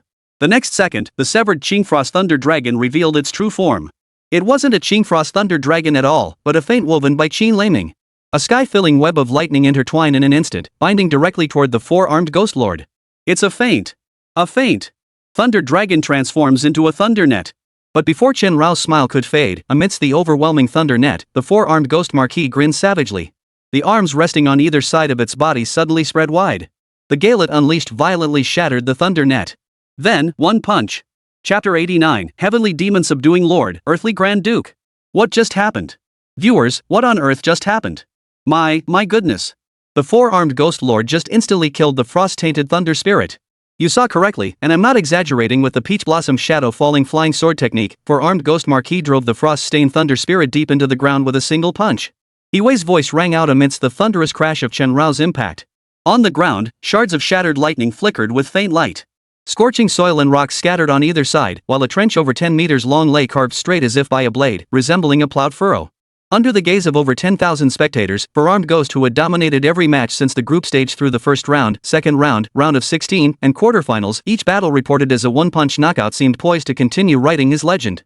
In stark contrast, Chen Rao, who had shattered audience expectations with his Arctic Storm in the second group stage match, stunned everyone with his ingenious strategy of summoning Thunderclap mixed with Frostbite Thunder Dragon in the round of 16, and showcased the unparalleled defensive prowess of the Golden Nectar robe in the quarterfinals unexpectedly fell short here. Everyone had to admit it, even Lin Jing had to concede that four-handed Ghost Lord was truly formidable. Truly formidable. Like the Hercules apostle, it possessed an extreme, pure kind of power. It was a beast-taming skill, yet not quite one. For this strike bore no flashy light effects or particles, no exaggerated lightning, flames, waves, or any other gimmicky special effects used to pad out the word count. Just a punch. An utterly ordinary punch. It contained no technique whatsoever, detached from everything else. Just like the punch the four pillars of the dragon used to instantly kill the divine wood ape, relying solely on bloodline and physical superiority. Power stripped down to its purest form. One punch struck the right 2/3 of Chen Rao's face, then drove his body into the ground, sending him sliding backward over 10 meters before he could stop. His golden ritual robe tore apart, and the surging lightning he had summoned lost all its vitality. The scorching earth and gravel weren't heated by lightning, they burned from friction. Regrettably, viewers, our highly anticipated contestant Lin Jing and her frost-dyed thunder spirit appear to have fallen in this semi-final. Her undefeated streak has been broken, but... At the commentary booth, Wei raised his microphone, poised to declare Sun Jiahao the victor, when a bolt of lightning streaked across the sky. I'm not dead yet. What's the point of announcing the result? Chen Rao soared high, concealed within the arc, landing before Lin Jing with a sorrowful air of twilight. His golden ritual robes lay in tatters. Mottled lightning clinging feebly to his body, teetering on the brink of collapse. Repairing host's injuries. Estimated lifespan cost, 35 years. Gasping for breath, Chen Rao hadn't tasted this kind of defeat in a long time. It wasn't that he'd never lost just 2 days prior, he'd been knocked flying by the Hercules apostle. But those defeats stemmed from vast disparities in bloodline and physical strength. Facing someone like the four-armed Ghost Marquis, this was a first. What a rush! You're actually still standing? Sun Jiahao looked at Chen Rao with genuine surprise, his eyes brimming with unmistakable delight, not a trace of pretense. He was genuinely astonished, utterly astonished. In the past 16 years, not a single beastmaster of equal rank had ever withstood a single punch from the four-armed Ghost Marquis. Not a single one. Even the massive mountain Yen Kuei couldn't withstand a single blow from the four-armed Ghost Marquis. Without a huge disparity in physical strength and bloodline power, no one could endure that punch. Sun Jiahao would even wager that if Shen Ming used a shared beast to fight him, unless Shen Ming could command the shared beast to keep the four-armed Ghost Marquis perpetually exhausted by defense and evasion, then as long as he got a chance to strike it would still be the same. One punch. Xiao Bai, are you okay? Lin Jing approached Chen Rao with concern. Such a heavy punch sent shockwaves through the ground as it struck. Chen Rao still managed to stand up, which genuinely surprised Lin Jing. She had clearly seen him spit blood upon landing, yet now he seemed perfectly fine. Don't worry. As long as Du Deng isn't captured and the match isn't won, I won't be in danger. Chen Rao shook his head, blood curling at the corners of his mouth as he rapidly consumed his lifespan to heal his injuries. Ding injury repair complete. Lifespan consumed, 35 years. Ding host's current remaining lifespan, 75 years. He had to admit it, four-handed ghost was incredibly strong, far beyond his expectations. I'd love to know how you trained it. Could it be even more terrifying than me? Sun Jiahao stared at the unshaken Chen Rao, his eyes shifting from surprise to curiosity. Terrifying? Lin Jing looked at Sun Jiahao with some confusion. Yeah, terrifying. The monkey's attributes are unique. It lacks basic attributes, so while you guys were dominating practical classes with attribute-based countering, I could only have it train its physique. That was the only way I could get full marks in practical classes. It wasn't until it reached adolescence that I realized it did have an attribute, an advanced one. Its attribute is combat. Its physique is inherently stronger than other tamed beasts, and combined with the grueling, terrifying training I subjected it to as a child, its physical strength far surpasses that of other beasts at the same level. It didn't need flashy techniques or worry about elemental counters. A single punch was enough to finish off any opponent. Sun Jiahao confessed his beast training methods with natural candor. That is, pure. Unlike all other beast tamers, whose creatures possess numerous attributes: water, fire, earth, wood, ice, lightning, wind, and so on. The myriad combinations of attributes spawned the 294-page manual, Fundamentals of Elemental Countering and Reactions. Thus, a beastmaster typically spends considerable time training their beast to comprehend elemental counters and execute skills proficiently on the battlefield. But Sun Jiahao didn't. The four-armed Ghost Marquis possessed no base elemental attributes and ignored all elemental counters. Possessing only one advanced attribute, combat, which grants it extraordinary physical strength. Combined with Sun Jiahao's own background, his father being a Sanda instructor, he naturally integrated combat techniques into his beast training. While others taught beasts fire over wood techniques, he taught his beast to throw punches. While others taught beasts to use wood to overcome earth, he was still teaching his beast to punch. Over time, the four-armed Ghost Marquis abandoned all techniques, honing a single punch to perfection until it became its ultimate weapon, a one-hit knockout. It was both the opening move and the finishing move, a lethal strike, yet also the final one. If that's your only move, you won't win, Lin Jing declared after hearing this, uttering her timeless truth. If you only have one move, you won't win. Don't get too cocky. Just being able to take a beating won't cut it, Sun Jiahao chuckled. With a dull thud, the four-armed ghost lord vanished from where it had been standing, catching its breath. The next second, its figure materialized to Chen Rao's right, a fist swinging out. One move. A thunderous boom erupted as the explosive fist aura sent Lin Jing tumbling backward. Fortunately, her golden dew robe shielded her from harm. Chen Rao wasn't so fortunate. The overwhelming fist force sent him flying once more, the surging power even greater than before as terrifying as facing the entire waters of Lake Dongting. Monkey, second strike. Sun Jiahao roared. Thud. Thud. Two thunderous thuds echoed through the sports center. Crouching, sprinting, the four-armed ghost charged forward. In less than 0.8 seconds, it reached Chen Rao's side. Two of its forearms bent upward, then the third arm slammed into the ground with a deafening crash. Boom! The ground instantly cracked open. This is what I've been waiting for. Chen Rao, mid-air, frozen that instant. Arctic blizzard. In an instant, all the moisture buried within the earth crystallized into frost. The simulated plain environment was instantly frozen over with a thick layer of ice, swept by a biting wind as cold as blades. Then, countless fine lightning bolts, like tiny insects, swirled and danced beneath the ice. These were the remnants left in the earth during the time Chen Rao had been smashed into the ravine. The tide has turned. It's a reversal. Ladies and gentlemen, frost-tainted Thunder Spirit has launched its counterattack. Yi Wei's voice rang out again. On the overhead screen, Chen Rao, having landed in a twisted posture, slid over 30 meters across the ice before finally coming to a halt. As for the four-armed ghost, it was instantly frozen solid, its body suspended in an odd posture above the ice. You lose. Chen Rao stood with his feet planted on the ice. To him, the beast frozen by the polar storm was little more than a corpse. If he wished, he could continuously reinforce the ice's thickness and hardness. Once frozen, even for an instant, escape was impossible. Next came the slow condensation of the Azure Frost Thunder Dragon. Like azure fish, bolts of lightning some finger length, some arm length, some longer, some shorter gradually rose from the ground through the ice or cracks into the air. Under the weaving of the thunder net, they formed a vast lightning web. The net coiled and coalesced into a dazzling thunder dragon. This colossal thunder dragon stretched over 100 meters in length, terrifyingly thick as a pillar of heaven. Its immense body, woven from azure and violet hues, coiled across the sky, its terrifying aura and blinding lightning illuminating every spectator present. Holy crap, is this really a youth stage beastmaster? Even Yi Wei was stunned. He had commentated on countless beastmaster battles, even getting up close to the ghost-faced Azura, yet a scene this awe-inspiring was the work of a mere youth stage beastmaster? The roaring thunder dragon hovered high above, poised to strike at any moment. Surrender? Lin Jing asked, her feet planted firmly on the ice. You don't seriously think this is enough to defeat me, do you? Sun Jiahao retorted. The next instant, the four-armed ghost lord, frozen solid, shattered through the ice. Crack snap. The ice shattered, revealing a figure entirely black. No, the four-armed ghost lord emerging from the ice seemed covered in a thin layer of aura.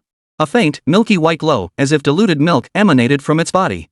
It faced Chen Rao, one arm extended with fingers splayed, another arm held close to its abdomen with fingers together, one arm clenched into a fist across its chest, and one arm hanging naturally at its side. Monkey, third form. Sun Jiahao commanded. The four-armed ghost Ho unleashed its third strike with a thunderous roar. This punch channeled every ounce of the beast's power. The faint aura on its body surged along its flesh, coalescing into a dazzling, brilliant white dragon. Fall before me. Chen Rao roared, unleashing a thunder dragon as thick as a pillar of heaven. Descending from above, it carried boundless terrifying might, crashing down upon the four-armed ghost vulture. Before the eyes of tens of thousands of spectators, two young stage beasts unleashed power far exceeding what was expected of their stage. The white and violet dragons collided, their impact unleashing earth-shattering, world-ending might. Boom! The deafening arrow exceeded the arena's structural limits. With a thunderous crash, cracks appeared in the platform, a structure theoretically designed to withstand the full force of mature stage beast tamers clashing. This was indeed the most powerful strike imaginable. Both Chen Rao and the four-armed ghost marquis had unleashed their absolute limit. No, wait. Amidst the deafening roar, Sun Jiahao spoke again. For forms, he roared. The next second, from the precariously swaying commentary booth, Yi Wei determined to complete his commentary at any cost witnessed a scene he would never forget. Beneath its seemingly endless thunderlight, the four-armed ghost's pitch-black form tore through the daylight like a slash of night. It tore open a black line. Like a surge of darkness. Then one hand slammed down on Chen Rao's head, smashing him hard onto the ground. The thunder dragon shattered with a thunderous crash. The white dragon shattered with a thunderous crash as well. Fortunately, the arena's limits didn't shatter from the collision of the two dragons. The venue remained intact after all, everything was still unfolding within the simulated environment. At that moment, the once flat plane in the simulation environment had caved in, forming a massive crater 70 meters in diameter and 20 meters deep. Sun Jiahao and Lin Jing had long been thrown into the corner by the shockwave, though fortunately unharmed.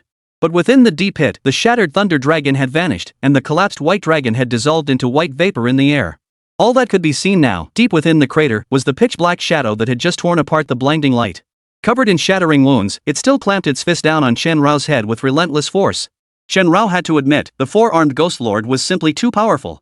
Powerful enough to tear apart his strongest strike with bare hands, powerful enough to shatter his understanding of combat attributes with sheer hand-to-hand prowess. If not for the system constantly healing his wounds, if not for the four forms not being fully unleashed, Chen Rao dared bet he wouldn't have merely lost, he might have been beaten to death by those four techniques alone. Damn impressive. Chen Rao took a deep breath, just as he was about to rise. Boom! A fist struck down. The earth shook. Ladies and gentlemen, dear viewers. In this moment, I can only describe the four-armed ghost lord with one phrase. Like a celestial demon slayer descended from the heavens, truly a divine guardian of the mortal realm. Chapter 90, The Mystery of Advanced Attributes Resonance. The Who is the Strongest Beast Tamer Grand Tournament, Semi-Final Match 1. Total time, 7 minutes 48 seconds. The final outcome ended with Lin Jing's narrow victory. Yes, Chen Rao won, but it was a bitter triumph and to outsiders, an extremely suspicious one. The four-armed ghost marquee final punch lacked sheer force, yet even the spectators, mere amateurs there for entertainment, could sense that after the thunder dragon was torn apart, Chen Rao was already spent. That final blow from the four-armed ghost marquee landed squarely on his head. The punch's power was undeniable. Even though the four-armed ghost was immediately recalled into its beast taming space after landing the blow due to severe injuries, the audience simply couldn't accept that Chen Rao emerged completely unscathed. Miss Lin Jing, could you explain why your beast companion remains completely unscathed? Yes, Miss Lin Jing. It's been reported that your beast companion has never suffered serious injury. Is there some hidden reason for this? Throughout this semi-final match, you were clearly on the defensive almost the entire time. How did you manage such a stunning reversal in the final moments? Did you utilize some undisclosed item? The moment Lin Jing and Chen Rao stepped off the stage, a swarm of reporters swarmed around her. Over the past few days, as the Who is the Strongest Beast Tamer Grand Tournament continued to gain momentum, Lin Jing unexpectedly became a viral sensation. Initially, questions focused on beast taming and competition-related topics, but then some clever soul asked an utterly bizarre question. Can you share your skincare routine? How come I can't see any pores, acne, or blemishes? Then more sharp-tongued individuals discovered Lin Jing had previously appeared on the show Halibut Date. What followed was a frenzy of digging up dirt, whether scandalous or not. Within just a couple of days, she not only became a renowned young beast tamer but even gained her own fan club. Sorry, everyone. Lin Jing still needs to prepare for tomorrow's finals. Yumin stepped in like a manager, pushing through the crowd of reporters and fans to help her escape. Thanks so much. I wouldn't have known how to get out otherwise. Lin Jing followed Yumin into an empty lounge, finally letting out a sigh of relief. No problem. Just buy me a villa sometime. Yumin teased playfully. Though she called it a joke, it wasn't entirely one. Despite the Who is the Strongest Beast Tamer tournament only gaining traction in recent days, it had actually been dozens of days since the salted fish date incident. Lin Jing had amassed a dedicated fanbase long ago, but her prolonged absence from public view had left them as quiet as the grave. Remember those die-hard fans who fiercely defended her looks during her duel with Hui Yuning? Yes, her fanbase has always been there, with appearance-focused fans forming the core of her most loyal supporters. Given how often she battles, Lin Jing's face has definitely never seen a scalpel or hyaluronic acid injections, otherwise, it would have been deformed long ago. Next are the talent-focused fans, though most of them actually follow Chen Rao. But just like how the looks-focused fans adore Chen Rao, they've extended that affection to Lin Jing as well. Her total online following now stands at 1.1 million. While she's far from being recognized on the street, she's achieved a modest level of fame. The only reason she hasn't opened accounts on Douyin, Kuaishou, or Bilibili is that a single ad post would fetch 50,000 yuan. Ha! You switched your pet? What happened to the old one? I put the old one up for recycling on Quanquan. Honestly, this is way more lucrative than being an executive beast tamer. The risk factor is practically zero. As long as no fatal scandals surface about Lin Jing, she could live a carefree life forever. But I really don't plan on doing this job. It's not for me, Lin Jing said, sitting in her chair. Why? This pays way more than being an executioner, and you won't be constantly scared of dying in battles with beasts. Yumin was surprisingly serious. While she'd never consider this path herself, she didn't begrudge others living better lives. Well, let's just say I don't care much for money. Lin Jing smiled. After all, she couldn't exactly tell Yumin about the things Yi Yifan had said to her. Treating money like dirt? That's noble. Speaking of which, where's Xiao Bai?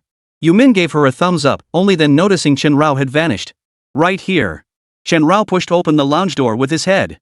Being only the size of a kitten, he'd been snatched up by a female fan in a moment of distraction.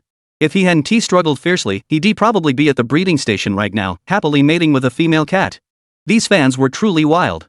Though Chen Rao's imposing appearance had shrunk to miniature size, his good looks remained intact, which inevitably left a trail of lipstick marks on his face. Xiaobai sure is popular, huh? Look at all these lipstick marks. Yumin couldn't help but giggle as Chen Rao walked in. It's not just lipstick marks I got groped all over, okay? Now I finally understand why celebrities bring a whole entourage of bodyguards when they go out. Chen Rao rolled his eyes dramatically, cursing under his breath as he stared at the lipstick smears on his face. Actually, it's not just him. I got some too, Lin Jing said with an awkward smile. She pointed to her own face and noticed 2 distinct lipstick marks there as well. And it wasn't just lipstick marks. Lin Jing had been groped quite a bit along the way. Guess that's what they mean by fame is a curse. Let's not dwell on that. The finals are tomorrow. I'll give you a quick breakdown of these 2 semi-finalists first. Yumin paused thoughtfully before pulling 2 dossiers from her backpack. These files weren't easy to come by. Especially since they involved 2 foreigners. After all, the imperial capital was the heart of Huaxia. Beyond the 9 Flowers Beast Master Academy, other academies dotted the landscape like scales on a fish. Though the 4 major bureaus engaged in covert struggles that seemed endless and pointless, on the surface, everyone maintained a facade of harmonious exchange. Having foreigners compete wasn't unusual. The first was named Mike, hailing from the beautiful nation across the ocean. Though not a student of Johua Beast Master Academy, his prowess was equally formidable. His beast was a young stage Ironstone bloodline rock bear king, an evolved form of the giant rock savage bear. The second contestant was Morrison from Africa. With his dark complexion, Morrison wore a black headscarf, perhaps out of custom or preference. He was a burly figure whose beast was a juvenile azure wave lizard of the Mercury bloodline. From a bloodline perspective, Morrison's beast clearly held the upper hand. However, in terms of elemental attributes, the Rock Bear King's rock and earth elements would have an advantage over the Azure Wave Lizard's water and poison elements. Yet this comparison held only limited value. The unpredictability of combat lay in the constant potential for unexpected twists and variables, like Fang Jian's shameless use of the 3 scenery extract, four-handed ghost as unnatural progress abilities, and Chen Rao's outright cheating. Truth be told, without cheating, Chen Rao would have no chance against four-handed ghost. That was an undeniable fact. He now lay beside Lin Jing, his body unharmed, yet the small text appearing before him in the system interface caused him immense pain. Ding Host's injuries fully healed. Total lifespan consumed, 50 years. Ding Host's current remaining lifespan, 25 years. A single battle had nearly depleted all the lifespan Chen Rao had gathered in the Fallen Zone. Yet this fight was ultimately just a sparring match within the rules. He couldn't replenish his lifespan by slaying beasts. It was literally a case of 1 year less each time. Yet it wasn't entirely disadvantageous. In fact, there was a silver lining. During the fight, Chen Rao made a startling discovery: advanced attributes no longer function solely through the basic attribute system where elemental properties influence the display of Beastmaster skills. Instead, they now affected the beasts themselves, much like Qi. He had anticipated this possibility after devouring the golden armor, expecting at most that the mystical metallic aura would fortify his physique, granting him a more formidable body. Otherwise, he likely would have perished long ago after evolving the Mercury bloodline. Yet today, after battling the four-armed Ghost Marquis, Chen Rao gained new insights. Much like the ancient Chinese martial arts pursuit of shaping form through qi, when advanced attributes permeated the beast's body, they bestowed more than just fundamental elemental properties such as mystical metal fortifying defense, pyrographite enhancing resilience, or combat arts granting greater strength. The reason advanced attributes differ from basic ones possessing miraculous effects immune to elemental counters lies precisely in their ability to manifest tangibly through certain methods, transcending the limitations of beast taming skills. But how exactly to operate them, how to practice them, Chen Rao didn't know.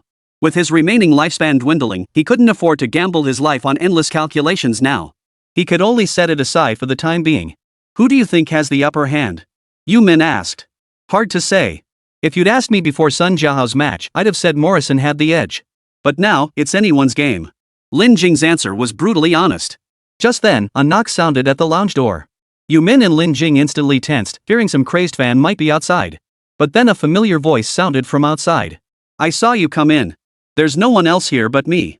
Surprisingly, the person knocking was Sun Jiao, who had already been eliminated.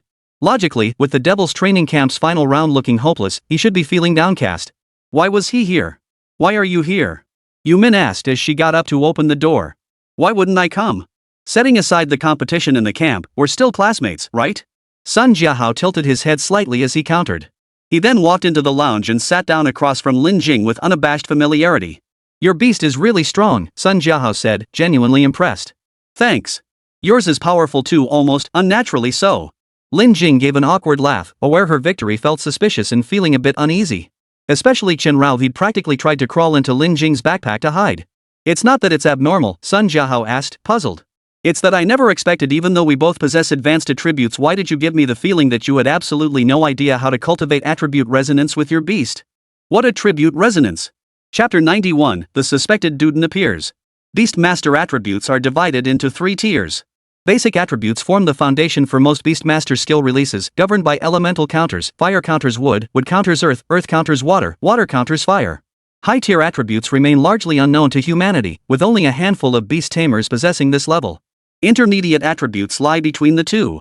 Humans possess some understanding and research on them, but to date, neither the East Asia Bureaus or D-Center, the North American Messiah Research Center, nor any other institutions under the European or African bureaus dare claim to have fully comprehended intermediate attributes. However, one aspect has been publicly acknowledged worldwide. That is, advanced attribute resonance. Why are you looking at me like that? You don't seriously not know, do you? Question marks seemed to float above Sun Jiahao's head. Yu Min and Lin Jing shook their heads in unison. This can't be right. Isn't this a required course for second-year students at Zhouhua? If she doesn't know, fine, but you don't know either? The question marks above Sun Jiahao's head were practically materializing into solid forms. Caught off guard, Yu Min paused, mentally searching for the term attribute resonance. Then she shook her head. No recollection. But it wasn't because she skipped class, nor because her memory failed her. She genuinely had no recollection whatsoever. The second-year curriculum at Zhouhua consisted of 4 theoretical courses: Fundamentals of Elemental Suppression and Reaction Theory, Strategies for Enhancing Beastmaster Adaptation Systems 1-4, Application and Principal Analysis of Conventional Beastmaster Tools, and Introduction to Advanced Elements. One of them did cover advanced attributes, but the term resonance had never been mentioned. Even if it had been, it would have been glossed over like that common line teachers at lower-tier Beastmaster academies often use. We won't cover this now. After your major exams, teachers at higher-level academies will explain it. Oh. When the professor asked if any of your beasts possessed advanced attributes, none of you answered. Sun Jiahao nodded after a moment's thought. Indeed, within East Asia, or rather, the entire world's long-established Beastmaster training system, every concept builds upon the last. When students only handled juvenile stage beasts, the theory never touched on adolescent stage beasts. When their beasts possessed only basic attributes, the theory naturally avoided advanced attributes, and even if it did, it was minimal. It's like math. How the hell can elementary school kids learn calculus? Even if they could, it would only be a basic introduction to limits and convergence through graphs, and they might not even grasp it. Getting bogged down in the details would just be a headache. So even at Zhouhua Academy, even among second-year students who'd been enrolled for over a year, over 95% of their blood-bound beasts lacked advanced attributes. Add to that the complexity of attribute resonance and its practical difficulties, and it was understandable that the old professor skipped over it. So what you're saying is, your beast had advanced attributes back then, and the professor gave you special treatment? Yu Min chuckled. Sun Jiahao shamelessly admitted it. Ah, whatever. This stuff will definitely be covered in training and lectures by the 3rd year, or after passing the execution assessment. Don't sweat the small stuff. Sun Jiahao scratched his head. You came all this way just to show off, didn't you? Lin Jing asked. Of course not. We're opponents during the competition, and I won't hold back when fighting you. But outside the tournament, we're still classmates at heart. I'm happy to share what I know. Besides, losing to a foreigner in the finals is way more embarrassing than losing to a teammate. We already have the national soccer team for that kind of shame. Sun Jiahao chuckled. This guy definitely had some mental issues, otherwise, his personality wouldn't be so wildly inconsistent. The brain-dead author just padded another 200 words. Chen Rao's silent rant hit the nail on the head. So you plan to give her special treatment too? Yu Min gestured toward Sun Jiahao, then toward Lin Jing. Of course not, it's this. Sun Jiahao waved his hand dismissively, turning to face Chen Rao. Me? Chen Rao froze, still as a statue. You plan to lecture it on theory? You really think it'll understand? Yu Min's gaze shifted from exasperation to pity for him attempting to teach theoretical lessons to a beast. Of course not. Lin Jing, have your beast demonstrate that layer of mystical metal protective membrane? Sun Jiahao crouched down, extending his hand less than 2 inches from Chen Rao's nose. Xiao Bai. Mystic metal. Show him. Lin Jing hesitated for a moment before pointing at Sun Jiahao. Ever since she learned Xiao Bai was human, she hadn't used her beast communication methods in ages. Now, her role with Chen Rao was more like a behind-the-scenes strategist, responsible for designing tactics with her imagination and using her extraordinary perception to scout dangers on the field. The combat phase was almost entirely entrusted to Chen Rao. He only needed to adapt the bizarrely designed tactics to the rhythm and changing circumstances of battle, occasionally adding some improvisation. Perform? How exactly? Chen Rao was inwardly puzzled by Sun Jiahao's intent, but he rose nonetheless. Like obeying a beastmaster's command, he lightly tapped Sun Jiahao's fingertip with his own nail. Then, an invisible portion of the Jinli robe spread out, enveloping Sun Jiahao's fingertip. To ensure he could see clearly, Chen Rao deliberately infused it with a touch of ice element. A thin, slightly cool layer of the golden robe enveloped Sun Jiahao's fingertip. Damn, that's twisted. Sun Jiahao muttered under his breath. What do you mean? Lin Jing asked. Well, your beast tamer is seriously freaky. When Fang Jian cursed in the dorm about how your beast seemed fine even after getting hurt, I didn't believe him. But now I see it's damn weird. Is it made of iron? After the fight, the monkey was recalled to the beast space, nearly dead from its injuries. If I hadn't stockpiled healing potions beforehand, I'd probably be hunting for a new beast right now. And your beast? Not a scratch on it? I can't even see the marks monkey left on its body. From Form 1 to Form 4 it took me over a decade to teach monkey just 5 moves. And now it couldn't even scratch the enemy's armor? Sun Jiahao's words made Chen Rao's heart tighten. Yeah, ever since he discovered the system could heal injuries, Chen Rao had been pushing the limits further and further with each battle. Sometimes he'd even deliberately use suicidal tactics to learn a new move, knowing full well he'd get hurt. After all, injuries could be fixed by spending lives. But what he hadn't anticipated was that to others, this behavior seemed as bizarre as seeing a ghost. Lin Jing couldn't explain it either. She had asked Chen Rao about it before, but he'd fobbed her off with all sorts of bizarre excuses. After all, he couldn't exactly tell her about the system, could he? So just as she was at a loss for how to answer Sun Jiahao's question, the lounge suddenly shook. Like the precursor to an earthquake, the jolt sent Yumin scrambling to the corner. Sun Jiahao and Lin Jing immediately looked up at the chandelier hanging from the ceiling. Fortunately, it was just a single tremor. What's going on? Yumin urgently asked from the corner. No idea. I'll go check. Lin Jing rushed to the doorway as if granted a reprieve and pushed the door open. The lounge's main door faced a window that offered a direct view of the sports center screen displaying the arena's live feed. On the screen, the simulated beach environment was riddled with holes and gouges, looking as if Godzilla had danced a tango across it. Mike lay motionless on the ground, his fate unknown, while Beastmaster lay beside him, covered in blood. Morrison stood calmly in place. He might be mixed race, as his lips weren't as thick as those of a pure-blooded African American, and even his skin wasn't as dark, carrying a slight reddish tint. Behind him loomed the colossal blue wave lizard. How big is that thing? Yumin, also crowded at the doorway, stared at the blue wave lizard on the screen, her pupils dilating in shock. Normally around 5 meters in length, this creature now stretched at least 20 meters.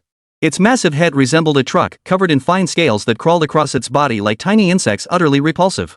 Viewers, please don't be afraid, and don't believe that victory is as easy as plucking dandelions from a hillside. Battle demands bloodshed, and every match ultimately has a winner and a loser. I believe my eyes did not deceive me.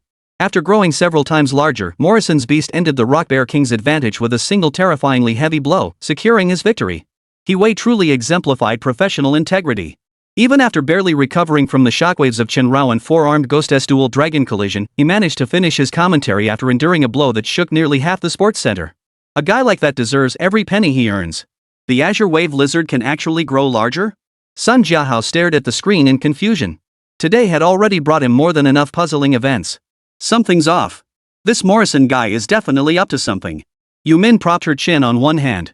Something wrong? Lin Jing furrowed her brow slightly, staring at the colossal form of the Azure Wave Lizard on the screen. Its scales were dense and intricate, resembling those of an insect. A chilling thought surfaced in her mind. Du Den? Chapter 92, Closing the Net. The Real and Fake Du Den. Early morning. Xiangshan Square. It had been decades since this place had seen such bustling activity. Located on the outskirts of the imperial capital, this area was once a war site. 30 years ago, it was nothing but barren land. However, as the imperial capital expanded, it became necessary to develop this area into a residential district. Though scattered and sparsely populated, it still had some corresponding supporting facilities. Xiangshan Square spans 780,000 square meters, capable of accommodating nearly 1.2 million people at once. Built against the slopes of Xiangshan Mountain, it leans against the Xiangshan Reservoir, the largest in the eastern capital, holding a staggering 3.8 billion cubic meters of water. This reservoir supplies 4 provinces and municipalities, including the capital itself. Should its levees breach, the consequences would be unimaginable. Damn, there are so many people. Somewhere on Xiangshan, a soldier peering through professional military binoculars couldn't help but curse. People are actually paying 4,500 yuan for tickets to this match, and there are still this many people. The soldier beside him, clutching a sniper rifle and chewing on a blade of grass, wore an expression worse than if he'd eaten.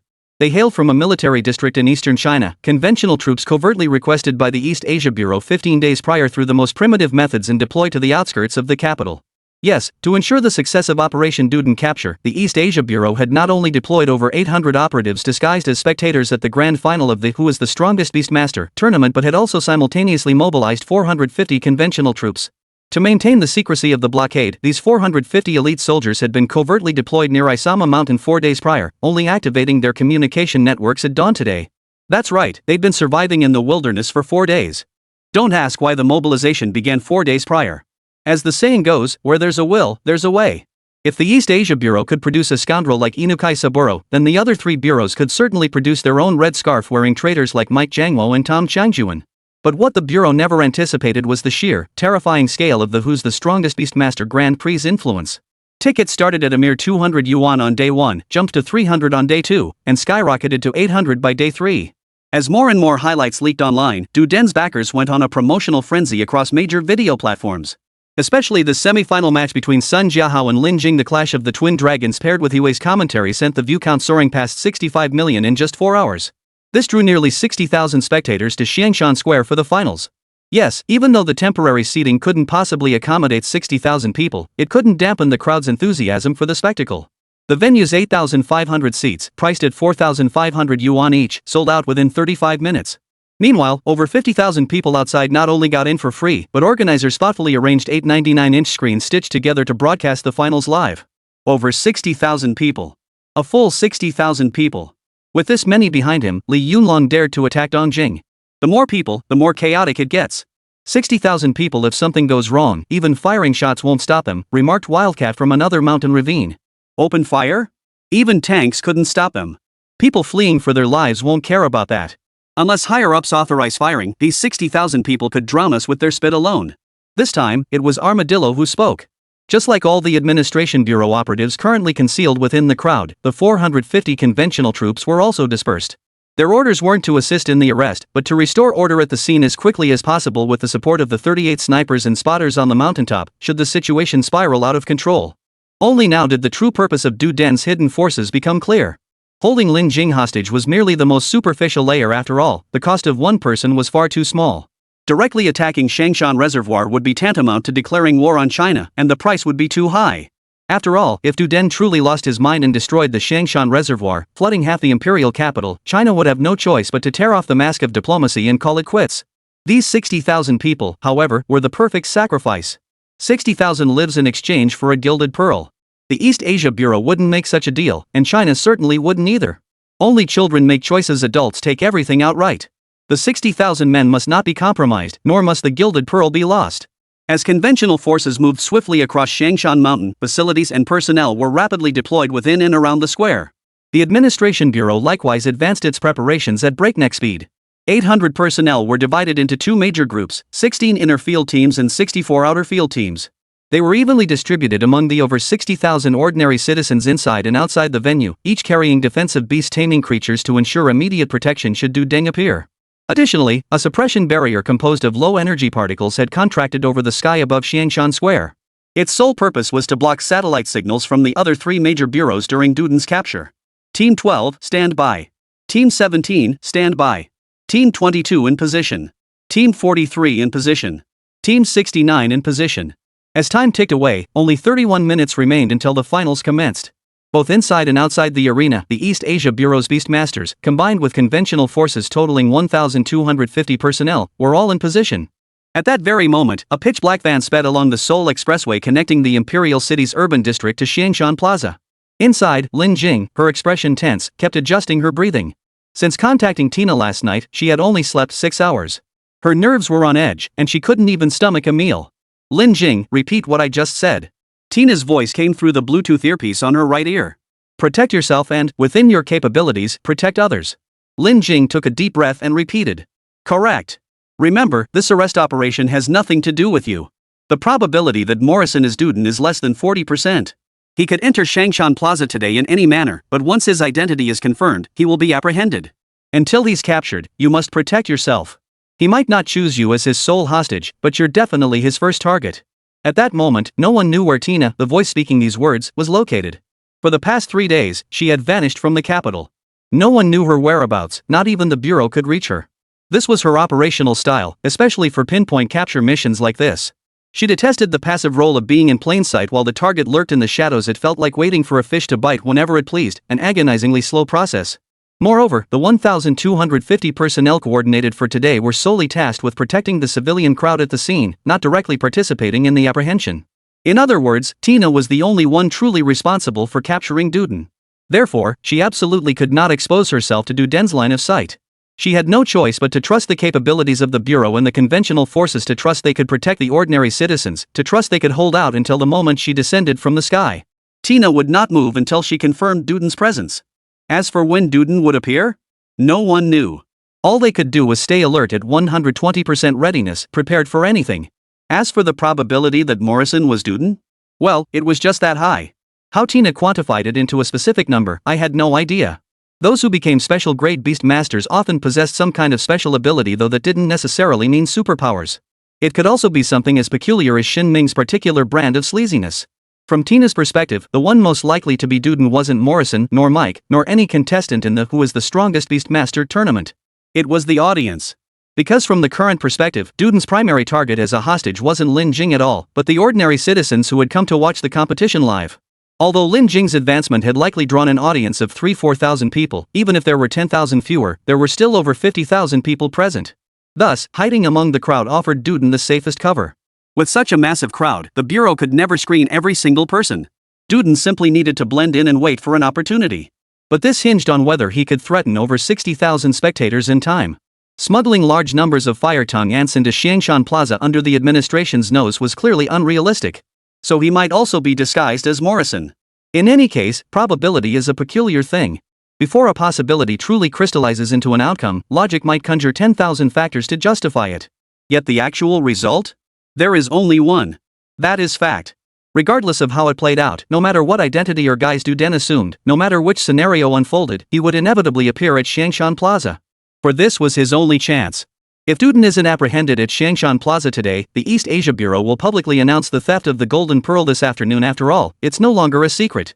Then, within the imperial capital, they'll use the Hive network to launch a merciless manhunt against him. Capture is capture. Execution is execution. The Bureau was determined to avenge the fallen comrades. Therefore, today was Duden's only chance to leave the imperial capital alive. Therefore, Lin Jing had a chance to come face to face with Duden today. She had to protect herself. At that very moment, the vehicle sped along. In that split second, the entire front end of the vehicle suddenly caved in. The next instant, on this expressway with only one vehicle, the van burdened with an extra 770 kilograms of weight was flipped upside down and sent flying. It spun 5, 6, 7, 8 times in the air before crashing back to Earth. I knew it. Villains always love surprise attacks. Chen Rao, who had been silently practicing elemental resonance inside Lin Jing's backpack, instantly revealed his true form and propped up the van. The unfortunate driver was fortunate. Before the van took flight, Chen Rao had enveloped him in a layer of golden dew robe. Yet he was also unfortunate, as the impact occurred far too close to him. His physical constitution couldn't match Lin Jing's, who had trained in the heaven and earth technique, causing him to lose consciousness instantly. "Hello, Lin Jing." A smiling man approached, dressed in a white shirt and trousers. His dazzling blonde hair framed his cheerful expression. It was Mike. Mike, who had lost to Morrison in the semifinals. "Mike? Or should I call you Duden?" Lin Jing's heart nearly leapt out of her chest. She had imagined this moment countless times until it finally unfolded before her. "Either is fine, whichever you prefer." Mike or Duden smiled. Because no one knew who he truly was. Only he knew. Chapter 93, Tina descends from the sky. After enduring 2 months of scorching heat and drought, the imperial capital finally welcomed its first autumn rain in late October. Dark clouds hung low, stretching for miles across the sky, shrouding the city in darkness. Rain fell. Keep going, keep going. Let me see just how strong you really are." Mike, or rather, Duden, was sent flying 8 or 9 meters backward by the blast shockwave before finally coming to a halt, his trouser legs drenched by the churning spray. On the sealed bridge deck, Chen Rao stood grounded, his entire body enveloped in thunderous radiance. Rain pouring from the sky formed a dense film on the asphalt, where cascading arcs of electricity danced and crackled. The pops and snaps mingled with the patter of rain like a symphony of variations. After 37 seconds of combat, the bear bee pheromone concealed beneath Lin Jing's collar had already spread over 40 meters in diameter. Though the rain hindered its transmission efficiency, it remained impossible to confirm whether the opponent was indeed Duden. "I thought you'd reveal yourself at Xiangshan Plaza," Lin Jing declared, standing in the downpour. Her Jinli robes repelled the rain but offered no shield against the wind. Her black trenchcoat flapped wildly, creating a stark contrast against Duden's all-white attire. "Xiangshan Square? Did you really think I'd walk into your trap like a fish in a barrel? Mike's Chinese was impeccable, his speech peppered with classical allusions and four-character idioms. Cut the trash talk. This guy's strength is no joke. Chen Rao's feet splashed through puddles. 37 seconds into the fight, he'd landed only 2 strikes. He hadn't even seen Mike's beast summoned before all his attacks were deflected. You're walking right into a trap now. Lin Jing's heart still pounded wildly, though she forced herself to appear calm. No worries. Those 60,000 people will keep your men occupied, Mike said with a smirk. The next instant, a massive 8-meter-long crack ripped open in the solid asphalt. From beneath, a dense swarm of tiny ants erupted. These creatures, each about the size of a mung bean, swept across the ground like a terrifying locust plague. But while locusts devour grain, these fire-tongued ants gnawed at everything in sight. In the blink of an eye, the thunder-glowing asphalt surface was devoured layer by the swarm. Operating like bulldozers, the ants knew nothing of danger or death. Damn pesky things! Chen Rao unleashed his winter roar. The frost-laden sound waves could easily scatter the swarm, but it was useless. The scattered ants swiftly regrouped in waves. These teeming little creatures possessed almost zero defensive capability, relying solely on sheer numbers for victory. A single stray arc of electricity could electrocute vast swaths of them. But their numbers were simply overwhelming. In less than a breath, the swarm erupting from beneath the asphalt coalesced into a fiery serpent nearly 2 meters in diameter. Its hardened exterior was formed from the densely packed corpses of fire-tongued ants. They even used the frozen bodies, turned to ice, to weave an icy shield. This never ends, Chen Rao growled as he leapt backward, while Lin Jing swiftly dodged out of the way as well. The fiery serpent crashed into the burning van, overturning it. Fortunately, the driver had already fled in terror, otherwise, the swarm would have reduced him to bones in an instant. Chen Rao skidded to a halt after sliding back 7 or 8 meters. 2 arcs of lightning coiled in the rain, transforming into thunder dragons as thick as arms, striking toward the fire-tongued ant swarm. The fire-tongued ants, utterly oblivious to death, charged head-on. Lightning flashed brilliantly. After a series of crackling explosions, 2 holes the size of human heads were scorched into the ants. Just as they said incredibly precise control, Mike chuckled as he watched the scene unfold. As he'd anticipated, Chen Rao's abilities were undeniable. Whether summoning Thunderclap or Frostbite Lightning Dragon, he could fire arcs of electricity at near ground level without damaging the asphalt surface. This surpassed all previous human understanding of lightning attribute Beastmaster skills. Useful, but not particularly effective. The seemingly endless tide of fire-tongue ants continued crawling out of the ground's fissures. The holes just scorched open by the lightning arc shed chunks of charred corpses downward, only to be swiftly filled by fresh waves of crawling ants. Only now did Chen Rao truly grasp how his former opponent must have felt, facing an opponent who seemed impervious to any attack. How the hell was he supposed to fight this? The giant serpent rebuilt by the fire-tongued ants grew even larger. The swarm covering its surface cleverly positioned their hard mandibles outward, gnawing at the ground while simultaneously boosting its defensive capabilities to a new level. "Instructor, that must be Du Den," Lin Jing said, her voice strained as she faced the swarm. Even though she knew Chen Rao could still fight, even though she knew continuing the battle wouldn't necessarily lead to her quick defeat or injury, the ground beneath their feet was already on the verge of collapse. This expressway wasn't at ground level, it was elevated. Beneath the bridge deck, the swarm of ants, like flesh-eating maggots, surged madly upward. They poured not only through the cracks in the deck but also scrambled frantically along any connection point that could bring them closer to the surface. As they scrambled, they relentlessly gnawed at everything they touched, even each other. The bridge was supported by 8 concrete pillars, each 3.7 meters in diameter. But that didn't mean the fire ants couldn't chew through them.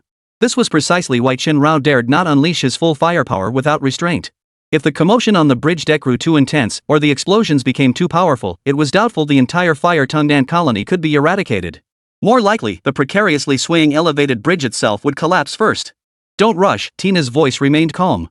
She was indeed the only one assigned to capture Duden personally, but that didn't mean she was the only one involved in the operation. The over 1,000 personnel deployed by the Bureau weren't all stationed at Xiangshan Square. "Calling for backup?" Mike asked, looking at Lin Jing. Unlike Lin Jing, protected by her golden robe, Mike was soaked to the bone by the rain, looking utterly bedraggled. Yet this did not dampen his spirited gaze as he looked at Lin Jing, savoring the sweet taste of his own victory. With the confidence of someone who seemed to have outmaneuvered the entire East Asian Bureau, he stood atop the staircase woven by the fire-tongue ant colony, looking down on Lin Jing. "Save your pity. I've got this covered." Chen Rao stepped onto the bridge deck and strode forward with purpose. Given that the bridge deck might be gnawed through by fire-tongued ants, that the support pillars could snap, that rain poured from the sky, and puddles pooled everywhere. Then Arctic blizzard. As Chen Rao took his 4th step, a biting cold wind spread out from beneath his feet, radiating outward in a circle over 80 meters in diameter. All the rain within it froze instantly. Dust particles in the air crystallized into ice, while falling raindrops were stretched into threads, instantly freezing into fine icicles that clattered to the ground. Rain on the ground, dust in the air, everything. In the blink of an eye, under the polar storm's influence, the swarm of fire-tongued ants that had nearly engulfed the bridge froze solid into a hard mass of ice. The rainwater permeating them acted like glue, binding them together in a frozen embrace. Even the giant serpent formed by the fire-tongue ants was frozen solid into an ice sculpture. Truly formidable. My goodness, such exquisite cold. The work of a young beast master? Mike shook the ice crystals from his body and peeled off his stiff, frozen shirt. He strode down the frozen ant swarm and stood on the somewhat slippery pavement. Cold air. Truly exquisite. He adored this cold air, so reminiscent of winter nights back home. Since you're taking me so seriously, I'll have to take it seriously too. Kids, get fired up. Mike took a deep breath, then waved his hand lightly like a conductor. What the hell are you playing at? Chen Rao had been annoyed with this guy for ages. The rule about not hitting people during transformation was something only seen in TV dramas. After freezing the precariously swaying bridge deck, Chen Rao unleashed his next attack without restraint. Harnessing the dark rain clouds, a massive thunder dragon coalesced in an instant and roared forth. Beast tamers couldn't kill people, that was true. But for Du Den, the psychopathic killer responsible for countless deaths, the Bureau's arrest order was clear: capture him, dead or alive. The roaring thunder dragon tore through the frigid air like scorching heat, instantly melting the ice beneath its path. Tremble. Facing the thunder dragon head-on, Mike showed no sign of panic. Instead, he clapped his hands lightly. All the frozen fire-tongue ants began to violently tremble in an instant. Hundreds, thousands. No, tens of thousands, even hundreds of thousands, millions, or even billions of fire-tongued ants vibrated simultaneously at a specific frequency. The resulting low-frequency sound instantly shattered the ice layer, tore apart the bridge deck, and even scattered the thunder dragon. Xiaobai, watch out. The ground beneath Lin Jing's feet cracked open in an instant. Everyone, be careful, Mike said with utmost courtesy. The next second, the bridge deck shattered. Crashed down. Fire-tongue ants resonating in unison could unleash a bass-like sound comparable to a sonic weapon in less than half a second. With perfect frequency alignment, destroying an elevated bridge was nothing even a skyscraper would fall without a second thought. As long as their numbers were sufficient. The bridge deck shattered, the piers collapsed, and millions of fire-tongue ants were crushed beneath the debris. Yet more swarmed up from beneath the ground, assembling and reconfiguring like nanobots into a colossal monstrosity. The fire-tongue ant queen. Billions of fire-tongue ants gathered, linking head to tail, with the queen fire-tongue ant crowned atop this collective form like a dazzling jewel. Where's your backup? Why haven't they arrived yet? Mike laughed as he stood on the fire-tongue ant king's head. The queen's pheromones. I can now confirm it's Duden. The next instant, Tina descended from the sky. Chapter 94, Morrison's baffling taunt? In a deserted corner of the imperial capital, a Japanese exchange student named Kato was passionately confessing his feelings to a fellow exchange student named Maria. Maria-san, I like you. Please be with me. Kato Koen bowed deeply as was his custom, presenting her with chocolate. Kato-san. Maria's face flushed with bashfulness, already regretting not wearing a kimono. After all, if she had, they could have started making babies right here. Please be with me. Kato repeated, his right hand's two fingers already warming up. But just then, Maria suddenly let out a shriek. Startled, Kato Koen spun around to see a swarm of bees, no, bumblebees the size of a basketball, hurtling toward him. Maria, run. I'll cover you. Kato truly was devoted even now, he acted like a real man. No, Kato Koen, we die together. Maria-san refused to abandon him, wrapping her arms around him as she crouched down, ready to enjoy one last thrill before the end. Unfortunately, this swarm of bumblebees seemed uninterested in human reproduction. Flapping their wings, they swept past with nonchalance, flying off in one direction through the capital's rain. Maria and Kato weren't the only ones terrified today. Nearly everyone in the imperial capital was. These hornets, emerging from who knows where, numbered far beyond hundreds or thousands of swarms. Responding to the queen hornet's pheromone signal, the entire hornet network had poured out in an instant. Beneath the gloomy sky, alongside the torrential rain, came a swarm of bees so vast it obscured the sun. A vast, surging mass, like a black thread slicing through the capital's sky. This is your backup? Mike stood atop the giant fire-tongue ant king's head beneath the broken bridge, looking down at Tina. No, I'm a gift from the gods. If Hades himself came, your corpse would need a shovel to dig up. At least I'll leave you a whole body. From the day she arrived in the capital, Tina never intended to capture Duden alive. For an international criminal of his caliber, death was the only fitting end. Instructor, we still couldn't save this bridge. Lin Jing, perched on Shan Rao's back, looked at the shattered overpass with a hint of embarrassment. You did well to save yourself. Leave the rest to me. Go compete. Tina didn't even glance at Lin Jing, merely waving her off. After all, Lin Jing was an unofficial member. Capturing Duden was one thing, the Devil's training camp was another. Merit didn't negate fault. If she failed the second phase assessment, elimination was inevitable. The rules were clear, no exceptions could be made. Letting her slip away right under my nose? That's a bit of an insult, don't you think? Mike watched Lin Jing and Chen Rao's retreating figures with a resigned smile. My apologies, but it's fine. The dead don't need to save face, Tina chuckled. Then, before the fire-tongue ant king could raise its massive head, a colossal black hand formed from hundreds of millions of hornets descended from the sky. Like divine retribution, it slammed down onto the ant king's head. Boom! It slammed into the ground. Slam! Boom! The earth split open. When a top-tier beastmaster fights, it's terrifying compared to this intermediate beastmaster Lin Jing. Meanwhile, at Xiangshan Square, amidst the bustling crowd, those who received Tina's activation message breathed a collective sigh of relief. So our mission's over? At the summit of Xiangshan, Mountain Cat, peering through binoculars, blew warm breath onto his palms and rubbed them together. Nope. Until we verify his identity, even if he's 99% certain to be the target, we can't let him go. The armadillo crouched beside the Mountain Cat, cradling an L-115A3 precision sniper rifle. This is certainly not meant to intimidate civilians, but it's definitely not just for show either. Beastmaster's beasts are undeniably formidable, but that doesn't mean conventional weapons are useless. After all, before Beastmasters awoke, humanity relied on conventional firearms to combat beasts. While thermonuclear weapons yield minimal results here, they're still better than nothing. The sniper positioned atop this mountain peak serves not merely to observe the situation, but more crucially to directly eliminate Duden should he appear here. Whether to shoot is one matter, whether they can kill him is another. It was simply a matter of having a backup plan. Boring. Where's that girl competing in the finals? Isn't the match about to start? Mountain Cat scanned the arena through his binoculars. With only 2 minutes left before kickoff, Lin Jing was nowhere to be seen. Though everyone remained on edge and combat ready during the mission, the long wait inevitably led to moments of distraction. Teen 7, Lynx. 7 days confinement. A voice crackled over the channel. Then silence fell. Below the mountain, inside the arena, Morrison, with his dark skin, stood in the arena, his large eyes blinking rapidly. Thanks to the unique design of the ring, he remained dry from the rain, occasionally glancing up at the sky. Ladies and gentlemen, please remain calm. The organizers are currently contacting contestant Lin Jing. Everyone, please stay calm, stay calm. In the commentary booth, He Wei was visibly tense, sweat beading on his brow. According to the finals format, both contestants were supposed to enter the arena 15 minutes early to trade trash talk and build excitement. But clearly, Lin Jing, who'd been held up on the overpass, was nowhere in sight. This left Morrison standing alone on stage for ages. The audience, who'd shelled out 4,500 yuan for tickets, had long since grown fed up from getting soaked in the rain. By now, they'd started cursing and throwing trash. Damn Li Liang, give us our money back. What the hell? We've been soaking in the rain forever and still haven't seen anyone? How dare you treat us like this? I flew here for this. Enough talk. Damn Li Liang, give us our money back. I prepared my light sticks for nothing. Refund. Refund. The furious crowd chanted for refunds. Being drenched was painful enough, but the die-hard fans who had traveled from afar just to see Lin Jing in person were beyond enraged. The restless crowd undoubtedly put immense pressure on the administration bureau personnel hidden among them. Because if the guy Tina was currently wrestling with wasn't Duden, even if there was only a 1% or even 1,000th chance it wasn't. Then if Duden appeared here now, the slightest disturbance he created would instantly ignite the crowd, already teetering on the brink of explosion.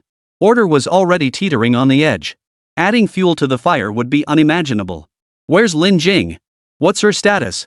No idea. No one can get in touch with Tina right now. Damn it. I should have brought her in too. I tell you, the higher-ups are out of their minds. Agreed. They're using her as bait but won't give her credit. The administration's private channel was also heating up. For a moment, the audience shouting curses and demanding refunds, combined with the administration channel's barrage of complaints, resembled an unquenchable passion, undeterred even by a downpour. Referee, can I go back now? Morrison, growing impatient on stage, turned to ask. No. The referee, far away in the commentary booth, glanced at the time and replied. Then how much longer do I have to stand here? If she never shows up, am I supposed to wait forever? Can't you just give me the championship prize money? I've got 4 wives and 7 kids back in Africa. I need this money. I know Chinese girls pay for dates, but they all say I'm too big. Before Morrison could finish, a dark shadow burst out of the opponent's entrance directly opposite him. Chen Rao, carrying Lin Jing on his back, landed like a bolt of lightning tearing through the rain curtain. Countless fine sparks of lightning danced across his body. To catch up quickly and secure victory, he had even activated his beast control skill, expending a bit of his energy. But it didn't matter. Come on, you who claim to be Duden. Chen Rao cracked his neck as Lin Jing leapt down from his back. I thought you wouldn't dare show up, Morrison said, his dark lips parting to reveal a mouthful of pearly white teeth as he looked at Lin Jing. Something came up on the way, Lin Jing replied, her expression unreadable. Ladies and gentlemen, contestant Lin Jing has finally arrived. Rest assured, she won't disappoint your weight. Together with contestant Morrison, she'll deliver an incredible showdown. Iwei's voice boomed out, and the crowd of spectators who had been shouting curses and demanding refunds quieted down considerably. But it was only a temporary lull. An angry mob is never truly easy to placate. Regardless, the finals were about to begin. Amidst the downpour, the stage began randomly switching locations. Lin, you're truly beautiful. If you're willing to become my fifth wife and help me obtain Chinese citizenship, I might go easy on you. And after you marry me, I'll cherish you every night. After all, you Chinese women all admire us because your Chinese men can't cut it. Morrison couldn't help but speak as he appraised Lin Jing. Black men must have certain talents, because with just one sentence, this guy silenced the torrent of curses and ticket refund demands that had been raining down a second ago. The final match format involved two contestants trading trash talk, so unlike previous rounds, microphones were set up on the stage. His words instantly enraged the audience watching the stage. See? People only scream when you hit their weak spot, ha! Chinese, you just can't cut it. Facing the enraged crowd, Morrison didn't back down, he just kept making faces. Utterly pointless mockery. But I'll still beat you up for my fellow countrymen on stage. Lin Jing smiled, yet her expression held no trace of humor. Beat me up? I'll let you live, barely. Chen Rao's foot slammed into the simulated Gobi terrain, triggering an instant activation. Chapter 95, Zero Pressure Water Shield. A bug-like skill. What kind of plot twist is this? Viewers, I've never seen a battle like this before. Amidst the torrential downpour at Shangshan Plaza, the weatherproof arena remained unaffected. The two finalists seemed to be deliberately holding back, neither eager to claim victory. The over 60,000 spectators inside and outside the arena, along with millions watching the live stream online, were utterly frustrated. It felt like traveling thousands of miles for a gourmet feast, only to be served a meticulously packaged turd, not even a fresh one. Especially for the live audience, already enraged by Morrison's inexplicable taunts, watching this constipated fight was infuriating. Can you guys actually fight properly? Take him down. Yeah, take him down.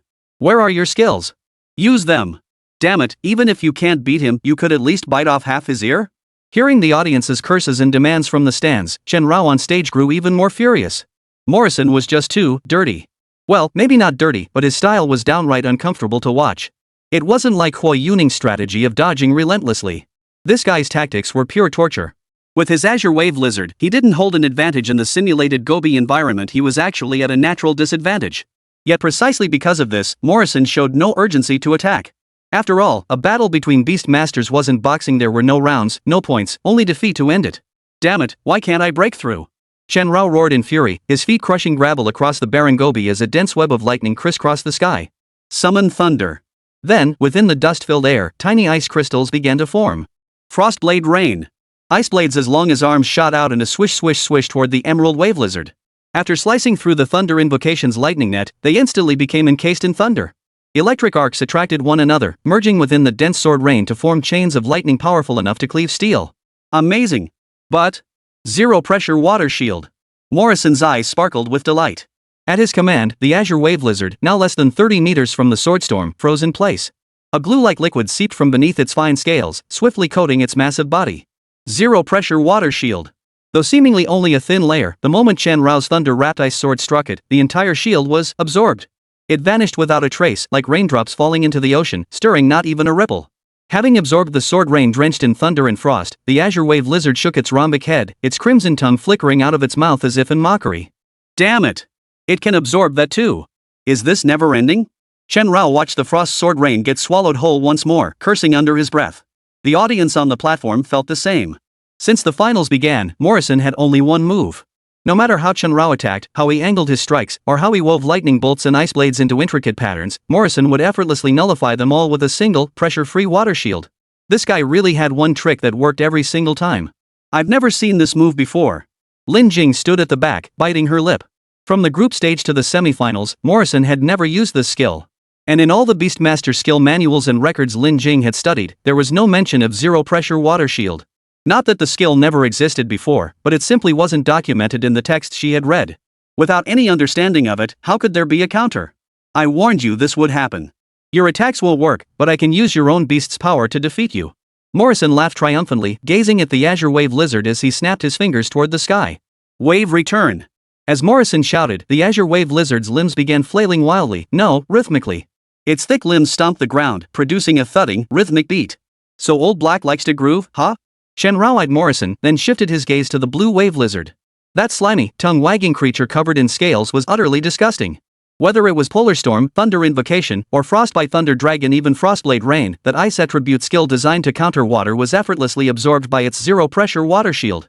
Its defense surpassed even the Mystic Gold Elixir and the Golden Elixir Robe. With a return salute, the dancing emerald wave lizard began swelling right before Chenrao's eyes, not figuratively, but literally. Within mere seconds, the emerald lizard's form had swollen to over 4 times its original size. Any one of its thick limbs now stretched nearly as large as half of Chenrao's body. Its massive head resembled a semi-truck, and the scarlet tongue hanging out was nearly as large as Chenrao himself. Absorbing skills to enhance itself? Chenrao instinctively took 2 steps back, finally fitting the entire Baibo lizard into his field of vision. No wonder it hadn't unleashed any other skills during the previous matches.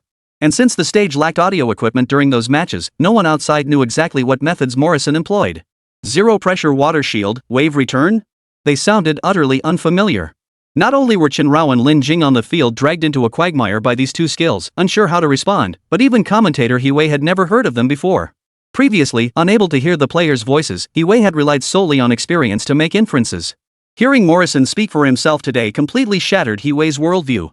You still have a chance to surrender, Lin. Otherwise, I won't feel sorry for you anymore. Morrison gazed at the blue wave lizard, now swollen to nearly 20 meters in size, radiating absolute confidence. Size doesn't guarantee victory. Humans didn't conquer Earth by sheer bulk. Though Lin Jing had never seen these 2 skills before either, one must learn to counter each move as it comes. According to the rules, on the arena, beasts could not attack their masters. Lin Jing lifted her head toward the azure wave lizard, closed her eyes. Inhale.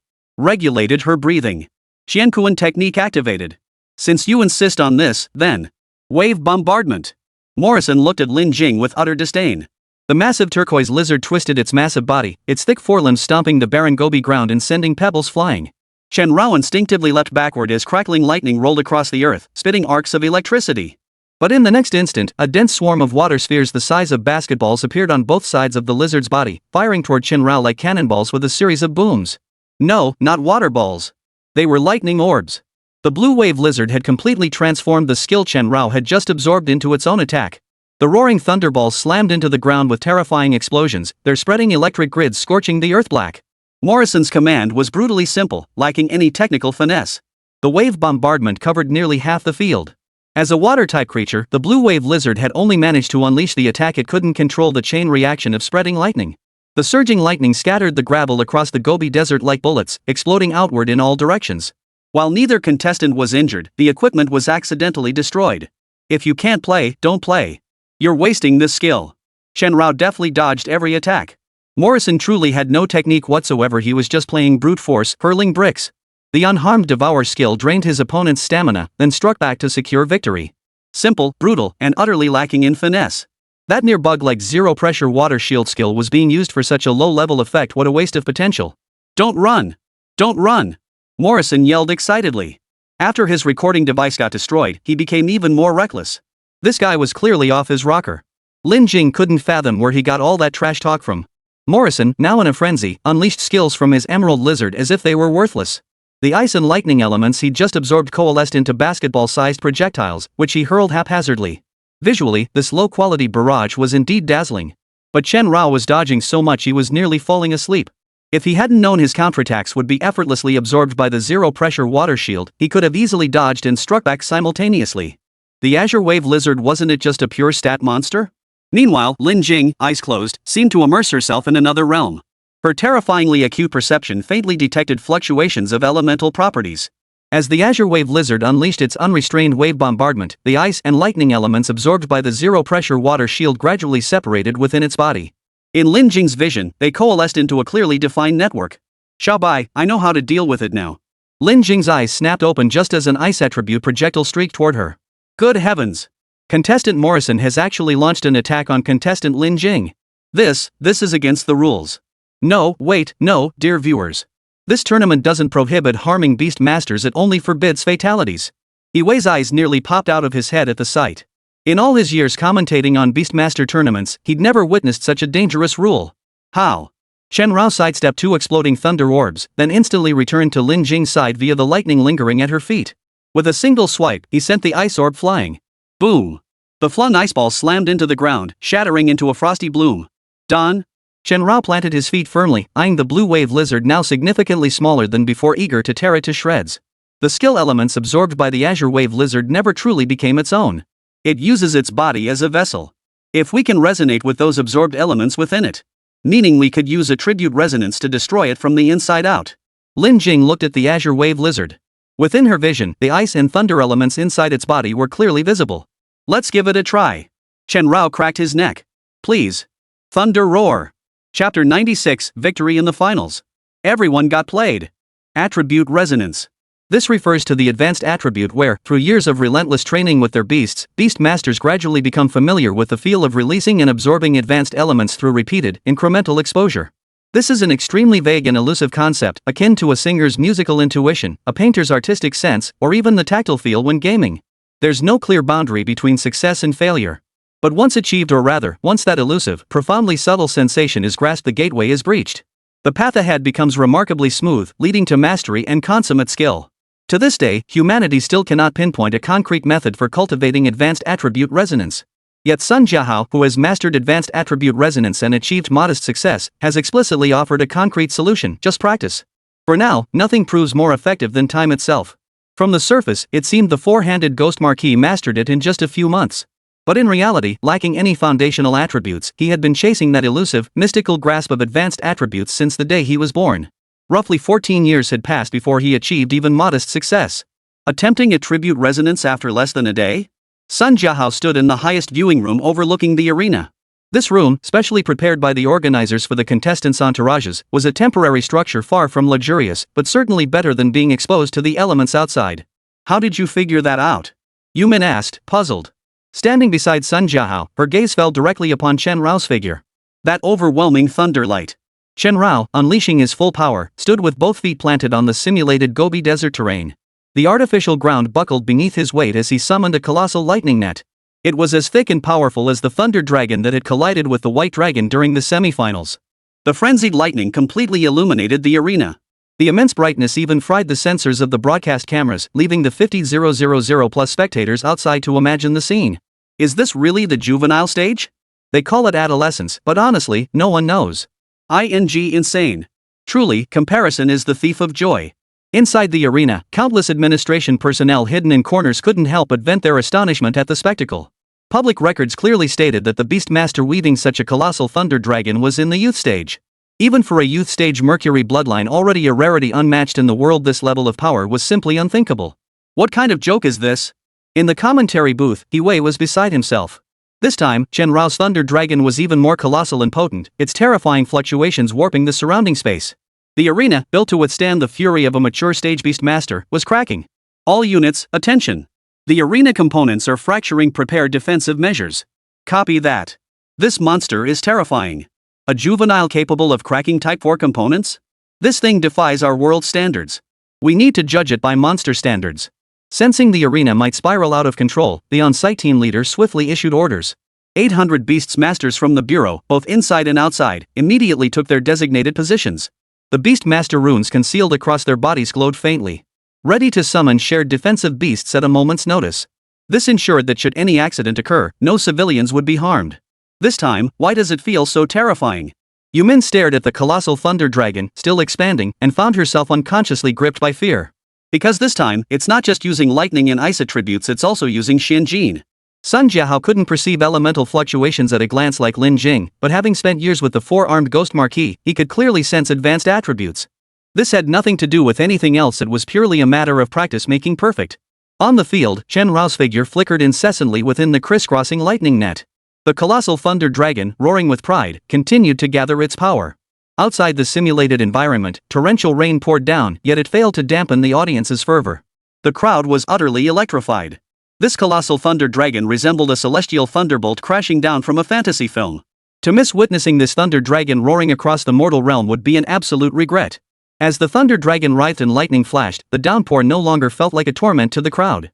Instead, it seemed like a symphony amplifying the atmosphere. I told you, it's useless. Zero pressure water shield, no matter how powerful a thunder dragon you weave, it won't change a thing. Morrison stared at the roaring thunder dragon, thick as a pillar of heaven, his face showing no trace of panic. Zero pressure water shield. That guy wouldn't lie to him.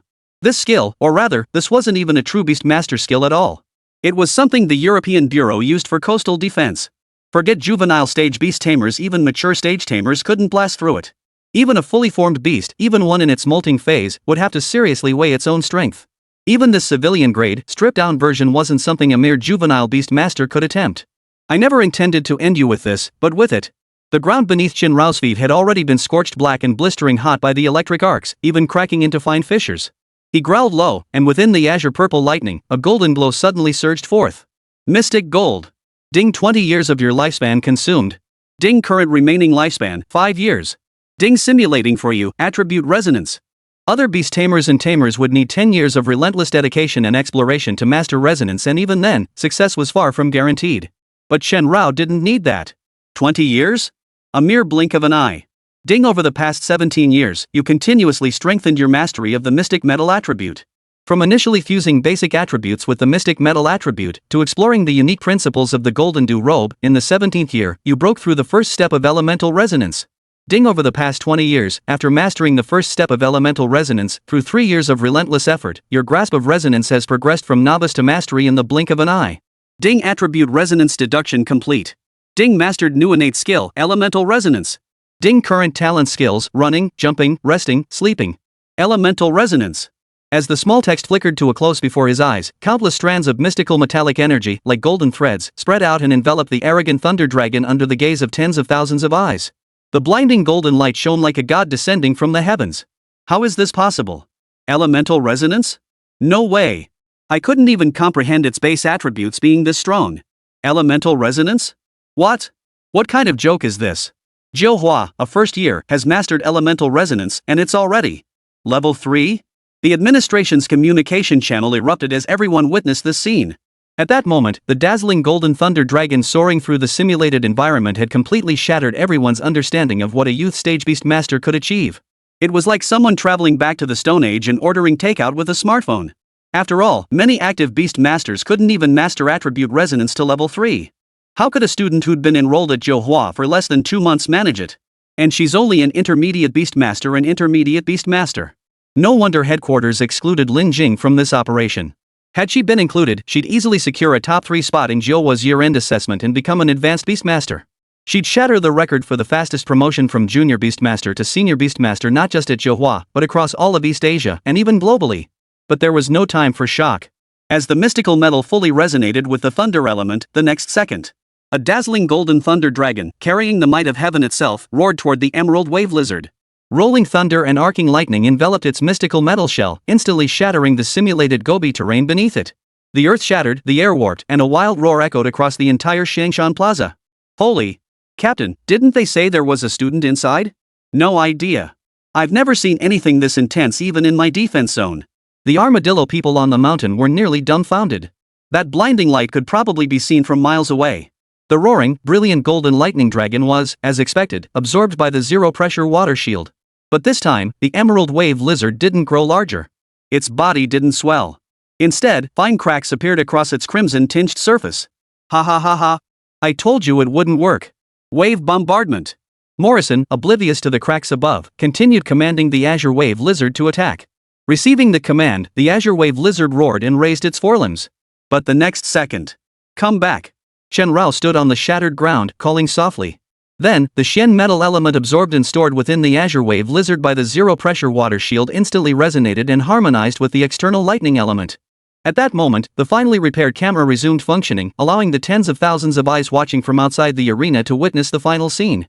The Bai-Bo lizard, having devoured the dazzling golden lightning dragon, now had its body surface cracking like shattered porcelain. The fissures spread outward. Instant shattering. The outcome is decided. The outcome is decided. Frost-tainted thunder spirit. That attack just now, like divine retribution, has completely shattered my understanding. Friends watching, I've run out of words to describe this strike. All we can do now is applaud. He Wei was truly dedicated to his role. Morrison stared dumbstruck at the shattered remains of the emerald wave lizard man, his mouth gaping wide enough to swallow a goose egg. Sorry, you lost. As for your beast, I'm truly sorry. Though Lin Jing hadn't fully recovered from the shock herself, she felt it necessary to apologize after defeating Morrison's beast. You mean it? Morrison took a moment to speak. The organizers should compensate you, Qin Rao gasped, panting heavily. That strike had nearly drained him of all his strength. But thankfully, he'd won. Whatever. I don't care. Morrison curled his lips, the unspoken words being, "It wasn't my beast anyway, just a temporary contract toy." The finals concluded. Lin Jing claimed the championship.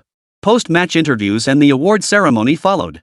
Amidst the crowd, Bureau personnel watched the growing restlessness without relaxing their vigilance. Instead, they grew increasingly tense, constantly adjusting everyone's positions through the channel to ensure they could protect the public immediately if any incident occurred. At that very moment, hundreds of kilometers away in a remote wilderness, while top-tier beastmasters could easily traverse tens, hundreds, or even thousands of kilometers in the heat of battle, such vast displacements were rare during targeted capture operations like today's. Come on, run. Keep running. Hand it over, and I'll let you keep your body intact. Might even pick out a nice urn for your ashes later. Tina, clad in high-top leather boots, planted one foot squarely on Mike's face. The guy was an absolute runner. Realizing he couldn't win, he'd bolted on the spot. If Tina hadn't kept a close eye on his hands, she feared he might have dropped the golden pearl. But thankfully, he hadn't. And right now, he was still within the borders of China. The thing? You mean the golden pearl? Mike grabbed Tina's ankle, grinning through a face covered in blood. If you know, hand it over now. Tina ground her foot hard against Mike's face. But Mike beneath her feet only laughed louder and louder, making Tina wonder if this guy was some kind of masochist. If you want it, then take it. Mike cackled as he pulled a small pinch of powder from his clothes. It was specially formulated, matching the pheromones emitted by the golden pearl at a staggering 94%. Tina could have detected this subtle difference, but today's rain inevitably limited the pheromone spread. You're not Duden. Tina's eyes widened. Had she been tricked? Did I ever say I was? Mike roared with laughter. Chapter 97, revealed. Comrade Duden. Attention all personnel, Duden has not yet been exposed. Repeating, Duden has not yet been exposed. Everyone stay alert. Duden could appear anywhere at any moment. The moment Tina realized she'd been tricked, the commander's voice crackled over the Bureau's channel. Simultaneously, the usually quiet communications channel for regular forces erupted with activity. With the finals concluded and Lin Jing declared the winner, the organizer's protocol dictated she first deliver her victory speech, then take press interviews, and finally receive her championship prize amidst a flurry of camera clicks. A prize of 100,000 yuan and one freely chosen piece of material. But none of that mattered now. Every staff member hidden in the crowd, advancing according to plan, had their hearts in their throats. How could Tina make a mistake? She was a top-tier beastmaster. How could she have been tricked by Duden? In truth, it wasn't Duden who outmaneuvered Tina. That desperate criminal might have some cunning, but he certainly couldn't have planned this many steps ahead. Later, around the eve of the following year's traditional Chinese New Year, the East Asia Bureau conducted a comprehensive second review and retrospective analysis of the incident. After internal purges concluded, they pried the truth from Inukai Saburo, who had nearly escaped successfully, finally piecing together the entire sequence of events. Simply put, the scheme began the moment Sun Qiankuan left that small town. Those three guys with stockings over their heads? They were genuinely dumb. But what kept them doggedly pursuing Sun Qiankuan's secret techniques for over a decade? A monthly payment of 10,000 yuan. The theft operation was planned the moment Sun Qiankuan departed that town. Yes, to the outside world, Sun Qiankuan's identity was never a secret, or rather, it was a secret, but not to those with the right connections. That artifact was a treasure coveted by the entire Beastmaster realm. Though most who had witnessed the Golden Pearl back in the day were long dead, a few stubborn old bastards still lingered. The East Asia Bureau's initial secrecy measures were indeed effective, but those with ulterior motives had begun their scheming far earlier. From stealing the Golden Pearl to verifying its authenticity, then synthesizing a powder whose pheromones were nearly identical to the Golden Pearl's, designing an escape plan, and finally selecting a decoy. Mike served as the decoy. His physical features closely matched the real Duden, possessing some abilities but not many. Thus, before the plan commenced, Duden's backers used a temporary contract to bind the Scarlet Ant Queen to Mike and entrusted him with the replica Golden Pearl. Trust me, professionals excel at their craft. That replica would fool even the East Asia Bureau's technical department 7 times out of 10 if subjected to authentication. It was only natural that Tina was duped. Morrison was merely a decoy too. His beast taming, his lines, his inexplicable taunts all served one purpose: to stir up the tens of thousands of ordinary spectators gathered at the scene. Once agitated, the over 1,000 personnel from the Bureau and conventional forces would become tense. And when tense, they would focus all their attention on the areas they could see. And where there was visibility, there was also blind spots. But that was all yet to come. Right now, Ayama Plaza had descended into complete chaos. The match ended, and during the post-game interview, all the spectators wanted to get up close for autographs or record a few videos. Even if you didn't want to join the commotion, the match was over, you had to leave eventually, right? Everyone, report the current situation on site. Team 4, situation inside the venue is normal. Crowd dispersal is relatively orderly.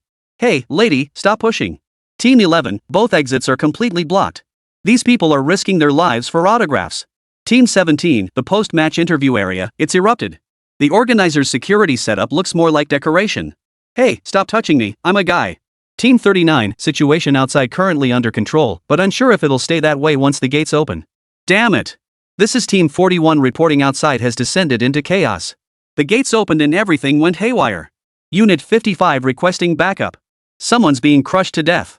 As the downpour continued and fresh updates poured in from inside, the organizers, in a desperate attempt to muddy the waters, opened the gates that had remained tightly shut. Spectators who had watched the entire match from outside now desperately tried to squeeze inside once the gates opened. Many had traveled long distances just to see the game, even paying scalpers several times the face value for tickets, only to get soaked for hours outside.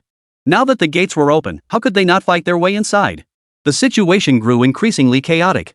The 38 conventional troops stationed on the mountaintop could no longer remain uninvolved. Some of the teams struggling to maintain order had no time to report the situation, so if manpower became insufficient, it would fall to the mountain troops to relay information. At this critical moment, the communication channels between the Administration Bureau and the regular forces were directly activated. Organizing the order of over 60,000 people with a combined force of just over 1,000 was a task as difficult as climbing to the heavens. Everyone was running themselves ragged, yet the organizers who should have borne primary responsibility were smiling and giving interviews alongside Lin Jing. Yes, our goal in hosting this competition is to expand the influence of Beast Masters among the younger generation. The organizer's representative, a bespectacled, artsy-fartsy type, spoke such fluent Chinese it made one wonder if he was actually Caucasian. Really? I don't buy it. Word is you're raking in a fortune. The finals broadcast rights sold for a whopping 2 million. Yes, the interviewer was Lu Yu. Business is part of the economy, and the development of the Beastmaster industry relies on it. Just as Lin Jing's progress depends on our prize money. The representative answered Lu Yu's pointed question with a smile, his response smooth and natural. All right. Lin Jing, this is our second meeting. Compared to last time, your beast seems significantly stronger. Any secrets?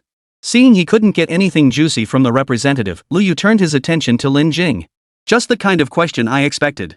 Read more books, read more newspapers, eat fewer snacks, and get more sleep.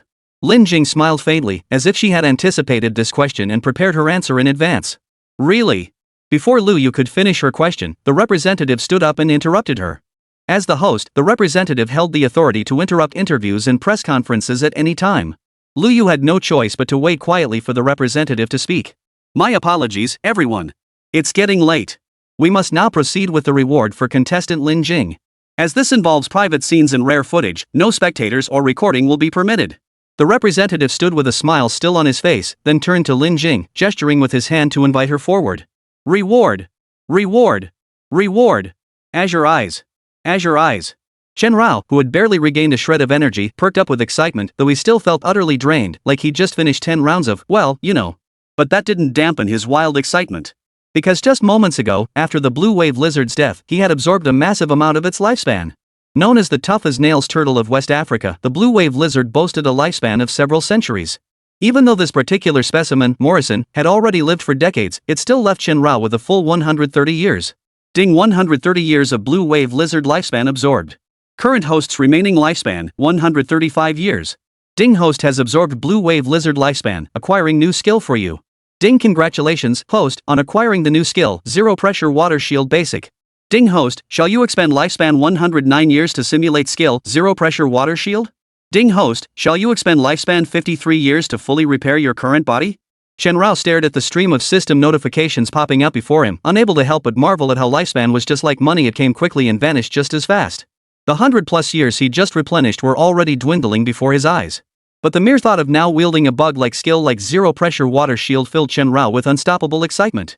It was only at the beginner level for now, but after simulating it by consuming 109 years of lifespan, he could instantly reach its maximum potential. Though even if he exhausted all his remaining lifespan in simulations, he couldn't fully restore himself to peak condition in the short term. Still, since Tina was already apprehending Duden, today held no real danger. Ding, consuming 109 years of lifespan to simulate skill, Zero Pressure Water Shield. Ding, host's remaining lifespan, 36 years. Chen Rao, beaming at the 2 lines of text before him, emerged cheerfully from the backpack. Resting his small head on Lin Jing's shoulder, he surveyed the surrounding scene. This makeshift corridor is a bit rough, said the representative walking ahead, his footsteps sounding apologetic on the ground. Though called makeshift, the organizers had spared no expense. They'd even rented out the original tourist service center at Shangshan Plaza to serve as their own rest area. Thus, even as a temporary structure, it radiated luxury. How much farther is it? Lin Jing trailed behind, feeling tired. Having slept poorly the night before, all she wanted now was to rest. We're almost there. Miss Lin Jing, do you know how many people attended today? The representative asked from the front. I don't know, but judging by the crowd outside, probably around 20,000 to 30,000? Lin Jing paused briefly before answering. Why should she know such details? Let me tell you. There are 65,332 people in total. Besides the regular audience, there are about 600 to 900 staff members from the East Asia Bureau and roughly 500 regular troops. The representative stopped in front of a wooden door and gently pushed it open. Lin Jing suddenly sensed something was off. Shouldn't you be asking me, how did you know that, right about now? The representative led Lin Jing into the roughly 70 square meter room beyond the doorway. Inside, there was no sign of any organizers, let alone any so-called prizes. Only 2 chairs and a table were present. Shen Rao had already leaped out of the backpack and deeply regretted expending his lifespan to activate the simulation skill. Now, he felt utterly drained and weak, teetering on the brink of collapse. Who are you?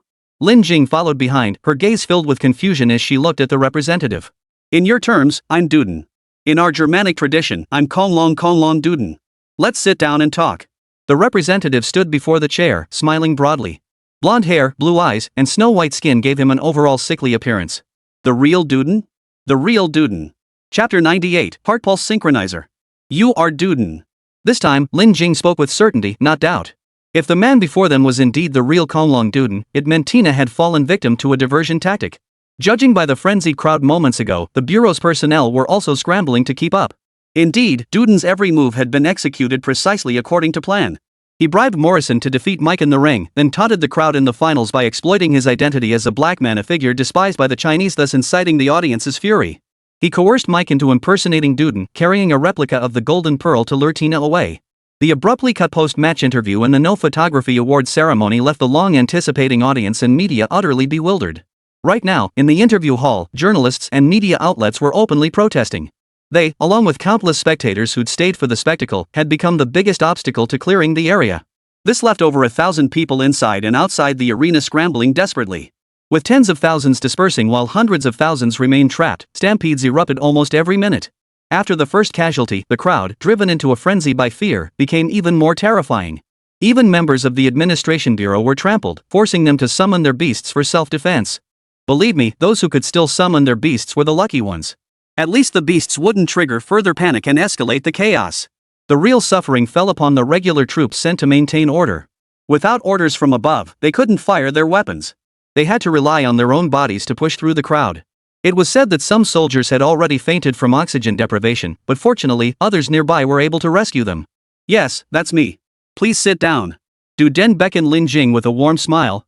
Aren't you afraid I'll report your location to the East Asia Bureau? Lin Jing remained standing, revealing no other emotion. She met Duden's gaze, concealing her deepest fears. She knew that facing the real Duden now, she absolutely couldn't show any cowardice, otherwise, she'd be led by the nose by this guy. Not afraid. You don't think this place is only filled with your people, do you? Duden shook his head and laughed, pointing first at the ceiling, then at the floor. Do you know the average salary in the capital? Excluding the wealthy elite who make up just 0.7% of the population yet control 95% of the wealth, the average wage for ordinary people here is only 11,405 yuan. After deducting their essential expenses each month, a non-native living and working in the capital has less than 3,000 yuan left over. In China, where the pressure of life is greater than in Europe, America, and Canada combined, they couldn't afford a house in the capital even if they didn't eat or drink for 100 years. Now guess how much we paid each of them today? Facing Duden's question, Lin Jing offered no reply. Chen Rao stood right behind him. If the man on the overpass with the fire-tongued Ant Queen Beastmaster wasn't real, then this Duden before them was genuine. Then did that mean the Duden before them possessed no beast? $10,000 each, Duden held up one finger. Indeed, among the over 60,000 people who arrived at Shangshan Plaza today, 10,000 were hired by Duden's backers. They spent a full $100 million. These people were certainly willing to spend money. Including the expenses for this Grand Prix, the investment had already reached at least $200 million by rough estimate. This was a nearly risk-free venture, or so they believed before those 10,000 arrived. Even Duden's backers hadn't anticipated such a massive turnout today. Of course, more people meant more power. The money was spent out of fear of insufficient numbers, but now it seemed the hired crowd was merely icing on the cake. You want to hold this many people hostage? But without beast tamers, how do you control them? Lin Jing stared calmly at Duden as she questioned him. Control? Why would I need to control them? That's over 60,000 people. Even if I could command the fire tongue ants, I couldn't possibly direct them with such precision. Du Den waved his hand dismissively. This guy was indeed diagnosed with a mental disorder, but clearly, his condition leaned more akin to genius. Though he was a notorious murderer, internationally wanted, and could be killed on sight without capture. But he was also a meticulously logical genius, perhaps not quite a genius, but certainly far cooler-headed and sharper than the average person. Anyway, if it were anyone else, they probably wouldn't have the guts to act like this surrounded by over 1,000 people ready to kill him. Without a beast companion, Du Deng was a lamb led to slaughter. No, I mean without a beast tamer, why would you think you'd be safe? Lin Jing looked at Du Deng as Chen Rao beside her stepped forward slowly. I knew you'd react like this. Du Deng seemed to have anticipated this. He smiled, glanced at the watch on his left wrist, then reached his right hand toward the collar of his shirt and began unbuttoning it. I thought you'd ask why my beast is with Mike. Didn't expect you'd skip straight to threatening me. Du Deng spoke to himself as he undid the first button. I'll admit you fit the description of a pretty boy, but using seduction? That's a bit low, don't you think? Chen Rao glared at Du Den, a low growl escaping his lips. I am genuinely curious to hand over the blood pact of a spirit beast you worked so hard to cultivate to someone else. You have guts, but that doesn't mean you can run wild in my country. Lin Jing looked at Du Den with perfect calmness. She wasn't pretending, she truly was calm. For some reason, change in people sometimes takes an eternity. Yet other times, growth can occur in an instant. At that very moment, outside Ayama Square, over 1,000 bureau personnel and regular troops were desperately striving to protect the civilians. The chaotic crowd was utterly uncontrollable, especially after the first civilian was crushed to death. Much like the incident in Nanbangwo, too many people crammed into too small a space, oxygen levels dropping. Once the first person was crushed to death, the crowd became utterly uncontrollable. Everyone, get this situation under control. Boss, it's out of control. Yeah, boss. Team 18, we've got a critically injured person here. They're so desperate to escape, they're reckless. Did you keep those tamed beasts just for food? Summon them now. Since Du Den hasn't shown up yet, use the beasts to secure the civilians' safety. Captain, what should we do? What do you mean, what do we do? Summoning beasts won't scare civilians, but firing your guns will. Everyone, not a single step back. Until the civilians are evacuated, anyone retreating gets sent back for 7 weeks of crouching training.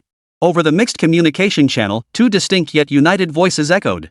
Meanwhile, in the soundproofed room, Du Den smiled. The OCS protocol still has its uses. Could it be that Huaxia truly knows nothing about temporary contracts?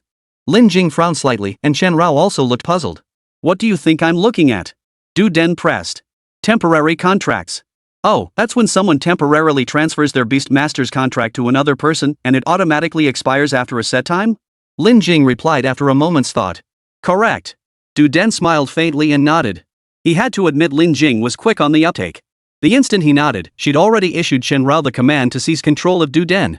The reason was simple, since Du Den was willing to sit here negotiating terms with Lin Jing instead of immediately subjugating her with the fire tongue ants, it meant that Mike, who had temporarily contracted the fire tongue ants, still retained that temporary contract with them.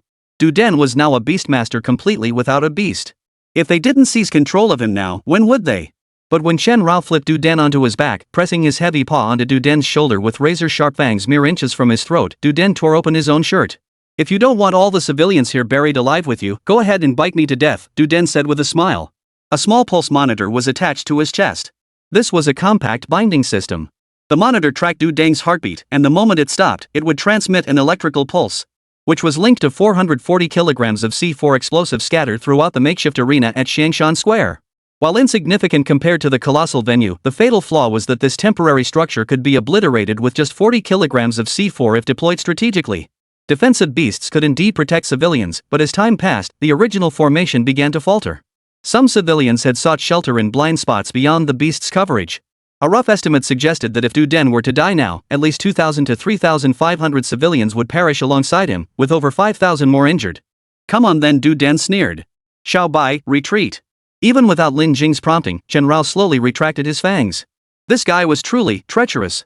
440 kilograms of C4 evenly distributed across 4,400 points in the venue, each containing 0.1 kilogram.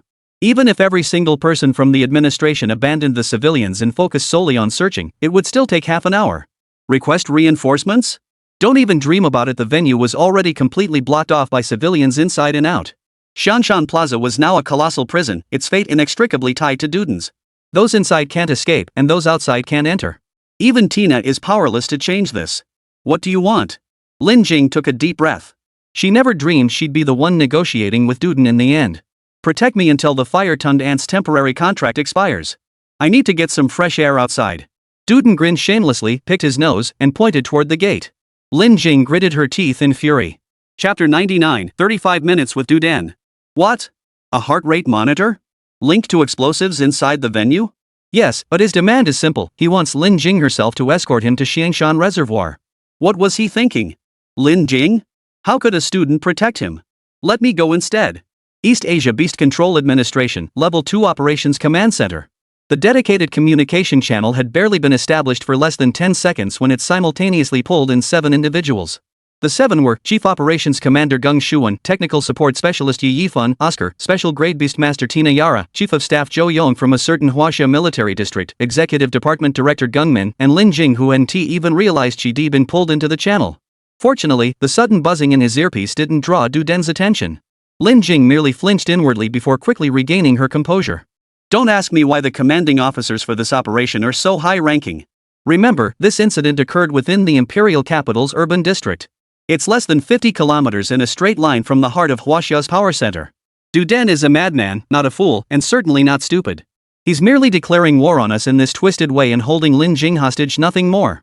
Yi Yifan's voice was calm, devoid of any emotional fluctuation. Correct. And judging by the frequency band of the cardiac monitor on his chest, it's a specially modified model. Standard signal jammers won't work. Moreover, attempting to jam the signal recklessly could directly trigger the detonator in the explosives, Oscar added. We can't just let him hold a female student hostage, can we? Zhou Yong, though serving as chief of staff, was only on temporary assignment. He had the right to advise but not to make decisions. Besides, he knew nothing of Lin Jing's entire story. From dozens of kilometers away, he hadn't even witnessed the recent match. He played me for a fool, and I'm already furious. Tina was now racing back toward Xiangshan Square, one hand holding Mike, his face covered in blood, swaying in the wind. As a top-tier beastmaster, Tina had always been one to kill without burying. Her entire life had been spent fighting monsters and beasts. The fact that she had patiently followed the Bureau's orders, confirming the pheromones of both the Golden Pearl and the Fire-Tongue ants before acting, was already remarkable. So when she realized she'd been tricked, she nearly beat Mike to death. Purely driven by personal fury, Tina surpassed even Shin Ming in intensity. She once set a district record for being confined to her quarters for 27 consecutive days. Anger won't solve anything. The only route to Xiangshan Square has been cut off. Unless we deploy personnel from the air, but that would inevitably cause panic among civilians. Gung Min tapped his fingers on the tabletop, producing a series of light knocks. Quite right. The civilians are already on the verge of losing control. Currently, 22 people are injured, thankfully no fatalities. The front lines explained the civilian presence as a coincidence. Coincidentally, 800 Beastmasters came to watch the Beastmaster competition, which is plausible. But if we continue organizing people to enter, it could trigger even greater panic. Oscar's voice carried at just the right volume. Lin Jing was now walking less than a meter ahead of Denver. According to their agreement, she led while he followed, but all decisions regarding where to go and how to proceed rested solely with Duden. As she walked, she could hear the steady hum of the channel through her earpiece. At this moment, Lin Jing stood utterly alone. She was currently the only person who could directly threaten and engage Denver. Could they switch to someone else from the administration? Of course not. Duden specifically wanted Lin Jing. If they replaced her, he might just decide to play with the concept of eternal life and death on a whim. Lin Jing, I know you can hear me. After a long silence on the channel, Gung Shuan was the first to break the quiet. This was Gung Shuan, the director of the East Asia Bureau's review department, who had personally admitted Lin Jing to Zhouhua Beastmaster Academy. After speaking, he paused for a moment. In the channel with its terrifyingly low audio bitrate, everyone could even hear the faint static from Lin Jing's low-quality Bluetooth earpiece. Then, Gung Shuan continued. The Bureau needs roughly 25 to 35 minutes to secure civilian positions and ensure every civilian is protected during the explosion. This is now an open card game. You must find a way to keep Duden stable. If he shows signs of losing control. Gung Shuan trailed off, his usually expressionless face betraying a first glimpse of hesitation and calculation. Hope you don't feel guilty when you kill, Gung Min interjected for Gung Shuan. She has no chance of winning. While we don't know how Duden transferred the Fire-Tongue Ant Queen to others, it certainly wasn't permanent or long-term. Duden's backers understand that threatening us with civilians isn't a sustainable strategy. So Duden's Beastmaster will either voluntarily return to him after a period, or be compelled to renew the contract through some means. Then Duden won't need the heart monitor to hold Lin Jing hostage, he'll have a genuine human hostage. Oscar's voice abruptly shattered the two chiefs' reverie. Trust the technical department's assessment. Civilians must be protected, but we can't casually sacrifice her as a pawn, Yi Yifun added, lending weight to Oscar's words. But we can't just let Duden walk away scot-free. Tina grabbed Mike by the collar, grinding her teeth in fury. Being played like this was a first for her. She should never have agreed to come with the Lord of the Underworld. Human scheming was truly the most terrifying. Assuming civilian safety is secured, Lin Jing must hold out for 35 minutes. 35 minutes, Lin Jing, are you confident? If so, just make a little noise. Deng Min cracked his knuckles. He never imagined a madman would seize the initiative at the last moment. In truth, Duden hadn't seized the initiative at all. He was merely a disposable pawn one Christopher could sacrifice at any moment. It was simply that Duden had sensed the danger early and shoved the gilded pearl into his own rectum to bargain with Christopher for a chance at survival. As it turned out, he had gambled correctly. Christopher ultimately conceded. After all, this was the imperial capital of China. Even as a 4-star admiral, he couldn't act too brazenly. Thus, in the end, Christopher and Duden's backers reached a compromise. Both sides struck a deal. Duden's backers would orchestrate his escape alive, while Christopher would apply pressure to the East Asia Bureau from the sidelines. This collaboration between the two sides had driven the East Asia Bureau to this desperate situation. Otherwise, the East Asia Bureau wouldn't be a pushover. How could a mere madman and a bunch of remote-controlled white-skinned old bastards possibly run rampant in the capital like this? It was only because the pressure from the sidelines was too great that the East Asia Bureau had to proceed with extreme caution in personnel adjustments and deployments, gradually tightening the noose. Even so, they were completely exposed in the final days.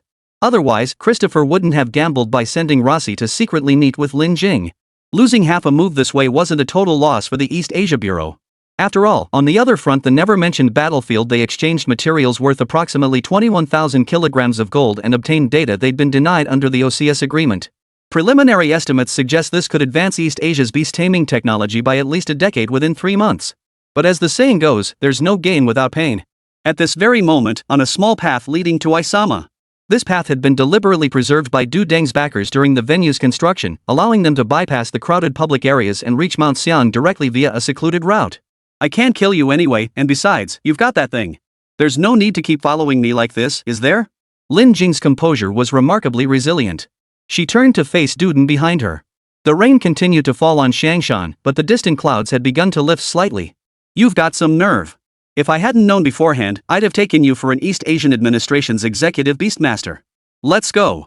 To be honest, Du Deng had never encountered anyone as calm as Lin Jing. He'd killed far too many people, all kinds: soldiers, doctors, men, women, old, young. Some were the very types who bragged daily about how ruthless they were. But when they saw the man before them was a genuine psychopathic killer, they crumbled instantly. Even some European Bureau executive beastmasters tasked with hunting him down had wet their pants in terror. And now, a female student remained utterly composed. Perhaps Lin Jing herself understood she wouldn't be killed now? Besides, I can't protect you. Why does it have to be me? Lin Jing sighed deeply, lamenting the unfairness of fate. But more than that, her words carried a message for those listening in on the communication channel. You can't protect me, but you're my ticket out of China. Do you know when a bomb is most terrifying? Du Den walked beside Lin Jing and turned to ask. When? Lin Jing was stalling for time. Chen Rao, trapped inside the backpack, glared fiercely at Du Deng.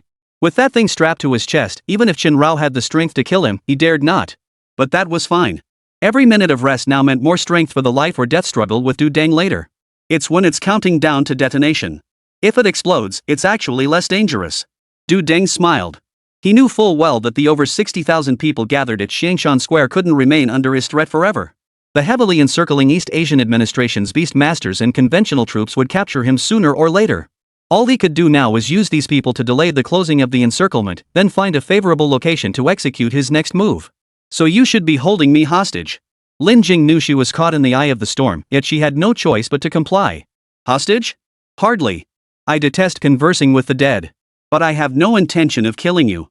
Du Deng turned to face Lin Jing, his sea blue eyes curved into crescent moons. Chapter 100, Du Den's Heartfelt Confession.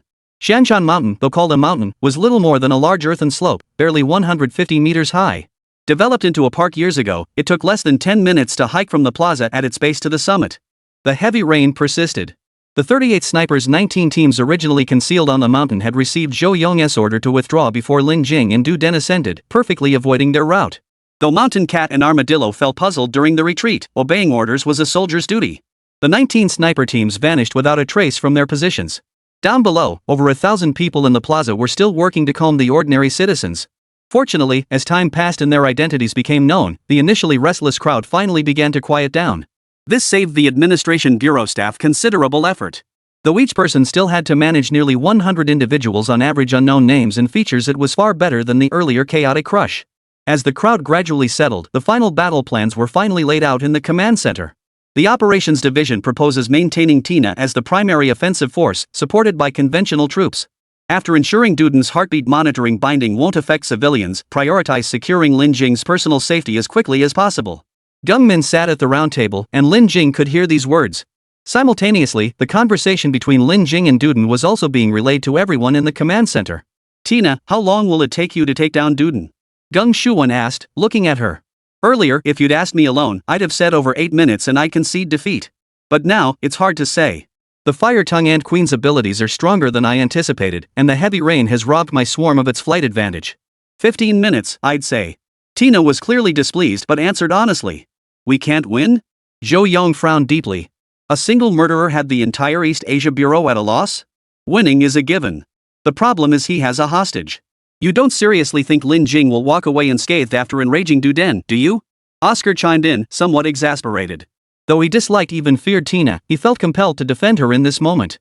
What sounded perfectly reasonable to anyone else had become a love signal in Tina's ears. If they weren't separated by thousands of miles, they'd probably be making babies by now. Hostage, it's been nothing but hostage from start to finish. Zhou Yong was getting a headache listening to this. This is the result of three-way mediation. As things stand, we're ahead.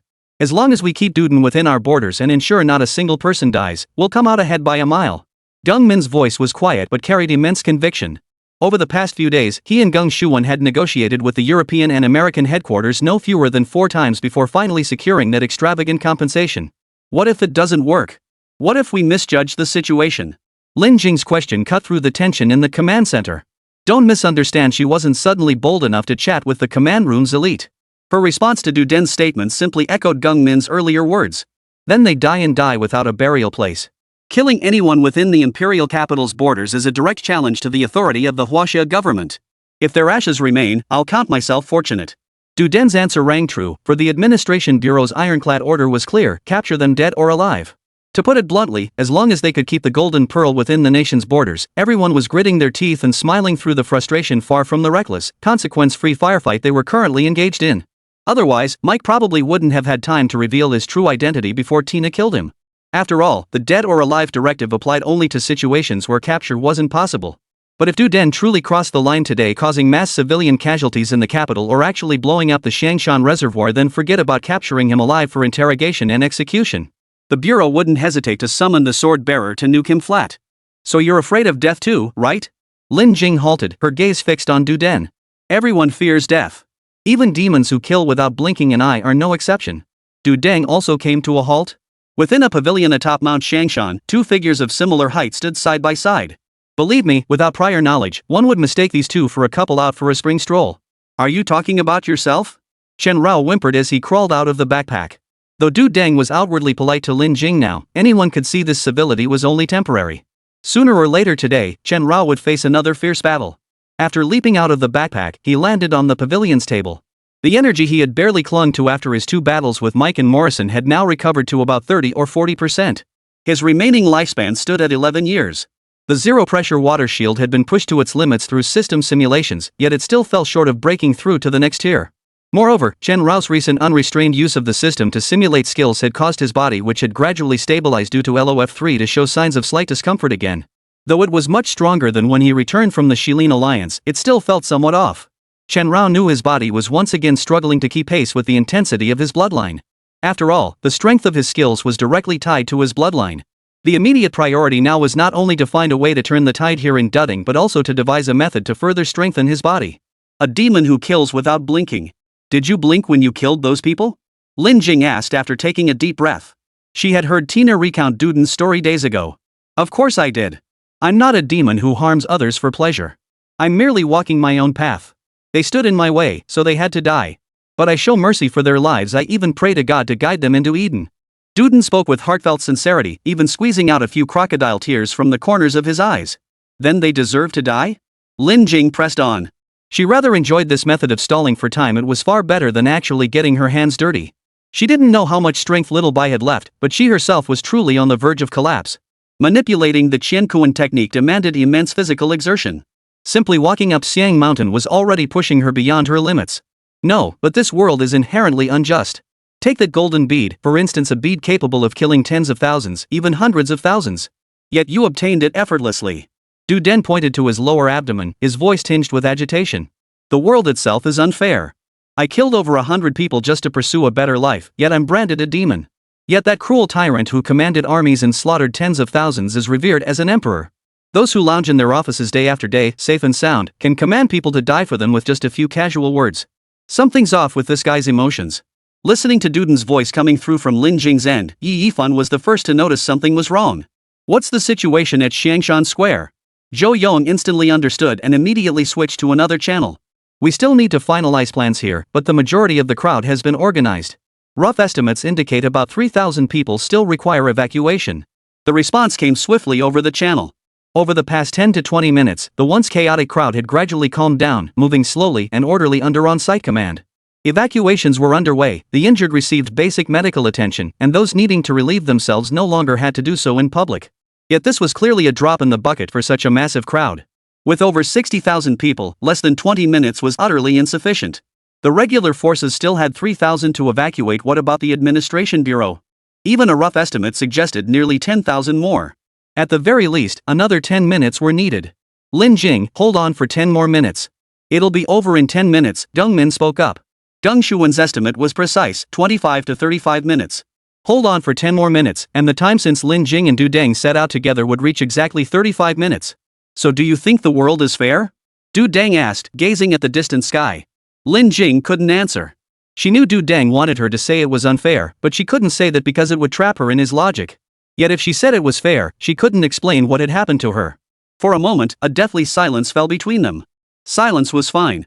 Silence counted as time. And 9 minutes. So what do you say? Is this world fair? Seeing Lin Jing hadn't answered, Du Den rephrased his question. It's unfair, Lin Jing blurted out immediately, realizing that if she didn't speak up, trouble would follow. But Du Den still smiled. The genius with mental issues smiled. His smile was undeniably handsome. Objectively speaking, one had to admit that Du was exceptionally good-looking, his appearance holding its own against any top-tier male star. He raised his pale arm, his slender fingers bony yet elegant, reaching toward Lin Jing's ear. For some reason, as she gazed into his blue eyes, Lin Jing forgot to flinch. Only when the earbuds were removed did she realize something was amiss. Did you hear that? Everyone, she said, the world isn't fair. Du Den's words were directed at everyone in the command center. The next second, Du Deng crushed the tiny Bluetooth earpiece in his hand and reached outside the pavilion into the pouring rain. He began to tell his story. Du Den was born into an ordinary family in Han's kingdom. His father was a politician, his mother a full-time homemaker. His mother cared for him throughout his childhood and adolescence, while his father, preoccupied with political maneuvering, was rarely home. This left Duden deprived of paternal affection throughout his childhood. By the time his father gradually returned home during Duden's youth, a deep rift had already formed between them. Compounded by his father's occasional domestic violence toward his mother, Duden urged his parents to divorce. Yet Duden's father, a man of considerable standing in Hansland, easily won the court case. Not only did he secure custody of Duden, but he also effortlessly obtained Duden's future obligation to support him. He even turned the tables, falsely accusing Duden's mother of impersonating his official status to accept bribes, ultimately driving her to her death. Then, on that day, Duden took the life of his own father, ending the life of the man who had watched countless people die for him. That day, Duden finally understood, even the demon of murder could feel fear. What are you trying to say by telling me this? Lin Jing looked at Duden nervously, her instincts telling her that peace had come to an end. What I mean is, the world is inherently unfair. You shouldn't have to die here. Your ears resemble my mother's, Lin Jing. If you're willing, we can leave China together. Christopher will pay any price for the thing growing inside me. It's unfair, but it can buy me my freedom. We could settle in a human safe zone on this planet. I hope you could play the role of my mother. Duden hovered his hand outside the pavilion. At the center of his palm, the temporary contract dissipated. The blood pact of the Fire Tongue Ant Queen was restored. This psychologically twisted, mother-obsessed pervert was actually confessing his feelings to Lin Jing. Chapter 101, Countdown, 9 minutes. Battle. Duden. 2 major anomalies within a single day. Earlier, citizens of Imperial City witnessed a swarm of bees darkening the sky as it passed overhead. Now, the 60,000 people gathered at Xiangshan Square and all residents nearby witnessed the ground swept by a crimson tidal wave. No, it wasn't a wave, it was a swarm of fire-breathing ants covering the sky. A temporary contract, a bond forged through a blood pact, mixing the blood of two beast masters with that of their beasts. While it allows summoning and commanding beasts, its efficacy is severely diminished. Only a blood pact allows a beastmaster to fully unleash their beast taming abilities. The duration of a temporary contract varied based on blood concentration, lasting anywhere from 3 to 5 days at most, or as little as 12 hours at minimum. At that moment, the time on Du Den's wristwatch ran out. At that moment, the swarm of ants, resembling a crimson tidal wave, returned to their positions. Billions of fiery-tongued ants densely covered nearly the entire Xiang Mountain.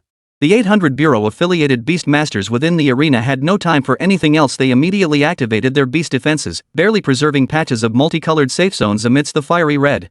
This guy's gone mad. What is he trying to do? He hasn't done anything. It's just the blood pact restoration. Those fire tongue ants are merely returning to their positions. Return? How could a simple return cause such a massive disturbance? You'd have to ask the old man. The primary function of the Golden Pearl, confirmed back in the day, is that the aura of bloodline it radiates can significantly deepen the bond between Beastmaster and Beast. The Bureau channel buzzed with chaos. The sheer mass of fire tongue ants passing through caused their pheromone concentration to interfere with electrical signals.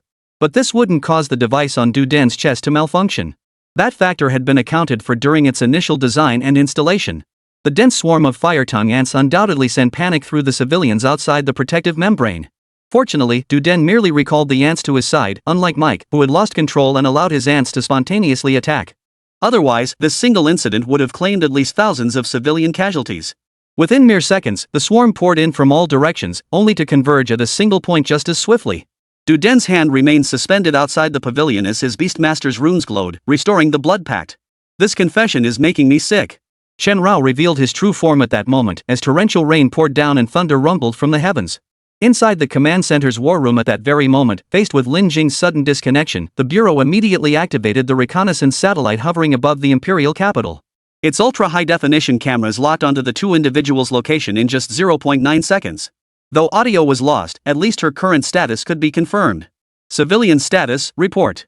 Gung Shuwen switched to the command channel and spoke. 10 minutes, no, 9 minutes. Within 9 minutes, we can absolutely ensure all civilians are under protection, responded Execution Beastmaster 177 of Team 17 over the channel. Good. 9 minutes. After 9 minutes, commence the extermination operation against Conran Duden. Gungmin clasped his hands together, grinding his teeth. In the end, they'd actually made an unassigned student shoulder this danger. Put kindly, it was a test. Put bluntly, it was negligence. On a small scale, if everyone emerged unscathed, it could be resolved with written reports from all parties involved. But on a larger scale, whether Lin Jing was injured or killed, or if civilians died, it would be the failure of the entire East Asia Bureau. No, not failure, it would be incompetence, utter incompetence. After the swarm passed, the still panicked crowd frantically sought out the protective membranes representing safety, those created by the defensive public-use beasts of the Squirrel series. Don't be fooled by its palm-sized stature. This creature possessed the terrifying potential of a mature Mercury bloodline. Its sole purpose, however, was to generate these vibrant protective membranes. While utterly useless in combat, the membranes boasted extraordinarily powerful properties. They could automatically detect living beings, especially humans, and activate instantly, not only blocking all threats but also regulating internal temperature and humidity. They were simply indispensable beasts for home use, travel, or even prison breaks. At this very moment, inside a layer of pale yellow protective membrane, Yu Min wrung water from her clothes, genuinely puzzled as to why she still hadn't seen Lin Jing. As a beast tamer herself, she knew the ant colony they just crossed was a tamed beast. That's precisely why she was puzzled and curious. Why had Lin Jing suddenly crossed so many beast tamers' territory shortly after leaving with the host organization's representative? Could something have gone wrong? Combined with the unexpected invitation from the North American headquarters days ago, and recalling the terrifying identity of Lin Jing's sponsor at the start of the semester, Yu Min felt she was beginning to grasp something. After all, if this were just an ordinary competition, how could such a godforsaken place attract so many beastmasters? This was indeed a Beastmaster world, but Beastmasters weren't exactly cheap, commonplace goods. What's more, while a Beastmaster tournament might attract them, why were all these hundreds of Beastmasters beasts defensive types? And even worse, they were all generic squirrel-type beasts? Something felt off, but she couldn't quite put her finger on what exactly was wrong. All she knew was that her friend was missing, and she had no way to contact them. There was a way. Yu Min pulled out her phone and dialed a number. Meanwhile, at the gathering point of the ant colony, Du Den smiled warmly at Chen Rao, whose true nature had been revealed. He turned his head slightly toward Lin Jing and asked sincerely, "Are you really prepared to burn bridges with me? Breaking ties might be overstating it, but I'm not exactly thrilled about being held hostage like this." Lin Jing waved her hand dismissively. Even now, she wanted to stall for time as much as possible before taking action. Though she could no longer hear the channel's audio, she remembered the 10-minute agreement. At this very moment, there were 9 minutes and 7 seconds left until the 10-minute deadline. Hostage is such a harsh word. I just want to take you to a corner of the world where no one can find us. The thing on my heart. If I wanted to, I could leave without you. Du Den's sincerity was palpable. He wasn't lying. Just like every action movie scenario imaginable, Du Den was now a criminal strapped with explosives. He could have left without taking Lin Jing hostage. In other words, taking her hostage was purely his own choice. Yes, from the very beginning, Du Den's abduction of Lin Jing had never been part of Christopher's plan. Bringing Lin Jing into the fold was his own choice. Du Den's decision to take her hostage was Du Den's alone. The two were not mutually exclusive. You know what? I don't even care about that bead. I could have avoided this risk entirely. But you remind me so much of my mother, especially your ears. Du Den's expression had grown unnervingly twisted. He reached out toward Lin Jing, his hand moving toward her ear. You're getting a bit twisted, buddy. Chen Rao growled, stepping forward. Having witnessed the fire tongue dance capabilities in Mike's hands, he wouldn't allow Du Den to touch Lin Jing like that. Ants that could chew through reinforced concrete like cookies, a single one could kill a person. I'm only 19. Lin Jing meant, I'm not your mother. I know. My mother was only 19 when she gave birth to me. There are about 8 minutes left until the time they set. Lin Jing, will you come with me? Du Den gazed at her with deep affection, his eyes brimming with sincere and pure emotion. The scene resembled the climax of a melodramatic romance film. The male lead, after overcoming countless hardships, finally won back the female lead and proposed, as if the next moment would bring a happy ending. If only that fire-tongued ant queen weren't perched on Du Den's shoulder. Lin Jing took a deep breath, hesitating to answer Du Den. She knew this man suffered from severe mental illness, possibly even multiple personality disorder.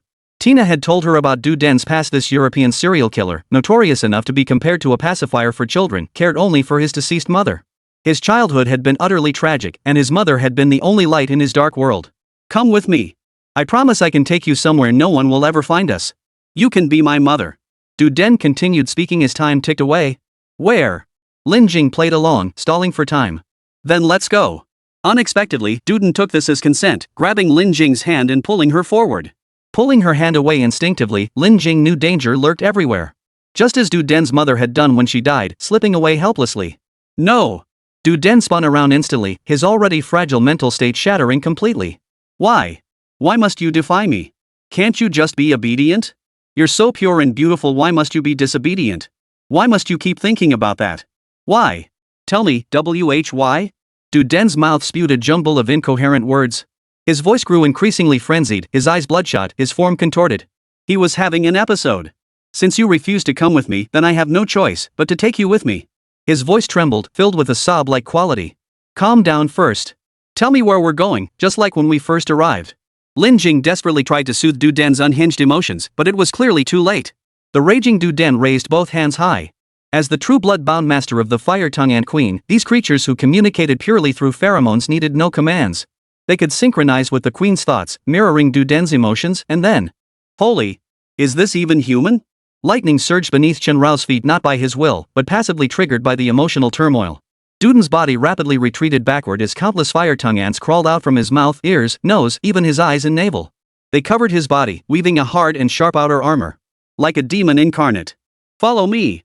Once solidified, the fire-tongued ants formed an exoskeleton on Du Den's surface like liquid, alongside the vast ant swarm that could shift at his whim. It hung from his back like a tumor. Boom! Chapter 102, at a loss. Sun Qiankuan emerges. Torrential rain poured down on Shangshan Square. The temporarily sheltered crowd stared blankly at the distant skyline. Is someone swearing an oath on that mountain? Probably a poison oath. Otherwise, why would they get struck by lightning so many times? Getting struck by lightning for swearing? That's pure nonsense. Yumin couldn't help but interject at the chatter beside her, but before her words faded, she seemed to realize something. As a beast tamer, Yumin hadn't trained in the Qiankuan arts and couldn't perceive elemental fluctuations. Yet her instincts screamed that the intermittent flashes of lightning erupting from Shangshan's summit were no ordinary natural phenomenon. Rather, beast taming. Excuse me, over there, my friend seems to be over there. Sensing something amiss, Yumin approached the nearest Bureau Beastmaster, Unit 11, number 107. She tugged at 107's shoulder and pointed toward the distant peak of Xiang Mountain. 107 glanced over. With the communication channel already in complete chaos, he knew full well that Lin Jing was currently locked in a life and death struggle with Du Deng up there. But bound by protocol, he could only feign ignorance and counter-questioned Yumin. Friend? Your friend is here too? Yes, the girl who won the championship today. About this tall. Her beast has lightning attributes. I suspect she's over there. Yumin gestured to indicate Lin Jing's height, then pointed toward the thunder blazing at the summit of Xiang Mountain. The sudden disappearance of Lin Jing and the explosive lightning on the mountain peak inevitably made her anxious. As far as we know, that's probably someone swearing and getting struck by lightning. 107 casually deflected. Fine. But have you ever seen someone get struck that many times for breaking an oath? Yumin gritted her teeth, clearly annoyed. Maybe it's a poison oath. 107 didn't know Yumin personally and naturally had no idea about her relationship with Lin Jing. Even if he did, he couldn't reveal it, because many civilians still hadn't been properly evacuated. Every second Lin Jing could gain now was invaluable. There was no room for waste. After all, every second the ordinary people were secured meant 1 second sooner Tina could support Lin Jing. Facing Du Den, Lin Jing had no chance of winning. Even with cheat codes, she couldn't defeat him. Moreover, Chen Rao had already exhausted nearly all his remaining strength twice over, leaving him with little life left to gamble away. At this very moment, time was life itself. Yu Yumin was speechless. She turned her gaze toward the distant peak of Shangshan Mountain, her heart pounding so hard it felt like it would leap from her throat. Her phone buzzed. Picking it up, she saw the contact labeled Old Man Sun. Yes, over the past period, Sun Qiankuan had occasionally checked on Lin Jing's progress in cultivating the Qiankuan technique. Through these interactions, he had become a familiar face in the second-year administrative building. Later, when Yumin joined Lin Jing's group, they naturally exchanged contact information. Uncle, what's up? Yumin answered the call. Why haven't you guys come back yet? I saw on the livestream that the competition's already over. Sun Qiankuan's voice was calm and unhurried, clearly sitting in the security room sipping tea. Uncle, we've run into trouble. The administration bureau people are here. Yumin didn't know what else to say. As an ordinary student, there wasn't much she could do. What? What happened? Sun Qiankuan asked urgently. I don't know, uncle. Don't worry about it. Yumin glanced around. There was absolutely no way to leave. Sun Qiankuan didn't respond, merely muttered okay before hanging up. Still clad in his security uniform, he glanced up at the dark, overcast sky of the capital city before stepping out of the security booth. Time to stretch my legs. Meanwhile, summit of Shangshan Mountain. Chen Rao raced across the flickering, undulating sparks of electricity, his crimson trail woven by the swarm of ants following close behind like a self-propelled blade. Against Du Den, the zero-pressure water shield proved utterly useless. Because this guy's fighting style didn't rely on Beastmaster skills at all, or rather, he didn't rely on elemental-type Beastmaster skills. Skills like Polar Storm, Azure Frost Thunder Dragon, and Summon Thunderclap were elemental-type beast taming abilities, relying on fluctuations of elemental energy to achieve offensive or defensive capabilities. Other beast taming skills, like the four-armed Ghost Marquis's first to third forms, rely purely on physical strength. While they may receive minimal assistance from advanced attribute-based combat, this effect is negligible and doesn't affect other beasts at all. The Fire Tongue Ant Queen's beast taming skills fall into the latter category. Based on fire and earth attributes, with Pyrographite as its advanced attribute, the Fire Tongue Ant Queen never once employed any elemental-type beast taming skills. The Fire Tongue Ant Swarm, fueled by Pyrographite, weaves a demonic exoskeleton across Duden's body, vastly enhancing his physical prowess and granting him superhuman strength and speed. Simultaneously, the massive tumor hanging from Duden's back served as a pouch capable of generating or containing the Fire Tongue Ant Swarm at will. The densely packed ants could instantly coalesce into various forms: swords for slashing, axes for chopping, clubs for striking, whips for lashing. These purely physical strikes were utterly impervious to zero-pressure water shield. For the first time, Chen Rao felt utterly useless. Moreover, Duden's primary target wasn't even him, it was Lin Jing. Mature stage Mercury Bloodline S plus potential Fire Tongue Ant Queen. Chen Rao stared at the system prompt flashing before his eyes, drawing in breath after breath. His dwindling strength churned, transforming into lightning that erupted from his body. You're showing me way too little respect. Chen Rao growled, unleashing two thunder dragons as thick as arms, crisscrossing through the air with a deafening roar. Amidst the pounding rain, the coiling lightning dragons pierced straight through the curtain of rain. Get up! Only half of Du Deng's face and part of his body were exposed now. With every movement, the dense swarm of ants clinging to him seemed like extensions of his limbs, effortlessly blocking the lightning dragons. Damn it! Chen Rao blared at the rock-hard ant swarm, tempted to curse. Compared to Mike's fire-tongued ants, which relied solely on sheer numbers, Du Deng's fire-tongued ants were ing omnipotent slime. They could transform into anything. Even a human. Chen Rao couldn't help but wonder, if this guy was so damn powerful, why not just mold a mother figure out of fire-tongue ants? Why did he have to capture Lin Jing? Your beast control is really annoying. I just wanted to leave with you. Du Den looked at Lin Jing after blocking the Thunder Dragon's attack. The outer armor woven by the fire-tongue ants covered his body as he stood with his feet in the rainwater. I actually think he's quite nice. At least he doesn't want to take me away. Lin Jing took 2 steps back, the golden-hued magical robe covering her body visibly fading. Chen Rao was nearly drained of strength. He wasn't injured, but Du Deng now felt like an invincible, indestructible bully without a health bar. If this fight continued, Chen Rao might literally exhaust himself to death. Alright. I understand. Since that's the case, I'll take him along too. Du Deng nodded thoughtfully. Take him too? What did that mean? It didn't matter, because Chen Rao had already begun channeling Polar Storm in that very second. Who the hell had time to care about Du Deng's attitude at a moment like this? A howling cold wind instantly engulfed the summit of Xiangshan Mountain. The icy storm, lashing with lightning, nearly clashed with the torrential rain. Falling raindrops froze mid-air, and puddles on the ground froze solid. Of course, this included the rain on Du Deng's body. Chen Rao intended to replicate the strategy that had worked against Mike back then. After all he needed to do was buy time. Now, with 6 minutes and 15 seconds left until the agreed-upon 10 minutes were up, the howling cold wind did freeze the rain on Du Deng's body, but clearly, it was useless. Little doggy, you're starting to annoy me. Du Den stared at the frost gathering at his fingertips. His power was insufficient. Chen Rao couldn't even conjure a cold wind as frigid as a polar storm. Du Den stamped his foot in frustration. The entire Xiang Mountain, no, at least half of it suddenly began to shake violently. At that very moment, Yu Min, watching from below, had seen the Arctic blast and was utterly certain Lin Jing was up there now. Yet she could do nothing. She couldn't even contact Sun Qianku and her phone was dead. Meanwhile, on the other side. This is utter nonsense. Sending a child to confront that fugitive? In the East Asia Bureau's operations command room, Sun Qianku, who had only just connected to the communication network, erupted in fury. His rage, his voice, boomed like a great bell. At 92 years old, the old man still possessed such a resonant voice, truly remarkable. Calm down, old Sunday. We didn't want it this way either, but the situation was urgent. To keep the golden pearl in China, we had no choice but to resort to this desperate measure. Yi Yifan's voice remained steady. Bull. Last resort? You call this a last resort? Do you have any idea how long this old man has waited? Finally, a genius with such formidable psychic power, such a promising young talent? If she dies, this pearl will be no better than worthless junk. Sun Qiankuan sat in Renfaidu's car, his voice so loud it could be heard outside. Master Sun, I understand your attachment to talent, but this truly is an emergency. Besides, the gilded pearl is your treasure. If it were to fall into foreign hands, it would be an immense loss. Geng Shuan's tone was measured, yet anyone could tell he was more anxious than anyone else. He cherished talent just as much. Lin Jing was someone he had personally recommended.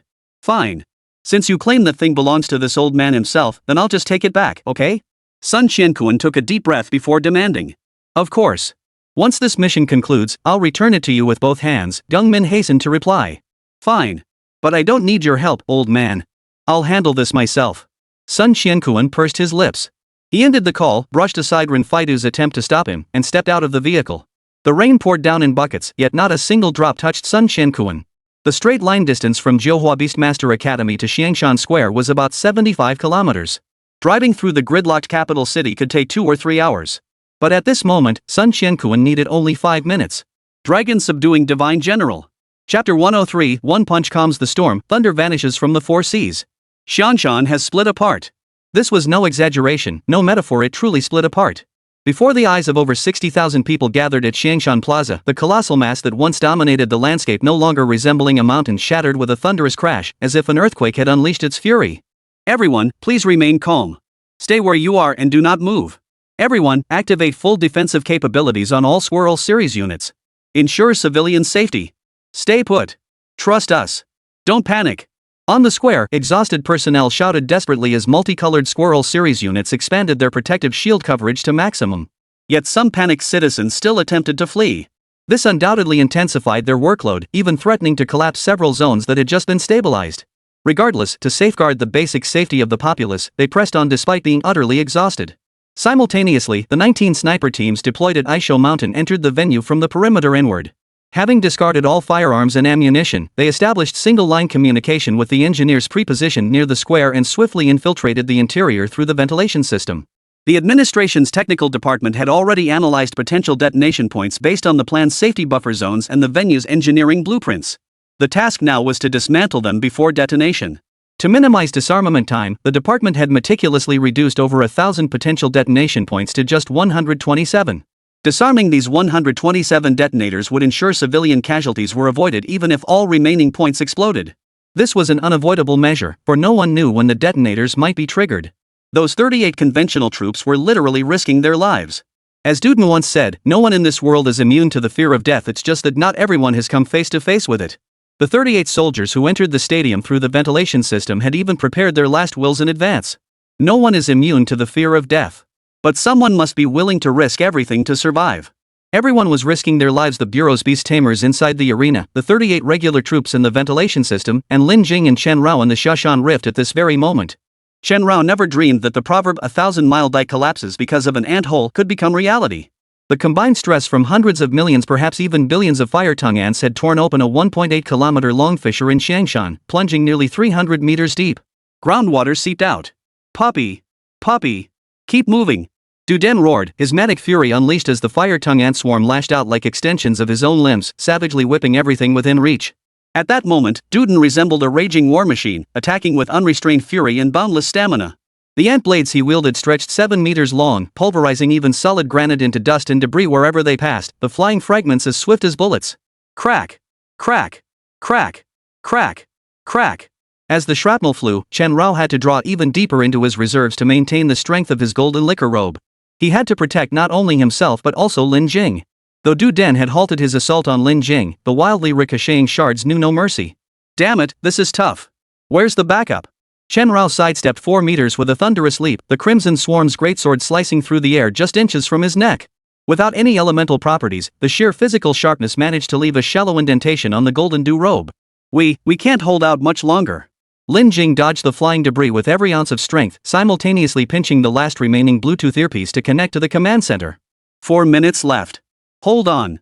Detonation points remaining. Zhou Yon's voice rang out first. 83. Armadillo curled into a C shape inside the ventilation duct, head down and feet up, dismantling a detonator. "I want to hold on too, but Xiao Bai, I'm afraid it's done for." And before Lin Jing could finish, a deafening explosion thundered across the entire channel.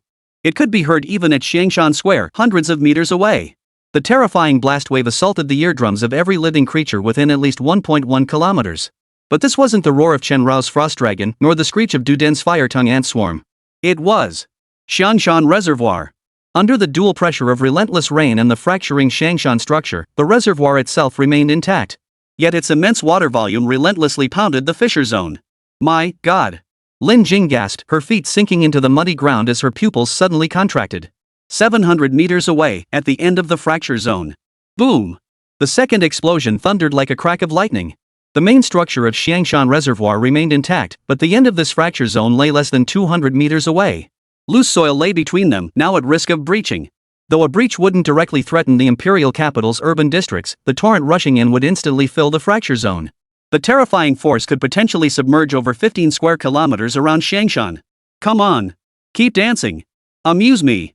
Duden continued to grin savagely as 4 15-meter-long tentacles of the ant swarm violently pounded the valley walls. Chen Rao dodged Duden's near-frenzied attacks with twisting maneuvers, his dwindling stamina further depleted. He could barely mount an effective counterattack. Ding system alert, hosts current physical load nearing maximum capacity. Ding system alert, host's current bloodline strength load is nearing its limit. Ding system alert, host must reduce activity intensity immediately. Failure to do so will cause irreversible damage to the body due to overload.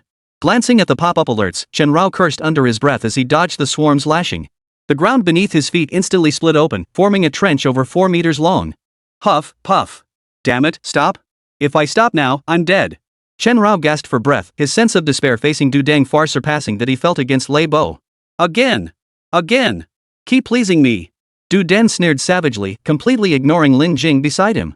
His right hand shot upward, and the ground beneath his feet cracked open with a thunderous roar. Countless swarms of ants erupted from the fissures, propelled by gushing groundwater into hard, razor-sharp blades that sliced vertically toward Chen Rao. "Damn it, I'll fight to the death." Chen Rao stared at the unavoidable attack, his foreclaws digging deep into the ground beneath him. "Please." Thunder roared. Rolling bolts of lightning surged across his flesh, interweaving in less than 0.002 seconds to form a vast thunderous net. The deep, dark chasm was instantly illuminated by blinding flashes of electricity. Ding system alert, host's current physical load has reached its limit.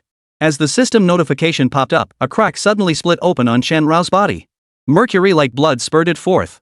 His golden ritual robe shattered completely. He had channeled all his strength into weaving this thunder web, even sacrificing his sole defense. Counterattack. In the corner, Lin Jing, utterly powerless to influence the battle's outcome, could only watch as a bystander. The frantic operation of the Qian technique had indeed allowed her to sense the battlefield's dynamics during the initial clash. Without it, she would likely have fallen long ago. But the cost was immense. At this very moment, Lin Jing felt excruciating pain, as if her internal organs were shattering. Her lungs expanded to 1.8 times their original capacity, desperately drawing oxygen into her bloodstream to pump through her veins. Her eyes were bloodshot, her mental energy stretched to its absolute limit like a deathbed glow, leaving her utterly drained of the strength to speak. It was like a man who'd gone 18 times in one night, still craving more drugs. His heart was willing, but his body was weak. "We did our best," Lin Jing gasped, her breath coming in ragged heaves.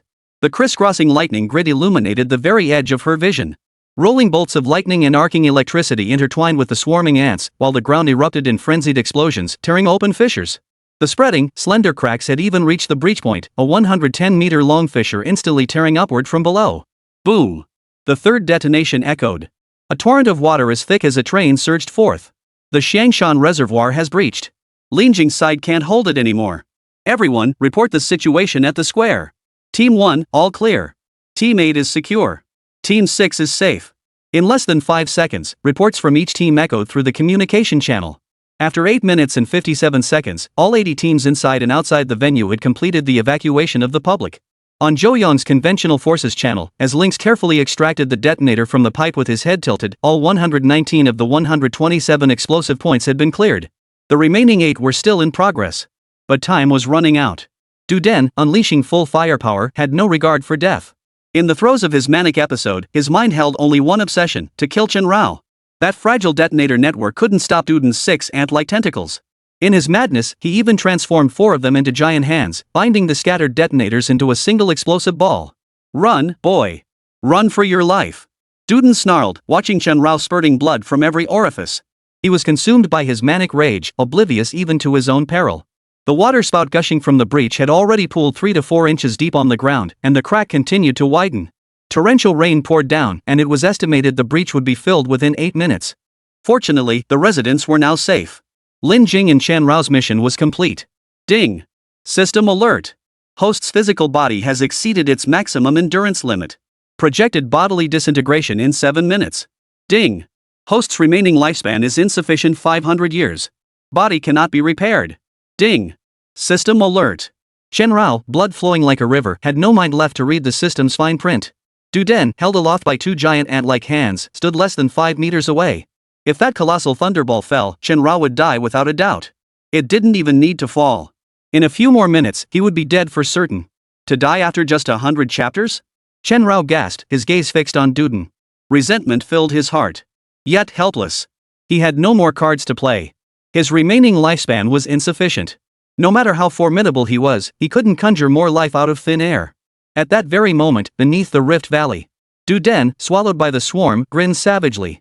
The monitor on his chest still functioned, counting down his final moments. The civilians had been safely evacuated. Yet as he stood with muddy water lapping at his feet, he had to admit Chen Rao possessed some skill. Many ants had perished under his command, but the outcome was decided. "Comrade Duden!" Lin Jing roared with her last ounce of strength. For just an instant, the very moment Duden was about to finish off Chen Rao, he faltered. Comrade Duden, no one had called him that in ages. From childhood onward, everyone had labeled him a freak, a monster, a damned bastard, and the son of a whore. Except his mother. Boom! A thunderclap split the sky. "Mother, soon I can take you away." The expression vanished from Duden's face. The thunderball in his giant palm churned, incinerating countless fire-tongued ants. But the outcome was already decided. The thunderball plummeted. Above the rift, beneath the swarm, Tina streaked toward the fissure at breakneck speed. Lightning surged around her, communication channels long since useless. She could only push herself to the absolute limit. At that very moment, the battle command center was eerily silent. The people were saved. The imperial capital was saved. The Golden Pearl was saved. But one person would be sacrificed. It seemed inevitable. Beneath the torrential downpour, everyone, including over 60,000 civilians, was now enveloped by the protective membrane of the Squirrel series. Warm and safe, they awaited only the rain's end to return home and reunite. But it seemed one person would not be returning. Boom! The fourth explosion. Xiangshan Reservoir breached. A colossal water dragon, thick as a pillar of heaven, roared into existence. Then, from the farthest edge of the horizon, a fist radiating dazzling golden light slammed into the breach. This fist, carrying a monstrous force that seemed to encompass heaven and earth, flattened the ravine like crushing rotten wood, even hurling half of Mount Xiang's earth and rocks to instantly seal the breach. Then it slammed down with force. Boom! A muffled roar, audible across nearly half the imperial capital, reverberated as the entire Xiangshan reservoir holding 30 billion cubic meters of water shuddered. Terrifying shockwaves radiated outward, carving trenches dozens of kilometers long into the earth. Surging waves rose hundreds of meters high before crashing down only to be suppressed by the fist's aura, prevented from spreading even an inch beyond the dam. Over 100,000 eyes on Xiangshan Plaza witnessed this punch, as if a god had descended. Then came the deafening explosion. Du Deng's heart skipped a beat as the remaining detonators all exploded. Yet, precisely as the technical department had calculated, not a single person was injured or killed. Within the protective membrane after the blast, Yumin was the first to open her eyes. The sky cleared, the earth brightened. The rain had ceased. That single punch not only leveled the rift but also halted the downpour that had raged for hours. One punch stilled the wind and rain. Thunder and lightning vanished from the four seas. Chapter 104, Fusion Rebirth. The ultimate purity sovereign dragon golden womb. After the punch, the sky cleared and the clouds dispersed. Over 60,000 ordinary citizens, now settled, evacuated in an orderly fashion under controlled management. In less than an hour, the once crowded Xiangshan Square had noticeably thinned. Those departing couldn't help but glance back at Xiangshan Mountain. That fist descending from the heavens had nearly flattened the entire mountain. With overwhelming force, like the wrath of a deity, the fist had flattened half the mountain. The expanded fist aura tore a 40-kilometer-long gash across the earth, the upheaved soil and rocks still scorching hot even now. The rift torn open by Duden was also flattened by that punch, naturally sealing the breach in the Xiangshan reservoir. The subsequent 150 beast masters dispatched by the administration did not participate in civilian evacuation efforts. Instead, every single one of them was fully equipped with Earth attribute beasts. Their sole mission was singular. Dig up Lin Jing. Bring back the living or the dead. Old son, you're being too impulsive. Inside the hastily dispatched van, Geng Shuan's face was ashen. Regardless of the impact of the dragon-subduing general's punch or whether it would be sensationalized by outsiders, the mere fact that it could potentially crush both Lin Jing and Chen Rao to death was enough to cause a major headache. You lot are the impulsive ones. This old man knows his own strength. Judging by that Lin girl's beast-taming abilities, she won't die. If you hurry up and dig, you'll definitely find her. Sun Qiankuan sat opposite Geng Shuan, his confidence unwavering despite years of inactivity. Geng Min beside him remained silent, only taking a deep breath. The might of the dragon-subduing divine general's fist hadn't diminished a bit over the years. As one of the few who had witnessed Sun Qiankuan and the dragon-subduing divine general unleashing their full might, Geng Min remembered it vividly.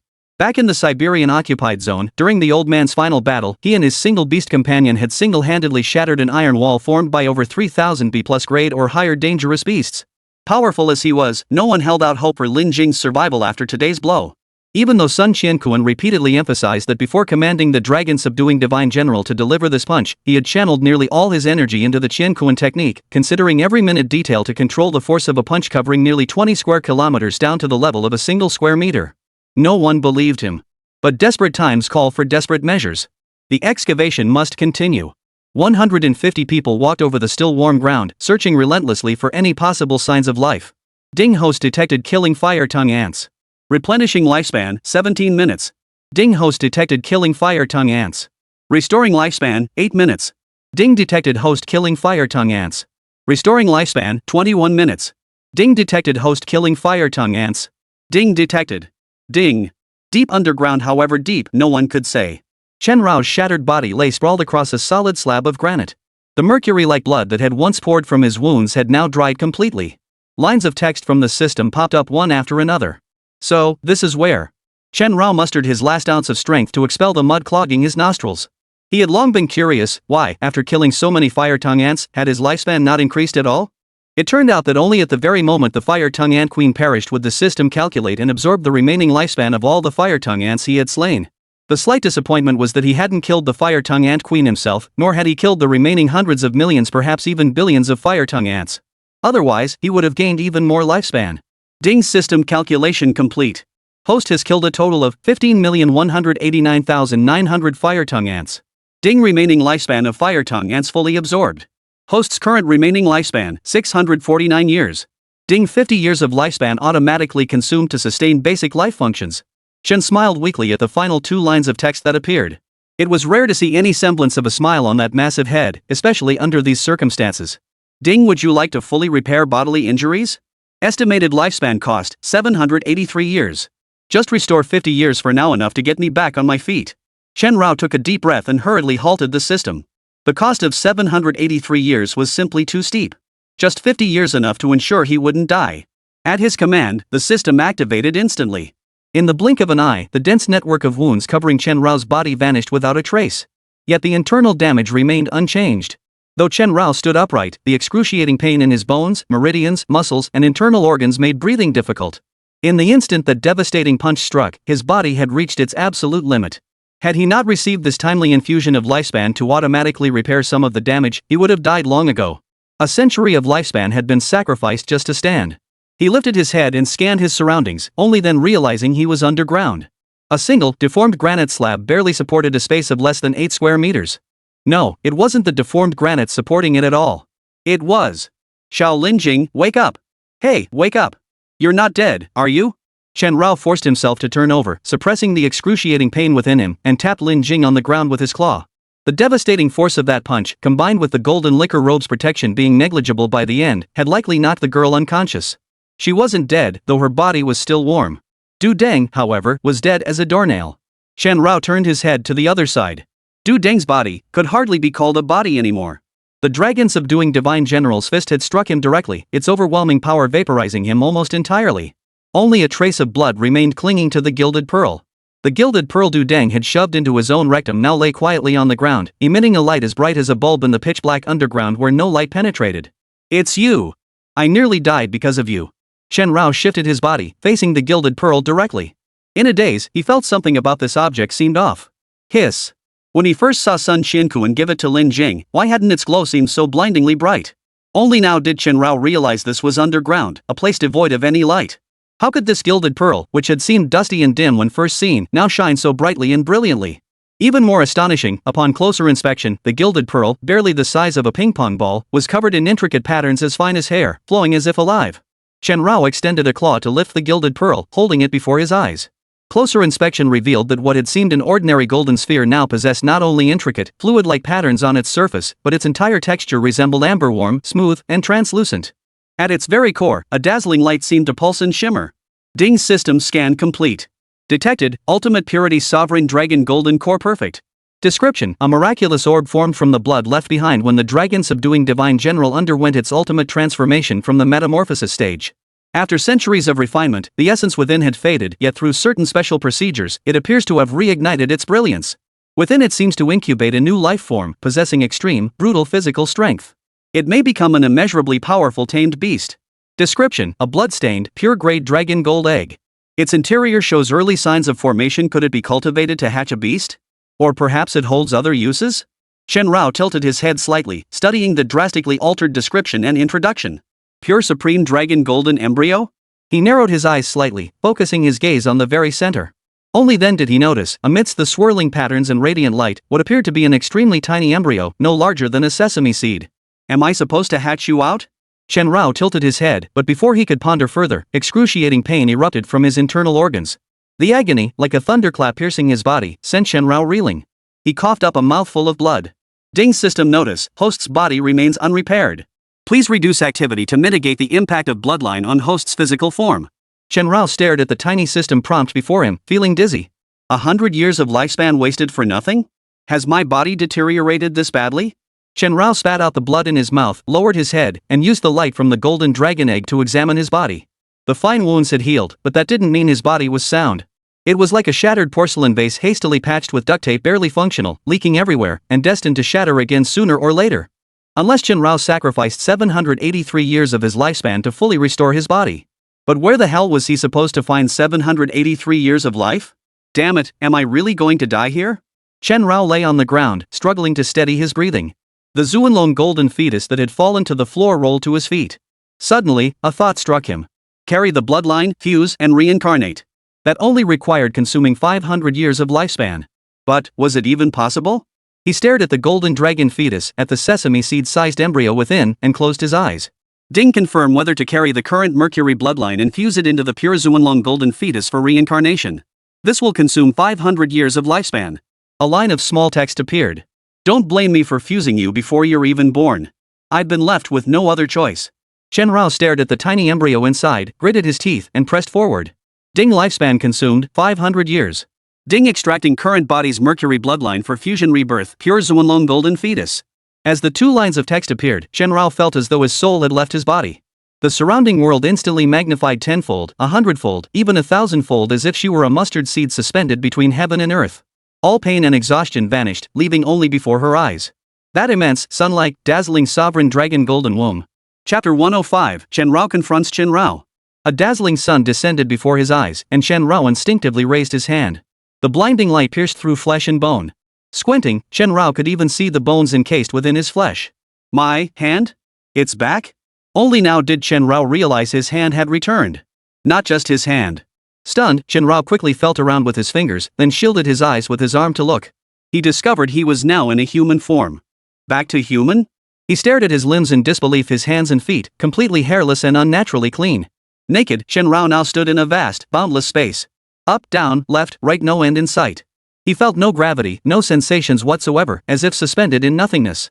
He tried to summon the system, but only a single line of text appeared. Fusion and reincarnation in progress. Host, please exert effort. Shenrao was puzzled. Strive? Strive for what? He looked up at the immense, sun-like, dazzlingly pure Zuanlong golden womb before him. Its surface, once covered in intricate patterns, now twisted like coiled dragons, emanating waves of golden energy that seemed almost tangible. Surely it couldn't mean he had to try hard to devour it? What does that mean? What do you mean work hard myself? I've already gambled my life away, shouldn't you be the one doing it? Shenrao stared at the small text before him, feeling like cursing. But the system remained silent, the same line of text still displayed. Fusion and rebirth in progress. Host, exert yourself. With no other choice, Shenrao tried moving his body. To his surprise, even suspended in nothingness, he could still move freely in all directions, as if he were a powerful cultivator stepping on the void. He took a few steps back, and the dazzling golden dragon embryo, as bright as the sun, shrank slightly in his vision. Better than nothing, he thought. Shenrao silently took a few steps forward, and the golden womb of the honorable dragon grew larger once more. Feeling he'd grasped a trick, Shenrao took a few more steps forward. Suddenly, the aura solidifying into substance surged with overwhelming intensity. Brilliant as light. The materialized aura began to pulsate as if possessed by life. At first, the rhythm was chaotic, but after a few seconds passed, Shenrao began to hear thump thump thump. A rhythmic sound that would not cease. It was the sound of his own heartbeat. In sync with his pulse, the solidified aura pulsed. So I need to keep moving forward? Shenrao nodded to himself as if answering his own question, then raised an arm and stretched it out ahead. It felt strangely nostalgic. After being a beast tamer for so long, suddenly having arms like a human felt somewhat unfamiliar. Then he reached out and pressed his hand against the golden dragon embryo. The touch was scorching hot. At the Shangshan ruins, after 4 hours of searching and excavation, the administration finally detected signs of life 670 meters underground. 2 Earth attribute rock badgers swiftly began digging downward according to their instructions. These beasts, specially bred by the East Asia Bureau through 4 iterations for excavating earth and rock, carved out a 2-meter diameter cylindrical tunnel in just 3 minutes. We've got something. I can see her, one of the executing beast masters shouted. Gung Shuwen and Gung Min, who had been waiting nearby, hurried over. Their feet sank into the muddy ground, and without a thought for their status as directors, they crouched at the tunnel entrance and grabbed the powerful flashlights. The beam swept into the darkness, revealing a small figure at the tunnel's end. Quick! Get her out now! Gung Min waved his hand, and the 2 executive beastmasters swiftly commanded the rock-clawed armadillos to prepare for carrying Lin Jing out. Hold on, something's off. It was Gung Shuwen who raised his hand, signaling a pause in the rescue. He redirected the beam of his flashlight and noticed something amiss nearby. Was this beast always this color? Gung Shuwen pointed toward Shenrao, who was in the midst of fusion and rebirth. At this very moment, his body was covered in a murky golden hue and a flash of glaring crimson. The color's off, but saving her comes first. You two, hurry up. I'll take responsibility if anything goes wrong. Gung Min, who seemed to be at odds with Gung Shuwen, waved his hand and began the rescue. The 2 execution beastmasters were directly under the operations department. With their superior issuing a direct order, they couldn't delay any longer. They commanded their 2 rock-clawed armadillos to swiftly carry Lin Jing out. The medical team, waiting impatiently outside, rushed forward. Professional monitoring devices were swiftly attached all over Lin Jing's body. Even though she was a young girl in her prime, gender distinctions were irrelevant in this critical moment. Fortunately, within minutes, the monitors lit up, indicating Lin Jing was out of immediate danger. Her blood oxygen was a bit low, her heart rate a bit slow, her blood pressure a bit low, and she'd nearly lost her life, that was all. Get her to the hospital first. As for this beast, Gung Min helped close the ambulance door. He turned, about to instruct the others to carry Chen Rao out from the ground as well, when Gung Shuwen shook his head at him. What do you mean? Gung Min frowned. It wasn't that he disagreed with Gung Shuwen, it was simply that their approaches to handling situations differed. Gung Shuwen, who had survived the death negotiation, had cultivated a habit of caution, perhaps even excessive caution. Gung Min, however, had risen through the ranks from grassroots beastmaster to his current position, relying on his fists and a single beast to conquer all challenges. He favored swift action, especially when lives were at stake. As the two commanders, they rarely collaborated on missions. Today was an exception. That beast's energy fluctuations are off. Preliminary assessment suggests it's fusing with the golden pearl. Gung Shuwen's feet dug into the muddy ground as he pulled a cigarette pack from his coat. What? Merging with the golden pearl? A beast in its youth? Gung Min's eyes widened. The golden pearl. Though treasured by all four major bureaus, none had managed to decipher its true purpose after all these years. Once, with Sun Qiankuan's tacit approval, the East Asia Bureau even attempted blasting it with a high-energy beam only to leave a tiny scratch on its surface. Thus, despite its priceless value, no one knew how to utilize it. But according to Yi Yifun's preliminary assessment, a beastmaster capable of absorbing or merging with the gilded pearl must be at least a fully evolved form. Now they're telling Gung Min that a young stage beastmaster is fusing with the golden pearl? What kind of joke is this?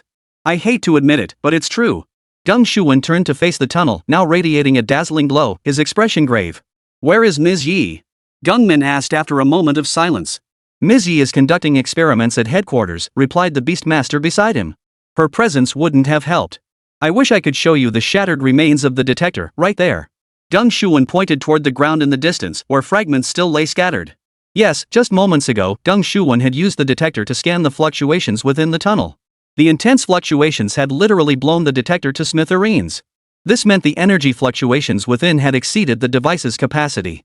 So the question arose, what was the detector's limit? The answer was, not even the combined might of the four dragon pillars could blow it up. Perhaps it could, but only with their desperate final strike. Executive Department, impose martial law on Xiangshan. Install level 9 low-energy particle shielding at 2-meter intervals. Deploy 2 batches of 350 personnel on rotation. Double up on protective suits. Gung Min clenched his fists, bracing for battle. Level 9 low-energy particle protection required a minimum of 4,800 units spaced 2 meters apart to cover Xiangshan. Upon receiving the order, the operations division personnel were stunned. Such protection levels were reserved for nation-wrecking scale demon beast disasters. Chief. Director, level 9 maximum density deployment requires joint signatures from all 3 directors?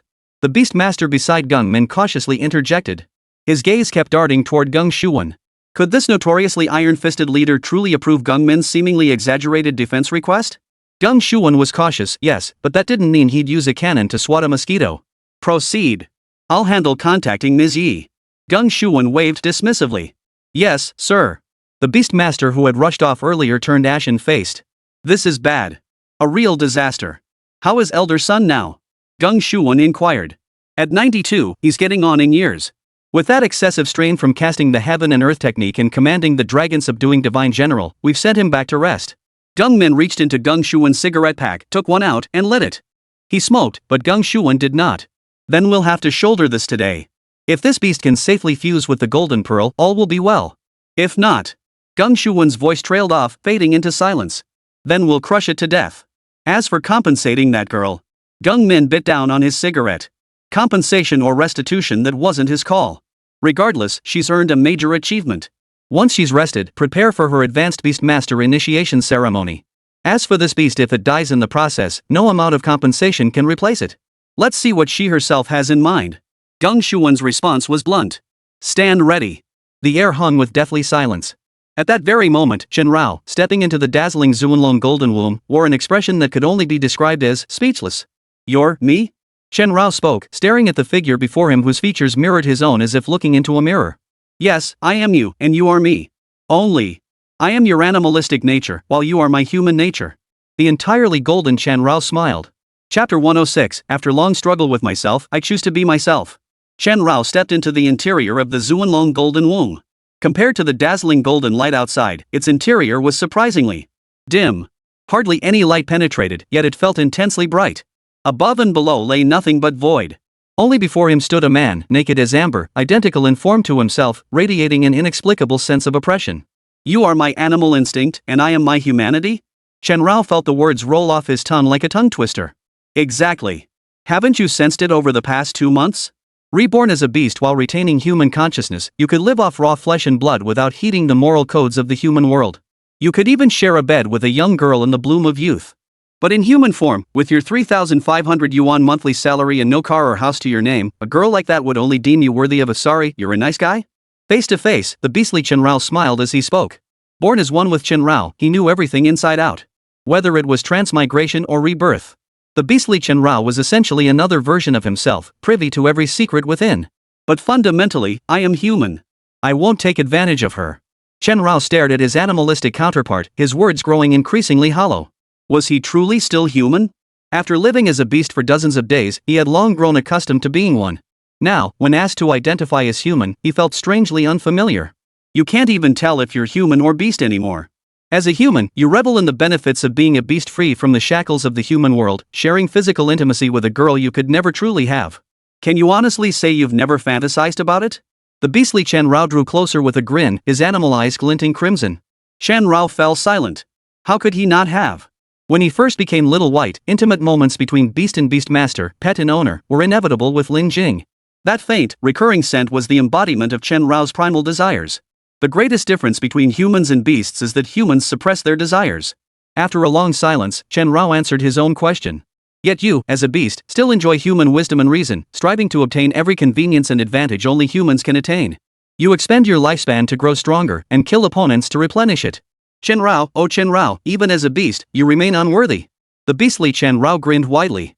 In this debate between humanity and animal instinct, no matter how fiercely Chen Rao argued, victory was impossible. Objective truth pushed him toward an unnatural abyss. Now that he was trapped at the bottom of the abyss, how could he possibly argue back?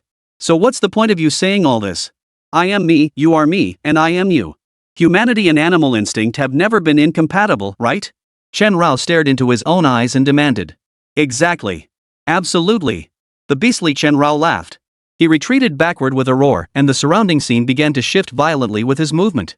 Hundreds upon hundreds of slender golden threads descended from the boundless void in every direction. The endless golden threads spread out, eventually seeming to hang down from infinite heights and distances, covering the void beneath both Chen Rao and Chen Rao. His body suddenly dropped half an inch. Chen Rao stumbled, his foot landing on the golden thread. As solid as the ground. If we can coexist, then stop all this nonsense. Where is the golden dragon golden fetus? Chen Rao stood on the golden thread, already weary of the debate. I told you I am you, you are me. How could I know the answer to something you yourself don't know? The beastly Chen Rao turned, a mocking smile on his face. Bull. This face shifts according to your will, how could you not know? Chen Rao erupted in curses, seemingly losing control of his emotions for some reason. See? Your beastly nature is surfacing. As the beastly Chen Rao spoke, his body abruptly grew a full size larger. Yu Chen Rao felt an inexplicable surge of rage, his instincts even prompting him to summon thunderclap. But in the blink of an eye, countless crisscrossing bolts of lightning surged across the beastly Chen Rao's form. His golden, amber-like body was instantly covered in azure blue. The surging arcs caused Chen Rao no harm whatsoever. Instead, he smiled as he gazed at his hands, now shimmering with lightning. With a light flick, they vanished. See? Your humanity is already nearly gone. Your logical thinking now is that of a beast, a wild beast, at all times. Beast Chen Rao laughed, suddenly growing another size larger. Witnessing this, Chen Rao realized that as long as his thoughts remained rooted in his former mindset as a beast tamer, the self before him would remain utterly invincible. Defeat wasn't quite the right word. But there was no correct way to describe it either. Chen Rao stared at the figure before him, now nearly twice his size, and stepped forward. So what? What difference does it make if beastly nature outweighs humanity, or humanity outweighs beastly nature? You are me, and I am still me.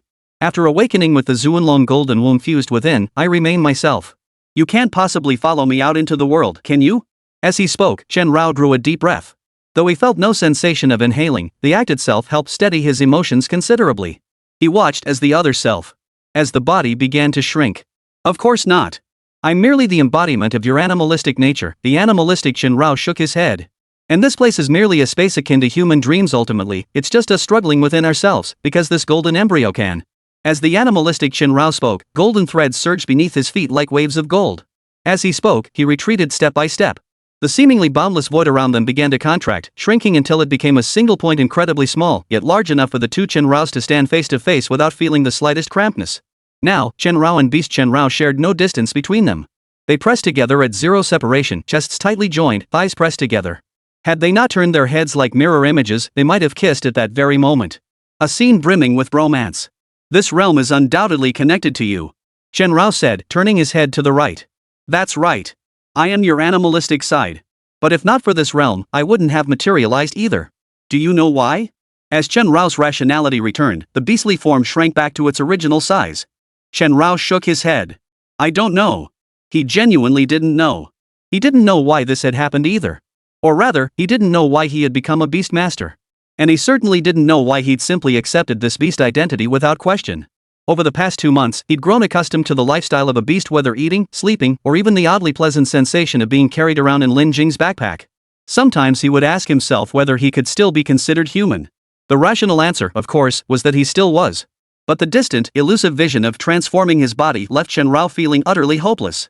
Transforming into a human? His humanity now couldn't even hold its own against his beastly nature.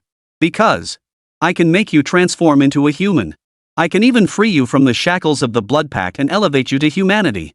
The beastly Chen Rao spoke again, yet his voice was no longer his own. Instead, it seemed to emanate from all directions, a distant, ancient sound. Like the first howl echoing through the heavens and earth. Even those crimson beastly eyes instantly transformed into golden ones. Like a deity descending to the mortal realm. You are not my beastly nature. You are the golden dragon womb. Only now did Chen Rao comprehend, and his body suddenly plummeted backward, as if torn and pulled by an immense force beyond his control. The figure of Chen Rao, consumed by his beastly nature, grew smaller and smaller in his vision, gradually shrinking into a single point, a dazzling, golden point piercing through the darkness like a radiant beacon. Then it abruptly enlarged. Once more, it became that sun-like, dazzling golden radiance. Only this time, Chen Rao could finally discern its internal contours and structure. Within it lay the golden embryo. Yes, from the very beginning, the being Chen Rao had been confronting was that golden embryo. But Chen Rao, who had carried all his bloodline into the Zuanlong golden embryo, was instantly understood by it in that instant. Then, the golden embryo separated his beastly nature to engage Chen Rao in a game. The pure Zuanlong golden embryo was formed from a portion of the dragon subduing divine general's essence blood. It was a beast tamer, yet it was far from an ordinary beast tamer. It was the very first beast of command in this world. Chen Rao. It spoke, its voice distant as if echoing from 10,000 miles away. Chen Rao remained motionless, merely nodding to indicate he was listening. This is no game, nor a simple slaughter. The clash between beastly nature and humanity is the clash between man and beast.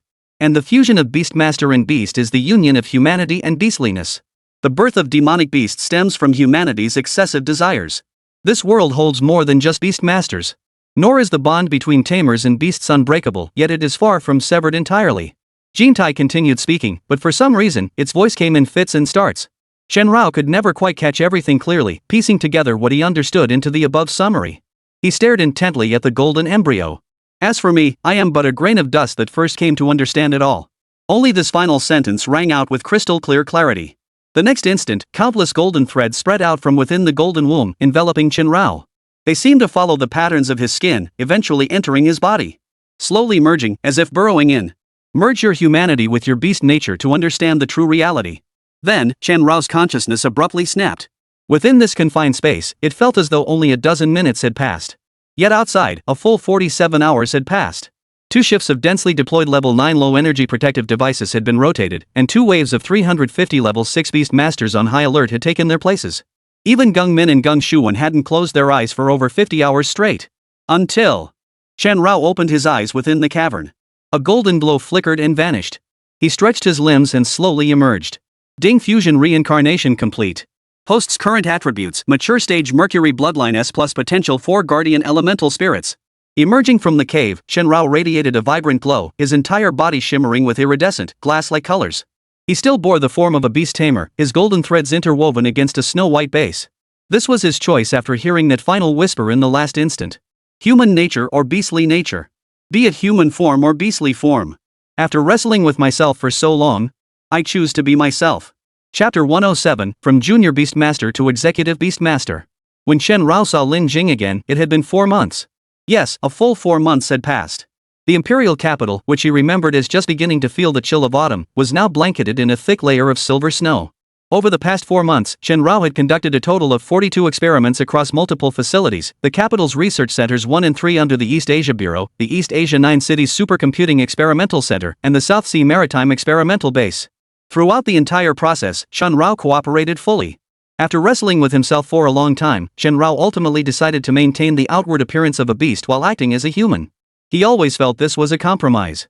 Or perhaps, a reluctant choice? He had considered using the golden fetus of the dragon to transform directly into human form, but the cost would be the erasure of his blood pact. Though he could assume human appearance, a single glance would reveal he was not human. Without his beastly appearance as cover, Shenrao would be labeled by human society as an unstable element possessing extreme lethal capabilities. What awaited him then would be relentless pursuit and containment. Therefore, in Shenrao's view, continuing to live as a beast was the better choice. Humans were inherently suspicious creatures. No matter how convincing the words, they would never trust others easily. In the 42 experiments conducted, Shenrao's physical strength reached an unprecedented peak. Compared to all matured beasts, his physical strength was at least twice that of beasts at the same stage of growth. Moreover, the concentration of its bloodline far surpassed that of other tamers' mercury bloodlines. Bloodline strength was a straightforward concept. It represented the density of aura contained within a tamer's blood. The denser the essence, the slower the blood flow. This allows for greater mobilization of essence when unleashing beast skills, consequently increasing the physical burden on the body. Yi Yifan classified this information as level 4 confidential, just one step below level 5 top secret. She knew that no secret could remain hidden forever. Eventually, everything would come to light. As for Shenrao himself, when the experimental period ended and he was declared free to return to the imperial capital, his feelings were complex. Half of him rejoiced at regaining his liberty, while the other half, well, he couldn't help but wonder, his body was this incredible, and the experiment ended after just 4 months? Regardless, on a snowy day in February, Shenrao returned to the capital. Lin Jing, who had received word long ago, finally ended her seemingly endless wait. Early that morning, clad in a black wool coat and boots, she waited at the outskirts of the capital. The meeting spot was here, so that was all she came to. Of course, she didn't take a taxi or the subway. Instead, Huang Yiba drove her there on his way. This kid had planned to drive north to Russia over the new year. Even though the Siberian front had retreated another 75 kilometers eastward by late December, his playful spirit remained undimmed. He was determined to go to Russia and try out some hot weapons. The biting wind swept through the capital's outskirts as Lin Jing stood alone, her composure unshaken. The Beastmaster's rune on her wrist slowly illuminated as an armored vehicle approached. Yes, an armored vehicle. In truth, not only had Lin Jing not anticipated this, but even Shenrao himself hadn't expected that his transport would be an armored vehicle accompanied by 6 level 8 Beastmasters. Truth be told, if danger were imminent, it would have struck long ago. But regardless, he was back. The armored vehicle driver and the 6 level 8 Beastmasters, whose sole responsibility was transportation, vanished faster than rabbits after confirming Shenrao's safe delivery and verifying Lin Jing as his blood-packed Beastmaster. It was as if they feared exploding if they lingered a second longer. Long time no see. In the empty outskirts of the imperial capital, Lin Jing looked at the 4 elemental spirits now more than twice the size of the frost-tinted thunder spirit from 4 months ago and raised her hand. Long time no see. Shenrao took 2 steps forward. After his evolution, his control over his attributes had become more precise. He could even project images directly onto Lin Jing's retinas, enabling conversation anytime, anywhere. On the way back, the two chatted sporadically. To avoid drawing attention, Lin Jing deliberately wore headphones, pretending to be on a phone call. Over the past 4 months, following the conclusion of the Xiangshan crisis, Lin Jing had remained unconscious for 51 hours. Upon awakening, she received immediate condolences from the 3 directors of the General Bureau, Geng Shuwen, Geng Min, and Yi Yifan. Though their concern was timely, Lin Jing's sole preoccupation at the time was discovering Shenrao's whereabouts. Once the situation was fully explained to her, Lin Jing calmed down. She spent some time recuperating in the hospital before attending the Johua Beastmaster Academy's November 1st freshman orientation ceremony and the final annual department promotion demotion draw. Geng Shuwen, director of the inspection department of the East Asian Beastmaster Administration, personally awarded her the first-class merit for the 10-18-foot incident. She was presented with the East Asian Administration's Green Sprout badge, symbolizing her boundless future potential like a tender green shoot breaking through the soil. Furthermore, following unanimous deliberation by Johua Beastmaster Academy and subsequent review and approval by the East Asian Beastmaster Administration, Lin Jing achieved an unprecedented promotion to Senior Beastmaster, the fastest in history at just 61 days since enrollment. The outcome of the grueling training camp had become irrelevant by this point. With Shenrao absent, Lin Jing presented the final refined Azurite to Yumin. Following her promotion to Senior Beastmaster, Lin Jing would be eligible to join this year's graduating class of Johua Beastmaster Academy in less than 2 months to undergo the Executive Beastmaster Assessment. Successfully passing this exam would qualify her as an Executive Beastmaster by the second half of the year. Following the practical training from July to September, she would be assigned to an operational team in East Asia based on her assessment results, marking the official start of her career as a Beastmaster. Thus, Lin Jing's path ahead held no respite. As the saying goes, life is a leap from one fire pit to another, only the moment of flight brings brief ease. During winter break, Lin Jing applied to stay on campus. After all, Jiuhua felt more like home than her remote mountain village, and it was also more convenient for her to prepare for the Executive Beastmaster assessment. The execution assessment followed a similar structure to the National Open auditions, a written test followed by practical combat. Lin Jing had no worries about the combat portion. After all, Chen Rao, or rather, the combat prowess of the 4 divine beasts had already surpassed all senior beast masters of his age by a significant margin. This wasn't Lin Jing boasting or Chen Rao bragging, but an official statement from the East Asian Bureau. Thus, Lin Jing needed no preparation for the combat portion. However, there were inevitably those with nothing better to do who wanted to test their limits and challenge Lin Jing. Consequently, after smoothly passing the written exam for Executive Beastmaster, she was forced to undergo a practical combat assessment. The outcome was self-evident. Chen Rao, possessing attributes of ice, lightning, flight, metal, mystical gold, and pyrographite, appeared on the student-level arena like a force from another dimension. The others didn't stand a chance. During subsequent Executive Beastmaster training, Lin Jing encountered an old acquaintance, Shin Ming. This time, however, Shin Ming's training regimen wasn't as insane as before. It strictly adhered to regulations and standard training protocols. Over the next 2 months, the 50 girls assigned to Shin Ming alongside Lin Jing endured training that, while not perverse, was no less brutal. This was a trial designed to test the Beastmaster's own abilities and willpower to the absolute limit. Not only did they have to repeatedly practice and master the use of various Beastmaster tools daily, but they also endured Shin Ming's mental assaults and torment. The bastard would even make them practice breath holding while playing a stand-up comedy routine. This alone was enough to drive the girls mad, but the most unbearable ordeal was the shame resistance training. As Shin Ming put it, if your comrade's little brother is roasted alive by a beast's flames and will die without treatment, can you really let him die just because of gender distinctions? The content was simple, no videos, no pictures, just real-life practice.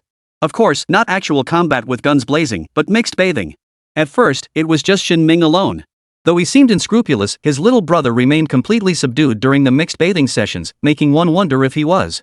Later, however, she was paired with male beast tamers from the same training base.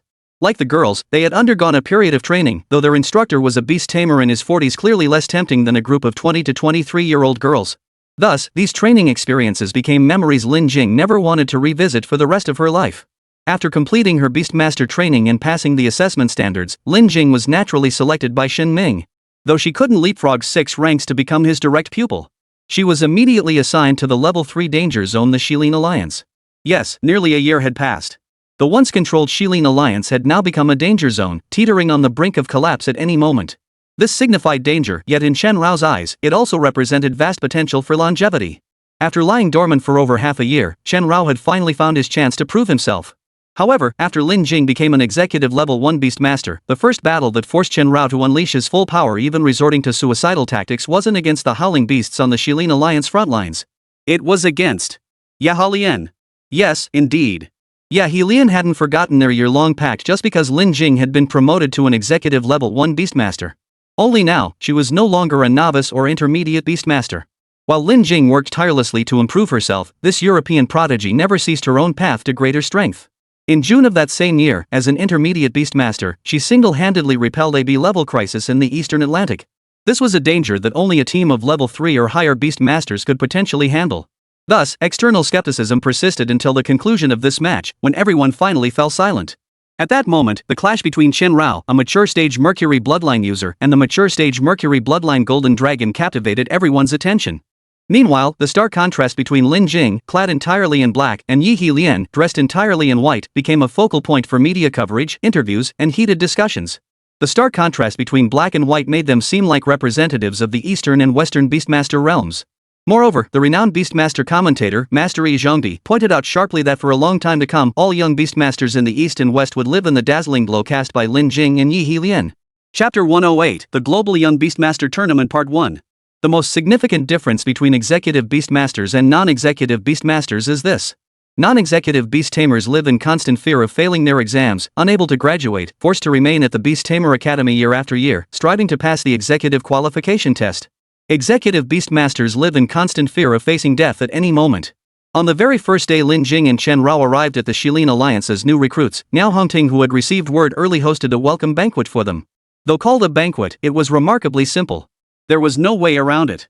Arriving as executive Beastmasters meant adhering to a long list of rules and regulations. Not only was the welcome banquet extremely modest, but halfway through the meal, they were attacked by a magical beast. This was Lin Jing's first encounter with real demon beasts, and it was Chen Rao's first encounter with real demon beasts. With almost no transition, Lin Jing and Chen Rao rushed to the front lines, were immersed in the relaxed atmosphere of the welcome banquet one moment, only to confront the gushing blood and brutal battlefield the next. The beasts attacked with remarkable order, those with carapaces led the charge, while ranged attackers followed behind. Like coordinated infantry and tanks, they crushed the Shilin Alliance's defenses. 18 new recruits, including Lin Jing, and 115 other beastmasters from levels 2 to 6 swiftly joined the fray. The greatest difference between real beasts and those in the simulation chamber was this: while the latter were ferocious, their ferocity remained within controllable limits. Whereas the former were genuine, life-threatening threats. Lin Jing performed exceptionally well among the new recruits, even standing out. Chen Rao, having fully adapted to his 4th-rank spirit beast's body, fought with remarkable skill in this skirmish. So brilliantly, in fact, that even 147 was astonished by their rapid progress after the battle. The minor incident concluded that night, giving way to the long, tedious routine of garrison life. The monotonous routine of dormitory, defense line, and guard zone steadily smoothed out Lin Jing's rough edges, while the monthly review meetings tempered the sharp brilliance of her genius. For here, everyone was a prodigy, those who weren't simply couldn't gain entry. Chen Rao, however, drew sustenance from each battle, strengthening his bloodline and physical resilience. His progress was astonishing. Once he gained access to abundant life force, his pace surpassed that of all other beast masters of his cohort. But the downside was that with each battle, Chen Rao's animalistic nature grew thicker, his humanity steadily eroded. Eventually, he would even tear open his jaws to bite into the bodies of demonic beasts, ripping chunks of flesh from their bodies. He constantly felt his humanity was on the verge of collapse. He always felt his animal instincts were reaching their peak. Meanwhile, as Lin Jing advanced relentlessly, the others followed suit. Ruan Qi's performance soon broke through the constraints of the B division, successfully advancing to the A division during the following year's division promotions. Bai Yan Yingxiu also successfully matured into the adult stage that same year. Huang Yiba's abilities couldn't match Ruan Qi's, but he too advanced step by step, even reaching 2nd place overall in the B tier and successfully entering the Devil's training camp alongside Ruan Qi. Yes, it was an ordinary Devil's training camp. Xue Jinfei, Nuonyuo, and Song Lu, who had departed for North America, remained completely out of contact. Conversely, Yi Helian, who had returned to Europe, frequently shared updates. Despite the ongoing covert rivalry between the agencies, which openly positioned Lin Jing and Yi Helian as their primary weapons in the confrontation, their hostility was palpable. This did not prevent the two from becoming friends with a complex dynamic. As for Yu Min, she successfully passed the Executive Beastmaster assessment after graduation and became one herself. By the time she reached the front lines, however, Lin Jing had already ascended to a level 3 Executive Beastmaster. Oh, and there's one more person who must be mentioned. Bao Ning. As many had anticipated, Bao Ning, that scatterbrained individual who somehow became a level 2 commander in the review department, was indeed a 2nd-generation elite, and a top-tier one at that. So elite, in fact, that it was almost too scandalous to put into words. Her gilding journey ended quickly, so short, in her own words, that she hadn't fully adjusted to life at the bureau before it was over. Despite turning her gilding into pure gold, she had no choice but to deregister her Beastmaster credentials when faced with higher-ups arrangements. Transitioning to a full-time administrative role, Bao Ning was soon transferred away from the East Asia Bureau. However, she didn't entirely leave the Beastmaster realm. Instead, she became a secretary in the Secretariat of the China-Japan Management Branch Office. The battlefield was different, the responsibilities were different, and at the very least, she no longer had to worry about not seeing the next day's sun. Time flowed relentlessly forward, and the G God Creation project advanced steadily. Ultimately, due to the presence of a mole, it was leaked. One day, the European and North American bureaus finally severed ties with East Asia. Faced with relentless pressure from the two major bureaus, the East Asia Bureau had no choice but to take the initiative and convene an unprecedented World Animal Conference. At the conference, a certain Chinese dignitary disguised as a rabbit and a certain American dignitary disguised as an eagle engaged in a fierce verbal battle that raged from day into night and back again. The rabbit, fully capable of going toe-to-toe with the eagle, showed no mercy to anyone, especially the sycophants acting as the eagle's lackeys, the foot-basin chicken, the South Korean puppet, and the monkey. They were lambasted mercilessly. The conference culminated in the OCS Treaty's dissolution. Led by the rabbit and eagle, the East Asian and North American headquarters forged a new mutual assistance pact. Data from the God-making project was partially disclosed, igniting a global wave of artificially modified beast tamers. The wave spread with astonishing speed and reach. Numerous regions, including the front lines, immediately launched sub-projects under the God-making initiative, initiating modifications on blood-bound beasts. Except for Lin Jing. Ultimately, while the God-making project offered numerous candidate beasts, much of Yi Yifan's research and data after meeting Chen Rao centered on Chen Rao's physical constitution and bloodline strength. This made Lin Jing and Chen Rao the most unconventional pair among all beast masters subjected to the God-making project's influence. It also sparked a series of undercover operations where they feigned weakness to achieve greater strength. From the Shilin alliance to the imperial capital, their reunion with Ruan Shi saw Lin Jing and Chen Rao, unsurprisingly, utterly crush him and Sanchi by Yang Yingxiu. With the public unveiling of the god-making project and the advancement of a new generation of artificially enhanced beast tamers, the front lines gradually stabilized. Humans began to show faint signs of counterattacking the beasts, and the world was bathed in peace. But tranquility bred complacency. As the saying goes, satiated bellies breed lust. To stimulate the Beastmaster economy and fund the God Creation Project, Lin Jing, stationed on the front lines, was even summoned to participate in the Young Beastmasters tournament organized by the World Beastmasters Association. This official tournament encompassed all young beast tamers under 24 worldwide, drawing over 800 million viewers. The competition spans 6 months, beginning with national qualifiers, progressing to the preliminary round at Nemo Point in the Pacific, and culminating in the main tournament that traveled around the world. Living up to expectations, Lin Jing and Chen Rao advanced smoothly through each stage. From the preliminary rounds to the qualifying tournament, they dominated every match, their fame skyrocketing to the point where Lin Jing had to wear a mask whenever she went out. Then, as the main tournament commenced, familiar faces began appearing. In the first round of the main tournament, where 128 competitors narrowed down to 64, Lin Jing faced off against Xue Jinfei, as expected. Before the match, the two exchanged brief words. After arriving in Eagle Town, Xue Jinfei's mother, though not fully recovered, had passed away with dignity at Mayo Clinic just as Rossi had predicted. At that time, Xue Jinfei, an executive level 3 Beastmaster under the North American Beastmaster Administration, was fabulously wealthy. His total assets exceeded Lin Jing's by more than 4 times. It had to be admitted that the compensation for North American Beastmasters was truly generous, so much so that Chen Rao was green with envy. Yet the match showed no trace of false courtesy stemming from their prior acquaintance. On the contrary, precisely because they knew each other well and were mutually aware of their strengths, their battle unfolded with intense, back-and-forth exchanges that proved spectacular. After over a year of relentless growth and countless mundane battles, Chen Rao unleashed his ultimate trump card for the very first time. Divine Body Manifestation.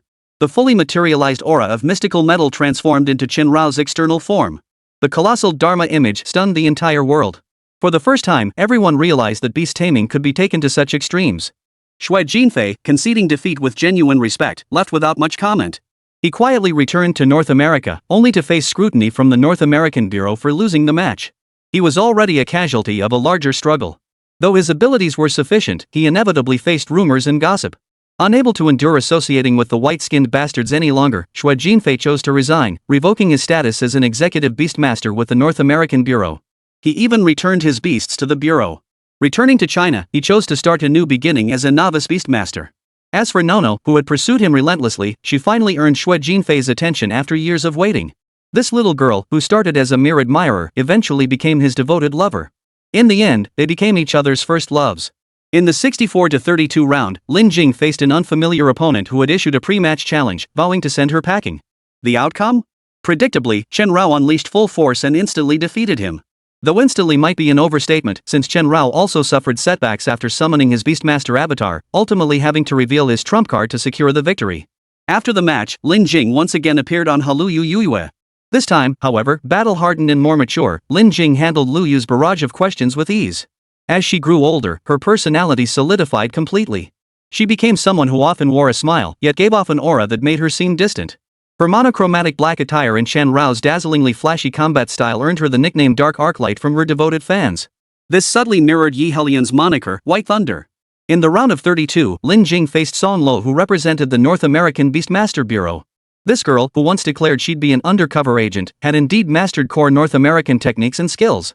Even relying solely on her base attributes, she managed to hold her own against Chen Rao, who was utilizing advanced attributes. The techniques and skills revealed during the match were mostly classified information from the North American Bureau. While the Bureau itself wouldn't penalize her for this, the other 3 bureaus were absolutely thrilled. Though the outcome was unsurprising, Song Lo lost, it made everyone realize this tournament was no joke. It was a genuine competition to crown the world's strongest young beastmaster.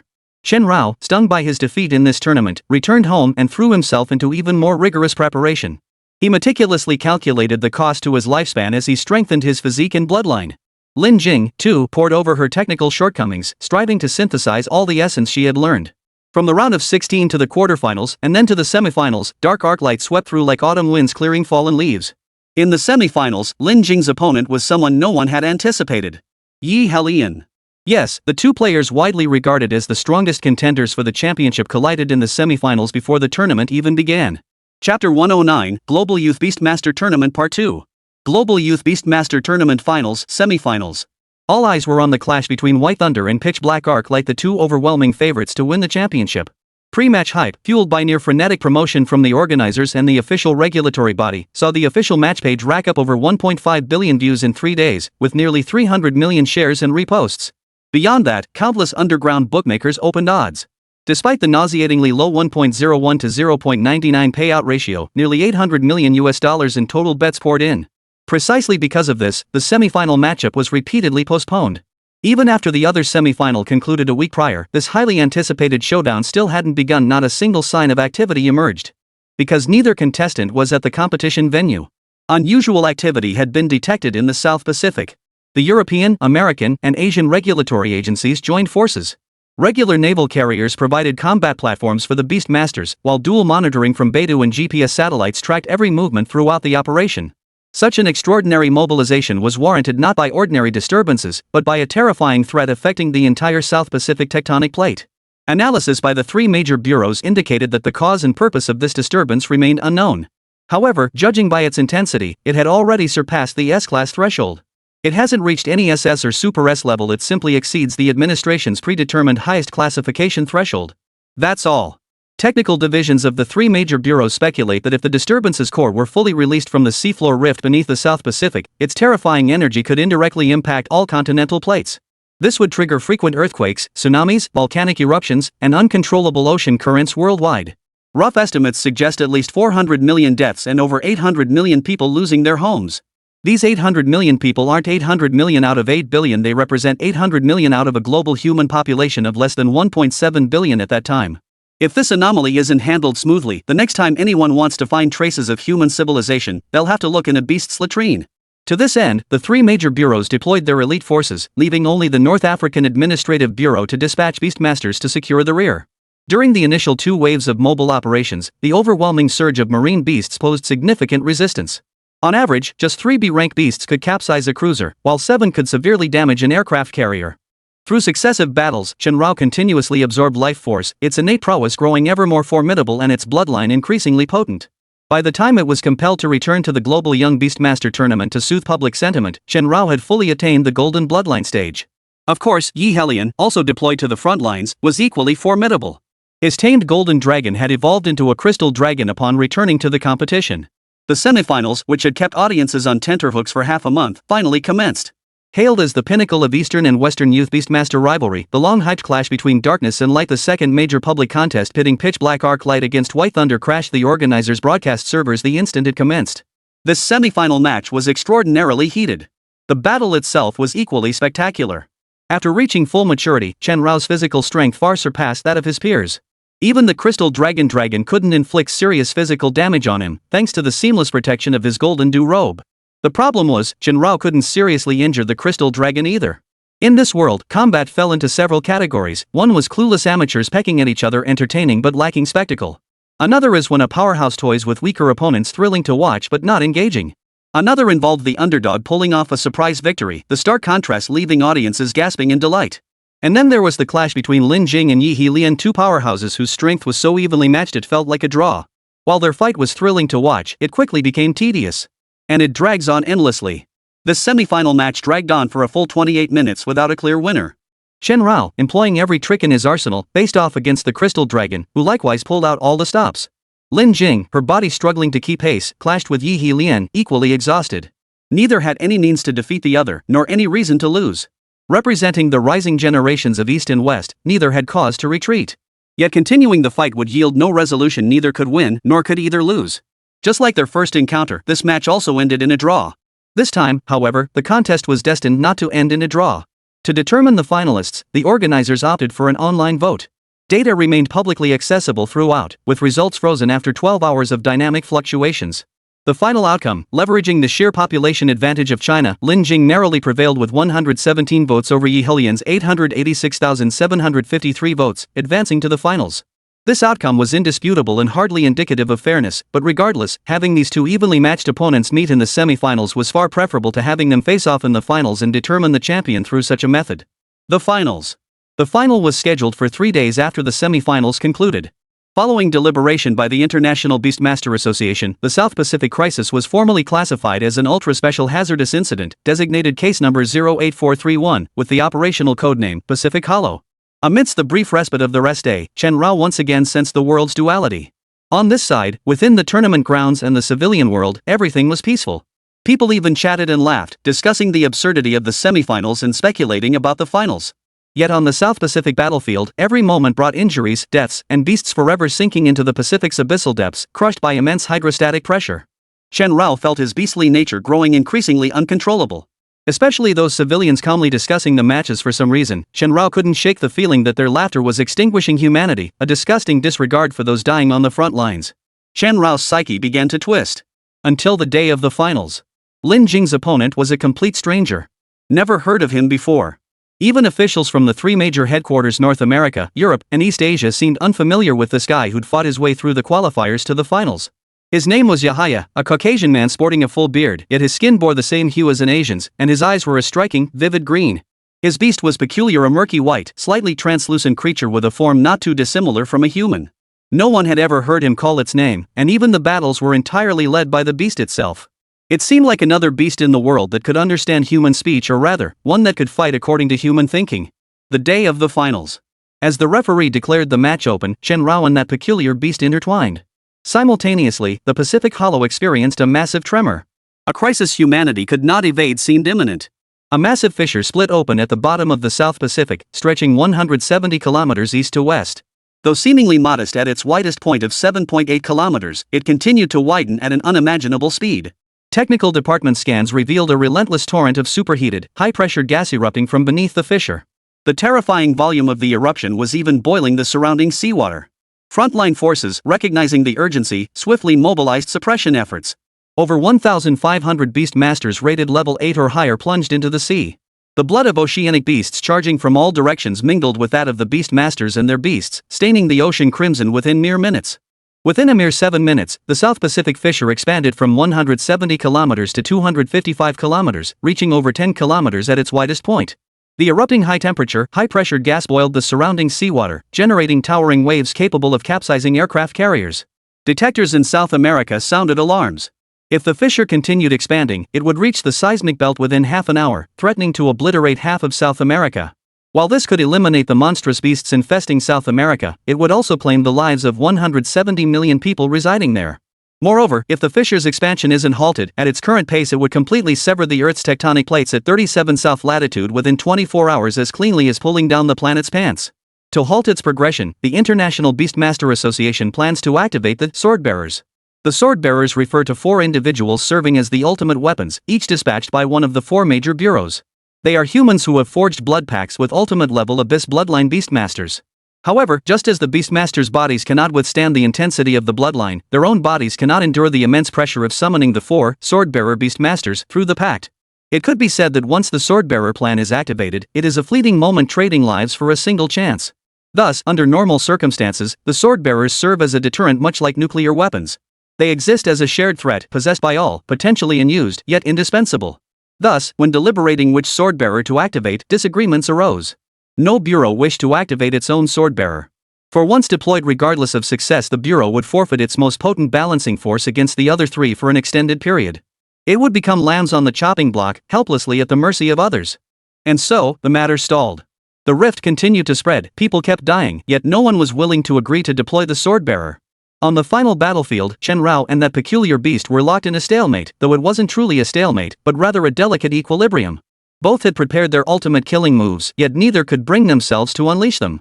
For some inexplicable reason, Chen Rao seemed to have evolved during the battle. The storm cluster he'd condensed, carrying countless thunder dragons, would obliterate half the arena if unleashed. As he hesitated, Yahaya spoke. "Do you know why you're evolving during this fight? Because you are a demon beast. A true, unadulterated magical beast." Yahaya laughed, a laugh that sent chills down one's spine. Chapter 110, The Prophet and the Death of Gung Shuwen. Yes, from start to finish, Chen Rao had been a demon beast. Come to think of it, from the day Lin Jing inexplicably found Chen Rao, that is, the snow wolf pup in Kara's village, she should have realized, how could a mountain village with a temperate continental climate possibly find a wolf cub that thrived on the snowy highlands? Chen Rao, too, should have considered, though he possessed a system that allowed him to defy the world's other laws, relying solely on consuming his lifespan to enhance his bloodline. though his physical strength naturally surpassed that of ordinary beast tamers. But why? Because it was a demon beast. The difference between demon beasts and tamed beasts is actually quite simple. It's the blood pact. When a beastmaster establishes a connection, the blood pact with a beast, it consumes a certain amount of vital energy. To prevent this energy from weakening the bloodline strength, it must instead be channeled into enhancing the physical body. This results in tamed beasts possessing slightly weaker physical strength compared to demonic beasts. But Chen Rao was an anomaly. Not only did he possess the physical strength of a demon beast, but he also retained the unique ability of a tamed beast to form a bond with a tamer. Thus, he became Yohaya's primary target. His purpose was pure and straightforward. Chen Rao possessed not only the bloodline of a demon beast but also the unique lineage of a beast tamer. Compared to demon beasts, Chen Rao carried the aura of the dragon-subduing divine general, the revered golden dragon womb. His physique was the sole specimen of its kind in the world. As Yohaya made his move on the battlefield, the sea beasts of the South Pacific seemed to receive a signal. Their attacks grew more relentless, frenzied, and utterly merciless, aiming to wipe out the forces of the three major bureaus and the regular combined fleet in one fell swoop. On the battlefield, Yohaya's Beastmaster exploded before Chen Rao could react. To call it an explosion was inaccurate. More precisely, it was a diffusion. The murky white form dispersed into concentric rings of mist, enveloping everyone in the arena within less than half a breath. Yet Yohaya did not take the ordinary citizens hostage.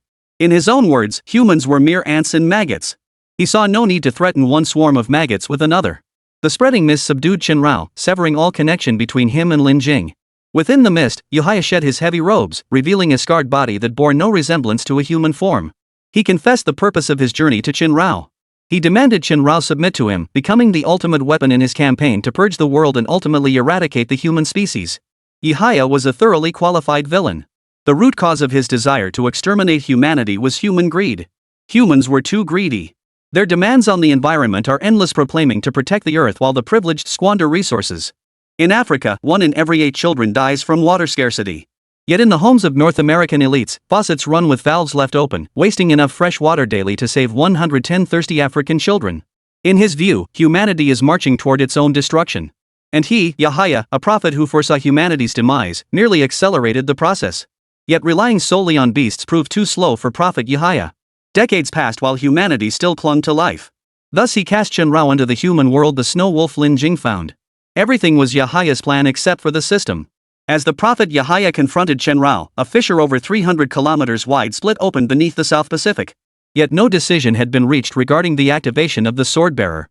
People continued to die, yet the decision-makers seated around the round table treated the dead as bargaining chips and regarded civilians facing potential death threats as nothing. Their eyes saw only their own interests and the boundless power that might extend from them. Chen Rao witnessed this entire scene through the mist. Indeed, Yohaya's minions permeated all 4 major administrative bureaus. At any moment, he could command the eyes of any pawn to serve as his own, transmitting his vision through the mist into the eyes of any target he desired. The human world was utterly tedious, Yohaya knew full well. But Chen Rao did not share this view. Chen Rao, who had once wrestled with his own beastly nature, suppressed the demonic essence within him. Yet, faced with Yohaya's activation and provocation through the mist, Chen Rao's efforts proved little more than a futile struggle. The bloodline of the demonic beast grew ever thicker. Yohaya's goal wasn't to control Chen Rao, but to drain his lifespan. This prophet was truly formidable. He even knew about Chen Rao's system. A force beyond the rules. He swept away the tens of thousands of years of lifespan Chen Rao had accumulated, directly fabricating another body out of thin air. After shattering Chen Rao's existing form, he forcibly molded him into a human. Rebuilding the flesh. Meanwhile, disaster had already struck the South Pacific. The continental plates, unable to withstand the immense rift, began to unleash unimaginable consequences. The sword-bearer's proposal was immediately rejected by the front lines. If we delay any longer, we stand no chance of victory. Half the planet will be sacrificed in the process. Beasts may not fear death, but our civilization must endure. These were the first and last words spoken by Geng Shuwen after rising to his feet. Stationed at the front lines, he had not participated in any of the discussions. He simply shut down the communication system linking to the Northern Hemisphere. As the commander-in-chief of the front lines, Geng Shuwen immediately issued his order. At all costs, seal the South Pacific Rift and lock down the Pacific Hollow. Yes, at any cost. Including his own. 7 minutes after this order was issued, over 14,000 beast masters across the entire United Defense Line began their operation, preparing to seal the undersea rift according to the primary contingency plan. At the same moment, Chen Rao's physical body was fully reconstructed. Yohaya also ended his control over the arena. He effortlessly tore apart the blood pact between Chen Rao and Lin Jing, then carried Chen Rao away from the competition grounds. No one knew where he had gone. As for Lin Jing, Lin Jing's will was strong, but strength was useless. You can't fight fate. The prophet, Yahya, carried Chen Rao across the South Pacific. War raged. The corpses of fallen beasts floated on the sea surface, drifting westward for tens of thousands of kilometers. Blood spread, flames burned, and sunk aircraft carriers and cruisers exploded into one brilliant fireball after another. This was the bloody reality of war. The prophet hovered over the sea with Chen Rao. Countless beasts swarmed toward them like subjects gathering around their king, only to be dispersed by the prophet's flick of his wrist. They then launched reckless attacks against the human fleet and the beast masters. The undersea fisher began to contract under the combined efforts of tens of thousands of beast masters, but the prophet would not tolerate this outcome. With a mere gesture, a monster beast lurking beneath the fisher began to churn, as if the very earth's veins were convulsing in fury. Deng Shuwen, inside the frontline command post, detected the disturbance and responded swiftly. Yet all available executive and special grade beast masters were already trapped in the fray. Only one remained. Himself. Having not participated in genuine combat for over a decade, Deng Shuwen severed all external communications and personally took the field. The 4 dragon pillars. Shooting skyward like shooting stars, the man who had personally sent Lin Jing and Chen Rao to Jiuhua, a man who owed him a debt of gratitude, engaged Chen Rao in a battle that shook heaven and earth. Chen Rao, controlled by the prophet, clashed fiercely with Deng Shuwen wielding the 4 dragon pillars, both unleashing every technique at their disposal. Having regained this human form, Chen Rao found it vastly superior to his beastly body, more agile, more pleasurable.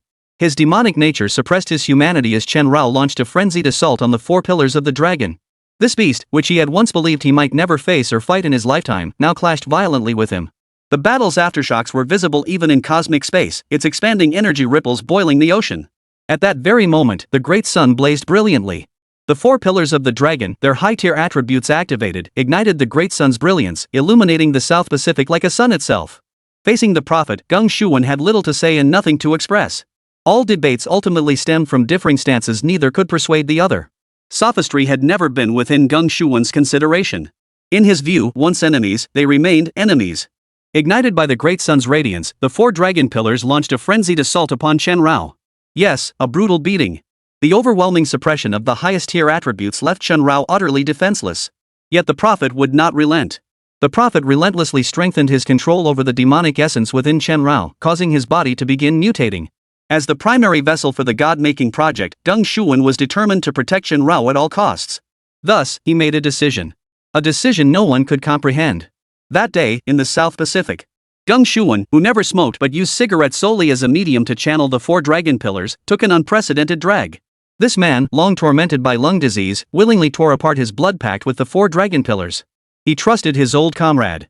And the 4 pillars of the dragon, activated under the brilliant radiance of the great sun, did not disappoint him. The tacit understanding between these 2 old companions, who had worked together for decades, was far beyond what the prophet and Chen Rao could ever hope to achieve.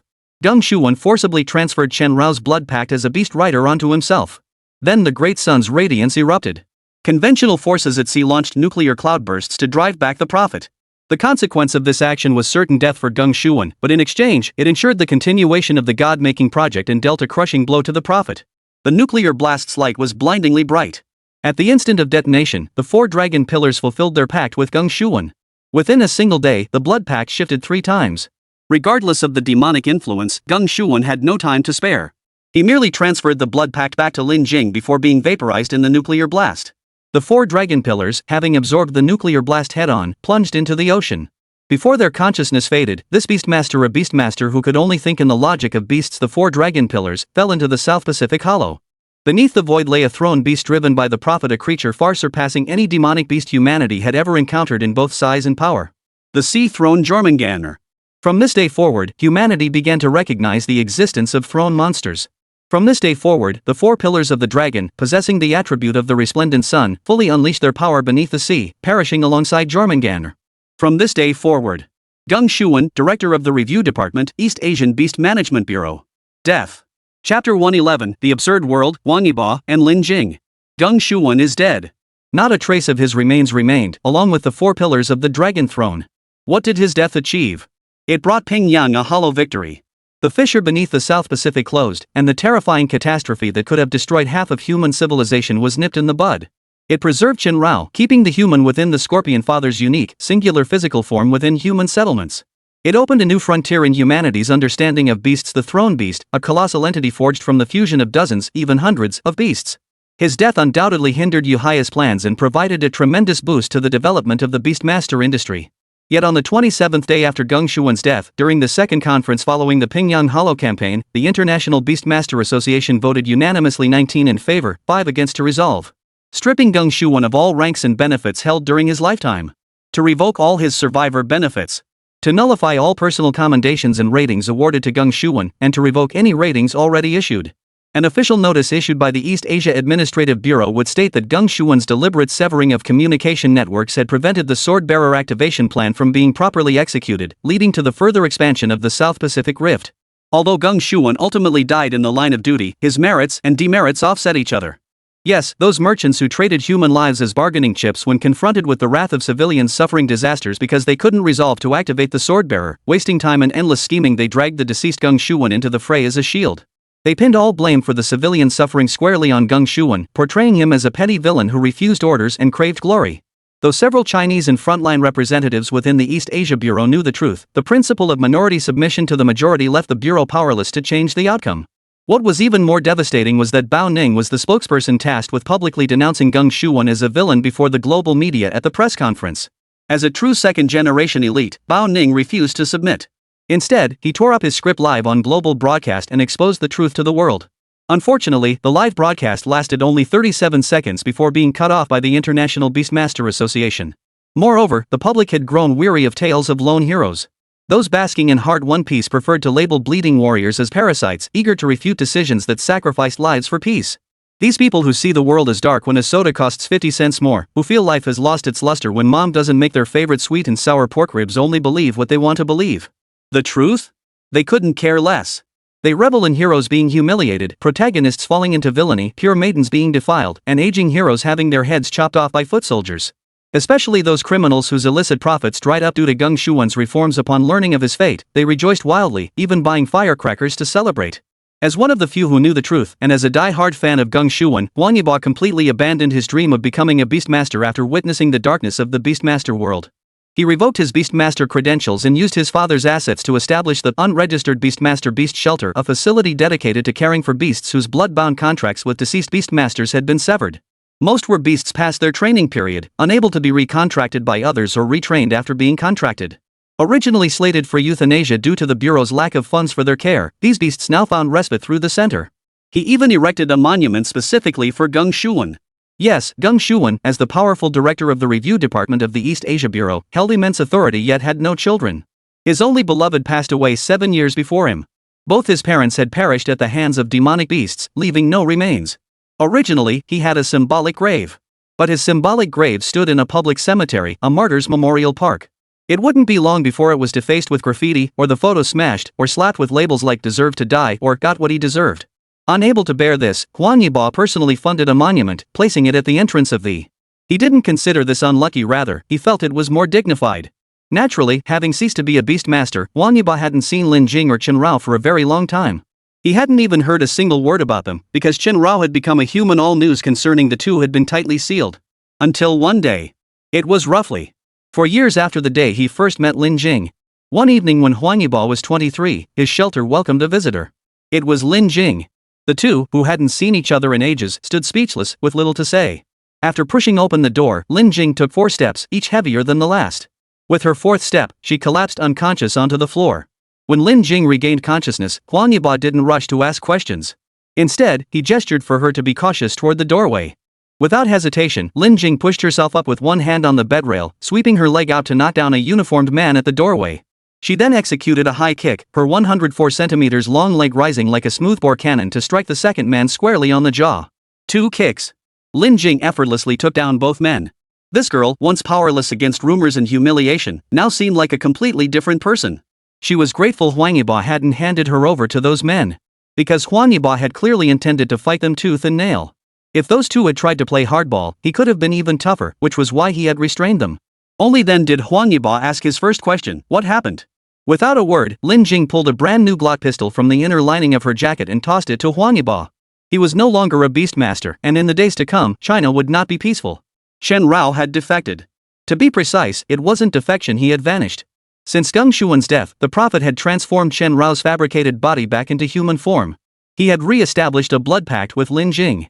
By this day, 417 days had passed.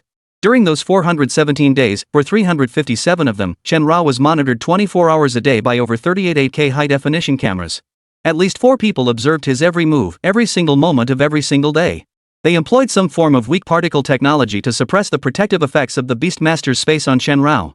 Though he now possessed human form and could speak human language, by the rules, he remained nothing more than a Beastmaster's beast. Yet this weak particle technology could restrict the Beastmaster's space, preventing him from entering that wondrous subsystem. He could only endure constant surveillance. It was the most tedious and agonizing period of Chen Rao's entire life. 417 days, 10,008 hours, 600,480 minutes, 36,028,800 seconds. Chen Rao remained under constant bright light, deprived of freedom, confined to a tiny space of less than 30 square meters each day. Privacy was non-existent. While his beastly nature had adapted to this existence, his human body relentlessly reminded him of his humanity. On call 24 hours a day, he might be roused from sleep mid-sleep for experiments, or ordered to halt mid-defecation for fecal sample collection. The technical departments of the 4 major bureaus rotated every 12 days. The European team, seeking more precise data, even forced Chen Rao to undergo deer observation monitoring his bodily spasms and genitals during ejaculation while collecting the discharge. This inhuman existence only eased slightly when Yi Yifan arrived. At the very least, she provided Chen Rao with an eye mask, allowing him to sleep soundly during the 12 days under the East Asia Bureau's jurisdiction. Chen Rao understood his purpose in the human world, so he endured this inhuman treatment. Even when forced to ingest disgusting foods or potions, he clung to the ideal of human compassion. After all, had it not been for Geng Shuan that night, he might have been taken by the prophet to the world of beasts long ago, completely transformed into a killing machine. But then came that day.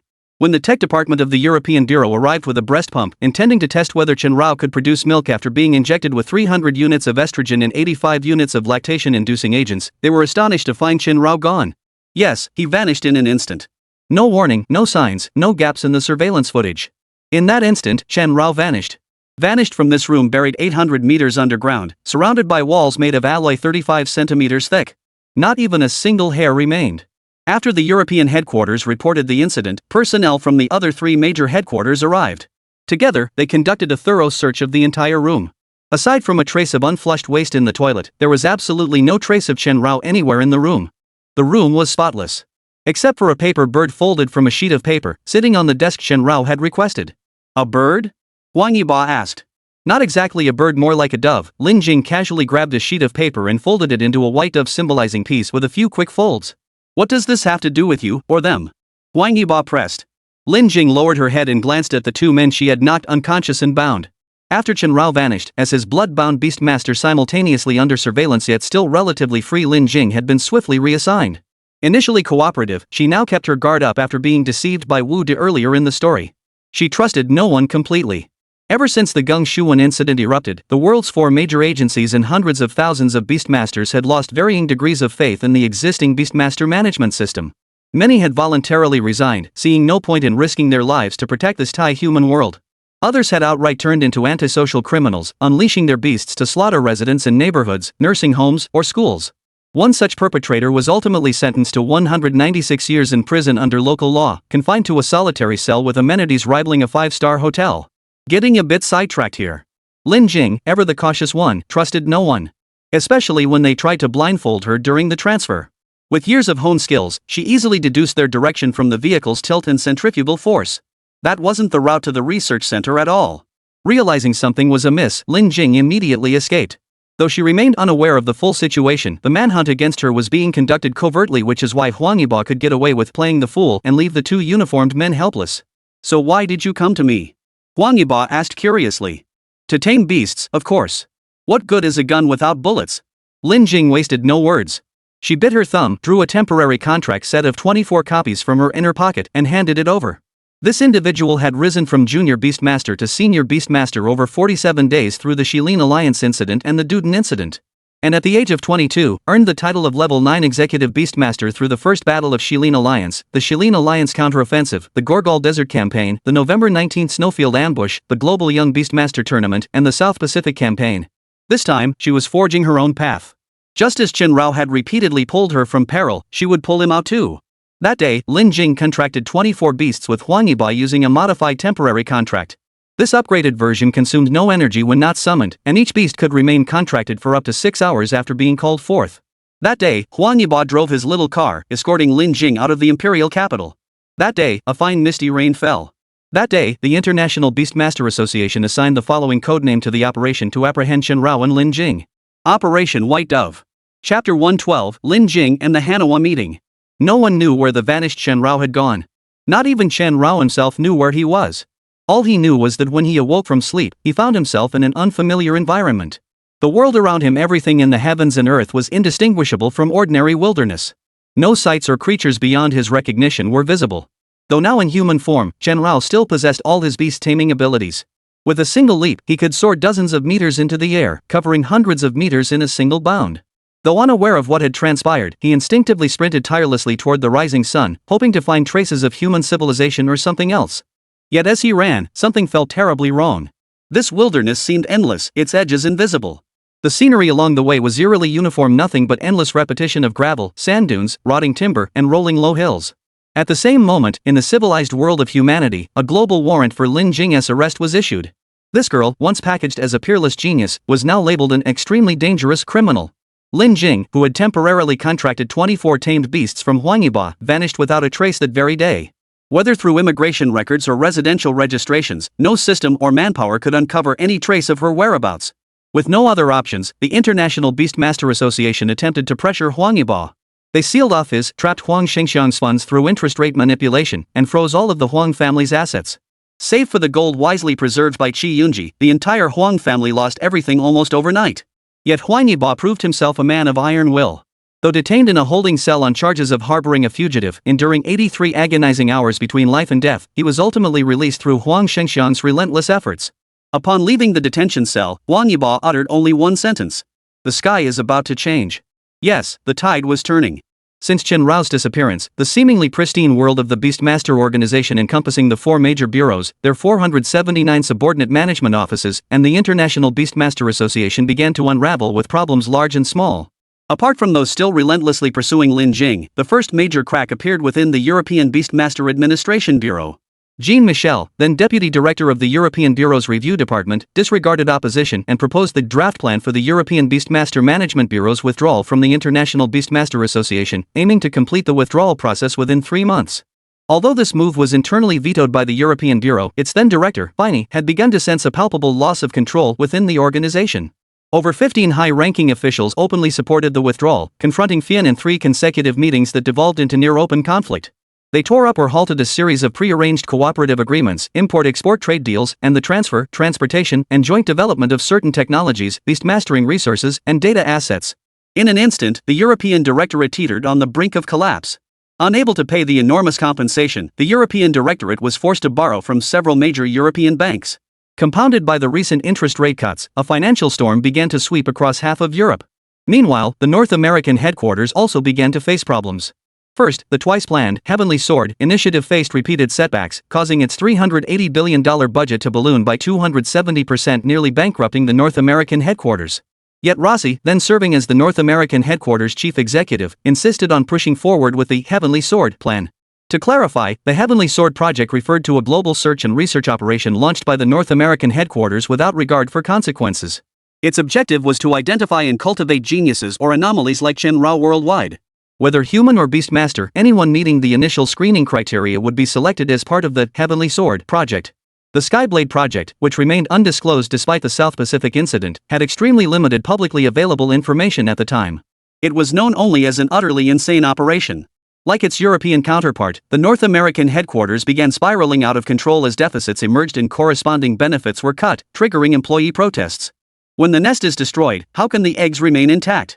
Even seemingly unaffected regional offices in East Asia and Africa found themselves struggling to survive, stretched thin by the financial storm's fallout. Pay cuts, even furloughs. The once envied profession of beastmasters suddenly became a despised, grueling job, low pay, heavy workload, and no holidays. The resulting wave of resignations exceeded everyone's expectations. With a massive exodus of beastmasters, over 30% of useless departments were shut down, and large numbers of beastmasters were urgently redeployed to the front lines to guard against magical beasts. These measures eased the pressure on Lin Jing. Yes, Lin Jing, who had been frantically trying to evade pursuit, could finally breathe a little easier after the wave of resignations. At that very moment, Lin Jing was not in China, but in Japan. The fundamental reason for her journey to Japan was simple, so simple it bordered on absurdity. Intuition. Pure, simple intuition. She believed Shinra would be in Japan. At that time, Japan had endured a financial crisis. Surprisingly resilient after the bursting of its economic bubble, the nation's currency had depreciated but remained within acceptable limits. However, social unrest erupted. Numerous triad groups, their members sporting tattoos of prawns playing basketball and remnants of old Japanese gangs resurfaced. Waving banners of Ronin and Bushido, they began rampages of looting and destruction. Compounded by the Japanese government's fiscal deficit and insufficient funding for public security, society witnessed absurd scenes like gangsters chasing after the hat uncle. To Lin Jing, however, this chaotic society provided the perfect cover. Even if some commotion arose, it was unlikely to attract attention. But such matters have their pros and cons. Having covered the advantages, what about the disadvantages? The drawback was that Lin Jing, with her striking figure and beauty, easily became a target for the triad groups. Don't get the wrong idea, they weren't interested in bullying men or oppressing women. They simply wanted to support and develop their own economy. Take the then rising Manhwa gang, for example. The key difference between new style and old school gangs was that the latter relied solely on violence and looting, while the former legalized such activities. The Manhwa group, for instance, transformed its headquarters into Japan's largest film studio, earning the nickname Winter Capital Cold. At that time, Lin Jing, who was short on funds, Huang Yiba had already run out of money, even entered into partial cooperation with the Manhwa Kai. On the surface, it was for profit, but in reality, half was for profit and half was to leverage the Manhwa Kai's connections to access areas off limits to foreign tourists. The fundamental reason for negotiating with the Manhwa Kai was that a wanted fugitive like Lin Jing couldn't deal with any official institutions. And organizations like the Manhwa Kai probably hated cops more than anyone else in the world. Miss Lin Jing, your legs are truly exquisite. I'm willing to pay an extra 50,000 yen just to see you wear this. After a day's shoot, a bald-headed guy from the Manhwa Kai approached her, holding a fishing net. Not interested. Lin Jing's shoot was for perfectly normal autumn wear. She needed the money, but that didn't mean she'd sell herself short. Then I'm afraid our negotiations have reached an impasse, the bald man stated, his threat hanging heavy in the air. Mr. Fujita, you should be aware of one thing. Lin Jing looked at the bald man, removing the hair accessory while pulling a pair of leather gloves from her pocket. I'm genuinely grateful that Manhwa Group still chooses to work with me despite my wanted status. But I believe I made myself clear, the only reason none of you are tied up and thrown in jail right now is because I'm willing to discuss with you the matter of accessing the area near Mount Fuji. And my sole purpose in negotiating is to avoid escalating this situation. If you think this is threatening me, I'm afraid you're overestimating yourself. I do hate trouble, but I hate even more those who use the excuse of solving my problems to create even more trouble for me. With that, Lin Jing crouched low, then thrust upward with a sideways twist of her hips. Her fist slammed into the bald man's face. One punch was all it took to knock out Fujita Satoshi's back molars. 12 security guards and camera crew members swarmed her. Over the next 4 minutes, Lin Jing didn't even summon her beast. Using only her bare hands, she fought 1 versus 12. All of them ended up on the ground. Her leather boots pressed down on Fujita Satoshi's face. Can we talk now? She couldn't fathom why these people living in the gray world would threaten someone who already operated outside the rules. Chapter 113, Xiaoyi Lily and Akutagawa Ryuichi. Lin Jing single-handedly took down everyone at the Manhwa meeting on the filming set. This girl, once as weak as a kitten, had been transformed beyond recognition after the baptism of war. Even though her Beastmaster license had been revoked and her level 9 status no longer existed, the instincts ingrained in her blood and bones remained unforgotten. Can we talk? Lin Jing's leather boots pressed down on Fujita Satoshi's face, the thick soles crushing his features. Fujita Satoshi, who never imagined Lin Jing could fight so fiercely, now regretted it bitterly. Had they negotiated properly, he could have taken advantage of the situation. Now that the mask was torn off, there was no hiding it. The Manhwa clan operated under a strict hierarchical system, distinguished by the chrysanthemum insignia worn on the chest. Those with only the flower center, no leaves, were the lowest rank, the one-handed, mere enforcers and foot soldiers. 1 leaf signified little left, a minor leader among enforcers.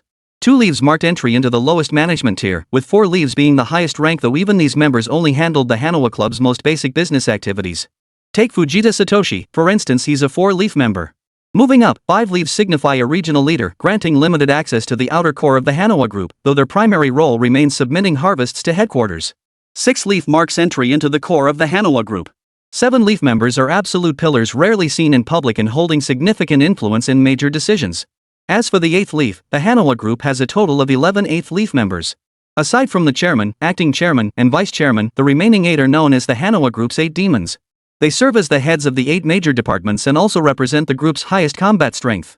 We can talk. We can talk. Fujita Satoshi, his face pressed under her foot, nodded frantically. How? Lin Jing leaned forward, arms resting on her knees, pressing the hard sole of her shoe firmly against Fujita Satoshi's soft face. The once delicate white flower had weathered many trials, now covered in thorns. Well, it depends on the terms. Fujita Tomohiro's voice faltered. Conditions? Fine, then let's settle it this way. Lin Jing nodded, waving her slender fingers before Fujita Satoshi's eyes before pulling a precision-engineered Fury spring-loaded dagger from her pants pocket. Her expression remained impassive as she gripped the handle. The cold blade traced Fujita Tomomi's cheek, ear, and neck before circling around Lin Jing's shoe and coming to rest on Fujita Tomomi's belt. With a light flick, the calfskin belt snapped cleanly. Lin Jing didn't even glance down, continuing downward by feel alone. The sharp, hard blade pressed against Fujita Satoshi's fleshy belly, moving lower.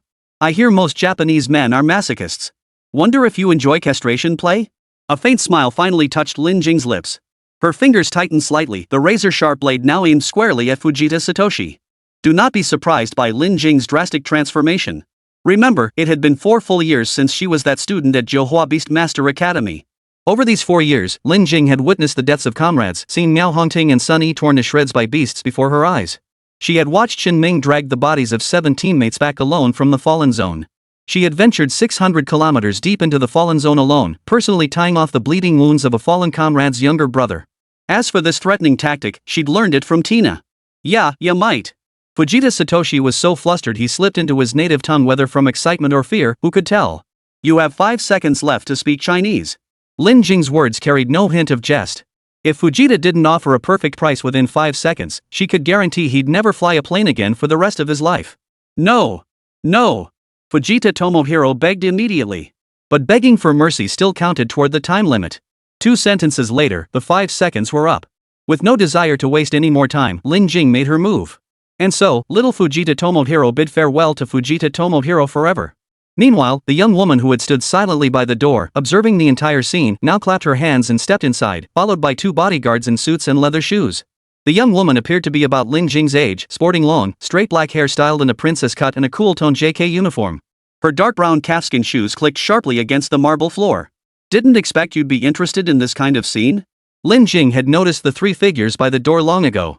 She rose swiftly, the blood-stained furies aimed at the young woman. Lower it, or you'll die, a bodyguard behind the girl warned. Standing at 188 centimeters tall and weighing 71 kilograms, his suit concealed a chiseled physique. Though not a beastmaster, he radiated an oppressive aura rivaling that of a demon beast. Shall show some respect to our guest. The young woman waved dismissively, her large, watery eyes fixed on Lin Jing's hand. If Miss Lin intended to kill me, I'd have been dead 5 minutes ago, wouldn't I? Lin Jing remained expressionless. She finally understood why Shin Ming disliked conversing with her younger self. Between intelligent people, there was only straightforward exchange of interests, no beating around the bush. So my sincerity is already ample. Miss Xiaoyi Lily, this tactic of sending subordinates to probe me is utterly unamusing. I've never even dated before, isn't it excessive to make me punish a masochist? Lin Jing's face remained expressionless, her tone icy cold. Truthfully, the moment she commissioned Keyboard to secure a fake identity and land her in Japan, the young woman before her had already sensed it. But based on some unspoken understanding, neither had brought it up. As for who this young woman was? A gleaming Hanamazuki Club badge adorned the left side of her school uniform. 8 leaves. The 2 bodyguards behind her bore the same emblem, 8 leaves concealed beneath their suit jackets. The Hanawa clan had only 11 8-leaf members in total, and here were 3 of them. The identities of the 2 bodyguards, including the leader, were self-evident: the Hana-Rin Society's 8 ghosts. This young woman in her school uniform, appearing as harmless as can be, is none other than the only daughter of Mr. Ikairu Konoha, the current president of the Hanawa Association. She now serves as the association's acting president. She graduated from Waseda University at the age of 16 and voluntarily surrendered her level 7 Beastmaster license after obtaining it at 21. Now at 22, she is Yuri Koyama, who has fully taken over the Hanawa group. My apologies, Yurioba smiled, her beauty radiant. I assumed you'd enjoy this sort of play. After all, you look so dominant. Were it not for family regulations, I'd gladly let you tie me up and whip me. This is getting a bit disgusting. Lin Jing was genuinely struggling to tolerate this Japanese devil. But what choice do you have if you won't talk to me? Xiaoyi Lily asked with a dimpled smile. Talk here? Lin Jing retorted. No, she dispose of the bodies first, Miss Lin. We'll leave now. Xiaoyi Lily instructed. The other bodyguard behind them began dealing with the bodies on the ground one by one. The Hanawa gang members, who had been crippled by Lin Jing, some missing an arm, others a leg, had no chance to resist. A dark, serpentine beast emerged from the ruthless Shi's arm. 1 strike per person, and they all became literal corpses. Including Fujita Satoshi, of course. Meanwhile, on the other side, Following the near collapse of two of the world's four major beast control bureaus and the precarious self-preservation mode adopted by the remaining two, Japan too began restricting entry and exit after being battered by a global financial storm. This forced a large number of people seeking better opportunities to find alternative routes.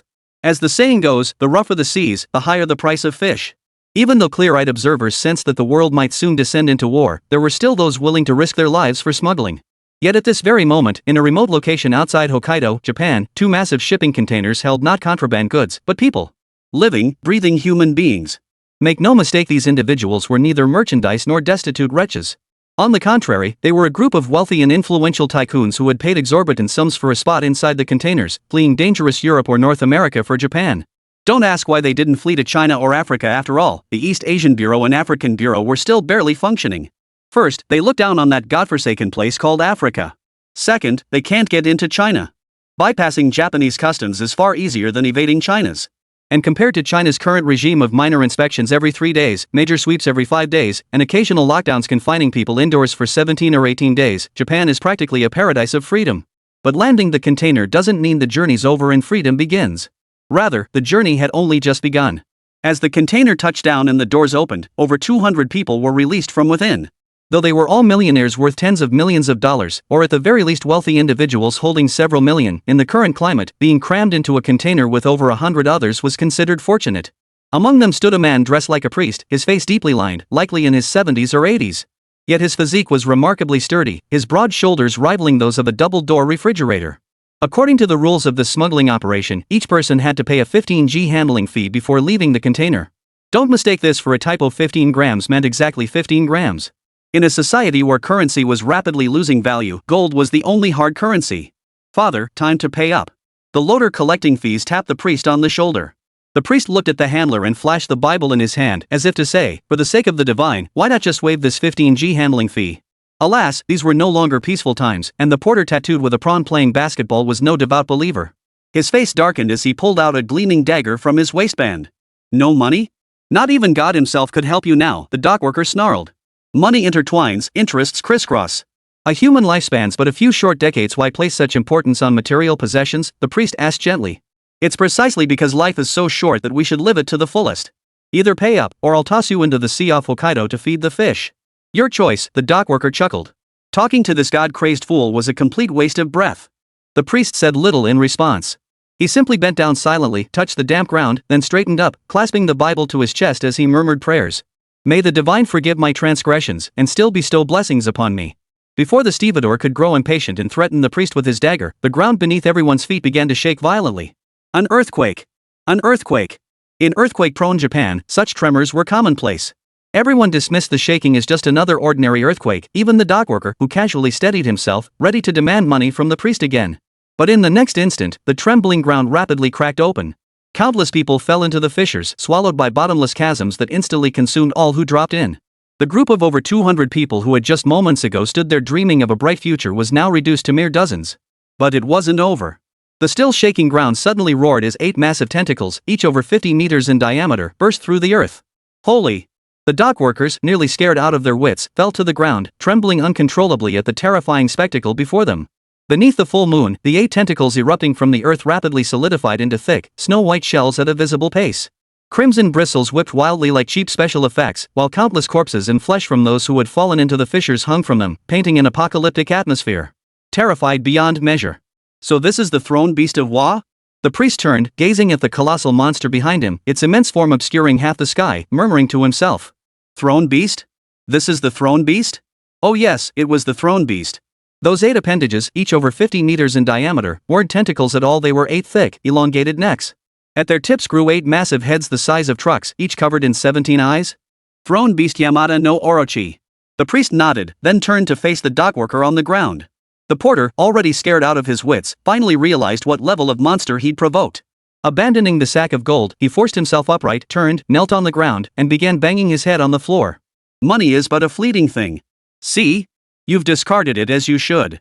The priest smiled at the laborer, his heart devoid of pity. Shaking his head, he ignored the man's pleas and raised his foot to stomp down. But before his foot could fully settle, a surging crimson light swept toward him like a crimson tide from the horizon's edge. The priest raised his hand, his flesh and blood body taking the blow head on. The consequence was half his body reduced to pulverized debris. Not human after all, muttered a man in a raincoat, stubble covering his face, as he flicked a cigarette but from his mouth after the crimson light faded. To shatter this vessel, you deserve to know my name. The priest, now only half a body, was far from dead. Instead, like a snake shedding its skin, he instantly shed his old form for a significantly younger one. Yamabuki Task Force Leader, Akutagawa Ryuichi, Weijo branch of the East Asian Beast Control Bureau. The unshaven man bent forward, a translucent crimson specter materializing behind him. Complete stage crimson heart bloodline fallen path origin light. Fine name. I'll carve your tombstone myself. The priest smiled. No, not the priest. It was Yahaya. Yes. The prophet. Chapter 114, The Timeless Space and Izanami. Ryuichi Akutagawa. East Asia Beast Control Agency, Wajoku Branch. Registered Special Grade 3-star Beast Master. Head of the Yamabuki Task Force. One of the few individuals respected by Shin Ming, the Lord of the Underworld. His beast, Fallen Path Light, is a humanoid beast with a shoulder height of 17 meters in its primal form. His career history is lengthy, and his battle record is shockingly impressive. But then again, a special grade Beastmaster wouldn't deserve the title without a few terrifying feats under their belt. Even Ryuichi Akutagawa, however, proved as powerless against the Prophet as any ordinary executioner Beastmaster. Unsurprisingly, in this ambush against Prophet Yahaya in Hokkaido, Ryuichi Akutagawa was defeated. Though he lost with grace, Akutagawa Ryuichi and Dodo Genko together severed two heads of the throne beast summoned by Yahaya the Yamada no Orochi. But defeat was defeat. Yahaya vanished from Japanese territory with a flourish. No one knew why he had come here, nor why this monster capable of ignoring the rules of the human world had chosen to slip into Japan through a shipping container. No reason. An unsolved mystery. After the defeat, Akutagawa Ryuichi returned to the Wokoku branch to rest and recover. Awaiting him was one piece of good news and one piece of bad news. The good news was that despite the European Administration Bureau teetering on collapse, it had agreed to dispatch its elite Beastmaster squad to assist, following the International Beastmaster Association's extermination order for Prophet Yahaya. The bad news was that illegal organizations masquerading as legitimate companies were growing increasingly active on Japanese streets. Ordinary law enforcement was stretched thin, so the Bureau, acting on humanitarian grounds, decided to send Ryuichi Akutagawa, who needed temporary recuperation, to assist. Though termed assistance, the role largely involved riding along in vehicles, patrolling various locations, and cracking down on illegal activities. It's a pretty easy job, so why is it considered bad news? Because inexplicably, the Hanawa clan, which has always shunned brute force, has recently been embroiled in frequent bloody incidents. These range from petty shop robberies to large-scale wilderness shootouts, even claiming 17 or 18 lives. This was a grim development. Records from the Wokoku administration revealed the Hanawa gang possessed a high-level blood contract beast. While the administration still couldn't pinpoint who exactly bound the beast if it became involved in gang conflicts, the consequences would be nothing short of catastrophic. Thus, Ryuichi Akutagawa's intervention in routine policing, ostensibly humanitarian support from the Bureau, was primarily an investigation into why the Hanawa gang had suddenly become so violent. Meanwhile, at the East Asia headquarters in the imperial capital of Huaxia, the The God Creation project, personally overseen by Yi Yifun, had also achieved significant progress. Based on the extrapolations from Experiment 2461 of the God Creation project, 1. The physical strength of Beast Masters appears to have no upper limit.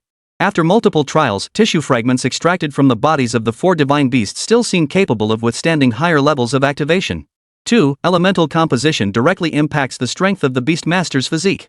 Experimental evidence suggests that higher elemental purity or greater elemental diversity within the Beast Master's body correlates with increased physical resilience.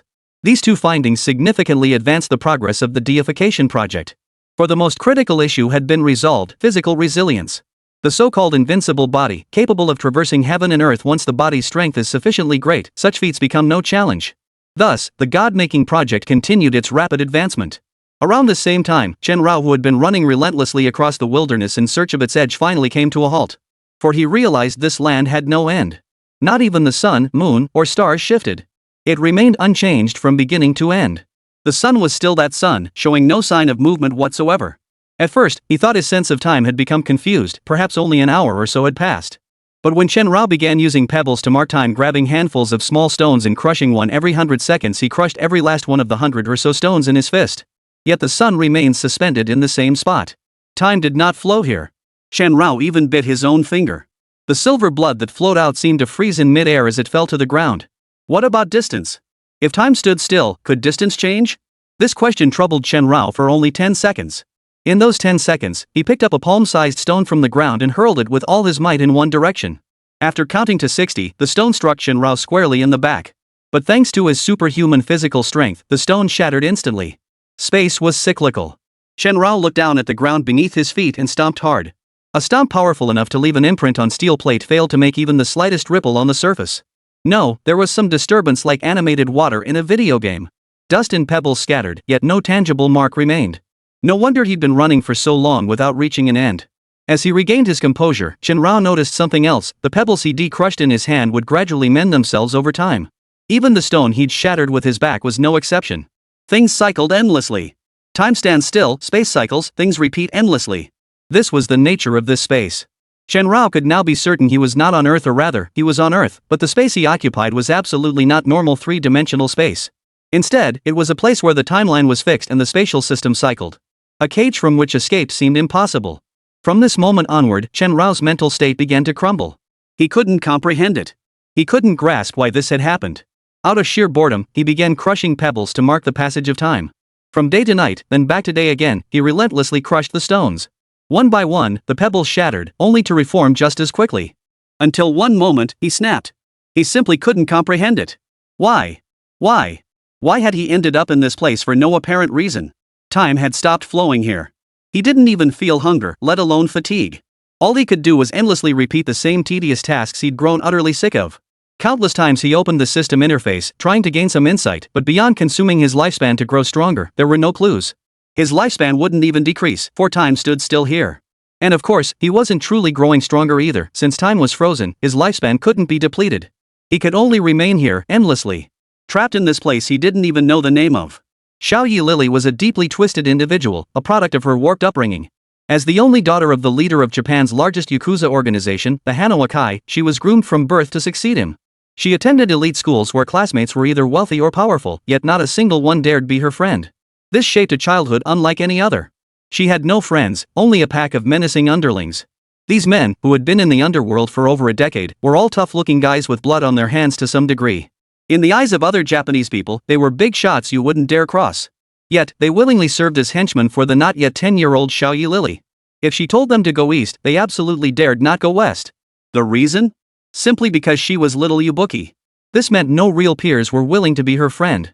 It wasn't until she turned 15 that her father, Kobayashi Eiichiro, head of the Manhwa, finally decided his daughter should face the world alone.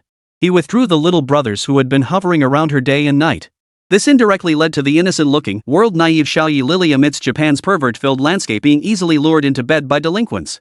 Little did that yellow-haired delinquent calling himself High Collar expect that Yuri, who had grown up witnessing countless killings, showed no fear in the face of his threats. Instead, she snatched the short knife from his hand and demonstrated what extreme flower knife technique truly meant. Flower knife slicing sausage. It truly sliced into the shape of an octopus. This experience seemed to unlock something within Xiaoyi Lily. From that day onward, she became obsessed with the thrill of blood splattering everywhere. Yes, the thrill. And it was precisely from that day onward that Xiaoyi Lily began formally succeeding her father, Xiaoyi Wakiro, as head of the Manhwa. Though at that time, Xiaoyi Lily was still far from truly taking over the Manhwa from Xiaoyi Wakiro, she had already begun to encounter Izanami. Izanami? Isn't that the mother goddess from your Japanese mythology? In a standard izakaya, Lin Jing and Xiaoyi Lily sat side by side. The owner, sporting a scar at the corner of his eye and also a member of the Manhwa, was meticulously preparing yakitori skewers for them. Yes, Izanami and Izanagi created the world together, and they also created humanity. Xiaoyi Lily lifted a large sake cup with both hands, her crimson lips pressed against the rim. An izakaya is an izakaya, how could one not drink? Though Japan's drinking culture differed greatly from China's, guests should follow the host's lead. Talking about this with me is pointless. What we should be discussing has nothing to do with mythology. Lin Jing lifted her cup. Though not fond of drinking, her tolerance was terrifying. Back in the Shilin Alliance, she once drank 9 men under the table single-handedly. Beer was like water to her, and baijiu tasted like soda. Her personal record was a bowl of rice, 3 cases of beer, 2.5 pounds of baijiu, a bottle of XO cognac, and a bottle of Bordeaux dry red wine. She never passed out or vomited. Beyond feeling a bit dizzy, she'd wake up the next morning perfectly fine. No, it absolutely is, Xiaoyi Lily protested, sticking out her tongue at the beer's bitterness. Oh? Lin Jing turned to look at Xiaoyi Lily. Xiaoyi Lily looked back at Lin Jing. As Japan's largest Yakuza organization, the Manhwa possessed an intelligence network rivaling the government's. Otherwise, they wouldn't have known Lin Jing's true identity the moment she set foot in Japan. Naturally, having her real identity meant they also knew every detail of her past. Everything, both what had been mentioned in this story and what hadn't, was recorded in minute detail. This naturally included Chen Rao. It included the Global Young Beastmaster Tournament. And naturally, it also included the Prophet. The Prophet? Lin Jing was genuinely unaware of this aspect. On the very day the Prophet, or rather, Yahya, appeared, she had been subjected to some form of control. It was that ring of dispersing white mist. At that time, Lin Jing could hear no external sounds, perceive no temperature, humidity, or other sensory information, and felt no passage of time whatsoever. To her, it had been but an instant. Had no one later informed her, she wouldn't have known that the blood pact between her and Chan Rao had undergone a transfer. Compounding this, both the International Beastmaster Association and the 4 major bureaus handled their accounts of the incident with extreme caution. They either avoided answering Lin Jing's questions altogether or struggled to utter a few words before falling silent. Thus, regarding the Prophet and Yahya, Lin Jing knew very little. She likely knew less than Xiao Yi Lily did. Thus, after Xiao Yebai waved the shopkeeper away from the counter, she began recounting tales about the Prophet to Lin Jing. These tales could not be guaranteed as true, so Xiao Yi Lily told them as fiction, and Lin Jing listened to them as such. Decades ago, a meteorite fell from the heavens, awakening the world's first demon beast in the Mediterranean Sea. From that day onward, humanity began its struggle against the beasts. However, at that time, humans relying solely on conventional forces were quickly overwhelmed by the ferocious creatures. Without resorting to nuclear weapons, conventional troops were utterly powerless against beasts of Class B or higher. Yet the consequences of using nuclear weapons were unimaginable. Humankind had no choice but to abandon portions of their homeland, employing tactical nuclear weapons to minimize contamination and destruction. While this allowed them to barely preserve some territories, the cost was devastating: massive loss of life. Then, one day, the first Beastmaster emerged within the human ranks, accompanied by the world's first beast. Yet, mirroring humanity's emergence of Beastmasters, a wholly new life form also arose among the beasts. This entity was the Prophet. Unlike the birth of beasts, the origin of the Prophet remains an enigma to this day. Yet, according to Beastmasters who ventured deep into the heart of beast territories, the Prophet dwells in a place resembling a medieval fortress. Thus, the form he reveals is that of a human-like body. Yet he is not human, for he possesses no human emotions. Fierce and proud like a beast, he holds humans in utter contempt. He could effortlessly stir the emotions of any beast. No contract bound them, no ties existed between them. It seemed a pure bloodline connection allowed this human-like being to command beasts with ease. Not even the throne beasts were exempt. Throne beasts are no exception, I know that much, Lin Jing nodded. And as far as I know, the Prophet, though possessing a human exterior, has a beastly core. He's like a demon beast trapped within a human body, yet capable of thinking like a human, Xiao Yi Lily added with a smile. A demon beast trapped inside a human body? Lin Jing suddenly thought of Chen Rao. Swap it around, wasn't Chen Rao back then just a human trapped inside a beast tamer's body? So what does this have to do with what we're discussing? Lin Jing asked. As far as I know, we're creating gods, right? Xiao Yi Lily asked with a smile. Lin Jing remained silent. The God creation project was top secret. How could Xiao Yi Lily know about it? Moreover, her tone wasn't one of inquiry at all. She was asking with the answer already implied. It's humanity's pursuit of power, just like how beast tamers constantly strive to grow stronger. Similarly, the Prophet is also seeking ways to become stronger, which includes fusion. Like this.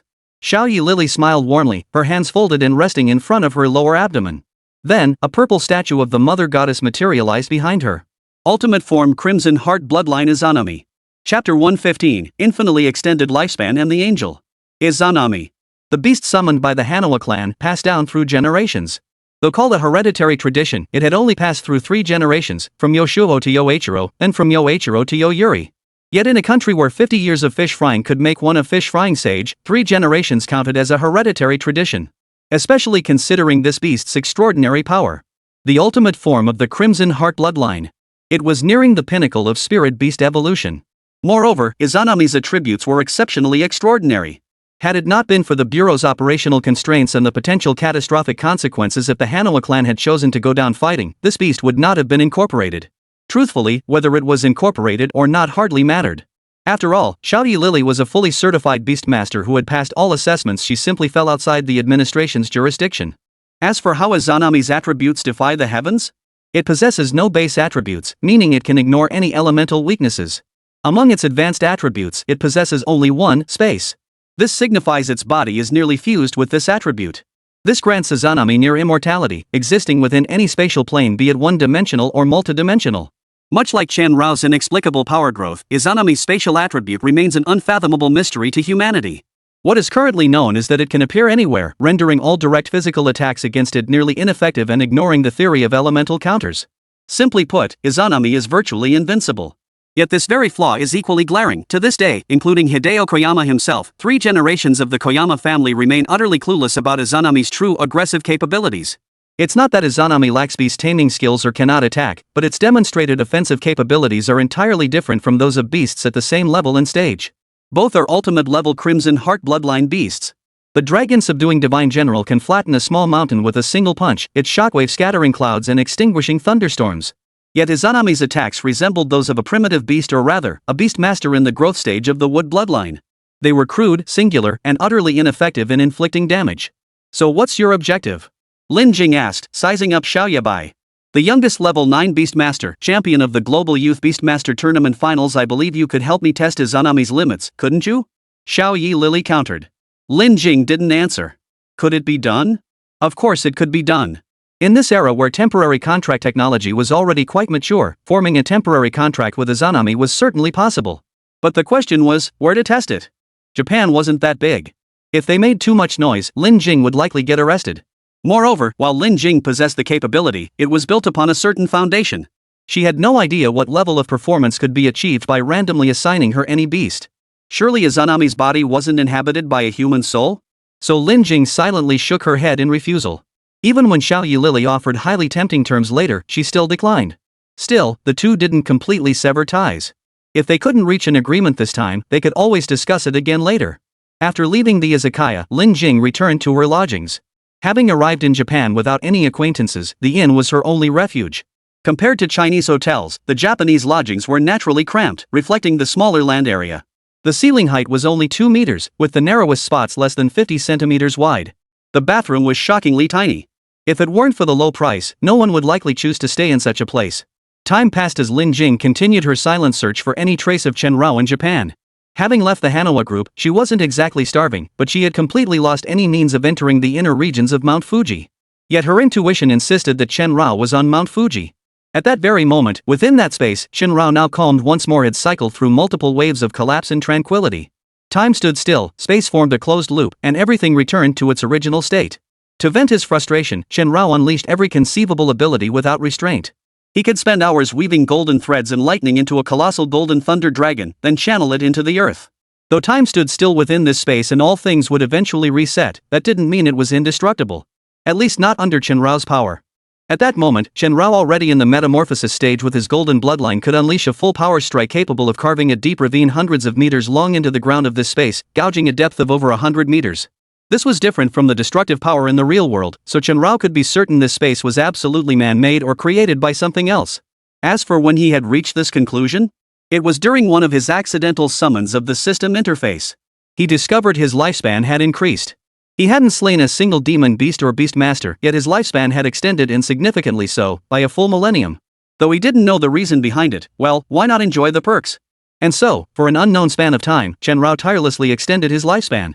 During this same period, the International Beastmaster Association launched its self-investigation initiative. The North American and European headquarters, unable to withstand mounting internal pressure, had initiated their own probes. They uncovered a large number of traitors. Calling them traitors was inaccurate. They were more like deluded or brainwashed followers. Until a certain point, they had been perfectly normal, much like the hypnotized agents depicted in sci-fi films. Before receiving specific instructions, they had no recollection of ever being brainwashed.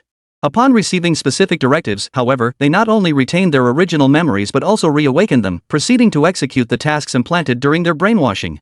After nearly 9 days of internal investigations, the North American and European headquarters apprehended a total of 98 such individuals. Initially, the two major headquarters intended to pry information from them to uncover clues. Yet these subjects proved unexpectedly resilient. Upon capture, they did not immediately attempt suicide but instead cooperated fully and surrendered without resistance. But the moment interrogation began, or words like brainwashing, believer, mission, or purpose were mentioned, they would suddenly go berserk. Some displayed clear aggressive tendencies, others committed reckless acts without regard for consequences, but the overwhelming majority chose suicide. Even when agency personnel physically restrained them and replaced their cells with padded enclosures, suicide attempts persisted. They would bite off their own tongues and force them down their throats in a vomit-like manner. If they somehow survived, they would lose their ability to speak and be interrogated for a long time afterward, only to attempt suicide again at the next opportunity.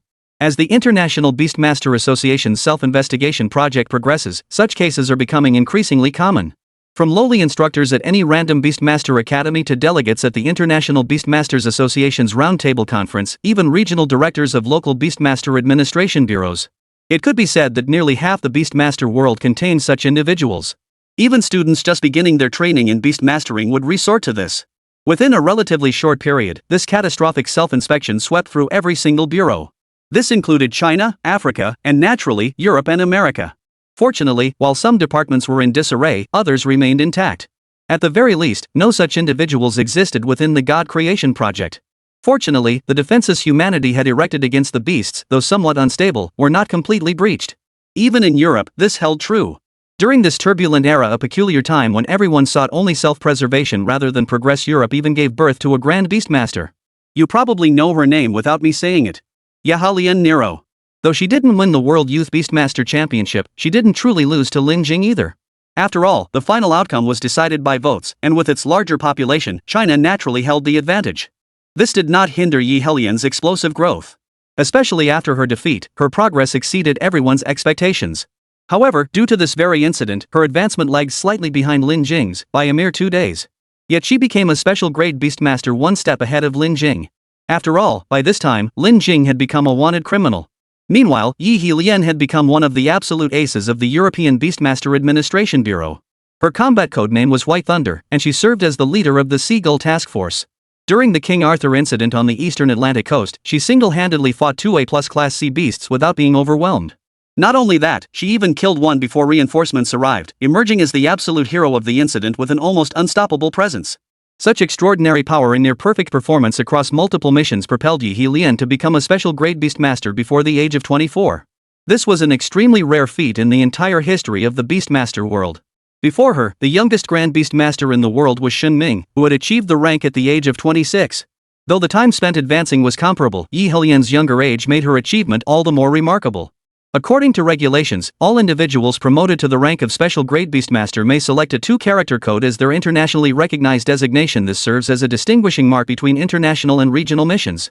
For instance, White Thunder denotes a mission code within the European region. Shen Ming's codename, Lord of the Underworld, is an international designation.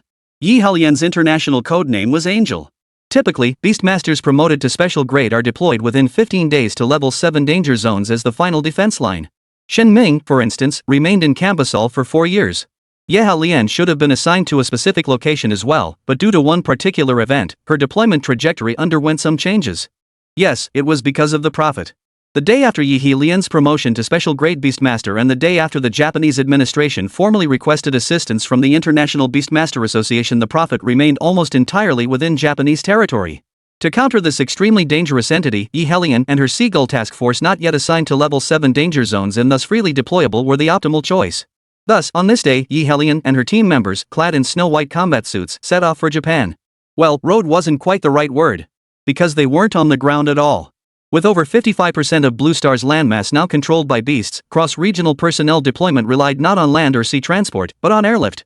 Human research had yet to identify many magical beasts capable of forming significant aerial combat forces. Even if such beasts existed, they couldn't possibly take down the specialized aerospace transport platforms designed for personnel deployment.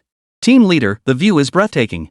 On the aerospace transport platform, where wind speeds reached 75 meters per second, even the strongest Level 9 and Special Grade Beast Masters, whose strength surpassed that of superhumans, had to use auxiliary equipment to secure themselves. As for voices, they naturally came through the communication channel. Beautiful. Yi Helian stood directly before the team member, tilting her head slightly as her golden ponytail whipped wildly in the wind. Her gaze stretched to the extreme distance. At this very moment, the altitude of the aerospace transport platform was 18,000 meters. The air was so thin here that wearing a mask was essential, yet the scenery was breathtakingly beautiful. At 18,000 meters above the clouds, the distant curved horizon reflected an oceanic blue glow. Beneath them, the churning sea of clouds surged like restless waves, while that fiery orb symbolizing warmth and hope is the sun. Against a sky devoid of clouds or light pollution, it hung among the stars like a piercing point of light, casting golden rays nearly parallel to the horizon. Trust me, that view is nothing like anything you'd see from the ground. Beautiful, sure, but fleeting, the crew member continued. Years of working alongside Yi Helian had taught him this woman was utterly devoid of emotion. Despite being only 24, Yi Helian gave off no aura of a young, beautiful girl dreaming of a bright future.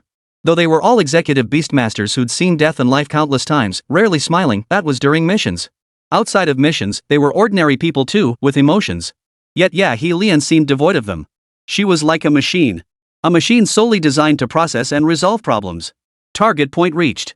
Prepare for rapid descent. Helian's voice betrayed no emotion. As the aerospace transport platform completed its speed adjustment, its angular velocity aligned with the planet's. Altitude, 18,000 meters.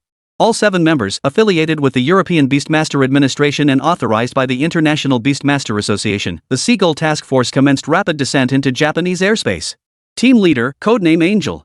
As the pressure relief valve opened, the restraints securing the 7 members unlocked.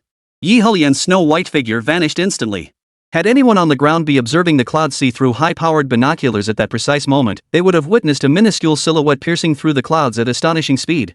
After trailing a shockwave over 300 meters long, it plummeted downward. Like a true angel. Chapter 116, The Prophet and Akutagawa Ryuichi's Second Showdown. The Seagull Task Force arrived in Wa State. Yet for the calamity engulfing Wa State, their presence served merely as decoration. Better than nothing, I suppose. Ever since Ryuichi Akutagawa's defeat in Hokkaido, the Prophet seemed to have vanished. No matter how thoroughly the Japan Division investigated, they found not a single trace. This man, who could summon the throne beast to obey his command at any moment, appeared to have evaporated from the face of the earth. Yet the Japanese branch could state one thing with certainty: the Prophet remained within Japanese borders. After all, Wa State had now completely sealed its borders, strictly prohibiting any ships or aircraft from entering or leaving. For a nation with limited territory and struggling to sustain itself with food and fresh water, this was tantamount to burning their boats. According to the Wokoku branch's report, the nation's combined food and freshwater reserves were only sufficient to sustain its civilian population for 1 month. In other words, if the Prophet's whereabouts cannot be confirmed within 1 month, Japan's civilians will face starvation and dehydration. By then, even if ports and airports are reopened, it remains uncertain whether the Prophet can still be apprehended. This assessment, however, is inaccurate. For while the Prophet's modus operandi is bizarre and utterly illogical, to put it bluntly, even if all ports and airports were shut down, the Prophet wouldn't need them to leave if he was determined to do so. The primary purpose of the blockade is to signal to the Prophet that the cat and mouse game has begun. It also serves as a warning to Japanese civilians: stay indoors if possible.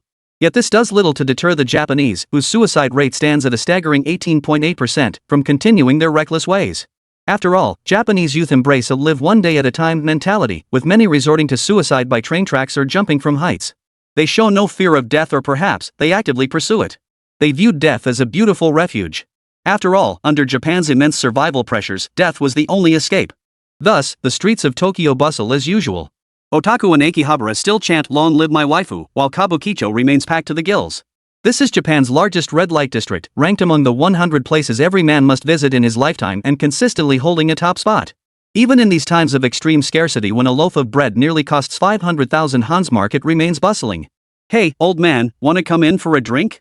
Amidst the neon lights of Kabukicho's neon-lit streets, young women dressed in traditional Japanese kimonos, wearing wooden clogs, and with faces painted white like ghostly maidens, enthusiastically lure customers. For these women, who sell both their artistry and their bodies, men over 40 are their favorite targets. At this age, men generally lose their vigor, and after a few drinks, they become even weaker. Compared to penniless young men bursting with energy who'd shout bastards and try to whisk a geisha away, these cash-rich, kidney-troubled uncles were pure gold mines in the eyes of the geisha girls. "You calling me?" The middle-aged man whose attention had been caught turned his head. His face was deeply lined, clearly at least in his 40s or 50s. Hi, of course it's you," the hostess beamed with a rosy smile, wrapping her slender arms tightly around the man's waist as if she'd spotted a sugar daddy she wouldn't let go of. Rumor had it that a couple of years back, a hostess named Mikami on Kabukicho Street had hooked up with a wealthy 68-year-old man. After driving his wife to her death, she took her place and drained the old man dry in less than a year. Now she not only lives lavishly off his $4 billion inheritance but even receives $100,000 monthly in alimony from his 42-year-old son. This has made Miss Mikami an idol among Kabukicho hostesses, who now study her various strategy guides posted on Little Green Book, committing them to memory. Rule number 1 for hooking up with rich guys: those walking nervously down the street are usually big shots afraid of being recognized. The hostess named Ayaka remembered this point well, clinging tightly to the man as she pulled him into the club. "Aren't you afraid I might be a bad guy?" The man pointed at himself, feeling the soft touch on his arm. Could an uncle be a bad guy? If bad guys look like this, I wouldn't be scared at all. Her boldness matched her service attitude. No wonder she was the top girl at this establishment. "All right."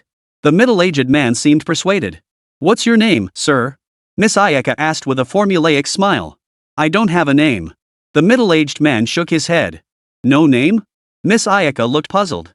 "But you can call me Prophet," the man said with a smile. Sure thing, Prophet. Miss Kaihua froze mid-sentence. It was true she wanted to hook up with a rich guy after all. Only by hooking up with a rich guy could she achieve financial freedom and live a life of shopping in the morning, shopping at noon, shopping in the afternoon, and, well, at night. But she watched the news too. Especially the breaking news from the past 2 days. Because of its gravity, the Japanese administration had forcibly replaced all television and internet entertainment programming with reports about the Prophet's 6 solid hours of it. So now, there wasn't a single person in Japan who didn't know about this. Why did you let go of me? The Prophet asked with a smile. When he wasn't in the mood for killing, he was actually quite easygoing. You're the Prophet? Miss Ayaka was the type to choose money over life, and in this case, life was slightly more important. She'd just splurged on a brand new LV bag. She hadn't even worn it a few times. Does my appearance frighten you? The Prophet pointed at his own face, then covered it with his hand and rubbed it. When he moved his hand away again, his face had transformed into a younger version of Kimura Takuya. This guy wasn't human at all. Changing his appearance was as easy as molding clay. No, don't kill me. Miss Ayaka was nearly scared to death. Who cared if the face before her was handsome or not? The Prophet merely shook his head with a smile. In your human world, am I really just some random killer? Hearing the Prophet's question, Miss Ayaka, desperate to save her life, shook her head frantically. How could she possibly nod at a time like this? If she nodded, her head might end up in the Prophet's hands the very next second. Do you know how many humans have died at the hands of other humans throughout history? The Prophet smiled with Kimura Takuya's face, effortlessly taking Miss Kaihua's arm and leading her into a room. The tatami mat room wasn't large. Inside stood a solid wood table, a cushion for kneeling and sitting cross-legged, and the essential little props for starting the act of creation anytime, anywhere. Miss Ayaka continued shaking her head, terrified beyond all reason and having long forgotten basic professional ethics. Let me tell you this, in your modern history's 2 world wars, at least 80 million humans were killed by other humans. What percentage of the population does that represent? Approximately 5% of the total population. And this took your species less than 18 years to accomplish. Guess how long it took the demons to decimate humanity by now? The Prophet asked with a smile, looking every bit the venerable teacher. Miss Kaihua still shook her head, not because she didn't know, but because she was utterly terrified. According to your human records, after the beasts emerged, they killed 6 billion humans, 75% of the total population. But in reality, less than 1% of that number were actually killed by the beasts themselves. From the moment that meteorite-bearing apocalyptic might struck Blue Star, to the birth of the primordial beast, to the first human killed for provoking a beast, 101 years have passed. Yet the true onslaught against humanity began only 65 years ago. Before that, beasts were merely slightly more powerful wild animals in human eyes.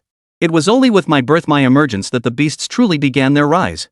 In these 65 years, fewer than 16 million humans died directly at the hands of the beasts. The rest, billions upon billions, were killed by your own kind. Collapsing economic systems, spiraling social structures, humanity's own inherent flaws spawn criminals and non-criminals alike. Even if the beasts had never existed, even if I had never arrived, even if humanity had grasped its own destiny, it wouldn't have taken a century for humanity to destroy itself. The Prophet spoke with a constant smile. As an exceptionally unique life form, he did not lie, but he did disguise the truth. He casually attributed the deaths of billions after the beasts' arrival to humanity itself, yet in truth, had the beasts not rapidly seized lands, humanity's inherent flaws might not have been exposed so swiftly. Miss Kaihua remained silent after hearing the Prophet's words, her body trembling uncontrollably. Humanity was destined to perish eventually. I merely accelerated the process, the Prophet said with a smile. Miss Kaihua still did not respond. From the moment he entered until now, the Prophet had been performing a one-man show. Perhaps growing weary of it, the Prophet sighed, his handsome face a mask of boredom. He held up 5 fingers. I feel like killing someone now. You have 5 seconds to run. This guy's logic defied any human framework. Killing to him was as effortless as humans crushing ants, no justification needed. He couldn't care less that this was the densely populated Kabukicho district, nor did he give a damn about the horde of beast tamers who'd swarm him if he killed here. Before crushing an ant, would humans even consider how many ants were present? No, don't kill me. Miss Ayaka screamed after 2 seconds, but her wooden clogs made running impossible. She stumbled and fell after taking just 2 steps. The Prophet had already counted to 4. Only one thumb remained raised. Falling to the ground, Miss Ayaka, clad only in her kimono, exposed a vast expanse of snow-white skin. Realizing the Prophet wasn't joking, she was terrified beyond words. Don't kill me! Don't kill me! Such a piercing scream naturally drew the attention of the guests outside. But in Wagwa, where games were notoriously perverted, everyone simply assumed Ayaka had encountered a perverted customer. You're so dirty. Didn't your human mother teach you that girls shouldn't pee in front of boys? The Prophet said emotionlessly, still holding up that thumb. Don't get the wrong idea, he wasn't giving a thumbs up. He was merely counting to 5. Don't kill me! Don't kill me! Miss Ayaka wailed hoarsely, her cries finally drawing attention from outside. Even the most twisted games shouldn't have made Ayaka scream like this. Known as the Queen of Kabukicho, Ayaka had seen it all in her 8 years in the business. Any pervert capable of making her scream in such agony wasn't just a simple pervert. But when the men outside, wielding knives and iron rods, burst in to stop the perverted customer, they found Miss Ayaka sitting upright in her spot, smiling. What? What happened? Asked the Japanese man wielding the knife. Nothing happened, Miss Ayaka replied sweetly. But you were screaming just now, the man pressed. That was her screaming, not me, Miss Ayaka murmured as she rose gracefully. Her kimono fell away naturally, revealing flawless, snow-white flesh. Beneath her lay a pool of flesh and blood, no longer recognizable as human, emitting a foul stench and the tang of blood. What? Damn it! Damn it! The crowd blocking the doorway froze in horror at the sight. The first to react, the baka guy, opened his mouth to confront the Ayaka inside only for a ghastly white arm to thrust out from his throat. Next was the what guy. Before he could process what was happening, his abdominal clothing was violently pushed upward, and a long blade, dripping with fresh blood, thrust out from beneath. Who the hell are you? Kishimoto was the luckiest one, his body remained intact for now. As for the others nearby, they had already been scared out of their wits by this horrifying scene and were running for their lives. Those closest to the door were already screaming for help. But it was too late. You may call me Kaihua, or you may call me the Prophet. Miss Kaihua smiled sweetly. She had been dead for a long time. The current Kaihua was merely a disguise worn by the Prophet. Then, the ghastly white arm protruding from the bastard's mouth seized the long sword thrust through the fool's abdomen. Gripping the blade, it yanked it out with a violent jerk. A flash of arc light. Along with the brothel and everyone inside except the Prophet, everything was sliced clean through. The cuts were perfectly clean. Blood didn't even spurt out immediately. Many who had been sliced open retained enough consciousness to see their own beating hearts and brain matter flowing out. Boom! The next instant, a brilliant crimson explosion erupted. Severed buildings and human bodies exploded into a sky filled with blood blossoms, while shattered organs and flesh rained down like a bloodstorm. Nearly 1/3 of the entire Kabukicho street was cleaved apart by that single stroke. Finally found you.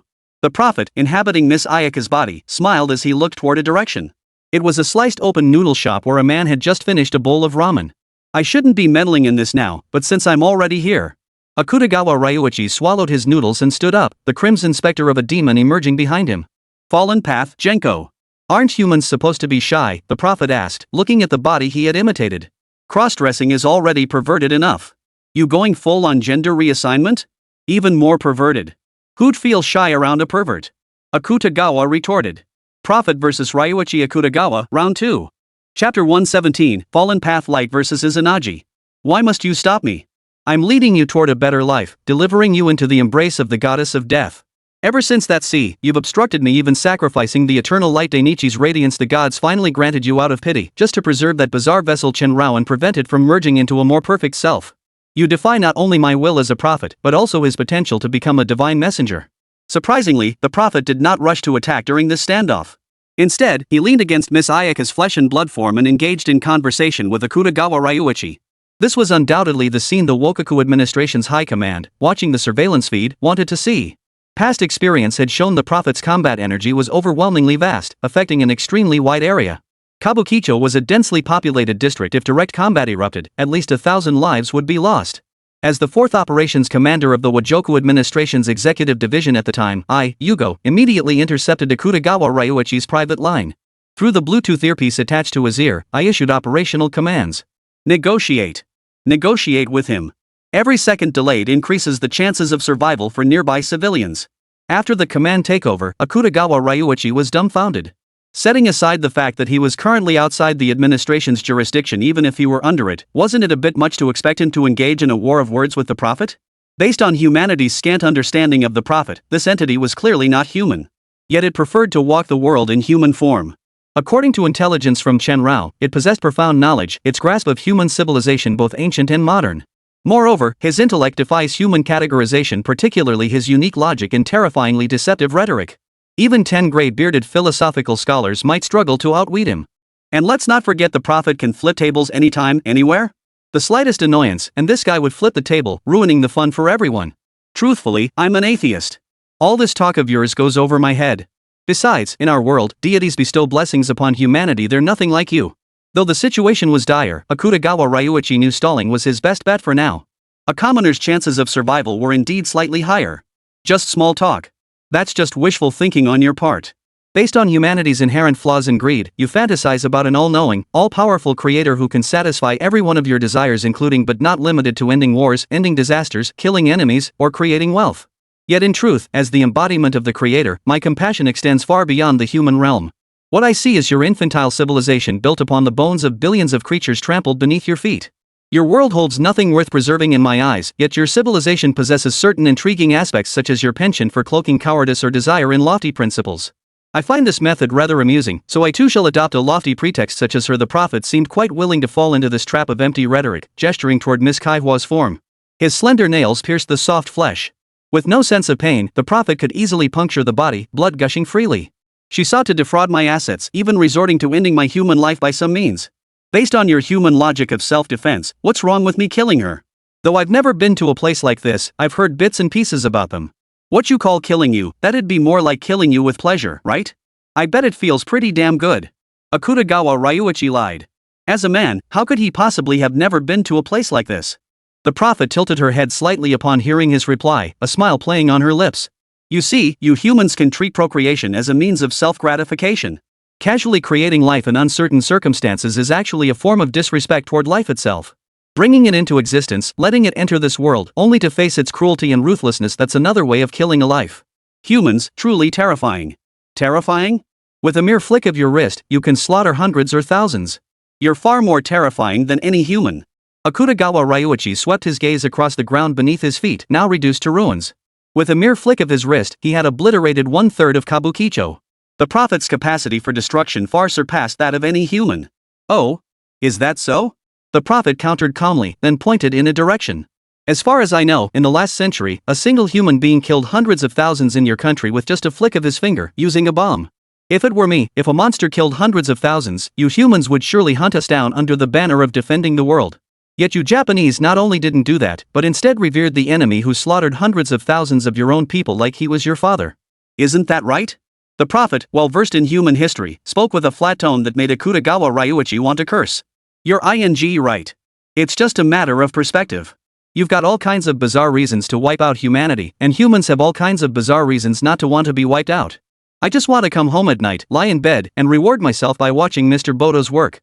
That reason alone is enough for me to resist you. Akutagawa Ryuichi earned Shin Ming's approval not just for his strength, but also for his utterly shameless way of speaking. Who on earth taught whom? You really are an interesting human. I'm almost reluctant to kill you. A rare flicker of emotion crossed the prophet's face. Should I thank you then? How about I organize tens of thousands to reward themselves by targeting you, and then you'll be reluctant to kill them too? Akutagawa Ryuichi pressed on. In his communication channel, I saw you issue a new order. The civilians have been evacuated. The nearest execution squad is en route. It's Seagull. How could that be? I only have a soft spot for you, not for them. The prophet smiled, seemingly tired of Miss Ayaka's body.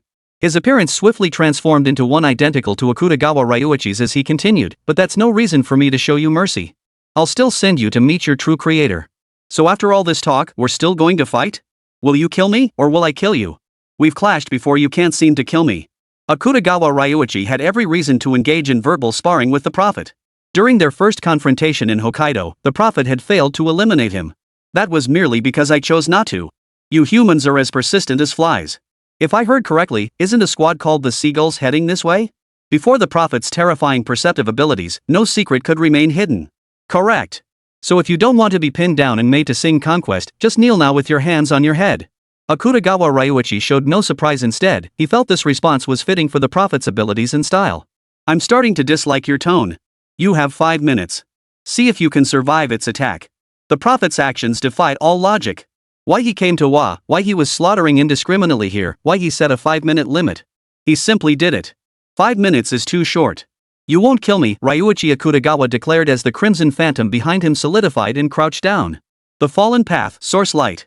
Who goes first? The prophet asked with surprising politeness. You're the guest, so naturally I go first, Akutagawa Ryuichi chuckled shamelessly, then vanished abruptly.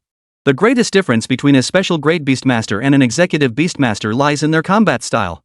In other words, among executive beastmasters, regardless of rank or tactical prowess, even if a level 9 stood there, their combat style wouldn't differ much from playing Pokemon.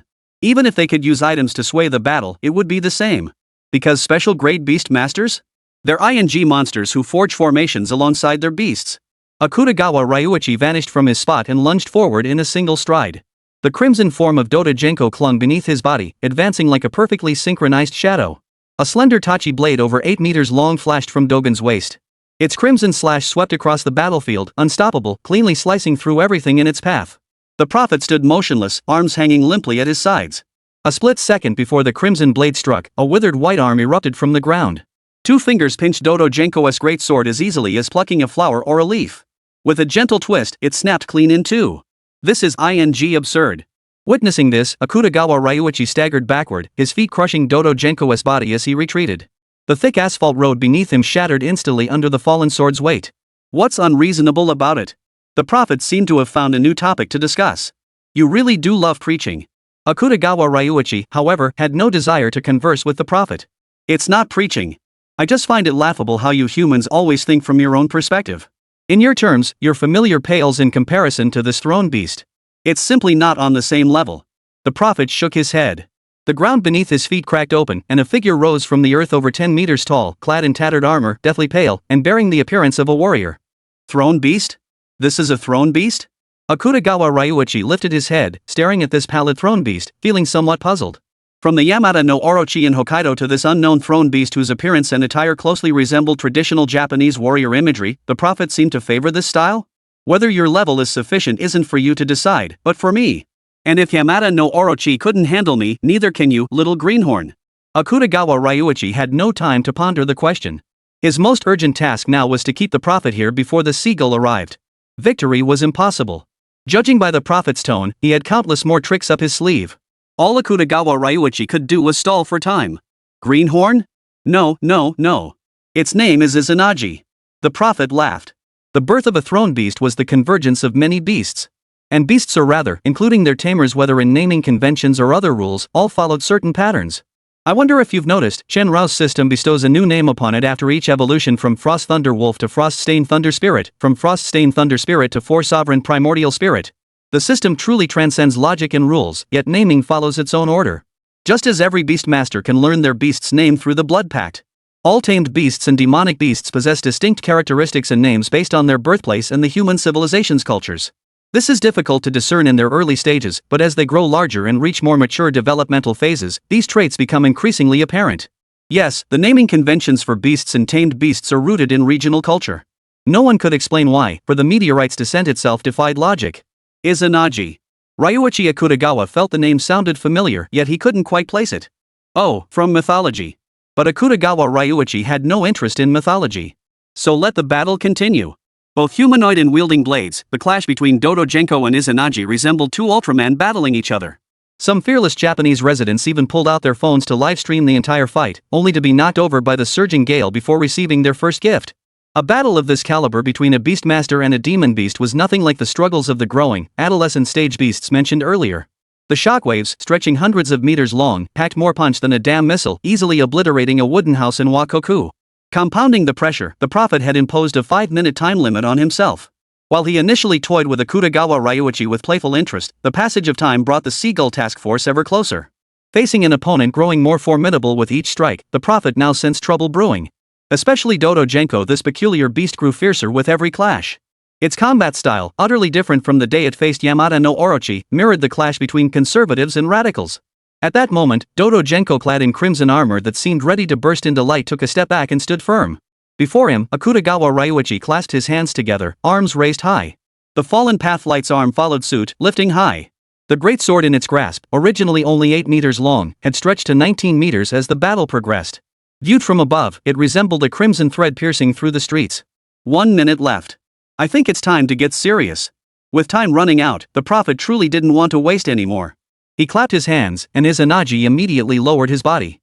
Legs spread wide, his left hand clad in tattered armor gripped the scabbard at his waist while his right hand rose to hover before his eyes. Then, he began to lower his body steadily. As the saying goes, the lower the stance, the greater the power of the strike. So when you see a Japanese bastard digging a hole, run. Chapter 118, Yahalian and the Crystal Dragon King. Today, a catastrophe struck Wa. A man-made disaster. After lowering his stance, Izanagi, ridden by the prophet, unleashed an unparalleled slash toward Akutagawa Ryuichi and Dodo Genko. The diagonal strike from below swept a shockwave stretching a full 170 kilometers. Everything in its path was effortlessly severed, leaving clean, mirror-like cuts. Even the Winter Capital Tower, one of the city's landmarks, was cleaved clean in two. According to incomplete estimates, at least 4,000 ordinary citizens died instantly, with over 12,000 fatalities in total and countless more injured. And this was merely Izanagi's most ordinary strike. As the prophet himself stated, this blow represented his true power. His earlier clash with the fallen Tao Light had been nothing more than a warm-up. You have 30 seconds left to utter your last words. I've always been merciful. The prophet now stood atop the chasm Izanagi had cleaved into the ground. Scorching debris lay scattered, and gushing groundwater spurted forth, yet none touched his body. The fissure stretched over 100 kilometers, resembling ruins left by a divine fury. At the bottom, a dozen meters below, Akutagawa Ryu stood with arms crossed before his face. After taking that strike head-on, fallen Path Genko remained standing, though only half his body remained intact. As a beast master, it was far from dead, but it had lost all capacity for combat. It's a bit early for last words. I haven't lived enough yet. Akutagawa Ryuichi grinned, his trembling legs slowly straightening. His arms shook as the fallen path light naturally dissipated, returning to the Beastmaster's space. With injuries this severe, fallen path light wouldn't regain basic combat strength anytime soon. Even if sent back to the Wokaku branch for specialized repairs, it would take at least a week. At the bottom of the ravine, Akutagawa Ryuichi stood utterly alone. Human life is lighter than a feather. The blessing of death isn't something you can simply dodge. The prophet spoke calmly. He had promised 30 seconds for final words, and he would grant exactly 30 seconds. Now, 24 seconds remained. What a pity, Ryuichi Akutagawa grinned. I've never believed in fate. My destiny is mine to forge, not heaven's. Then he stepped forward, and the ground beneath his feet began to tremble. The prophet narrowed his eyes. His terrifyingly acute senses seemed to detect danger in that instant, causing him to instinctively step backward. I should have killed you outright.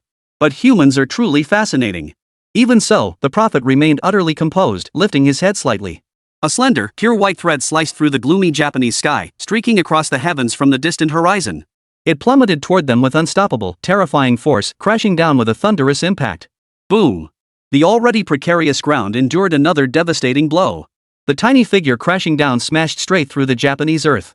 This minuscule island nation, situated on a seismic belt, now showed signs of impending tremors in a small area after two successive heavy impacts. The deafening roar defined as earth rumbling echoed from afar, sounding like the death knell of the Grim Reaper. Reinforcements arrived. Upon seeing Akutagawa Ryuichi's first reinforcement, the prophet let out a surprised "eh?" His two eyes, identical to Akutagawa's, blinked as he gazed at the snow-white figure, smiling faintly. I've seen you before. I've seen you too, Yohaya. Or should I say, the prophet? Yalian, clad in a pure white combat suit, lifted his head to look at the prophet. The two had crossed paths several times during the global Young Beastmaster tournament. But it had only been a fleeting encounter. Call me whatever you like. For humans I care about, I don't mind a changeable code name, a different name, or any other altered title, the prophet said with a cheerful smile. This guy usually wore no expression, yet today he was unusually sentimental. Your name doesn't matter, Yihelian declared, his head held high, his pure blue eyes fixed directly on the prophet. As the newly promoted special grade Beastmaster of the European Administration Bureau, Yihelian had reviewed the prophet's files once more before arriving in Japan. For now, the prophet's objective boils down to one thing: the annihilation of humanity. Yes, much like the antagonists in many works of fiction, the prophet's goal, at its most basic level, is to annihilate human civilization with no room for compromise or negotiation. Beyond this, the prophet's true form is defined as unobservable, a currently unknown entity. To this day, no one knows what the prophet's essence truly is. Perhaps it isn't even a living being at all.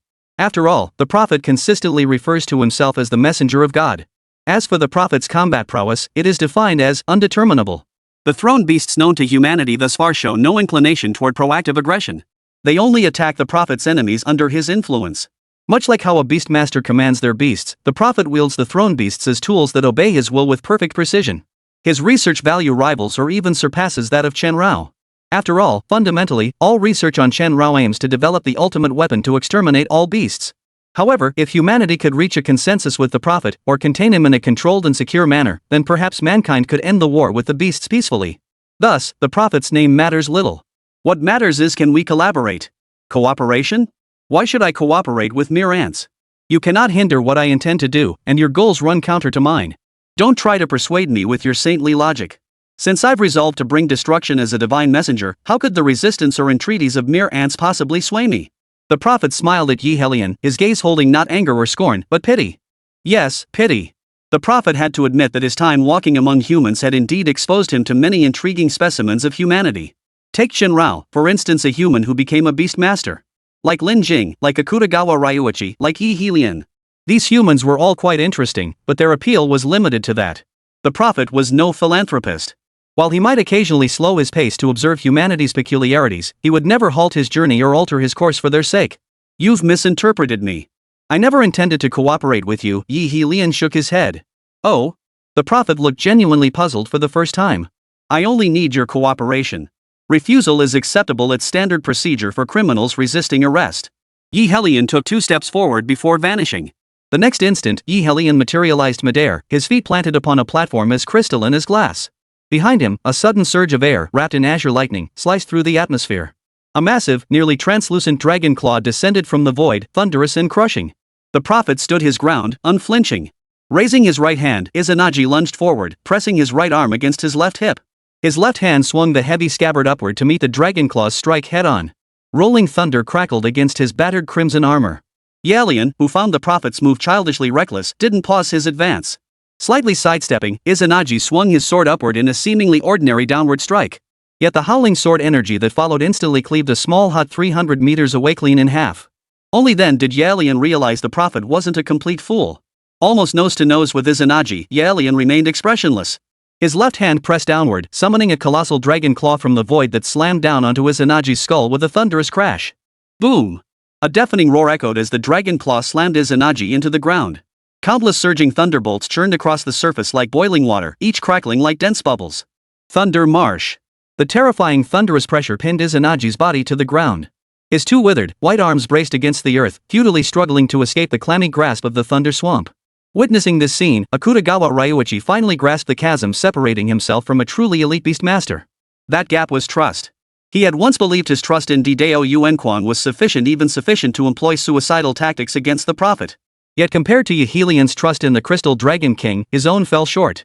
For this 23-year-old girl, the word trust couldn't even begin to describe her bond with the Crystal Dragon King. She had utterly surrendered her very life to it. Though they were separate entities, and unlike Chen Rao, the Crystal Dragon King couldn't understand human speech, the scene that had just unfolded spoke volumes about the bond between Yi Helian and her mount. Her every movement was utterly seamless, without the slightest hesitation or delay. It was as if the Crystal Dragon King were an extension of her own body. She never doubted that the Crystal Dragon King might lag behind or misjudge a situation. Even a mere 0.02-second error could mean certain death. This could no longer be explained as mere boldness, it was reckless disregard for her own life. Or perhaps it was the ultimate trust in her beast. Snap! Snap! Snap! Akutagawa Ryuichi snapped out of his daze to see the prophet clapping in the distance. This creature who regarded humans as mere ants was actually applauding a human? His tone even carried a hint of excitement. Truly unexpected, another beast rider with a human soul? No, wait, not a human soul. If it were, I would have sensed it long ago. Yalian, you're worthy of me uttering your name. Why? As far as I know, humans are creatures who value their own lives above all else, yet you seem different. Could you spare me the speech? Yi Helian sighed inwardly. Beneath her feet, a snow-white dragon's head emerged, its surface revealing faint scale-like patterns and a texture resembling quartzite. This colossal dragon head appeared encased in a glass-like shell, or perhaps a membrane, ensuring its snow-white skin remained untouched by dust. Of course not possible, the prophet declared excitedly. Then, with a light press of his finger, bull-sized black pits began appearing on the body of Izanagi, who was tightly bound to the ground by the thunder marsh. These densely clustered black pits, enough to make anyone with trypophobia weep, rapidly spread outward. Like ink seeping into cotton, they expanded along the patterns of Izanagi's body, ruthlessly devouring all tissue. They even swallowed Lei Zhua and the earth itself. Had Yalian and the Crystal Dragon King not dodged swiftly, these black pits spreading like a contagion might have swallowed them both as well.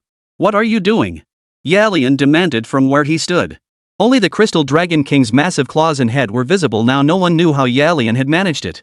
Likewise, she had no clue why Izanagi had suddenly transformed like this, whether something had gone wrong or if he was building up to unleash an even more terrifying killing move. Better safe than sorry. I still have other uses for Izanagi.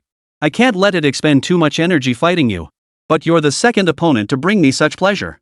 You deserve better. The prophet smiled warmly. If he could summon the Yamada no Orochi and call forth Izanagi's 2 throne beasts, he could certainly summon other throne beasts. As his voice faded, the black circular pits that had swallowed Izanagi began to coalesce. Starting from bowl-sized craters, they gradually converged like iron filings drawn to a magnet, tearing and pulling together until they solidified beneath the prophet's feet into a pitch-black cube, 13 meters tall, 4 meters thick, and 6 meters wide. Ah, the second one. I truly detest this kind of rhetoric. Yi Helian's face flashed with an expression one of disgust. Yes, disgust. Yi Helion, who had always been number one, a genius, a prodigy since childhood, had only lost once in his life so far. That was to Lin Jing. From childhood, Yi Helion grew up in a European beastmaster family. Understand the term family in Europe, a few hundred people could constitute a nation, so even with only decades of beastmastering, they could be called a family. From childhood onward, she had access to only the most elite resources. Whether it was her teachers or her beasts, they were all the very best. Combined with her extraordinary natural talent, she naturally became the most formidable genius. A genius who had never tasted defeat. At worst, she would achieve a draw. Yet at the Global Young Beastmaster Tournament, Yi Helion suffered a humiliating defeat at the hands of Lin Jing. Regardless of whether she could accept her defeat, and even if she could, the kind of loss she might tolerate would be a crushing defeat where her opponent mercilessly overwhelmed her, leaving her utterly helpless after exhausting every possible tactic. Certainly not a defeat decided by a baffling vote, as the tournament results had been. So even after all this time, Yi Helion still remembered it vividly. She had been waiting for a chance to face Lin Jing again. But before that opportunity arose, Lin Jing became a globally wanted criminal, and Shen Rao vanished without a trace. But you truly are the second one. The prophet chuckled as the cube beneath his feet shattered explosively. Emerging from within was a monstrous specter, 3 legs, 7 arms, 2 heads, 2 faces, 1 furious, 1 grinning, a fearsome demonic fiend. Throne beast, double-faced Rashigi. You truly understand humanity, for you know exactly how to provoke me. Yi Helion gazed at the 2-faced Rashigami, who stood atop the ruins, black mist swirling around him. With a light flick of his toes, the colossal crystal dragon king fully materialized. Including the prophet and Akutagawa Ryuichi, along with me, Yugo, observing remotely via satellite, and the other members of the Seagull Task Force deploying something 1.5 kilometers away. Even Yi Helion's family, every member of the Nero clan, all witnessed the fully revealed crystal dragon king for the very first time. Chapter 119, The History of the Nero Family and Lin Jing. The Nero family. The oldest and most orderly lineage within the Nordic realms, traceable back to the 5th emperor of the Roman Empire, Nero the Great. This most brutal tyrant of ancient Rome reigned for 31 years, fathering countless offspring. Though his tyranny led to the downfall of the first Roman dynasty founded by Caesar himself, the bloodline of this cruel emperor did not perish. On the contrary, during the reign of Constantine I, a man named Lucius Tiberius Domitius Gaius claimed to be the most pure-blooded descendant of the tyrant Nero. This madman, who sought to restore the Claudian dynasty, was ultimately arrested while plotting to assassinate Constantine I in Constantinople. Yet during his 47 days in prison, Lucius refused to passively await trial. Instead, wielding his eloquent speech and a substantial hoard of gold coins, he bribed a large number of like-minded conspirators within the prison walls and ignited a riot. It was during this uprising that Lucius unexpectedly discovered an egg buried beneath Constantinople, a stone-like object covered in golden patterns. Believing it to be a rare treasure, Lucius slipped the egg into his pocket. Amidst the chaos, he sought an opportunity to escape Constantinople, intending to exchange the egg for gold coins and use them to reorganize his assassination plot. But misfortune struck far sooner than his plans. Severely wounded during his escape, Lucius's blood seeped into the egg's patterns, hatching a colossal dragon within. Thus was born the Crystal Dragon King. Unlike protagonists in revenge novels who suddenly gain godlike powers, Lucius did not become invincible after summoning the Crystal Dragon King. Instead, he suffered backlash from the dragon and died before even leaving Constantinople. The newly hatched Crystal Dragon King was still weak. Upon learning of its existence, Constantine I chose to suppress all information about it. To this day, no trace of the Crystal Dragon King can be found in the annals of Roman history. Yet within the Nero family, the truth remains crystal clear. Thanks to Emperor Nero's own brutality and promiscuity, the Nero family branches became incredibly vast. Many of its members held key military and political positions in the Roman Empire, naturally coming into contact with the truth. It is said that Trajan, one of the 5 good emperors of the Roman Empire, was a half-breed descended from the bloodline of Nero. Precisely because of this heritage, his lineage could awaken the slumbering Crystal Dragon King, enabling the Roman Empire to reach its zenith under his rule. Alas, as time passed, the bloodline of Emperor Nero grew increasingly diluted. Fewer and fewer could awaken the Crystal Dragon King, and the Roman Empire eventually collapsed. Until the birth of Yi Helion. Initially, having lived through the technological revolution, neither Yi Helion's father nor mother believed the legend of the Crystal Dragon King. When the meteorite fell and his Beastmaster bloodline awakened, they merely intended to raise him as an ordinary Beastmaster. It wasn't until Yi Helion turned 3 that, during a family gathering, the young boy who had always displayed a proud nature unwittingly summoned the Crystal Dragon King once more. No one understood why her bloodline remained so pure, nor did anyone believe the Crystal Dragon King could possibly be real. Yet after enduring millennia of trials, the once mighty dragon had reverted to its primordial form as a bronze dragon. Moreover, it seemed to have automatically aligned with the Beastmaster bloodline. Truthfully, even today, humanity still doesn't fully understand the beast taming system. It's like blind men feeling an elephant, they grasp only what they can reach. Though the Nero family themselves couldn't explain this phenomenon, who would refuse such an immensely powerful weapon? Yet this dragon, passed down through the Nero family for generations, this dragon that inexplicably aligned with the Beastmaster bloodline and the Beastmaster system, remained forever hidden from sight. Until now. Yi Helion stood proudly in his full prime, the Crystal Dragon King now fully revealed. Fully revealed, the Crystal Dragon King measured nearly 35 meters from head to tail. Its two enormous wings were folded against its sides, but when spread, they would span over 100 meters. Its thick limbs resembled stone pillars. In mere appearance, the Crystal Dragon King differed little from ordinary tamed beasts or magical creatures. What truly revealed its superiority was an aura of unassailable majesty, an aura that brooked no defilement from any being or thing.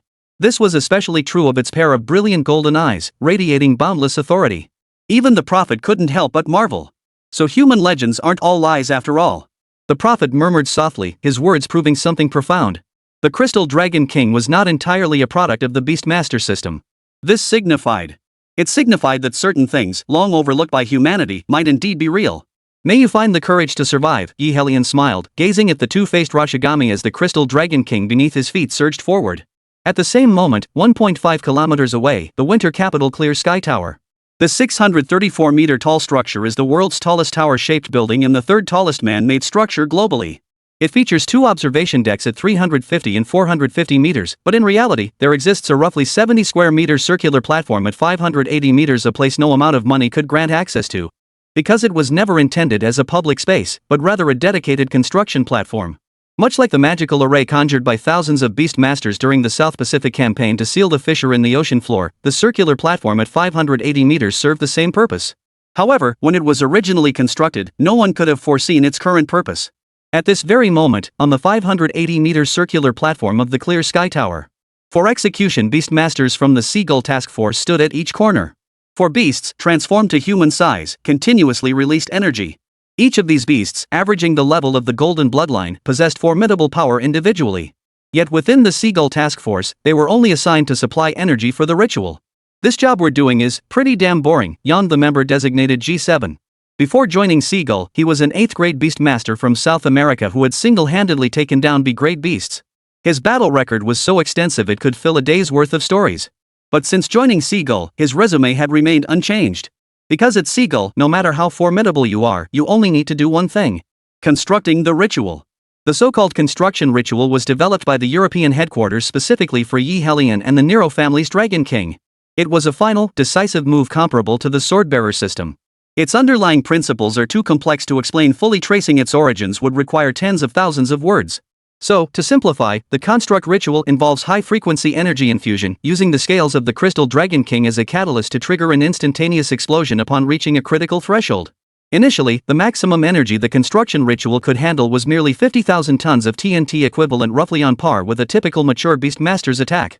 Now, however, the ritual's energy capacity has surged to 17.5 million tons of TNT equivalent. Without the ritual's extreme suppression and controlled release akin to drawing a bow, a single unrestrained discharge could flatten half of Waikoku. Precisely because of this immense destructive power, the construction ritual requires an exceptionally long preparation period. This assumes Yi Helion's solo battle proceeds without a hitch. Should any unexpected complications arise on her end, the construction ritual would become utterly useless. After all, if the catalyst's ignition point is gone, what use is the ritual? But to date, no individual or even a horde of beasts has ever rendered Yi Helion helpless. Better boredom than getting your ass kicked, right? Heard the death rate in Africa's nearly hit 70%. Comrades you were chatting with one night turn into corpses the next. Another team member, designated Z12, chuckled awkwardly. True enough. And I hear that since that Beastmaster Chen Rao vanished, they're draining manpower from every region to hunt him and his beast. With so few hands left, even logistics crews are being rushed to the front lines to die. Member H42 chimed in from the corner. Heh, Chen Rao. I've seen him. Back then, he looked no different from any ordinary Beastmaster. What a pity. Times have changed. The champion who once held promise to become the youngest Black Eagle Badge recipient is now a wanted criminal. G7 chuckled. He had served as a comrade in arms with Lin Jing during a joint command operation. How to put it? Strong, very strong. But her strength wasn't the same as Yi Helion's. Hers was the kind that made you feel at ease, like she possessed the confidence to resolve any danger or difficulty. Though invisible, it simply gave you peace of mind. Yi Helion was different. Her strength was palpable, radiating an undeniable brilliance that made you feel her awesomeness. Yet, despite that, you couldn't help but doubt whether she could win the fight. Just like today. Even before Lin Jing was publicly declared a fugitive by the International Beastmaster Association, over half of the Beastmasters worldwide who had witnessed both Ye Lian and Lin Jing believed that the one destined to break the record for the fastest time to shatter the Black Eagle badge would undoubtedly be Lin Jing. But as G7 had said, times change and people change. The once peerless prodigy had now vanished from sight. Though vanished might be overstating it. Lin Jing remains active in the light world. She hasn't given up on herself just because she's been labeled a fugitive. She simply needs to evade those hunting her for bounties until the truth is uncovered. This forces her to change her residence nearly every 2 days. No job she takes can last longer than 4 consecutive days, and even a restaurant with decent food she manages to find can only be visited no more than 3 times. Otherwise, she risked being targeted. Especially since Lin Jing had once been wildly popular, making her face quite recognizable. Add to that the fact she was now in Tokyo, Japan, a city famously home to the world's largest otaku population.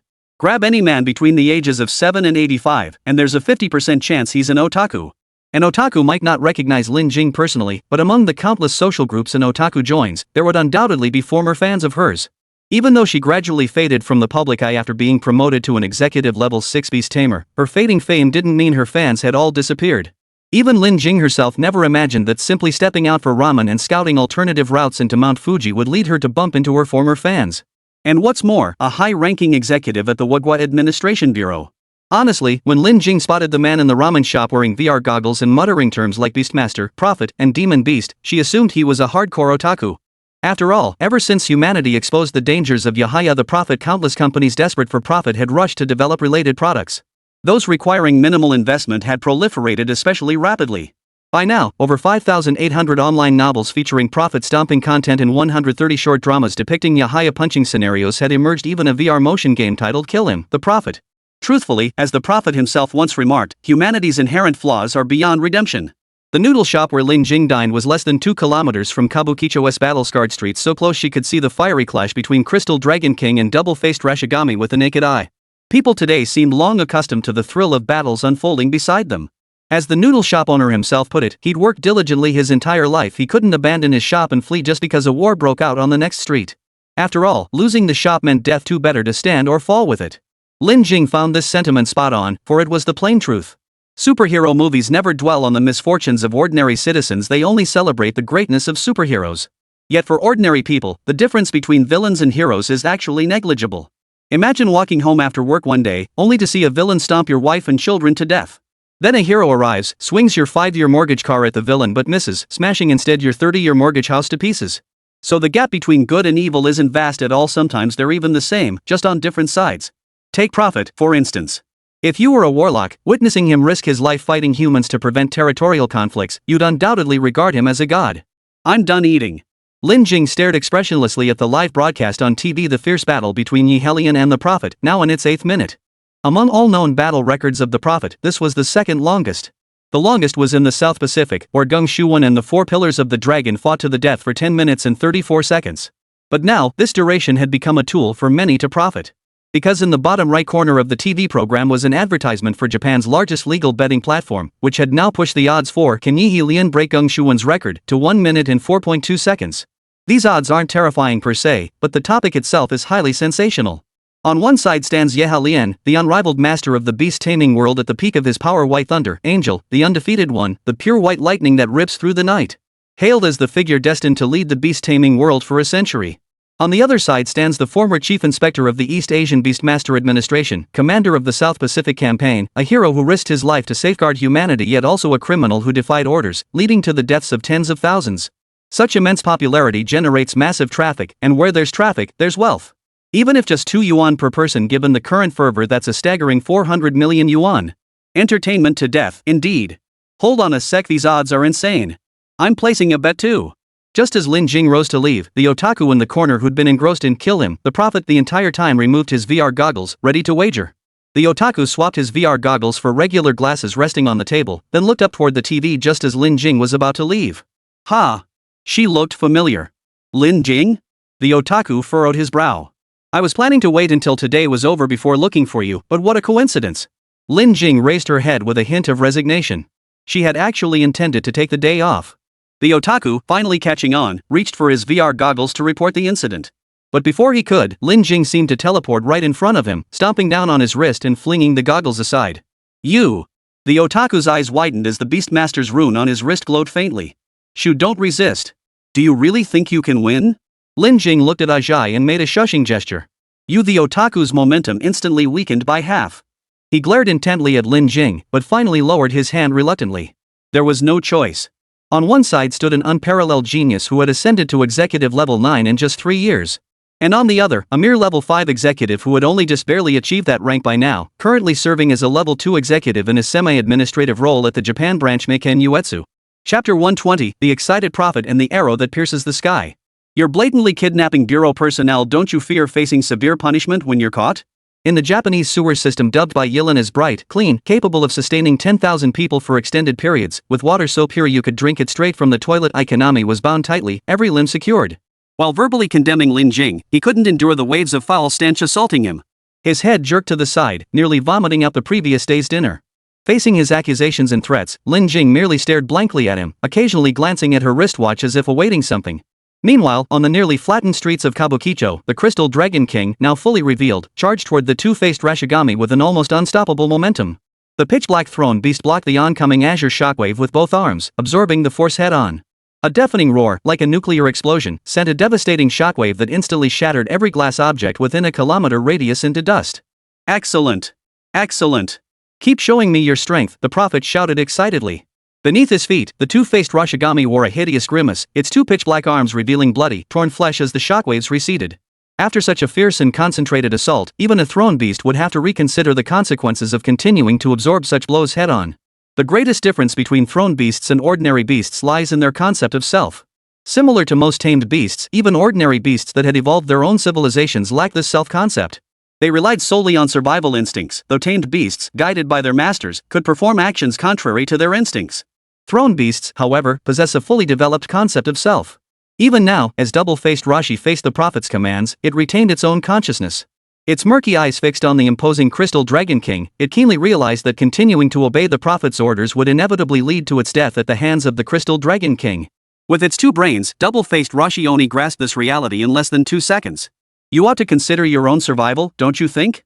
Yi Helion stood with his foot planted on the Crystal Dragon King's massive skull, tilting his head slightly toward a certain direction. A warrior should not ponder for his foe. Such unnatural pity clouds judgment, the prophet sneered, arms outstretched as he shifted form once more. This time, however, he did not transform into a handsome movie star, nor into his favorite silver-haired old man, nor did he take on Yi Helion's form as he had when confronting Akutagawa Ryuichi. The transformed prophet now sported a thick mane of crimson curls, flowing from his crown down his cheeks into an equally scarlet beard. His nose was high and straight, his eye sockets deep and hollow. Well, does this face look familiar?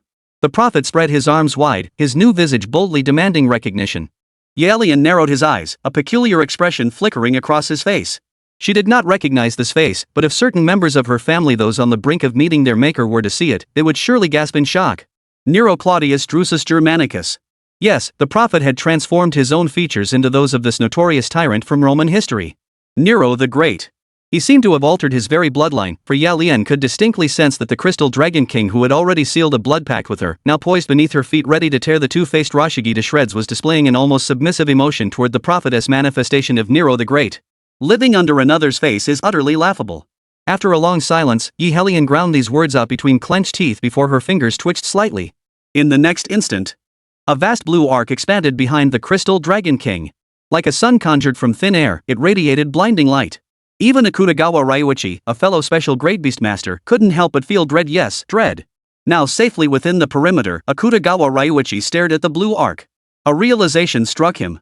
The so-called special grade beastmaster title was merely a restriction imposed by the Bureau for organizational convenience. To Yi Helion, even a special grade beastmaster held little distinction from a novice in her eyes. Now I finally understand why the rest of the Seagull task force didn't need to join the fight, Akutagawa Ryuichi mused, a sense of resignation washing over him. If the rest of the Seagull task force had come, they might have been useful against ordinary beasts, but in Yi Helion's battle against the prophet, they would only have been a hindrance.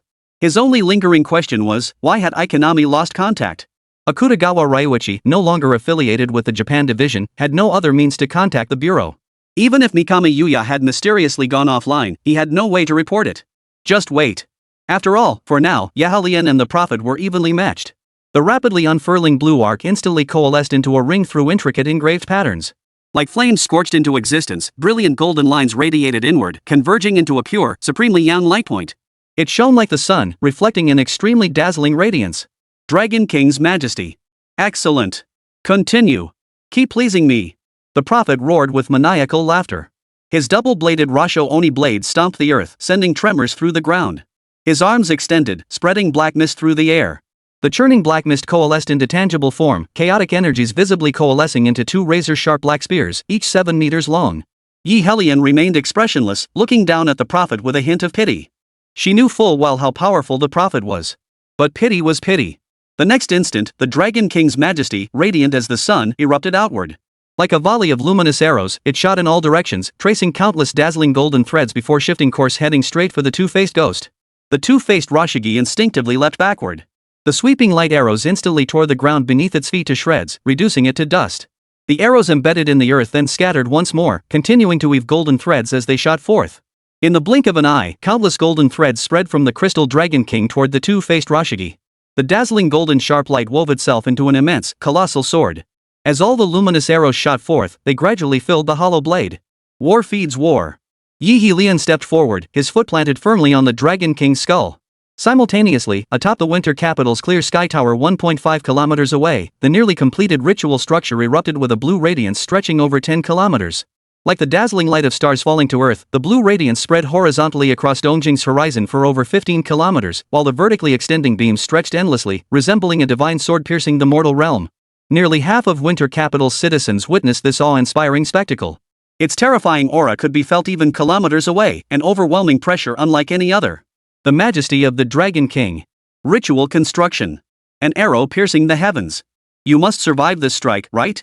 Yi Helion stood expressionless atop the crystal Dragon King's head, the golden threads he wove having completely filled the golden longsword. No, not a sword. An arrow. The arrowhead. Forced back nearly 400 meters by the luminous arrow, the two faces of the two-faced Rashigi were utterly contorted. Its self-awareness screamed that it absolutely could not endure another direct hit. The black spikes it hated in its hands had been sliced and torn apart by the radiant arrow. Black mist swirled around it, barely holding it together to prevent complete shattering. Of course not. Nothing exists that can kill me. You may try. The prophet seemed to have reached some peak of pleasure. Beneath the guise of Emperor Nero, he laughed maniacally, arms spread wide as if actively seeking death. He had sought this sensation for far too long. As the shared master of all beasts, as a divine emissary who could summon the throne beasts anytime, anywhere, the prophet was profoundly lonely, though his loneliness differed from that of humans. His solitude stemmed from no one comprehending his grand blueprint. Though the beasts obeyed his commands, they could never truly communicate with him. They merely followed his every order and directive, offering no counsel, not even the ability to argue back. Over time, the prophet grew lonely. So when he first discovered that humans could resist, he rejoiced like a child discovering a new toy, filled with excitement. Especially after Geng Shuwen gravely wounded him with his life, his excitement surged even higher. It turned out that in this world, there truly existed something capable of harming him. Thus, even as his superhuman senses detected the arrow streaking across the sky, drawn and aimed squarely at him, he made no move to evade it. Let the fun begin. Ready to strike. Within the intricate underground tunnels of Wa. Time rewound a few minutes, to the moment the prophet had just transformed into Emperor Nero. Facing Mayakan Yagaku's accusations and threats, Lin Jing remained silent, staring at him without a word. Instead, she shifted the corpse of a dead rat on the ground with her leather boot, moving the maggot-infested remains closer to Mayakan Yagaku. Yilin Zhengwen's substance paled in comparison to its collection of jokes. While Japan's drainage system did possess formidable load-bearing capacity due to its population density, this didn't mean the labor-cost prohibitive nation had surplus manpower to clean sewers. This meant Japan's drainage system relied almost entirely on self-cleaning, specifically, the flooding underground rivers during rain to purify it. In dry seasons or when rainfall was light, the stench from Japan's sewers was indistinguishable from that of a septic tank. Lin Jing, whose physical prowess far surpassed that of ordinary humans and who had devoted years to cultivating the Qiankuan technique, had long mastered the art of turtle breathing. She could slow her breathing rate to as little as once every 110 seconds, but I saw that Yu Yi couldn't manage it. He tried holding his breath to avoid the stench, but after a while, gasping for air only drew more foul odors into his lungs. Trust me, prolonged exposure to such stench can make humans sick. This isn't alarmist talk, especially regarding sewer fumes. They contain massive amounts of pathogens, foul-smelling substances, and other harmful elements. Brief exposure won't cause immediate illness, but prolonged inhalation will definitely leave you feeling miserable for quite some time. What do you want? What do you want? After there was nothing left to vomit, I saw you finally give in. A smile finally appeared on Lin Jing's face. She crouched down with a cheerful expression, looking at Yuya before pulling 2 gloves from her pocket. I warn you. I'm a level 2 commander at the Wagia District Bureau. If you kill me, you'll be classified as a high-risk threat immediately. Miyagi's eyes widened. He knew exactly what Lin Jing was about to do. As one of Lin Jing's former colleagues, I had encountered her during 2 joint command operations. Beastmasters inevitably encountered societal complications during operations, especially when enforcing regulations in controlled zones. But controlled zones weren't fallen territories. Though sparsely populated, humans still lived there. On the contrary, controlled zones lack the rampant beasts infesting fallen zones and the rigid legal frameworks of safe zones. Many viewed these gray areas, lawless territories, as paradises where they could act with impunity. Therefore, the administration issues each beastmaster entering a controlled zone on assignment with a set of standard equipment. After all, beasts cannot harm humans, not even criminals. These leather gloves are considered standard equipment. Though outwardly indistinguishable from ordinary leather gloves, they are internally reinforced with high-density alloy steel wire resistant even to chainsaws. The back of the hand and knuckles are lined with alloy mesh, while finger joints feature 0.75 mm diameter titanium alloy semicircular arcs. Beyond protecting the wearer's hands, these gloves significantly amplify punching power. Even a delicate young woman could shatter an 8 mm thick wooden board with a single blow.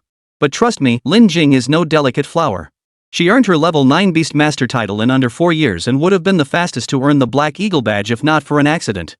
One swing of her fist could smash my face to pieces. The act of putting on gloves wasn't about reason, it was a real, tangible threat. Rest assured, I know your identity and status. In other words, I know the identity, status, appearance, and social connections of every single person in the Wagaku branch. Lin Jing smiled sweetly as she reached out, grabbed the back of Yuji's collar, and single-handedly hoisted the 167 centimeters, 61 kilograms man off his feet. She then placed him, bound and gagged, onto a chair that had been prepared in advance. I also know your people are hunting me down. With a level 2 officer missing, the search team will arrive within 40 minutes. But since he, Hellion, and the Prophet are locked in a fierce battle right now, that timeline will likely extend roughly 60 minutes. Subtract the 10 minutes you just spent vomiting, and we have 50 minutes left. Mr. Yui, I imagine you're curious why I've come to Japan? Lin Jing asked with a smile, but the feeling she gave me was, Mom, I'm gonna die. Chapter 121, The Interrogation of Me by Yu Yi. First question, how many people are currently in Japan? I don't know. At least 13 million people. Faced with Lin Jing's question, Yuya, whether deliberately or genuinely clueless, drooped his head and began spouting nonsense. Hearing this absurd answer, Lin Jing showed no particular reaction. She simply crouched down silently, rolled up her sleeve, located a temporary contract inscription near her left elbow, and gently touched it. Instantly, a palm-sized frog materialized. You should recognize it, right? Lin Jing held the frog in her palm, looking at Lin Jian Yui. My eyes widened instantly, filled with terror. This creature, barely larger than a palm, was a 4-legged spirit toad in its molting phase. Its skin appeared devoid of pus-filled sores, indistinguishable from an ordinary frog. Yet beneath its surface, its body was densely covered in such sores, its toxicity utterly monstrous. A mere 0.04 milligrams of its venom could instantly kill an adult human. And the victim felt nothing throughout the process. It was more painless than a shotgun blast to the head. A 4-legged spirit toad? Where did you get this? I watched as Yuyi backed away in terror. He wasn't some tough guy married for only 3 months, he hadn't even gotten his fill of the bedroom yet. I detest being questioned back, especially about things I'd rather not discuss. Lin Jing tilted her head slightly, then flickered her wrist. The 4-legged spirit toad landed on Yu's crotch. The palm-sized creature twitched its tiny limbs. Before it could even release its venom, Yu was already so terrified he wet himself, staining his pants a pale yellow. A faint musky scent wafted through the air. Compared to the foul stench of the sewer, it was almost as pleasant as air freshener. The 4-legged spirit toad, however, disliked this sensation. Instinctively provoked, it sought to release its venom, but Lin Jing's control suppressed the urge. Then, driven by instinct, it began climbing upward along Yuji's body. Take it away! Take it away! Yotsu screamed, terrified out of his wits, as the cold, soft touch of the 4-legged spirit toad traveled up his neck to the top of his head. Gurgle! Perched atop Yuji's head, the 4-legged toad croaked twice. Its pale yellow eyes scanned left and right before its tiny paws gently pressed against Yuji's scalp. Lin Jing smiled warmly as she spoke, Don't worry, I won't kill you. But there's one thing you should know. Yi Helian can command colossal crystal dragon kings to execute pinpoint strikes within millimeters. I can also command the 4-legged spirit toad to release an extremely weak neurotoxin and non-lethal dose, but it will force your nervous system into hypersensitivity, amplifying your reflexes roughly 120 times. Put simply, it would amplify your pain threshold 120-fold to the point where plucking a single hair would cause such agony you'd lose control of your bowels. As she spoke, Lin Jing raised her hand, and the 4-legged spirit toad leapt back into her palm. Then, upon seeing my thick, lush hair, she smiled. WH, what exactly are you trying to do? I saw Yuya wailed, tears streaming down his face. Answer my question. How many people are currently within the borders of Wa? Lin Jing demanded. I don't know. At least 13 million people. Kenji Yoma was professionally trained after all. He understood exactly what Lin Jing was asking, but he couldn't answer. As an Administration Bureau employee, he had a fundamental duty of confidentiality. Leaking classified information to a wanted individual, regardless of circumstances, carried a minimum penalty of demotion by 1 rank with continued employment. Having just become a level 2 officer, I didn't want to be sent back to the front lines. Going there now would be like putting my head on the chopping block. Unfortunately, Lin Jing's patience had run out. She shook her head regretfully. The 4-legged spirit toad vanished from her palm. Then she reached out and touched my head, gently plucking a strand of hair between 2 fingers. With a slight tug backward. Snap. A crisp snap echoed as the strand was wrenched free. 0.003 seconds later, Kenji let out the most agonizing, wretched scream of his entire life. He hadn't even known his own voice could reach E7. With his pain perception amplified 120-fold by the 4-legged spirit toad, having a hair pulled felt like a searing hot steel needle being thrust deep into his brain and then violently ripped out at lightning speed. As it tore out, the needle's fine barbs shredded his brain and nerves. The excruciating pain instantly crashed his central nervous system, causing a 1.5-second freeze in every muscle. Instantly, a foul stench filled his crotch. If you say it hurts, you'll lose control of your bowels and bladder. If you say it hurts, you'll lose control of your bowels and bladder. Thrilling? Lin Jing asked. Tears, snot, and saliva flying everywhere from the agony, I saw Yu Yi tremble as he replied, thrilling, thrilling. How many? Lin Jing pressed. 847 people, I saw you finally blurt out. That's right, Lin Jing smiled. Currently within the territory of Wa, the Wa branch's total staff numbered 847. Calculating at a 1:8 ratio, the actual combat personnel amounted to roughly 100. At least half of them were engaged in the battle of wits with the Prophet. Even with Yi He Lian joining the effort, the personnel assigned to contain the Prophet wouldn't be less than 50. Subtracting the 32-person reserve force, a rough estimate suggests no more than 30 personnel could be deployed to hunt down Lin Jing.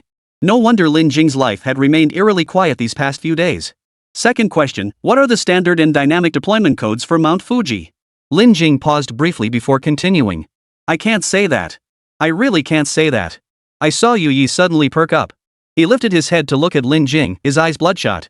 Mount Fuji. One of Japan's national symbols.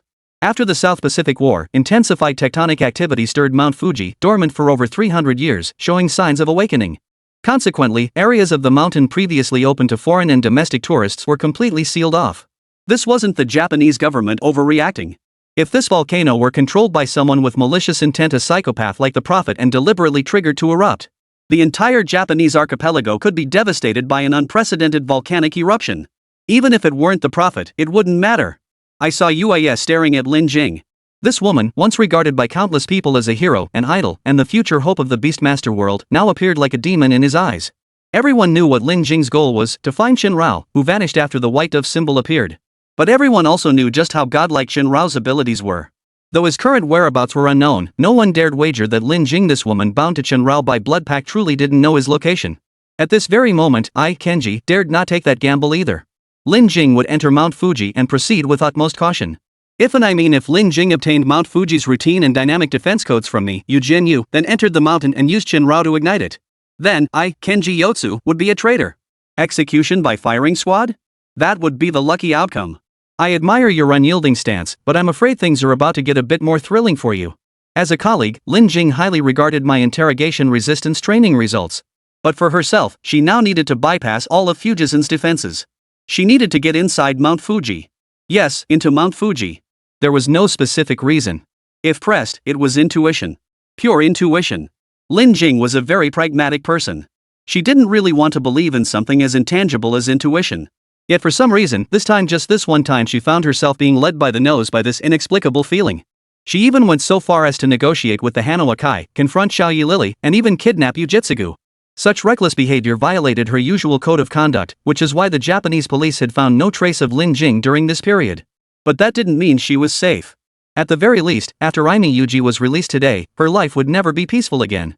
Taking a deep breath, Lin Jing pulled the dagger that had severed Fujita Satoshi's little brother from her pocket and gently pressed it against Yuya's fingernail. Her other hand, clad in a glove, plunged into Yuya's mouth. After probing around, she pinched his tongue between 3 fingers and pulled it out. Breathe deeply. Lin Jing prompted. Yuya's eyes welled up with tears. The blade descended, piercing gently. Chapter 122, Oscar's Return. An arrow that pierced the heavens. The Crystal Dragon King's final, decisive strike. Its principle involves channeling the Dragon King's majesty to deliver precise strikes against any target from a distance. The fundamental reason for requiring a 2-stage release is its immense power. While it is primarily unleashed through the Crystal Dragon King, it necessitates control and shaping by other beast tamers or alternative methods. Otherwise, it risks collateral damage to targets beyond the intended one. Its immense power has been classified by the International Beastmaster Association as sub-swordbearer level. If the swordbearer system can effortlessly annihilate all units within a designated target area, then the sky-splitting arrow can likewise obliterate units within its scope with equal ease, though it requires channeling and incantation, whereas the swordbearer system does not. The immense, azure arrow was guided to completion. Such a colossal energy entity. I acknowledge you. After that Beastmaster in Beast transcending the rules, you are the only opponent worthy of my full attention. White Thunder, Yahalian Nero, Angel, I grant you permission to bear this name. Gazing at the azure arrow spanning the horizon and skyline, the prophet roared with laughter. For the first time in his existence, he felt that blood-pumping sensation. The prophet, who had always considered himself invincible, felt a sense of pressure for the first time. This pressure did not stem from the descent of divine will, but from a human, the manifestation of primal power in the profound bond between master and beast. Bloom. In the howling cold wind, Yi Lian stood atop the colossal head of the Crystal Dragon King. In this moment, she had to cast aside all distractions. When the stage of beast taming reached its limit, all that remained for the tamer was guidance. Everything tools, commands ultimately distilled to its simplest form, guidance. Guidance. Channeling the beast's immense power to where it needed to go. With Lian's soft command, the azure arrow suspended between heaven and earth suddenly burst forth with an unstoppable, dazzling radiance. Its blue aura stretched hundreds of kilometers, illuminating half of Hua State. Rising vertically, the sapphire beam pierced the heavens. Even from the far reaches of the cosmos, this peerless radiance could be seen. The powerful shockwave erupting in that instant swept through with a thunderous roar. While it didn't shatter glassware, the fierce gale that engulfed the entire capital tore at everything it touched. Wind. Howling fiercely. Even the ground trembled. Beneath the Earth's surface at that very moment, the seemingly endless interrogation was drawing to a close. Lin Jing, her foot pressed against Mikami Yuji's wrist, slowly lifted her leg. She had to admit, Mikami Yuji wasn't exactly a tough guy, but he was tough enough. After his pain tolerance was amplified 120-fold, he managed to endure 4 fingers before breaking his superhuman feat. Code. Lin Jing's 4 fingers hooked around the knife handle, blood dripping from its tip. 074F882B, 061C84FR9. I betrayed my country. I betrayed my country. My Ken's mind had shattered. The excruciating pain had robbed him of rational thought. His instincts blurted out the answer Lin Jing sought, yet those same instincts also revealed a brutal truth. Treason. Unless this remained a secret until death, what awaited you would be a routine trial and punishment, demotion, confinement, or even execution. Would Japan rarely impose the death penalty? That depends entirely on the crime committed. Thank you for your cooperation. As for what I intend to do and the consequences that follow, I'll take full responsibility. I'm already a highly dangerous fugitive. Any crime can be pinned on me. Lin Jing smiled sweetly, her unspoken message clear. No matter what questions Jian Yu faced during interrogation at the bureau, he could simply claim ignorance. That way, even if Lin Jing had indeed set Mount Fuji ablaze, he wouldn't bear any consequences. The toxin from the 4-legged spirit toad could be detected for up to 72 hours after exposure. While its exact composition might remain undetectable, the toad's effects were no secret. No matter how shameless the Japanese branch might be, they couldn't possibly claim that Yuya had willingly cooperated with Lin Jing. That was utter nonsense. After all, under the same punishment, someone else might have spilled the beans long ago. What the hell are you trying to do? Lin, you could have easily become the cream of the crop among special grade beast masters, casually earning your special grade certification. It's just one slightly unusual beast. Mount Fuji could erupt at any moment. Especially after the prophet arrived. To be perfectly honest, Japan is already pushing forward with the Ebisu plan at every level. If things truly spiral out of control, the entire nation will become a wasteland. The core purpose of Project Ebisu is to make Japan the prophet's final resting place. Recovering my composure, I watched Yugo roar. Having already betrayed his country, he held nothing back in his words. As early as the 45th minute after the prophet's confirmed entry into our territory. Following discussions among Japan's Prime Minister, Tenko, the acting director of the Japan branch, and the deputy director of the East Asia Beast Control Bureau, a unanimous decision was reached to activate the Ebisu plan. The plan's essence was simple: deploy 780 specialized bunker-busting nuclear warheads across Japan, detonate 8 high-yield hydrogen bombs buried within Mount Fuji, and deploy a 75-member Tenjin Beast control squad. Before the situation spiraled completely out of control, Japan itself would be sacrificed as collateral damage, a desperate, mutually assured destruction strategy against the Prophet. At that moment, the 780 specialized bunker-busting nuclear warheads would destroy over 85% of the structural fissures between the Pacific and Eurasian plates, directly shattering the Japanese tectonic plate. Mount Fuji would erupt, and the 75-member Heavenly Beast Squad, each receiving a $15 million death benefit, would engage in a suicide attack against the Prophet. Until the entire Japanese archipelago sinks beneath the sea, and Mount Fuji erupts with an unprecedented cataclysmic explosion, humanity's desperate attempt to eradicate the Prophet using this planet's primal force. No one knew if Operation Ebisu would succeed, just as no one knew if the 100 million sacrifice plan could succeed. What you do is your business, what I do is mine. I see you, Yugo. Truthfully, I rather admire how you clench your teeth while ting your pants. There are things you can't grasp, things you'll never understand, and I have no desire to explain them to you. Up until now, perhaps by fate, perhaps by someone's meddling, these past 4 years have flown by in a daze. It always felt like someone was pushing me along. But now, some things I must do myself. The path I walk must be mine alone. Understand? So many paths I've taken before were pushed upon me by Chenrao. Whether it was growing stronger or striving upward, I was always being pushed. Now he's gone. I have to find a way to bring him back. The Prophet is searching for him. I'm searching for him. Even many people you don't know are searching for him. I don't know why his value is so high that it seems like the whole world revolves around him, but it's like no one knows why the gods created humanity. Just pin all the blame on me if you don't want to die. Lin Jing spoke at length, something rare for her. She wiped the blood from the blade's edge with a tissue she carried and turned to leave. Somewhat bewildered, I watched Yu Yi freeze for a moment before asking an absurd question: "You're not going to kill me?" Lin Jing's footsteps halted. "I saw you," smiled with a sense of relief. How could an extremely dangerous fugitive possibly spare his life? Though Lin Jing's appearance and identity weren't secrets, if Jian Yu were taken back by the Bureau, the content of the case alone would reveal that Lin Jing was definitely heading for Mount Fuji. What good would the defense code do? They could simply alter the defense protocols. Each code only grants one-time access to the internal network. She wasn't some computer genius, she couldn't possibly maintain long-term access. Therefore, eliminating Meiken Yuya was the safest option. Alright, one last question. Which school is best for learning excavator skills? Lin Jing asked. Ha? Ikonami was stunned. Even if they wanted to kill him, did they have to humiliate him like this? Unfortunately, you got it wrong. But Lin Jing didn't kill him. Instead, she smiled and turned to leave the sewer. You'll continue living in torment. Emerging from the sewer, Lin Jing breathed in the fresh air. She could feel it, the immense energy pulsing through the atmosphere. She turned her head in one direction, narrowing her eyes slightly before slipping on a Bluetooth earpiece. 074F882B, 061C84FR9. Ensure validity within 2 hours. Can you handle it? Lin Jing asked into the earpiece. The massive energy fluctuations interfered with the electromagnetic signal, and she wasn't sure if the other party could hear her clearly. Drop the cam, there's no system on this planet I can't hack. The voice on the other end was all too familiar. Oscar. The next second, the entire world fell silent. Lin Jing witnessed the arrow slicing through the sky, piercing the heavens. Chapter 123, The Prophet, Safe and Sound.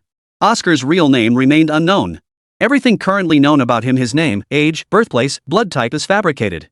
Before being recruited by the East Asia Bureau, Oscar was a globally wanted cybersecurity criminal by the CIA, codenamed Hermes, a moniker earned after hacking into the Eagle Federal Reserve's backend network in a record-breaking 7 minutes and 12 seconds. His unprecedented hacking prowess catapulted him to infamy. Even Wall Street's supposedly impenetrable financial security systems proved futile against him. Beyond that, his brain possessed an innate, terrifying processing capacity able to precisely deduce theoretical outcomes within 30 seconds that computers themselves couldn't achieve. Consequently, when Oscar was finally apprehended after a single oversight, the CIA, furious at their failure, did not sentence him to death. He didn't even spend a single day in prison before being covertly transferred to the East Asia headquarters. Even after being co-opted, Oscar didn't abandon his little hobby. With official cover now shielding his activities, his work was no longer as brazen as before. Nevertheless, Oscar was dismissed for backing up experimental data related to Chenrao. Expulsion wasn't quite accurate, it was more a suspension for reflection. Despite widespread opposition, Yi Yifan temporarily spared Oscar.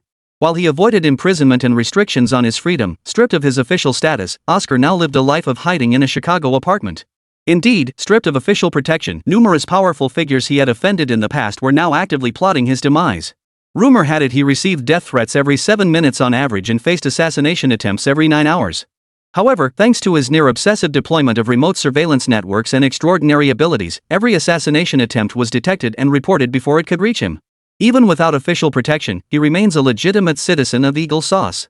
Those bigwigs think they can kill him right under Eagle Sauce's nose? That's a bit too presumptuous. As for why Oscar was connected to Lin Jing, the reason was simple: he was just a jerk. The perpetually death-defying Oscar never passed up an opportunity to court disaster. For him, survival was irrelevant, thrill was everything. So when he obtained the two-stage defense network codes for Mount Fuji provided by Lin Jing, he smoothly bypassed the firewall. After planting dozens of vulnerabilities within the internal network to ensure his future freedom of movement, he openly provoked the Japanese branch. Damn it! Damn it! In the command center of the Japanese branch's technical department, technician number 788's face flushed crimson as he stared at the unstoppable stream of Ms. Mikami's work on his screen. Who the hell is this guy? Who? Technician 666 was on the verge of breaking down too. At least 788's screen showed normal footage, but his monitor displayed rough and tumble porn. The greasy visuals and deafening roars of rough men were nothing short of beautiful. I have no idea, man. Our system's as exposed as a naked body in front of him, dude. Technician 123 was pounding his keyboard to smithereens, but it was utterly useless. Truthfully, Oscar didn't even need the code from Kenji to hack into the Japanese branch's security system. His reason for insisting on this method was simple: he wanted to see if Lin Jing would join him in this reckless endeavor. Once he had the code, it was like tearing open a tiny hole. Oscar then moved through the system like a ghost. Security measures? Firewalls? Anti-intrusion systems? All the security systems Japan's branch office prided itself on? They were nothing but a joke. Oscar had even connected their communication network to Japan's civilian channels, causing chaos across half the bureau's communications? What's the situation with the Hanawa Kai? Have you found Yun Yi Ronglian yet? Madam, you don't want your husband to lose his job over this, do you? I see Uetsu has been found. He's being held captive. We're working on a rescue plan. Pawns. How long has it even been before you can't take it anymore? Team leader, Kabukicho has been flattened. Everything else is under control now, except... Oh my god. Don't go there, Kato Koen. The completely severed communication network nearly caused the Wokoku precinct to crash entirely. After repeated failed attempts to restore it, they resorted to the most primitive method of communication, on foot. Running messages was absolutely reliable, but the only drawback was its slowness. So slow that even by the time Lin Jing reached the vicinity of Kabukicho Street, the messenger assigned by the Waijia District Bureau still hadn't arrived. The whole block next door's been flattened, and over here they're already selling ramen. Lin Jing, wrapped in her trench coat, tugged at her collar and glanced at the ramen cart beside her. Guess even ordinary folks act weird under extreme pressure. That's become a basic survival skill for humans now, just like single otaku guys. The place next door is bustling, but they're all alone and miserable. Oscar picked his nose in his Chicago apartment while watching the live feed from Lin Jing's location on his screen. This guy could hack into any camera in the world with ease, anything connected to the internet, even local networks. It's no fun when you hold back your dirty jokes like that, Lin Jing said, sounding a bit exasperated. If it were Shin Ming, he wouldn't hold back. My mom taught me to be gentle with girls, Oscar chuckled. Then you probably shouldn't be making any at all. Lin Jing chuckled, halting her steps as she narrowed her eyes at the ruins before her. The arrow that had sliced through the sky had nearly obliterated the entire Kabukicho district. Every building lay shattered into fragments, the ground torn open into a colossal crater. The destroyed underground water network now spewed forth in countless tiny fountains. Half of the throne beast, double-faced Roshoki, had been completely vaporized. The remaining half was shattered with dense cracks, and the black mist spewing forth couldn't coalesce, dispersing at the slightest breeze. Yi Helion, who had unleashed such a devastating strike, stood with her foot planted on the Crystal Dragon King's massive skull, gasping for breath. The arrow that had pierced the heavens was not only a test of the Crystal Dragon King's bloodline but also a test of her own physical limits. Especially one of such immense scale and devastating power. Only the prophet. Unscathed. Standing atop the corpse of the two-faced Rashigi, he lifted his head, drew a deep breath, and exhaled heavily, his face radiating pure satisfaction. Thrilling. Absolutely thrilling. It's been ages since I faced such a formidable opponent. The prophet roared with laughter, while Yehelion's expression turned as grim as could be. He had struck, he had hit his mark, yet he had still failed. Though the arrow that sliced through the sky possessed immense power, it could not be used consecutively. Yi Helion's body was pushed to its absolute limit. She could barely stand upright, her pure white combat suit soaked through with sweat. Beneath her feet, the Crystal Dragon King fluttered its wings slightly, stirring a gentle breeze that curled her golden hair. Beside her, within the safety zone, Akutagawa Ryuichi lowered his arms, his gaze fixed on the unharmed prophet with a hint of despair. Yi Helien had been defeated. Though defeat wasn't quite the right word, victory was more accurate. Because double-faced Rashigami was dead. By conventional combat standards, she had won decisively. But this battle was no ordinary contest. Her opponent was the prophet. The death of a single throne beast held no sway over his victory. As far as Ryuichi Akutagawa knew, there were still 2 throne beasts remaining. One Yamata no Orochi, one Izanagi. These 2 throne monsters could be awakened by him at any moment. A Yamata no Orochi bursting forth from the earth could kill the current Yahalian and Akutagawa Ryuichi without even breaking a sweat. And what about Izanami? The communication network was completely paralyzed. Akutagawa Ryuichi couldn't even call for backup now. In his earpiece, my grandson was still sobbing uncontrollably while apologizing to Maria-san, completely unaware he'd dialed the wrong number. You really shouldn't have destroyed their communication network, Lin Jing remarked suddenly, observing the scene. If you hadn't destroyed their communications network, you'd either be captured by now or locked in a fight with their people. You might even have the prophet on your tail. That bastard's only goal right now is to capture you in Shenrao, nothing else. Oscar picked his nose. Destroying the Japanese branch's communications network had been half out of pure mischief, half to cover Lin Jing's retreat. These weren't times for solidarity and mutual aid. It was an era where everyone feared for themselves and sought only self-preservation. The 2 of them were like grasshoppers on the same string. He wouldn't let Lin Jing get captured. Don't tell me you still plan to save her? Oscar asked. Lin Jing stood frozen in place. We Chinese have a saying, a gentleman does not save others. Chapter 124, Find yourself a home first. You should be grateful that Oscar just wanted to tease you. Otherwise, with his capabilities, your entire command center would be stuck watching newly released porn on your computers for the next week instead of just getting a few harmless little software programs. 35 minutes after the Japanese branch's communication network was compromised, the East Asia Bureau took over. After installing a 360 security suite and a little bird wallpaper on the computers, they finally declared the system restored. As the East Asia Bureau's tech department put it, Oscar's whole point this time was to tease the Japan branch folks.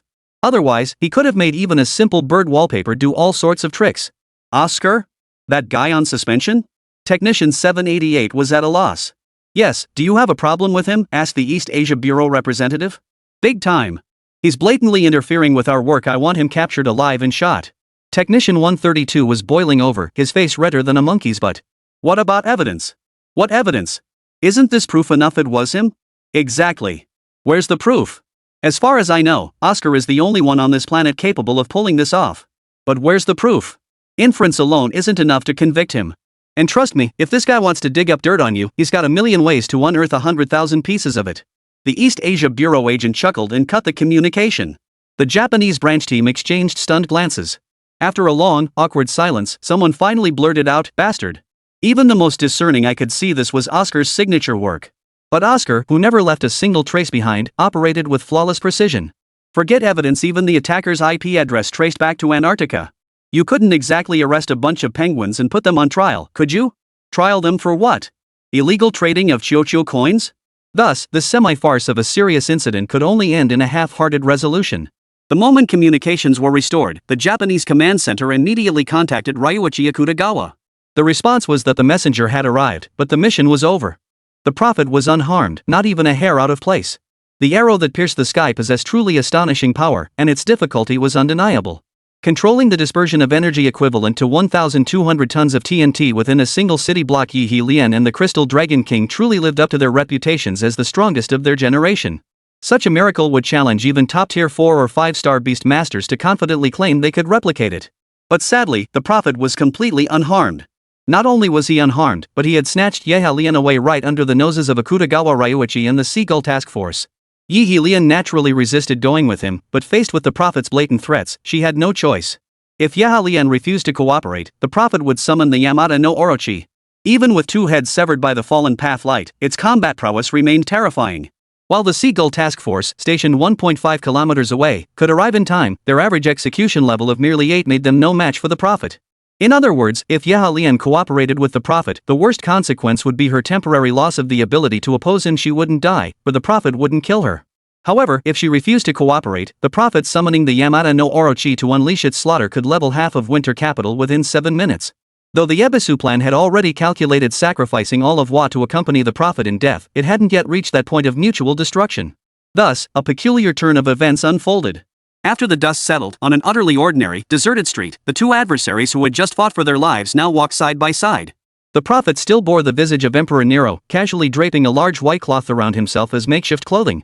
He could easily have conjured a proper outfit, but laziness prevailed. Yi Helian walked expressionless behind him on the right, his golden hair flowing freely, swaying slightly in the breeze. Judging solely by their appearance and attire, one would never guess these two were the very ones who had just obliterated an entire city block. Instead, they looked like a perfectly matched pair of lovers. And in truth, that description held some validity. The prophet's thought processes defied human comprehension, or perhaps they didn't.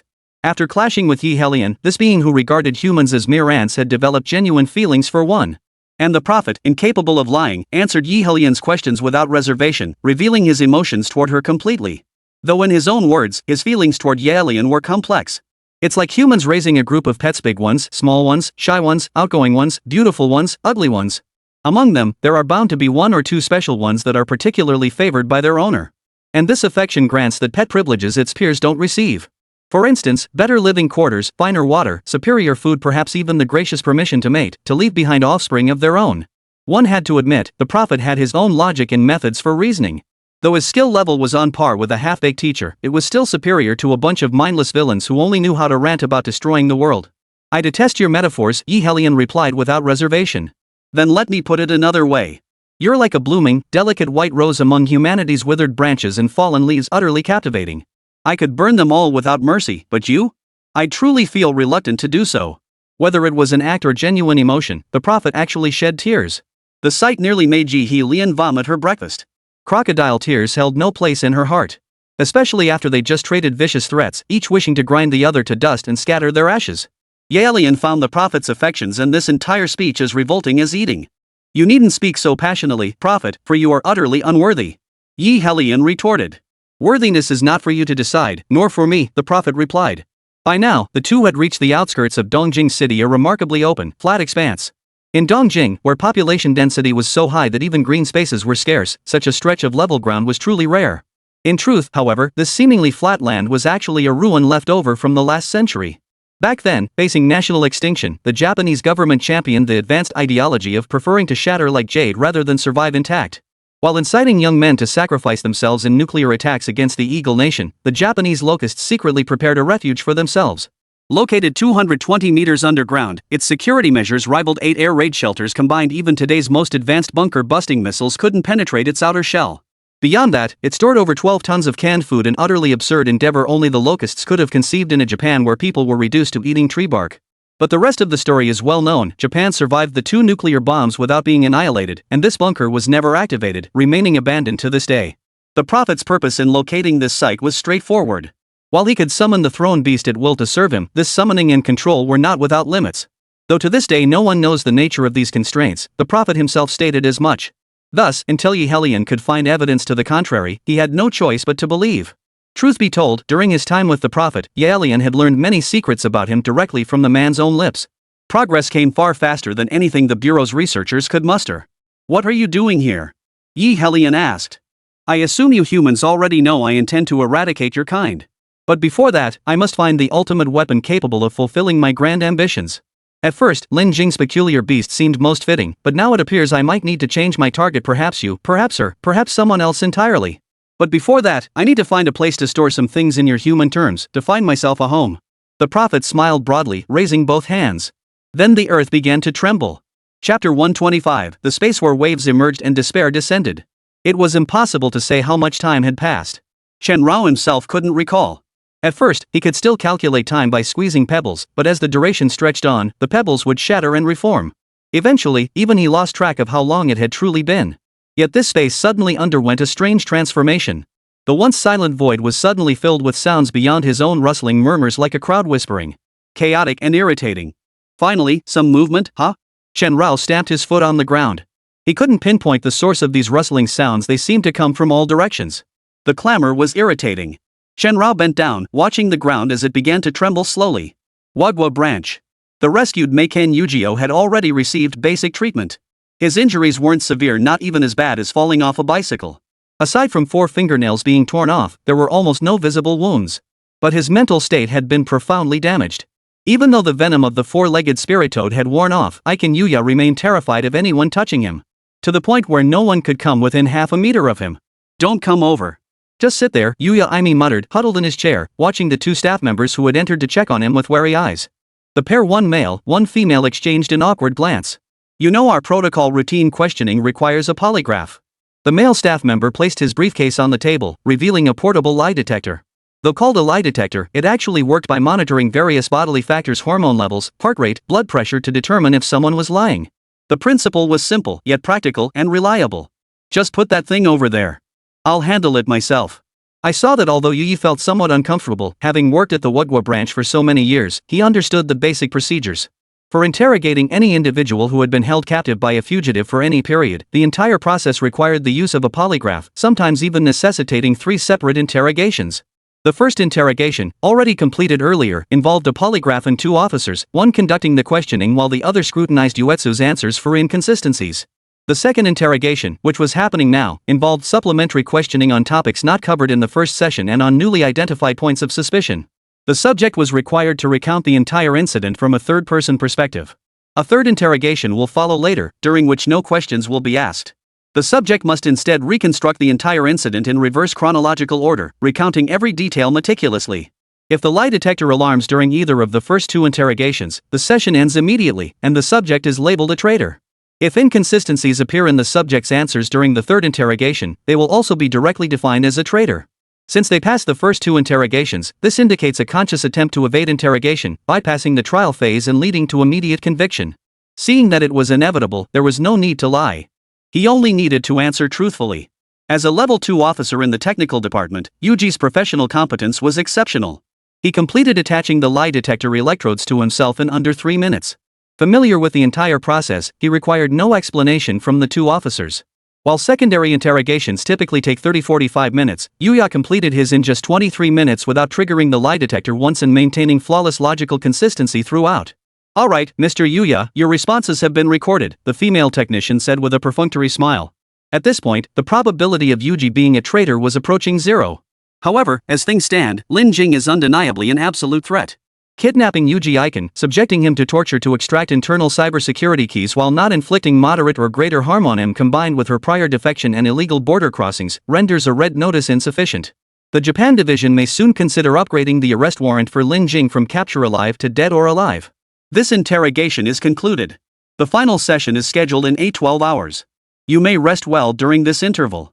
The male officer showed far more tact. Having passed 2 interrogations, Ikonami would likely be reinstated after a 2-month suspension. Facing his future superior, the male officer's attitude was as courteous as it could be. Aiken Yue said nothing, silently removing each electrode from the lie detector attached to his body before carefully packing it away and returning it to the table. "According to regulations, I am entitled to ask you questions, correct?" Ikonami addressed both men. The 2 men, who had already packed their things and were preparing to leave the interrogation room, paused. Indeed, out of humanitarian considerations, the Wokaku precinct did not prohibit interrogated individuals from asking questions of the interrogators. Whether those questions would be answered, however, was another matter entirely. Considering Yuji's status and his future position, the male officer smiled, turned, and adopted a posture of attentive listening. "Before my abduction, I was in charge of coordinating the Kabukicho incident. I want to know the outcome. Did the prophet die?" Yuya asked, looking at the male officer. Truthfully, he didn't believe Senki could be dead, but one always clings to hope. The male staff member shook his head. "Did Akutagawa Ryuichi die?" Ikonami asked, sounding a bit disappointed. The male staff member shook his head again. According to protocol, they could decide whether to answer the interrogated person's questions, but they had no obligation to provide additional information. Neither of them died. Then what happened? Ye Alien arrived. Could Ye Alien be dead? Yugo frowned, finding it hard to believe. If Ye Alien had arrived and Ryuichi Akutagawa was still alive, how could the prophet possibly be alive? Captured alive? The probability of that was infinitely close to 0. So Ye Alien must be dead, right? The male staff member shook his head again, then paused where he stood. After a moment's thought, he said, "I'm sorry, your question touches on classified information. Until you are reinstated to your position, you have no right to know." With that, the male staff member turned and walked away. Stepping out of the interrogation room, he exhaled a long breath. "Want to try a threesome tonight?" The female staff member at the door and the male staff member were actually a couple. "What time is it now, and you're still thinking about that? How much longer do you think we can keep living like this?" The male staff member swore he had been forcing himself to stay calm earlier. At this very moment, exactly 33 hours had passed since Kabukicho was raised, the arrow piercing the sky was released, and Yalian was abducted by the prophet. During these 33 hours, the Wokaku precinct patched every exploitable vulnerability Oscar had left behind and deleted the bird wallpaper. The operations division had arrested troublemakers who de-exploited the chaos to commit crimes in the Kabukicho area and assisted regular departments in making basic repairs to the shattered roads and transportation networks. Yahalian's location was being tracked, though tracking was largely unnecessary. The towering, pitch-black spire that had sprung up overnight on the outskirts of Winter Capital was instantly recognizable as the Prophet's handiwork. Beyond that, the higher-ups held 7 meetings. Though a male staff member of his rank was unqualified to know the core content of these meetings, he could easily guess their purpose. Japan was neither the Pacific nor China, nor was it a major nation or region like the Eagle Nation. It was merely an island nation. The Prophet had managed to trap himself in this tiny place. All of humanity must now consider whether to seize this potentially unique opportunity. Even if it meant sacrificing the entire nation of Wa, even if it meant damaging the continental shelf, the Prophet must be utterly annihilated on this land.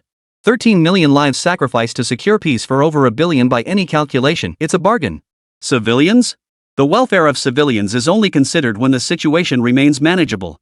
When the Prophet looms as an existential threat capable of wiping out entire races, humanity's leaders will not hesitate to sacrifice the masses in their decision-making. Sacrificing the few to save the many is humanity's most perfect and least humane solution.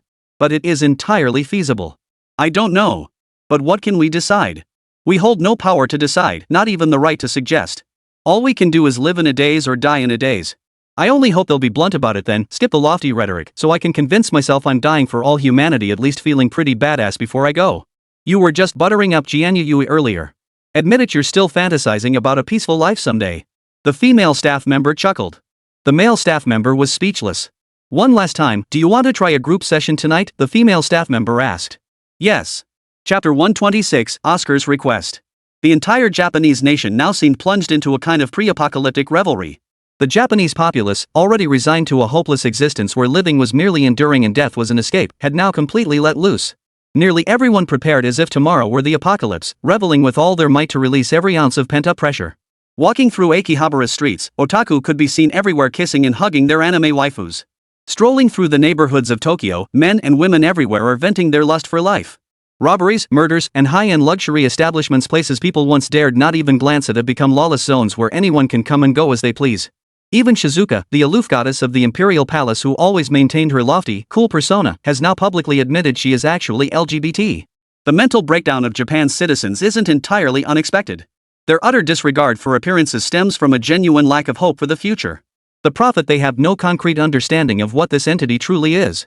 All they know is that this so-called savior is actually a madman, a psychopath bent on destroying the world and exterminating all humanity. But they know what Winter Capital is.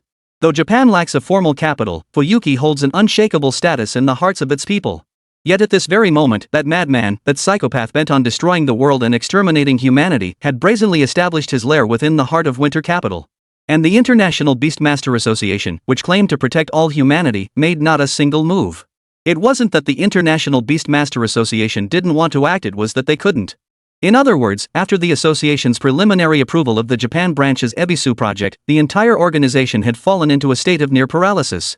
Just as the European and North American headquarters had faced 183 days prior, the International Beastmaster Association now grappled with numerous internal traitors. That group of fanatics calling themselves Long Live the Prophet.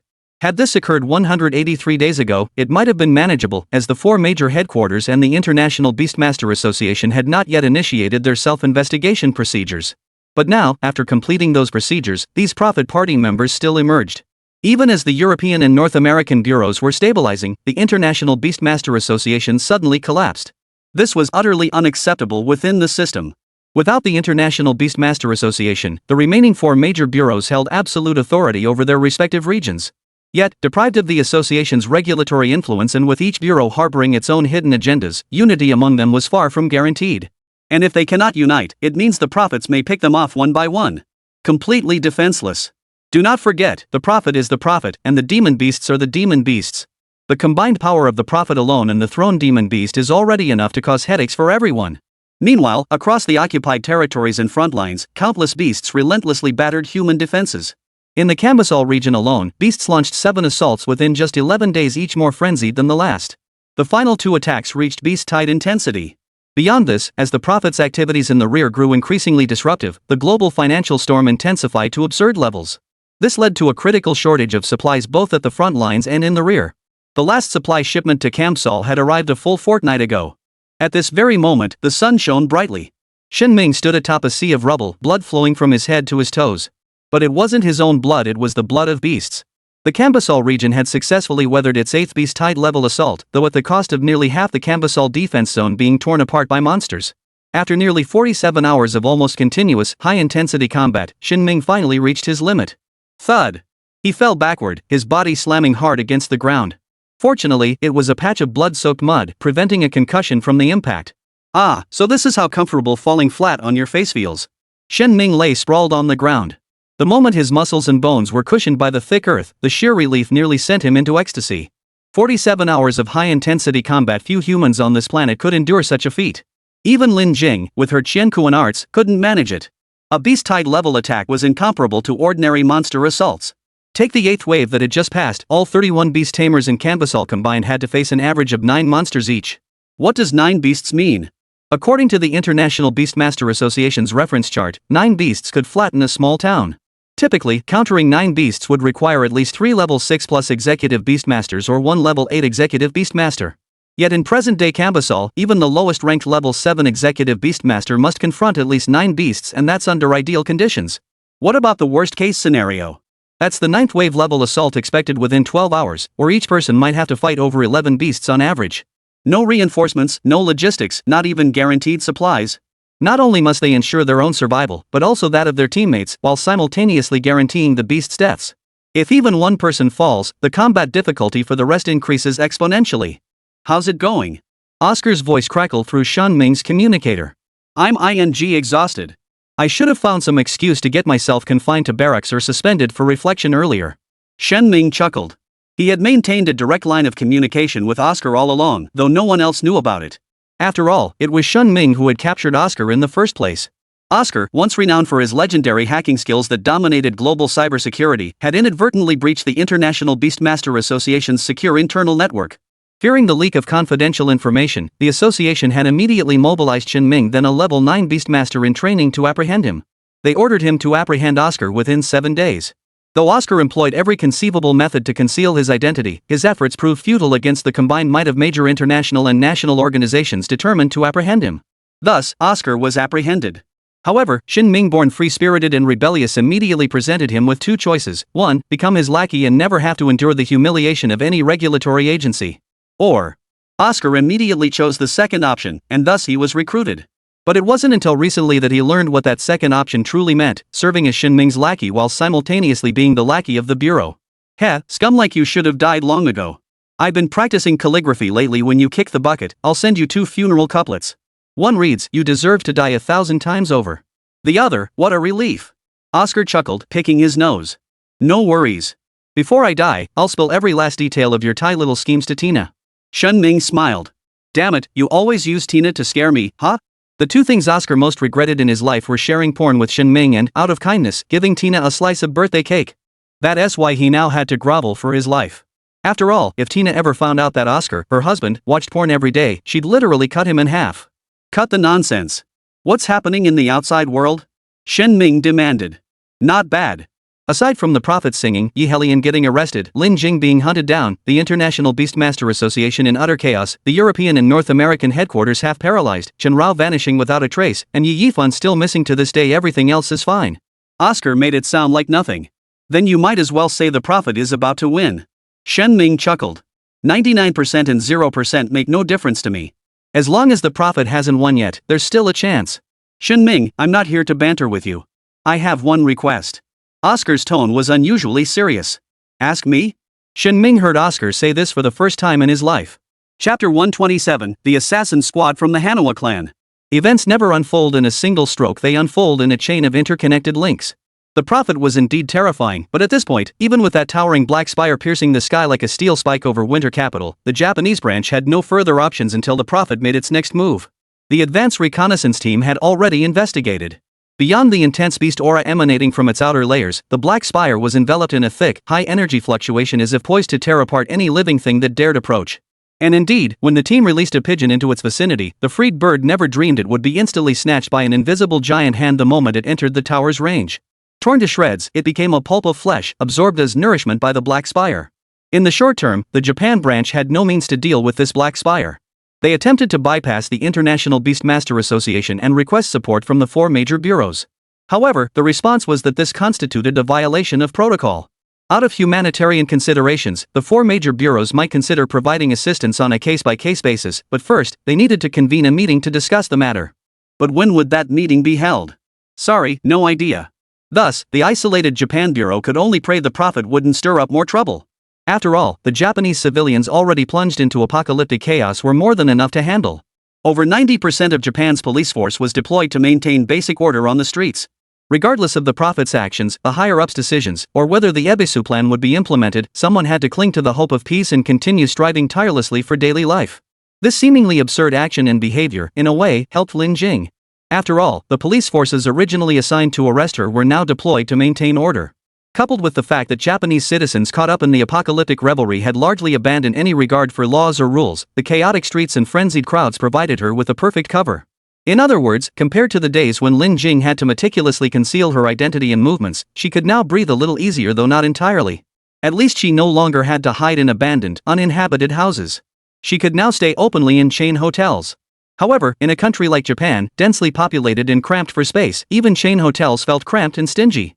Still, they were a million times better than those abandoned houses with no electricity or running water. At the very least, Lin Jing no longer had to frequent public bathhouses that didn't require ID registration. So this is how blissful a solo hot bath feels. Lin Jing lay in the tub, completely unclothed, simply soaking in the pure hot water. Pure bliss. I really didn't want to disturb you, but I can't help it now. At that moment, the small black box on the tray beside her beeped. This communication device, named Hollow Heaven, was specially developed by the East Asia Bureau for emergency contact during level combat missions or higher by beast masters of level 8 or above. Its frequency bands and satellites were entirely randomized, maximizing the security of the communication channel. This undoubtedly guaranteed communication security during operations, but conversely, tracking someone through the Hollow Realm was absurdly difficult. That's why all of Lin Jing's recent contact with Oscar had been through it. Never mind that. Did you handle it? Lin Jing asked, leaning back in the bathtub. Trust me to handle things. I've had my eye on that bunch at the International Beastmaster Association for ages. But following protocol takes time, and Shen Ming might not agree either, Oscar admitted frankly. Lin Jing hummed in acknowledgement, saying nothing more. When lost, people instinctively seek guidance or help. And right now, the only person Lin Jing could turn to for assistance was her former instructor Shen Ming. But as the last line of defense in the dangerous zone of Kenpo Seoul, Shen Ming might not agree. Lin Jing herself wasn't sure if what she was about to do was right. Only 7 of the beasts she had contracted with Huang Yibo through temporary contracts remained. She wanted to find a teammate, an ally, some kind of support. But finding one wasn't easy. First, most people wouldn't help her now. Second, even those willing to assist might demand conditions she couldn't necessarily meet. And besides, taking just anyone along with her would be tantamount to suicide. That was why Lin Jing had asked Oscar to try persuading Shen Ming, though the outcome remained uncertain. Shen Ming hadn't directly answered Oscar's question, though he hadn't outright refused either. When do you plan to head to Mount Fuji? Oscar suddenly asked. Tomorrow night or early morning. The streets of Winter Capital aren't exactly peaceful right now, so we need to find a quieter time to depart. We'll cross half of Winter Capital and head straight for Mount Fuji, less than 110 kilometers. Lin Jing calculated the distance and time with her eyes closed. She certainly couldn't walk 110 kilometers, and relying on a beast mount for transportation wasn't feasible either. Fortunately, Japan currently lacked sufficient police resources to hunt her down. This allowed her to rent a Mercedes Smart for 1,500 yen per day. Don't ask why she rented a car instead of simply stealing one after all. Wouldn't that be easier in such circumstances? The answer was simple. Whatever you could imagine, the Japanese civilians now caught up in their own apocalyptic frenzy could imagine too. On the streets of Japan, 8 out of 10 drivers weren't behind the wheel of their own vehicles. Lin Jing was already grateful that rental agencies were still operating. After all, she didn't possess the skill to hotwire a car with 2 wires, and driving was a talent she'd only mastered in the past couple of years. You plan to head straight for Mount Fuji? Oscar asked. Of course not. Honestly, I don't even know why I'm doing this myself. Chen Rao, oh Chen Rao. Lin Jing shook her head, gazing down at the almost transparent, crystal-clear water surface. A slight tremor. She furrowed her brow slightly. Then she noticed with surprise that the Beastmaster's rune on her wrist was faintly glowing. This was the rune of her blood pact with Chen Rao, not the temporary contract rune. Oscar, Lin Jing called out. Hold on. There's an emergency. A group of armed thugs is heading upstairs right now. They're almost certainly after you. Don't ask how I know, because you're the only one still spending money on chain hotels in Japan these days. Oscar 1 cut her off immediately. At that very moment, in the lobby of this chain hotel currently housing only one guest, 7 or 8 burly men in suits, each wearing identical gold pins on their lapels, were swiftly ascending the stairs. Their movements betrayed rigorous training, their expressions were menacing, and their attire left no doubt they were members of the Manhwa Kai. How much longer? Lin Jing climbed out of the bathtub naked, grabbing a towel to wrap around herself. 10. Oscar replied. 10 minutes? Lin Jing asked. 9. 8. 7. Oscar started counting down immediately. Lin Jing cursed under her breath, took a deep breath, then dashed out of the bathroom barefoot onto the soft carpet. 4. 3. 2. As the countdown neared its end, hurried yet heavy footsteps echoed outside her door before abruptly halting. At the same time, Lin Jing, wrapped only in a bath towel, had reached the entrance. 1. The countdown ended. The double-layered wooden door was instantly blown to smithereens by the explosives detonated by the Manhwa Kai assassin outside. Lin Jing swiftly ripped off her bath towel and hurled it forward. It blocked the flying debris while simultaneously shielding the assassin's view as he burst into the room. Trust me, they missed witnessing this breathtaking moment and they'll regret it for the rest of their lives. Because the moment the towel was ripped off, the previously naked Lin Jing had already wrapped herself in a coat and leaped backward out of the room. 7th floor. Unprotected freefall descent. Damn it, the assassin cursed, rushing to the window. He watched as Lin Jing, free-falling 7 stories with no protection, summoned a beast in mid-air for a perfect landing. She then leaped onto a rain tarp and slid straight into the Mercedes smart car that had been waiting there all along. Yes, that very same tiny car Schwarzenegger had mocked as smaller than his shoes. Go after her, the assassin roared from the window. Chapter 128, The Return of Ryuakairo Ono. Have these people lost their minds? On the streets of Winter Capital, Lin Jing sped along in the tiny Mercedes Smart. Due to the apocalyptic carnival, the streets of Japan were now virtually empty of vehicles. Most had been wrecked during the morning's high-speed chases. Traffic jams were now a non-existent concept in Winter Capital. With hardly any vehicles on the roads, Lin Jing could stand up in her tiny Mercedes Smart and floor the accelerator all the way to the gas tank without fear of crashing into anything. But right behind her little car were 2 pitch-black Hummers. Their modified diesel engines roared with deafening noise. These tuned-up Hummers could easily hit 160 miles per hour. If it weren't for Lin Jing's car being able to weave through all sorts of secluded alleys, she would have been caught long ago. But truth be told, Lin Jing wasn't afraid of the Huawan gang at all. With her beast tamer abilities, she wasn't intimidated by a bunch of ordinary criminals. Even Yi Helian, widely regarded as the world's strongest fighter, didn't faze her. But Lin Jing wasn't a true high-risk criminal. She didn't want to harm civilians, much less kill them. And right now, she didn't want to waste any time dealing with the Huawan gang. Her choice was to escape and to do so cleanly and decisively. Though she didn't know what the Huawan gang's objectives were, but given the current situation, the cleaner the escape, the better. Because the current Lin Jing leaned more toward being a lone warrior? The term wasn't entirely accurate, but regardless, for Lin Jing herself, she truly was alone. This word didn't describe Lin Jing's current predicament, but rather one of the possible outcomes she might face. The consequence of failure. Operation White Dove had now been underway for exactly 27 days. During these 27 days, Lin Jing had severed contact with nearly all her friends. Aside from one meeting with Huang Yiba, she hadn't seen anyone else. Even Oscar, with whom she still maintained contact, would erase all traces of their communication without a second thought. To put it bluntly, Oscar helping Lin Jing was a favor not helping would have been his duty. He simply believed what Lin Jing was doing was right, so he was willing to lend a hand. But expecting him to bear the consequences of failure? That was impossible. Absolutely not. But likewise, if Lin Jing succeeded, if she stunned everyone, even thwarted the Prophet's conspiracy, shattered his plan to destroy humanity, or outright killed him, becoming a world-saving hero revered by all mankind, Oscar wouldn't come forward to claim credit either. In short, your success has nothing to do with me, and your failure is equally none of my concern. I don't know, but you've already shaken them off. Oscar's voice crackled in. He'd hacked into a surveillance satellite, its ultra-clear camera even capturing Lin Jing's steering wheel movements. Damn it, I was planning to enjoy a nice bath, but now it looks like I'll have to head straight to Mount Fuji. Lin Jing pressed her foot down on the accelerator, her resentment palpable. Her bath was half finished, dinner untouched, and now this. Lin Jing's rare chance at relaxation had turned into a real struggle. But the real hardship belonged to the failed hit squad.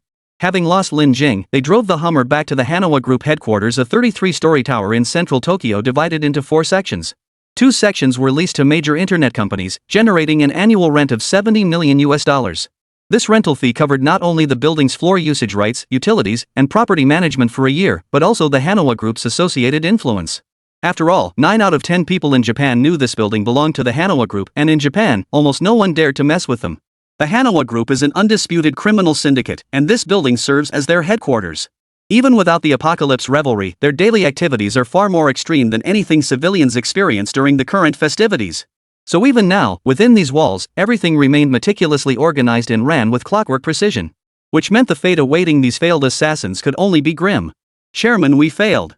The lead assassin knelt on the floor, hands pressed against his knees, bowing and kowtowing in one fluid motion. His codename was Bush Warbler, one of the 7 leaves of the Manhwa clan.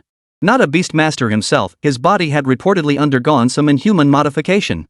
Even in his pure physical form, he could match any beastmaster, any and all beasts within the metamorphosis stage. Yes, any and all. But fighting didn't guarantee catching someone, especially a demon like Lin Jing who dared to jump straight from the 7th floor. Failure. Failure. We've been failing constantly lately, haven't we? The person sitting opposite Eyebrow wasn't the smiling little leaf lily, but a middle-aged man with graying temples, dressed in a gray kimono. Ryo Akiro Koyama. The current de facto leader of the Manhwa clan, and Xiaoyi Lily's biological father. Chairman, this woman is simply, utterly unbelievable. She jumped off the 7th floor and didn't die. Sitting beside Huame, the bald-headed man codenamed Canary nearly buried his face in the floorboards. He trembled like a leaf, terrified out of his wits. Before leaving, this elite assassin squad, the so-called 7 Flowers of the Manhwa Kai, had boasted they would flawlessly complete their mission, invite Lin Jing back to the Manhwa Kai to report. But now, not only had they failed to invite Lin Jing back, they'd also alerted their target. Lin Jing, driving away from Tokyo in her Mercedes Smart, had completely slipped beyond their grasp. Fully aware of the consequences of failure, the 7 Flowers dared not even breathe heavily, terrified that a single displeasure from young Master Eiichiro would force them to commit seppuku. Are all your brains rotten? Why would a top-tier beastmaster let herself be thrown to her death? Didn't you know she was the global championship winner before she went on the run? Young Master Eiichiro's blood pressure nearly shot through the roof. The 7 members of the Manhwa Society, thoroughly berated, fell silent as mice. Their faces pressed flat against the floor, they dared not move a muscle. The atmosphere was deathly quiet. No one could have anticipated that Koichiro, who had largely retired and entrusted the Manhwa Kai entirely to his daughter, would suddenly reappear demanding, with grave solemnity, that Lin Jing be invited back. The word invite was placed in quotation marks because, to this day, the Manhwa Kai had never once genuinely invited anyone back.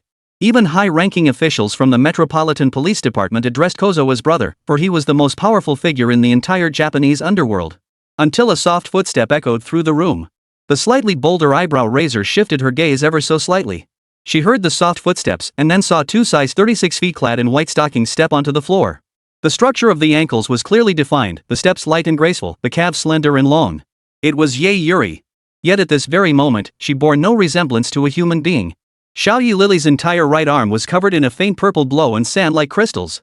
Chapter 129, Fujita Satoshi, returned from the dead.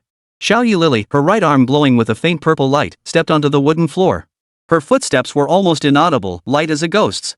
At this very moment, her right arm was densely covered in crystals that glowed purple like sand, emitting a faint hum with every movement. This wasn't some rare disease or a special effect created with money. It was the Izanami syndrome. A disease of unknown origin. No one knew its cause, no one knew how to treat it, and no one even understood how it formed. All that was certain was that since Shiichiro, anyone who awakened Izanami would manifest these symptoms. However, there was a slight difference. After developing the Izanami syndrome, Koichiro recovered spontaneously in less than 4 hours and never experienced another episode for the rest of his life. Similarly, when Yuri first awakened Izanami, she too exhibited the symptoms, which also resolved spontaneously in under 3 hours. But since the last time Yuri awakened Izanami in front of Jinglin, Yuri's Izanami syndrome has recurred and persisted until now. What's more unsettling is that this time, the Izanami symptoms haven't healed on their own. Instead, they've spread steadily over time. What began as a nail-sized patch on Xiaoyi Lily's forearm now covers her entire arm. And it's still growing. This morning it barely reached the upper part of her upper arm, but now it has spread all the way to her collarbone. Its growth is visible to the naked eye. No one knew the cause. For his daughter's sake, Koichiro even personally met with the chief of the technical department at the Wokaku precinct. Yet the response he received was, "There's nothing we can do. We don't know the cause. Further observation is needed." Furious, Xiaoyi Rongliang slammed the door shut and stormed out, determined to save his daughter by his own means. Adhering to the principle of treating the disease by first identifying its cause, he started from the beginning. After confirming he hadn't relapsed into Izanami syndrome, his first question was when Yuri had last awakened Izanami and what had happened that day. The answer was obvious. It was Lin Jing. But even Koichiro didn't know why Izanami would react this way after being awakened and seeing Lin Jing. He didn't even know if this was something Izanami had actively caused. He didn't even know if it had anything to do with Lin Jing at all. Desperate for a solution, Koi had no time to waste, which is why he dispatched the assassin squad to find Lin Jing. The problem was, his request was misunderstood. Yes, Chairman. Please calm down, please calm down. Hua Mei begged urgently. Calm down? Fine. Tell me, where is Lin Jing now? Xiao Yi Rongliang, enraged, grabbed the katana beside him and pointed it at Hua Mei. I don't know. Hua Mei was sweating profusely. Father, pressuring them like this won't help. My illness doesn't actually cause me pain. Xiao Yi Lily knelt beside Xiao Yi Ranjikairo, raising her right hand. Those crystalline purple particles didn't cause her any pain or discomfort, not even a tingle. Instead, they made her feel strange. It was as if she were constantly communicating with Izanami. As if her soul were bound to Izanami's. She heard no voices, yet she sensed Izanami's will and thoughts as if they were her own. She even felt her arm had gained Izanami's strength. But you know, this is a disease. Just because it doesn't hurt now doesn't mean it won't hurt later. If one day your entire body becomes covered in these crystals, I couldn't bear it, said Koichiro, his voice tinged with despair. He was old now. Though only 53 this year, Koichiro had battled cancer for 4 years. Annual treatment costs exceeded $2.2 million, yet it barely kept him alive. But now the situation was different. With his extensive connections, Koi had learned bits and pieces about the Ebisu project. He knew his own survival through this catastrophe was unlikely, so he would do everything in his power to ensure his only daughter lived. Yo. But what can be done? Father, even if Hua Mei and the others commit seppuku now, my illness won't be cured. Xiao Yi Lily gazed at Hua Mei and the others, her voice gentle and soothing, like a savior. Moved to tears, Hua Mei was on the verge of crying. Within the entire Manhwa clan, the only one who could persuade young Yi Rongliang was this young, newly appointed leader. Deeply aware they had committed a grave error that could lead to their own seppuku, Hua Mei and the others were profoundly moved by Xiao Yi Lily's words. Especially knowing their mistake might cost Xiao Yi Lily her life. Desperate to repay her with their very lives, Hua Mei and the others bowed deeply once more, pressing their foreheads to the ground. President, please grant us one more chance. 12 hours. Within 12 hours, we will absolutely bring Miss Lin Jing back. Hua Mei's voice rang out resolutely. Xiao Yi Ranjikairo took a deep breath and looked at Xiao Yi Lily, his eyes filled with heartache and reluctance. Then he turned to Hua Mei and the others. His katana remained unsheathed. After a moment's hesitation, he raised the sword high, called out Hua Mei's name, and hurled the blade toward her. Hua Mei, snapping to attention, caught the sword mid-air, her eyes wide with panic and confusion. What does the president mean by this? This is one of the Manhwa Kai's sacred emblems. One of the two great emblems of the Manhwa Kai, one being the golden chrysanthemum kept in the main hall, the other being this katana, the Nagason Kotetsu, which only successive leaders were qualified to wield. This was not merely a katana, but the very symbol of the Manhwa Kai president's authority. Chairman, what are you? Hua Mei knew full well he'd never become chairman of the Manhwa Kai in his lifetime, so he couldn't fathom why Yi Rongliang would hand him the Nagason Kotetsu. Surely he couldn't be seriously appointing him as leader? Take this sword and find Lin Jing. Don't screw this up for me again. If she doesn't believe you, hand her the sword. With her skills and experience, she should recognize this blade. And I believe its authority should be enough to convince her to come with you. Let me reiterate, Hua Mei, bring Miss Lin Jing back. If you fail, you needn't return yourselves. Just send someone to deliver your heads. Xiao Yi Ranjikairo stared expressionlessly at Hua Mei and the others. His voice was neither loud nor soft, yet it carried an overwhelming sense of pressure. Rest assured. Should we fail, we shall commit seppuku in atonement. Hua Mei clasped the blade between both hands and turned to depart. The rest of the group followed suit. The room was left with only Xiao Yi and his daughter. Xiao Yi Ranjikairo pushed himself up from the floor, rising slowly. Yuri followed suit. Father.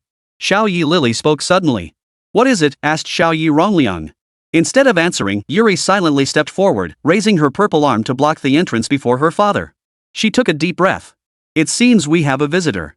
Then, the purple granules on Xiao Yi Lily's arm suddenly emitted a light resembling refracted rays, severing an extremely fine thread. The nearly invisible transparent thread flashed briefly before falling to the ground. Though resembling fishing line, it struck the ground with the force of 1,000 pounds, gouging a crack an inch deep. Wow, that's really impressive. A somewhat unfamiliar voice sounded. Xiao Yi Lily hadn't heard it before, but Xiao Yi Ranjikairo had. His expression darkened slightly, yet he seemed to relax with a faint smile. He sighed and followed the crack's path with his gaze. A bald head emerged. It was Fujita Satoshi. Fujita Satoshi, who had long since died. Chapter 130, A Deal That Had to Be Done. Fujita Satoshi appeared before Yi Rongliang and Yi Yuri, his body withered and white, looking as though he had been dead for days.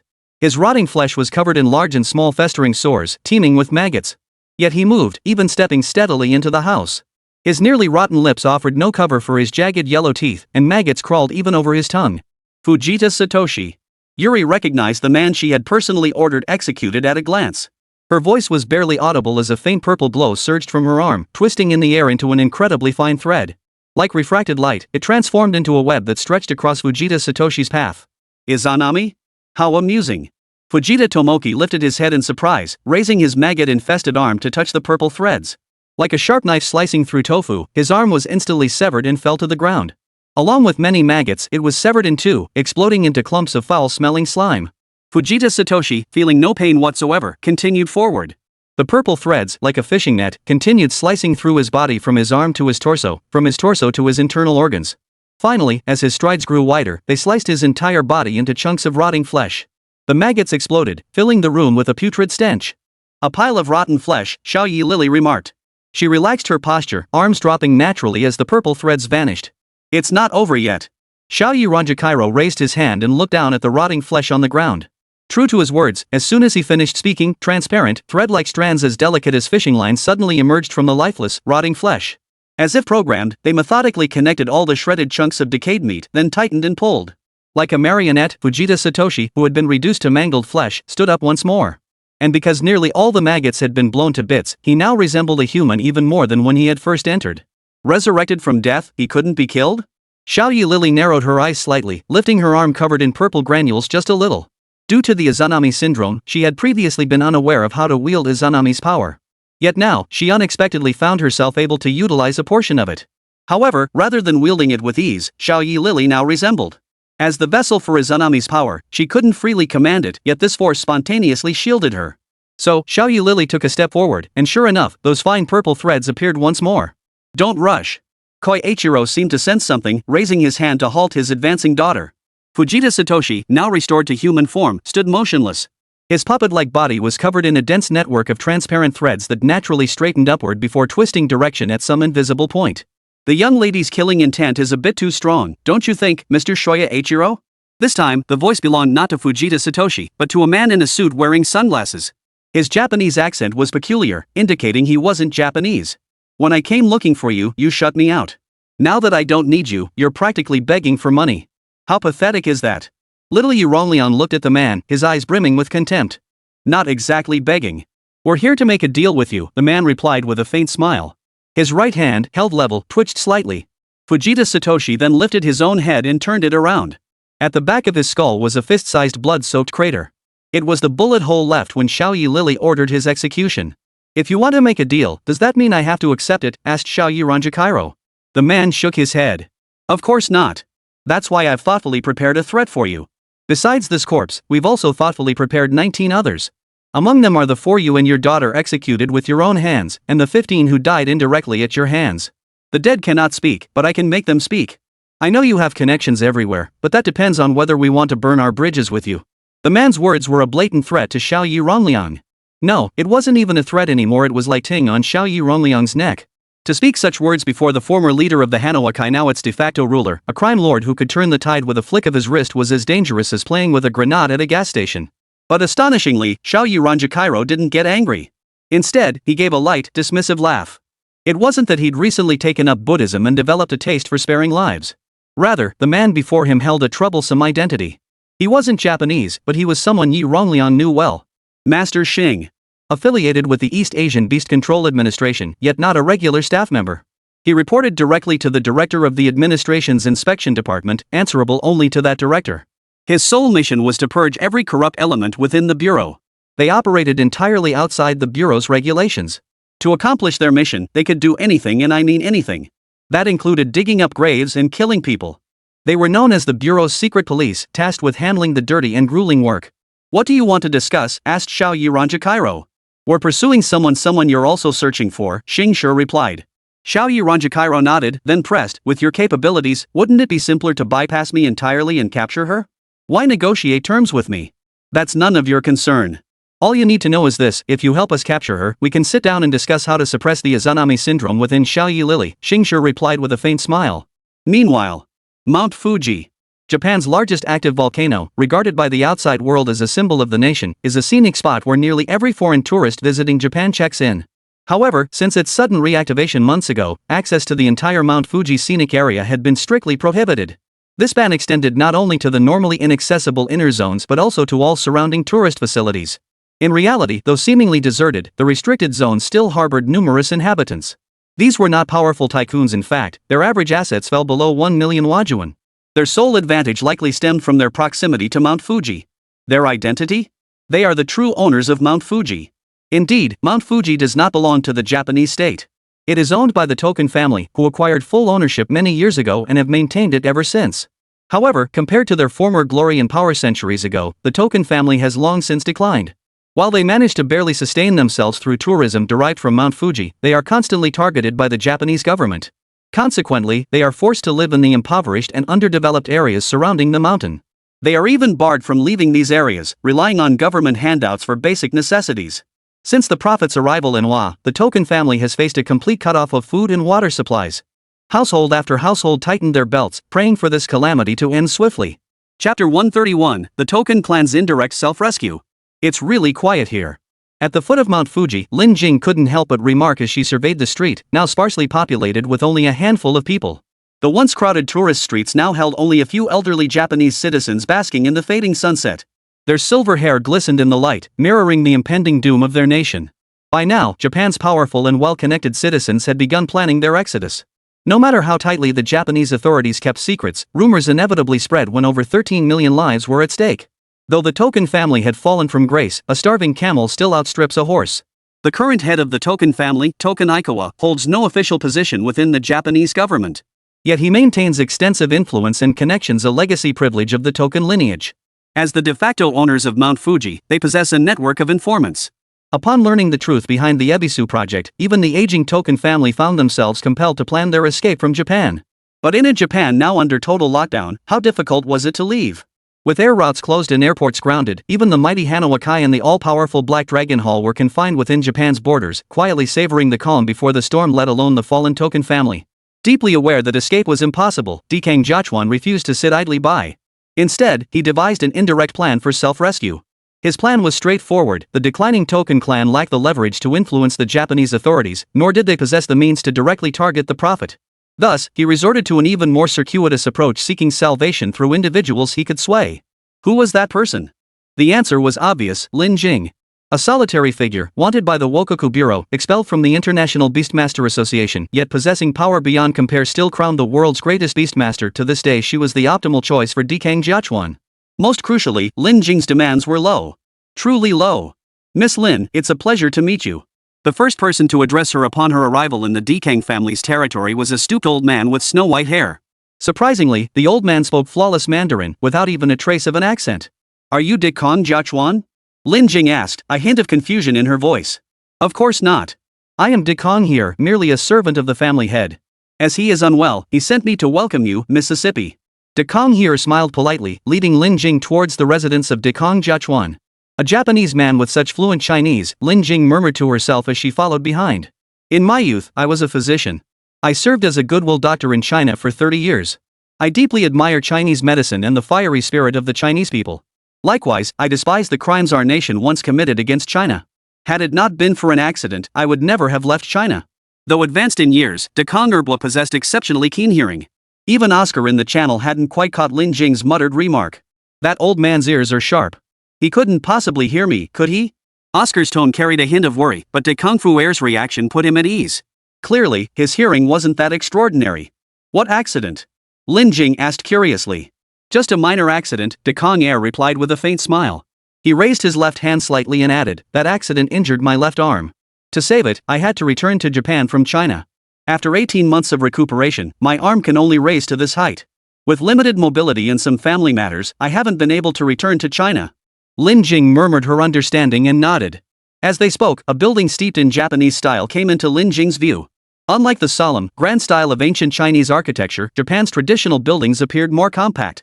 They typically built eaves within a certain range of the walls, sloping downward. Though a cultural offshoot of China, they retained some Chinese architectural elements while developing their own aesthetic system.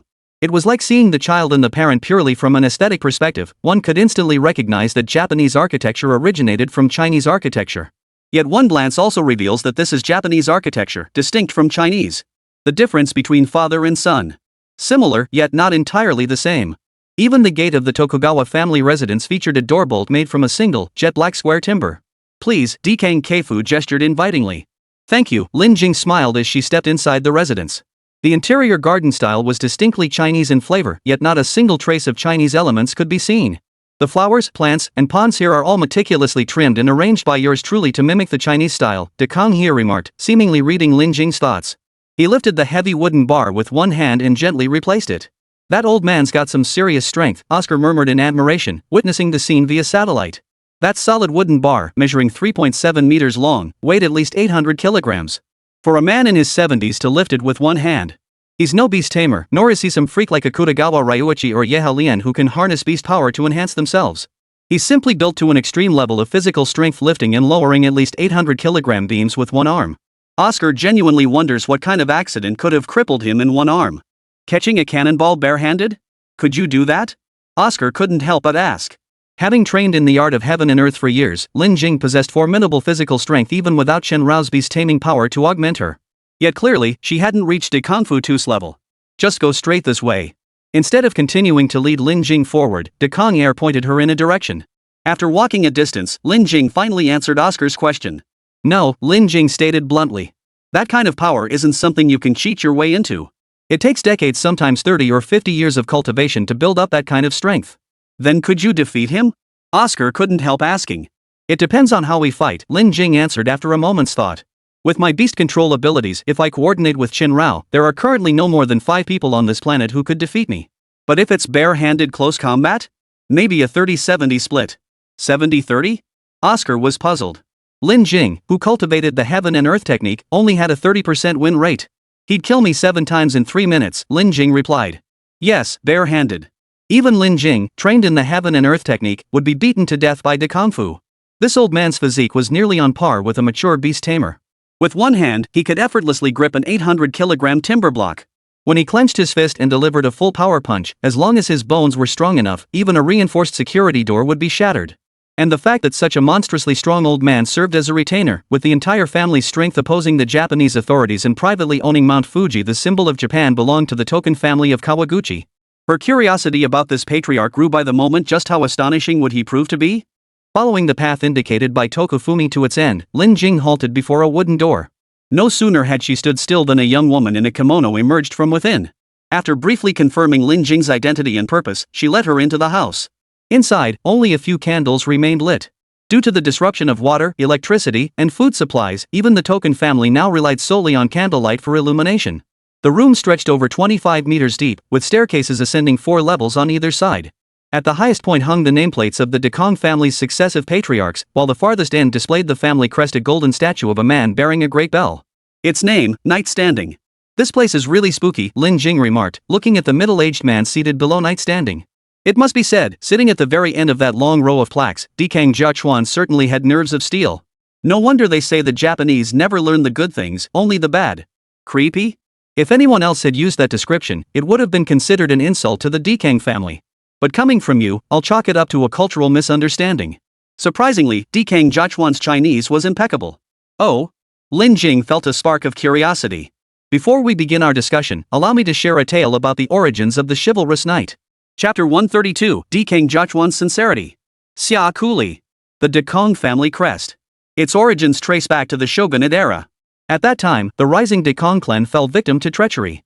37 members, including the clan head, were slain. Facing extinction, only the clan head's second son, a mere 9 years old, survived. The assassin's blade was about to fall upon him. At that critical moment, a passing Ronin warrior intervened. After slaying 7 assassins, he shielded the young heir beneath a bronze bell, then hoisted the bell onto his own back, enduring the killer's blows. Only when reinforcements arrived and eliminated all the assassins did they hear the young heir's cries and find the Ronin. By then, the Ronin's body was covered in wounds. The assassins had hacked him to pieces, trying to force him to drop the bell. Yet he never relinquished it, even in death, preserving the sole surviving heir of the Token clan. And it stood firm. Thereafter, to honor this Ronin's sacrifice, the Dikang clan adopted his image bearing the bronze bell as their family crest. They named it the Knight's Stance. It's a pretty good story, but it doesn't ring true, Lin Jing remarked sharply. De Kong Jiachuan smiled. The tale of Knight standing upright did indeed contain many inconsistencies, but as a story passed down orally for centuries, no one bothered to delve into its truth. Regardless, it remained a symbol cherished by the Dikang family. I'm not telling you this story merely for entertainment, Miss Lin, Dikang Jiachuan said, turning his gaze toward her. I wish to emphasize something. What is it? Lin Jing asked. Xia Kuli once saved the Dekang family. And you, Miss Lin, will save the Dekang family. Therefore, if you agree to this matter, our Dekang family will offer our utmost sincerity.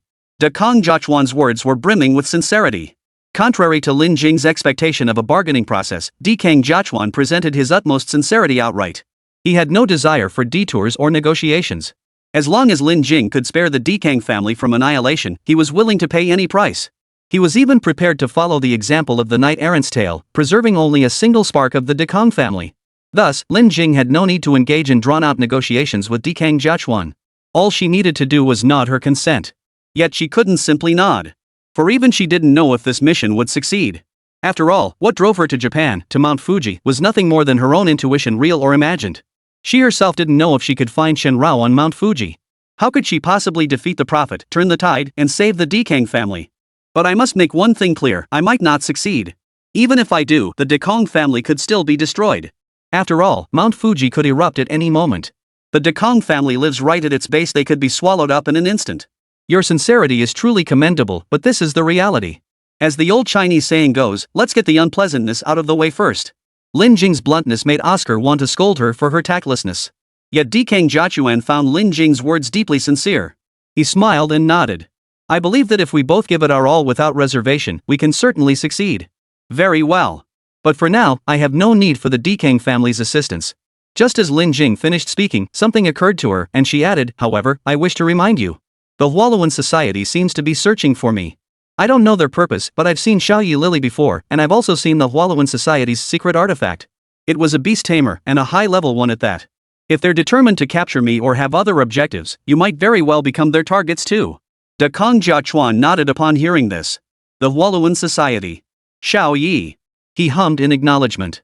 The Manhwa clan was indeed at its zenith, while the Token family was undeniably in decline.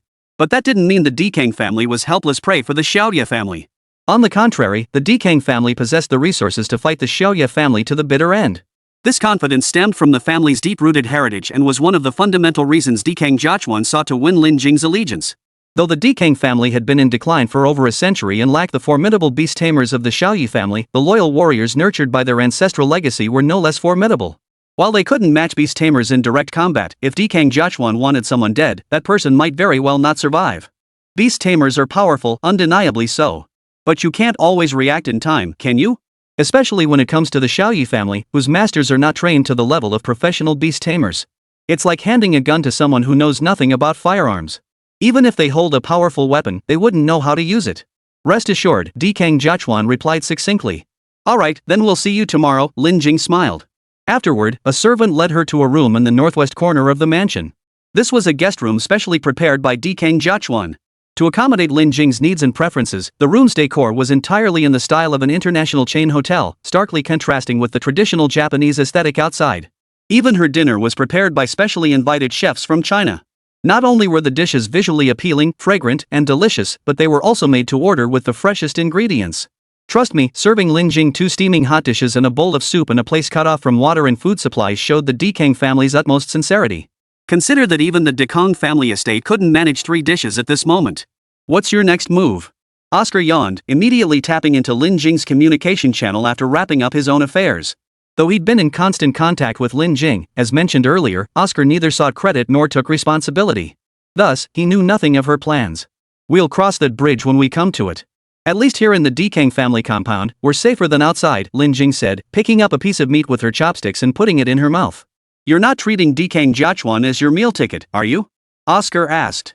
If that's how you see it, fair enough. My savings are nearly depleted. If the Dekang family hadn't reached out, I honestly wouldn't know how to feed myself, Lin Jing replied with a smile. Don't mistake Dekang Jiachuan's sincerity for genuine goodness. In Hua, no family that's lasted hundreds of years is clean. Though the Dekang clan has fallen, they still maintain a group of terrifying assassins who claim to be able to fight beasts hand to hand. Through some method, they've achieved mechanical ascension. Even though the Dekang kaiji you saw today is 100% human, his physical body is already that powerful. I can't even imagine the strength he'll have after mechanical ascension. Shen Rao remains untraceable, and your temporary beasts are dwindling. You'd best think carefully about the consequences of toying with the Dekang family's kawa. Oscar, though reluctant to claim credit or responsibility, genuinely liked Lin Jing. Don't misunderstand, this admiration wasn't romantic. He simply admired her abilities, her approach to tasks, and her attitude. She reminded him so much of Shin Ming and himself, both with their penchant for courting danger. I never intended to toy with him, but I truly don't know what to do now. Lin Jing chewed her rice, gazing at Mount Fuji through the window. So close. So close she could almost see the bodies left behind by those who had committed suicide on its slopes. Haven't you always trusted your instincts? Oscar asked instinctively. I'm no gambler. You can't always trust your instincts, especially when your life's on the line. You saw the security map of Mount Fuji too, didn't you? With security at that level, I can't even convince myself that I could get in unscathed by charging in alone with just these few temporarily contracted beasts. And even if I did get in, I have no idea what the situation inside would be like. Is Chen Rao there? Will Mount Fuji erupt? Lin Jing set down her chopsticks and took a sip from her water glass. Outside the window, the night was deep, dotted with countless stars. Beneath the seemingly tranquil night in Japan, dark currents were churning. Chapter 133, High-Speed Ascent of a 200-meter Cliff. The Token clan had resided at the foot of Mount Fuji for generations. Their settlement resembled concentric rings, layered upon each other like concentric circles drawn according to historical eras, spreading out along the undulating terrain surrounding the mountain. One section featured a nearly 200-meter vertical drop, as if carved by chisel and axe, commanding awe and fear. The Token clan regarded it as a natural barrier, the final line of defense protecting the family head's residence. This sheer cliff face, nearly perpendicular to the ground, is utterly impassable for ordinary climbers. Compounded by recent torrential rains across Hua State, even Spider-Man would have to cry, "I can't do it." Beyond this, four concealed sentry posts were embedded within the cliff face. Each space was barely larger than a coffin, originally constructed during the shogunate era to guard against assassination attempts on the family head. Yet in these critical times, they too were now occupied. Their sole duty is to monitor the slightest disturbance nearby. Rotations occur every 3 days, and those stationed inside live entirely within the confined space, eating, drinking, sleeping, and relieving themselves all in one place. Thankfully, the Japanese never developed a taste for curry. Otherwise, eating curry while smelling feces would be an absolute delight.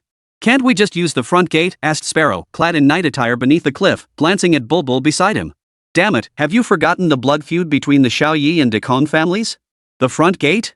Do you really think the Dekong clan, which has endured for centuries, relies on reckless, suicidal ronin? Huamei chuckled. Don't be fooled by the Dekong family's current decline, all bark and no bite. The depth of their centuries-old heritage was beyond ordinary comprehension. That seemingly tranquil winding path was actually lined with explosives on both sides, reportedly planted by the former head of the Dekang family to prevent the Japanese government from forcibly seizing Mount Fuji. Once detonated, the chain reaction would make even Godzilla unable to force its way through. But isn't climbing this place barehanded just crazy? Can't we just invite Lin Jing out for a chat? The somewhat airhead Emus looked up at the cliff's edge, his already high-altitude phobia making his stomach churn. Who said we're going barehanded? Eyebrow retorted, pulling a mechanical ant from his backpack. The Manhwa Society, renowned for its mechanical ascension as its trump card, had begun experimenting with merging mechanical steel bodies with human flesh as early as 70 years ago. This wasn't a whimsical idea of the society's leader at the time, but rather a foresight preparation for the future. 70 years ago, when the beast-taming industry was just emerging, nearly everyone sought a piece of the pie, hoping to turn their fortunes around and rewrite their destinies. Yet the then leader of the Manhwa Society keenly foresaw that the industry would inevitably be monopolized, and that is precisely what happened. This led to a wave of individuals who had squandered their fortunes chasing the beast-mastering dream, ending up on rooftops. Only the Xiaoyi family and the Manhwa clan, single-mindedly focused on human-machine integration, forged ahead steadily. 30 years ago, they completed the first successful human-machine fusion experiment. The Hualuan Society's philosophy was not to replace the human body with machinery, but to enhance it through mechanical augmentation. If lung expansion and oxygen absorption were insufficient, they would be replaced with mechanical components. If the heart's pumping efficiency is poor, replace it with a mechanical one. From internal organs to muscles and blood vessels, as long as the human body could endure it, the Manhwa Society could integrate more and more machinery into human flesh. To this day, the society's most advanced cyborg, Peacock, has achieved a staggering 96.34% human-machine integration rate. From head to toe, only the brain and the bird remain original. However, individuals like Huamei, Ostrich, and Sparrow haven't achieved such high human-machine integration rates. They still rely on mechanical partners for assistance, like the mechanical ants Huamei has deployed at this moment. These basketball-sized creatures are constructed entirely from titanium alloy and carbon fiber, equipped with AI chips capable of navigating complex environments. Voice commands, combined with artificial intelligence algorithms, make them easy to operate. Even a fool could handle them. At Huamei's command, the mechanical ant clamped onto a rope as thick as a baby's arm and began climbing toward the cliff's apex. Perched on the sheer cliff face, hidden among the sentries, the servants of the Dekang family were masters who had cultivated their 5 senses to extraordinary levels. Like Dekang Konger, their extraordinary abilities lay not in physical prowess but in the refinement of their senses. Not even the slightest disturbance seemed to escape their notice. Yet the mechanical ant's ascent was utterly silent. After applying special lubricant to both sides before deployment, even the most skilled masters couldn't detect its movement. Thus, the mechanical ants scaled the 200-meter cliff. Upon locating a nearby tree, they coiled the woven rope around it 3 times. Finally, with a powerful bite from their mandibles, they formed the world's most secure knot. The power of technology is truly remarkable, Hwame murmured below the cliff, tugging at the rope to test its steadiness. With your Qilin arms, climbing is effortless for you. How about considering me? The displeased cuckoo stepped forward with her 1.4-meter-long legs. If you looked closely, her calves were unnaturally slender, and her Achilles tendons had been replaced with bone-slicing steel blades. Cuckoo, this is when we rely on our own skills. Who asked you to insist on long legs instead of a Qilin arm? Hwame grinned wickedly, clenching her fists as her 2 mechanical arms gripped the rope and swiftly hauled her flesh upward. The other 6 watched Hwame's rapid ascent and cursed in unison, then each displayed their unique abilities like the 8 immortals crossing the sea. The sparrow, with her modified heart, adjusted her bitrate to 40%. This allowed her nano-vessels to carry 4 times the usual blood pressure, saturating her muscle strength to effortlessly scale a 200-meter cliff. The emu, whose back and skeleton had been modified, couldn't enhance its flesh but possessed unnatural bone strength. Relying on the power of its rubber-like back muscles, it could sheerly muscle its way upward. The only downside? Exhaustion. Its heart rate shot up to 190 beats per minute in minutes. Depending on their modifications, the others also ascended the rope in their own unique ways. But the most spectacular sight was undoubtedly Du-won with her 2 incredibly long, steel-like legs. She was actually climbing upside down. As the elite assassin squad of the Manhwa Association, these 7 may lack scruples and bicker frequently, but their fundamental skills remain top-notch. After a series of daring maneuvers, they managed to avoid alerting the hidden sentries within the cliff. Climbing a 200-meter cliff took them less than 3 minutes, a feat that would take some people 10 minutes just to walk. It was practically like walking on flat ground. Once atop the cliff, the 7 quickly settled into stealth mode, finding a secure spot to lie low. They were now officially infiltrating the Dekang family's territory as Manhwa Kai assassins. Though murder wasn't their objective this time, any unexpected encounters would be impossible to explain away. And don't be fooled by the fact that the 7 eyebrows were top-tier, mechanically enhanced assassins, each capable of taking on 20 or 30 ordinary people without breaking a sweat. The entire Dekang family had no ordinary people. From the elementary schooler Xiaoming to the elderly woman sunbathing by the roadside when Lin Jing arrived, from toddlers just learning to walk to white-haired elders, every member of the Dekang clan, from top to bottom, was a walking, breathing killing machine. Perhaps haunted by the shadow of near extinction, or perhaps influenced by the knightly ideals they upheld, the average member of the Dekang clan possessed physical prowess comparable to Dekang here, capable of withstanding mechanical assaults or commanding beasts with their bare hands. This is the very foundation of their enduring strength. Not through the annual rent collected from Mount Fuji's lease or the profits squeezed from tourists. What do we do next? Asked the emu. Find our target, of course. Cuckoo rolled her eyes. Their sole purpose here was to locate Lin Jing and bring her back to the Manhwa clan. Ostrich's question was downright stupid. Why else risk their necks by stepping onto the Dekang family's turf? How naive could you be? It's freezing. I wonder how people even survive here, the thrush muttered, pulling his collar tighter at the cliff's edge. How did the Dekang clan endure life at the foot of this perpetually snow-capped volcano? But the answer came the very next second. Less than 30 meters away, an old man clad only in a loincloth emerged onto the open ground. His decrepit frame suggested he was at least 80, yet he stood defiantly in the sub-zero night wind, beating his own flesh with a rubber sleeve filled with ice cubes. Holy, a pure yang physique? Woodpecker was stunned. Who's there? The old man whipped his head around. Despite being over 80, his hearing was surprisingly sharp. Damn it! The bulbul reacted swiftly, snatching up a pebble the size of a fingernail and hurling it at the old man. Chapter 134, The Flower Wheel Society. Cuckoo steps forward. Hoffinch, both arms replaced with mechanical limbs, clenched a pebble and fired it like a bullet. Fully controlled by brainwaves, these arms rivaled sniper rifles in both power and precision. They could accelerate the pebble to a terrifying speed of 700 meters per second. Even a common pebble could pack the punch of a bullet. Boom whoosh. The sound exploded. Like a ING gunshot. The hurtling pebble sliced through the night sky, its terrifying kinetic energy capable of piercing through 3 centimeters thick wood. Even with the old man's pure yang physique hardened to the extreme, his skull instantly caved in, leaving a bloody hole. But before the thrush that had instantly killed the old man could gloat, the other 6 had already vanished. Because a fierce battle was about to begin. The gunshot like sonic boom shattered the night's tranquility. The usually gentle, frail-looking villagers now wore murderous expressions. They spun around, drawing katana swords from rice bins and pulling spears from clotheslines. These were descendants of those who had received favors from the Dekang clan centuries ago. They did not practice martial arts or strange secret techniques. They were pure-blooded descendants of Japanese ninjas, trained in ninjutsu. Though unable to manipulate chakra, their bodies were exceptionally formidable. Moreover, their loyalty to the Token clan was absolute. At the slightest disturbance threatening the clan's peace on this land, they would mobilize instantly regardless of age or gender.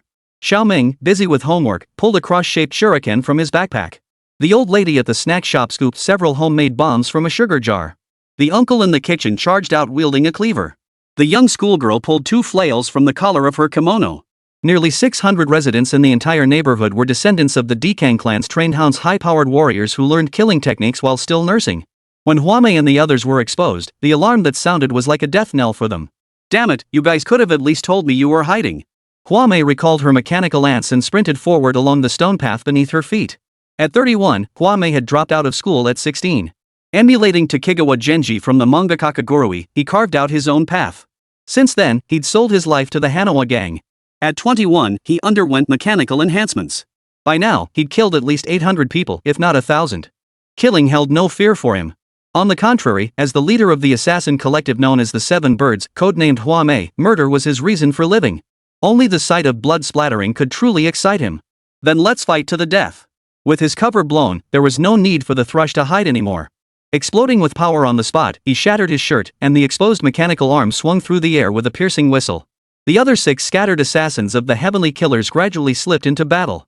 Soon, the mechanical roar, explosions, and shouts wove into an unsettling symphony. Lin Jing, who had just been drifting off to sleep, was jolted awake by the noise and glanced uneasily out the window. Hana Wheel Society? Lin Jing leaned against the window and slipped on her headphones. A bunch of flesh and blood weaklings who've ascended through machinery? Who else could it be but the Hanawa group? Oscar's voice came through the headphones, calm and lazy. Via satellite, he could see everything clearly. Such a blatant provocation against the Dekang family in Kawaguchi. Is Xiaoyi Lily trying to sever ties with them? Lin Jing couldn't help but wonder. The Hualuan society's influence was indeed vast, and the Xiaoyi family certainly possessed strength. But to strike so suddenly and without warning right in the Dekang family's own territory, wasn't that a bit too hasty? They aren't the ones pushing for a showdown with the Dekang family, someone else is forcing their hand. Lin Jing, I have some very bad news. While you were showering, the East Asia Bureau officially issued an arrest warrant for you, dead or alive. In other words, from this moment onward, everyone who aligns with you will become a target wanted by the East Asia Bureau. The pressure the Prophet has placed on them is too great. To gather all their forces as quickly as possible to confront the Prophet, they've already prepared to sacrifice you. Moreover, from what I understand, Yi Yifun's deification project appears to have stalled. Some have already begun urging the director of the East Asia Bureau to terminate the initiative. Oscar narrated calmly, as if he were an outsider to this entire affair. Ma Sinan? Lin Jing voiced a name. Correct, Oscar replied. Ma Sinan.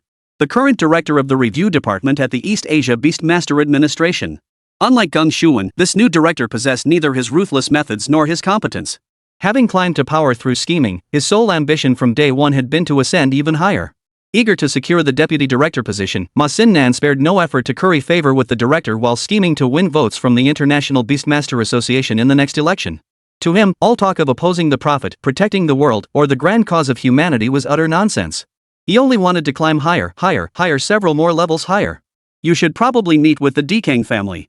They might be planning to hand you over to them, Oscar offered his thoughtful advice. I know that already, Lin Jing replied, now fully dressed and stepping out of the room. Outside on the streets, the 4 combatants, the bulbul, the ostrich, the sparrow, and the cuckoo were already locked in bloody battle with their opponents, thoroughly enjoying themselves. Having scouted the terrain beforehand, they knew the layout better than the locals, more familiar than old Wang's son next door with every dog hole and back entrance. Especially the diminutive sparrow, exploiting its size advantage to dart through narrow crevices before delivering lethal blows with its mechanically enhanced hands. Its hands were entirely mechanized, each knuckle capable of firing projectiles. Every raised hand was like firing a gun. The alloy knuckles could easily shatter basalt. Striking a target, whether a toe or a shoulder, meant instant death. Even hiding behind rocks or wearing heavy iron armor was useless. In these years of flourishing beast riding, humans relentlessly enhanced themselves to bridge the power gap with beasts. Watching this scene from the satellite, Oscar couldn't help but marvel. Even without beasts, these people were formidable enough. Wash. On the ground, an emu had just turned after traversing a path when a female assassin backflipped toward him. Her fully drawn bowstring aimed directly at his forehead, but the arrow was abruptly caught between the emu's 2 fingers before impact. Before the assassin could react, the emu had already launched upward, appearing beneath her. A swift uppercut from below shattered her jaw. Meanwhile, Cuckoo pushed open the gate to a small courtyard, intending to catch her breath, only to find a smiling old woman beaming at her. Little girl, die. A jet black bomb flew from the old woman's hand. The Cuckoo instantly arched backward at an 80-degree angle, dodging the bomb in a near parallel slide along the ground. The 3 decaying family hounds chasing her were instantly blown to pieces, reduced to a pile of mangled flesh. Bastard! You're nearly 90, old woman? Cuckoo's words were sharp, but her hands never paused. She closed the distance in an instant, driving a karate chop straight through the old woman's chest. At the foot of Mount Fuji, the battle raged on. All the Dekong family hounds who had set out were armed with various weapons: tachi swords, katana blades, spears, flails, some even clad in classical battle armor, looking utterly prepared to face death for the Dekong family. Meanwhile, within the Token family residence in Kawaguchi, Lin Jing strode swiftly through a dim corridor in her leather boots. The solid heels struck the wooden floor with crisp, bell-like clacks, jolting the cockroach dozing beneath the floorboards awake.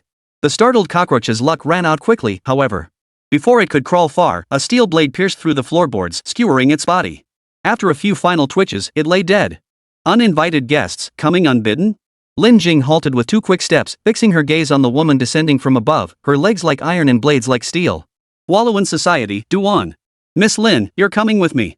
Chapter 135, The Seventh Bird, the Canary. What is the most fascinating aspect of the human species?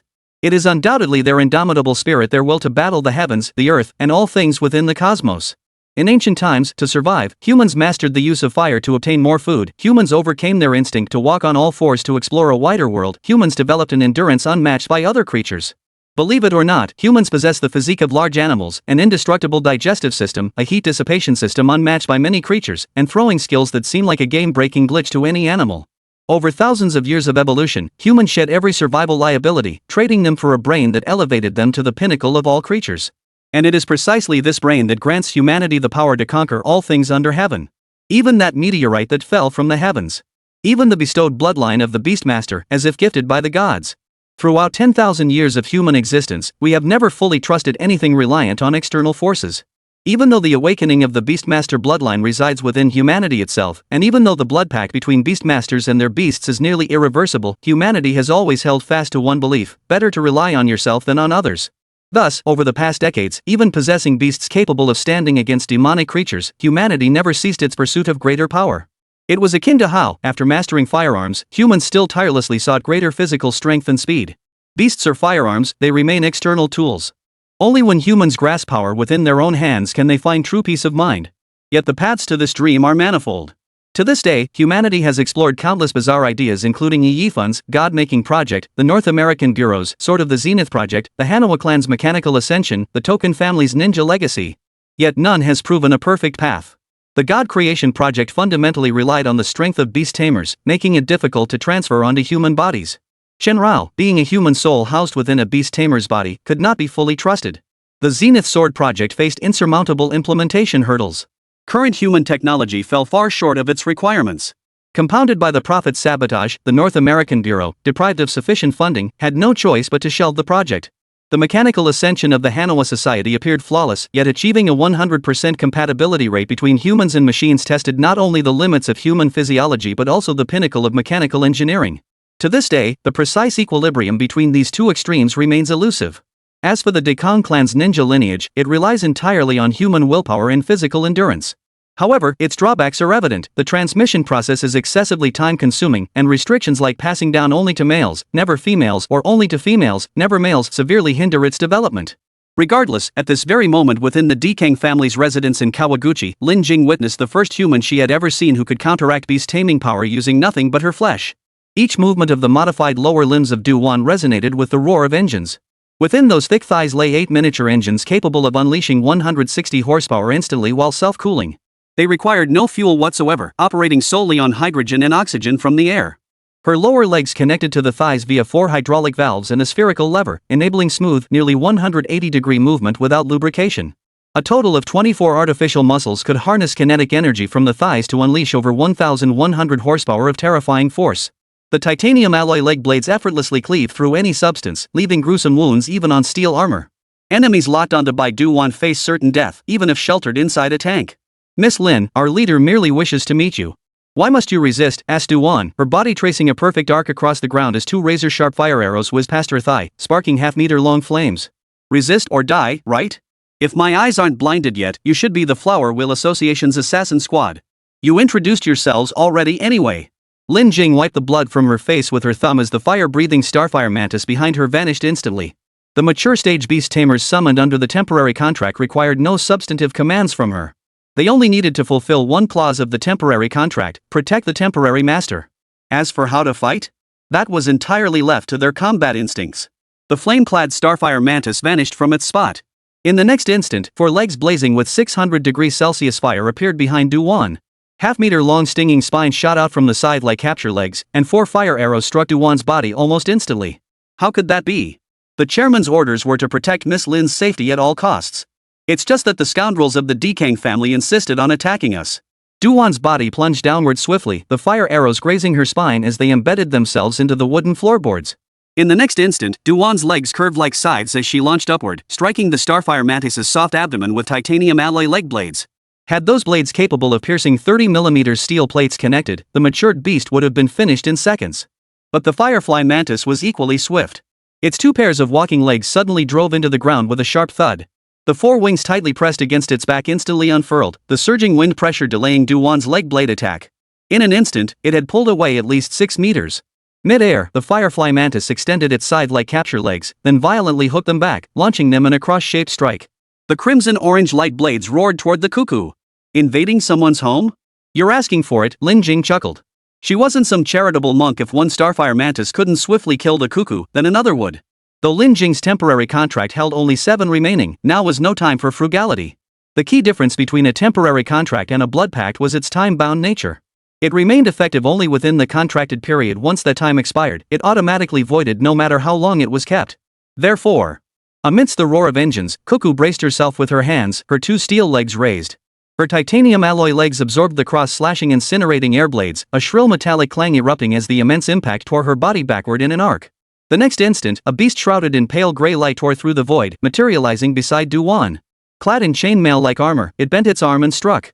The kangaroo, long dubbed the champion of fists, unleashed its rocket straight punch in its alloy gladiator form, a blow capable of piercing steel plates. Miss Lin. Sensing the lethal blow, Duan curled her body mid-air in a contortion impossible for a human.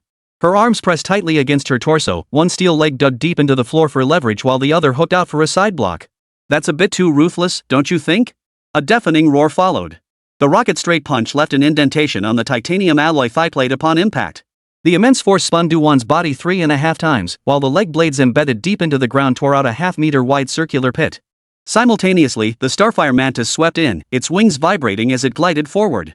Its parallel extended capture legs ripped through the walls on either side, while the blade wind-carrying flames tore at Duan like a special effect unleashed without restraint. In a life-or-death struggle, what's the point of talking about ruthlessness? It's either you die or I die, Lin Jing said with a forced smile. At this moment, she recognized only 2 kinds of people, friends or enemies. If they were friends, they could sit down and talk. If they were enemies, then it was a matter of life and death. She had originally intended to negotiate with the Hualuan society. To her previous self, compared to the conservative Dekang family, the Hualuan society had seemed far more reliable. Back then, the ambitious, young Xiaoyi family held far greater weight in Lin Jing's mind than the Dekang family. But there was no choice. The terms offered by the Hualuan Association were simply unacceptable to Lin Jing. So she had no choice but to sever ties. Yet when Duan couldn't withstand the simultaneous attacks of 2 tamed beasts, caught between the alloy gladiator and the starfire mantis, she was overwhelmed. The lone tree couldn't hold the storm. Duan was instantly wounded. And the moment the starfire mantis reached her, its scythe, burning with fierce flames, wrapped around her neck. Beasts cannot kill humans? That was a rule to follow when one had to. But now, facing extreme danger as a wanted criminal with a bounty on her head regardless of life or death, Lin Jing couldn't care less about that. Besides, including Duan, all 7 members of the Assassin's Heavenly Squad were notorious criminals. The combined body count of these 7 approached that of a minor war. Killing Duan wasn't murder, it was doing the heavens a favor. But just as Lin Jing prepared to recall both beasts, a razor-sharp katana whistled past her cheek. Its unyielding blade grazed the alloy gladiator's neck, clanging loudly as it sent the firefly mantis reeling 2 meters back. Who? Lin Jing darted left. Sure enough, the blade retracted the next instant, pulled back by an invisible steel cable so swiftly it nearly sliced through her sleeve. The 7 birds of the Assassin's Guild. The bulbuls, cuckoos, emus, woodpeckers, and sparrows were all fighting for their lives outside against the Dekong family's hounds and falcons, drawing countless servants from the Dekong family's Chuan residence out to battle to the death. The cuckoo, meanwhile, was locked in a life and death struggle with Lin Jing here. And the seventh one? Lin Jing finally grasped the situation. She whipped her head around, following the trajectory of the flying katana back to its origin. At the end of the path stood a figure, eyes narrowed, clad in a black suit yet barefoot on the wooden floor. At first glance, there was no sign of mechanical flight or ascension. Miss Lin, are you unaware that in our country, one must be barefoot indoors? The seventh bird advanced slowly, sword in hand. It seemed every battle followed this pattern. After the tension, a few words were exchanged to ease the atmosphere. I'm no Japanese devil. The host follows the guest's lead. Lin Jing's reply was far from polite. Miss Lin speaks lightly. First you injured my friend, then insulted my nation and people. Though the chairman requested your return, there's an ancient Chinese saying, when a general is in the field, he need not obey every command from the throne. The seventh bird stepped forward with a smile, his bare feet thudding heavily on the ground. The two beasts behind him remained restrained by Lin Jing's command. Though temporary contracts often allowed for free roaming, it didn't mean the beastmaster couldn't exert control. The starfire mantis fixed its gaze on the cuckoo. Having just taken a slash, its rage was palpable. It yearned to tear the creature before it into a pile of mangled flesh. The alloy gladiator, however, turned its head toward the seventh bird. For some reason, this fully matured beast, facing a human showing no signs of mechanical ascension, instinctively seemed hesitant to fight. This subtle detail even made Lin Jing feel a twinge of worry. Fully evolved, Mercury bloodline, the notoriously combative alloy gladiator was actually hesitating? Could this smiling man before them be none other than Peacock, the ultimate weapon of the Manhwa society, whose entire body except his brain and birds had undergone mechanical ascension? If so, relying solely on her two beasts, Lin Jing truly had no confidence in defeating him. Among the technologies humans had developed to replace beast tamers in combat against demon beasts, mechanical ascension held the highest feasibility. Though still falling short of the most elite tamers, Peacock's combat prowess was estimated to crush all fully matured and sub-matured tamers alike. When I wanted to talk with you, you refused. Now that I don't want to talk, you insist on it. Are all you Japanese bastards this despicable? Lin Jing gave the other party no verbal concessions whatsoever, instead pouring scorn upon them relentlessly. After all, where was this? The residence of the Token family. The ancestral home of the current head of the Dekang family. For two assassins from rival factions to act with such brazen disregard within the Dekang family's residence and to imprison a guest who had just been personally received by Dekang Jiachuan himself? Wasn't that showing a bit too much contempt for the Dekang family? Miss Lin, your tone is truly offensive. But since I can't cut out your tongue, I'll just have to beat you soundly first. The seventh bird smiled, his narrowed eyes, barely open, filled with a murderous glint. The dog of the Xiaoyi family sure talks big. The next instant, a voice familiar to Lin Jing rang out, followed by a hunched figure plummeting from above like a 1,000-pound bronze statue crashing down. Boom! The ground shook as it landed. It was hard to believe that such a forceful descent could belong to the stooped figure of Dekang Fuer, who seemed to be clinging to life by a thread. That old dog from the Dekang family still alive? The seventh bird raised his katana, his expression grim. Showing up only now, testing my strength? Lin Jing asked, her smile forced. My deepest apologies, Miss Lin. I'm merely following the master's orders. Dekang Koji apologized sincerely, then turned his gaze to the seventh bird. How could I die while you're still alive? Canary. My arm? That's all thanks to you. Conclusion Part 1. Preface. This story was prematurely concluded due to poor performance. In truth, I was asked to conclude it earlier, which is why there are issues with plot inconsistencies and abrupt story jumps. Some readers speculated that the outline might have been altered, but that's not the case. I simply skipped approximately 150,000 to 250,000 words chapters 107-111. Now, with an urgent demand for completion, this chapter and the next will outline the remaining plot to conclude the story. The White Dove Incident. At its core, the White Dove Incident represents a collision between the system and the world consciousness. Within this story's central setting, the world universe possesses a supreme will, which can be understood as a god or creator. This supreme will has detached itself from this universe, existing within hyperspace. Subspace is a dimension devoid of time, space, or mechanical concepts, akin to a singularity. Its very existence signifies annihilation, a point devoid of entropy. In thermodynamics, entropy is a thermodynamic parameter representing unusable energy within a system and measuring its capacity for spontaneous processes. As entropy increases, the system's total energy remains constant while its usable portion diminishes. The entropy of an isolated system cannot decrease, embodying one manifestation of the second law of thermodynamics. Simply put, entropy increase is an irreversible process. When entropy fills the entire cosmic system, the universe ceases to exist. However, Chen Rao, possessing the system, theoretically has infinitely extendable lifespan, a phenomenon contrary to entropy increase. Thus, the Supreme Will drew Chen Rao into subspace, the completely closed region where time does not flow and space does not exist, mentioned earlier. Yet this realm is not static. As Chen Rao discovered earlier, he can extend his lifespan by disrupting the scenes within this space. This phenomenon is influenced by Izanagi and Izanami, and it touches upon one of the core concepts of this narrative. Namely, the true nature of the beasts. In this core setting, beast masters are tools deployed by the supreme will to experiment upon human civilization. Readers familiar with the three-body problem may conceptualize them as analogous to the two-dimensional foil deployed by the singer's civilization, though the foil was solely intended to annihilate human civilization, whereas beast masters serve as the supreme will's means to test humanity. The meteorite impact gave rise to the concepts of divine beasts and demon beasts. Among the divine beasts, aside from those thoroughly researched and controlled by major agencies, there exist unique and powerful beasts that emerged as products of fusion with human civilization during the deployment process. Some readers have asked why we suddenly touch upon the mythos. This is the reason. Some of these unique and formidable beasts became integrated into the Swordbearer system, specifically East Asia Administration Swordbearer, when Bagong, Blood-Pact Beast, Nine-Legged Crimson Golden Crow. North American Administration Swordbearer, Chickdoyle, whose blood-bound beast is the pseudo-feathered serpent. European Administration Swordbearer, Nidoro Andre, whose blood-bound beast is Poseidon. North African Administration Swordbearer, Jejela, whose blood-bound beast is Anubis. Beyond these, Izanagi and Izanami also function as independent beasts. Certain beasts mentioned later in the narrative similarly fall under this category of independent beasts.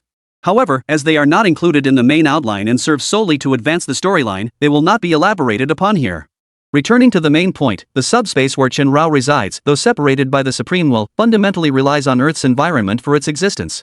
Consequently, it requires a connecting vessel, a wormhole, and this vessel is Izanagi and Izanami. Thus, the truth behind the White Dove incident is that the supreme will, seeking to suppress Chen Rao's infinitely extending lifespan, used Izanagi and Izanami as conduits to imprison him within the subspace. However, the prophet, as a human capable of communicating with the demon beast referred to as human for convenience, could perceive this through Izanagi. Thus, he journeyed to Wa to seek Izanami. His fundamental objective was to find Izanami and, through her union with Izanagi, open the subspace. Since Izanami resides in Wa and the prophet must also journey there, certain unavoidable, albeit implausible, plot devices allow Lin Jing to sense Chen Rao's presence within Wa's borders, specifically, Mount Fuji. This completes the prerequisite conditions. Continuing from chapter 135, after Dekang Konger's emergence, he engages in a fierce battle with Canary and Cuckoo. During this conflict, another layer of Dekang Jiachuan's collaboration with Lin Jing is revealed. To revive his family, Dekang Jiachuan seeks to leverage Lin Jing's influence to reconstruct the order of the Beastmaster realm. His goal was to reshuffle the deck using Lin Jing's influence and the current precarious state of the Beastmaster realm. Even if he couldn't dominate everything, he aimed to restore the Dekang family's standing in Japan and across Asia. During this period, Yahalian and the prophet were also searching for Izanami, the younger sister of Yi Helian. They encountered Xingshi, who had arrived, and a fierce battle ensued. Prior to this, Yahalian and the prophet had engaged in negotiations. Her primary goal was to minimize civilian casualties, so she agreed to temporarily serve as his bodyguard. How to put this? It's rather complicated to explain. Simply put, Yahalian sought to defeat the prophet.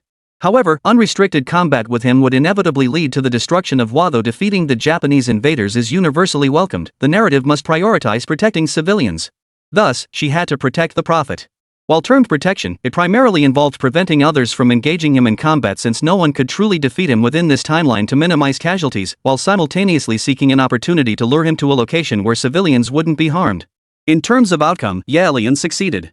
Yet throughout the process, to ensure the prophet remained inactive, she severely wounded numerous comrades and colleagues, even taking down Xiao Yabai and Izanami with her own hands. After the prophet captured Izanami, he retreated into the black spire he had constructed. This tower, constructed using the power of the demon beast, bore engraved runes at its peak. It served to fuse Izanami and Izanagi and activate the subspace conduit. As he prepared to activate the subspace portal, an anomaly occurred. Mount Fuji erupted. The fusion of Izanami and Izanagi went awry, and the abnormally fluctuating energy exceeded the prophet's control. During this period, Lin Jing also struggled to escape from the Token family's territory. Though she had conceded to Token Kawara's demands, she found it exceptionally difficult to break free from the clutches of Huame and her associates. Driven by the pressure of success or death, Huame and her group even defied the volcanic eruption. Mount Fuji erupted, plunging Wa into an existential crisis. Wa's high-level authorities immediately ordered civilian evacuations and activated Operation Ebisu within 2 hours. Operation Ebisu entered its activation phase. With 2 hours remaining, the prophet began merging Izanagi and Izanami. Within the subspace, Chen Rao sensed spatial fluctuations and realized something was amiss. By this point, his accumulated lifespan had reached an absurdly high figure, measured in hundreds of millions, while the strength of his bloodline and physical constitution had peaked. Lin Jing barely escaped from the base of Mount Fuji. Huame and others perished alongside the elite forces of the Takakawa clan. After a tumultuous journey, Nagason Kotetsu ended up in Takakawa's hands, becoming a bargaining chip in negotiations between the Takakawa and Shaoyi families. Koyama Eiichiro, who had formed an alliance with the East Asian Bureau, now tore up the cooperation agreement to save Izanami Koyama Yuri. He was willing to sacrifice himself and all of Wa in the Ebisu plan to muster every ounce of strength and kill the prophet. Meanwhile, responding to Oscar's request, Shin Ming, finally redeployed from the Cambasol front to Waikoku, arrives with the Lucky One task force. With a 50-minute window, they launch the final attempt to contain the prophet in combat. The Ebisu project prepares to enter its second phase. Humanity's most advanced nuclear weapons are primed and ready, vowing to destroy the prophet at the cost of the entire Japanese nation. The Lucky One's task force clashed with the Seagull task force across the Japanese landscape. Though turned to battle, Yi Helian proposed converting the combat into a drill before hostilities began. He did not wish for friendly fire and agreed that if the Seagull task force lost, the Lucky Ones could do as they pleased. Meanwhile, Lin Jing rushed toward Mount Fuji. The strange, almost intangible connection between her and Shen Rao grew increasingly intense. The Lucky Star Task Force and Seagull Task Force exercise concluded with Yi Helian narrowly defeating Shin Ming. Operation Ebisu commenced. 360 nuclear warheads with a 1,000,000 kiloton yield were launched toward Mount Fuji. Izanagi and Izanami completed their fusion, and the subspace rift tore open. The prophet commanded the Yamata no Orochi to thrust the Black Spire directly into Mount Fuji. Together with the 360 nuclear warheads, it unleashed an apocalyptic energy surge.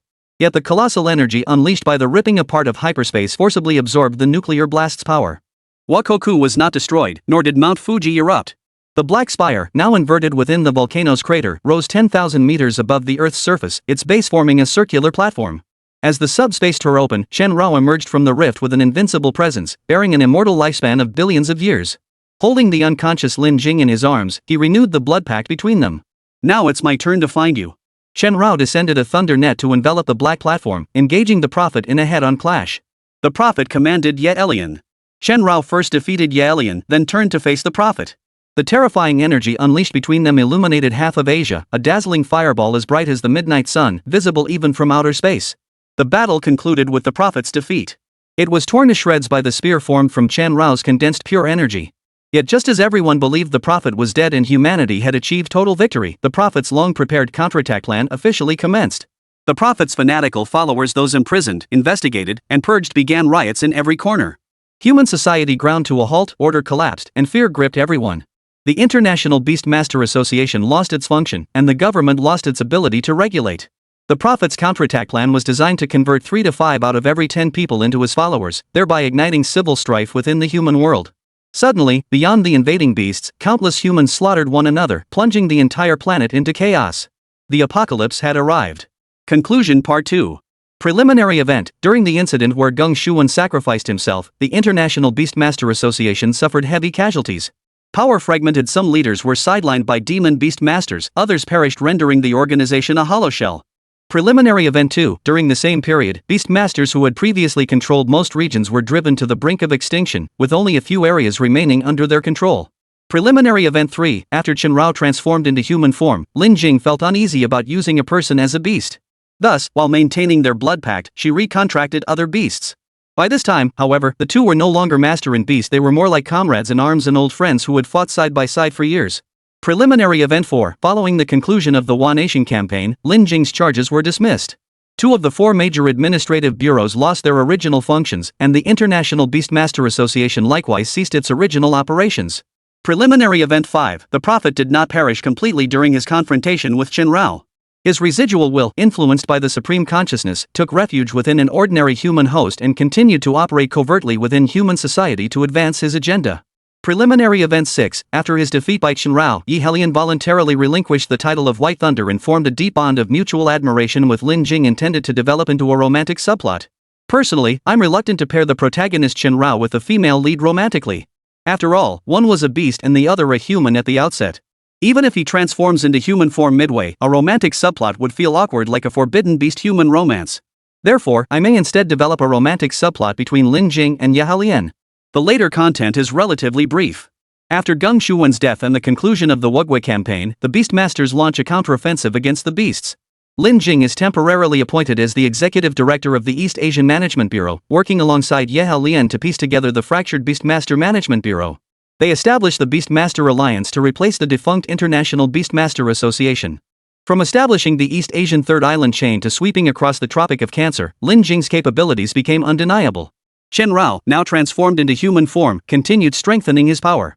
His lifespan approached infinity, his bloodline sinking ever deeper into the abyssal bloodline. Eventually even his ultimate form physique could no longer contain him. During the Equatorial Offensive, Lin Jing found himself in dire peril.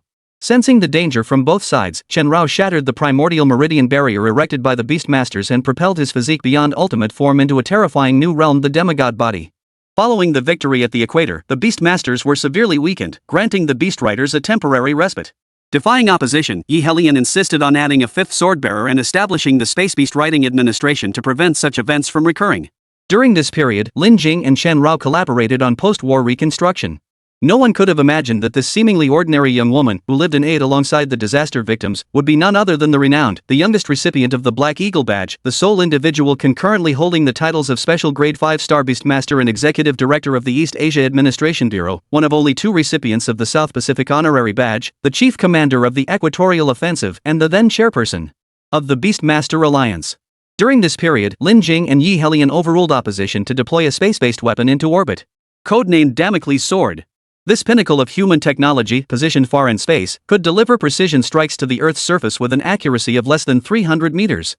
Its pure energy annihilation attack would cost even Chen Rao, with his demigod physique, half his life if hit. Yet during the post-war reconstruction, the demigod Chen Rao sensed the conflict was far from over. Indeed, the beasts refused to accept that their territory had shrunk after countless bloody battles. The prophet, equally unsatisfied, lay dormant. Amidst the chaos of rebuilding, he discovered a child whose bloodline mirrored Chen Rao's complexity. He named the child Judas, the one who slays gods. If Chen Rao, having traveled through time, was a beastmaster possessing human spirit yet harboring beast blood, then Judas was a human possessing the spirit of a demon beast, with the bloodline of a beast tamer hidden within. The prophet staked everything on this gamble, entrusting his life's work entirely to Judas. After merging with 100,000 beasts, Judas underwent a complete metamorphosis overnight. He even surpassed Chen Rao, becoming the one and only true god in all creation, a being whose bloodline and innate talent both reached unimaginable heights. Following Judas' emergence, nearly all beasts vanished overnight, leaving only Judas as the divine embodiment upon the world. He perfectly inherited the prophet's convictions and strove tirelessly to fulfill them. Thus, just as humanity rejoiced over the sudden disappearance and extinction of the demonic beasts, and began rebuilding the shattered megacities scattered across the prime meridian, the equator, and the Tropic of Cancer, Judas emerged, shattering humanity's hopes one by one. The Beastmaster Alliance, sensing Judas' presence, launched targeted countermeasures, but to no avail. Judas' power was simply too overwhelming. Possessing all elemental forces and the body of a true god, he remained utterly unaffected by conventional weapons or Beastmaster attacks. Even standing still while being struck caused him no harm. At that moment, Lin Jing, leader of the Beastmaster Alliance, resolved to make a desperate gamble. Her plan was simple and brutal, since Judas was the prophet's ultimate creation, fused with all magical beasts. Then she could ask Chen Rao to fuse with all the beast tamers for a final showdown. During this period, humanity fought with conventional weapons to buy Chen Rao time. Chen Rao, in turn, continuously drained his boundless lifespan to fuse with other beast tamers. The elemental energy within him grew increasingly pure and refined, his physical strength rising without limit. Until he completed the fusion of the 4 sword-bearer beast tamers. After expending billions of years of lifespan, Chen Rao opened his eyes in Antarctica. Now, possessing the elemental fusion of 10 million beast tamer bloodlines within his body, he felt as though all things in heaven and earth entered his gaze, and everything in the 10 directions entered his embrace. Yet he sensed something still missing. The system reminded him there were 9 high-tier elements in total, but he had only fused 8. Brilliant Sun, Deadly Abyss, 9 Searing Suns, Resurrection of All Beings, Rolling Thunder in the Valley, Balance of Life and Death, Spatial Distortion, Reversal of the Sands. Meanwhile, the vast majority of humans within that era were either dead or injured beyond recovery. Virtually every major character introduced in the early to mid stages met their end. Those destined to die did die. Characters like Huang Yiba, Shui Jinfei, Yumin, Bao Ning, Yi Yifan, Gungmin, and others met their fates as they should. Yi Yifan's death was particularly pivotal. As the mastermind behind the God Forging project, her demise was essential to forging Chen Rao's divine form. Yi Yifan's body was the first human to fuse with beast energy, a special case in the setting that was illogical. Yet, much like reality-defying logic, her heart contained the final missing element for Chen Rao's ascension, the last fragment of the 9 high-tier elements. Pure ether. After personally slaying Yi Yifan and assimilating the pure ether, Chen Rao ascended to godhood. Judas, sensing the descent of a second deity, abandoned his slaughter of humanity. He instantly teleported from the northern hemisphere to Antarctica, engaging Chen Rao in face-to-face combat. 2 beings possessing true divine bodies unleashed an unrestrained clash of pure energy. The shockwaves radiating outward effortlessly shattered hundreds of meters of Antarctic ice into a blizzard of snowflakes. Yet Chen Rao remained perpetually one step behind. Judas could not utterly annihilate him, nor could Chen Rao completely destroy Judas. Instead, Chen Rao continually used his infinite lifespan to bridge the gap in power between them. Later, Lin Jing realized it was the blood pact between her and Chen Rao that hindered this outcome. But now, as Chen Rao and Judas fought fiercely, the blood pact could not be broken. Thus, the Beastmaster Alliance resolved to activate the Sword of Damocles. Yet activating the Sword of Damocles required time. During this interval, Judas sensed the danger. Exploiting the partial power disparity between himself and Chen Rao, he seized a fleeting moment to suppress Chen Rao. In that instant, he teleported, returned, and slaughtered the entire Beastmaster Alliance. This included Lin Jing as well. This action halted the Sword of Damocles' operation, but it also freed Chen Rao from the final shackle restraining his power. With his true godly body fully unleashed, Chen Rao engaged Judas in their final showdown. Their battle raged from Antarctica to the moon, two true gods now utterly equal in power, their clash obliterating half the lunar surface. But in the end, Chen Rao drew the Sword of Damocles to himself, completed its final activation, and unleashed it. This weapon, a culmination of human technology capable of gravely wounding a demigod's body, joined Chen Rao in shattering half of Judas's form. Judas fell. Chen Rao emerged victorious. But the story was not over. In his dying moments, Judas detonated himself, obliterating the moon. The immense shockwave engulfed half the earth. Chen Rao, possessing infinite lifespan, froze time in the instant of the explosion. True, he was a traveler from another time, but after living in this world for so many years, he had grown attached to it. He refused to let those who had once walked beside him vanish so abruptly, nor would he allow this planet to perish. He sought a way to restart everything. Thus began his lifelong quest. He gathered all knowledge across the cosmos, reading every atom and engraving every scrap of information into his mind. This process consumed an eternity. In the interim, the heavens and earth fell silent. Earth underwent countless generations of transformation. The original human civilization had long vanished, replaced by new civilizations that emerged and iterated endlessly. The sun decayed, the Milky Way collided with the Andromeda galaxy. After an infinite span, Chen Rao himself forgot why he sought to restart this universe. Yet he persisted, for he believed that once he understood the cosmos sufficiently, his instincts would guide him to the right decision. Thus, after an infinite span of time, Chen Rao finally unraveled the operational principles of every atom in the cosmos. Convinced he understood this universe sufficiently, he commenced his analysis. Now possessing the body of a true god, he sealed himself within hyperspace. He began dissecting the entire cosmos, searching for a method to reverse and restart it. During this period, entropy surged to its limit, heat death descended, and the universe collapsed into a single entity. Yet within the subspace, Chen Rao persisted, unaffected by the cosmic heat death. Yet, in his relentless pursuit of a reboot method, Chen Rao failed to notice that within the subspace, there was no creator. Not even the supreme consciousness that had pulled him into subspace an infinite age ago. But that no longer mattered. Finally, after another infinite span of time, Chen Rao discovered the method to reverse the universe. Excited, he folded out of hyperspace only to forget his purpose. After an infinite span of time, his instincts had atrophied. They could no longer tell him what he was meant to do. So he fell into deep thought. He pondered what he truly needed to do. In this desolate, lonely space, he raised one hand. Since he couldn't think of anything to do, he decided to reboot the universe back to an infinitely distant past. He wanted to witness his former self's actions anew, to reinterpret that era. Then he reached out into the silent, dark void. He felt he should say something at the moment of the universe's restart. A phrase came to mind. He extended a finger and spoke. "Let there be light." And so there was light. The entire universe began to respond to Chen Rao's will. His will surpassed the will of the universe itself. He became the supreme will that reversed the cosmos. He became the creator. Everything happened in an instant. When Chen Rao regained awareness of time's flow, the entire universe had been reset to a point infinitely long ago. Then, amidst the vast cosmos, he instantly located that familiar blue planet. And upon that planet, he found the same being he had been before he had become the supreme will and the creator, before an infinitely long time ago. He cast his gaze. He saw. In that corridor, the version of himself who had just traveled to this universe. That self stared at the blurred outline in the mirror, unable to accept the reality of the journey for a moment. Chen Rao had traveled through time. He stared at the blurred outline in the mirror before him, unable to accept it for a moment. The end. Final note. I sincerely apologize that this story did not conclude as intended. Frankly, no one was reading it. Perhaps some people maybe? Possibly? Probably? We're keeping it alive, but the reality is that due to lack of readers, I was asked to end it.